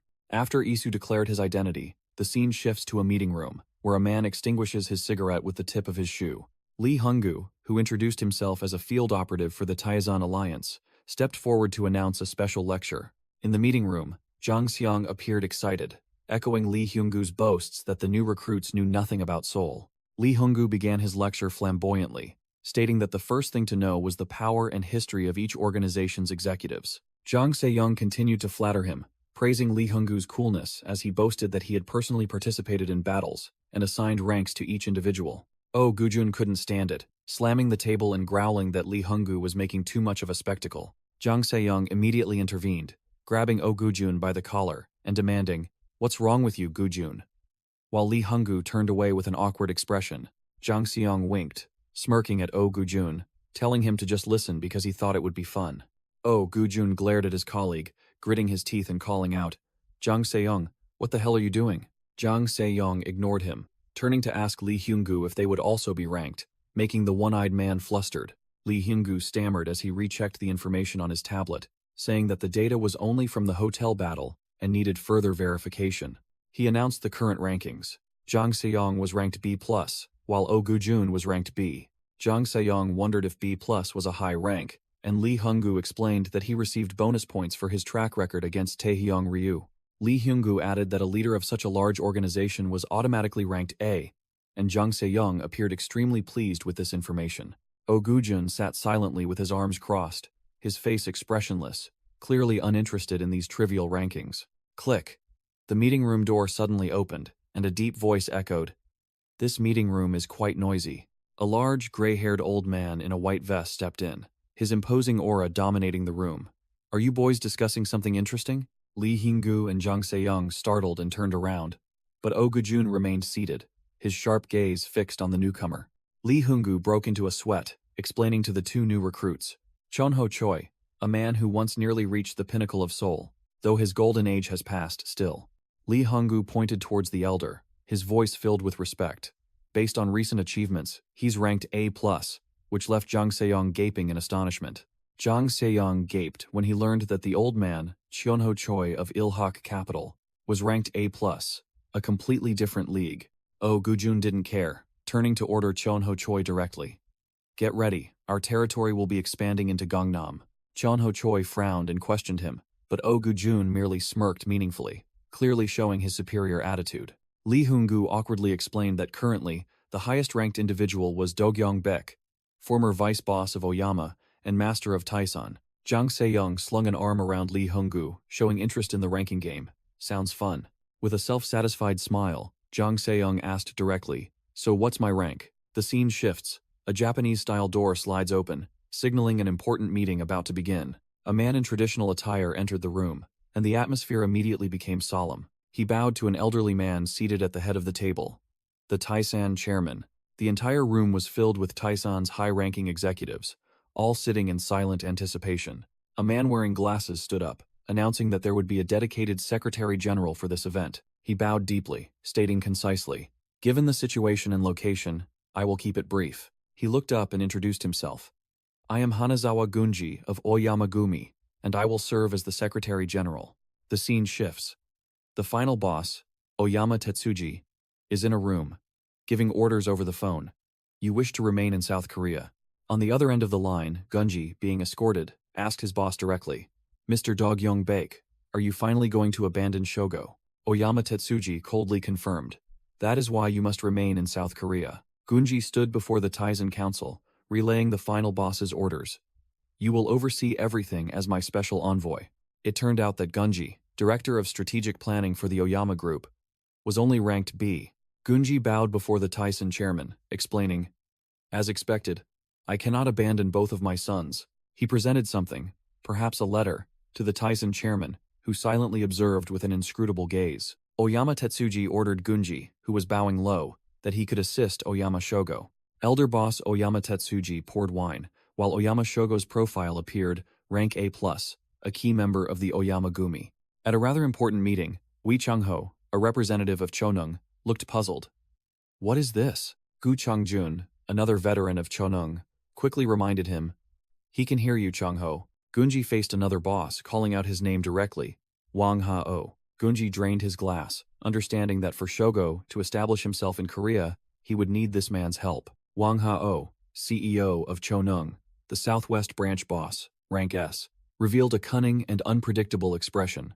The scene shifted to the Taizen headquarters, where a voice echoed, declaring the need to expand their power. The Taizen chairman, accompanied by two subordinates, ordered, find some organizations that can help us. The door suddenly opened, and the Taizen chairman froze when he saw Isu appear. Isu, the elder boss called out as Isu coldly walked in, carrying a briefcase. The Taizen chairman hastily asked, I heard you went to Gangnam alone. Are you feeling better? As Isu placed the briefcase on the floor. Slam! Isu opened the briefcase, revealing it was full of blood-stained business transfer documents, declaring he had taken over a small organization. A Taizen subordinate knelt down to examine them, his face pale, while the chairman also exclaimed, Isu, this is a bit. The Taizen chairman hesitated, finding this method too extreme, and suggesting they should meet other organizations peacefully. Isu smirked mockingly at the old man's hesitation, retorting, Do we need to be any different from them? The Taizen chairman was speechless, unable to answer Isu's challenging question. The younger subordinate also spoke up, sarcastically. Let's be frank, you just want to get soul after it's been cleaned up. Isu raised his blood-stained hand, his eyes sharp. Revenge. Anger. Only I bear it all. Am I wrong? Isu coldly walked past, throwing a final remark to the big bosses. Just sit back and watch, don't get in my way. Isu drew his knife, his eyes sharp. A man in a white vest, Ogujun, blocked Isu's path, growling, Isu, I won't let you get away with this. Ogujun snarled, his face filled with murderous intent. Do you think you're the only one holding a grudge and wanting revenge? Isu maintained his poker face, while Ogujun pressed a knife to his throat, demanding, What right do you have to say that? Zion suddenly appeared from behind, placing a hand on Ogujun's shoulder, his voice warning, Calm down now, Gujun. He's still our boss, after all. Zion tightened his grip on Ogujun's shoulder, whispering, You've crossed the line. You're about to be in big trouble. Chonho Choi rushed over in a panic to intervene. Gujun, put the knife down, while Ogujun only just realized Zion had gotten close without him noticing. Zion lightly swept his knife, effortlessly blocking Ogujun's attack, mocking, If I hadn't stepped in, you'd be dead for sure, you know? His identity was revealed. Li Xian, a Taizen member, former HID Special Forces, former Ghost Team leader, rank S. The three stood in silence, the atmosphere tense, Gujun and Isu glaring daggers at each other while Zion stood between them. Just then, Jinungha and Sua walked in, breaking the stifling atmosphere. What's with the mood in here? Jinungha grinned as he asked, Are you guys fighting again? Then answered himself casually when he saw them all silent. They're always like this. He walked over, patting Ogujun's shoulder like a mediator, telling everyone to look around since the interior here was quite nice. Jinungha turned and patted Isu's shoulder, smiling. Anyway, Isu, you've worked hard. He looked Isu up and down, sighing in relief. Good thing you're not hurt. Jinungha glanced down at the floor, where the briefcase full of blood-stained documents lay wide open. Jinungha's gaze grew more serious as he looked at Isu's still blood-stained hand. He lightly patted Isu's back, his voice less joking. Well, I didn't think you were hurt. Jinungha squatted down, picking up a blood-stained document, musing. I know I said I didn't care about the methods, but I think this is a bit too much, Isu. Isu turned around, his eyes sharp as daggers, asking directly, "Are you going to do something about this?" He coldly asserted his stance, not allowing anyone to interfere. This is the right way to do things. Jinungha continued to question Isu, his voice full of sarcasm. Or are you going to end things like you did at the hotel last time? Jinungha snapped, deeming Isu's method too amateurish.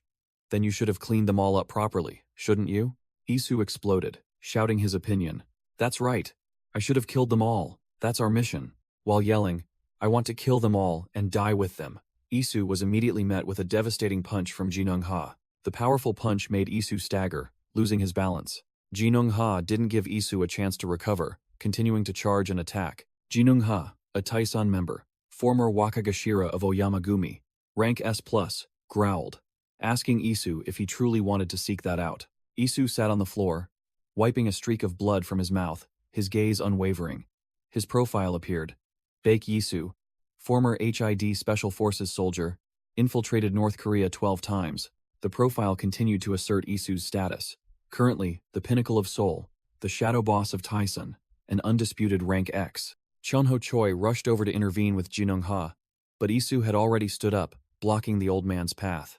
Jinungha yelled at Chunho Choi to clearly see what Isu was saying, claiming that everything being fine was just pure luck. Without another word, Isu grabbed Chunho Choi and mercilessly threw the old man to the ground with a judo move. Chunho Choi was stunned to be attacked by the very person he wanted to protect, while Jinungha could only let out a bitter laugh.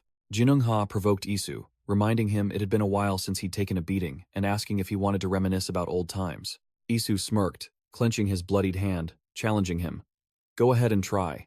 Sua suddenly appeared, interrupting the standoff between the two brothers. Is that how you treat your almost dead brother, Baek Yisu? Jinungha pointed at Sua, scoffing, but she immediately shut him down. Don't laugh, you're no different. Sua directly scolded Jinungha.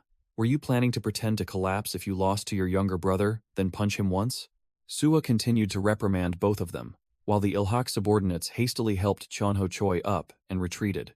The scene shifted to a Japanese-style mansion at night. Oyama Tetsuji stood in the courtyard, watching two subordinates on guard. A figure strode through the night, wearing traditional wooden clogs, exuding an extraordinary aura. The two Oyama subordinates were startled, stammering, asking why the man was there when he should have been busy handling matters in Osaka. Taigamuto smirked, declaring concisely, Osaka? It's all taken care of.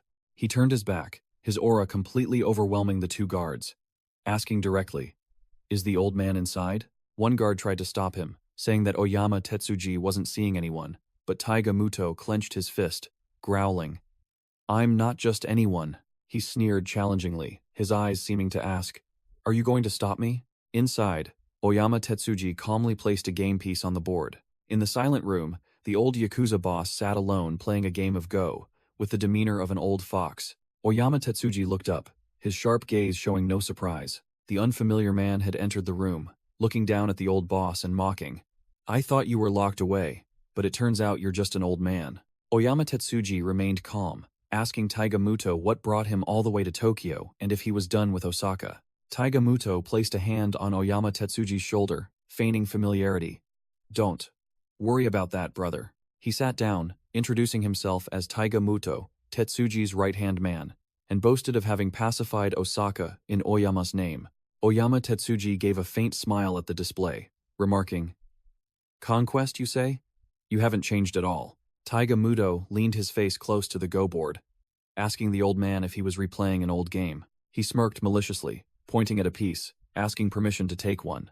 Taigamuto discarded the idea of replaying an old game, challenging him directly. Play a game with me. What's the fun in imitating others? Oyama Tetsuji stroked his chin, smiling meaningfully. Haha, is there a wager involved? Your skills seem to have improved a bit, haven't they? Taigamuto laughed arrogantly, uttering an enigmatic statement. What do skills matter? If I try to win, I won't win. Oyama Tetsuji's smile faded.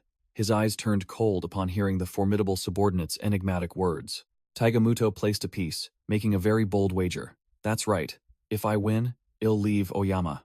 Oyama Tetsuji held a white piece, calmly asking for the reason behind this shocking decision. Taigamuto bowed, declaring bluntly, Because of your son and my disciple. He explained that since Shogo and Ryugasaki were clashing in Korea, As his teacher, he had to side with Shogo. Oyama Tetsuji crushed the chess pieces in his hand, growling that this matter was beyond Oyama's control. The Yakuza boss looked down, his eyes sharp, reminding him, "I told you not to involve anyone in the succession war." Taiga Muto stood straight, crossing his arms and responding coolly, "That's why I'm leaving Oyama.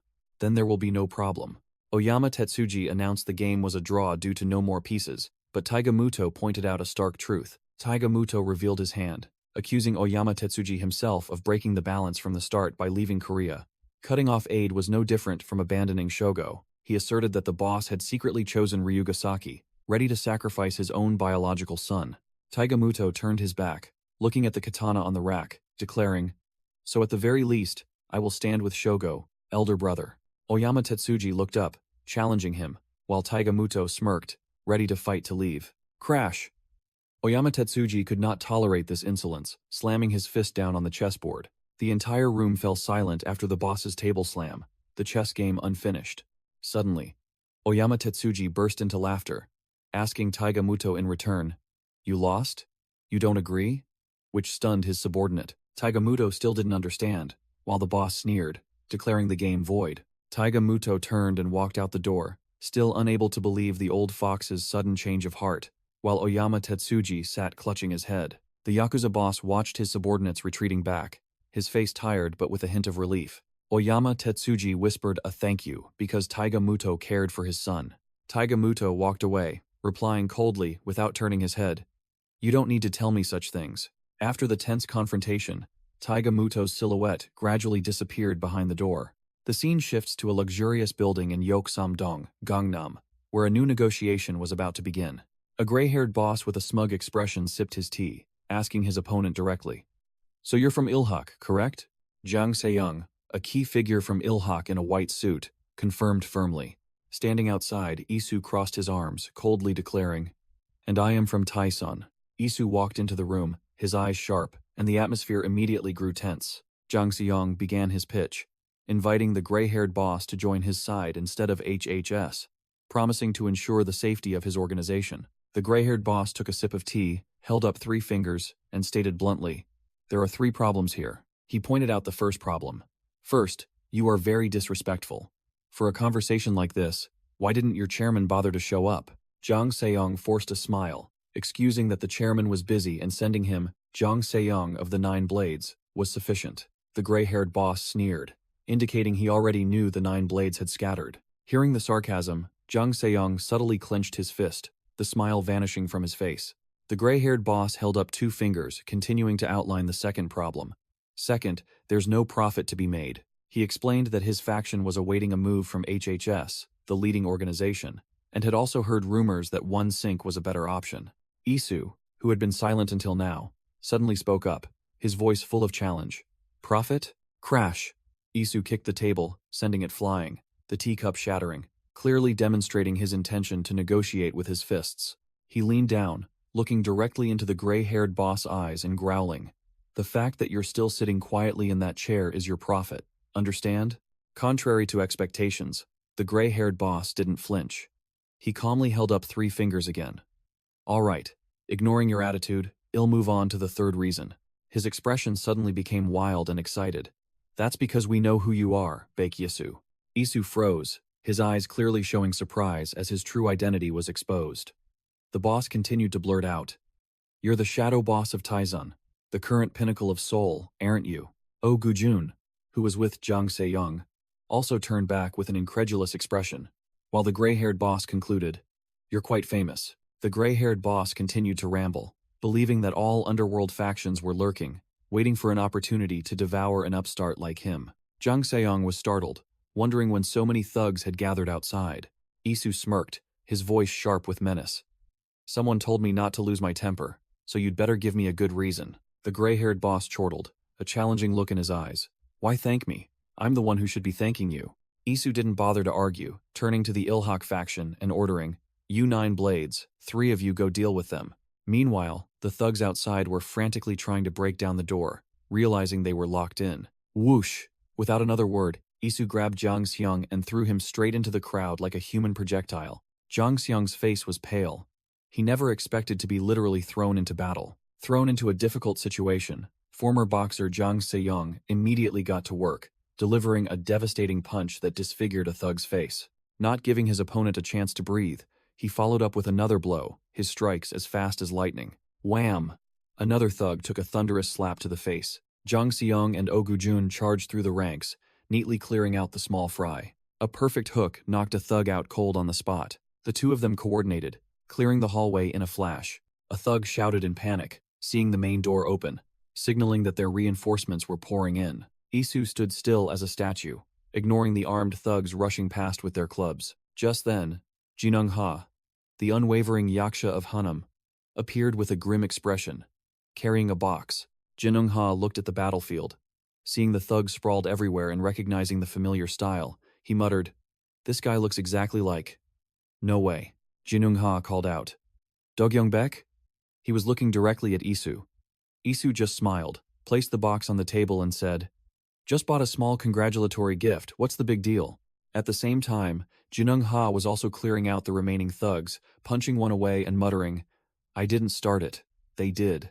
Jinung-ha let his arm drop, letting the gift bag fall to the ground, muttering, "Well, guess I can't give the gift now." He drew a blood-stained short sword and smirked. "How about I use this instead?" In the corpse-strewn hallway, Jinung-ha was frustrated that his lighter wouldn't work, while Isu stood beside him, calmly leaning against the wall. Flick. Isu held out his lighter, lighting Jinung-ha's cigarette. Isu, holding the lighter, asked expressionlessly, "Need a light?" Jinung-ha took a drag from his cigarette, narrowing his eyes at Isu. "Yeah, thanks. This feeling is strange." Both of them puffed on their cigarettes. Jinung-ha suddenly asked, "By the way, where's the lighter I gave you?" Isu casually replied, "Lost it at the hotel," making Jinung-ha snap. "Hey, you lost it?" Isu simply replied, "Sorry." Jinung-ha sighed, waving his hand to dismiss the matter, then changed the subject.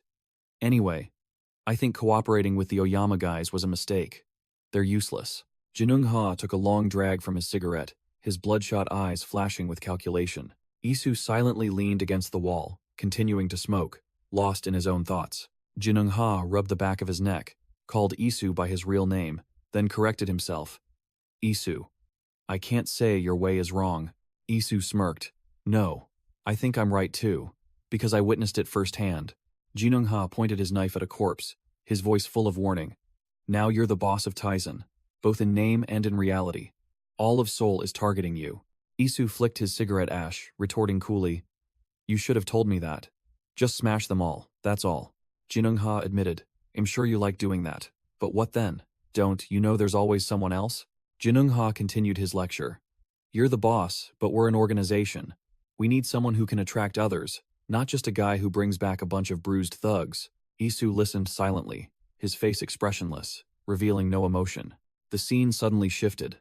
Outside a building, the rain was pouring down. In another room, a mysterious man in a black shirt stood before a giant map of the city, silently calculating. Jang Se-young, a senior member of Ilhak Capital, coldly walked into a disguised real estate office. A real estate agent invited him to sit, informing him that the boss would arrive soon. The agent mumbled about the rain, but Jang Se-young calmly cut him off. "It's fine. I'm here for something else." The agent, bewildered, asked what else he meant, and Jang Se-young uttered a concise word, "Ilhak." He stated firmly, "I'm from Ilhak," his gaze sharp enough for the other party to understand the situation. Hearing the name Ilhak, the agent's face changed, and he mumbled before hastily retreating into the back room. The door behind him opened, revealing a completely different space. Inside was a den of thugs, led by a bald, heavily tattooed man sitting arrogantly. The bald boss sprang up, his face filled with murderous intent upon hearing that someone from Ilhak had come to his lair. He stepped out, looked Jang Se-young up and down, and sneered. "Quite confident, aren't you, coming alone? Are you from the Nine Blades?" Jang Se-young maintained his superior attitude, asking directly, "Are you the boss here?" "I remember an older man." The bald boss scoffed, patting his chest. "Boss? I'm the boss now. Looks like you've come to the wrong place." Just then, the door opened again, and Oh Gu-jun, in a pristine white suit, stepped in amidst the rain. Oh Gu-jun spoke in a cold, respectful tone. "I told you I would accompany you, Chairman." The bald boss froze upon hearing the two words, Chairman, while Oh Gu-jun turned to warn him. "I know what you're thinking, but don't be disrespectful." Jang Se-young took a sip of tea, explaining, I told him to wait outside to avoid being accused of intimidation. The bald boss burst into a foolish laugh. Intimidation? You plan to intimidate me with just this punk kid? He puffed out his chest, his voice full of challenge. How ridiculous. How formidable are the 9 blades, Mr. Chairman. Then he swiftly drew his knife. No sooner had the boss finished speaking than Ogujun pressed another blade directly to his throat, his voice sweet. Curious. Are you? Let me show you then. The agent and the thugs turned pale, quickly shouting, Gujun, no knives here, while Zhang Seyong remained motionless, enjoying the display of intimidation. Ilhak's long-haired bodyguard looked at the bald boss, Song Taejon, and coldly stated, I understand. He turned and ordered the standing thugs. Everyone sit down. The chairman will speak. Song Taejian sneered, clearly not respecting the title of chairman. He roared, clenching his fist, ready to charge. What the hell are you barking about? I'll knock your teeth out. An older man suddenly appeared, grabbing Song Taejion's arm to stop him. Taejion, what in the world are you doing? Song Taejon was stunned to see his father, Song Taegyu, appear. Dad? Why are you here? While Lee Seung-min sat opposite, silently observing. Song Taegyu ignored his son, rushing forward to Lee Seung-min and respectfully calling out, Young master. He tightly grasped Lee Seung-min's gloved hands, his face filled with emotion. Song Taegyu asked for confirmation. You are Lee Seung-min, aren't you? And Seung-min also recognized the old man. Song Taegyu? Song Taegyu smiled, nodding repeatedly. That's right, I'm Song Taegyu. Do you remember me? After the greetings, everyone sat at the table, Lee Seung-min's side clearly holding the upper hand. Song Taegyu said, I had to come and greet you. The long-haired bodyguard spoke up to correct him. He is the chairman of Ilhak. Don't call him young master anymore. But Lee Seung-min graciously replied, It's fine. Feel free. Song Taegyu scratched his head awkwardly. Oh, my apologies. Seeing you again reminds me of old times. Lee Seung-min brushed it off, getting straight to the point. Enough of that. Let's move on to more important matters. Song Taegyu began. I heard Ilhak had returned, but I never expected to meet you directly like this. He continued with a nostalgic look. It's like seeing your father back in the day, and you've even assembled a reliable group of 9 blades. Lee Seung-min cut short the reminiscing. I'd like to talk more, but today I have something important to report to you. Song Taegyu immediately became serious again, clasping his hands. I've heard the rumors, Chairman, he humbly and shrewdly added. We are just a small organization in Gwanak-gu, surviving by clinging to Hanhae Song. But I always believed you would come one day. Looking out the window at the pouring rain, Song Taegyu said with a meaningful tone. I just worry that we'll be swept away in this storm. Song Taegyu gripped Seung-min Lee's hand, declaring that his organization would now belong to Ilhak capital, shocking his son, Song Taejon. Father, what do you mean by that? The old man bowed his head, staking his honor on the late chairman Lee Seung-hak, vowing to repay the kindness. Song Taegyu bowed his head to the ground, begging for help while Song Taejon could only watch in helplessness. Song Taejon sat there, scowling, clearly resentful but not daring to defy his father's decision. The scene shifted to a skyscraper standing tall amidst the pouring rain, signaling an uneasy meeting. A large man stepped out of a car, heading towards the building where 2 guards in black suits were waiting. Taiga Muto, a muscular monster, draped his coat loosely, walking with imposing presence in the rain and muttering about choosing the wrong day. He approached one of the guards, smoothed his rain-soaked hair, and asked directly, Is there something you need my help with? Taiga Muto bared his teeth in a menacing smile, asking the guard in Japanese, leaving the man speechless. The guard panicked at the mention of Oyama, quickly drawing his knife and taking a stance, but Taiga Muto merely smirked. Ah, Oyama? Then I understand. With a whoosh, Taiga Muto delivered a lightning-fast kick, sending the guard flying into the air. The large Yakuza landed lightly, then casually placed his foot on the head of the small fry he had just defeated, remarking, It's cozier than I thought. A group of other goons in black suits rushed out, brandishing knives, surrounding Taiga Muto. He didn't bother to pay attention to the flies buzzing around, asking directly, Where is Ryugasaki? And continued to walk forward.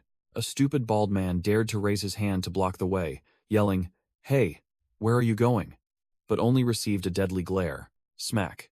A devastating slap from Taiga Muto instantly eliminated the one blocking his way. The giant charged into the swarm of small fry. His punch was strong enough to send them all flying like dry leaves. Taiga Muto fought fiercely, uttering contemptuous words. You lot underestimate the weight of a knife too much. So light it breaks easily. The scene shifted to another battle. a fighter in a black suit, with a bloodied fist looking at his opponent with a sharp gaze. He delivered a powerful punch, crushing the enemy in a single blow, showing that the purge was happening on multiple fronts. A man in a suit rushed forward, brandishing a knife, intending to stab Taigamuto from behind. Whoosh! Taigamuto easily dodged the knife attack, openly criticizing, too green. Smack! The giant blocked the knife with one hand, while the other delivered a devastating blow to his opponent's face. Taigamuto smirked contemptuously, his eyes full of disdain for the skill level of the small fry. He delivered a kick straight to the attacker's stomach, scoffing. I didn't expect Ryugasaki's goons to only have this level of skill. The subordinate flew backward, his face changing color from the powerful kick. Taigamuto grabbed his opponent by the collar, slamming him to the floor like a rag doll. The remaining subordinates saw their boss getting beaten. Their faces all turned pale, but they still had to brandish their knives and charge. Taigamuto charged straight into the crowd. His punch was strong enough to wipe out the entire group. The giant looked at the goons with disdain, declaring bluntly, "You lot are not on my level." Bodies lay scattered across the grand hall. Taigamuto stood tall, growling, demanding, "Bring Ryugasaki out here." But another voice rang out, "Stop right there." Taigamuto smirked with amusement, seemingly having recognized a worthy opponent. Jinung-ha, the unwavering Yaksha of Taisen Group, stood on the second floor looking down with a stone-cold expression. Jinung-ha crossed his arms, asking directly, "Jinung-ha, Yaksha, are you with Oyama?" Taigamuto grabbed the subordinate he had just defeated by the collar, replying arrogantly, "Technically, I'm no longer with Oyama." He smirked defiantly, tightening his grip. "But what if I say I'm with Oyama? Want to fight?" His name was revealed. Taigamuto, former Osaka branch chief, living Oni. Scene change. A gray-haired boss sat in a messy office, declaring to his subordinates, "Whether it's Ilha capital or Taizan, well follow you." Taehyung Ryu sat opposite, crossed his legs and replied, "See, it worked, didn't it?" Seungmin Lee retorted, "It didn't work last time because you went empty-handed." A full view of the meeting between the new powers, Taehyung Ryu wondered, "I'm not sure if this is a good thing or not." But instead of staying in the empty shell of HHS, a subordinate interrupted. "What do you mean, empty shell?" The gray-haired boss looked out the window, affirming confidently, "Honestly, no one controls Gangnam anymore. HHS and Hanhaezong are gone." Taehyung Ryu looked incredulous at the rumor. "HHS is gone? How could this happen?" The gray-haired boss explained that after the General Assembly disbanded, HHS headquarters suddenly went silent, and all regional management activities halted. He added that although some alliance members claim to have met Haesung Han a few times, no one has actually seen him. Seungmin Lee listened silently, while Taehyung Ryu remarked, "So Gangnam is leaderless now. Someone has to fill that void, right? I think this is a good opportunity." The gray-haired boss posed a critical question. "What do you think would happen if conflict arose, and outside forces discovered Gangnam was an unclaimed prize?" He opened some energy drinks and said, "Everyone would rush into Gangnam to fight for that position, and small-time organizations like us wouldn't be able to do anything." He placed the drinks on the table, affirming the plan. "That's why we have to keep this a secret." The gray-haired boss continued, "Well, pretend to still be under HHS's control, spreading the word that Gangnam is stable and no one is allowed to touch it." Taehyung Ryu questioned, "That's the current situation. So why don't we join OneSync? Why didn't you do this sooner, and only bring it up now?" The gray-haired boss looked directly at his opponent, his voice serious. "From now on, everything I say is entirely my personal opinion. I don't think HHS has disappeared."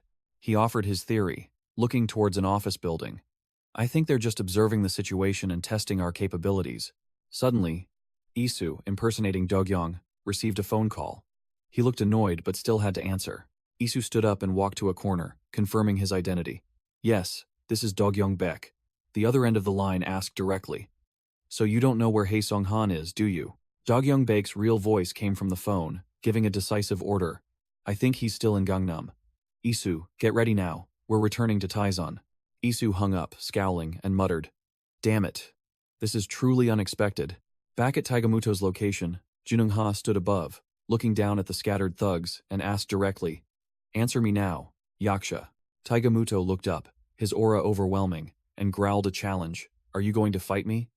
His name was confirmed, Taigamuto, former Osaka branch chief of Oyama, the living Oni. The scene shifted to a busy street in another district of the city, signaling a new force about to enter the fray. Seungmin Lee, now clad in a white suit, led his two trusted subordinates, Chonho Choi and a long-haired man, into Gwanak district. Chonho Choi clapped Seungmin Lee on the shoulder, his voice full of excitement.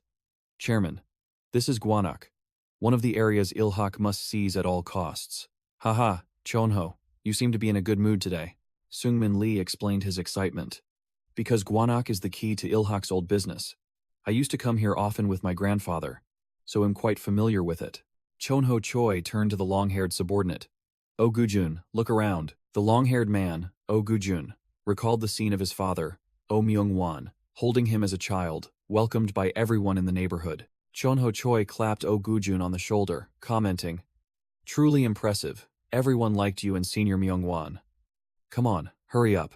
We're going to be late. Oh, Gujun replied coldly, his gaze distant. And I have no memories of my father at all. Chonho Choi was speechless, only able to call his name in astonishment. Oh Gujun. Seungmin Lee reassured Chonho Choi. Let him be, Chairman. He's always like this when his father is mentioned. It's all right, you don't need to worry. Seungmin Lee continued to explain to Chonho Choi. Oh Myung-wan, Ilhak Capital's first blade. You know, Oh Gujun is his son, right? Seungmin Lee analyzed. I thought he wanted to avenge his father, but just now I sensed hatred in his words. Seungmin Lee watched Oh Gujun walk ahead, deducing that for him, the death of his father, Oh Myung-wan, was an extremely complex emotion. Recalling the scene of Oh Myung-wan being praised by everyone, Seungmin Lee understood that he was someone who lived for Ilhak more than anyone. But Seungmin Lee also understood that Oh Gujun needed a father by his side. The flashback shifted to young Oh Gujun, standing alone before his father's portrait at the funeral, showing his loneliness.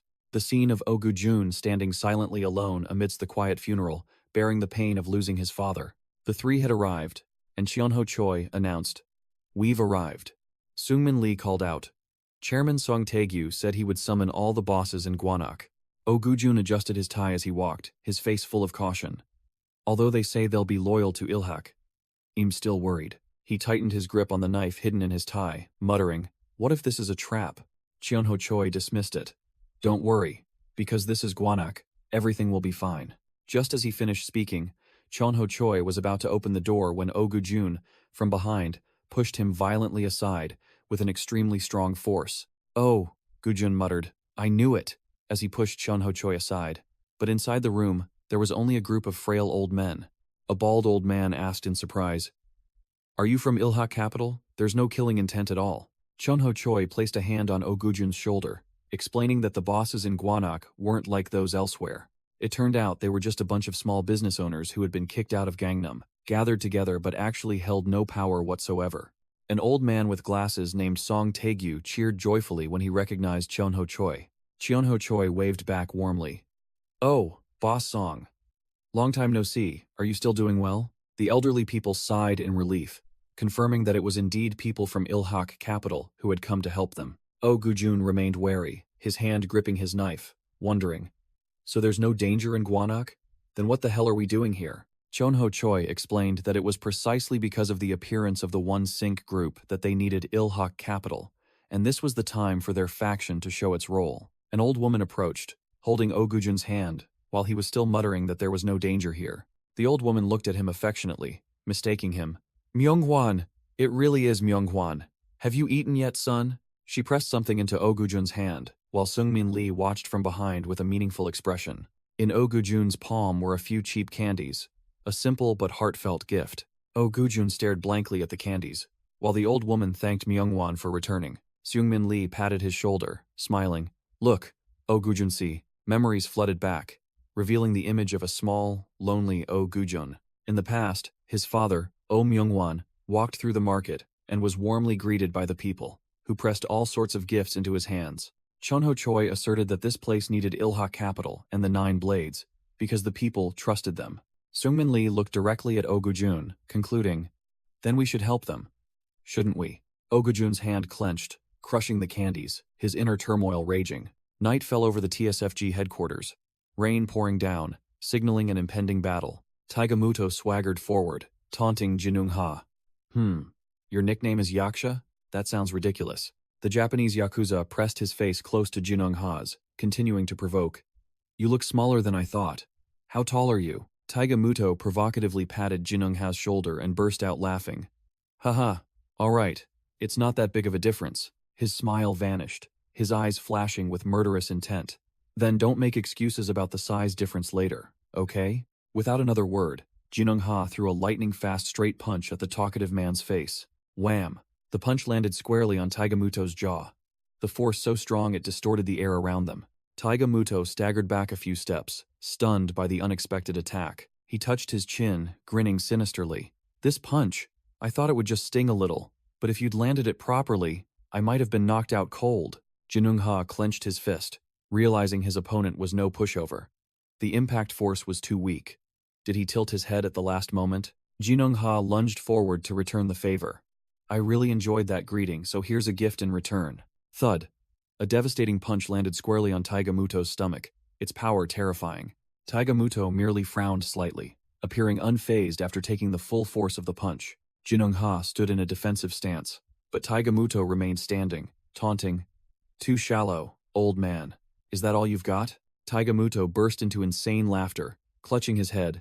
Bwahaha, is that all? You're still standing after taking that punch? Oh right, now I remember who you are. He pointed directly at Jinung-ha's face, shouting, The unwavering Yaksha, it's you. The text appeared, confirming the identity of Jinung-ha, the unwavering Yaksha. Taigamuto slapped his own face, trying to suppress his excitement. No, I shouldn't get this excited. But he couldn't hide his battle-crazed nature. But this is too much fun. Suddenly, a voice called out, Taigamuto, making him freeze.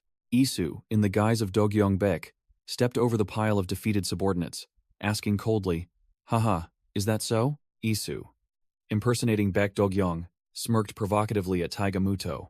We're no longer part of Oyama. Shouldn't you call me boss and show some respect? Taigamuto scoffed in response. I'm not part of Oyama anymore either. So, basically, I was right. Wasn't I? Isu silently watched as Taigamuto picked up his jacket, confirming his words. Not part of Oyama? What do you mean? Taigamuto draped his jacket over his shoulder, declaring bluntly. I just stopped by to say hello today. Now, I'm off to meet Oyama Shogo. Isu's expression turned cold, and he growled. So, that means you're siding with Oyama Shogo? Taigamuto waved goodbye, officially declaring war. That's right. The next time we meet, we'll be enemies. A cheesy line, isn't it? He turned back to look at Isu with an excited glint in his eyes, the smile of a battle maniac evident. Finally, I'll get to fight you. Isu maintained the demeanor of a boss, coldly dismissing him. Then, I'll be leaving. No need to see me off. As Taigamuto left, the unwavering Yaksha, Jinung-ha, suddenly collapsed, clutching his chest. Taigamuto's punch was clearly no joke. Jinung-ha, drenched in sweat, asked Isu with a trembling voice. Isu? Who the hell was that guy? Meanwhile, Taigamuto stepped out into the pouring rain, his smug smile unwavering. Huh. Looks like things are about to get interesting, Taizen. Suddenly, a figure stood tall in the rain, blocking Taigamuto's path. It was Isu, having shed his Baek Dogyong disguise. Taigamuto froze, his instincts screaming enemy. He turned around and faced Isu. Isu's eyes were as sharp as blades, cold and filled with killing intent, completely ignoring the pouring rain. Isu spoke, his voice echoing through the rain. Hey, you there. As soon as he finished speaking, Isu shot forward like a ghost, launching a surprise punch straight at Taigamuto's face. This was an ambush, a preemptive strike when the opponent was most off guard. Isu knew that using such a sneaky trick wasn't something a monster like Taigamuto would respect. In his mind, ambushes were the tactics of the weak, and that's how Taigamuto would see it too. But the reason Isu attacked wasn't for strategy, but for one thing only: instinct. Wham! Isu's ambush punch landed squarely on Taigamuto's face with immense force, but Taigamuto merely tilted his head, his steel hand instantly catching Isu's fist. Isu froze, while Taigamuto looked down at the blocked punch, muttering, "Hold on." Suddenly, Taigamuto clasped his hands together, bowing profusely like a clown. "My apologies. I'm so sorry, truly sorry." Isu was utterly speechless at this comedic act, while Taigamuto continued to play the embarrassed role, saying it was his first time encountering such a situation. Taigamuto released his hand, stating nonchalantly, "All right, my mistake. No more fooling around." Isu didn't buy the act, letting out a roar before unleashing another devastating hook. Sticking to the same script, Taigamuto easily caught the punch, a delighted smile spreading across his face as if toying with a mouse. The giant twisted his hand, throwing Isu off balance, making him realize the situation was spiraling out of control. Thud. Taigamuto delivered a thunderous kick, sending Isu flying like a ball. The Yakuza looked at his fist, feeling the aftershocks of the impact. Starting to get a little excited, aren't I? Taigamuto gritted his teeth, his eyes gleaming with frenzy. Isu lay sprawled on the soaking wet ground, looking up at the monster standing tall before him. Screech. A luxurious car pulled up, and a man wearing glasses, looking exactly like Isu, stepped out. Taigamuto picked up his jacket, while the glasses doppelganger declared, "What a shame. That's enough for today." Isu looked bewildered. The Yakuza scoffed, introducing himself. "I'm Taigamuto. With your skill, you must be Bake Isu, right?" Isu stood up, asking directly, "Are you also with Oyama?" Taigamuto replied evasively, acknowledging it but not fully. The glasses doppelganger spoke. "Allow me to escort you, Mutsan."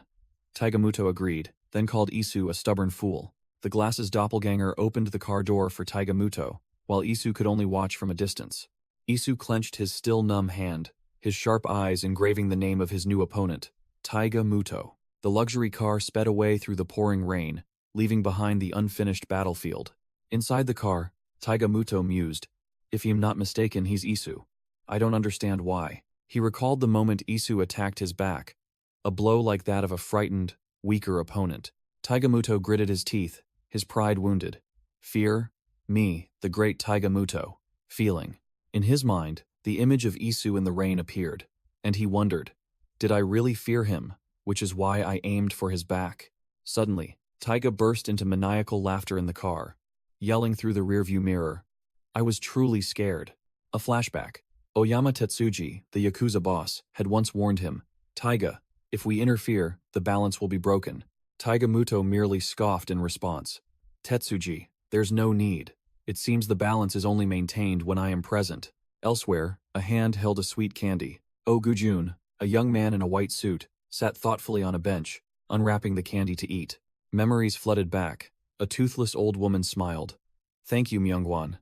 Thank you for coming back." Song Taejeon, a bald, tattooed man, approached Ogujun and muttered, "Damn it, these old geezers are all senile." He looked at Ogujun provocatively, continuing to taunt. After all this, what can Ilhak even do? Song Taejeon recognized his opponent. "Oh? Aren't you one of Ilhak's 9 blades? What are you doing here?" Ogujun coldly replied, "Nothing. Don't bother me." Song Taejeon puffed out smoke, continuing to prod. "If I'm not mistaken, you're the son of the late Oh Myung-won, right?" He sneered. "Yet you still stay with Ilhak, even after your father died like that." Song Taejeon smirked, asking sarcastically, "Do you like them? Or do they pay you a lot of money?" Oh Gujun finally looked up, his eyes sharp. "Listen here. Don't be so provocatively insolent." Oh, Gujun stood up, his voice full of disdain. "I don't even want to waste words on someone who only hides in the shadow of his weak old man." He turned his back, delivering a fatal blow.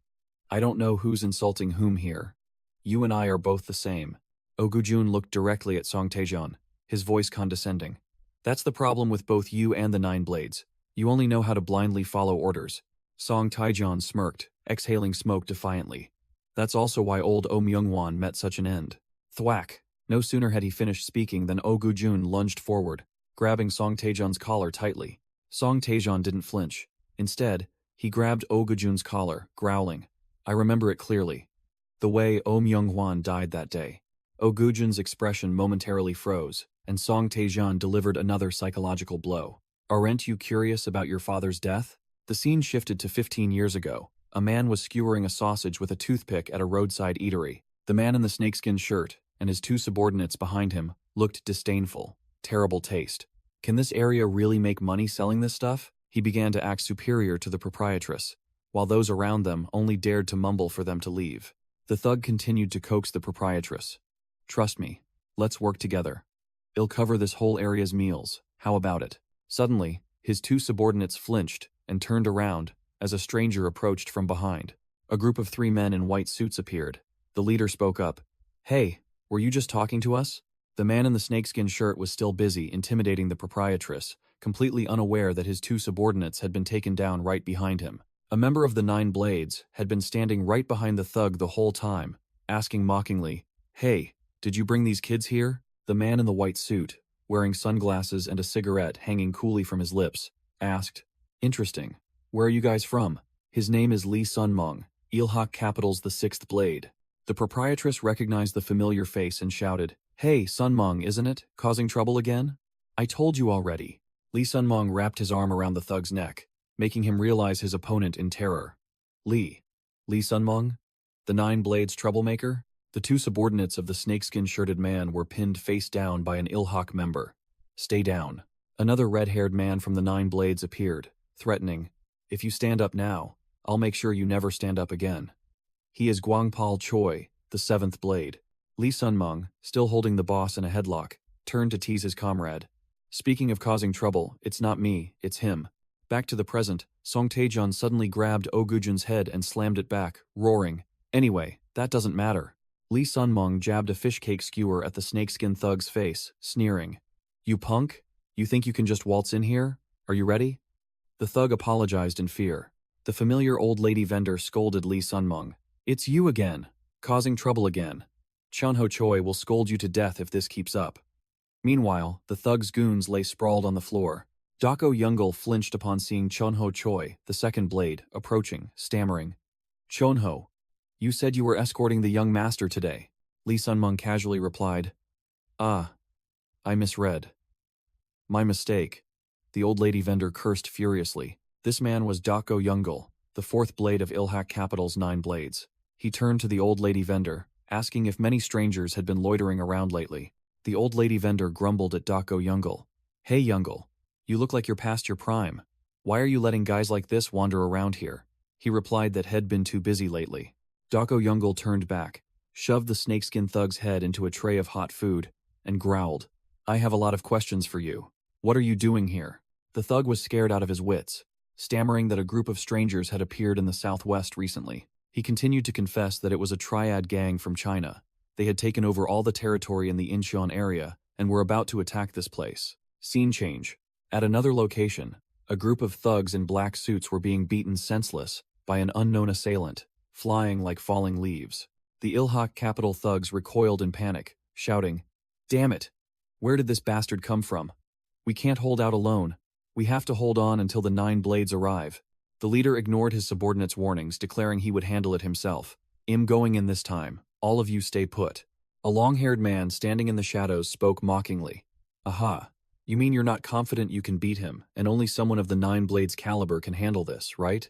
This man was Ryu Taehyung. He arrogantly pointed his thumb downwards.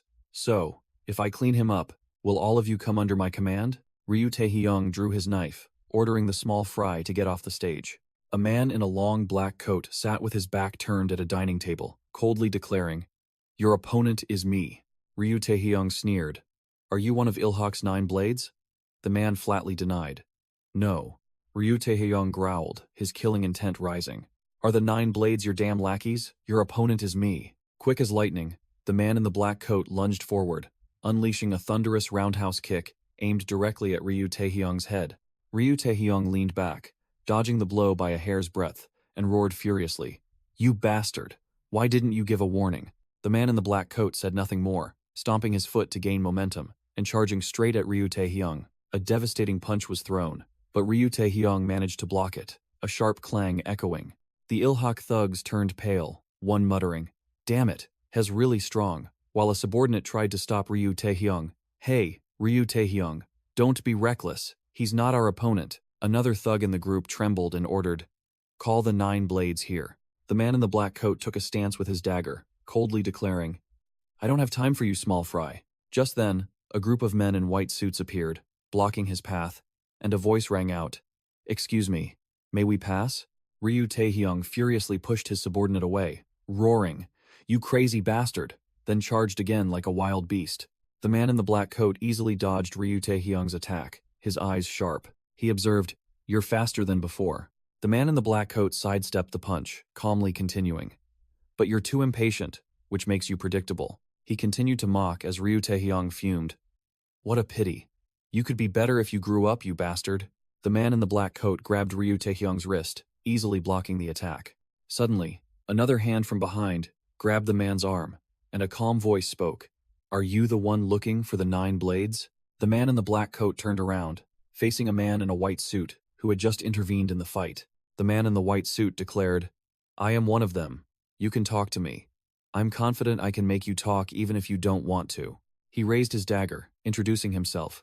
"My name is Oh Myung-won, the first blade of Ilhak Capital's 9 blades." The man in the black coat smirked provocatively.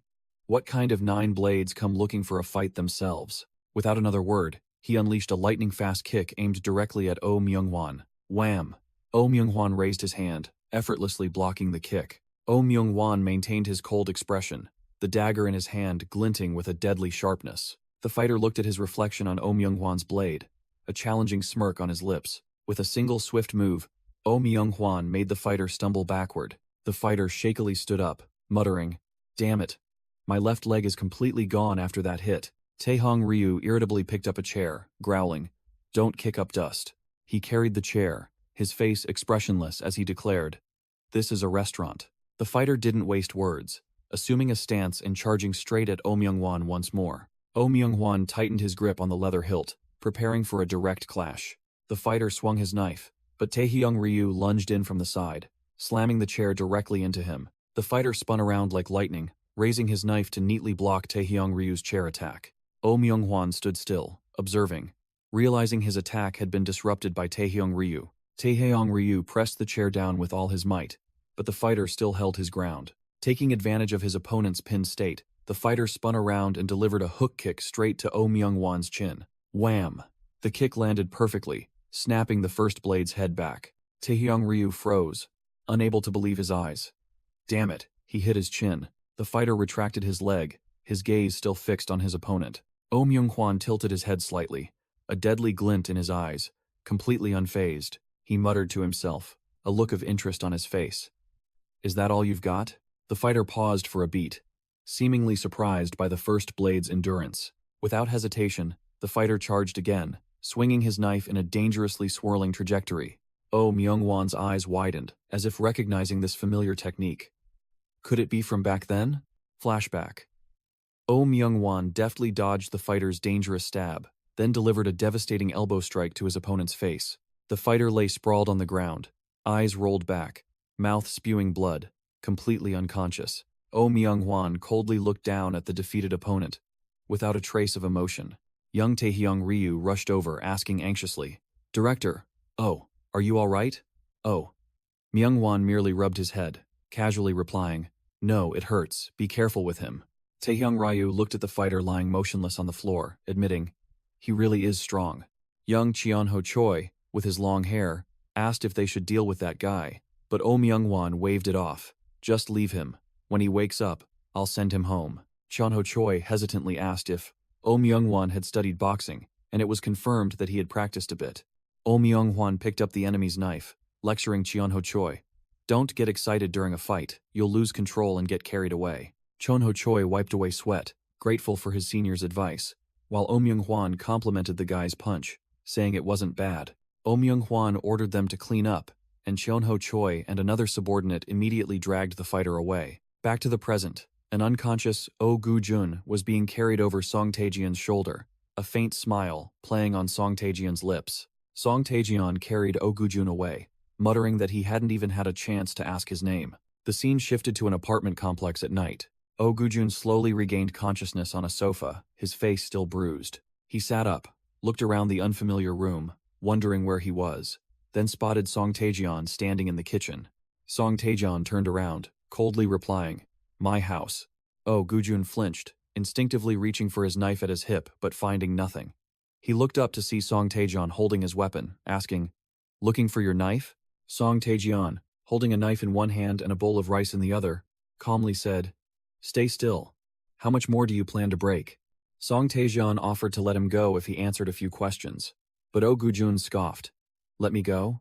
Do you think I need your permission to leave this place?" Oh Gu-jun stood up, looking down at Song Tae-jeon with contempt. "You only won once by luck. Don't get too cocky." Song Tae-jeon sat at the table with Oh Gu-jun's knife plunged into it, holding a bowl of rice and calmly declared, "Anyway, I won." Oh Gu-jun gritted his teeth, growling in response, "And you lost, you bastard." Song Tae-jeon paid him no mind, picked up his spoon, and set a condition. "Hold on. If you want to fight again, let me finish eating first." provoked by the condescending attitude.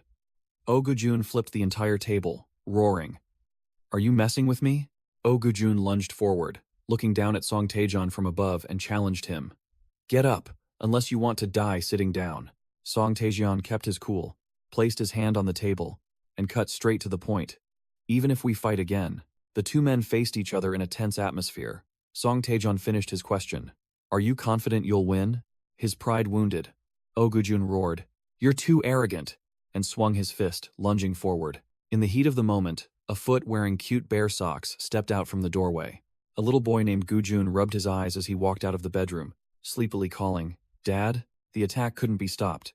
Oh Gujun's punch flew straight into Song Taejeon's face right before the boy's eyes.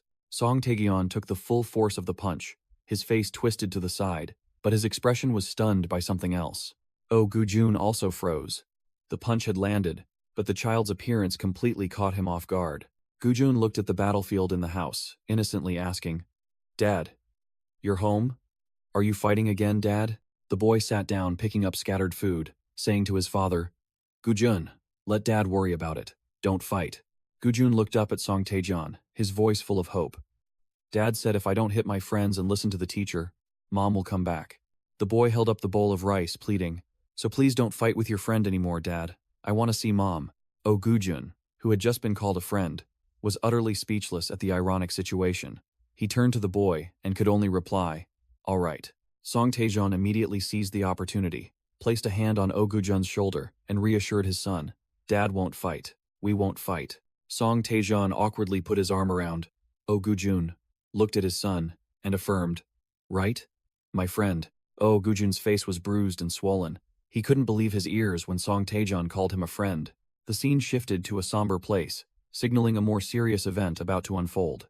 The urn containing the ashes of the late legend Oh Myung-hwan was solemnly placed in the memorial hall. Oh Gujun stood silently before his father's resting place, muttering his name. A stranger suddenly spoke up, asking who he was, breaking the silence. Two men, one old and one young, faced each other amidst the cold rows of urn cabinets. The older man squinted, recognizing a familiar face. Oh Gujun? Oh Gujun lifted his head, his sharp gaze fixed on the person opposite him. The other man looked surprised as he confirmed Oh Gujun's identity.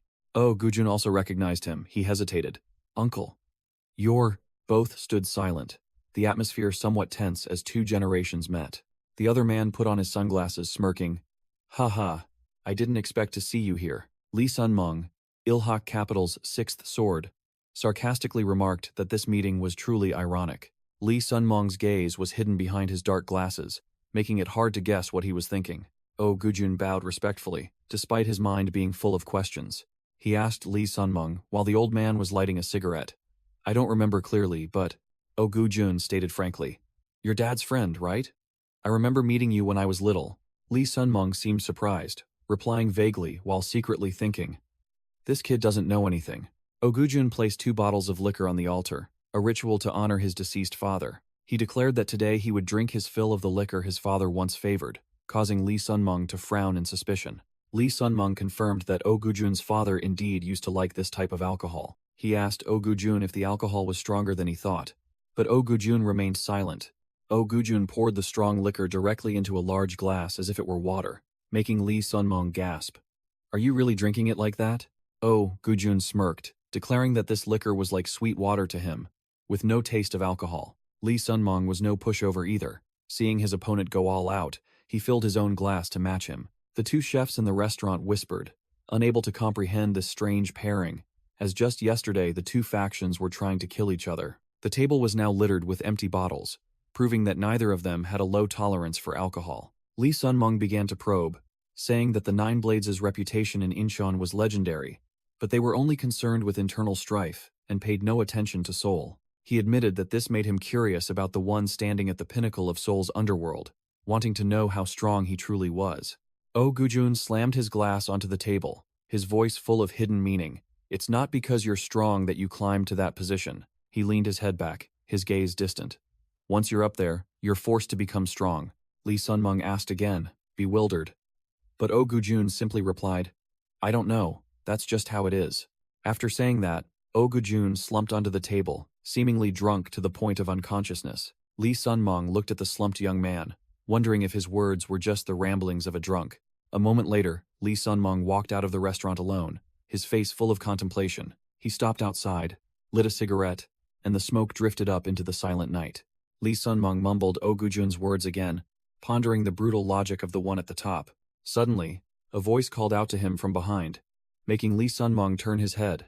Seung-min Lee, in a sharp white suit, approached with a confident demeanor, identifying himself as the one causing trouble recently. Seung-min Lee stepped closer, his eyes sharp, while Lee Sun-mong could only stand still, seemingly recognizing who was in front of him. The flashback began with a thug being slammed down, his face imprinted on the floor. The thug boss lay on the ground, growling. Who dares to cause trouble here? Gwangpal Choi, the seventh blade, smirked. Not bad, but is that all you've got? The boss lunged to attack, but Gwangpal Choi easily raised a hand to block him, leaving the boss stunned by the vast difference in skill. The boss couldn't believe his opponent's speed. He was completely overwhelmed. Before he could regain his senses, he took a devastating kick from Gwangpal Choi, sending him flying into a pile of shattered tables and chairs. Jang Dokbae, the eighth blade, stepped forward and asked Gwangpal Choi if he had interfered unnecessarily. Gwangpal Choi replied to his senior's compliment. This man's name was Jang Dokbae, the eighth blade of Ilhak capital. The boss lay flattened on the floor, bitterly asking, Damn it, who are you guys? Gwangpal Choi coldly declared, Us? We are the Nine Blades, you bastard. The boss scrambled to his feet, muttering the name Nine Blades in astonishment and fear. Enraged, he smashed a liquor bottle, turning it into a makeshift weapon in his desperation. With the sharp glass shard in his hand, he looked at Gwangpal Choi defiantly, determined to fight to the death. He grinned sinisterly, realizing there was more than one opponent. I get it. Is that why you guys are called the Nine Blades? As soon as he finished speaking, he charged straight at Gwangpal Choi like a cornered wild beast. Gwangpal Choi effortlessly dodged his fatal stab, completely superior. The boss still had no idea who he was up against, continuing to swing his weapon in vain. Gwangpal Choi delivered a perfect hook, landing squarely on the thug's jaw. The devastating punch sent him flying backward, completely unconscious before he even hit the ground. Gwangpal Choi grabbed his head and coldly slammed it onto the floor, ending the fight brutally and decisively. Gwangpal Choi shouted Lee Sun-mong's name when he saw him grabbing Jang Dokbae, who was sprawled on the ground. Lee Sun-mong delivered a brutal sweeping kick, sending Jang Dokbae flying a short distance. He spun around, his eyes cold and emotionless, ready for the next opponent. Lee Sun-mong casually dodged Gwangpal Choi's punch, then countered with a hook kick to his side. Gwangpal Choi gritted his teeth, enduring the blow, his face clearly showing deep shock at his opponent's speed and power. Without a second's pause, Lee Sun-mong spun and delivered a high kick straight to Gwangpal Choi's jaw. The devastating kick knocked Gwangpal Choi out, and Jang Dokbae could only scream his comrade's name in despair. Gwangpal Choi quickly helped Jang Dokbae up. Despite his injuries, he still tried to ask about the enemy's situation. Lee Sun-mong dusted off his hands, coldly admitting their skills weren't bad, then challenged both of them to come at him together. Gwangpal Choi and Jang Dokbae wiped blood from their mouths, their eyes filled with determination, preparing for the deadly second round. Both charged forward to attack, but Lee Sun-mong just stood still, uttering a contemptuous question. What the hell are you doing? A figure suddenly appeared at the door, the aura of a true monster making all three freeze. Gwangpal Choi and Jang Dokbae paled, quickly bowing respectfully. Boss Myung-won. Lee Sun-mong, however, showed disrespect, calling Oh Myung-won by his name directly, infuriating his subordinates. He looked at Oh Myung-won with disappointment. I thought you'd be different. Oh Myung-won lit a cigarette, replying coldly. But you're no different from the rest. He took a drag from his cigarette, uttering a bitter philosophy. Organizations are just illusions created by a bunch of incompetents. Lee Sun-mong lowered his head, seemingly deeply shocked by Oh Myung-won's words, who believed he should have understood that. Hey! Lee Sun-mong suddenly snapped his head up, his eyes blazing with murderous intent. He furiously swung his sharp cleaver, aiming straight for Oh Myung-won to deliver a finishing blow. Facing Lee Sun-mong's frenzied slash, Oh Myung-won didn't even bother to dodge, coldly stating, "Take it." A strange young man stepped out of the shadows, extending his hand and mockingly asking Oh Myung-won, "By the way, what's your name? I've never heard it." Oh Myung-won cast a contemptuous glance, then silently walked past, treating the young man as if he were air. The young man could only stand frozen, watching Oh Myung-won leave, completely ignored. The young man smiled smugly, introducing himself. Wang Ha-oh. Oh Myung-won turned back, muttering the name Wang Ha. Oh, then made a promise. We'll meet again. At Ilhak Capital headquarters, Chairman Lee Seung-hak was deep in thought about the name Wang Ha-oh. Lee Seung-hak sat in his office, chin in hand, pondering, is he really that strong? Seung-min Lee, sitting opposite, immediately confirmed. Yes, he is strong, Seung-min Lee continued, suggesting that Wang Ha-oh was a menace to Incheon, and offered to clean up the entire area himself. Lee Seung-hak brushed him off, scolding that Seung-min Lee was sometimes even worse than Chon Ho-choi. The old chairman rubbed his forehead, his face full of annoyance. But we still can't ignore this matter. Lee Seung-hak turned to the other person in the room, making a decision. Myung-hwan, will you handle this yourself? Oh, Myung-hwan, who had been silent until now, replied concisely. I intended to, while Lee Seung-hak added that if the opponent was strong, it was right for him to intervene. Oh Myung-hwan revealed his plan. To end it without a fight, then a flashback appeared, showing a young boy picking up scattered rice grains from a dirty floor. Lee Seung-hak seemed puzzled by Oh Myung-hwan's cryptic remark. Are you confident? Lee Seung-hak asked. Oh, Myung-hwan smirked confidently. Yes. Knock, knock. There was a knock at the door. A new character was about to enter. A young man with a tattoo on his neck entered, introducing himself as the head of strategic planning. Lee Seung-hak said he arrived just in time. The young man bowed respectfully to Oh Myung-hwan, and Lee Seung-hak introduced him as the new head of strategic planning. Lee Seung-hak commented on Jang Se-young, who had just been introduced. I don't know how you plan to deal with Wang Ha-oh, but this kid is very smart. He'll be useful.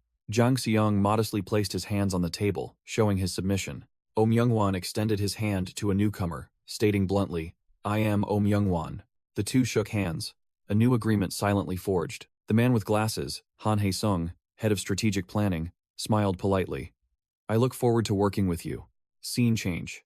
A young man with a mullet, puffing on a cigarette with a grim expression, asked again. What? What the hell do you want me to do? Oh Myung-hwan, standing nearby, replied curtly. You heard me. But I'll say it again. Oh Myung-hwan pointed towards a large port area, ordering, I want you to seize complete control of the southwestern region. The young man smirked, looking unconvinced. Just because you say so, it's mine? Oh Myung-hwan confirmed firmly.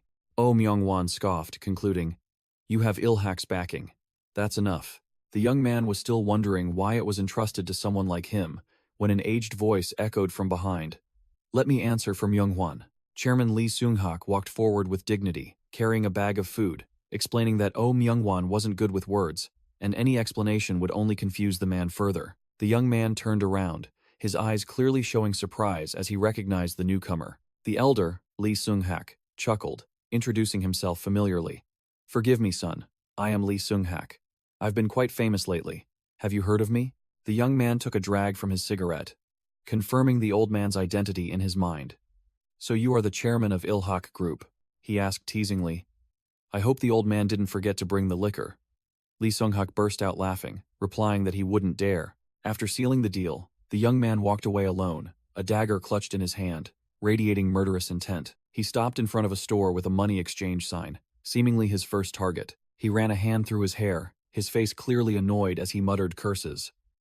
Damn that old man and his stupid games. It turned out that the night before, he had slammed the table with immense fury. During a casual drink, Oh Myung-hwan grumbled to Lee Seung-hak. I can't believe it. Is the old man trying to drink the place dry? While the elder simply asked casually, Are you already feeling it? Oh. Myung-hwan turned to Lee Seung-hak, showing disappointment in the young man sitting opposite. Myung-hwan, I had high hopes based on your words, but it seems this guy is all talk, like beer foam. The young man defiantly poured more liquor, his face expressionless. Hold on. I'm not drunk enough to listen to that nonsense yet. Lee Seung-hak looked him straight in the eye, getting to the point. Wang Ha-oh, I want you to become a blade. Wang Ha-oh paused, a smirk playing on his lips as he asked. A blade? The young man suddenly stood up, splashing his drink directly into Oh Myung-hwan's face, growling. Are you suggesting I become one of the 9 blades, your puppet? Don't think a few drinks makes us brothers. Lee Seung-hak crossed his arms, calmly putting him in his place. Don't overestimate yourself, son. I'm not particularly fond of you either. The elder began to explain. The 9 blades are those who serve to protect Ilhak. Normally, a wild, reckless weapon like you wouldn't stand a chance. As he spoke, Lee Seung-hak poured a full glass of liquor. But the situation now is different. We need a weapon like that. A deadly and reckless blade. He pointed at a map of Seoul, analyzing the situation.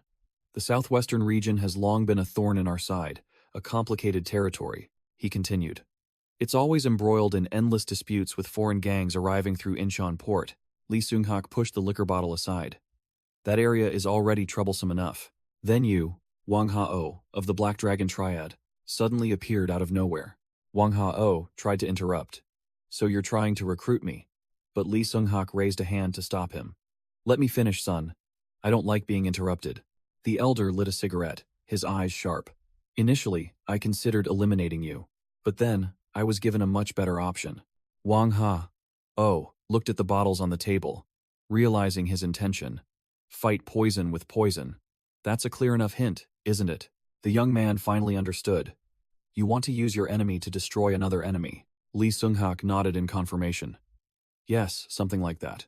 As I said, I've been quite famous lately. The TV screen behind them showed political poll results, indicating Lee Seung-hak was at a disadvantage, and that puts me in a precarious position, unable to act boldly. That's why I hope you'll lend a hand. Wang Ha-oh tapped his hand on the table, getting straight to the price. So what do I get? What's the exchange? Lee Seung-hak smiled powerfully. The southwestern region, of course. Il-hak will recognize you as the overlord of this territory. Wang Ha-oh smirked at the offer, taking the glass of wine. He drained it in one gulp, showing his resolve. Crash! Wang Ha-oh slammed the glass onto the table, his face flushed. You bastards need to wake up. He opened a drawer, revealing a special dagger inside. A mullet-haired man with a scar sat opposite him, his voice full of challenge. You believe you have the right to acknowledge me as the overlord? The mullet-haired man looked straight ahead, exhaling smoke, and issued a warning aimed at Il-hak capital. Stop deluding yourselves. Memories flooded back. Wang Ha-oh, shirtless and covered in tattoos, charged into a group of small fry thugs like a wild beast. He coldly declared to his enemies, You have no right to decide. Swoosh! A sharp blade slashed across the body of a tattooed victim. Thwack! Amidst the chaotic fight, Wang Ha-oh's dangerous stab was blocked by the mullet-haired man with just one hand. The mullet-haired man looked at Wang Ha-oh, his sharp eyes declaring his superiority. You will be forced to acknowledge me. The scene shifted to a modern building, with a giant campaign poster of the elder Lee Seung-hak. Inside Il-hak capital headquarters, Lee Sun-mung was being condescending to Dako Youngle. Let me explain why you'll never beat me, Youngle. He patted Dako Youngle's shoulder, scoffing. You need to put some spin on the ball, huh? Suddenly, Lee Sun-mung changed his demeanor, warmly greeting a newcomer. It's a pleasure to see you today, boss. Another man stepped in, with long silver hair, a scarred face, and a snake tattoo on his neck, exuding an overwhelming aura. He directly asked Dako Youngle, Hey, Youngle, where's the chairman? This silver-haired man was Song Tae-ju, the third blade of the 9 blades, a true powerhouse. Seeing their superior, everyone, including Dako Youngle and Lee Sun-mung, quickly bowed in greeting. Lee Sun-mung reported, Sir, he's not in the office right now. I'll try to contact him immediately. Song Tae-ju waved him off. Never mind, I'll call him myself. He turned to Lee Sun-mung, asking sarcastically, By the way, Sun-mung, are you sick or something? Smack. Song Tae-ju slapped Lee Sun-mung directly across the face, sending his glasses flying amidst the shock of those around them. Song Tae-ju sneered, mocking his subordinate's disrespectful attitude. What kind of half-hearted bow was that? I thought your neck was in an invisible cast, you punk. After taking a kick to the stomach, Lee Sun-mung immediately bowed his head and apologized to Song Tae-ju for his insolence. Song Tae-ju leaned close to Lee Sun-mung's face, his voice full of sarcasm, implying it was the superior's fault for not properly disciplining his subordinates. He turned to Dako Youngle with a taunting question, and the dark-skinned man could only bow his head, taking the blame for his colleague. All the subordinates bowed low as Song Tae-ju warned that they had become too soft and needed to straighten up immediately. Another man approached, picked up the sunglasses, and handed them to the bowing Lee Sun-mung. This man was Han Byung-guk, the 5th blade of the 9 blades, who apologized on behalf of Lee Sun-mung, explaining that he had been under a lot of stress lately. Han Byung-guk waved goodbye as Song Tae-ju turned his back and walked into the office with an annoyed expression. Dako Youngle breathed a sigh of relief, remarking that the old boss Song Tae-ju was as grumpy and difficult as ever. Lee Sun-mung felt guilty for implicating Dako Youngle, but the dark-skinned man patted his shoulder reassuringly, saying that Song Tae-ju wasn't targeting him. Inside the office, Song Tae-ju ran his hand over a luxurious wooden box, engraved with the name Il-hak Lee. Song Tae-ju turned to Han Byung-guk. irritably asking if he saw the current disastrous state of Ilhak capital. He complained that the 9 blades had lost their edge, living too comfortably in peacetime and forgetting their vigilance. The office door suddenly opened, and a man wearing glasses stepped in, introducing himself as Han Hae-sung from the Strategic Planning Department. Han Hae-sung explained that he had brought documents for the chairman's approval and would leave immediately. Song Tae-ju stopped him, ordering, "Documents? Let me see them." But Han Hae-sung hesitated, saying they were top-secret documents. Song Tae-ju stepped forward, growling, "Top secret what?" A thick killing intent emanated from him. He pressed his face close to Han Hae-sung's, asserting his position as an executive and the third blade, then challenged. "You're saying there are documents I'm not allowed to read, aren't you?" Han Hae-sung could only force a strained smile, sweat pouring down his face under Song Tae-ju's overwhelming aura. He quickly bowed and handed over the documents, mumbling that his judgment had been mistaken. Song Tae-ju snatched the documents, sneering, This is the problem with you bookworms." Song Tae-ju looked through the documents, smirking at Han Hae-sung. "You brat, you don't know anything." He asked if he had heard of someone named Wang Ha-oh, and Han Hae-sung nonchalantly replied that he hadn't. Song Tae-ju pointed to the transaction details on the papers, which clearly stated the name Southwest Ilhak Branch Chief, Wang Ha-oh, demanding an explanation. He growled, asking why that bastard was the branch chief, while Byung-guk Han, standing next to him, was also stunned. Han Hae-sung scratched his head, casually replying, "Ah, you're talking about Mr. Wang. I believe the chairman is considering a personnel reshuffle after the election." He continued to fan the flames, revealing that Director Oh himself had recommended Wang, and the chairman had even agreed to bring him into the ranks of the Blades. Song Tae-ju was stunned, unable to believe that both Myung-hwan and the chairman would approve such a decision behind his back. Seeing the tense situation, Han Hae-sung feigned an apology for his slip of the tongue and quickly slipped away, leaving behind a mess. Byung-guk Han's face turned pale, reiterating that the expansion plan had been postponed, and that area was originally Song Tae-ju's territory. Song Tae-ju grabbed Byung-guk Han, growling, "Don't, you think something's wrong? A post-election personnel reshuffle can only mean one thing." He tightened his grip on Byung-guk Han's collar, stating the naked truth directly. "Don't pretend you don't understand. Both of our hands are already stained from dirty deeds." Song Tae-ju yelled bitterly, exposing their fate. "Thugs like us are just useless burdens to Congressman Lee. Not blades, but trash, do you hear me?" Byung-guk Han staggered, refusing to accept the harsh truth. "No way, we've worked our backs off for all of this," he cried out in despair, clenching his fist. "And we are the 9 blades, aren't we? We are Ilhak's blades." Han Hae-sung watched from a distance, unable to hide his triumphant smile, as his divisive plan succeeded perfectly. He smirked cunningly, completely relishing the downfall and panic of those he had just entrapped. Scene change. At a traditional house, the 9 blades leader, now Congressman Lee, sighed. This new job is truly killing me." Seung-min Lee sat opposite, warning profoundly. "I won't count my chickens before they hatch, sir. A second term is not guaranteed." Seung-min Lee raised his glass in a toast, while the old congressman gazed thoughtfully at the memorial wreath nearby. Old Congressman Lee thanked him, admitting it was all thanks to his subordinates, and muttered as if speaking to someone long gone. "Look how far we've come, Myung-hwan." In a flashback, the old congressman poured wine for Oh Myung-hwan while asking about the situation in the Southwest, attributing the smooth progress to their new friend. A bloody scene appeared. Wang Ha-oh, knife in hand, sat amidst a pile of corpses, officially becoming the undisputed overlord of the Southwest, while other petty bosses merely bowed their heads. The old congressman remarked that Wang Ha-oh was a pitiful lost soul, but admitted that weakness was certainly not his strong suit. He chuckled, saying that Wang Ha-oh reminded him of his old subordinates, and that was why he truly wanted to bring him into the family. Oh Myung-hwan attributed it to the old congressman's persuasive skills, but the old man waved it off, saying that Wang Ha-oh was so arrogant that they had to fight fire with fire. Oh Myung-hwan analyzed. "He is a solitary man, Chairman. He has never trusted anyone, and perhaps doesn't even know how to trust." Oh Myung-hwan continued, suggesting that was why Wang Ha-oh prioritized strength above all else, and believed that subjugation was the solution to every problem. The old congressman refuted that philosophy, pouring wine as he spoke. "But the truth is, we only grow stronger when others trust and rely on us." He lightly flicked the glass, teasing. "Drunk already? You always talk a lot when you're drunk, Myung-hwan." Oh Myung-hwan listened silently, as the old congressman instructed him to keep an eye on Wang Ha-oh, because that kid had a good heart. The old congressman concluded that Wang Hao's alcohol tolerance was too low, and they would have to do something about it, to which Oh Myung-hwan simply replied, "Yes, sir." Scene change to the present.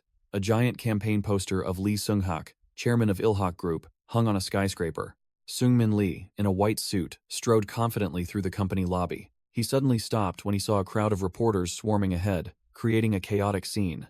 A female staff member rushed over to report to Seung-min Lee that something big had happened.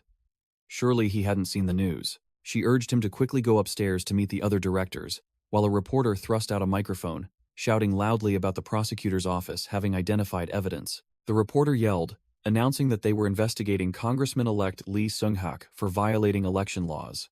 The corridor was silent, the meeting room door closed, signaling an impending storm inside. On the TV screen in the room, the news report was repeatedly broadcasting the prosecutor's investigation announcement. Seung-min Lee stood watching, his face darkening. What the hell is he talking about? Inside the meeting room, the Ilhak underlings were in an uproar, shouting that this was nonsense and a congressman couldn't be arrested. Dako Youngul, the fourth blade, reported with a twisted face. The chairman has agreed to meet the prosecutor. He said there's nothing to worry about because we are clean. Song Tae-ju, the third blade, sneered mockingly. Clean? Do you really think so? Han Byung-guk, the fifth blade, asked blankly. What do you mean? Seong Tae-ju immediately cut him off. Stop it. Don't play innocent. Song Tae-ju continued to fan the flames. Our hands are clean. Don't make me laugh. Remember how Ilhak rose to power. He recounted their bloody past. Remember how we built this empire? We smashed, we destroyed, we killed to carve out our position in this city. He concluded bitterly. The 9 blades were only valuable when we were just thugs. Now that the chairman is a councilman, we're nothing but stains on his reputation. Song Tae-ju began to speak treasonously. We need to jump ship if we want to save ourselves. But before he could finish, a loud sound echoed. Crash. Cheon-ho Choi, the second blade, slammed the table, growling. That's enough. Say one more word, and you'll regret it. Song Tae-ju remained unfazed. I'm just speaking the truth, Cheon-ho. Just then, Seung-min Lee walked into the room, his presence overwhelming. The group quickly stood up and bowed. One asked, Greetings, sir. Where is the chairman? Seung-min Lee replied coldly. He chose to stay with the prosecutor. Why are all of you still here? Lee Sun-mung, the sixth blade, raised his bandaged hand, hastily asking for orders. Regarding that, we need your command, boss. He continued to report the tense situation. News about the chairman has shaken the entire underworld to its core. A coalition of factions in Central Seoul has turned against us and seized control of our Red Crown Hotel. Lee Sun-mung hesitated, adding more bad news.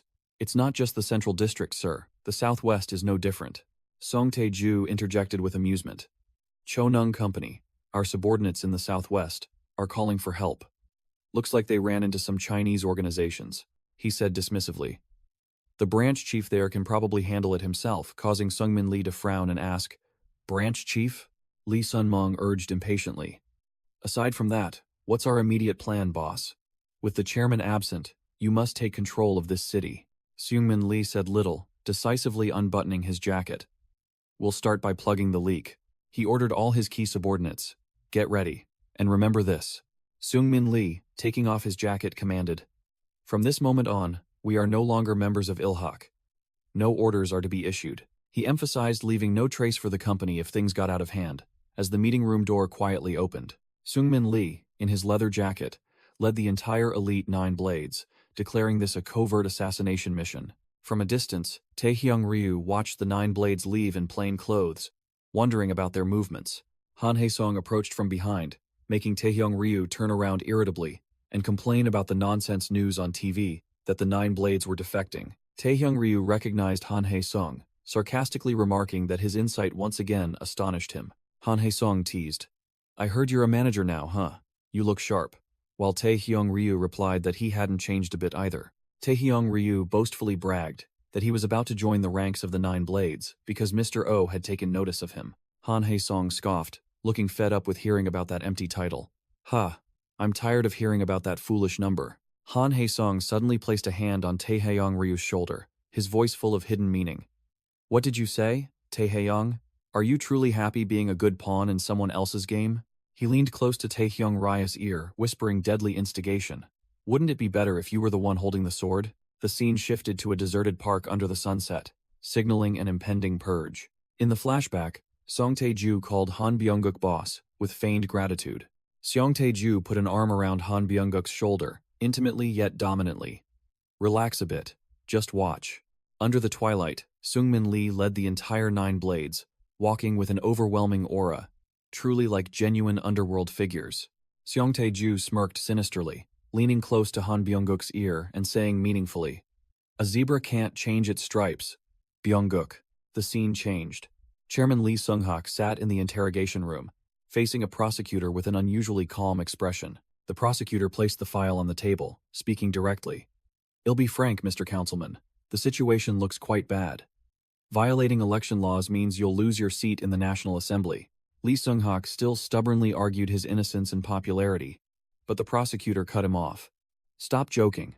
Let's talk about the Southwest Branch Chief." Lee Seung-hak snapped, denying the existence of such a position and demanding a cigarette, but the prosecutor simply replied coldly with a name, Wang Ha-oh. The prosecutor sneered, holding up a photo of Wang Ha-oh in front of Lee Seung-hak. Does this name sound familiar? A flashback to Lee Seung-hak, stepping out of the interrogation room, the reporters clamoring his name, camera flashes going off continuously. The vultures yelled, pointing their cameras directly at the old man. "Your time is over, you gangster." Lee Seung-hak was surrounded by the crowd. Banners reading "Gangsters have no place in politics" raised everywhere. A glasses-wearing aide rushed forward to clear a path, escorting Lee Seung-hak through the chaotic encirclement. The aide tried to shield Lee Seung-hak amidst the forest of cameras, urging the old man into the car while he only managed to utter a "thank you." The Ilhak chairman sat in the car, his gaze pensive as he looked outside, muttering that he needed time to think. Back in the interrogation room, the prosecutor laid his cards on the table, pointing at Wang Ha-oh's photo. "The Southwest Branch Chief from your election campaign. Stop beating around the bush." Lee Seung-hak broke into a sweat, stammering denials, but the prosecutor sneered. "I've verified everything, Mr. Lee." The prosecutor firmly asserted that he had an insider who leaked the evidence, leaving the Ilhak chairman stunned, never expecting a traitor. The prosecutor flipped through the documents, delivering another fatal blow. "In any case, you've admitted to knowing him, haven't you?" In the car, the Ilhak chairman was still reeling from the spy and the strange documents when the glasses-wearing aide spoke up to report. The aide delivered a shocking piece of news, while Lee Seung-hak was annoyed. "Boss, several small groups under Ilhak have seceded and seized our assets," the aide continued, leaving Lee Seung-hak stunned. "Therefore, the 9 Blades executives have gone to handle the situation themselves." The Ilhak chairman yelled, believing that action would only add fuel to the fire, but the aide explained, "That's why they left without wearing suits. They said they couldn't disgrace the corporation." In the empty meeting room, the white suits of the 9 Blades were neatly arranged on the table. A luxury car pulled up. Ilhak's goons stood ready, armed with weapons. Seungmin Lee stepped out of the car with a cold demeanor, wearing a cool black leather jacket, ready to lead the purge. Elsewhere, Lee Seung-hak helplessly leaned his head against the wall, muttering in despair. "Fools. Why would they?" The aide continued his report, "And Chonung has requested aid from the southwest." Lee Seung-hak was astonished. "Chonung? You mean Miss Cha? She requested support?" Outside the Chonung Company headquarters, a group of thugs, armed with clubs, were discussing how the Chinese triads were finally moving to clean up the smaller branches. They confidently advanced up the stairs, one of them reassuring his comrades that Ilhak was finished, so there was nothing to fear. Suddenly, a gigantic broadsword plunged into the ground right in front of them, and a cold voice echoed from the shadows. "Really? I didn't know that." The thugs were speechless, their faces pale as they realized they had provoked a formidable opponent, while the stranger sneered.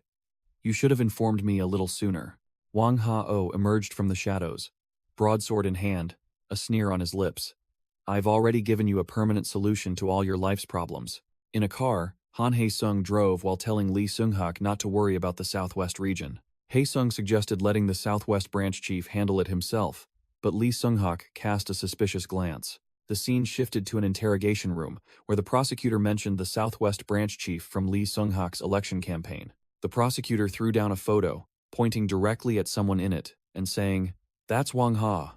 Oh, isn't it? Stop beating around the bush." The photo showed a close-up of the branch chief handing a bag of money to Wang Ha-oh. Undeniable evidence. The prosecutor confirmed that everything had been verified, and all the evidence was provided by an insider. Back in the car, Lee Seung-hak muttered, piecing everything together. The Southwest Branch Chief, the shady documents, and an informant. He had been set up. Lee Seung-hak called Han Hae-sung's name with a voice full of suspicion, and the man replied with terrifying composure, "Yes, Chairman." Unable to restrain himself, Lee Seung-hak grabbed Hae-sung by the collar, growling, "You orchestrated all of this, didn't you?" Han Hae-sung merely sneered, casually fastening his seatbelt and warning, "You shouldn't do that, sir." Crash! Hae-sung slammed the accelerator, and the car roared, speeding away like a beast. With a crazed smile, Hae-sung glanced at his unbalanced boss. "Not wearing a seatbelt is a bad habit, sir." Crash! The car slammed straight into a pile of roadside obstacles in a horrific collision. Han Hae-sung's thoughts appeared. He believed that Seoul was currently in an extremely stable, three-way standoff. He thought of Lee Seung-hak and Il-hak, seeing them as a towering mountain no one could reach, and he was the one who would topple that mountain. Han Hae-sung's thoughts. As long as Il-hak and the Nine Blades exist, he would only be a tool to be discarded at any moment. Therefore, all his plans were based on careful calculation, advancing step by step towards his ultimate goal. He had secretly collected each weapon to use later, all just to overthrow Il-hak. And finally, blood was spilled. The scene was a horrific accident. The luxury car was utterly wrecked, and Lee Seung-hak's body lay sprawled on the snow-covered road. Han Hae-sung, face covered in blood, staggered to his feet and tried to remain calm. He told himself to calm down and think about the next step while dragging Lee Seung-hak's body. Another car raced towards them, its headlights shining directly on his face, just as Hae-sung had predicted. Ryu Tae-hyung stepped out, his face filled with murderous intent. "You bastard. What have you done to Han Hae-sung?" Han Hae-sung calmly replied, "Nothing, just dealing with an old man." Then he ordered Ryu, "Come here and lend a hand." Furious, Ryu Tae-hyung grabbed Hae-sung by the collar, roaring, asking if he knew what he had just done. Han Hae-sung retorted with a loaded question, recalling old advice. "Hey Ryu Tae-hyung, do you remember what I once told you? In the end, will you be the sword used by others? Or the one who wields the sword?" Hae-sung smirked provocatively. Ryu froze. Just then, another car approached, interrupting his thoughts. A group of mercenaries brandishing weapons stepped out. Their leader grumbled, "Why did you bring others?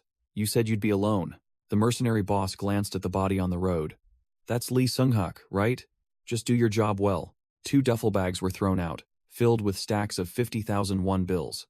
Han Hae-sung explained that they were 2 ransom bags, because Lee Seung-hak was only human, after all, implying a staged kidnapping. Holding a blood-stained wad of cash, Hae-sung looked Ryu straight in the eye. "Hey, Ryu Tae-hyung, listen carefully." With a cunning smile, he calmly declared, "Right now, we are under attack." Han Hae-sung was questioned by the axe mercenaries, led by their axe-wielding boss, who yelled for being tricked about handing over Lee Seung-hak. Han Hae-sung calmly patted Ryu Tae-hyung's shoulder, ordering him to act as Seoul's new ruler.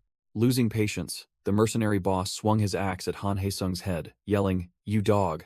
Quick as lightning, Ryu Tae-hyung caught the axe handle, stopping the attack and growling Han Hae-sung's name. With just one hand, Ryu Tae-hyung easily flung the mercenary boss away, demonstrating an absolute power disparity.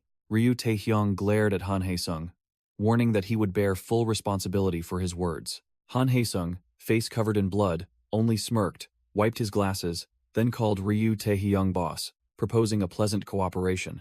Ryu Tae-hyung stopped playing along, grabbed Han Hae-sung by the throat with one hand, growling, "Boss?" Carrying Lee Seung-hak's body on his shoulder, Ryu Tae-hyung questioned Han Hae-sung, saying that he was in big trouble and seemed to be holding back cards. Choked and gasping for air, Han Hae-sung could only bitterly admit in his head that this old man Ryu was incredibly strong. Ryu Tae-hyung looked at Lee Seung-hak's body, declaring that Han Hae-sung would eventually regret this action. He threw Han Hae-sung onto the car roof, asserting that people like him would never change and only cause more trouble. Drawing a dagger, Ryu Tae-hyung prepared to finish off the mastermind, sarcastically calling him Mr. Chairman.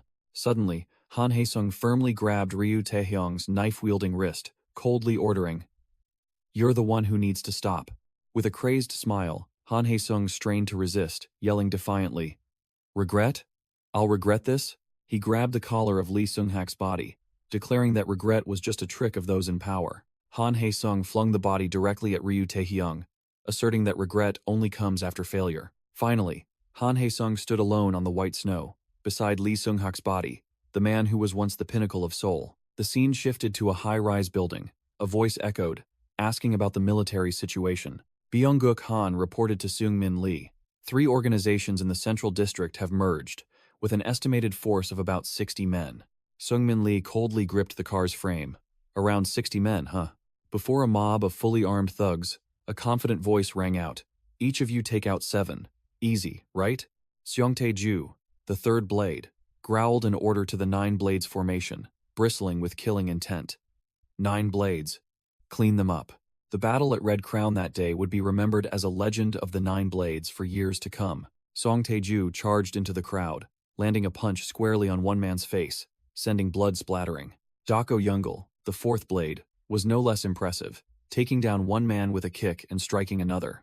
Lee Kyu-chang and Jang Dok-bai coordinated their attacks, sweeping aside the thugs in their way. In mere moments, 63 members of the opposing alliance lay sprawled on the floor, drenched in blood. Under the falling snow, all 9 members of the 9 blades stood tall amidst the battlefield, none seriously injured, officially reclaiming the Red Crown territory.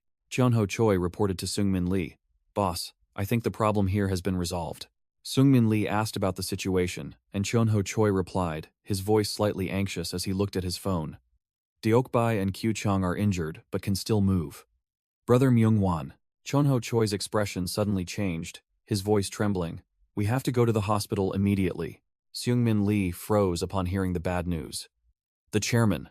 At the hospital, Chairman Lee Seung-hak lay motionless in the hospital bed, his entire body bandaged, covered in tubes and a ventilator, in critical condition. A doctor delivered the shocking news to a distraught Cheon-ho Choi.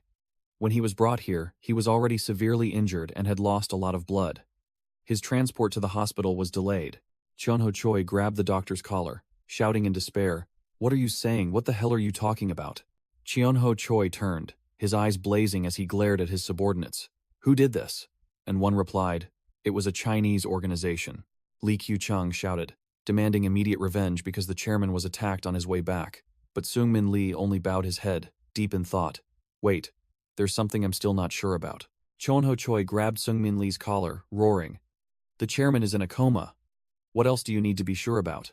All the 9 blades stared as Cheon-ho Choi questioned Seungmin Lee about trusting that bastard Wang Ha-oh in this dire situation. Seungmin Lee only remained silent, his bloodshot eyes gleaming with deep calculation, ignoring the taunts. Lee Kyu-chang, covered in blood, his face grim, looked like he was about to explode. Finally unable to bear it, Lee Kyu-chang cursed and stormed off, despite Gwangpal Choi calling after him. Seungmin Lee still kept his cool, informing the others that Han Hae-sung was also at the scene and ordered them to investigate further before acting. In another hospital room, Byung-guk Han pulled back the curtains, finding Han Hae-sung lying in bed. Han Hae-sung sat up, his body covered in blood, his face pained as he looked at Byung-guk Han, who had just entered.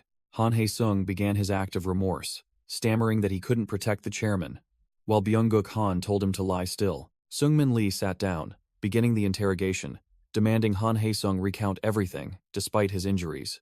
In Seungmin Lee's mind, another scenario unfolded. He was strangling Han Hae-sung and growling directly. "This is your plan, isn't it?" Seungmin Lee smirked.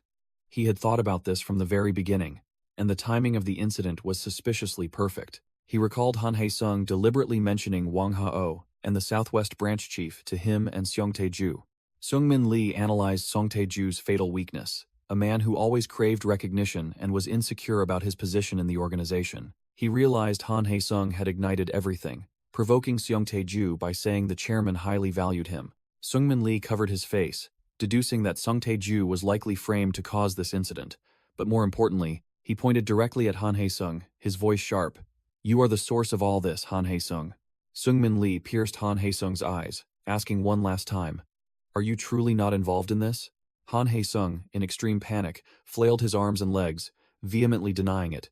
"I don't know anything." Han Hae-sung, covered in blood, cried out, begging Seungmin Lee to clear his name of conspiring against the chairman. Seungmin Lee only sat there silently, his head bowed in thought, revealing no emotion. Suddenly, Seungmin Lee stood up, his hand gripping Han Hae-sung's shirt tightly, his voice dropping low. "Forgive me, Team Leader Han." He let go, turned his back, and said he was just being a bit too sensitive, advising the heavily injured Hae-sung Han to rest. With a click, Seungmin Lee closed the door, leaving Hae-sung Han alone in the hospital room. Hae-sung Han lay on the bed, covering his eyes, bursting into laughter from sheer surprise. He had thought Seungmin Lee was just a naive kid, Outside the hospital, snow began to fall. Seungmin Lee stood lost in thought, his face utterly cold. The scene shifted to a dark alley, covered in white snow. Seungmin Lee was still thinking, wondering how a Chinese organization could have attacked President Lee Seung-hak at such a perfectly timed moment. The flashback began. The past Seungmin Lee was tearing up, wondering how President Lee Seung-hak had ended up in such a state. His face hardened, his eyes filled with determination. I won't be a sword used by others. I will be the one who wields the sword. Just then, Taehyung Ryu, with a crazed look, lunged from behind, swinging his knife straight at Seungmin Lee's neck. Slash! A trail of blood spurted, but not from Seungmin Lee. He had blocked the sharp blade with his bare hand. Taehyung Ryu froze, unable to believe his eyes as Seungmin Lee had caught his knife. Seungmin Lee clenched his hand, blood streaming down, but his face remained unchanged.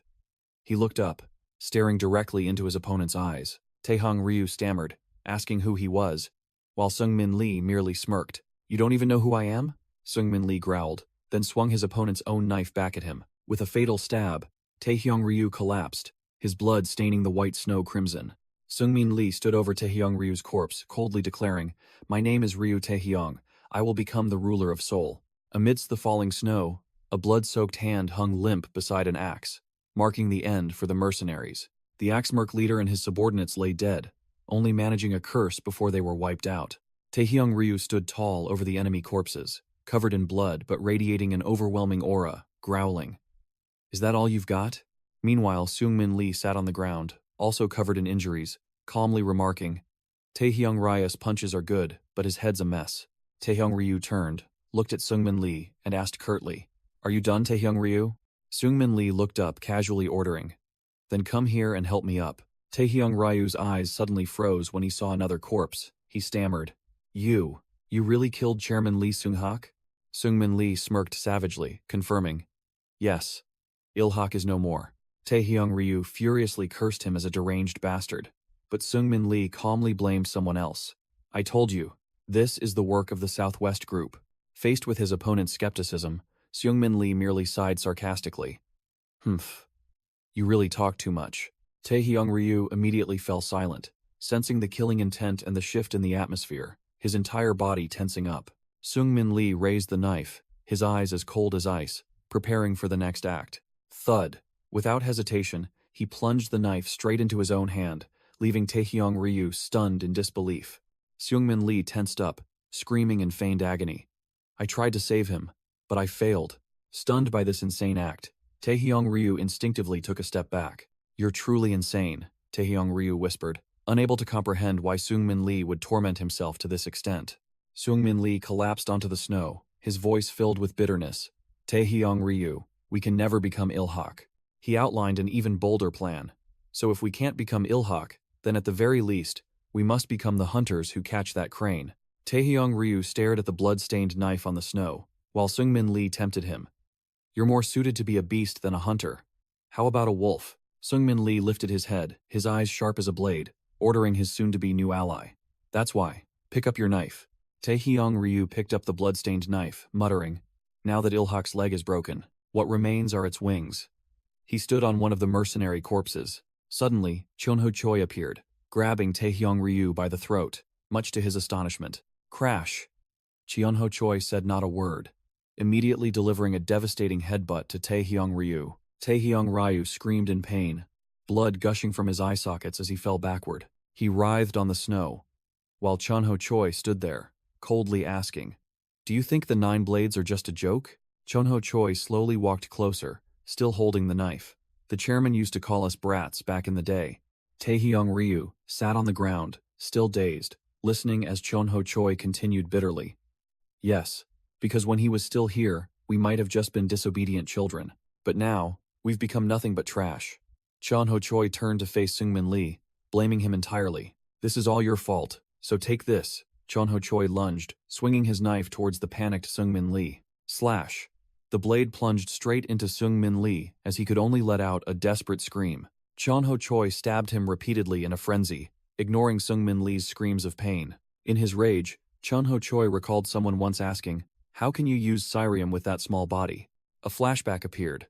A younger Chonho Choi sitting and eating grilled meat, muttering, What does that old man know?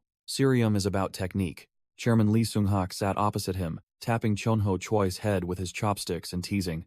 This kid is so scary, I'm speechless. No wonder you don't have any friends. Chonho Choi brushed the chairman's hand away, but he just smiled and said, You don't need to go that far. After all, no one is stronger than you, right? Chairman Lee Seung-hak smiled kindly, advising, So relax and learn to smile, kid. You'll get wrinkles if you keep frowning. The chairman's words from years ago echoed. No matter how annoying others are, just smile, because you have excellent technique. The image of the smiling chairman from the past faded, giving way to Chonho Choi's tear-filled eyes, brimming with resentment, in the present. The final scene was a blood-soaked battlefield in the snow, with Seungmin Lee and Taehyung Ryu both fallen, leaving only Chonho Choi standing alone. Lying sprawled on the cold snow, Seungmin Lee weakly called out Chairman Lee Seung-hak's name. Jang Se-young looked at Taehyung Ryu, who was dying on the ground, and growled, Taehyung Ryu, get up. What the hell are you doing? With a smug smile, Jang Se-young held out his hand and declared, From now on, this is our era. It's too early to be lazy. The scene shifts to the Tiansheng headquarters, where the thugs were gathered. A strange young man with a mullet walked in, his eyes sharp as a blade, and coldly asked, Say that again. What happened to Il-hak? He sat down, crossed his arms like a boss, and questioned the low-level thugs. You mean Il-hak was destroyed? Where did you hear that news?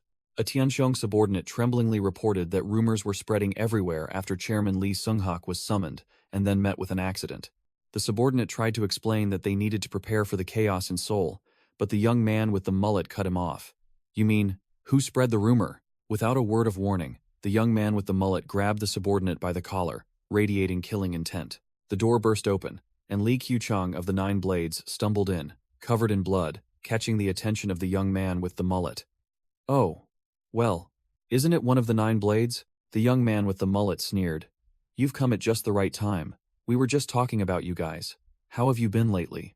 There are even rumors that Il-hak is about to collapse. Wham! The young man with the mullet delivered a devastating kick to Lee Kyu-chang's face before he could react. Lee Kyu-chang, a prominent member of the Nine Blades, flew like a broken puppet. The low-level thug took a kick, without understanding what was happening. The other members of the Nine Blades stood frozen, not daring to utter a word as they watched their comrade get beaten. The young man with the mullet looked down at Lee Kyu-chang lying on the floor and asked directly, Are you Wang Ha-oh? At a quiet market, two thugs lay sprawled on the floor, the battlefield having just been cleaned up. Guangpal Choi, the seventh sword of Il-hak, stood amidst the rubble and declared, Unfortunately, as of today, the southwestern district no longer has a ruler. Amidst the snowy night, Chonho Choi crushed something in his hand, his eyes hardening as he firmly asserted, Only Il-hak. The young man with the mullet stared into space, his eyes complex, muttering about a legendary name. What happened to Oh Myung-won? Crash. Oh Gujun's fist crushed the cup on the table, sending shards flying. Oh Gujun, his face cold as ice, growled. Say that again. Where did they go? Song Tae-ju, his face bruised, reported that the Nine Blades had moved their forces to the southwestern district, saying they would capture Wang Ha-oh and take over the entire area. Oh. Gujun gritted his teeth, his eyes sharp. I told them to wait, didn't I? Song Tae-ju tried to explain. Boss, even if I'm a gangster, I'm not stupid. I know everything. He continued to ramble about how the Nine Blades had built up Il-hak, but now that Chinese guy was the boss of the southwestern district, then questioned Oh Gujun about the title of branch chief. Song Tae-ju slammed the table, shouting in frustration. Are you going to deny it to the very end? I know everything.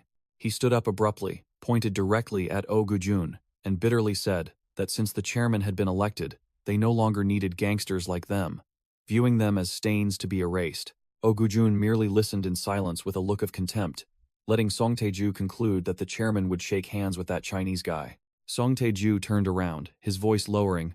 Boss, don't forget, at our core, we're just a bunch of thugs. He continued his moralizing, saying that no matter what noble cause they claimed, they were still selfish individuals, only concerned with their own interests.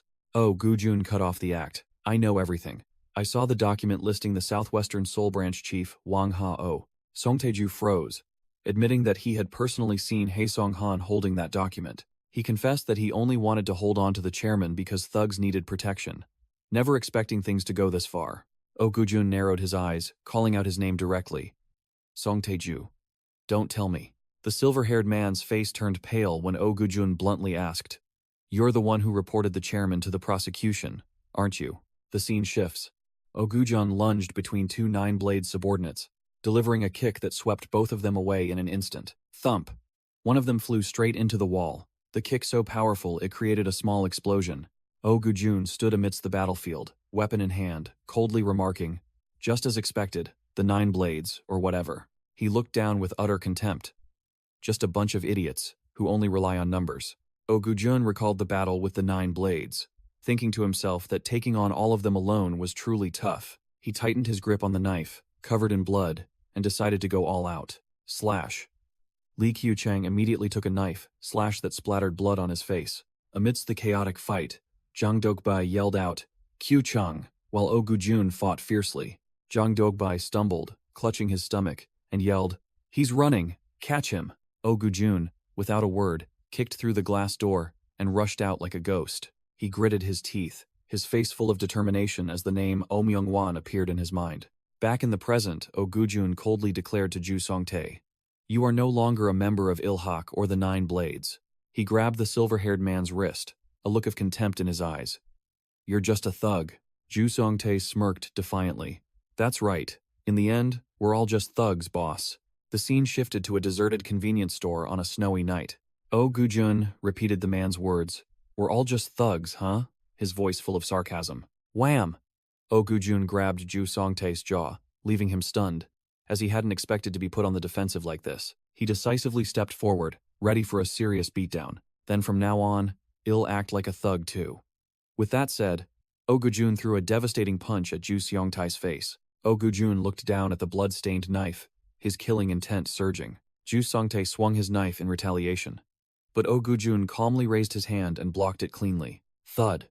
Oh Gujun gave his opponent no chance, delivering another punch straight to his face. Despite taking the hit, Oh Gujun only stepped back one pace, while Ju Songtae was already staggering to his feet. Ju Songtae roared, calling out Oh Myung-hwan's name and challenging, "You think you can take me down with that rusty skill?" Oh Gujun continued to press forward, giving Ju Songtae no second to breathe. Ju Songtae gritted his teeth in hatred, realizing he was completely outmatched by his old enemy's kid. Thwack! Oh Gujun delivered a kick straight to the stomach, sending Ju Songtae flying backward. Before he could recover, a fist was already waiting right in front of his face. Oh Gujun's punch slammed straight into Ju Songtae's face, with such force that it distorted his entire face. Blood splattered everywhere. Ju Songtae took the full force of the devastating punch without being able to block it. Oh Gujun coldly uttered a sarcastic remark. "Looks like your mouth's got a problem." Suddenly, the room door opened, and an old man walked in, muttering, "I shouldn't have let you in." Song Tae-gyu looked up, his face filled with surprise at the bloody scene. Asking for director Oh Myung-wan, Oh Gujun froze, not understanding why Chairman Song Tae-gyu was here at this moment. Seizing the golden opportunity, Ju Songtae darted past Oh Gujun, grabbing Song Tae-gyu as a hostage. He, without a moment's hesitation, plunged the knife straight into Song Tae-gyu.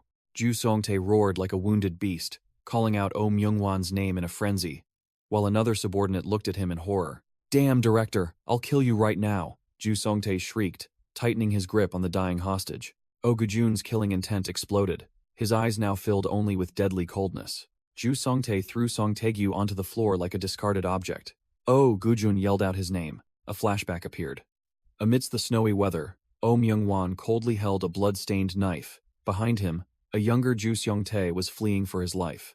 Back in the present, Oh Gujun knelt down to support the gasping Song Tae-gyu, blood flowing ceaselessly. Song Tae-gyu's memories flooded back. He recalled Oh Myung-hwan also saving him amidst the snow and questioned, "Oh Myung-hwan, you had everything planned from the start, didn't you?" In the flashback, Song Tae-gyu bitterly realized, "You used me to control the southwest region, and then discarded me like this, didn't you?" In Oh Gujun's arms, Song Tae-gyu gasped his last breath, uttering a final name. Wang Ha-oh. Oh Myung-hwan suddenly appeared, demanding Oh Gujun move aside to save him. But Oh Gujun pressed his knife straight to the old man's throat, growling. No explanations needed. Oh Gujun's eyes were bloodshot. He was utterly fed up with all the deceitful lies. Oh Gujun gritted his teeth, repeating with deadly intent, "I'll say it again. Get out of the way." He curled his lips into a bitter smile. "I almost forgot. Your entire organization is nothing but a bunch of cunning old foxes." With that, Oh Gujun delivered a devastating kick, sending Oh Myung-won flying.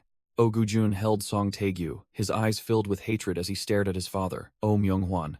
His killing intent exploded. Oh Gujun roared. "Do you think I'll go easy on you?" Oh Gujun's sharp blade swung, determined not to give the old man a chance to live. Oh Gujun decided decisively. "I'll deal with him first, to get it over with." Without a moment's hesitation, Oh Gujun lunged forward, delivering a hook punch straight to Oh Myung-won's face. The powerful punch made Oh Myung-won stumble, but the old man's eyes remained as cold as ice. Oh, Gujun roared, bitterly realizing, "In the end, you're all just the same." Oh Myung-won was no pushover.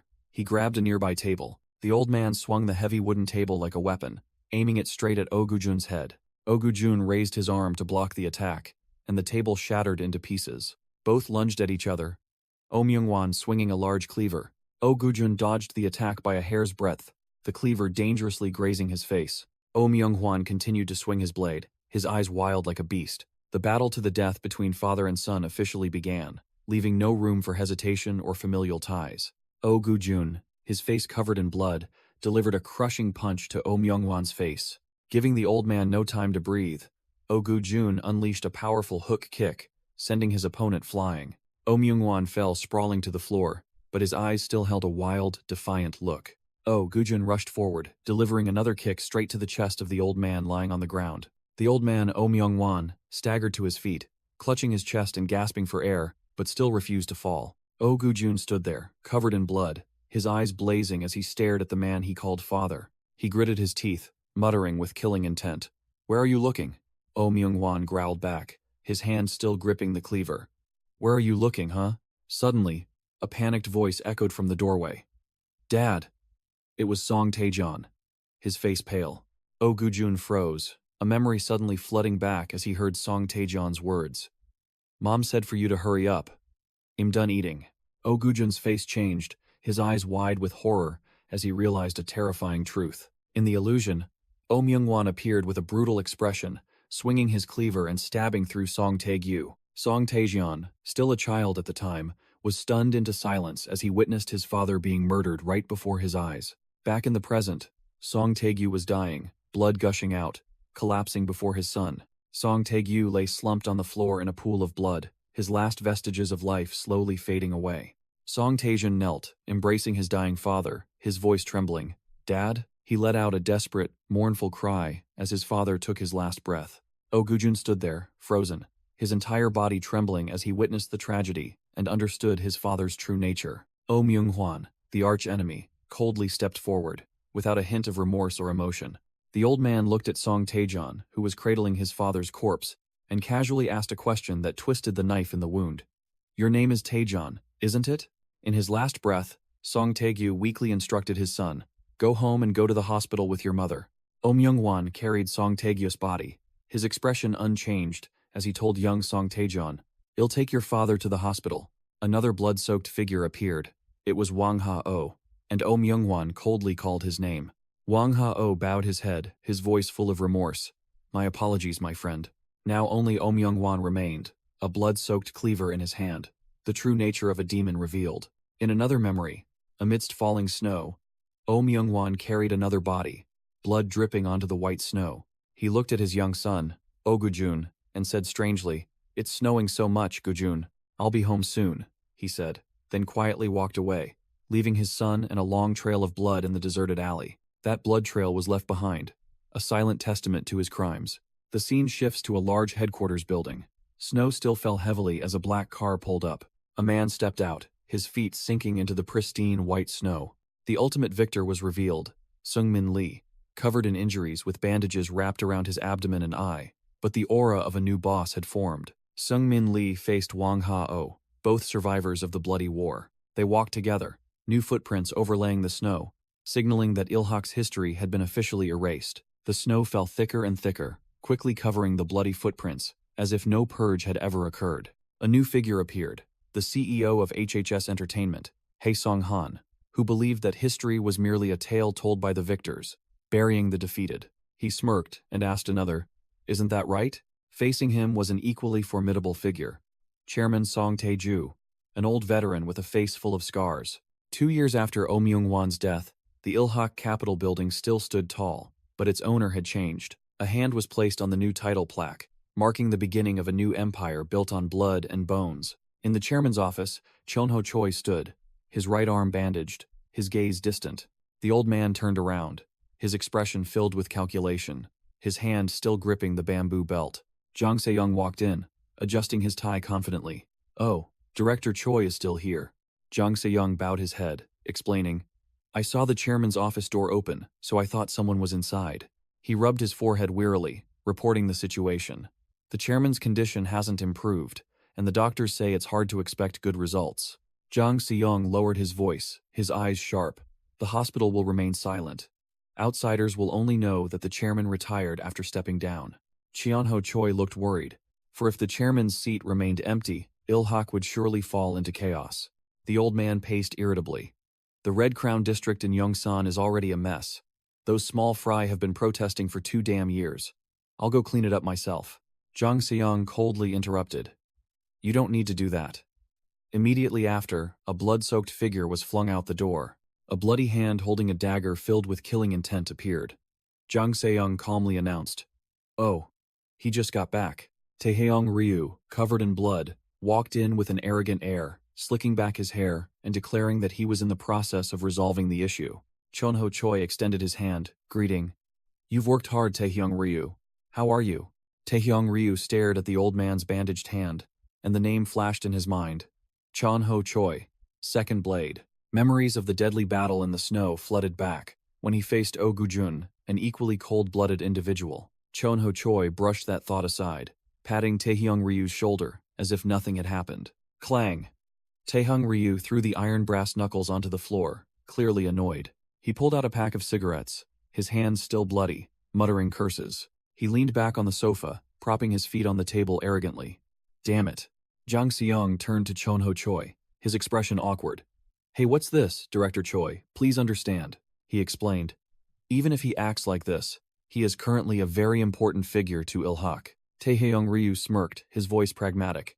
"The era of romantics is long over, you bastards. They're just trying to survive and cling to the side with the highest chance of winning." He leaned back in his chair, getting straight to the point. "So, where are the rest of the 9 blades? It's been hard to get all of them together lately." Chonho Choi stood up and explained. "They're operating in different locations." Chonho Choi began to list them, recalling a bloody scene. Doko Youngul, Lee Sunmung, and Gwangpal Choi are in charge of the Gangbuk district. Another chaotic scene appeared. As for Jang Dokbae and Lee Kyu-chung, they're sweeping through Gangnam and the southwest with me. Even so, we're still short-handed. Jang Se-young adjusted his glasses, asking about the 2 vacant positions. "What about the 3rd blade and the 5th blade you've been looking for? What's the progress?" Chonho Choi shook his head, his face darkening. "No progress at all. Not a single trace of Seong Tae-ju has been found. Given the current situation, it's likely that Byung-guk Han's death was also caused by the Southwest faction." Taehyung Ryu recalled the giant, Jinung Ha, who had saved his life. "Recently, I found a rather useful friend. Thanks to him, I survived." He looked directly at the other 2, declaring, "Therefore, if the opportunity arises, I want to recruit him. Those empty seats in the 9 blades can't stay empty forever." Jang Se-young immediately seized the opportunity, presenting a folder. "I also have a proposal regarding personnel. Please take a look at this." Chonho Choi took the folder, his face full of questions. "What is this? Il-hak Capital's division?" Jang Se-young stood with his arms crossed, revealing his plan. "Il-hak Capital is currently too large for us to manage. I think the right move now is to decentralize Il-hak Capital into different regions, each led by a manager." He designated bluntly, without asking for opinions. "Taehyung Ryu will take over the Yongsan-gu and Jeonggu districts. Furthermore, I've also found a suitable organization in the southwest region." Chonho Choi slammed the table, growling, "No. Regardless of who's in charge, why are you making such decisions on your own?" The old man pointed directly at Jang Se-young's face, his voice full of anger. "Hey Song-han, I'm tolerating you, but that doesn't mean—" Jang Se-young sneered, his voice provocative. "Is it because the chairman is absent and Oh Myung-won is dead that you think it's your turn to lead Il-hak Capital?" Chonho Choi froze, his eyes blazing. "What did you say?" The old man roared, demanding a straightforward answer. "Be honest with me." Jang Se-young stood beside the empty chairman's seat, his gaze sharp. "Aren't you also coveting this chairman position?" He smirked with self-satisfaction and cunning. Or is it because you heard these brats are each taking a seat that you're resentful? Haesung-han smirked suggestively, bringing up the issue of the successor chairman and questioning the royal bloodline worthy of the throne. He looked at an old photo of Lee Seung-hak and a young boy, asserting that the chairman's condition couldn't be hidden forever, and Ilhak capital would be at risk without preparation. He decisively placed the photo frame on the table, declaring, "Therefore we must appoint a new chairman ourselves." Haesung-han resolutely declared he would pave the way for young Master Seungmin Lee to ascend this throne, his eyes filled with ambition. The scene shifted to Incheon Port, where a man in a long coat stood by the windy seashore, exuding the aura of a seasoned gangster. Wang Ha-oh, with sunglasses and a cigarette on his lips, stood alone with a nonchalant air, waiting for something. A subordinate approached Wang Ha-oh, both looking displeased. Wang Ha-oh took a final drag from his cigarette, his sharp eyes looking ahead. The subordinate reported, "Brother Wang, your guest has arrived." Wang Ha-oh replied curtly, "All right, let's go." Wang Ha-oh flicked his cigarette away, turned, and walked off decisively, his coat flapping in the wind. Inside a house, Wang Ha-oh walked in and wondered, "Huh? Didn't you say a guest had arrived?" On an old sofa, a young girl with messy black hair sat huddled, her eyes cast downwards. The subordinate wiped sweat, explaining hesitantly that the girl was the mountain master's third daughter. Wang Ha-oh flew into a rage, kicking a magazine off the table, roaring, "Whether she's his daughter or his wife, why send the kid here?" He approached the girl, his voice full of annoyance. "First the organization sidelined me, then threw me into the vanguard, and now they want me to babysit a kid?" The subordinate tried to appease him. "Well, doesn't this also prove the organization trusts you, brother?" Wang Ha-oh retorted, "Trust me? By kicking me to the curb?" Wang Ha-oh turned to the girl, smirking sarcastically. "Kid, what is this organization in your eyes?" The girl looked up, her eyes sharp and resolute, answering clearly, "The Triad organization is absolute power." She lowered her head again, her voice sinking. "That's why everyone says a woman like me can't do anything." Wang Ha-oh silently watched the girl hugging her knees, a heavy silence filling the room. Wang Ha-oh smirked, agreeing with the girl's thought. "Yes, I think so too." He looked directly at the girl, declaring his plan. "I intend to create a new female boss here, someone your age." Wang Ha-oh extended his hand, his voice full of challenge. "Then, let's see if we are right or wrong." The scene shifted to a flashback. A young man with black hair and a scar on his cheek smiled, extending his hand as an invitation. Wang Ha-oh turned his face away, seemingly contemplating a profound move. He placed his hand on the girl's head, his voice deepening as he asked, "Kid, what's your name?"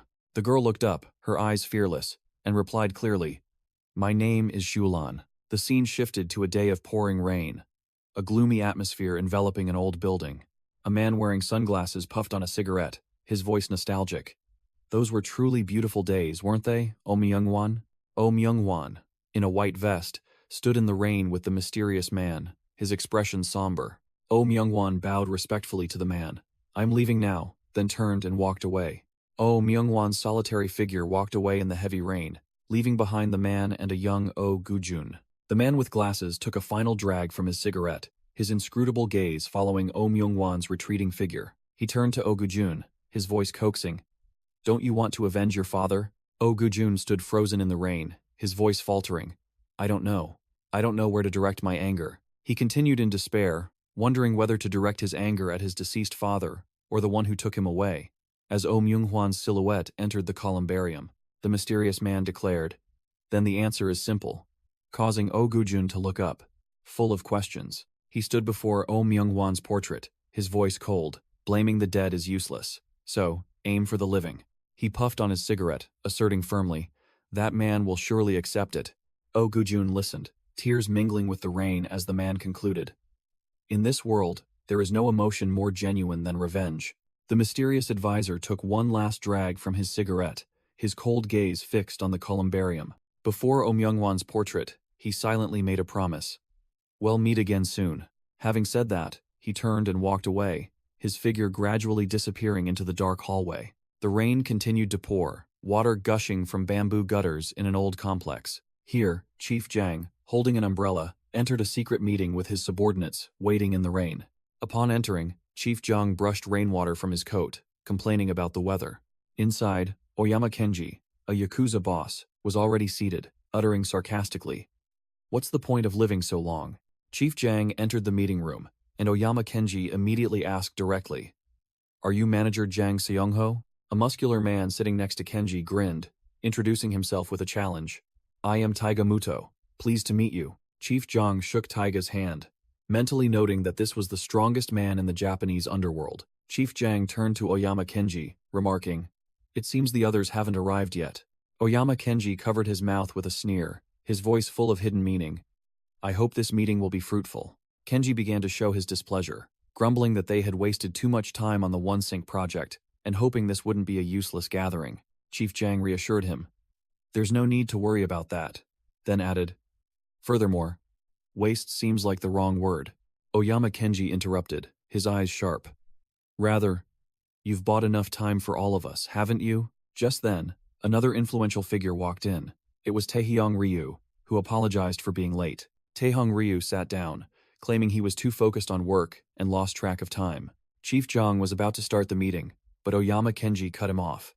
"There's still one person missing." Chief Jang smiled, revealing, "In fact, he is the partner who laid the groundwork for this project." As two figures approached the door, Oyama Kenji looked up at the newcomer, another important figure, who also just apologized for being quite late. A blonde-haired man wearing glasses entered with a scarred, silver-haired man, smirking as he asked if the meeting had started.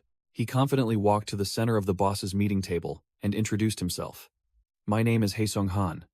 I run a small business in Gangnam." When asked about the silver-haired man accompanying him, Haesung Han waved it off, saying he was a colleague and would introduce him properly later. Taehyung Ryu squinted behind his sunglasses, recognizing the newcomer as Haesung Han of HHS and wondering why he was here. Haesung Han immediately provoked, saying he'd overheard outside and thought Chief Jang had gone too far by claiming to be the one who laid the groundwork. He smirked, asserting that Chief Jang only planned, while he himself added a few small suggestions to make everything take shape. Chief Jang could only listen in silence, his face darkening at Haesung Han's arrogance and blatant credit stealing. Chief Jang admitted that the plan had encountered many unexpected variables, far from the initial projections, while Kenji Oyama observed silently. Haesung Han turned to Kenji Oyama, bowing politely. "It is an honor to cooperate with you, Mr. Oyama Shogo." Kenji Oyama raised a hand to signal Chief Jang, saying he didn't dislike crowded and noisy places. But then he shot a sidelong glance at Haesung Han, stating that whether the person sitting opposite could become family was an entirely different story. The Yakuza growled, placing his chopsticks on the table with a decisive clack. "That's right. But what if they're not family?" He casually placed a spoon in front of Haesung Han, mocking him openly. "Even an outsider like this is invited to use a spoon." Taiga Muto, a subordinate of the Yakuza delegation, frowned, showing his displeasure at his boss's taunts. Kenji Oyama rested his chin on his hand, muttering the word outsider, as if savoring the contempt in it. Taehyung Ryu finally lost his patience, tapping his finger lightly on the table with a warning look. He spoke directly to Haesung Han. "Chairman Han, this isn't a shareholder meeting. You can't just show up uninvited and slither in to take command like a snake." Taehyung Ryu challenged. "While we were shedding blood on the battlefield, this man didn't even show his face. What makes you think we can trust and cooperate with him?" Chief Jang tried to defuse the situation, noticing Haesung Han seemed to be losing ground. Then his gaze focused on the silver-haired man accompanying him. Chief Jang froze as he recognized the silver-haired man's identity, thinking to himself, "This is the first time I've met the one who defeated Myungwon in person." Taehyung Ryu clapped a man on the shoulder, declaring a welcome now that everyone was on equal footing. Haesung Han turned to Wang Ha-oh, challenging him to prove he was worthy of this position. Crash! A bowl was violently thrown onto the table, splashing water everywhere. Haesung Han declared the greetings were enough. It was time to get straight to business now that everyone was present. Chief Jang's face was tense as he posed the core question. "Conquering Taizan. Is it even possible?" A Yakuza with a smug smile confidently affirmed. "Possible." In another scene, that Yakuza, Oyama Shogo, ordered his trusted subordinate, Taiga Muto. "You will crush Taizan." Taiga Muto, the muscular man with spiky hair, clenched his fist, his eyes filled with determination. He looked up, baring his teeth in a battle-hungry grin. "Taiga of the Totsukagumi? If it is Lord Oyama Shogo's command, I will crush them with joy." Taehyung Ryu silently took a drag from his cigarette, observing the Yakuza faction's display of power. The scene shifted. Isu was also smoking in a luxurious office, looking every bit the true boss. He flipped through a thick stack of documents on his desk. The scene showed Isu alone in the vast office, fully immersed in his new role. A gray-haired woman entered, took off her glasses, and called out his name directly. Baek Yi-soo, there you are. She approached, asking with curiosity. So, is it Baek Yi-soo now? Yi-soo replied, his gaze unwavering. Either way, I'm no longer Baek Dog-young. The gray-haired woman smiled, thinking that just calling him by his name seemed a bit informal. Yi-soo seemed a little flustered, rubbing his face and saying he was just getting used to the name Baek Yi-soo. The gray-haired woman's expression turned thoughtful, as if evaluating his reaction. She crossed her arms, looked at the stack of documents and asked, "But what have you been looking at all this time?" Yi-soo explained that he was reviewing documents from a small gang in Gangnam, who were panicking over the absence of their leader, Haesung-han. He pointed to the map, analyzing that, without a major power protecting them, they could be wiped out by the One-Sync organization at any moment. The gray-haired woman confirmed that the news of Haesung-han's disappearance was kept secret, but Yi-soo said the Gangnam boss had revealed a highly suspicious detail. It turned out that the Gangnam boss didn't believe HHS had been eliminated, but was merely observing the situation in silence. The gray-haired woman wondered what was wrong with that assessment, as a painting resembling The Last Supper with various bosses appeared. Yi-soo lit a cigarette, admitting that he initially thought the same simple way, but the gray-haired woman also felt something was amiss, like a missing piece in the puzzle of power. Yi-soo slammed a thick stack of documents onto the table, asserting that their method of gathering information was too suspicious. It was too clean. The gray-haired woman began to understand the problem, when Yi-soo emphasized that before he stirred things up, Gangnam had never been targeted by anyone. Even after One-Sync was established and took over other gangs, Gangnam remained an untouchable territory. The gray-haired woman deduced that no organization in Gangnam was affiliated with One-Sync, and Yi-soo stated there were only two possibilities. Yi-soo's eyes sharpened. Either they were extremely lucky, or Gangnam was already a forbidden zone from the start. The gray-haired woman pieced together the events, realizing that Haesung-han's silence was because he had already allied with One-Sync. She looked at Yi-soo with surprise, teasing, "What's this? Mr. Baek actually uses his brain more than I thought." She continued to mock. "I thought you only knew how to rush in and smash things. Turns out you're just all talk, can't do anything." She poked even deeper by mentioning the battle between Yi-soo and his brother, making him grit his teeth in anger. But then she sighed, admitting that she too had lost everything, from Chief Jang to Oyama Shogo. Yi-soo looked down at the tattoo on his arm, explaining that he once only wanted blind revenge, but now understood the organization needed a true leader. He looked directly at the woman, admitting he had been very angry, causing her to exclaim worriedly, "Yi-soo, your arm." Yi-soo gave a confident smile, showing he had completely controlled himself. "You've calmed down. Anyway, that's enough." The HHS building appeared in the night, seemingly signaling the start of a major plan. A hooded figure darted like lightning through the dark parking lot. Zion, in his combat gear, face fully masked, eyes sharp as knives, was in position. Zion signaled for a black-haired young operative to follow, and the team began to move. The young operative clumsily dropped something, creating a sound in the deadly silent space. A security guard in a vest heard the noise, grabbed his flashlight to check, muttering, "Is someone hiding behind the pillar?" The guard shone his flashlight into the dark corner, unaware that death was right behind him. Zion lunged out of the shadows like a ghost, one hand covering the poor guard's mouth, the other locking him in place. Game over. Yi-soo appeared, hastily eating something while grumbling at the young operative dragging a bag. "Are you going to carry this snacking habit your whole life?" "I'm done eating." Yi-soo stood over two neutralized guards, giving a clear order. "The mission is to secure the escape route and prepare contingency plans. Don't make a fuss." Zion and the young operative nodded obediently, the young operative still looking a bit shaky. Both continued to move in silence. Zion reporting via comms. "Successfully infiltrated the parking lot. No issues." In another hidden corner, Yi-soo reported back. "This side is clear. No problems. This must be the emergency staircase. We can sneak up to the CEO's office undetected."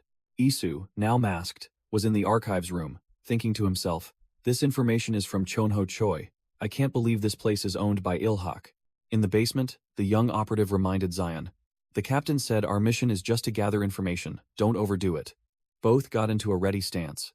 Zion suddenly stopped, his eyes full of caution, signaling the young operative behind him to stay still. A voice echoed from somewhere, "What's going on? Come out now." Zion immediately grabbed the young operative's arm. Zion turned to glare at the young operative, snapping, "We're on a mission. What are you looking at? This kid is really..." It turned out the young operative was distracted by a motorcycle. A dirt bike stood conspicuously in the car-filled parking lot, highly suspicious. Back in the archives room, Isu placed his hand on a bookshelf, seemingly having discovered something. In the dark office, Isu moved like a ghost, scanning the room. He approached the desk, immediately noticing signs of a hasty escape. A glass of melted ice was still cold to the touch. The enemy had just been here. Papers were still on the desk, the pen uncapped. Clearly they were caught off guard and fled in a hurry. Isu looked up, his sharp eyes having pieced together the entire situation. He stared at the painting on the wall, concluding, as expected, Haesong-han hasn't disappeared yet. Suddenly, the walkie-talkie crackled with a call, and Isu coldly replied, "What is it?" 1 hour earlier, in the dark hallway, the new recruit grumbled about not seeing anything. Zion appeared, looking extremely annoyed. I told him to cut only the camera lines. The fuse box was destroyed with a butterfly knife. Zion was speechless. Who knew he'd be stupid enough to cut the entire power system? The new recruit crouched down, utterly bewildered to see his knife used for sabotage. What the hell is going on? Zion ordered the new recruit to stay put and wait there. While he went to check the situation, he entered the server room, muttering that if HHS was truly involved with OneSync, they would have surely wiped all traces. Suddenly, steady footsteps echoed from the hallway. A stranger was approaching. Zion, who was using a flashlight to search, was startled, realizing an enemy was drawing near. He quickly turned off the light, held his breath, and his entire body shifted into a state of high alert.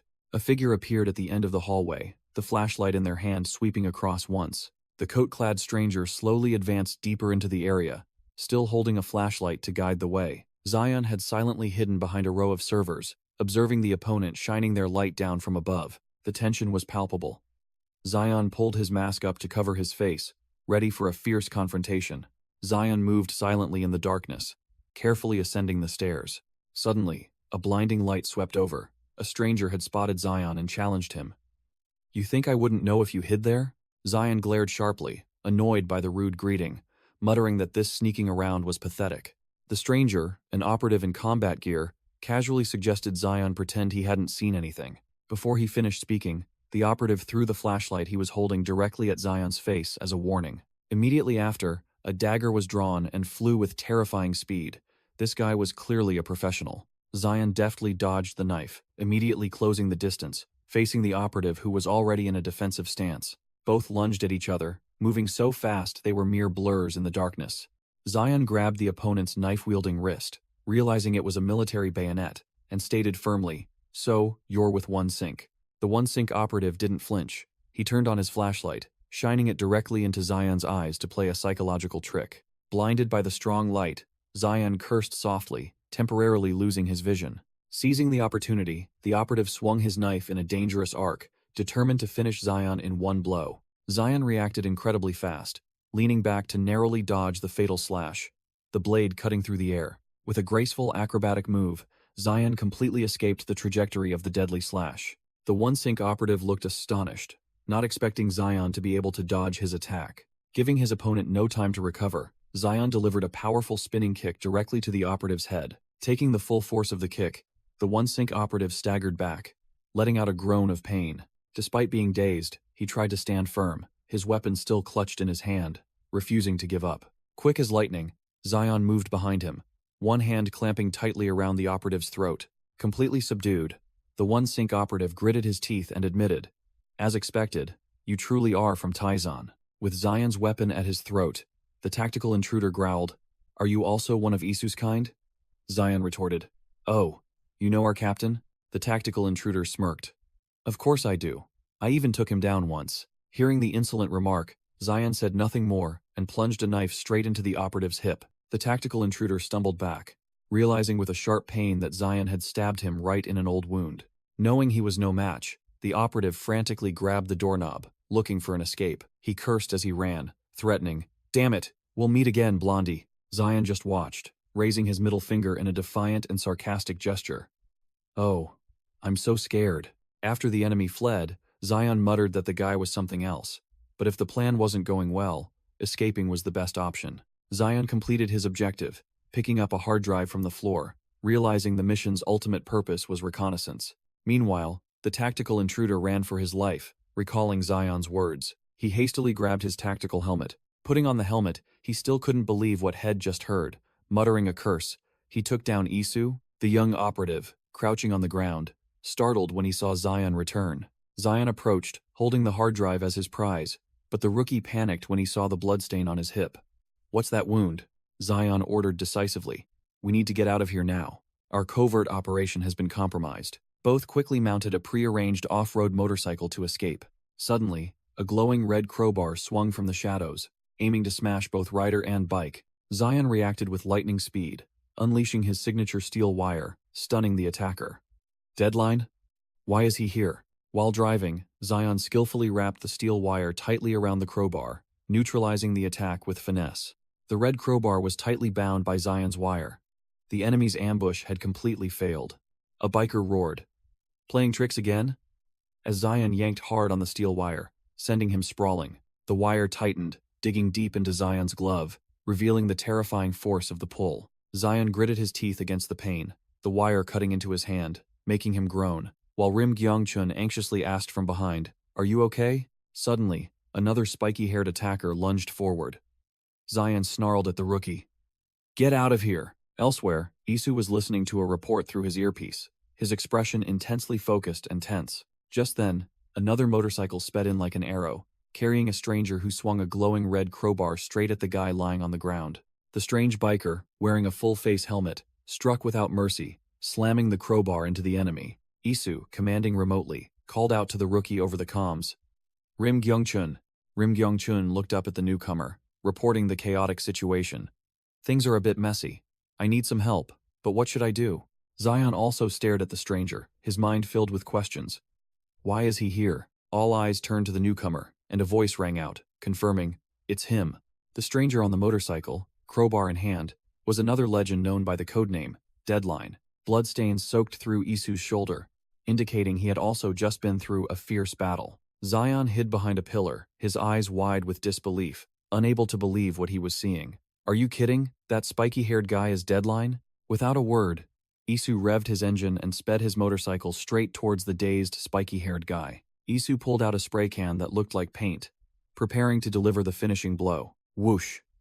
A stream of black liquid from the spray can shot directly into the spiky-haired guy's face with extreme pressure. The spiky-haired guy was sent flying by the powerful spray, taking the full impact of the motorcycle's collision. Rim Gyeongchun could only watch, completely overwhelmed by the savior's swift, clean, and decisive action. The spiky-haired guy lay sprawled on the ground, eliminated in an instant, and the ambush was officially over. Rim Gyeongchun staggered to his feet after the impact, looking quite exhausted. Zion yelled a warning to Rim Gyeongchun. "Watch out!" As a red streak flashed right past the kid, Rim Gyeongchun fell to the ground, screaming as Isu on his motorcycle made a provocative circle. Isu gripped the throttle tightly, the engine roaring, signaling a new attack. Whoosh! Isu leaned his bike, gliding like a ghost with the red crowbar in hand. Zion pulled Rim Gyeongchun back, explaining that the man was a mercenary codenamed Deadline. Zion realized that Deadline was part of One Sync, and the situation was extremely dire. Rim Gyeongchun mumbled that the motorcycle was no ordinary machine, while Zion clenched his fists. "I'll go around and handle him," Rim Gyeongchun declared, then rushed forward, calling Zion Weasel. The kid calculated that if Isu was holding a weapon, he wouldn't be able to break, so he decided to aim for his right hand. Isu, wearing his helmet, his eyes cold as if he had already read through the entire naive plan. Too obvious. Crash! Isu didn't bother to dodge, swinging the crowbar straight down and smashing Rim Gyeongchun's leg. "Ah, my leg!" Rim Gyeongchun screamed miserably, while Zion cried out his name in horror. Rim Gyeongchun's knife shattered into pieces after the devastating impact with the crowbar. Isu leaped off his bike, raising the crowbar high, preparing to deliver a finishing blow to Rim Gyeongchun. He landed neatly, the crowbar ready in his hand, with Zion and Rim Gyeongchun sprawled before him. Zion didn't hesitate for a moment, immediately drawing his weapon, ready to fight. Isu also switched weapons, pulling out a high-pressure spray can. Zion took a defensive stance, steel wire wrapped around his hand, ready to engage Isu, who was still on his bike. Isu looked down at his two enemies, his voice contemptuous. "You Tayson bastards." Isu sat on his bike, his voice ice-cold. "Last time I went easy on you, but this time don't expect any mercy." The scene shifts to a flashback. Isu, in his usual black attire, sped like the wind, a red crowbar ready in his hand. Slam! He said nothing, kicking straight through and utterly destroying the enemy's headlight. Thwack! Isu delivered an extremely dangerous flying kick, sending the operative in tactical gear flying off his motorcycle. Crack. The operative's helmet shattered after the devastating impact. Isu landed light as a cat, looking down at his defeated opponent and taunting. Now what? Looks like I accidentally broke your helmet. The operative tumbled to the ground, completely overwhelmed and unable to resist. He looked up, his voice filled with horror as he recognized the monster before him. Baek Yi? Knowing he couldn't dodge, the operative gritted his teeth, deciding to go all out, bracing himself for the blow. Isu swung the crowbar down without hesitation, the other man only managing to use his helmet to block the attack. Shatter. The helmet broke into pieces, but it was just enough to save his life. Isu smirked, showing interest, using the visor to absorb the impact. Not bad reflexes. The operative clutched his head, still reeling from his opponent's skill, and rasped. What? What did you just say? Back in the present, Isu, still wearing his full-face helmet, warned, Hey, I think you're mistaken. You shouldn't say such nonsense. He took off his helmet, revealing his battle-scarred face, full of superiority. Did you forget? You lost at my hands. Zion was helping the injured Rim Gyeong-chun, but the kid, Steel Weasel, suddenly burst into maniacal laughter, leaving even Zion dumbfounded. Isu didn't waste another word. His hand swiftly drew the dagger tucked into his chest. Whoosh! A silver streak flashed, as Isu threw the dagger with blinding speed. The razor-sharp dagger flew straight toward Zion, giving him no chance to dodge. Isu lunged forward with his dagger, but Zion managed to snatch the crowbar from the ground, swinging it up to block the deadly attack. Zion explained to the new recruit. On a motorcycle, a longer weapon has an advantage. He imagined a swing of the crowbar from a speeding motorcycle, its inertia creating terrifying destructive power. Isu blocked Zion's crowbar, growling. But this is close combat. There's no room for you to swing a long weapon. Through the visor of his helmet, Isu's eyes glinted with a smug look. You really think so? Zion unexpectedly changed his grip, reversing the crowbar. Whoosh!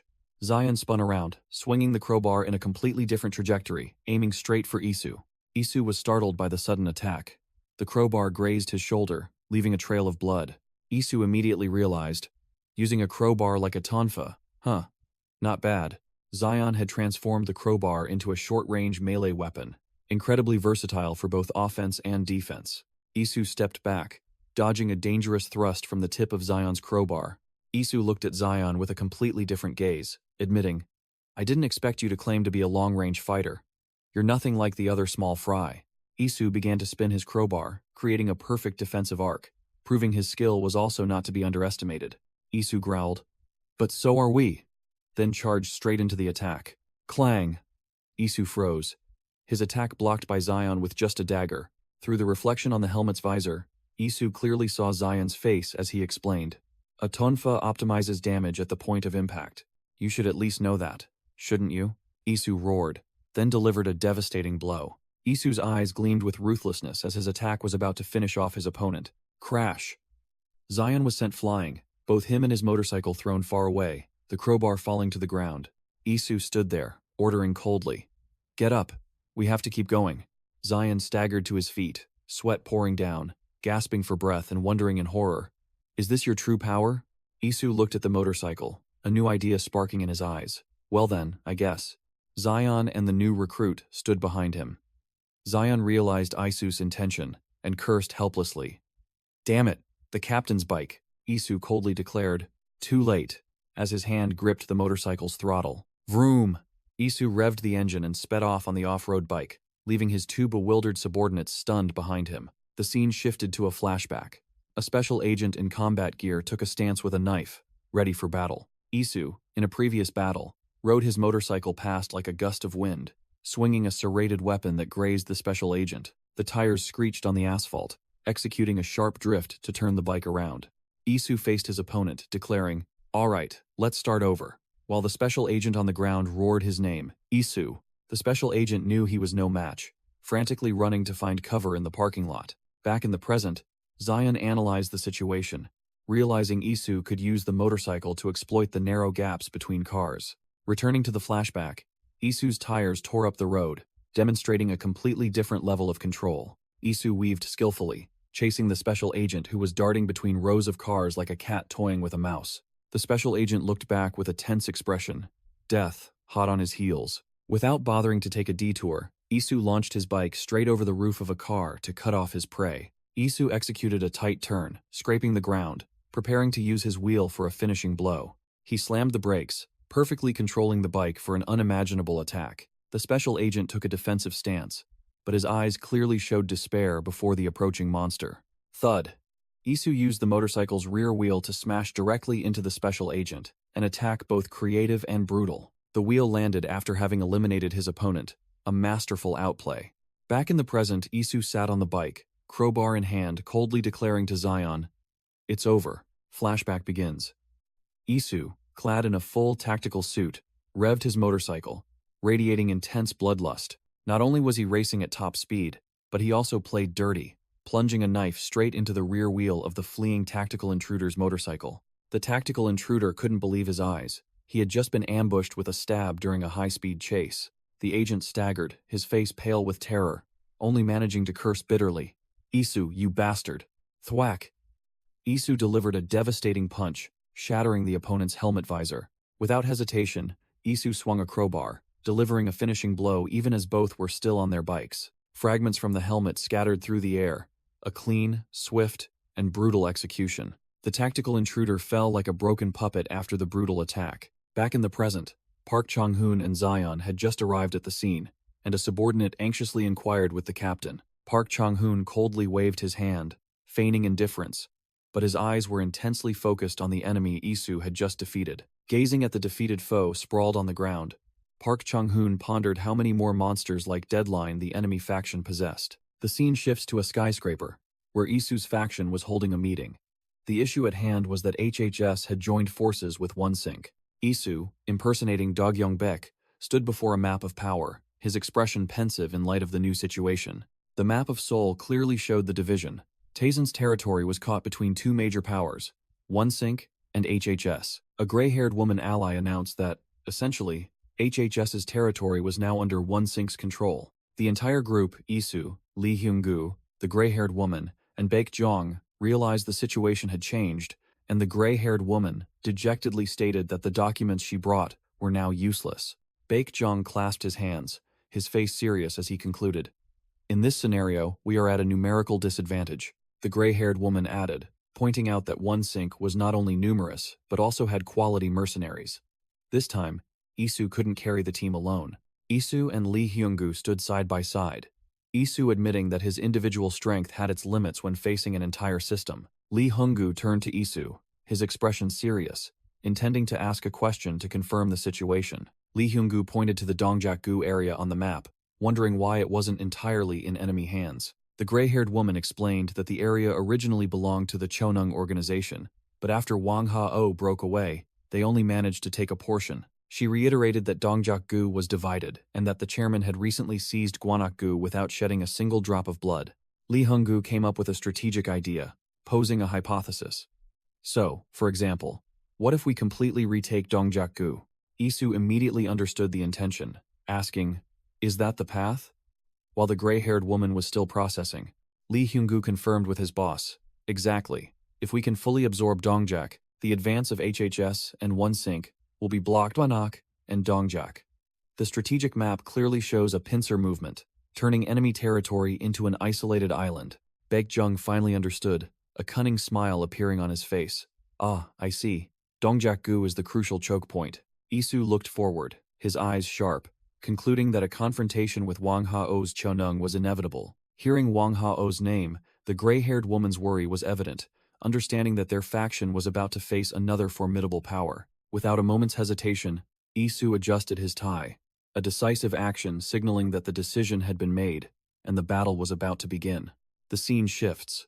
Taiga Muto stood before Oyama Shogo, respectfully asking, "Are you ready, master?" Oyama Shogo walked, his overwhelming aura making the air feel thick. Shogo ordered Taiga Muto to drop that form of address, stating that he was not his master at this moment, causing Taiga Muto to immediately kneel. Looking at his subordinate kneeling at his feet, Oyama Shogo coldly declared, "Right now, I am merely someone you can exploit and manipulate as you wish." Taiga Muto bowed his head low, showing absolute loyalty. "I am but a tool." Oyama Shogo smirked, his bloodshot eyes gleaming with deadly intent. "Good. Are the preparations for departure complete?" Taiga Muto gritted his teeth, his face filled with excitement as he reported. By your command, Shogo, we have selected talented individuals from Japan and formed Tsurugi. He announced that the first 4 members of this elite force had arrived at Incheon port as a massive cargo ship lowered its ramp.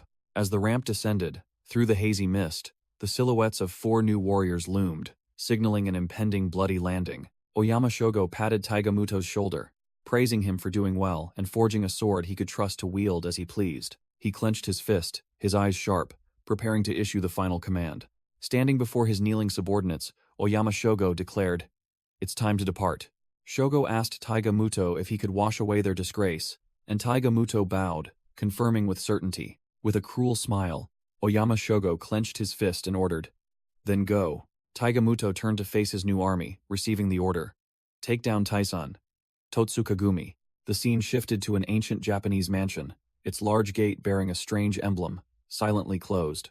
Inside the garden, Oyama Tetsuji, a white-haired elder, strolled with a calm and composed demeanor. A subordinate approached, respectfully reporting to Oyama Tetsuji. The subordinate confirmed that Tetsuji's prediction was entirely accurate. He reported that after Taiga Muto announced his departure from the Oyama Gumi, numerous members from various regions, including the Osaka branch, had flocked to follow him. Even members had set off for Korea to support Taiga, but Tetsuji calmly replied that it was no surprise. The subordinate praised Taiga Muto as the strongest in Japan, an idol to all Yakuza, even dubbed the living Kokudo. Oyama Tetsuji smirked, believing that Taiga gathering members in Korea would surely ignite their fighting spirit. The old boss muttered the name Totsukagumi while looking down at the koi pond. The subordinate nervously asked if Tetsuji was thinking of cutting off the dragon's head, referring to Shogo.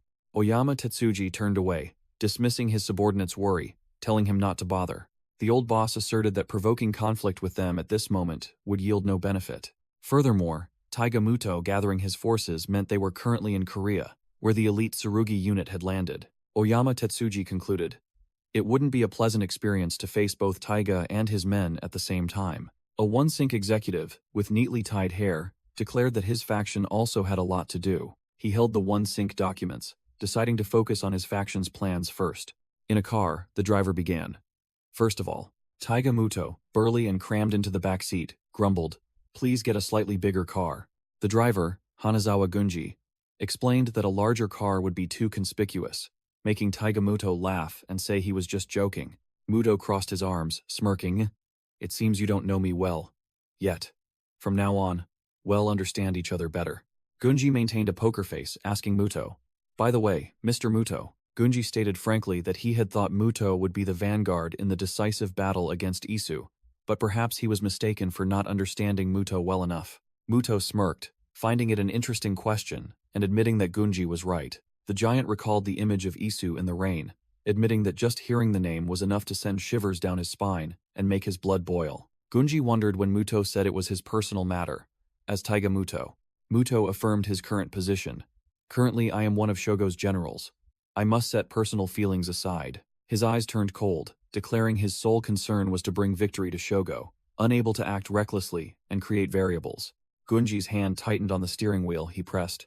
"When you say variables," Gunji glanced at Muto through the rearview mirror, asking bluntly, "Do you mean a battle with Isu could lead to defeat?" Muto laughed loudly, growling, "Defeat," then flexed his bulging biceps. He scoffed at the thought. Defeat for Taiga Muto? Indeed, Isu is a monster, but that's all he is.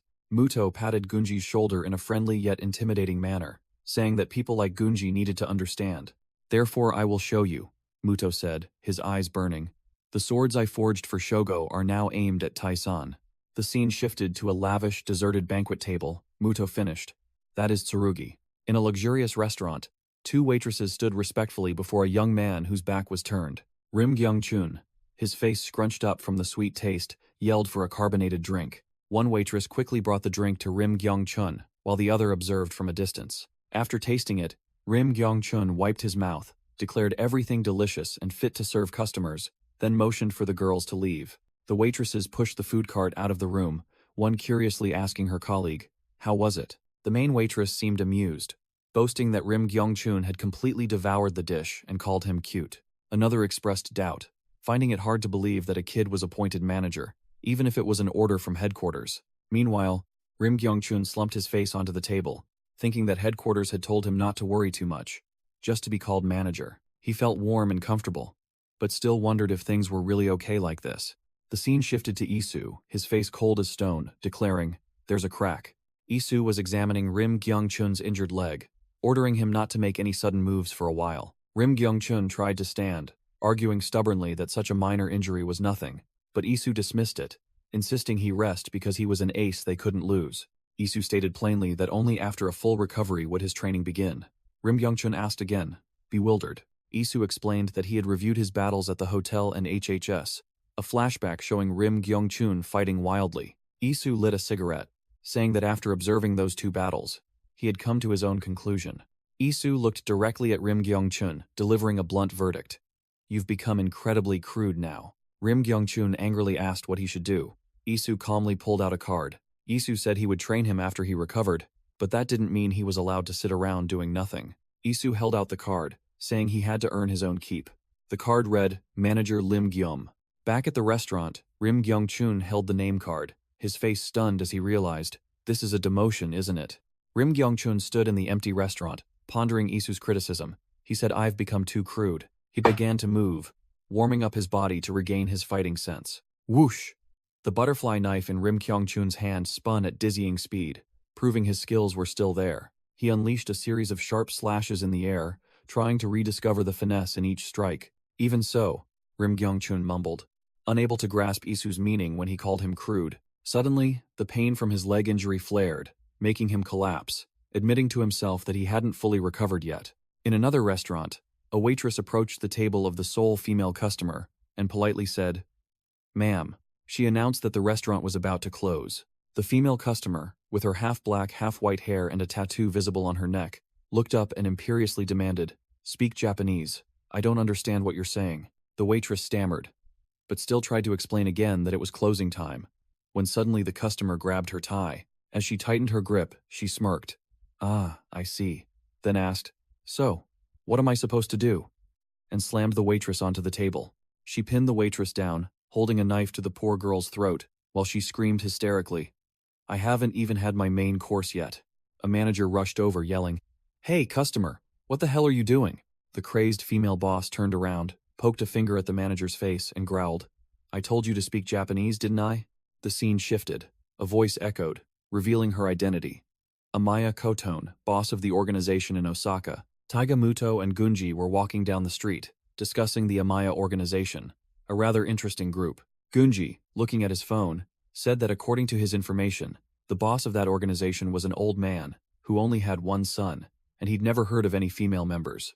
Gunji further explained that Amaya Kotone was the son's wife, and it was extremely rare for a wife to inherit the boss position. Taiga Muto gave a savage chuckle, saying that wasn't what was interesting, but rather how that woman had climbed to the boss position. An image appeared, a blood-stained curved knife, implying Amaya Kotone had eliminated her husband, father-in-law, and all those who stood in her way to seize power. Bloody flashback. Amaya Kotone, in a tattered white wedding dress, stood amidst a sea of corpses after scything down all the guests at her own wedding.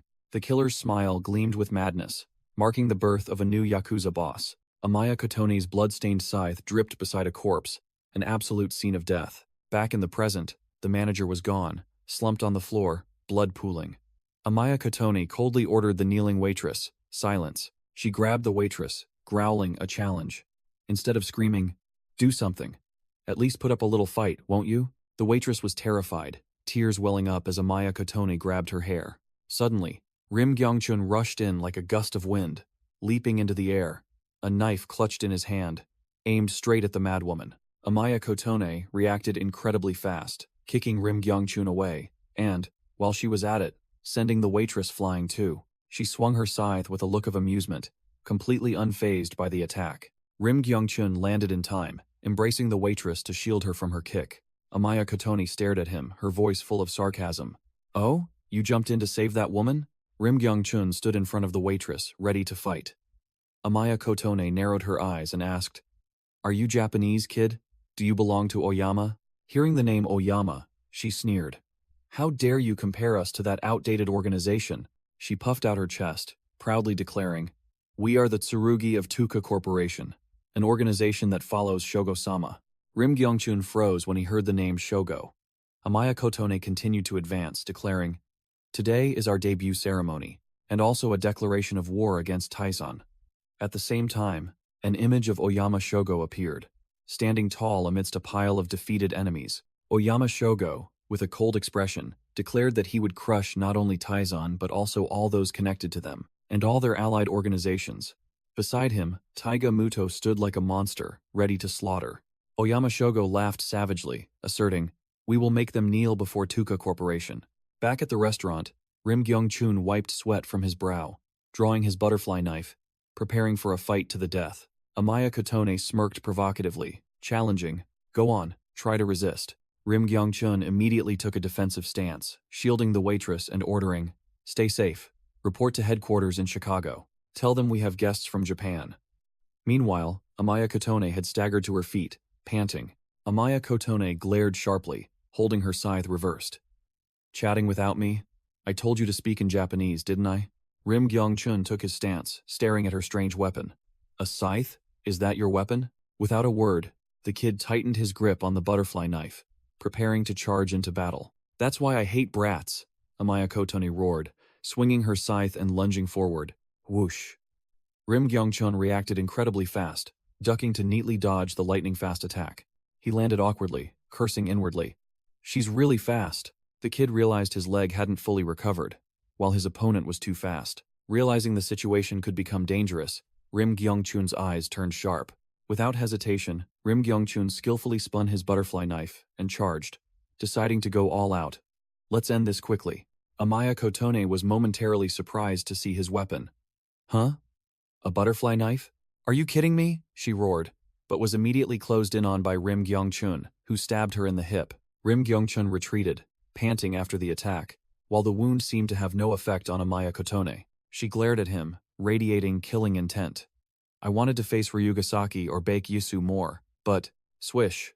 Amaya Kotone swung her scythe with terrifying speed, aiming straight for Rim Gyung-chun's neck. Clang! The kid managed to raise his arm to block, the sharp scythe grazing right past his eyes. She seized Rim Gyung-chun, held the blade to his stomach, and growled, "We are the Tsurugi, swords forged by Taiga-sama. Do you find that funny, kid?" Rim Gyung-chun broke out in a cold sweat, completely on the defensive against his opponent's overwhelming power. Cornered, Rim Gyung-chun launched a dangerous high kick to break Amaya Kotone's offensive. Amaya Kotone merely smirked, her eyes glinting with madness, completely unfazed by the kick. Having regained some distance, Rim Gyung-chun launched another kick, but the two-toned-haired Yakuza woman dodged it. She stumbled a bit, exhaling sharply, but seemed rather amused. "Ha, at least." Amaya Kotone licked the blood from her hand, her eyes full of morbid delight. "You'd put up this much of a struggle." Rim Gyung-chun backed away, his face pale as he saw the mad glint in his opponent's eyes, wondering where this monster had come from. The young man looked at the butterfly knife in his hand, bitterly realizing this toy was too crude to block her scythe. A memory flashed.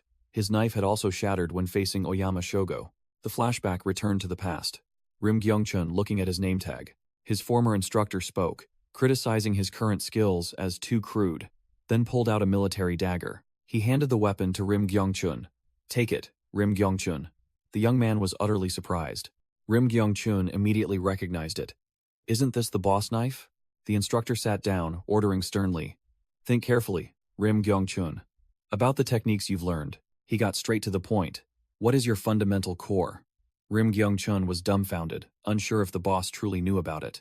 The instructor smirked. "Of course I know. Think about what you learned during your time as the Steel Weasel." Back in reality, Rim Gyung-chun gripped his knife tightly, recalling the old lesson. He questioned himself.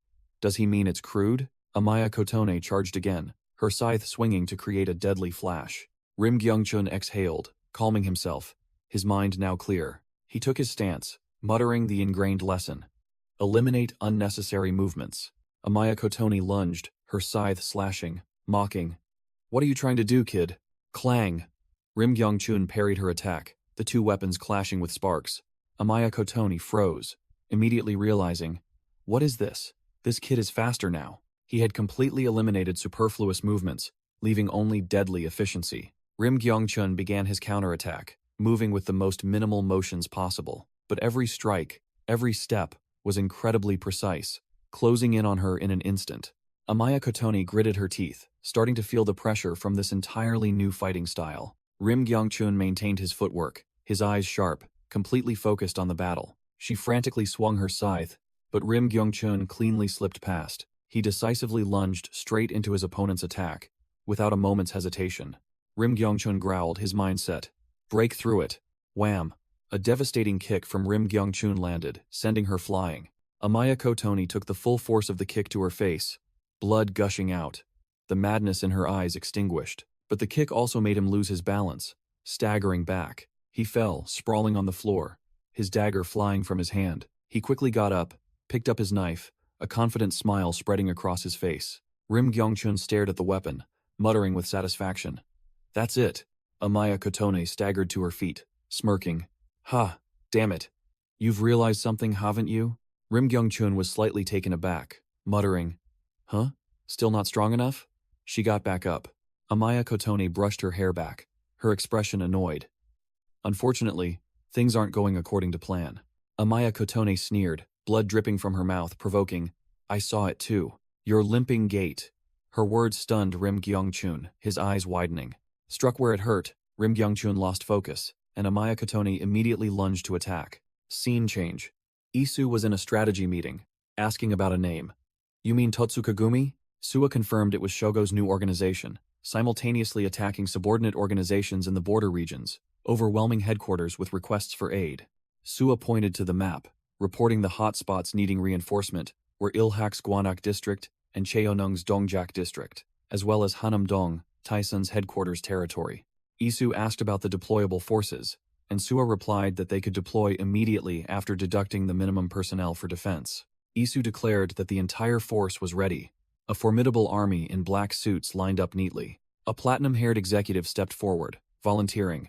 I will go to Dongjak district and join Cheonung. Another executive also spoke up. Then I will go to Gwanak to support Gu. Isu was asked about Hanam-dong, and he confidently replied that Rim Gyongchun was fortunately there, and despite his injuries, he should be fine. Isu cracked his knuckles, feigning nonchalance. So, I'll be in charge of defense here, right? Suddenly, Suwa received a phone call. Her face changed, her voice panicked. Director, something's happened in Hanam-dong. The bad news made Isu frown as well. Suwa reported urgently. A high-ranking Totsukagumi member has attacked. Rim Gyongchun is currently fighting. Amaya Kotone appeared with a battered face. Amaya Kotone lay sprawled on the floor, panting and cursing. Damn it. This brat. I didn't expect it to be this serious. A voice full of authority rang out. How disgraceful, Kotone. She looked up. The Taisan chairman appeared with his subordinates, waving his hand and scolding. I can't believe you've fallen to this state. You spent so much effort forging tsurugi. But what good is it if it's chipped? The old man bent down, grabbing Amaya Kotone's shoulder, his tone both contemptuous and sarcastic. Tsk. Well, for a woman, this is probably an achievement, isn't it? Amaya Kotone brushed his hand away, propped herself up, and sneered defiantly. Ha! Listening to you, it's as if I've already lost. The Tyson chairman smirked contemptuously, clearly not caring for the defeated. The old man looked at the kneeling Amaya Kotone and the scattered subordinates, raising his voice with authority. What in the world are you all doing? A defeated enemy in a suit lay dead on the blood-soaked floor. This was the first victory the Totsukagumi faction had just achieved. Isu frowned upon hearing that reinforcements had arrived, but Rim Gyongchun had not made it through unscathed.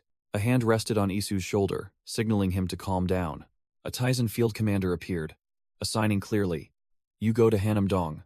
I will go to Gwanak. The commander turned and walked away, his voice icy. No, this is all part of the plan.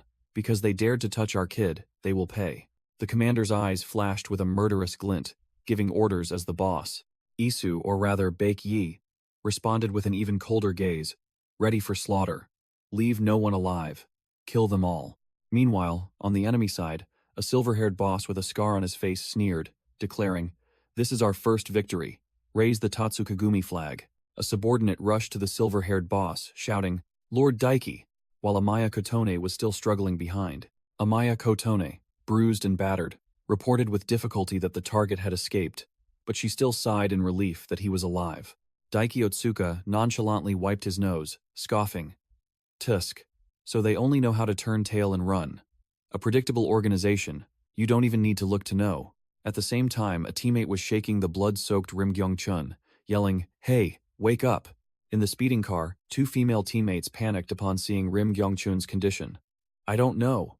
Has still breathing, but has lost too much blood." The female driver ally gritted her teeth and cursed, flooring the accelerator. "Damn it. Just hold on a little longer, kid." The female medic ally in the back seat desperately held on to Rim Gyung-chun, shouting, "Manager, you have to endure, understand." Crash! A white truck suddenly appeared, ramming directly into the side of their car in a fatal ambush. Daiki Otsuka clenched his fists, a sinister smile spreading across his face. "We cannot leave any loose ends for this first victory." The boss, Daiki Otsuka, bared his teeth in a grin, giving his final order, his identity revealed as a notorious former mercenary. "Leave no one alive." Taisen chairman puffed on his cigarette, asking his subordinate about the battle situation on the other side. In a place called Gwanak, night fell over Gwanak district, a new battlefield about to open. A goatee-wearing boss led a group of goons in black suits, their aggressive demeanor suggesting they were there to clean up a mess. Haruto, a silver-haired man with dangling earrings, indifferently sighed. "Ugh, I really want to go home." Ritsu, Haruto's subordinate, urged him. "It seems everything's done. Let's go, Mr. Haruto." Ritsu stepped forward to pull Haruto away, but he still lingered, looking tired. "Wait. Just 1 second." The goatee-wearing boss from earlier was now battered and bloody, only able to stammer, "Enough," as Ritsu grabbed his hair, forcing him to look. Ritsu laughed gleefully, pointing at the boss' pathetic face and asking Haruto, "Look, Haruto. Isn't this expression hilarious?" The boss lay slumped on the floor. Ritsu clicked his tongue, calling him boring, then turned away. "As always, I don't see what's so fun about this. Let's clean up." Just when he thought it was over, the boss unexpectedly reached out and grabbed Ritsu's pant leg, his voice weak. "I can't." Ritsu looked down coldly, while the boss still clung on, coughing up blood. "Cough. Let go." Ritsu burst into maniacal laughter, clearly enjoying himself. "There it is. That's what I'm talking about." Jaw broken, and still trying to bark. "Too bad I don't understand Korean," Ritsu said, then raised his foot, preparing to crush the boss' hand. Crash! The door was kicked open, interrupting Ritsu's torture, making both him and Haruto turn to look. A group in white suits stormed in, led by a burgundy-haired man and a black-haired man, their aura completely different. Ritsu immediately recognized the white-suited group. He turned to Haruto and asked, "Hey, Haruto, is that them?" And Haruto confirmed, "Looks like it." The black-haired man from the white-suited group spoke, recognizing this place as once being an architectural pinnacle of Seoul, an Ilhak design. The burgundy-haired man grumbled, "What the hell is that guy rambling about?" While the black-haired man merely smirked. "He seems to know us." Interesting. Haruto glanced outside, muttering that the ambush force waiting outside should have been there. In the hallway outside, the goatee-wearing boss's goons had been wiped out, lying scattered in pools of blood, showing they were utterly worthless. Haruto warned his teammate to be careful, but Ritsu had already taken a devastating punch to the face. The red-haired man's punch was so powerful it sent Ritsu flying, slamming him straight into the wall. Choi Guangpal cracked his knuckles, sneering. "I don't know what they're barking about, but just hit them, right?" Haruto sighed, looking exasperated with his muscle-brained teammate. "I told you not to let your guard down." Doko Youngil, the fourth blade, knelt beside the dying Song Taejeon. The bald boss could only manage a faint whisper. "Father." Song Taejeon breathed his last in Doko Youngil's arms, covered in blood. Haruto stood watching the white-suited group, sneering. "No, go ahead and rest. Boss Song has returned to the chairman." Haruto brushed off some dust, a smirk playing on his lips. "Well, this is no joke, is it?" Ritsu sat on the floor, clutching his bleeding mouth, seething. "Why are these old geezers' punches so brutal?" Choi Guangpal feigned surprise. "Oh, did I hit the wrong person?" While the black-haired man mused, "This guy actually withstood Guangpal's punch." Ritsu sprang up, his eyes gleaming with excitement. "Good. Very good. Finally, some fun. Let's go, Ritsu," ignoring Haruto, who was speechless behind him. Just as Choi Guangpal was about to finish him off, Haruto glided behind him like a ghost, pressing a sharp knife to his neck. Whoosh! Haruto unleashed a sweeping slash, his terrifying speed wiping out both Choi Guangpal and Doko Youngil. Haruto's eyes were icy, every knife stroke a finishing blow. Ritsu unexpectedly placed a hand on Haruto's shoulder, stopping his teammate. "Let me!" Ritsu roared, charging straight towards the black-haired man from the Ilhak faction, unleashing a thunderous punch. The black-haired man maintained a calm expression, his sharp eyes unwavering in the face of the attack. Choi Guangpal screamed in despair. "You bastard," as he saw Ritsu's punch about to connect with his teammate. Wham! The black-haired man casually raised a hand, effortlessly blocking Ritsu's devastating punch. At the same time, he grabbed Choi Guangpal's hair and yanked him back, signaling his hot-headed teammate to stay out of it. The black-haired man from the Ilhak faction grabbed Guangpal Choi's hair, growling, "Get over here," then swung his fist. Dako Youngul screamed in horror as he saw Guangpal Choi kicked straight to the floor by Haruto. Ritsu delivered another brutal kick to the sprawled Guangpal Choi, earning praise from his comrade. Dako Youngul gritted his teeth, his eyes blazing as he glared at the enemy. "You bastard!" Before he could react, Dako Youngul took a devastating kick from Haruto straight to the face. Ritsu grabbed Lee Sunmong by the collar, punched him in the stomach, and smugly declared the fight over. "Mistake!" Lee Sunmong flipped over, grabbed Ritsu's head tightly, and slammed it hard onto the ground. Haruto froze, knife in hand, not expecting the situation to reverse so quickly. Lee Sunmong lunged forward with terrifying speed, punching Haruto straight in the face while he was still stunned. The black-haired man from the Ilhak faction was now truly enraged, his eyes burning with fury. "You bastards." Both sides temporarily separated, all of them bruised and panting after the fiery exchange. Lee Sunmong laughed loudly, slicked back his hair, and introduced himself as a notorious figure who hadn't appeared in a long time. Haruto admitted to Ritsu that these old men were tougher than expected, but Ritsu smugly retorted that if they were 10 years younger, they would have lost. Hearing the taunt, Lee Sunmong and his comrades merely sneered at the arrogance of the youngsters. Chonho Choi, an old man with graying hair, stepped out, putting on his brass knuckles as he said, "That's quite insulting to us." Ritsu and Haruto were stunned, realizing this old man not only possessed overwhelming charisma but also spoke Japanese. Lee Sunmong warned Chonho Choi that their opponents were not to be underestimated, but the elder merely stepped forward, asserting, "I'll handle them." Ritsu continued his taunting, looking at Chonho Choi and sneering, "Is this a nursing home or something?" Without another word, Chonho Choi immediately lowered his center of gravity, taking a combat stance. Whoosh! Chonho Choi charged like a storm, unleashing a powerful hook punch aimed directly at Ritsu. Ritsu, who had been boasting moments ago, now had wide, bloodshot eyes and a mouth gushing blood after taking Chonho Choi's devastating punch. Haruto could only watch his comrade stumble, while the elder Chonho Choi stood firm as a rock. Ritsu turned to look at his boss with an incredulous gaze, calling Haruto's name in shock. Chonho Choi didn't give his opponent time to recover, closing in and growling, "What did you just say about us being 10 years younger?" The elder unleashed a powerful spinning kick, the force of a seasoned warrior sending Ritsu flying like a ragdoll. Chonho Choi watched the defeated opponent, a sneer on his lips. "You brats are still too green. Come back in 10 years. Scene change. A white car billowed smoke in the middle of the road after a horrific collision. Inside the car, Isu's female comrade jolted awake, her head spinning, and she worriedly asked, "Is everyone all right?" The girl looked through the shattered window and saw another male comrade had also woken up, so she immediately asked about his condition. Both tried to open the car doors to escape, but a piercing scream echoed from outside. It turned out the car was surrounded by a crowd led by Daiki Otsuka, who laughed savagely. "Haha, crying, are we? Try saying that in Japanese." Daiki Otsuka's henchmen were gloating when they suddenly flinched, seeing another car speeding towards them from the darkness. Whoosh! Isu stepped out of the car, moving like a ghost across the ground. Isu asked one of Daiki Otsuka's subordinates, "I hear reinforcements are on their way?" Without waiting for an answer, Isu charged straight into the enemy formation, delivering a devastating kick to the front of a car, wiping out the entire mob of small fry. Isu's face was ice cold, his eyes sharp after clearing out the obstructing thugs. The female comrade inside the car saw Isu through the broken window, tears welling up from fear and relief. Isu tapped on the window, his voice urgent. "Rim Gyong-chun. How is he?" The girl turned back to look at the unconscious, blood-soaked Rim Gyong-chun, reporting with a trembling voice. "He's lost consciousness. We need to hurry. Get him to a hospital." Isu ordered, "Go.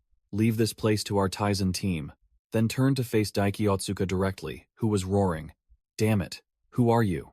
A subordinate of Daiki Otsuka tried to brandish his knife, but Isu was one step faster, seizing his wrist. Isu easily twisted the henchman's arm back, snatching the knife amidst his cries of pain. Without a moment's hesitation, Isu stabbed him repeatedly, blood splattering everywhere. Isu's face was cold as ice, stained with a few streaks of blood after sending one to their end. Isu kicked the fresh corpse aside and asked Daiki Otsuka directly. Let me ask one question. You guys are from the Totsukagumi, right? Blood staining his hands, Isu smirked coldly, his eyes filled with murderous intent, challenging them. Then come at me. I won't let a single one of you survive, Isu growled, showing his impatience. I'm in a bit of a hurry, so let's make this quick. The Totsukagumi goons charged forward, but Isu glided past like a ghost, dodging one's knife strike and preparing to counterattack. In a flash, Isu was behind the enemy. A clean slash to the flank, instantly killing him. Isu moved through the encirclement, continuously striking, each knife stroke bringing down a low-level thug. He grabbed another's arm, preparing to disarm him. Isu stabbed the knife straight through the henchman's hand, making him scream miserably. Isu spun around, elbowing the face of one charging from behind, while simultaneously dodging another's knife strike. The goons lay scattered, one clutching his bleeding arm and yelling, "Ah, my arm! Get lost, you idiot!" Isu delivered a powerful spinning kick, taking care of the last one amidst Daiki Otsuka's helplessness. Daiki Otsuka, the loudmouthed boss, was now kneeling on the ground, clutching his blood-soaked hand and cursing, "Damn it, my hand! You bastard!" Isu coldly walked over, placed his foot on the fallen Daiki Otsuka's head, and ordered, "Shut up."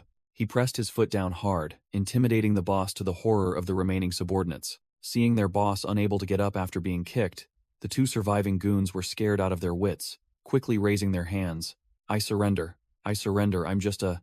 Isu gripped the blood-soaked knife tightly, his eyes devoid of emotion, cutting off their pleas. "No, I already said."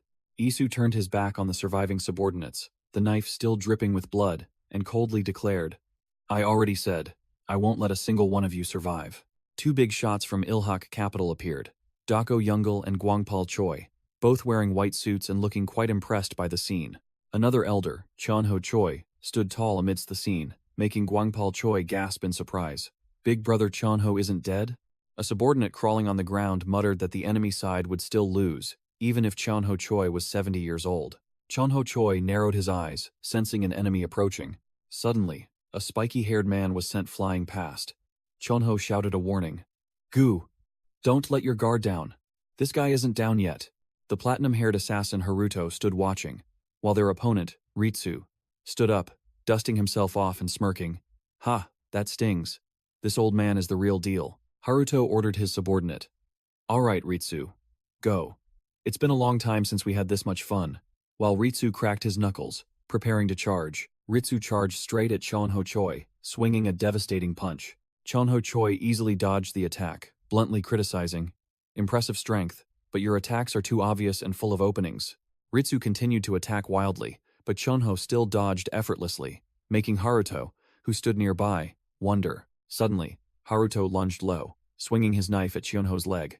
While dodging Chonho's attack, Ritsu mocked Haruto. "Why have you been crawling on the ground all this time?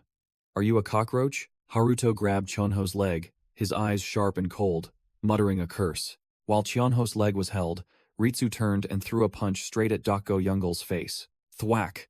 Ritsu's punch landed squarely on Dako Youngul's face, instantly knocking him out. Dako Youngul collapsed, his face bruised and battered, unconscious. Chonho Choi yelled his comrade's name while his guard was down, and Ritsu immediately seized the opportunity. "Hey, where are you looking?" Ritsu didn't give Chonho time to react, clenching his fist, preparing to deliver the finishing blow. Thud! Ritsu delivered a powerful kick to Gwangpal Choi, who was standing next to Chonho, taking care of another one. Gwangpal Choi roared, refusing to accept the outcome. "No way, you punk." Ritsu was still smug when he suddenly took a devastating punch, his face contorting. Thwack! Chonho Choi finally landed a solid blow, driving his steel fist straight into Ritsu's face. Just as Chonho struck, Haruto silently closed in from behind with a knife in hand, making Ritsu scream a warning. Haruto pushed Chonho Choi's head down, his voice full of sarcasm. "Bow your head, big brother." Haruto sat on the floor, his eyes as cold as ice, looking at his subdued opponent. Lee Sunmung, the sixth sword, stepped in front of Chonho, challenging Haruto in a low voice. "What the hell are you looking at?" Dako Youngul and Gwangpal Choi chuckled, commenting that Sunmung was finally showing his stubborn nature. Suddenly, a group of white-suited underlings rushed in for backup. The Ilhak henchmen swarmed in, asking anxiously, "Sir Haruto, are you all right?" Gwangpal Choi and Doko Youngul were extremely annoyed by the interruption, letting out a curse. Chonho Choi ordered Gwangpal and Sunmung, You two, get Youngle and Song Taejan out of here immediately. Lee Sunmong was about to protest when Cheonho cut him off, admitting he was exhausted and the enemy was too numerous. Cheonho Choi sighed, bitterly recalling the fallen names, showing their side's losses were too great. With a resolute gaze, the elder declared he wouldn't lose another brother. Lee Sunmong immediately volunteered to stay in his boss's place, and Guangpal chimed in, demanding to finish off that madman Ritsu. Haruto smirked, uttering a contemptuous remark about their retreat plan. Running away? Hearing that, Ritsu flew into a rage, charging forward and yelling, "What? Unacceptable!" Boom! Ritsu unleashed an incredibly powerful flying kick, determined not to let any Ilhak capital member escape the battle. Cheonho Choi shoved Guangpal away, roaring at him to get out immediately. Guangpal remained stubborn, yelling for Big Brother to go first. Haruto stood opposite, knife in hand, his eyes full of challenge. Lee Sunmong stepped forward, radiating charisma, declaring himself Haruto's opponent and challenging, "Bring it on." Cheonho Choi yelled Sunmong's name, ordering him to take Guangpal and leave while he stayed behind. Ritsu roared, "Get him! He's running!" and lunged, trying to stab Cheonho from behind. Instantly, Dako Youngle delivered a devastating kick, blocking Ritsu's attack. Dako Youngle stood in front of Cheonho. "Big brother, go. I'll clear the way." Dako Youngle firmly stated that they still had things to protect, with the Ilhak capital subordinates behind him ready to fight to the death. Cheonho Choi was about to refuse when Dako Youngle held him back. Dako Youngle and Cheonho Choi combined forces, delivering a kick that knocked down an incoming enemy soldier. Dako Youngle, his shoulder bloody, yelled for his boss to leave immediately because they had promised to protect him to the end. While punching an enemy soldier away, Dako Youngle yelled, reminding Cheonho that the young master needed him and things had to be different from the former chairman's era. Cheonho Choi froze at his subordinate's determined plea. Dako Youngle bowed, solemnly requesting, "Please leave this matter to us." Cheonho Choi clenched his brass-knuckled fist, crushing something in his hand, his eyes now resolute. The Ilhak capital subordinates who had just arrived as reinforcements formed ranks, ready to fight to the death. Dako Youngle turned and walked away, Song Taejan's blood-soaked body slung over his shoulder. Carrying the crippled Gwanak boss on his shoulder, Dako Youngle admitted that even though he knew he shouldn't retreat, circumstances forced him to go. Cheonho Choi carried Song Taejan's cold corpse on his shoulder, muttering that the road ahead would be very painful. Flashback begins. The blades of Ilhak were forged to protect, not to attack. Even when broken or worn, they endure. Just like how Ritsu and Haruto once fiercely battled each other, or like Guangpal Choi and Lee Sunmong, who were both comrades and rivals, clashing fiercely to become stronger. Dako Youngle single-handedly wiped out a whole group of goons, all for the sole purpose of protecting someone. But now, those worn-out blades are leaning on each other, sharpening one another. Cheonho Choi's brass-knuckled fist tightened, his aura flaring. At this moment, Ilhak's blade was sharper than ever as the old man charged into the night. Amidst the alley filled with the corpses of Gwanak goons, Cheonho Choi still carried the defeated man on his back. He carefully placed Song Taejan onto a bench, whispering, "That's enough. Stay here, I'll go get the car." Cheonho Choi turned away, his eyes filled with determination. Suddenly, a sandaled foot blocked his path. Ritsu had appeared. Cheonho Choi froze, sweat pouring as he felt the killing intent from the one blocking his way. Ritsu stood there, his face as brutal as a predator that had found its prey. He smirked, extending a hand in provocation, as if saying, "Old blade, it's time to break." Cheonho Choi roared, pouring all his remaining strength into a decisive blow. Wham!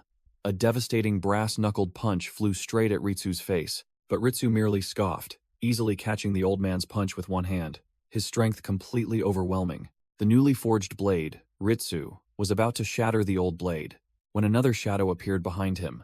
Dako Youngle, another seasoned blade, had entered the fray. A photo was placed on the table, a portrait of a muscular man named Taiga Muto, with a warning. "If you meet this guy, don't even think about fighting." Isu, in the role of the shadow boss, emphasized in a cold voice, "You must avoid him at all costs, understand?" In a high-level meeting, a platinum-haired man looked surprised. "Wow, he looks tough. I didn't expect someone like this to actually exist."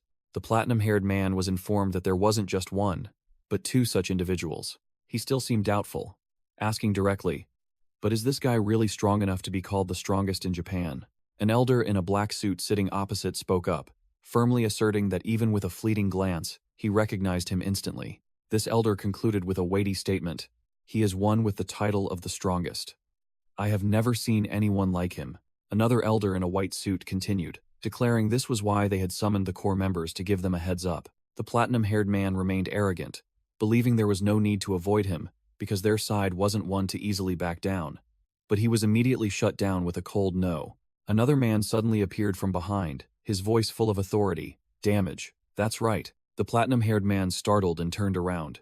The unfamiliar man, referred to as the team leader, declared that he also had no intention of losing, but if forced to win, they must find every way to do so. The team leader walked and posed the question. However, what about the variables and potential damages that could arise? He stopped, placed a hand on Isu's shoulder, and reminded everyone, "We are an organization." The team leader emphasized that everyone sitting here was a core member of that organization. Isu turned, his eyes sharp, and concluded the matter. Creating unnecessary risks due to an individual's recklessness or greed. That's what we're talking about. Isu leaned back, revealing the famous tattoo on his arm, and smirked. That's what our shadow boss wants to say. The platinum-haired man chuckled and asked who came up with that name. Isu pointed to himself and calmly replied, "Who else but the team leader?" The elder in the white suit pondered the name Taiga Muto, muttering that it sounded familiar, perhaps from the same generation as Master Ma. Isu confirmed it but didn't forget to remind him. But it's best not to provoke that person, right? The white-suited elder laughed loudly, showing he understood. Ha ha ha, I get your point. Chunho Choi sighed, muttering that he was getting old and didn't want to exert himself too much. Suddenly, a burly man with an arrogant aura appeared, making Chunho Choi realize it was Taiga Muto. Taiga Muto smirked, showing amusement that someone recognized him. "Oh, you know me, huh?" Without further ado, Chunho Choi growled, "Let's get straight to it," and lunged forward like a whirlwind. Crash! A devastating punch landed squarely on Taiga Muto's face, powerful enough to blow away everything around him. Yet, the Yakuza man merely tilted his head, taking the full force of the punch, still grinning, seemingly unharmed. Taiga Muto coldly ordered, "Get out of the way," and the pressure from him forced Chunho Choi to his knees. The old man gritted his teeth, struggling to resist, not letting himself be completely crushed. Seeing that his opponent still hadn't fully knelt, Taiga Muto looked annoyed. "Oh?" He glanced disdainfully, growling, "You can't kneel, huh?" Chunho Choi stood up, confirming, "You're Taiga Muto? I've heard a lot about you." Taiga Muto also re-evaluated his opponent. "Oh, really? You don't look like an ordinary guy either." Just then, Taiga Muto's subordinates arrived, fawning and offering to deal with the old man for their boss. Taiga Muto immediately turned back, snapping and cursing his men as a bunch of idiots who didn't know who they were talking to. He pointed directly at Chunho Choi, asserting that this was no greenhorn like them. Taiga Muto continued to scold his subordinates, his voice full of contempt. "You can't even recognize the old man's aura. You truly are a pathetic bunch." After reprimanding his men, he turned back to provoke Chunho Choi. "All right, let's do this again. Show me your full power." Chunho Choi thought to himself. It was true there had been an order to avoid Taiga Muto at all costs, but the situation was different now. The old man took his stance, gripping his iron gauntlets, determined to stop this monster. Seeing his opponent ready, Taiga Muto roared excitedly, "That's more like it," and charged into attack. Taiga Muto threw a devastating punch at Chunho Choi, thinking to himself that even though he was told not to overdo it, still, Chunho Choi gritted his teeth and endured the blow. Taiga Muto's punch was as fast as a blur. The monster continued with another blow, wondering if his blood didn't boil with such a good fight. It would be strange. The Oyama goons stood from afar, screaming their boss's name in terror. Chunho Choi still stood firm, looked straight at his opponent, and uttered one word, "Good." Taiga Muto smirked with delight, declaring it a draw. 1 hit each. Immediately, Chunho Choi counterattacked with a kick to Taiga Muto's supporting leg. Taiga Muto swung his arm up to block the blow, his momentum undiminished. Chunho Choi continued with a hook punch straight to Taiga Muto's face. Taiga Muto took the full force of the punch, his face showing a hint of surprise at the old man's strength. Without a second's hesitation, Taiga Muto retaliated with a dangerous high kick. Chunho Choi fell to the ground, admitting that the kick had landed squarely on his chin. Seizing the advantage, Taiga Muto charged like a predator, while Chunho Choi was scrambling to get up. Wham! A full-force punch from Taiga Muto slammed straight into Chunho Choi's face.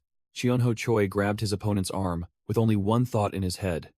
Too fast. Taiga Muto tensed his muscles, continuing to press down, pinning Chunho Choi to the ground. Grabbed by the collar, Cheonho Choi broke out in a cold sweat, terrified by his opponent's monstrous strength. Taiga Muto sneered, completely dominating, forcing Cheonho Choi to admit that this man was truly a monster. Cheonho Choi realized he was completely outmatched in both strength and speed. Taiga Muto prepared to deliver the finishing blow. Cheonho Choi knew this wasn't his style, but it was time to go all out. Completely overwhelmed, Cheonho Choi still strained, using his legs to clamp down on Taiga Muto's arm. Determined to fight to the death, even if it meant crippling an arm. Taiga Muto merely glanced with disdain, scoffing that it was a cheap and shallow trick. With that said, Taiga Muto tensed his muscles, easily breaking the old man's hold.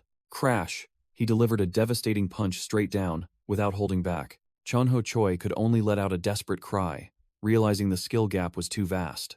Blood splattered. Taiga Muto's punch made the ground dent. His strength was truly genuine. Cheonho Choi lay motionless, blood flowing freely, completely helpless before this monster. In that moment of despair, he recalled the words of the Nine Blades leader from years ago, that they still had something to protect. Taiga Muto stood up, clicking his tongue in annoyance that the fight ended so blandly. Just childish tricks. He thought this match was quite fun, but in the end, it was just a warm-up. Considering the cleanup done, Taiga Muto turned his back and walked away, leaving Cheonho Choi sprawled on the ground. Suddenly, a subordinate screamed frantically, "Behind you, Mr. Taiga!" Cheonho Choi, with his last ounce of will, sprang up like a wounded beast and roared an attack. The tough old man threw an incredibly powerful uppercut, slamming straight into the still smug Taiga Muto's face. Taiga Muto took the full force of the punch, his face contorting from the horrific impact. Not giving his opponent time to react, Cheonho Choi delivered another decisive blow. The Oyama-goons were stunned, unable to believe their eyes. Their boss, Taiga Muto, the one known as a monster, had been knocked down. Cheonho Choi panted heavily, covered in blood but still standing firm, proving that the old man still had fight left. Lying on the ground, Taiga Muto once again showed a smile of admiration, admitting that this old man was indeed a formidable opponent in soul. Taiga Muto staggered to his feet, muttering, "It's been a long time since I've been punched in the face like this." The Yakuza admitted to a slight disappointment, regretting that if they had met 10 years earlier, things would have been different. He looked down at Cheonho Choi, who was gasping for breath, as if on the verge of death. Cheonho Choi clenched his fist, reflecting on his journey, to become a sword to protect. The tough old man roared one last time, pouring all his life force into his opponent. To protect, Taiga Muto swung his arm, intending to counter. Crash! Cheonho Choi was faster, landing a devastating punch to Taiga Muto's face. The old man collapsed, but a truth still echoed in his mind. As long as there is something to protect, it will never break. Taiga Muto looked down at his fallen opponent, acknowledging his will. "It's time to rest, old man. I understand your resolve." Cheonho Choi lay motionless on the floor, his mission accomplished flawlessly. Taiga Muto adjusted his attire, his face swollen but still commanded, "All right, keep moving." The scene shifted to an office building, the headquarters of a major power.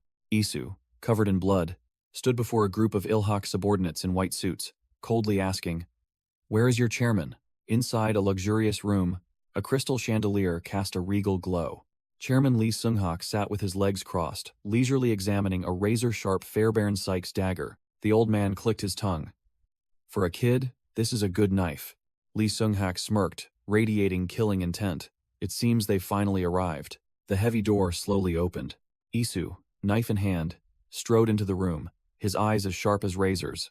Lee Seung-hak didn't flinch, even sneering. "So you've come, Ryugasaki's younger brother?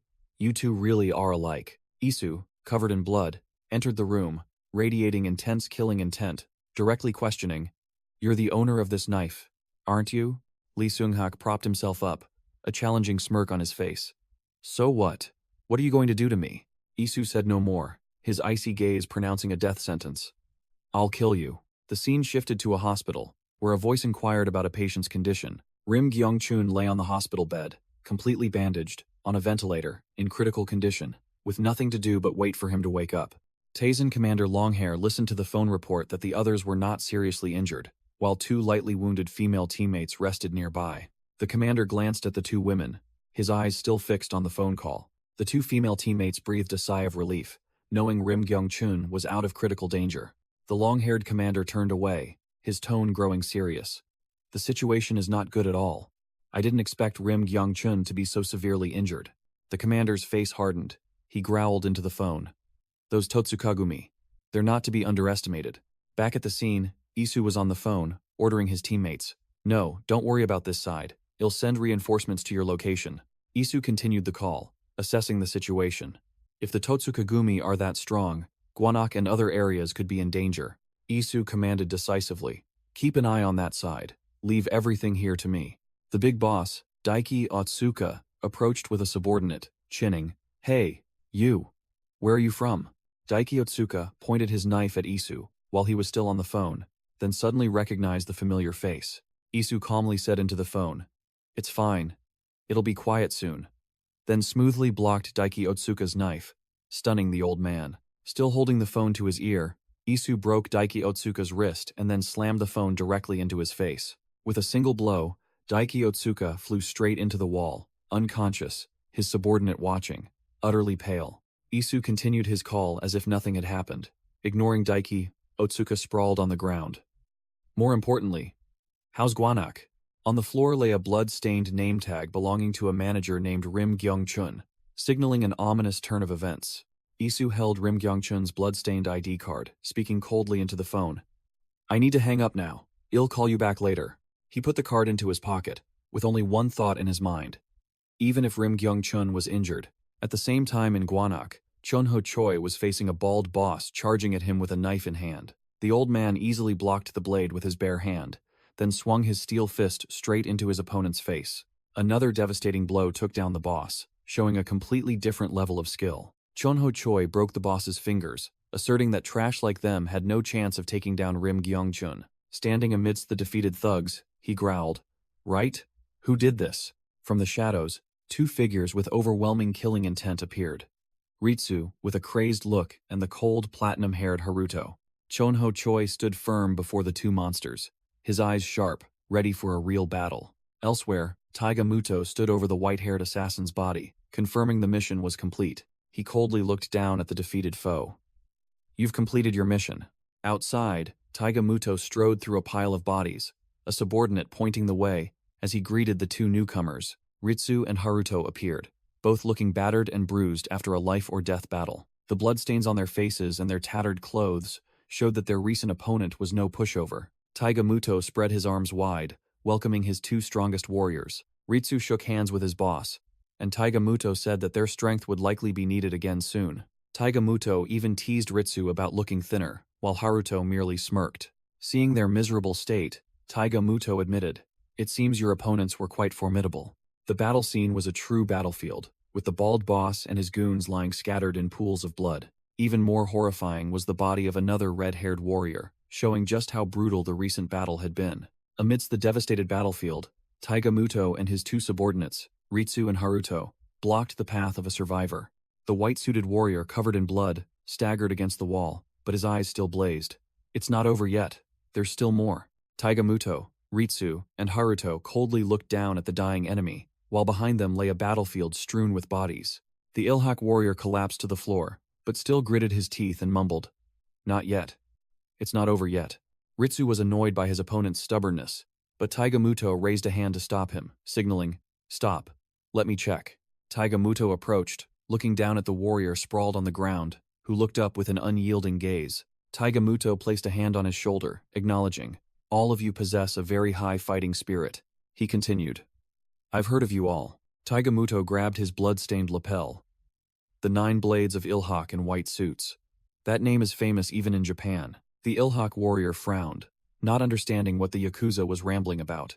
With his last bit of strength, he whispered, It's not time yet.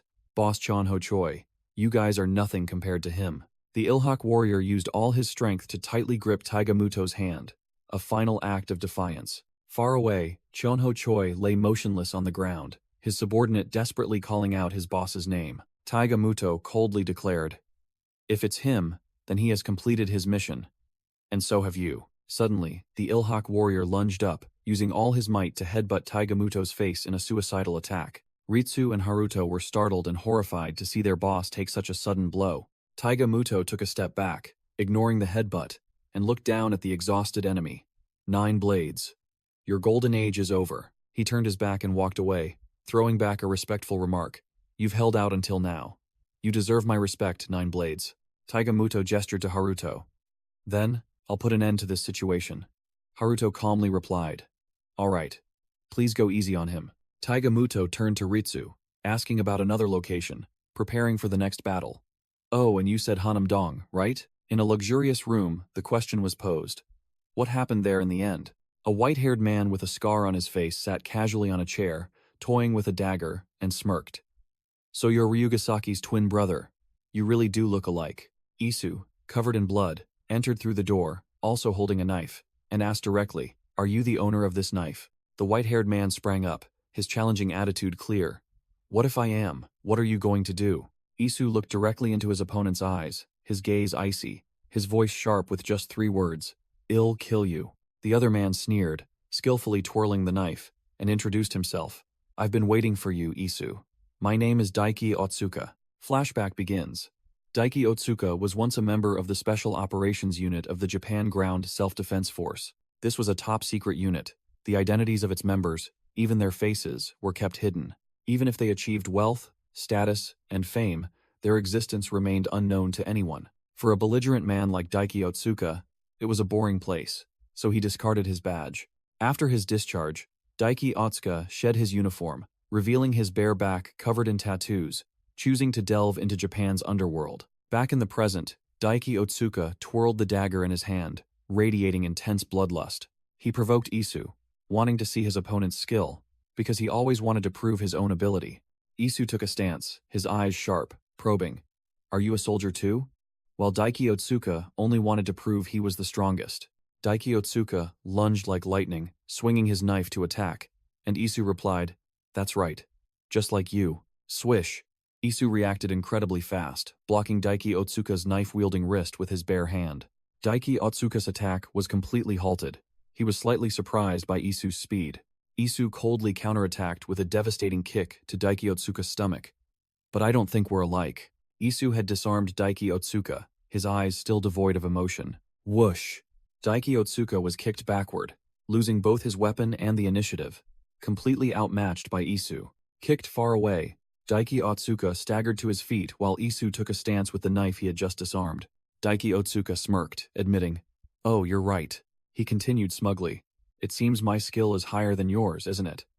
But Isu merely observed silently, blood beginning to seep from his body. Isu tightened his grip on the knife hilt, his eyes sharp, preparing for the finishing blow.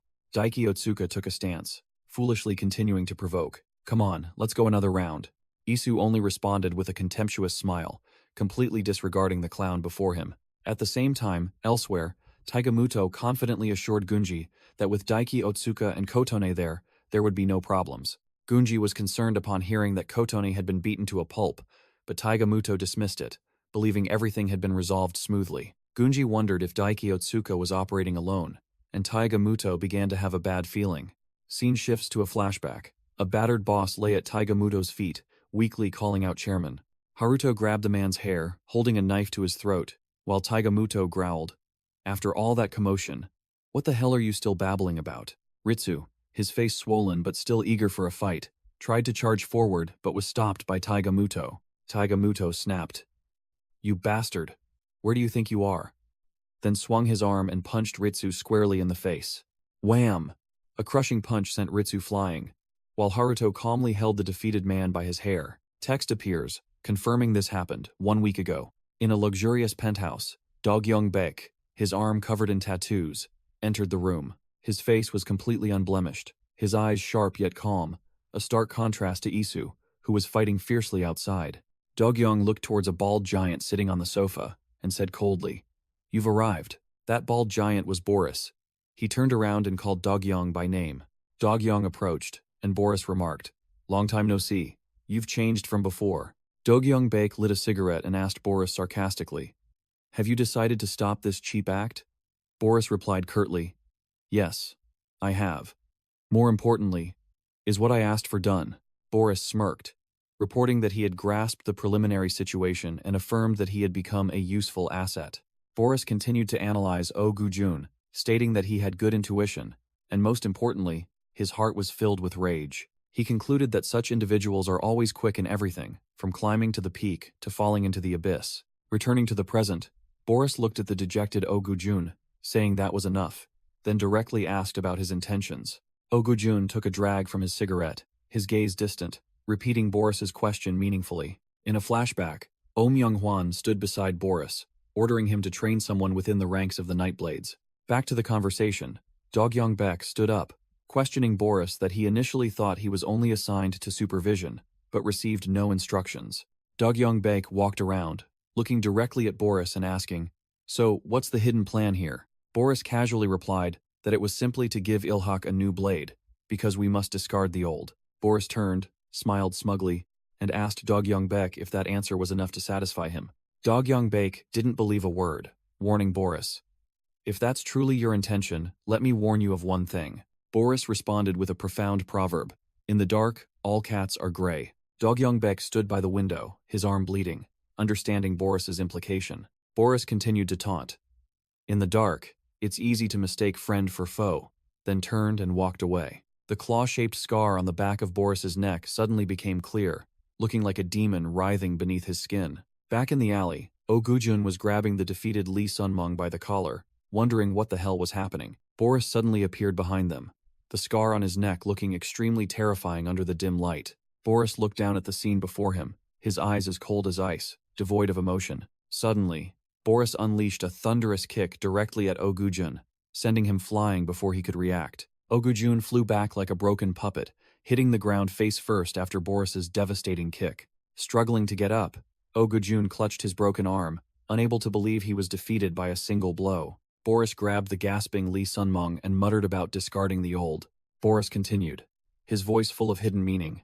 It seems he was right.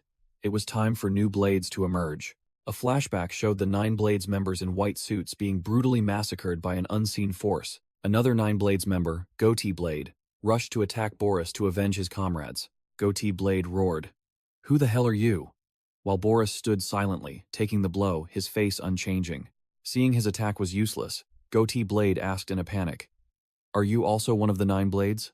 Boris merely sneered contemptuously, completely dismissing his opponent. Without another word, Boris delivered a kick directly to Goatee Blade's face, instantly taking him out. Boris grabbed the defeated man by the hair, Goatee Blade's eyes wide with extreme terror. Crash! Boris slammed Goatee Blade's face into the ground, brutally ending the fight. A platinum-haired young man, Haruto, stepped out of the shadows with a cold expression, signaling to Boris. Oh Gujun and Goatee Blade lay sprawled on the ground, completely helpless as Haruto approached. Goatee Blade struggled in desperation, swinging a final slash towards Haruto, but the effort was merely a joke. He lay sprawled in his own pool of blood. Haruto effortlessly dodged the attack, then swung his hand, delivering a clean slash to his opponent's neck. Goatee Blade tried to stop it, but it was too late.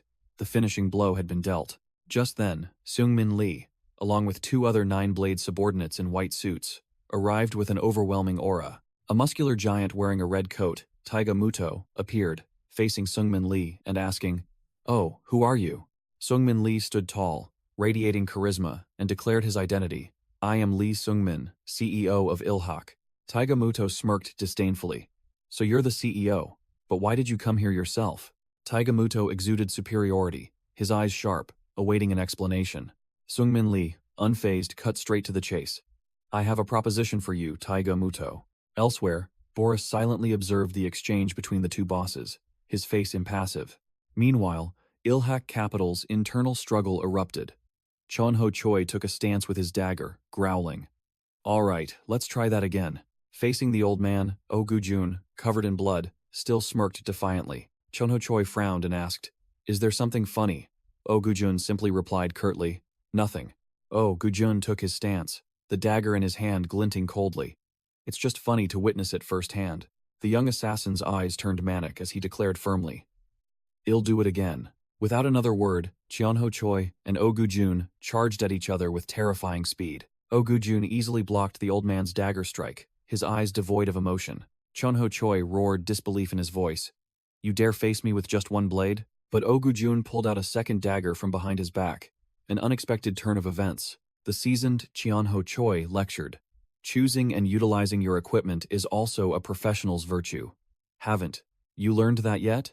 Oh Gujun dodged the attack like a wild beast, his dagger grazing past Chonho Choi. Thwack! Oh Gujun's second dagger stabbed directly into Chonho Choi's hip. Cheonho Choi took a critical hit. Blood gushed, but he remained standing. The old man let out a pained roar, but his eyes still burned with fighting spirit. Immediately, Cheonho Choi delivered a devastating kick to Oh Gujun's face, a powerful counterattack. Kicked away, Oh Gujun scrambled back up, covered in blood, yet felt his body light, ready for round 2. Cheonho Choi wiped blood from his nose, his eyes blazing as he admitted. "All right, I'll admit, you're pretty good." With that, the old man charged forward again, giving his opponent no time to breathe. Clang! The two blades clashed again, sparks flying. A relentless battle between two monsters. Oh Gujun retreated. The blade in his hand chipped in several places after the devastating impacts. Cheonho Choi sneered, pointing directly at his opponent's weapon. "Fool, that dagger is about to become scrap metal." The old man roared, declaring he would break Oh Gujun's toy before finishing him off. Cheonho Choi delivered a direct slash at the chipped dagger, determined to disarm Oh Gujun. Oh Gujun struggled to parry the blow, the force of the slash pushing him back several steps. He stared at his nearly broken dagger, a crazy plan forming in his mind. Cheonho Choi roared, "It's time," and charged forward, believing this was the golden opportunity to end the fight. Oh Gujun suddenly slowed his movements, a dangerously deceptive maneuver. Cheonho Choi smirked, thinking his opponent was exhausted. "Your movements have become sluggish, but it was a trap." Oh Gujun suddenly accelerated, weaving past, and plunged his remaining dagger straight into Cheonho Choi's thigh. The old man let out a pained roar, unable to believe he had been tricked so painfully. Cheonho Choi gritted his teeth, bitter at being outsmarted by a kid in the decisive moment, but still had to acknowledge his skill. Oh Gujun stomped his foot down, seizing the opportunity while his opponent was injured. Cheonho Choi shook off the pain, roared, "However," and swung his dagger in retaliation. Clang! The old man put all his strength into a slash aimed directly at Oh Gujun's decoy dagger. Crack! Oh Gujun's chipped dagger shattered into many pieces. Cheonho Choi sneered, mocking, "Oh Gujun, you didn't expect it to break, did you?" Oh Gujun looked up at the falling blade shard, coldly retorting, "If it's broken, it can't be used anymore, right?" But that was just a feint. Oh Gujun snatched the broken blade, turning it into a deadly close combat weapon. Wham! He lunged forward, punching Cheonho Choi directly in the face with his steel-wrapped fist, blood splattering. Oh Gujun pressed closer, growling as he repeated the old man's own words. "Didn't you yourself say that knowing how to choose and utilize equipment is also a professional's quality?" He gritted his teeth, landing another punch on Cheonho Choi's face. "It seems you still haven't learned that lesson." Cheonho Choi was sent flying, completely losing the initiative against the frenzied and unexpected attack. Clang! The old man's dagger fell to the floor, signaling the end of the match. Oh Gujun grabbed his opponent's knife, his eyes sharp, his hand still bleeding. Cheonho Choi collapsed completely into a pool of blood, unconscious after taking the full comeback combo. Oh Gujun stood up, glaring at the body lying at his feet. "You were holding something that didn't suit you." He turned away, his face clearly annoyed. What a nuisance. Scene change. Isu stood on the rooftop, irritably lighting a cigarette. He took a drag, muttering curses. "Ah, Isu, you really are. The more I think about it, the angrier I get at the damn author." Suddenly, Seungmin Lee appeared from behind, holding a lighter. "How about using this?" Isu took the lighter, his eyes full of suspicion. "Thanks. But why does someone who doesn't smoke like you carry something like this?" Seungmin Lee replied with a casual laugh. "Haha, I just thought it might come in handy." Isu smirked, his voice full of sarcasm. "Well, that sounds just like something a salesman would say." Seungmin Lee didn't flinch, continuing to offer. "What about you? Would you like one?" Isu flatly refused. Seungmin Lee held out a pack of cigarettes, his smile growing more mysterious. "What's more, I just happened to bring these along. Probably because I thought they'd be useful, right?" Leaving Isu speechless. On the roof, Seungmin Lee asked Isu when they first met, and Isu replied it was probably about 4 years ago. Seungmin Lee gave a backhanded compliment, recalling how formidable Isu used to be, not even flinching when facing Taehyung Ryu or Haezong Han, like a dazzling ray of light. Isu replied that he didn't care, because he thought Seungmin Lee was just biding his time. Seungmin Lee nodded, saying that's why when Isu decided to follow him, he thought, "Ah, this guy is finally taking action." But then Seungmin Lee's tone changed 180 degrees, becoming full of challenge. He began to criticize, "But lately, you've really fallen off." Lacking both motivation and determination, Seungmin Lee continued to taunt, saying Isu was now no different from a tail-wagging dog, giving up everything just to please others. Isu's face darkened, and he sarcastically remarked that these were not words that should come from a chairman's mouth. Seungmin Lee equivocated, saying he was referring to the real chairman, then began to lament that he knew his own limits. He feigned humility, suggesting that Ilhak's current weakness was merely a choice for legitimization, and that he couldn't become the true chairman, so he could only obey orders. Isu brushed him off, saying he knew perfectly well what he needed, without Seungmin Lee having to remind him. Isu looked directly into his opponent's eyes, his voice full of contempt. "Are you going to run away again?" He questioned whether discarding that petty pride would solve anything.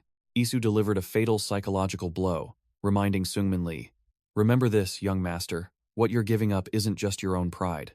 You're also abandoning the people who trusted you and suffered for you." Isu stated bluntly that in the current situation, without a shareholders' meeting, a glorious past is useless, something Seungmin Lee never cared about anyway. He patted Seungmin Lee's shoulder, ordering, "You should act in a way that befits your position.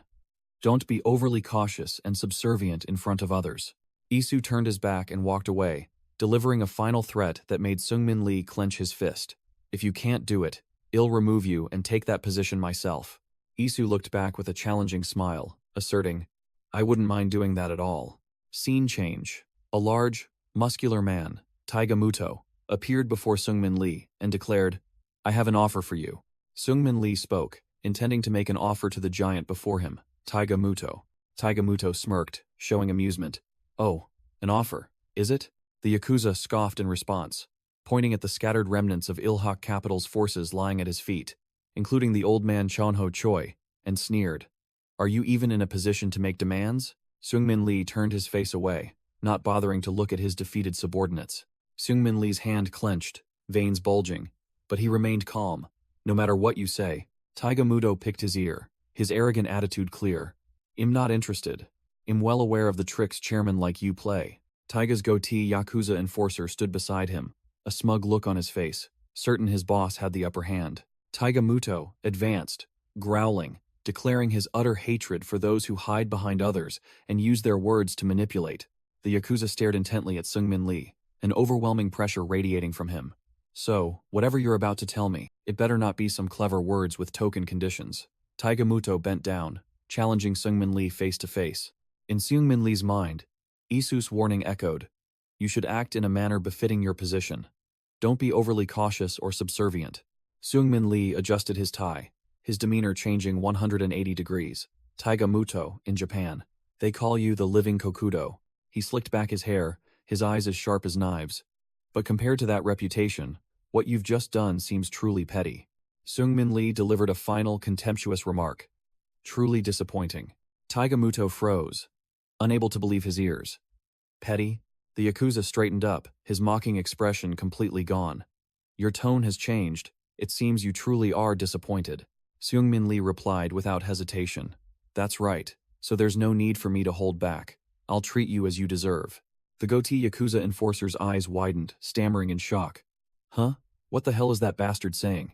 Seungmin Lee didn't even look at the Yakuza, pointing directly at the goatee Yakuza enforcer's face and curtly ordering, "Sit down." Suddenly, Taiga Muto burst into boisterous laughter, while Ogujun and Seungmin Lee's subordinates had already drawn their knives, ready to fight to the death.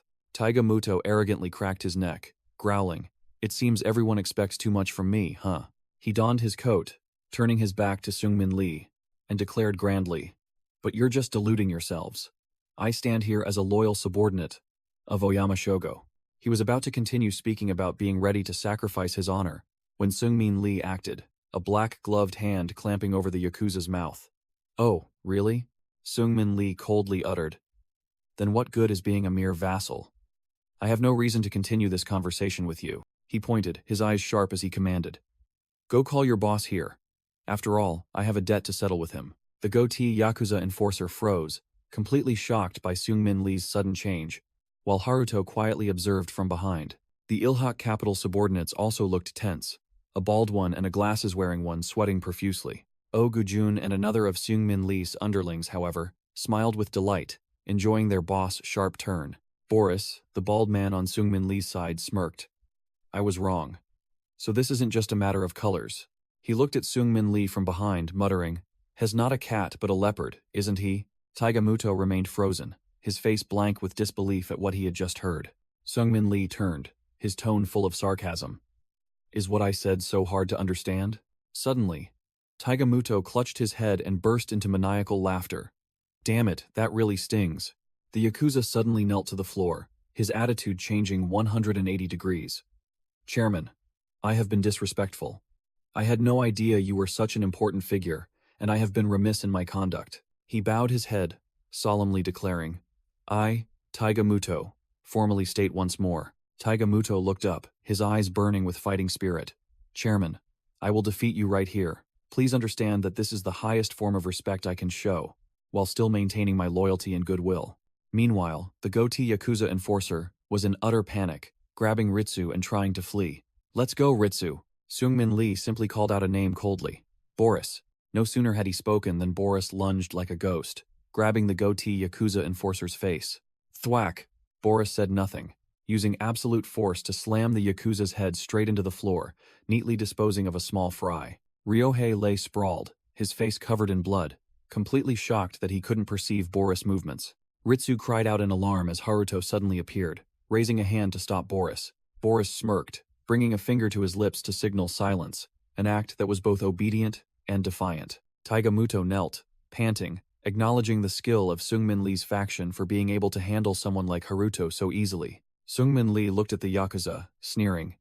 You should be proud for taking down the old man who was once Seoul's glory. But Seungmin Lee's expression immediately hardened, his sharp gaze fixed on Taigamuto and Boris. The formation of Seungmin Lee, Oh Gujun, and the Ilha capital subordinates stood firm, their aura completely overwhelming. Seungmin Lee continued his psychological warfare.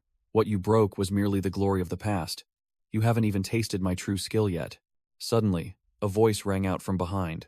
Isu, as Ryugasaki, appeared with the Taizen goons. Well said, our chairman.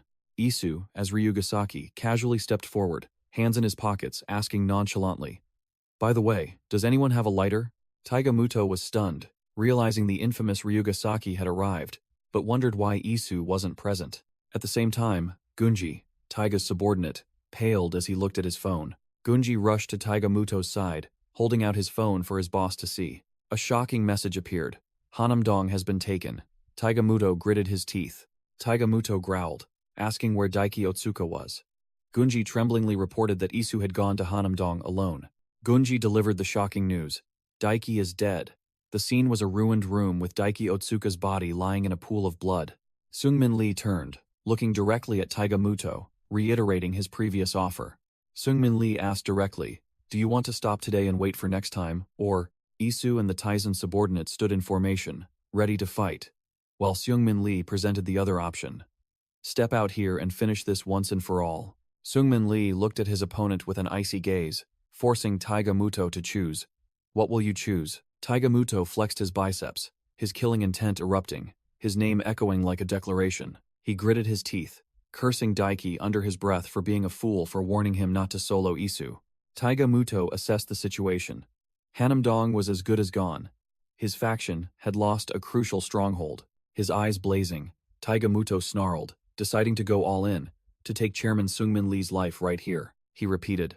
Hanamdong was already a defeated force, with nothing left to lose. With the entire Ilha capital faction standing opposite, Taigamuto declared that, if that was the case, he would at least take the chairman's head. Taigamuto snarled, calling out Chairman Lee Seungmin's name directly, his killing intent surging. Seungmin Lee maintained his poker face, unfazed by the Yakuza monster's threat. The Ilhak subordinates, led by Oh Gujun and Jang Se-young, took their stances, ready to engage in a deadly fight, knives clutched in their hands. Taigamuto surveyed the situation, with the Ilhak faction on one side and the Taishan group led by Isu on the other, deciding to end things here today. He recalled that thanks to this event, Totsukagumi's inauguration ceremony had been a success, with even the chairman in attendance. Taigamuto smirked, admitting that if he risked his life, he might be able to take the chairman's head, but the price would be steep. Furthermore, after such losses, confronting Isu was impossible. He would need the entire Totsukagumi force to even stand a chance. Seungmin Lee turned and ordered Oh Gujun and Jang Se-young, search for the 9 blades and the injured within the building. Gunji and the blonde subordinate frantically asked Taigamuto if he was truly retreating, and he confirmed he would withdraw his forces now. Taigamuto turned his back and walked away, but it wasn't over yet. He still had one last thing to do. Seungmin Lee walked forward coldly, devoid of emotion. Thud. Seungmin Lee delivered a kick directly to Chunho Choi, who lay motionless on the ground. Seungmin Lee declared it was the last kindness he would show them. While Isu watched Chunho Choi lie sprawled, the Ilhak subordinates frantically rushed to support Chunho Choi, realizing their boss was in critical condition and shouting for him to be taken to the hospital immediately. Seungmin Lee silently watched Isu, who was bearing a heavy burden. Isu acknowledged that Seungmin Lee had done well, but warned that from now on, the burden on his shoulders would only grow heavier. As he supported his subordinate, Isu ordered Seungmin Lee to hold his head high and keep moving forward. Isu flatly declared that Ilhak was now Seungmin Lee's responsibility, then left the scene with his subordinates. Meanwhile, Taiga Muto ordered Gunji and his subordinates. Our next destination is back to Shogo. Taiga Muto affirmed that their work was done. They had attracted enough attention, and the rest could be left for them to handle. He turned and walked away, smirking as he said he would sit back and enjoy the show, to see what one sync would manage to pull off. The scene shifted to a deserted alley with a quiet, closed currency exchange shop. In a dark room, Wang Ha-o, the boss of the Black Dragon Triad, held a glass of wine in his hand, his dragon tattoo clearly visible. Wang Ha-o sat perched on a chair, a cigarette in hand, muttering the name One Sync with a calculating expression. He drew his dagger, wondering if this One Sync group was fake or the real deal. Wang Ha-o swung his knife, his eyes cold, asserting that no matter what, this place was about to become a battlefield once again. His reflection shimmered on the sharp blade as he muttered that everything was back to how it used to be. Nothing had changed. He took a sip of wine, musing to himself that once again, everyone would tear each other apart. Wang Ha-o drained his glass, saying that in the process, they would grow accustomed to the smell of blood and forget why they even picked up their knives. He concluded that if things continued like this, it would be no different from 10 years ago. Wang Ha-o turned to the newcomer, asking directly, "Don't you think so, Director Han Haezong?"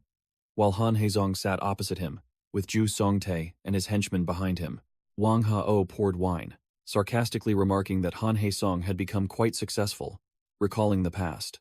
"Back then, you were just an ambitious rookie of Ilhak," Wang Ha-o said, placing the wineglass in front of Han Haesong. Han Haesong sneered, holding a gleaming metal object in his hand, and replied, "It seems you know me well, Mr. Wang Ha-o." Wang Ha-o twirled his knife as he said that in this place of transactions, where there's money, there are rumors, such as the identities of traitors within organizations. He plunged the knife into the table, emphasizing that he even knew their whereabouts. Ju Songtae, the silver-haired man with a scarred face, recognized Wang Ha-o. Ju Songtae stood up, questioning, "You already knew my identity beforehand?" Han Haesong quickly waved his hand to intervene, telling Ju Songtae to set aside such trivial matters and discuss the main plan. Wang Ha-o sneered, took a sip of wine, and declared, "Why tear each other apart when our common enemy is Taishan?" Han Haesong nodded, asserting that they would target Taishan's weaknesses, causing Wang Ha-o to raise an eyebrow and ask, "Taishan has weaknesses?" Han Haesong listed Taishan's monsters, the twins Isu and Dogyong Baek, Ilhak's 9 Blades, and Chonung's Butcher. He sneered, saying that precisely because Taishan relied too heavily on these individuals, that became their fatal weakness. Han Haesong poured wine into several glasses as he explained that because Taishan repeatedly used the same trump cards, their tactics had become predictable. He outlined the plan. Totsukagumi will simultaneously attack Taishan's bases, scattering their forces. Han Haesong confidently declared that no matter how strong they were, as long as they could be divided, each one could be dealt with cleanly. Wang Ha-o lit a cigarette, bursting into sarcastic laughter. "That sounds more like a personal vendetta than a strategy." Han Haesong merely smiled meaningfully, while Ju Songtae stood silently, not saying a word. Wang Ha-o picked up his wineglass, getting straight to the point. "So, your intention is this, right?" He drained his glass and asked directly, "Clean up one of them." "So, which one should I deal with?" Han Haesong leaned close to Wang Ha-o's ear, whispering the first target to be eliminated. Wang Ha-o sat in contemplation, the sharp knife beside him. The negotiation concluded. Night fell, and an army dressed in black, their faces completely masked, gathered outside the Cheonung Trading Company building. Inside, Mingxi, pale and covered in blood, frantically reported that they had been completely surrounded.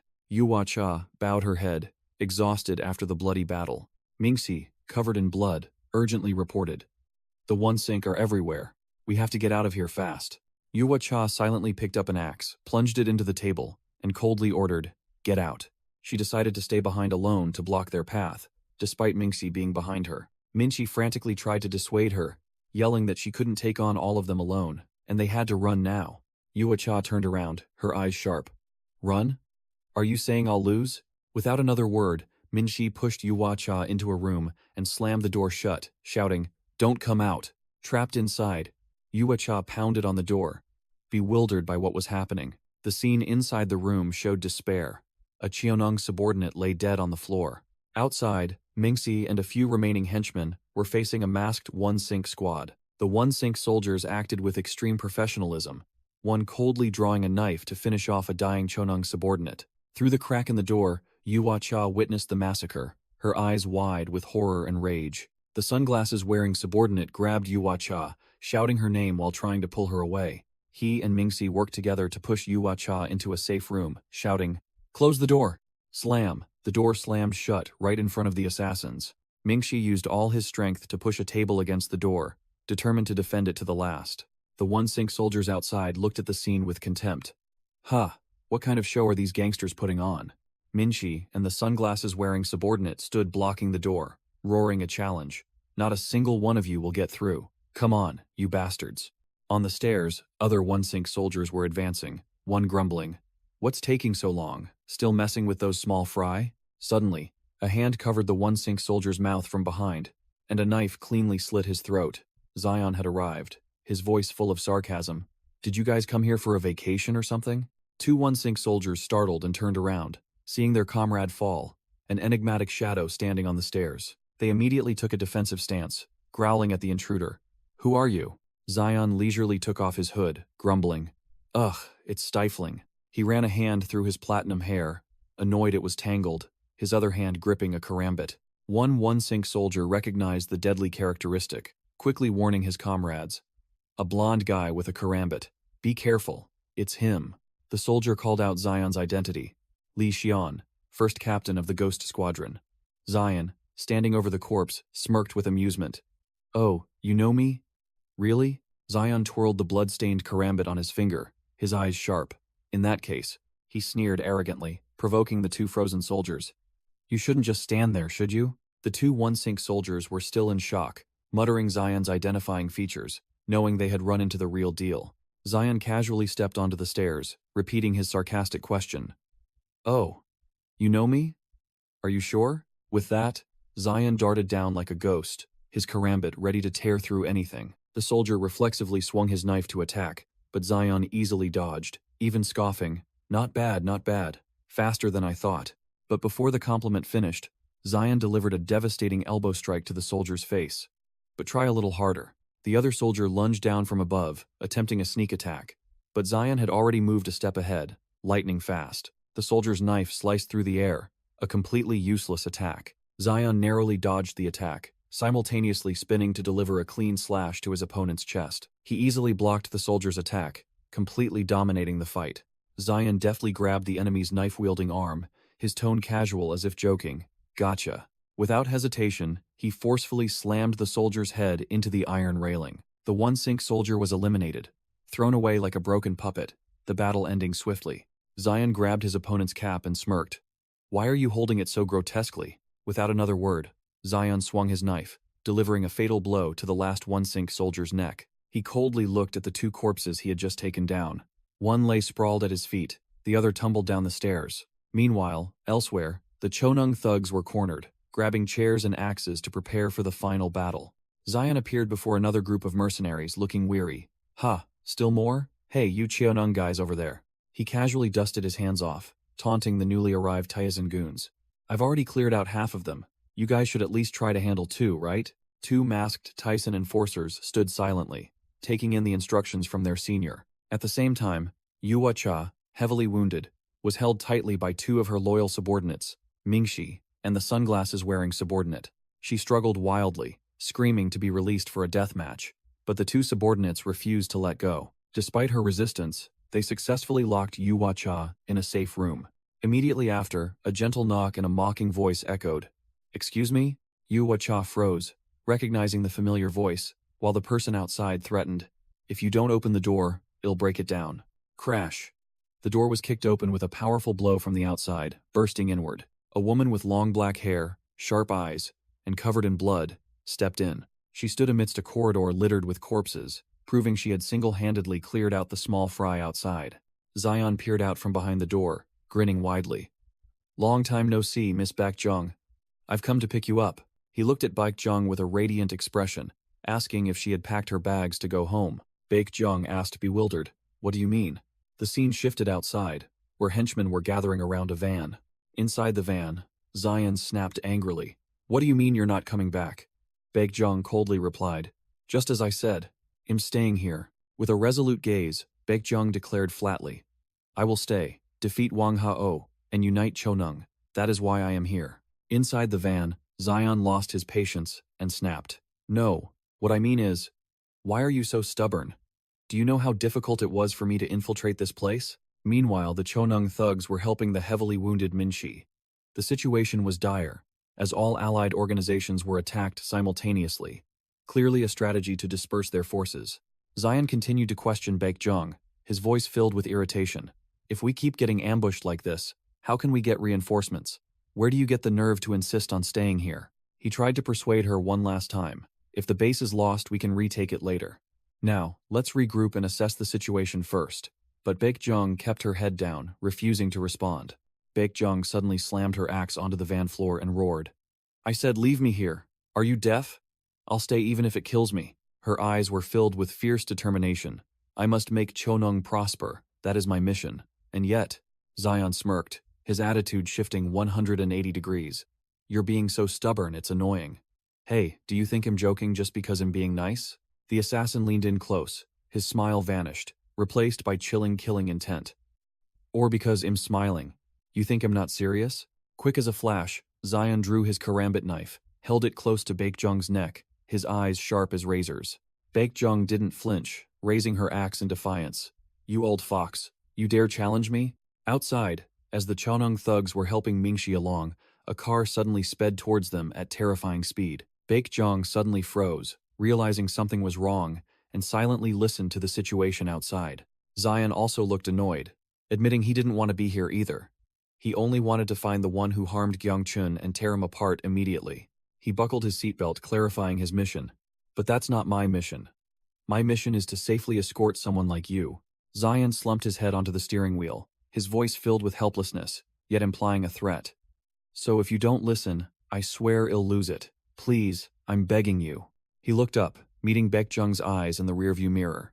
"If you understand, then stop acting like a middle schooler with a hero complex, and let's go home." But then both were stunned by the sight outside the van. Crash. The black car had slammed directly into Mingxi, sending him flying into the air. Baekjung shouted in panic, "Min!" While the driver of the car that caused the accident casually asked, "Oh no, did I just hit something?" A man in a black coat and sunglasses stepped out of the car, holding a small knife, and casually said as he walked, "Well, I guess I'm getting old." He approached, his tone full of sarcasm and condescension. "You leaving without a word hurt me a little. You should at least say goodbye, Xiulan." Baekjung snatched the axe from Zion's hand, growling, "Get out of the way. I'll handle him." Zion could only stare. Without a moment's hesitation, Baekjung charged straight at Wang Hao. Wang Hao smirked defiantly, taking a stance with the knife in his hand, ready for battle. "All right, come at me, Xiulan." Clang! Axe and knife clashed, sparks flying, the immense impact pushing both back. Baekjung gritted her teeth, putting all her strength into blocking the boss's sharp blade. Wang Hao dodged Baekjung's downward strike and immediately counterattacked with his knife. Thwack! Baekjung threw a straight punch, but Wang Hao blocked it with ease. The boss caught Baekjung's fist, sneering, "Oh, that's sweet, but you should be a little faster." Provoked, Baekjung furiously swung her axe in attack.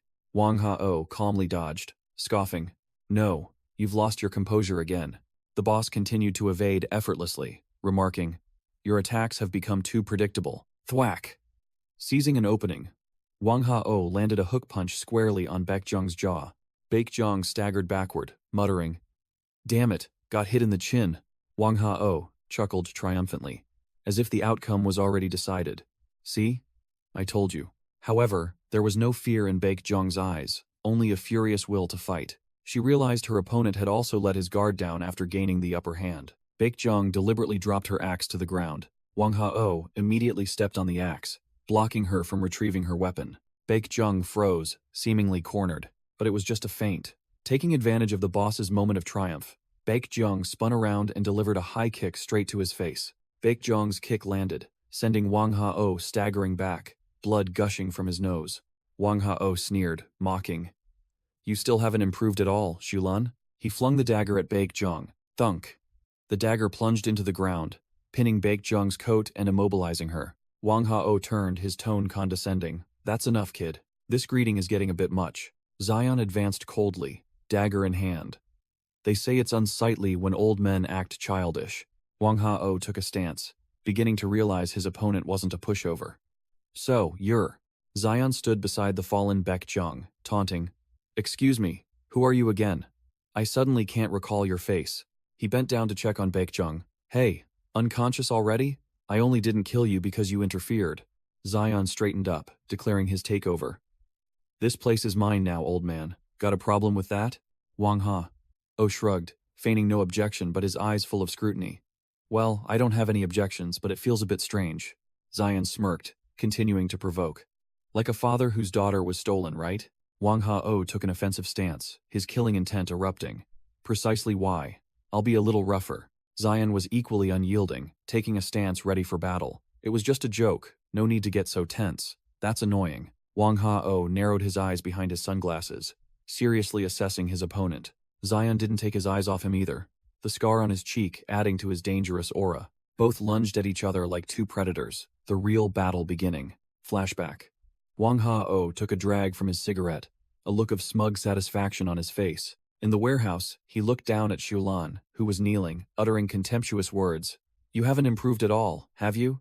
Shulan panted, exhausted, but her eyes were still filled with defiance, completely unyielding. In the warehouse, Yaksha knelt, begging for another chance, while Wang Hao coldly replied, "Stop it. How many times has this been?" Wang Hao sat with his legs crossed on the chair, took a drag from his cigarette, and asked directly, "Why do you push yourself this far?" He squinted behind his sunglasses, questioning why Yaksha would risk her life like this. Wang Hao sarcastically remarked that she was the third daughter of the Triad boss, able to live comfortably without power, telling her not to be stubborn anymore because he was tired of babysitting. Yaksha lowered her head, her hair disheveled, and gritted her teeth, admitting, "I ran away." Wang Hao looked surprised, and Yaksha clarified that she had run away from her siblings and her father. She explained that the Triad was in a bloody succession war, and she was merely an adopted child. That was why she had to flee, because she didn't have enough strength to fight them. Yaksha looked up, her eyes burning with hatred, asserting that the organization only followed the natural order of power. Wang Hao listened in silence as she declared that was why she couldn't trust anyone. He walked through the snow-covered alley, a blood-stained knife in his hand, a haunting image of the path to power. Yaksha stood up, clenched her fists, and growled. "So I need to become even stronger. I want to stop running, starting now." Wang Hao was silent for a moment, then suddenly threw his knife towards her. Clang! The knife plunged into the floor right in front of Yaksha, an unspoken approval. She stared at the knife, the weapon her foster father had given her when she left. The blade was engraved with the words, "100 flowers bloom." Yaksha asked blankly about her father, confessing that she didn't truly understand the meaning behind that name. Wang Hao stood up and casually explained, "As its name suggests, it should bloom magnificently. So why don't you help it blossom?" Yaksha picked up the knife, her eyes completely changed, ready for the bloody path ahead, as Wang Hao said, "Let's see how you make an organization. I mean, a flower bloom." As Wang Hao turned to leave, Yaksha asked if it was all right to give her something like that, and he simply waved his hand, replying curtly, "What does it matter? Just do what you want." In the past, a younger Wang Hao and his subordinates walked with smug smiles, toying with a small object in his hand. The present-day Wang Hao looked out, recalling why he discarded it. "I just didn't want to keep it by my side." Clang! A dangerous knife attack was blocked in the nick of time.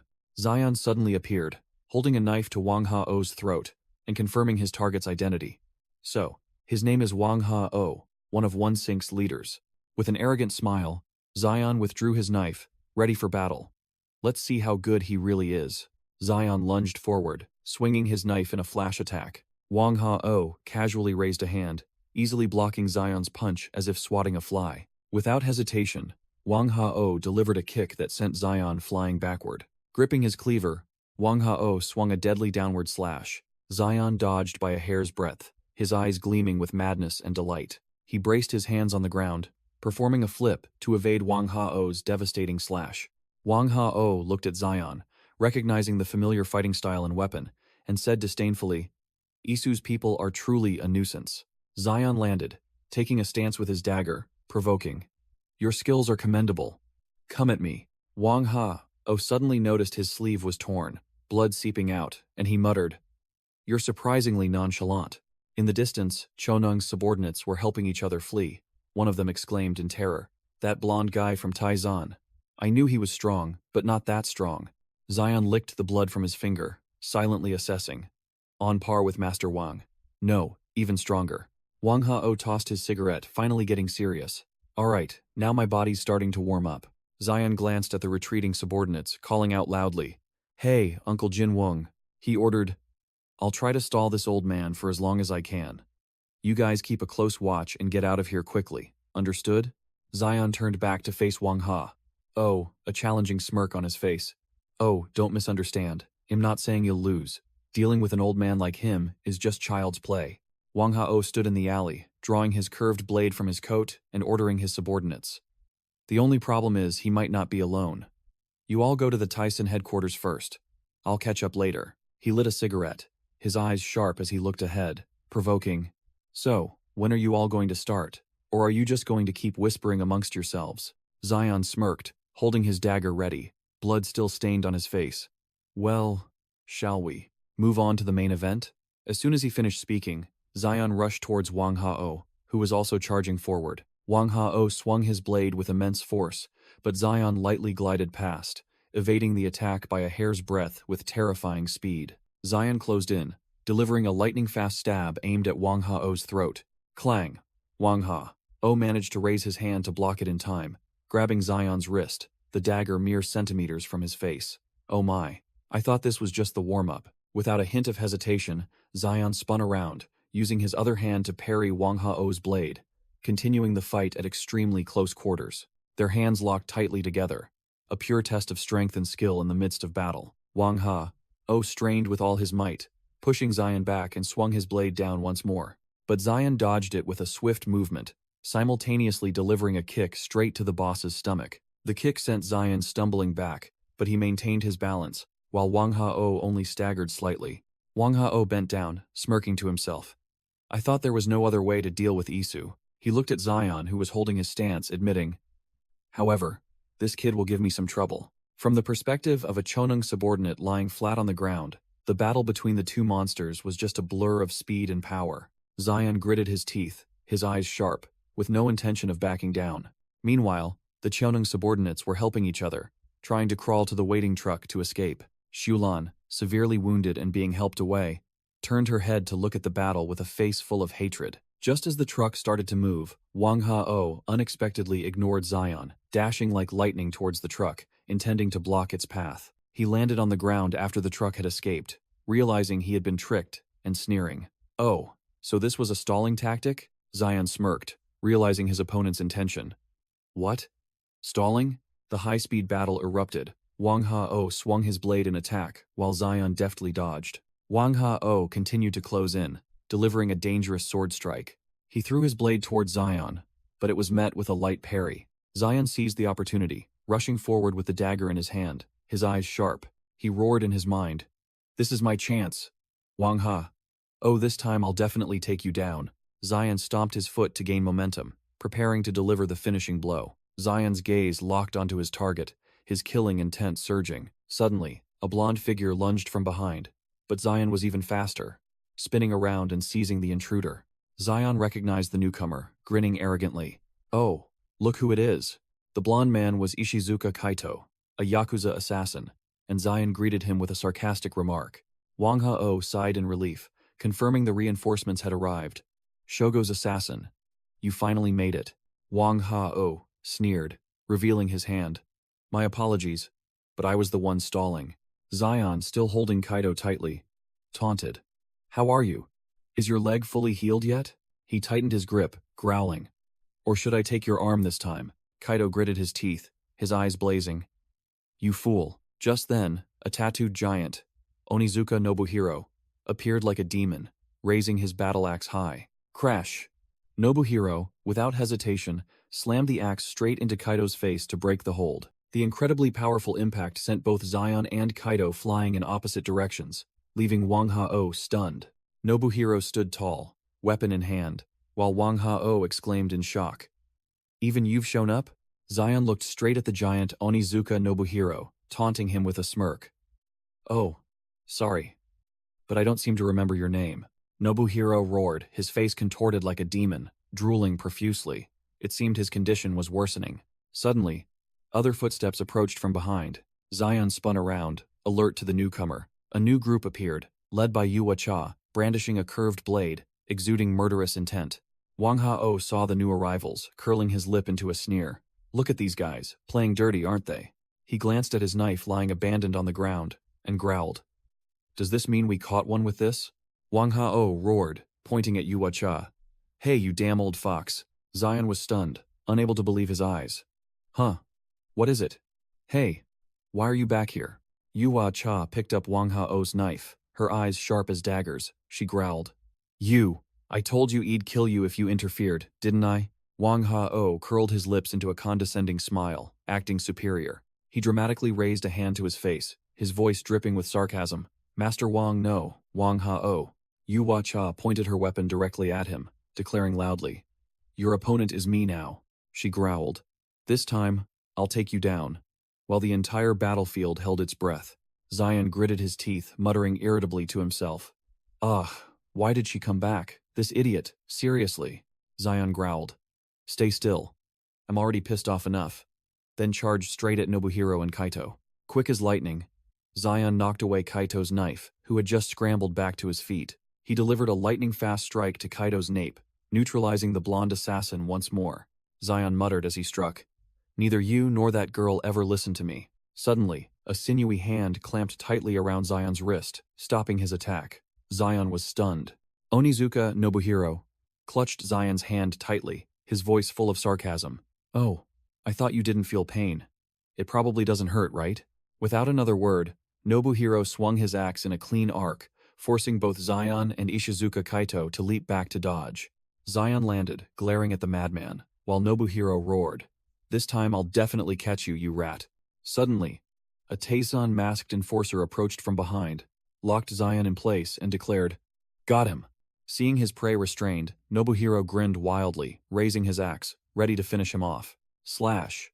A devastating blow wasn't aimed at Zion, but severed the arm of the very comrade holding him. The masked enforcer flew back like a broken puppet, blood gushing from his severed arm. Collapsing in a pool of blood, he could only gasp Nobu's name before drawing his last breath.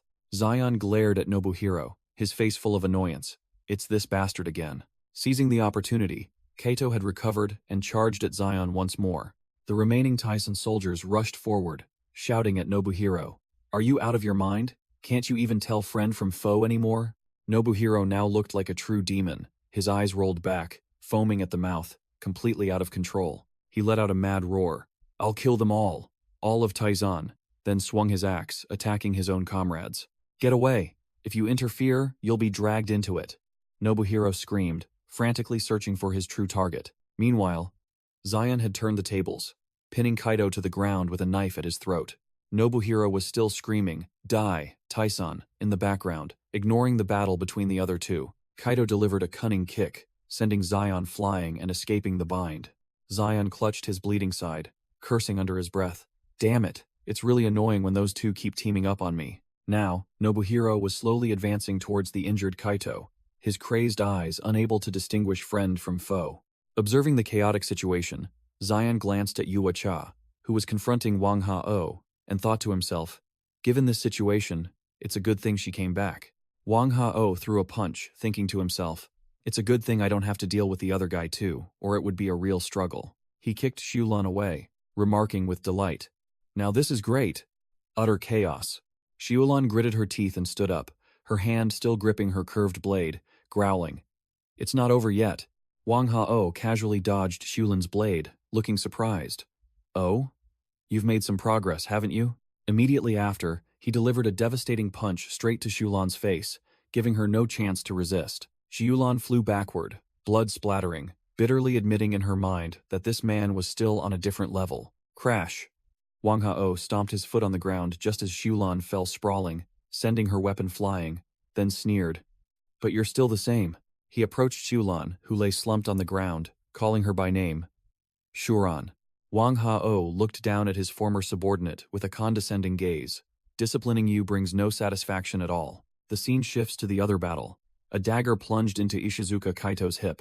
Zion had turned the tables, pinning Kaito to the ground, and stabbing him with another knife. Suddenly, Onizuka Nobuhiro descended from above, swinging his axe straight at Zion.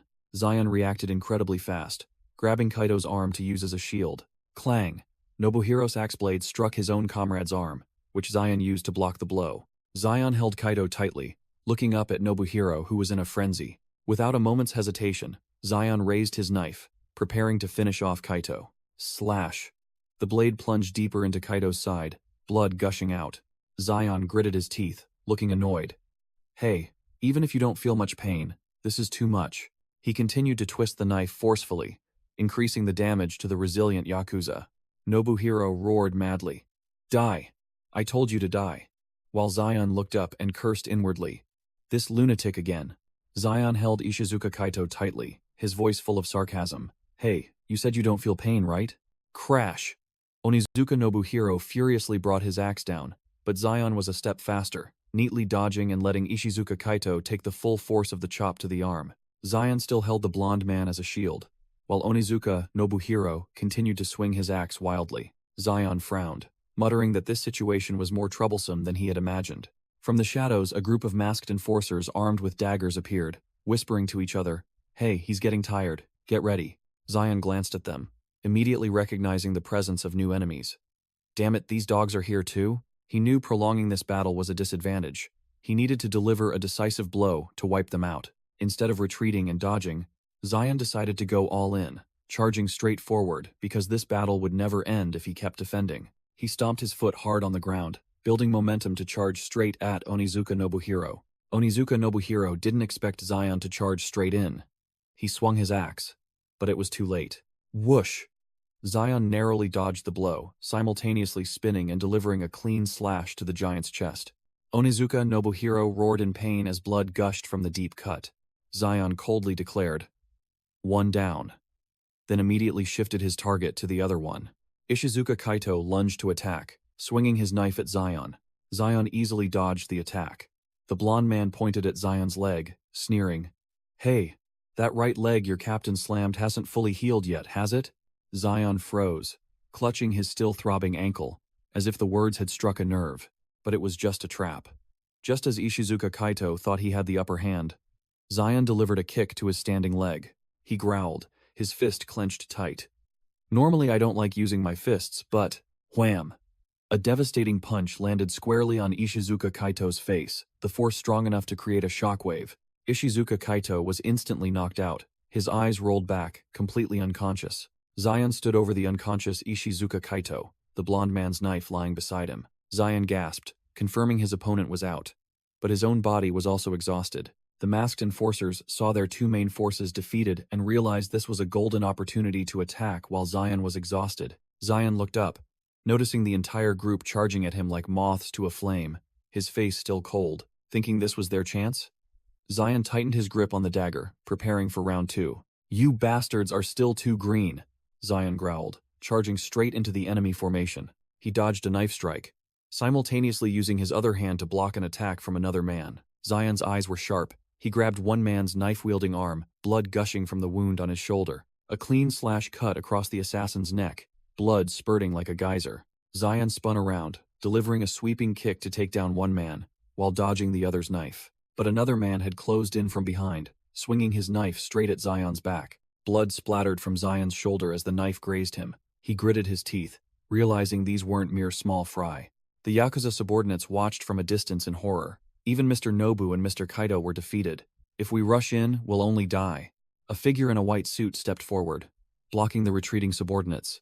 "Get out of the way, you fools," he said, his hand resting on the hilt of a katana. Zion turned, wary of the newcomer's appearance, blood still oozing from the wound on his shoulder. The Yakuza boss looked directly at Zion, his eyes filled with killing intent, the katana already drawn from its sheath. Clang! Zion raised his knife to block, but the force from the katana was too strong. Slash! The boss sidestepped, delivering a clean sword thrust to Zion's hip. Zion clutched his wound, looking at his enemy in surprise. Oyama Shogo? The other man simply replied coldly. That's right. Oyama Shogo looked at the dying Zion, coldly declaring his identity, while still gripping the katana's hilt. He leaned in close, his voice full of sarcasm and provocation. You're Isu's comrade, aren't you? Slash. The blade swung, fresh blood splattering into the air. Oyama Shogo flicked his sword, declaring bluntly, I have no pity for your kind. He raised his katana high, preparing to finish him off. Accept your fate. Your mistake was choosing the wrong master to serve. Suddenly, Zion struggled to his feet to block the blow, a sneer on his lips despite his severe injuries. Ah, so all this is because of the captain? Clang. Zion used all his strength to push the blade back, making Oyama Shogo stumble in surprise. The wound on his hip tore open, blood flowing incessantly, but Zion's eyes remained unwavering. Just then, a group of masked enforcers rushed out from nowhere, intending to ambush Zion while he was exhausted. Without a second's hesitation, Zion spun around, delivering a lightning-fast kick straight to the face of the first man who charged. He grabbed the assassin's collar, his eyes as sharp as a knife, completely in control of the situation. Zion threw the subordinate straight at Oyama Shogo, using him as a human shield against the fatal slash. Shogo's katana sliced cleanly through his subordinate without a moment's hesitation. The masked enforcer fell to the ground, becoming a sacrifice for the battle of the two monsters. Seizing the moment, Zion lunged at the second assassin, the dagger in his hand flashing, ready to take a life. His face was covered in blood, but Zion's killing intent was more terrifying than ever. Oyama Shogo let out a savage sneer, swinging his sword, preparing for the next attack, showing amusement. Whoosh! The katana cut through the air, blood splattering once again as it found its target. Zion mumbled, admitting the man was right, as another deep gash appeared on his shoulder. Completely exhausted, Zion collapsed to the ground in a pool of blood, cursing in despair. Damn it. All this happened because of Isu. The Yakuza subordinates watched Zion fall, reporting, he's down. Lying in a pool of blood, Zion was unconscious. Taison's capture of Zion was confirmed. Onizuka Nobuhiro, Oyamagumi's butcher, roared Taison with hatred. He charged wildly, raising his axe high and shouting, Die! Just die! The sharp axe blade swung down, aimed at the motionless Zion. Clang! A hand stopped Onizuka Nobuhiro's strike. The commander ordered, Wait. The commander patted Onizuka Nobuhiro's shoulder, sneering, Well, I didn't expect you to actually take him down. The commander stepped forward, and the Oyamagumi subordinates moved aside for him to examine the prize lying on the ground. Oyama Shogo asked the commander what he intended to do with Zion. He replied nonchalantly, We won't kill him right away. Shogo suggested using Zion as bait for Isu. The commander sat down to examine him and immediately agreed. So, shall I take him? The commander smirked sinisterly, revealing that he also had a personal grudge against Isu. He declared he would use Zion first, while Zion could only glare with helpless hatred. Scene change. The city's deserted streets were bathed in the night lights. At another location, Dogyung Baek, the true boss, walked with an overwhelming presence, with Boris observing behind him. Dogyung Baek lit a cigarette, calmly remarking, It seems everything is almost over, isn't it? Boris replied, It truly is a mess. With a satisfied expression, Dogyung Baek took a drag from his cigarette. It's truly satisfying for everything to finally end. The new chairman stood amidst the ravaged room, a testament to a battle that had just swept through. Dogyung Baek approached, offering the lighter to the subordinate and praising, You've worked hard. The subordinate humbly replied, No, I didn't do anything. Dogyung Baek asserted firmly, You've done more than enough. Then flicked the lighter open.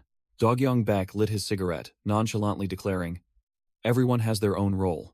From now on, the new chairman's work officially begins. The new chairman smoothed his hair, giving a wry smile. It seems I'm being scolded again. Dogyung Baek kept the lighter burning, causing the subordinate to speak up due to the heat. Immediately, Dogyung Baek grabbed the subordinate's chin, an act asserting absolute power amidst the ruins. Dogyung Baek asked about the old men's condition. The subordinate reported they were all severely injured, especially Chunho Choi, who was in the worst state. Dogyung Baek glanced at him and asked, Is it all right for you to be here? Implying the subordinate should be doing his own work. The subordinate replied resolutely, crushing the cigarette in his hand. My work isn't finished yet. The subordinate's expression hardened as he growled, listing the enemies. Totsukagumi. 1 sink. The top priority is to clean up these bastards. Dogyong Baek smirked meaningfully. Well, that's truly terrifying. I will obey your orders, Chairman. Another subordinate rushed in, shouting, Chairman. The reporting subordinate looked extremely tense, saying that even the new chairman should hear this. He spoke of Zion, immediately making Dogyong Baek's expression serious. Scene changed to a skyscraper in Hanam-dong, the stronghold of another faction. Isu, covered in blood, walked through a deserted parking lot. On the phone, the voice on the phone commanded sharply, This is your call. Listen carefully from now on, Isu. Dogyong Baek, on the other end of the line, delivered a shocking piece of news. Zion has been captured. Isu silently walked towards the car, while Dogyong further explained that the soldiers in Dongjak-gu had escaped, leaving Zion alone. Inside the car, Dogyong Baek looked at the new chairman, who was driving, and warned, I know what you're thinking, but you should understand without me having to say it. Isu didn't hesitate, his eyes sharp. He replied curtly into the phone, You'll be there. Dogyong Baek leaned back in his seat, a satisfied look on his face. I knew you'd say that. Anyway, I had no intention of stopping you. Dogyong Baek coldly declared over the phone, but this time, it's not your turn, Isu. He drew a sharp knife, his eyes blazing. I'll personally go to Dongjak-gu too. Isu gritted his teeth, hearing Dogyong's arrogant tone. You'll be too late anyway. I'll handle it much faster. Meanwhile, at Ilhak headquarters, the remnants led by Chunho Choi dragged themselves back to report that Chairman Seungmin Lee had returned. Over the phone, Isu listened to the situation. The hierarchy among the elders in Ilhak isn't stable. The white-suited subordinate drove in silence as Dogyong Baek announced, Taiga Muto, that monster, has arrived in Gwanak-gu and flattened everything. Dogyong turned to the subordinate, sneering, Hey, we're twins, so one of us has to stay home and guard the house, right, Nugudo? Isu floored the accelerator, ignoring Dogyong's posturing.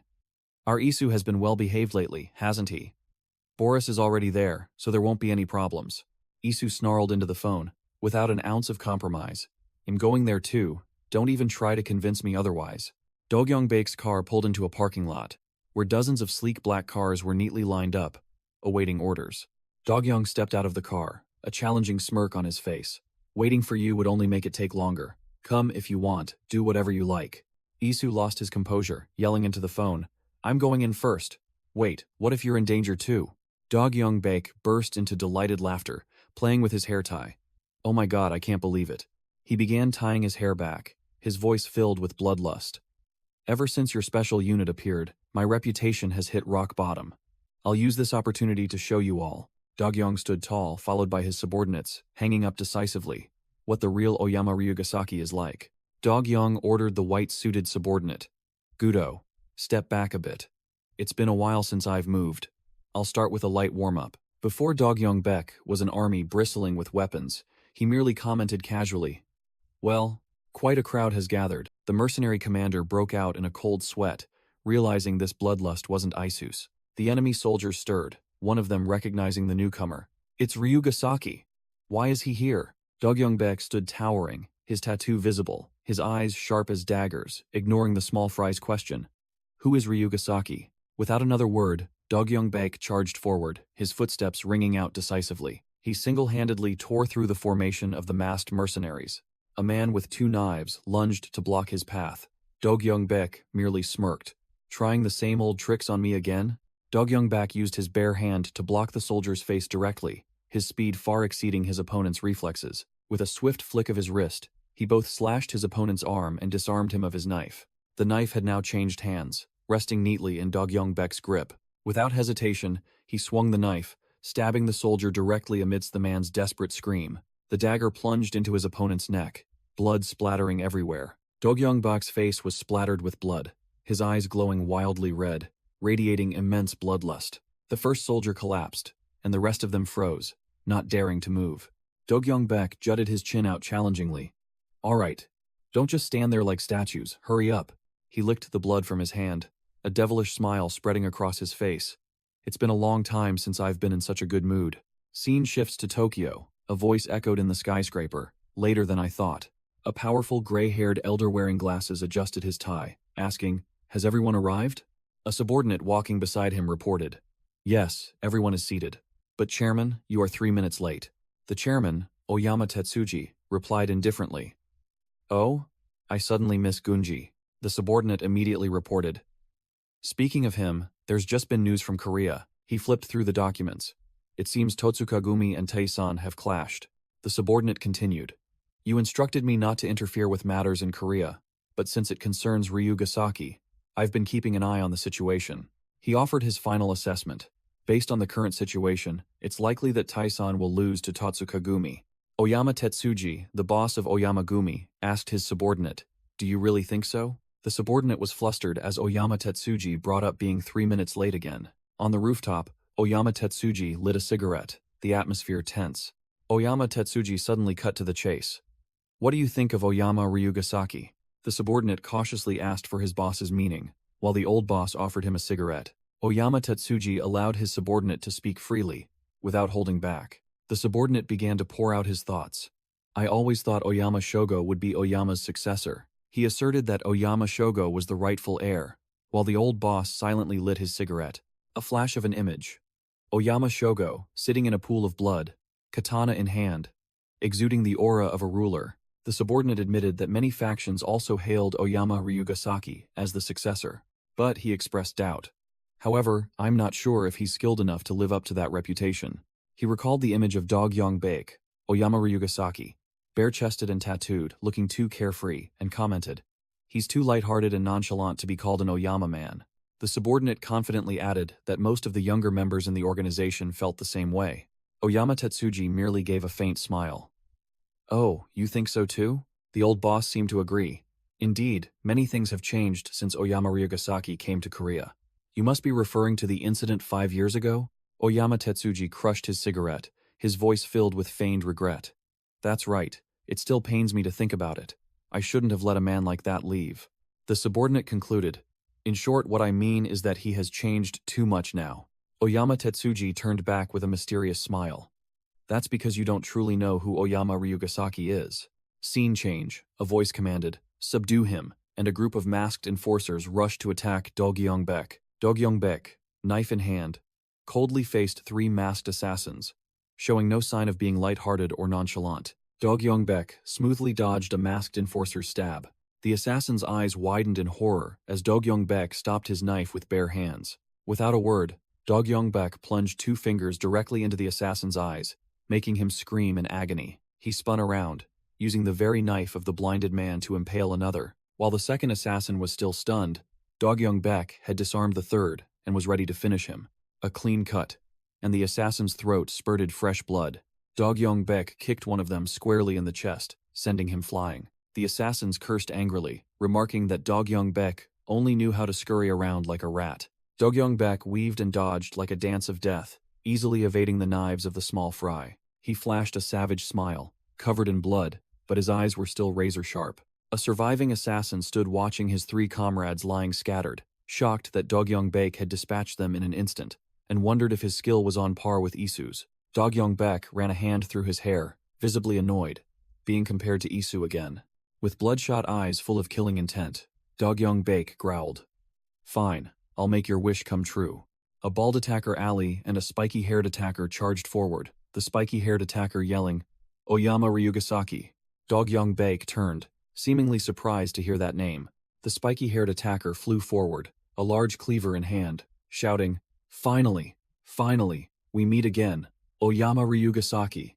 The Ilhak goon in the white vest moved to intervene, but Dog-Yong-baek stopped him, calmly saying, No need, he says he's my fan. Dog-Yong-baek smirked defiantly, raising his blood-stained knife. Let me give him an autograph. The spiky-haired attacker lunged with terrifying speed, swinging his enormous cleaver. The battle began. The spiky-haired attacker roared, I'll kill you, while Dog-Yong-baek calmly faced the deadly blade. Clang! Dog-Yong-baek growled, using the small knife to block the muscular man's downward strike, his eyes blazing. All of you. He knew this dagger wasn't strong enough to parry an axe. It was impossible, alone. Then I'll just dodge. The muscular man swung his axe again, preparing to deliver a devastating blow. Whoosh! The sharp axe blade grazed right past Dog-Yong-baek's face, but Dog-Yong-baek smoothly shifted his body to the side, narrowly dodging the deadly slash. He glided like a ghost, his hand still holding the dagger defensively. The muscular man missed a devastating strike, exposing all his openings. Giving his opponent no time to breathe, Dog-Young-Bike closed in and swung the small axe in his hand, ripping a chunk of flesh from the muscular man's side. The axe blade embedded itself in the muscular man's body, a perfect counterattack. The muscular man took a painful hit, but Dog-Young-Baek quickly snatched his axe. Dog-Young-Baek's eyes were ice cold, devoid of emotion as he looked at his injured opponent. Blood gushed as Dog-Young-Baek swung his knife, delivering another slash to the muscular man. The muscular man's face contorted in pain, blood splattering everywhere. He let out a desperate scream, while Dog-Young-Baek coldly watched, letting out a soft breath. He licked the blood from his knife, his voice dripping with sarcasm. "You should have just fallen silently." But this brute still refused to give up, struggling to his feet and swinging both axes in a final attack. The sharp axe blade came straight down, carrying all his remaining strength. But Dog-Young-Baek was even faster. He swung his knife, slashing directly at his opponent's axe-wielding hand. The muscular man screamed in agony, his eyes rolling back as he felt the knife cut into his flesh. Dog-Young-Baek paused, realizing the blow had only disabled one of his opponent's arms. Only one arm? The muscular man swung his remaining axe in desperation, but Dog-Young-Baek casually raised his arm to block the strike. Dog-Young-Baek not only blocked the attack but also counterslashed, disabling his other arm as well. The second axe fell to the ground. The muscular man was now completely a tiger without claws. He fell to his knees, screaming desperately, as Dog-Young-Baek stood watching coldly. Blood poured from his two disabled arms. He could only scream in utter helplessness. Even on the verge of death, he raised his head, gritting his teeth, vowing to kill them all. He frantically screamed at Dog-Young-Baek, cursing both him and his brother. Without another word, Dog-Young-Baek lunged forward, thrusting his knife straight into the muscular man's chest. Dog-Young-Baek coldly looked down at the defeated man, his eyes sharp. "What are you rambling about killing for?" Just then, a group of men in white suits, led by a cold-faced man, appeared in the distance. Another group, masked and armed with knives, also rushed in, but their leader, wearing glasses and a goatee, turned pale when he realized he was facing Oyama Ryugasaki. The masked enforcers were about to charge, but their leader quickly shouted to stop them, then frantically called out, "Forgive me, Oyama Ryugasaki-san." The leader approached, trying to make conversation. "Do you remember me? I met you back in Oyama." His name was Ryohei, and he was grinning widely, breathing a sigh of relief, thinking he had survived. Meanwhile, the man in the white suit was talking to a powerful old man, the Tizen chairman, who scoffed. "We don't know, Oyama Ryugasaki? What does that mean?" The Tizen chairman sneered, explaining, "It's simple, because none of you have ever seen Oyama Ryugasaki's true face." An image of Dog-Young-Baek appeared, shirtless with a dominant dragon tattoo, puffing on a cigarette with a deadly smile. "You say Shogo has charisma now?" The scene shifted to a massacre, littered with corpses, and Dog-Young-Baek sitting amidst a pool of blood, the chairman's voice echoing, "Nonsense. You should have seen the real Oyama Ryugasaki." Back in the present, Dog-Young-Baek suddenly grabbed Ryohei's hand, startling him, unable to comprehend what was happening. Slash. Dog-Young-Baek, without a word, thrust his knife straight through Ryohei's hand, proving the chairman's words. He was a monster without mercy. Dog-Young-Baek coldly declared that everyone before him was an enemy, ignoring Ryohei, who was writhing at his feet after being stabbed through the arm. With the blood-stained knife, Dog-Young-Baek asserted that he would show no mercy and would wipe out all this trash. The white suit executive and the Tyson goons watched from a distance, nodding that this scum wasn't worth sparing. The white suit executive saw this as a good opportunity to see Dog-Young-Baek's true capabilities. Meanwhile, the foolish masked enforcers still screamed, rushing to attack like moths to a flame. The result was a massacre. Dog-Young-Baek stood alone amidst a battlefield strewn with corpses. The Tyson chairman explained from afar, "This is Ryugasaki's true face." After finishing the cleanup, Dog-Young-Baek casually tied back his long hair, with the demeanor of a monster who had just completed its task. Seeing the battle decided, the white suit executive also rushed in to beat up a masked man. Thwack! A devastating punch sent the soldier's hat flying, knocking him down on the spot. The white suit executive remarked that the enemy's morale had completely shattered. He continued to strike, confident that he could now easily deal with these petty soldiers. An enemy was mercilessly kicked away. The battle had become a one-sided cleanup. The white suit executive couldn't help but be astonished by Dog-Young-Baek's power, admitting that he was on a completely different level compared to Isu. Dog-Young-Baek provoked the rest, asking who the boss was here and challenging them to rush him all at once to speed things up. Meanwhile, Isu was elsewhere, looking at the long list of missed calls on his phone with a tense expression. He muttered, hoping Dog-Young-Baek could hold on a little longer, as he wasn't someone easily defeated. Isu looked up at the skyscraper, thinking to himself that if anything happened to Dogyong Baek, his plan would fall apart. Scene change. Zion slowly opened his eyes, his body covered in injuries and sweat. He realized he was tied tightly to a chair in a dark room, astonished that he was still alive. Wang Hao looked at Zion tied tightly to the chair and asked casually, "Awake now?" Wang Hao sat with his legs crossed, full of self-satisfaction in the dark room, acting superior. Zion, bare-chested and covered in injuries, was bound tightly to the back of the chair with ropes, unable to move. Even as a prisoner, Zion weakly asked for some water. Wang Hao picked up a bottle of liquor, sneering, "Sorry, I don't have water, and this bottle is definitely not for you." Zion exhaled sharply, grumbling, "Can't you see I'm a patient? How can you just sit there drinking by yourself?" Zion cut to the chase, asking why he had been spared, but the other man replied nonchalantly, "Spared you? I'm just prolonging your life." He took a sip of liquor and then revealed his true purpose. "Keeping you as a prisoner, won't that lure Isu out?" Hearing his boss's name, Zion smirked defiantly. "Lure Isu out? Are you sure you can handle him?" Wang Hao showed no concern, replying curtly that they would find out by trying.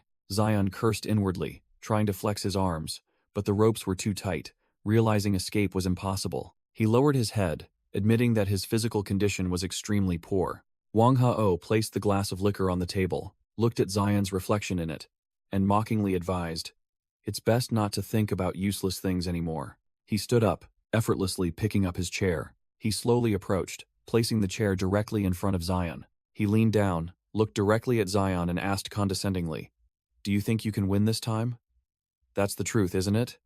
Zion lifted his head, his eyes sharp, and gave a confident smile. "Well, you certainly look confident, don't you?" Without a hint of fear, Zion growled defiantly, "Then why don't you untie me, and we'll have another round?"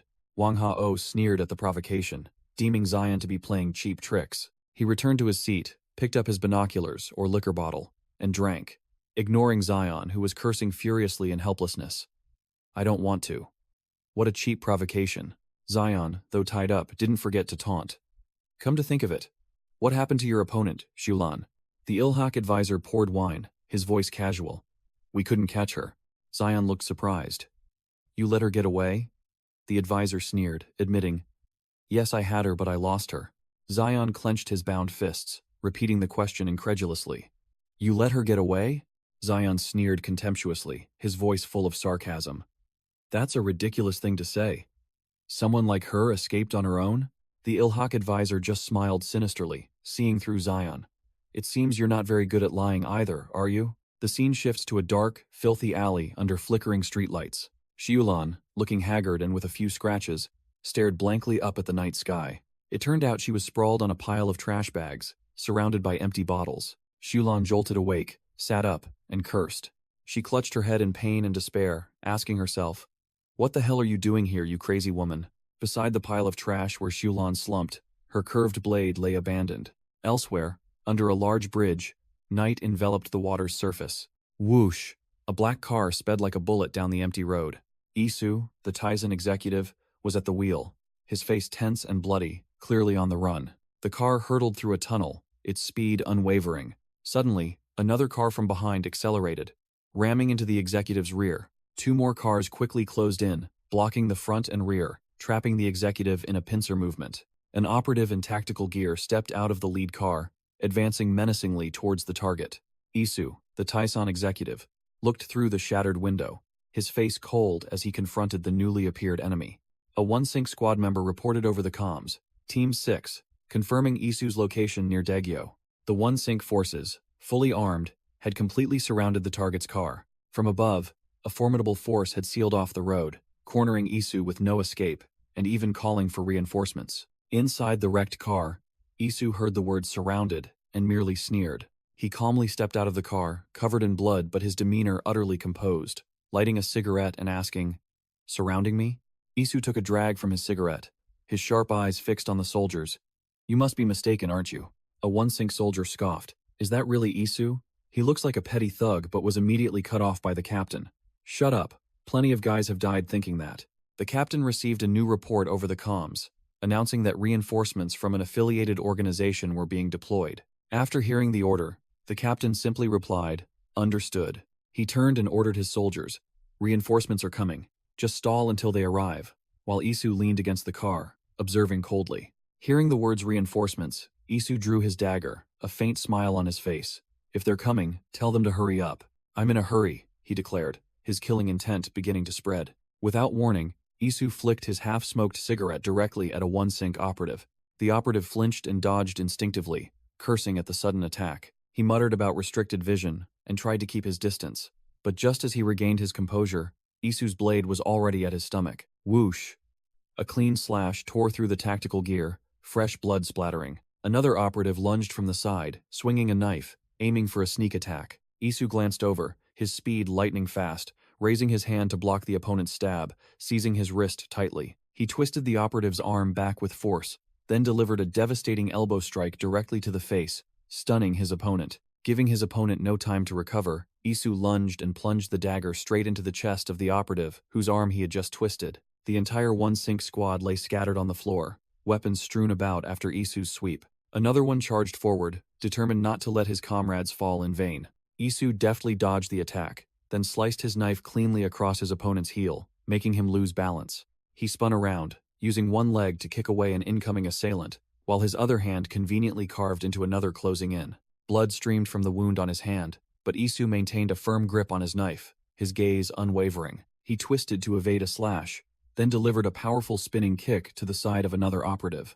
Isu moved like a ghost through the encirclement, each swing of his knife sending a spray of blood. A one-sync soldier only realized the knife blade was embedded in his neck. His comrade beside him fared no better, clutching his chest and collapsing with a fatal stab wound. The battle ended swiftly, Isu standing tall amidst a battlefield of corpses. Two surviving operatives stood at a distance, drenched in sweat, one trembling as he uttered, "That guy is a monster." Isu licked the blood from his blade, a challenging smirk on his face. "Or should I come over there myself?" Suddenly, a colossal figure appeared, his heavy footsteps making the air feel thick. An operative turned back, announcing with tension, "They're here." The commander received a report via radio. Reinforcements from a subordinate organization are being deployed. He asked who it was, and the other end replied, "Yes, I hear it's a man from Japan." The newcomer was none other than Taiga Muto, a burly yakuza in a red coat and sandals, facing a blood-soaked Isu. Isu narrowed his eyes at his new opponent, while Taiga Muto looked amused. "Oh my." Taiga Muto smirked, his voice deep and resonant. "It seems we've met sooner than expected." Ishizuka Kaito, bandaged all over, hobbled in on crutches, bowing as he asked, "May I enter, Lord Shogo?" Oyama Shogo, holding a sword sheath, coldly permitted his subordinate to enter the room. Taiga Muto strode in, his presence overwhelming, and reported, "Taiga Muto, returned." Oyama Shogo offered a backhanded compliment. "You've achieved a great victory," then added, "This will make me lose face." Standing behind Muto, Shogo continued to mock. "Don't say that. I heard you shattered Ilhak's structure. A very impressive farewell ceremony." Taiga Muto humbly replied, "You flatter me," while Ishizuka Kaito quietly departed. Shogo leaned back in his chair, his tone shifting to interrogation. "However, there's one thing I want to ask." Shogo's eyes glinted dangerously as he cut straight to the point. "I heard Dogyung Baek also appeared at the scene. So why did you retreat?" Taiga Muto's expression hardened. He knew this question was unavoidable. As expected, "It's about Dogyung Baek," Muto explained. "Considering the situation, I decided we couldn't afford to waste any more resources." Shogo sneered, his voice full of challenge. "Was that your own judgment? Why?" Muto tried to flatter his boss. "Everything is for you, Lord Shogo, to emerge victorious on this battlefield." But Shogo cut him off with a chilling word. "No." Shogo stood up, stepping closer, the pressure escalating. "My question is why you made that judgment," Shogo asserted. "I want you to stand on this battlefield with your master, Taiga Muto. That is because I believe in your absolute strength." He lightly drew his katana from its sheath. "However, currently, we are in a master-servant relationship, and I am trying to wield you like a sword." Swoosh. The katana was fully drawn, its sharp blade pointed at Muto. "But if that sword has its own judgment and will," clang. Shogo released his grip, letting the sword fall to the floor with utter contempt. "Then I will not use that sword." Shogo looked directly into Muto's eyes, his gaze sharp as a blade, enunciating each word. "Do you understand now, Taiga Muto?" Rebuked by his boss, Taiga Muto bowed his head, drenched in sweat. The giant immediately knelt, his voice full of remorse. "That was my mistake, Lord Shogo. Muto questioned himself, realizing he had forgotten his duty as a sword, a tool of absolute loyalty. He looked up, his eyes filled with determination, pleading for another chance to prove his loyalty. Oyama Shogo silently observed, his gaze as cold as ice, assessing his subordinate's vow. Taiga Muto clenched his fist, vowing in a low growl to dedicate his entire body and soul to fulfilling his master's will. Just as he finished speaking, a blood-soaked figure appeared in the parking lot, a dagger clutched in his hand, his voice cold. "It seems we've met sooner than expected." Taiga Muto spun around, recognizing the familiar enemy, and roared Isu's name before flinging his coat, his aura soaring. Isu smirked, the blood on his face making his smile even more terrifying. "That's right, Taiga Muto." Isu glanced at the trembling one-sync operatives behind Taiga Muto and asked sarcastically, "Something amusing?" Taiga Muto growled back, but Isu simply replied nonchalantly, "I'm just relieved." Isu tightened his grip on the knife, explaining, "Honestly, I was a little worried, wondering what would happen if you got stuck in Dongjak-gu." He looked directly at Taiga Muto, his eyes sharp. "But now you've suddenly appeared right in front of me." Taiga Muto gritted his teeth, veins bulging, and roared excitedly. Impressive. Truly worthy of the Ryugasaki brothers. The two monsters stared at each other, predatory smiles on their faces, a climactic battle about to erupt. "Shall we begin?" Taiga Muto launched a preemptive strike, unleashing a thunderous kick aimed directly at Isu. Giving his opponent no time to breathe, the enraged giant swung a devastating punch and charged forward. Boom! Taiga Muto's full-force punch landed, creating a terrifying impact. Thrown back, Isu immediately analyzed. "Just as I thought. The attack speed is unreasonably fast compared to the wind-up." Taiga Muto roared, swinging his knife to stab, but Isu cleanly blocked it with his arm, accepting the damage to close the distance. The giant smirked with delight, whispering, deliberately closing in, "Huh? You've got guts." Isu immediately counterattacked, using his knife to parry his opponent's strike and delivering a vicious kick to Taiga Muto's supporting leg. Taiga Muto roared, swinging his iron fist, intending to deliver a finishing blow to the unbalanced Isu. Even knocked down, Isu kept a cool head, his eyes sharp, his hand still clutching the knife, ready to retaliate. The exchange of blows between the two monsters unfolded at terrifying speed, making the surrounding air feel thick. The one-sync operatives watched, breaking out in a cold sweat, unable to believe their eyes. "Do you see this? Why hasn't anyone gone down yet?" Isu strained to block Taiga Muto's devastating punch, the immense impact making the veins in his arm bulge. Seizing the opportunity, Isu plunged his knife into Taiga Muto's side, forcing the giant to admit, a moment slower and it would have been over. Giving his opponent no time to breathe, Isu closed in, putting all his strength into a reckless attack. Isu headbutted Taiga Muto directly in the face, a completely unexpected and insane attack. The devastating headbutt stunned Taiga Muto, who had completely failed to anticipate this move. Isu gritted his teeth, his eyes full of challenge, wondering if his opponent dared to play a head-on deathmatch. Enraged by the dirty trick, Taiga Muto grabbed Isu tightly, preparing for retaliation. The giant roared, using absolute strength to hurl Isu away like a ragged doll. Isu was sent flying straight towards a nearby parked car, unable to resist. Isu cried out as he slammed violently into the car's roof, leaving a large dent. Before he could recover, Taiga Muto charged forward, delivering a full-force kick to the car. Despite taking heavy blows, Isu immediately sprang back up, his eyes unwavering, ready for round two. Provoked, Taiga Muto furiously swung a devastating punch straight at Isu's face. The absolutely powerful punch sent Isu flying backward like a toy. Taiga Muto sneered, holding the knife he had just disarmed from Isu, admitting his opponent was truly in a different league, while the one-sync squad could only watch from afar. "But our little game ends here," Taiga Muto declared, then arrogantly tossed the knife to the ground. Isu smirked, his face covered in wounds.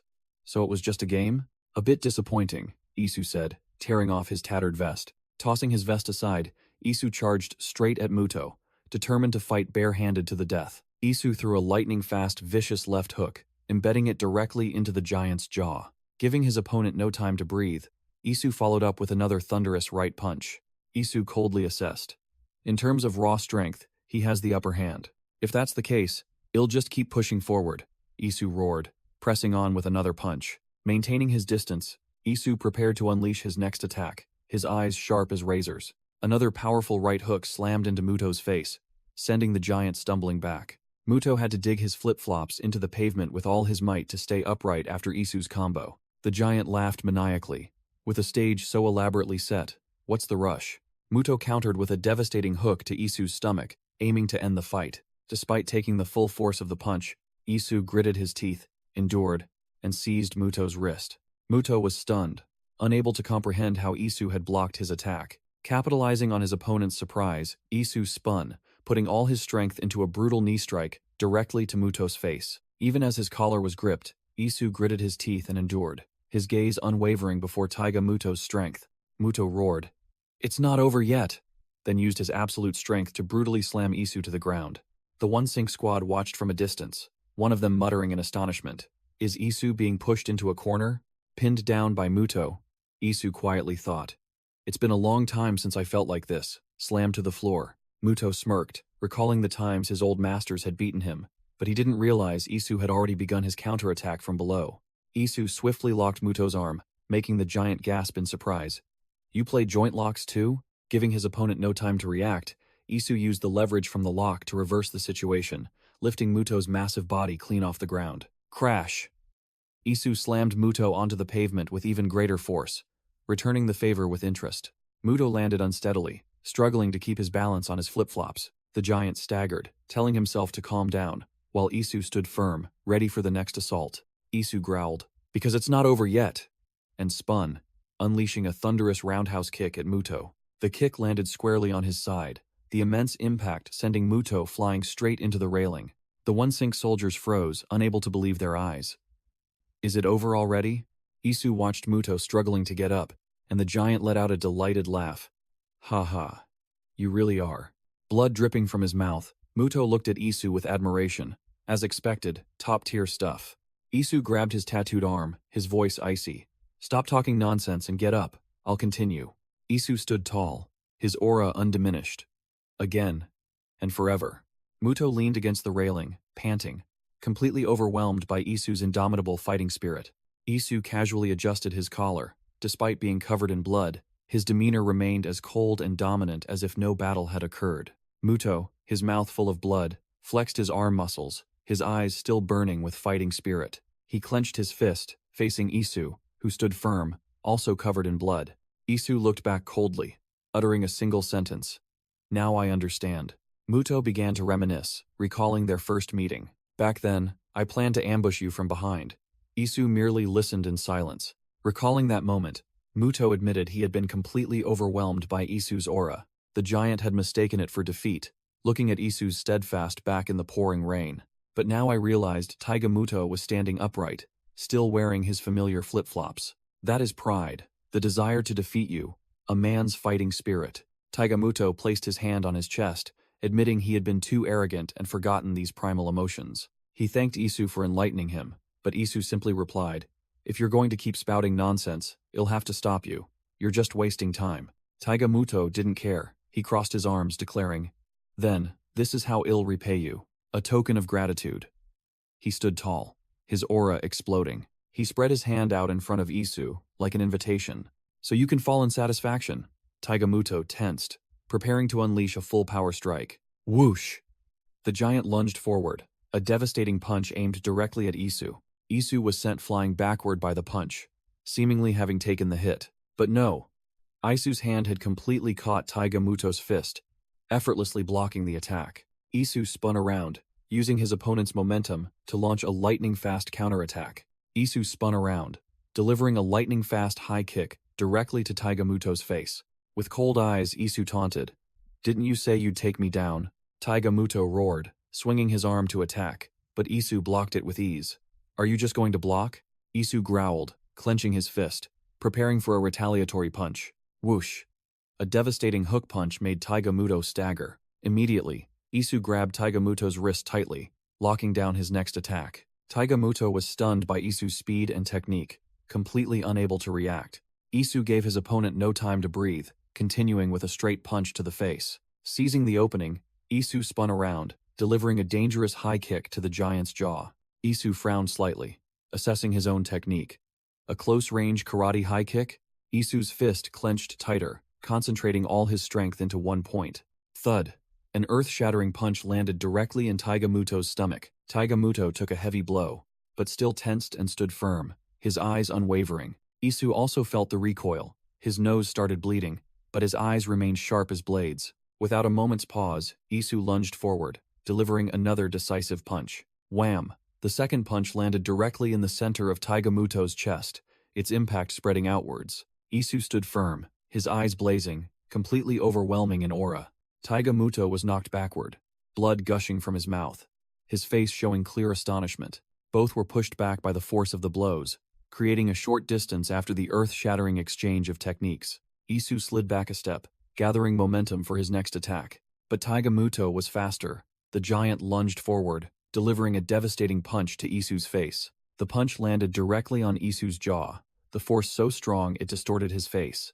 Isu didn't flinch, taking the full impact of the punch, and immediately retaliated with a powerful right hook to Taiga Muto's face. Isu gritted his teeth, enduring the blow, his eyes blazing, determined to fight to the bitter end. Taiga Muto also took a painful hit, blood gushing from his mouth and nose. Both lunged at each other, unleashing a barrage of punches with no defense, trading blows wildly. Isu realized this was a damage race, a battle with no room for defense. He calmly analyzed, whoever deals damage first will win. Muto lost his composure, throwing a high kick aimed at Isu's head, but Isu muttered, "I've seen this move many times. You're too hasty." Isu subtly leaned back, perfectly dodging the kick, exposing Muto's fatal opening. Seizing the opportunity, Isu grabbed Muto's leg, putting all his strength into a decisive blow. Wham! Isu delivered a direct punch to Muto's chest, sending the giant flying into the air. Muto gasped for air, sweat pouring off him like rain. That last punch had clearly drained his strength. Isu collapsed to the ground, exhausted, while Muto remained standing, albeit swaying. Muto looked down, admitting, "Dangerous indeed. It's been a long time since I felt such a heavy punch." Lying on the ground, Isu muttered in his consciousness. "Until the very last moment, my attacks still held the upper hand." The One Sync squad observed from a distance, one member confused. "Bake Isu lost? Really?" But another asserted, "No." Muto looked down at Isu, saying, "It's not over yet." As Isu's right arm was revealed, flesh and bone shattered, drenched in blood. Taiga Muto turned to look, his face smeared with blood, but his eyes still full of defiance. Blood dripped onto the floor. A voice echoed, asking Muto, "Is your blood boiling yet?"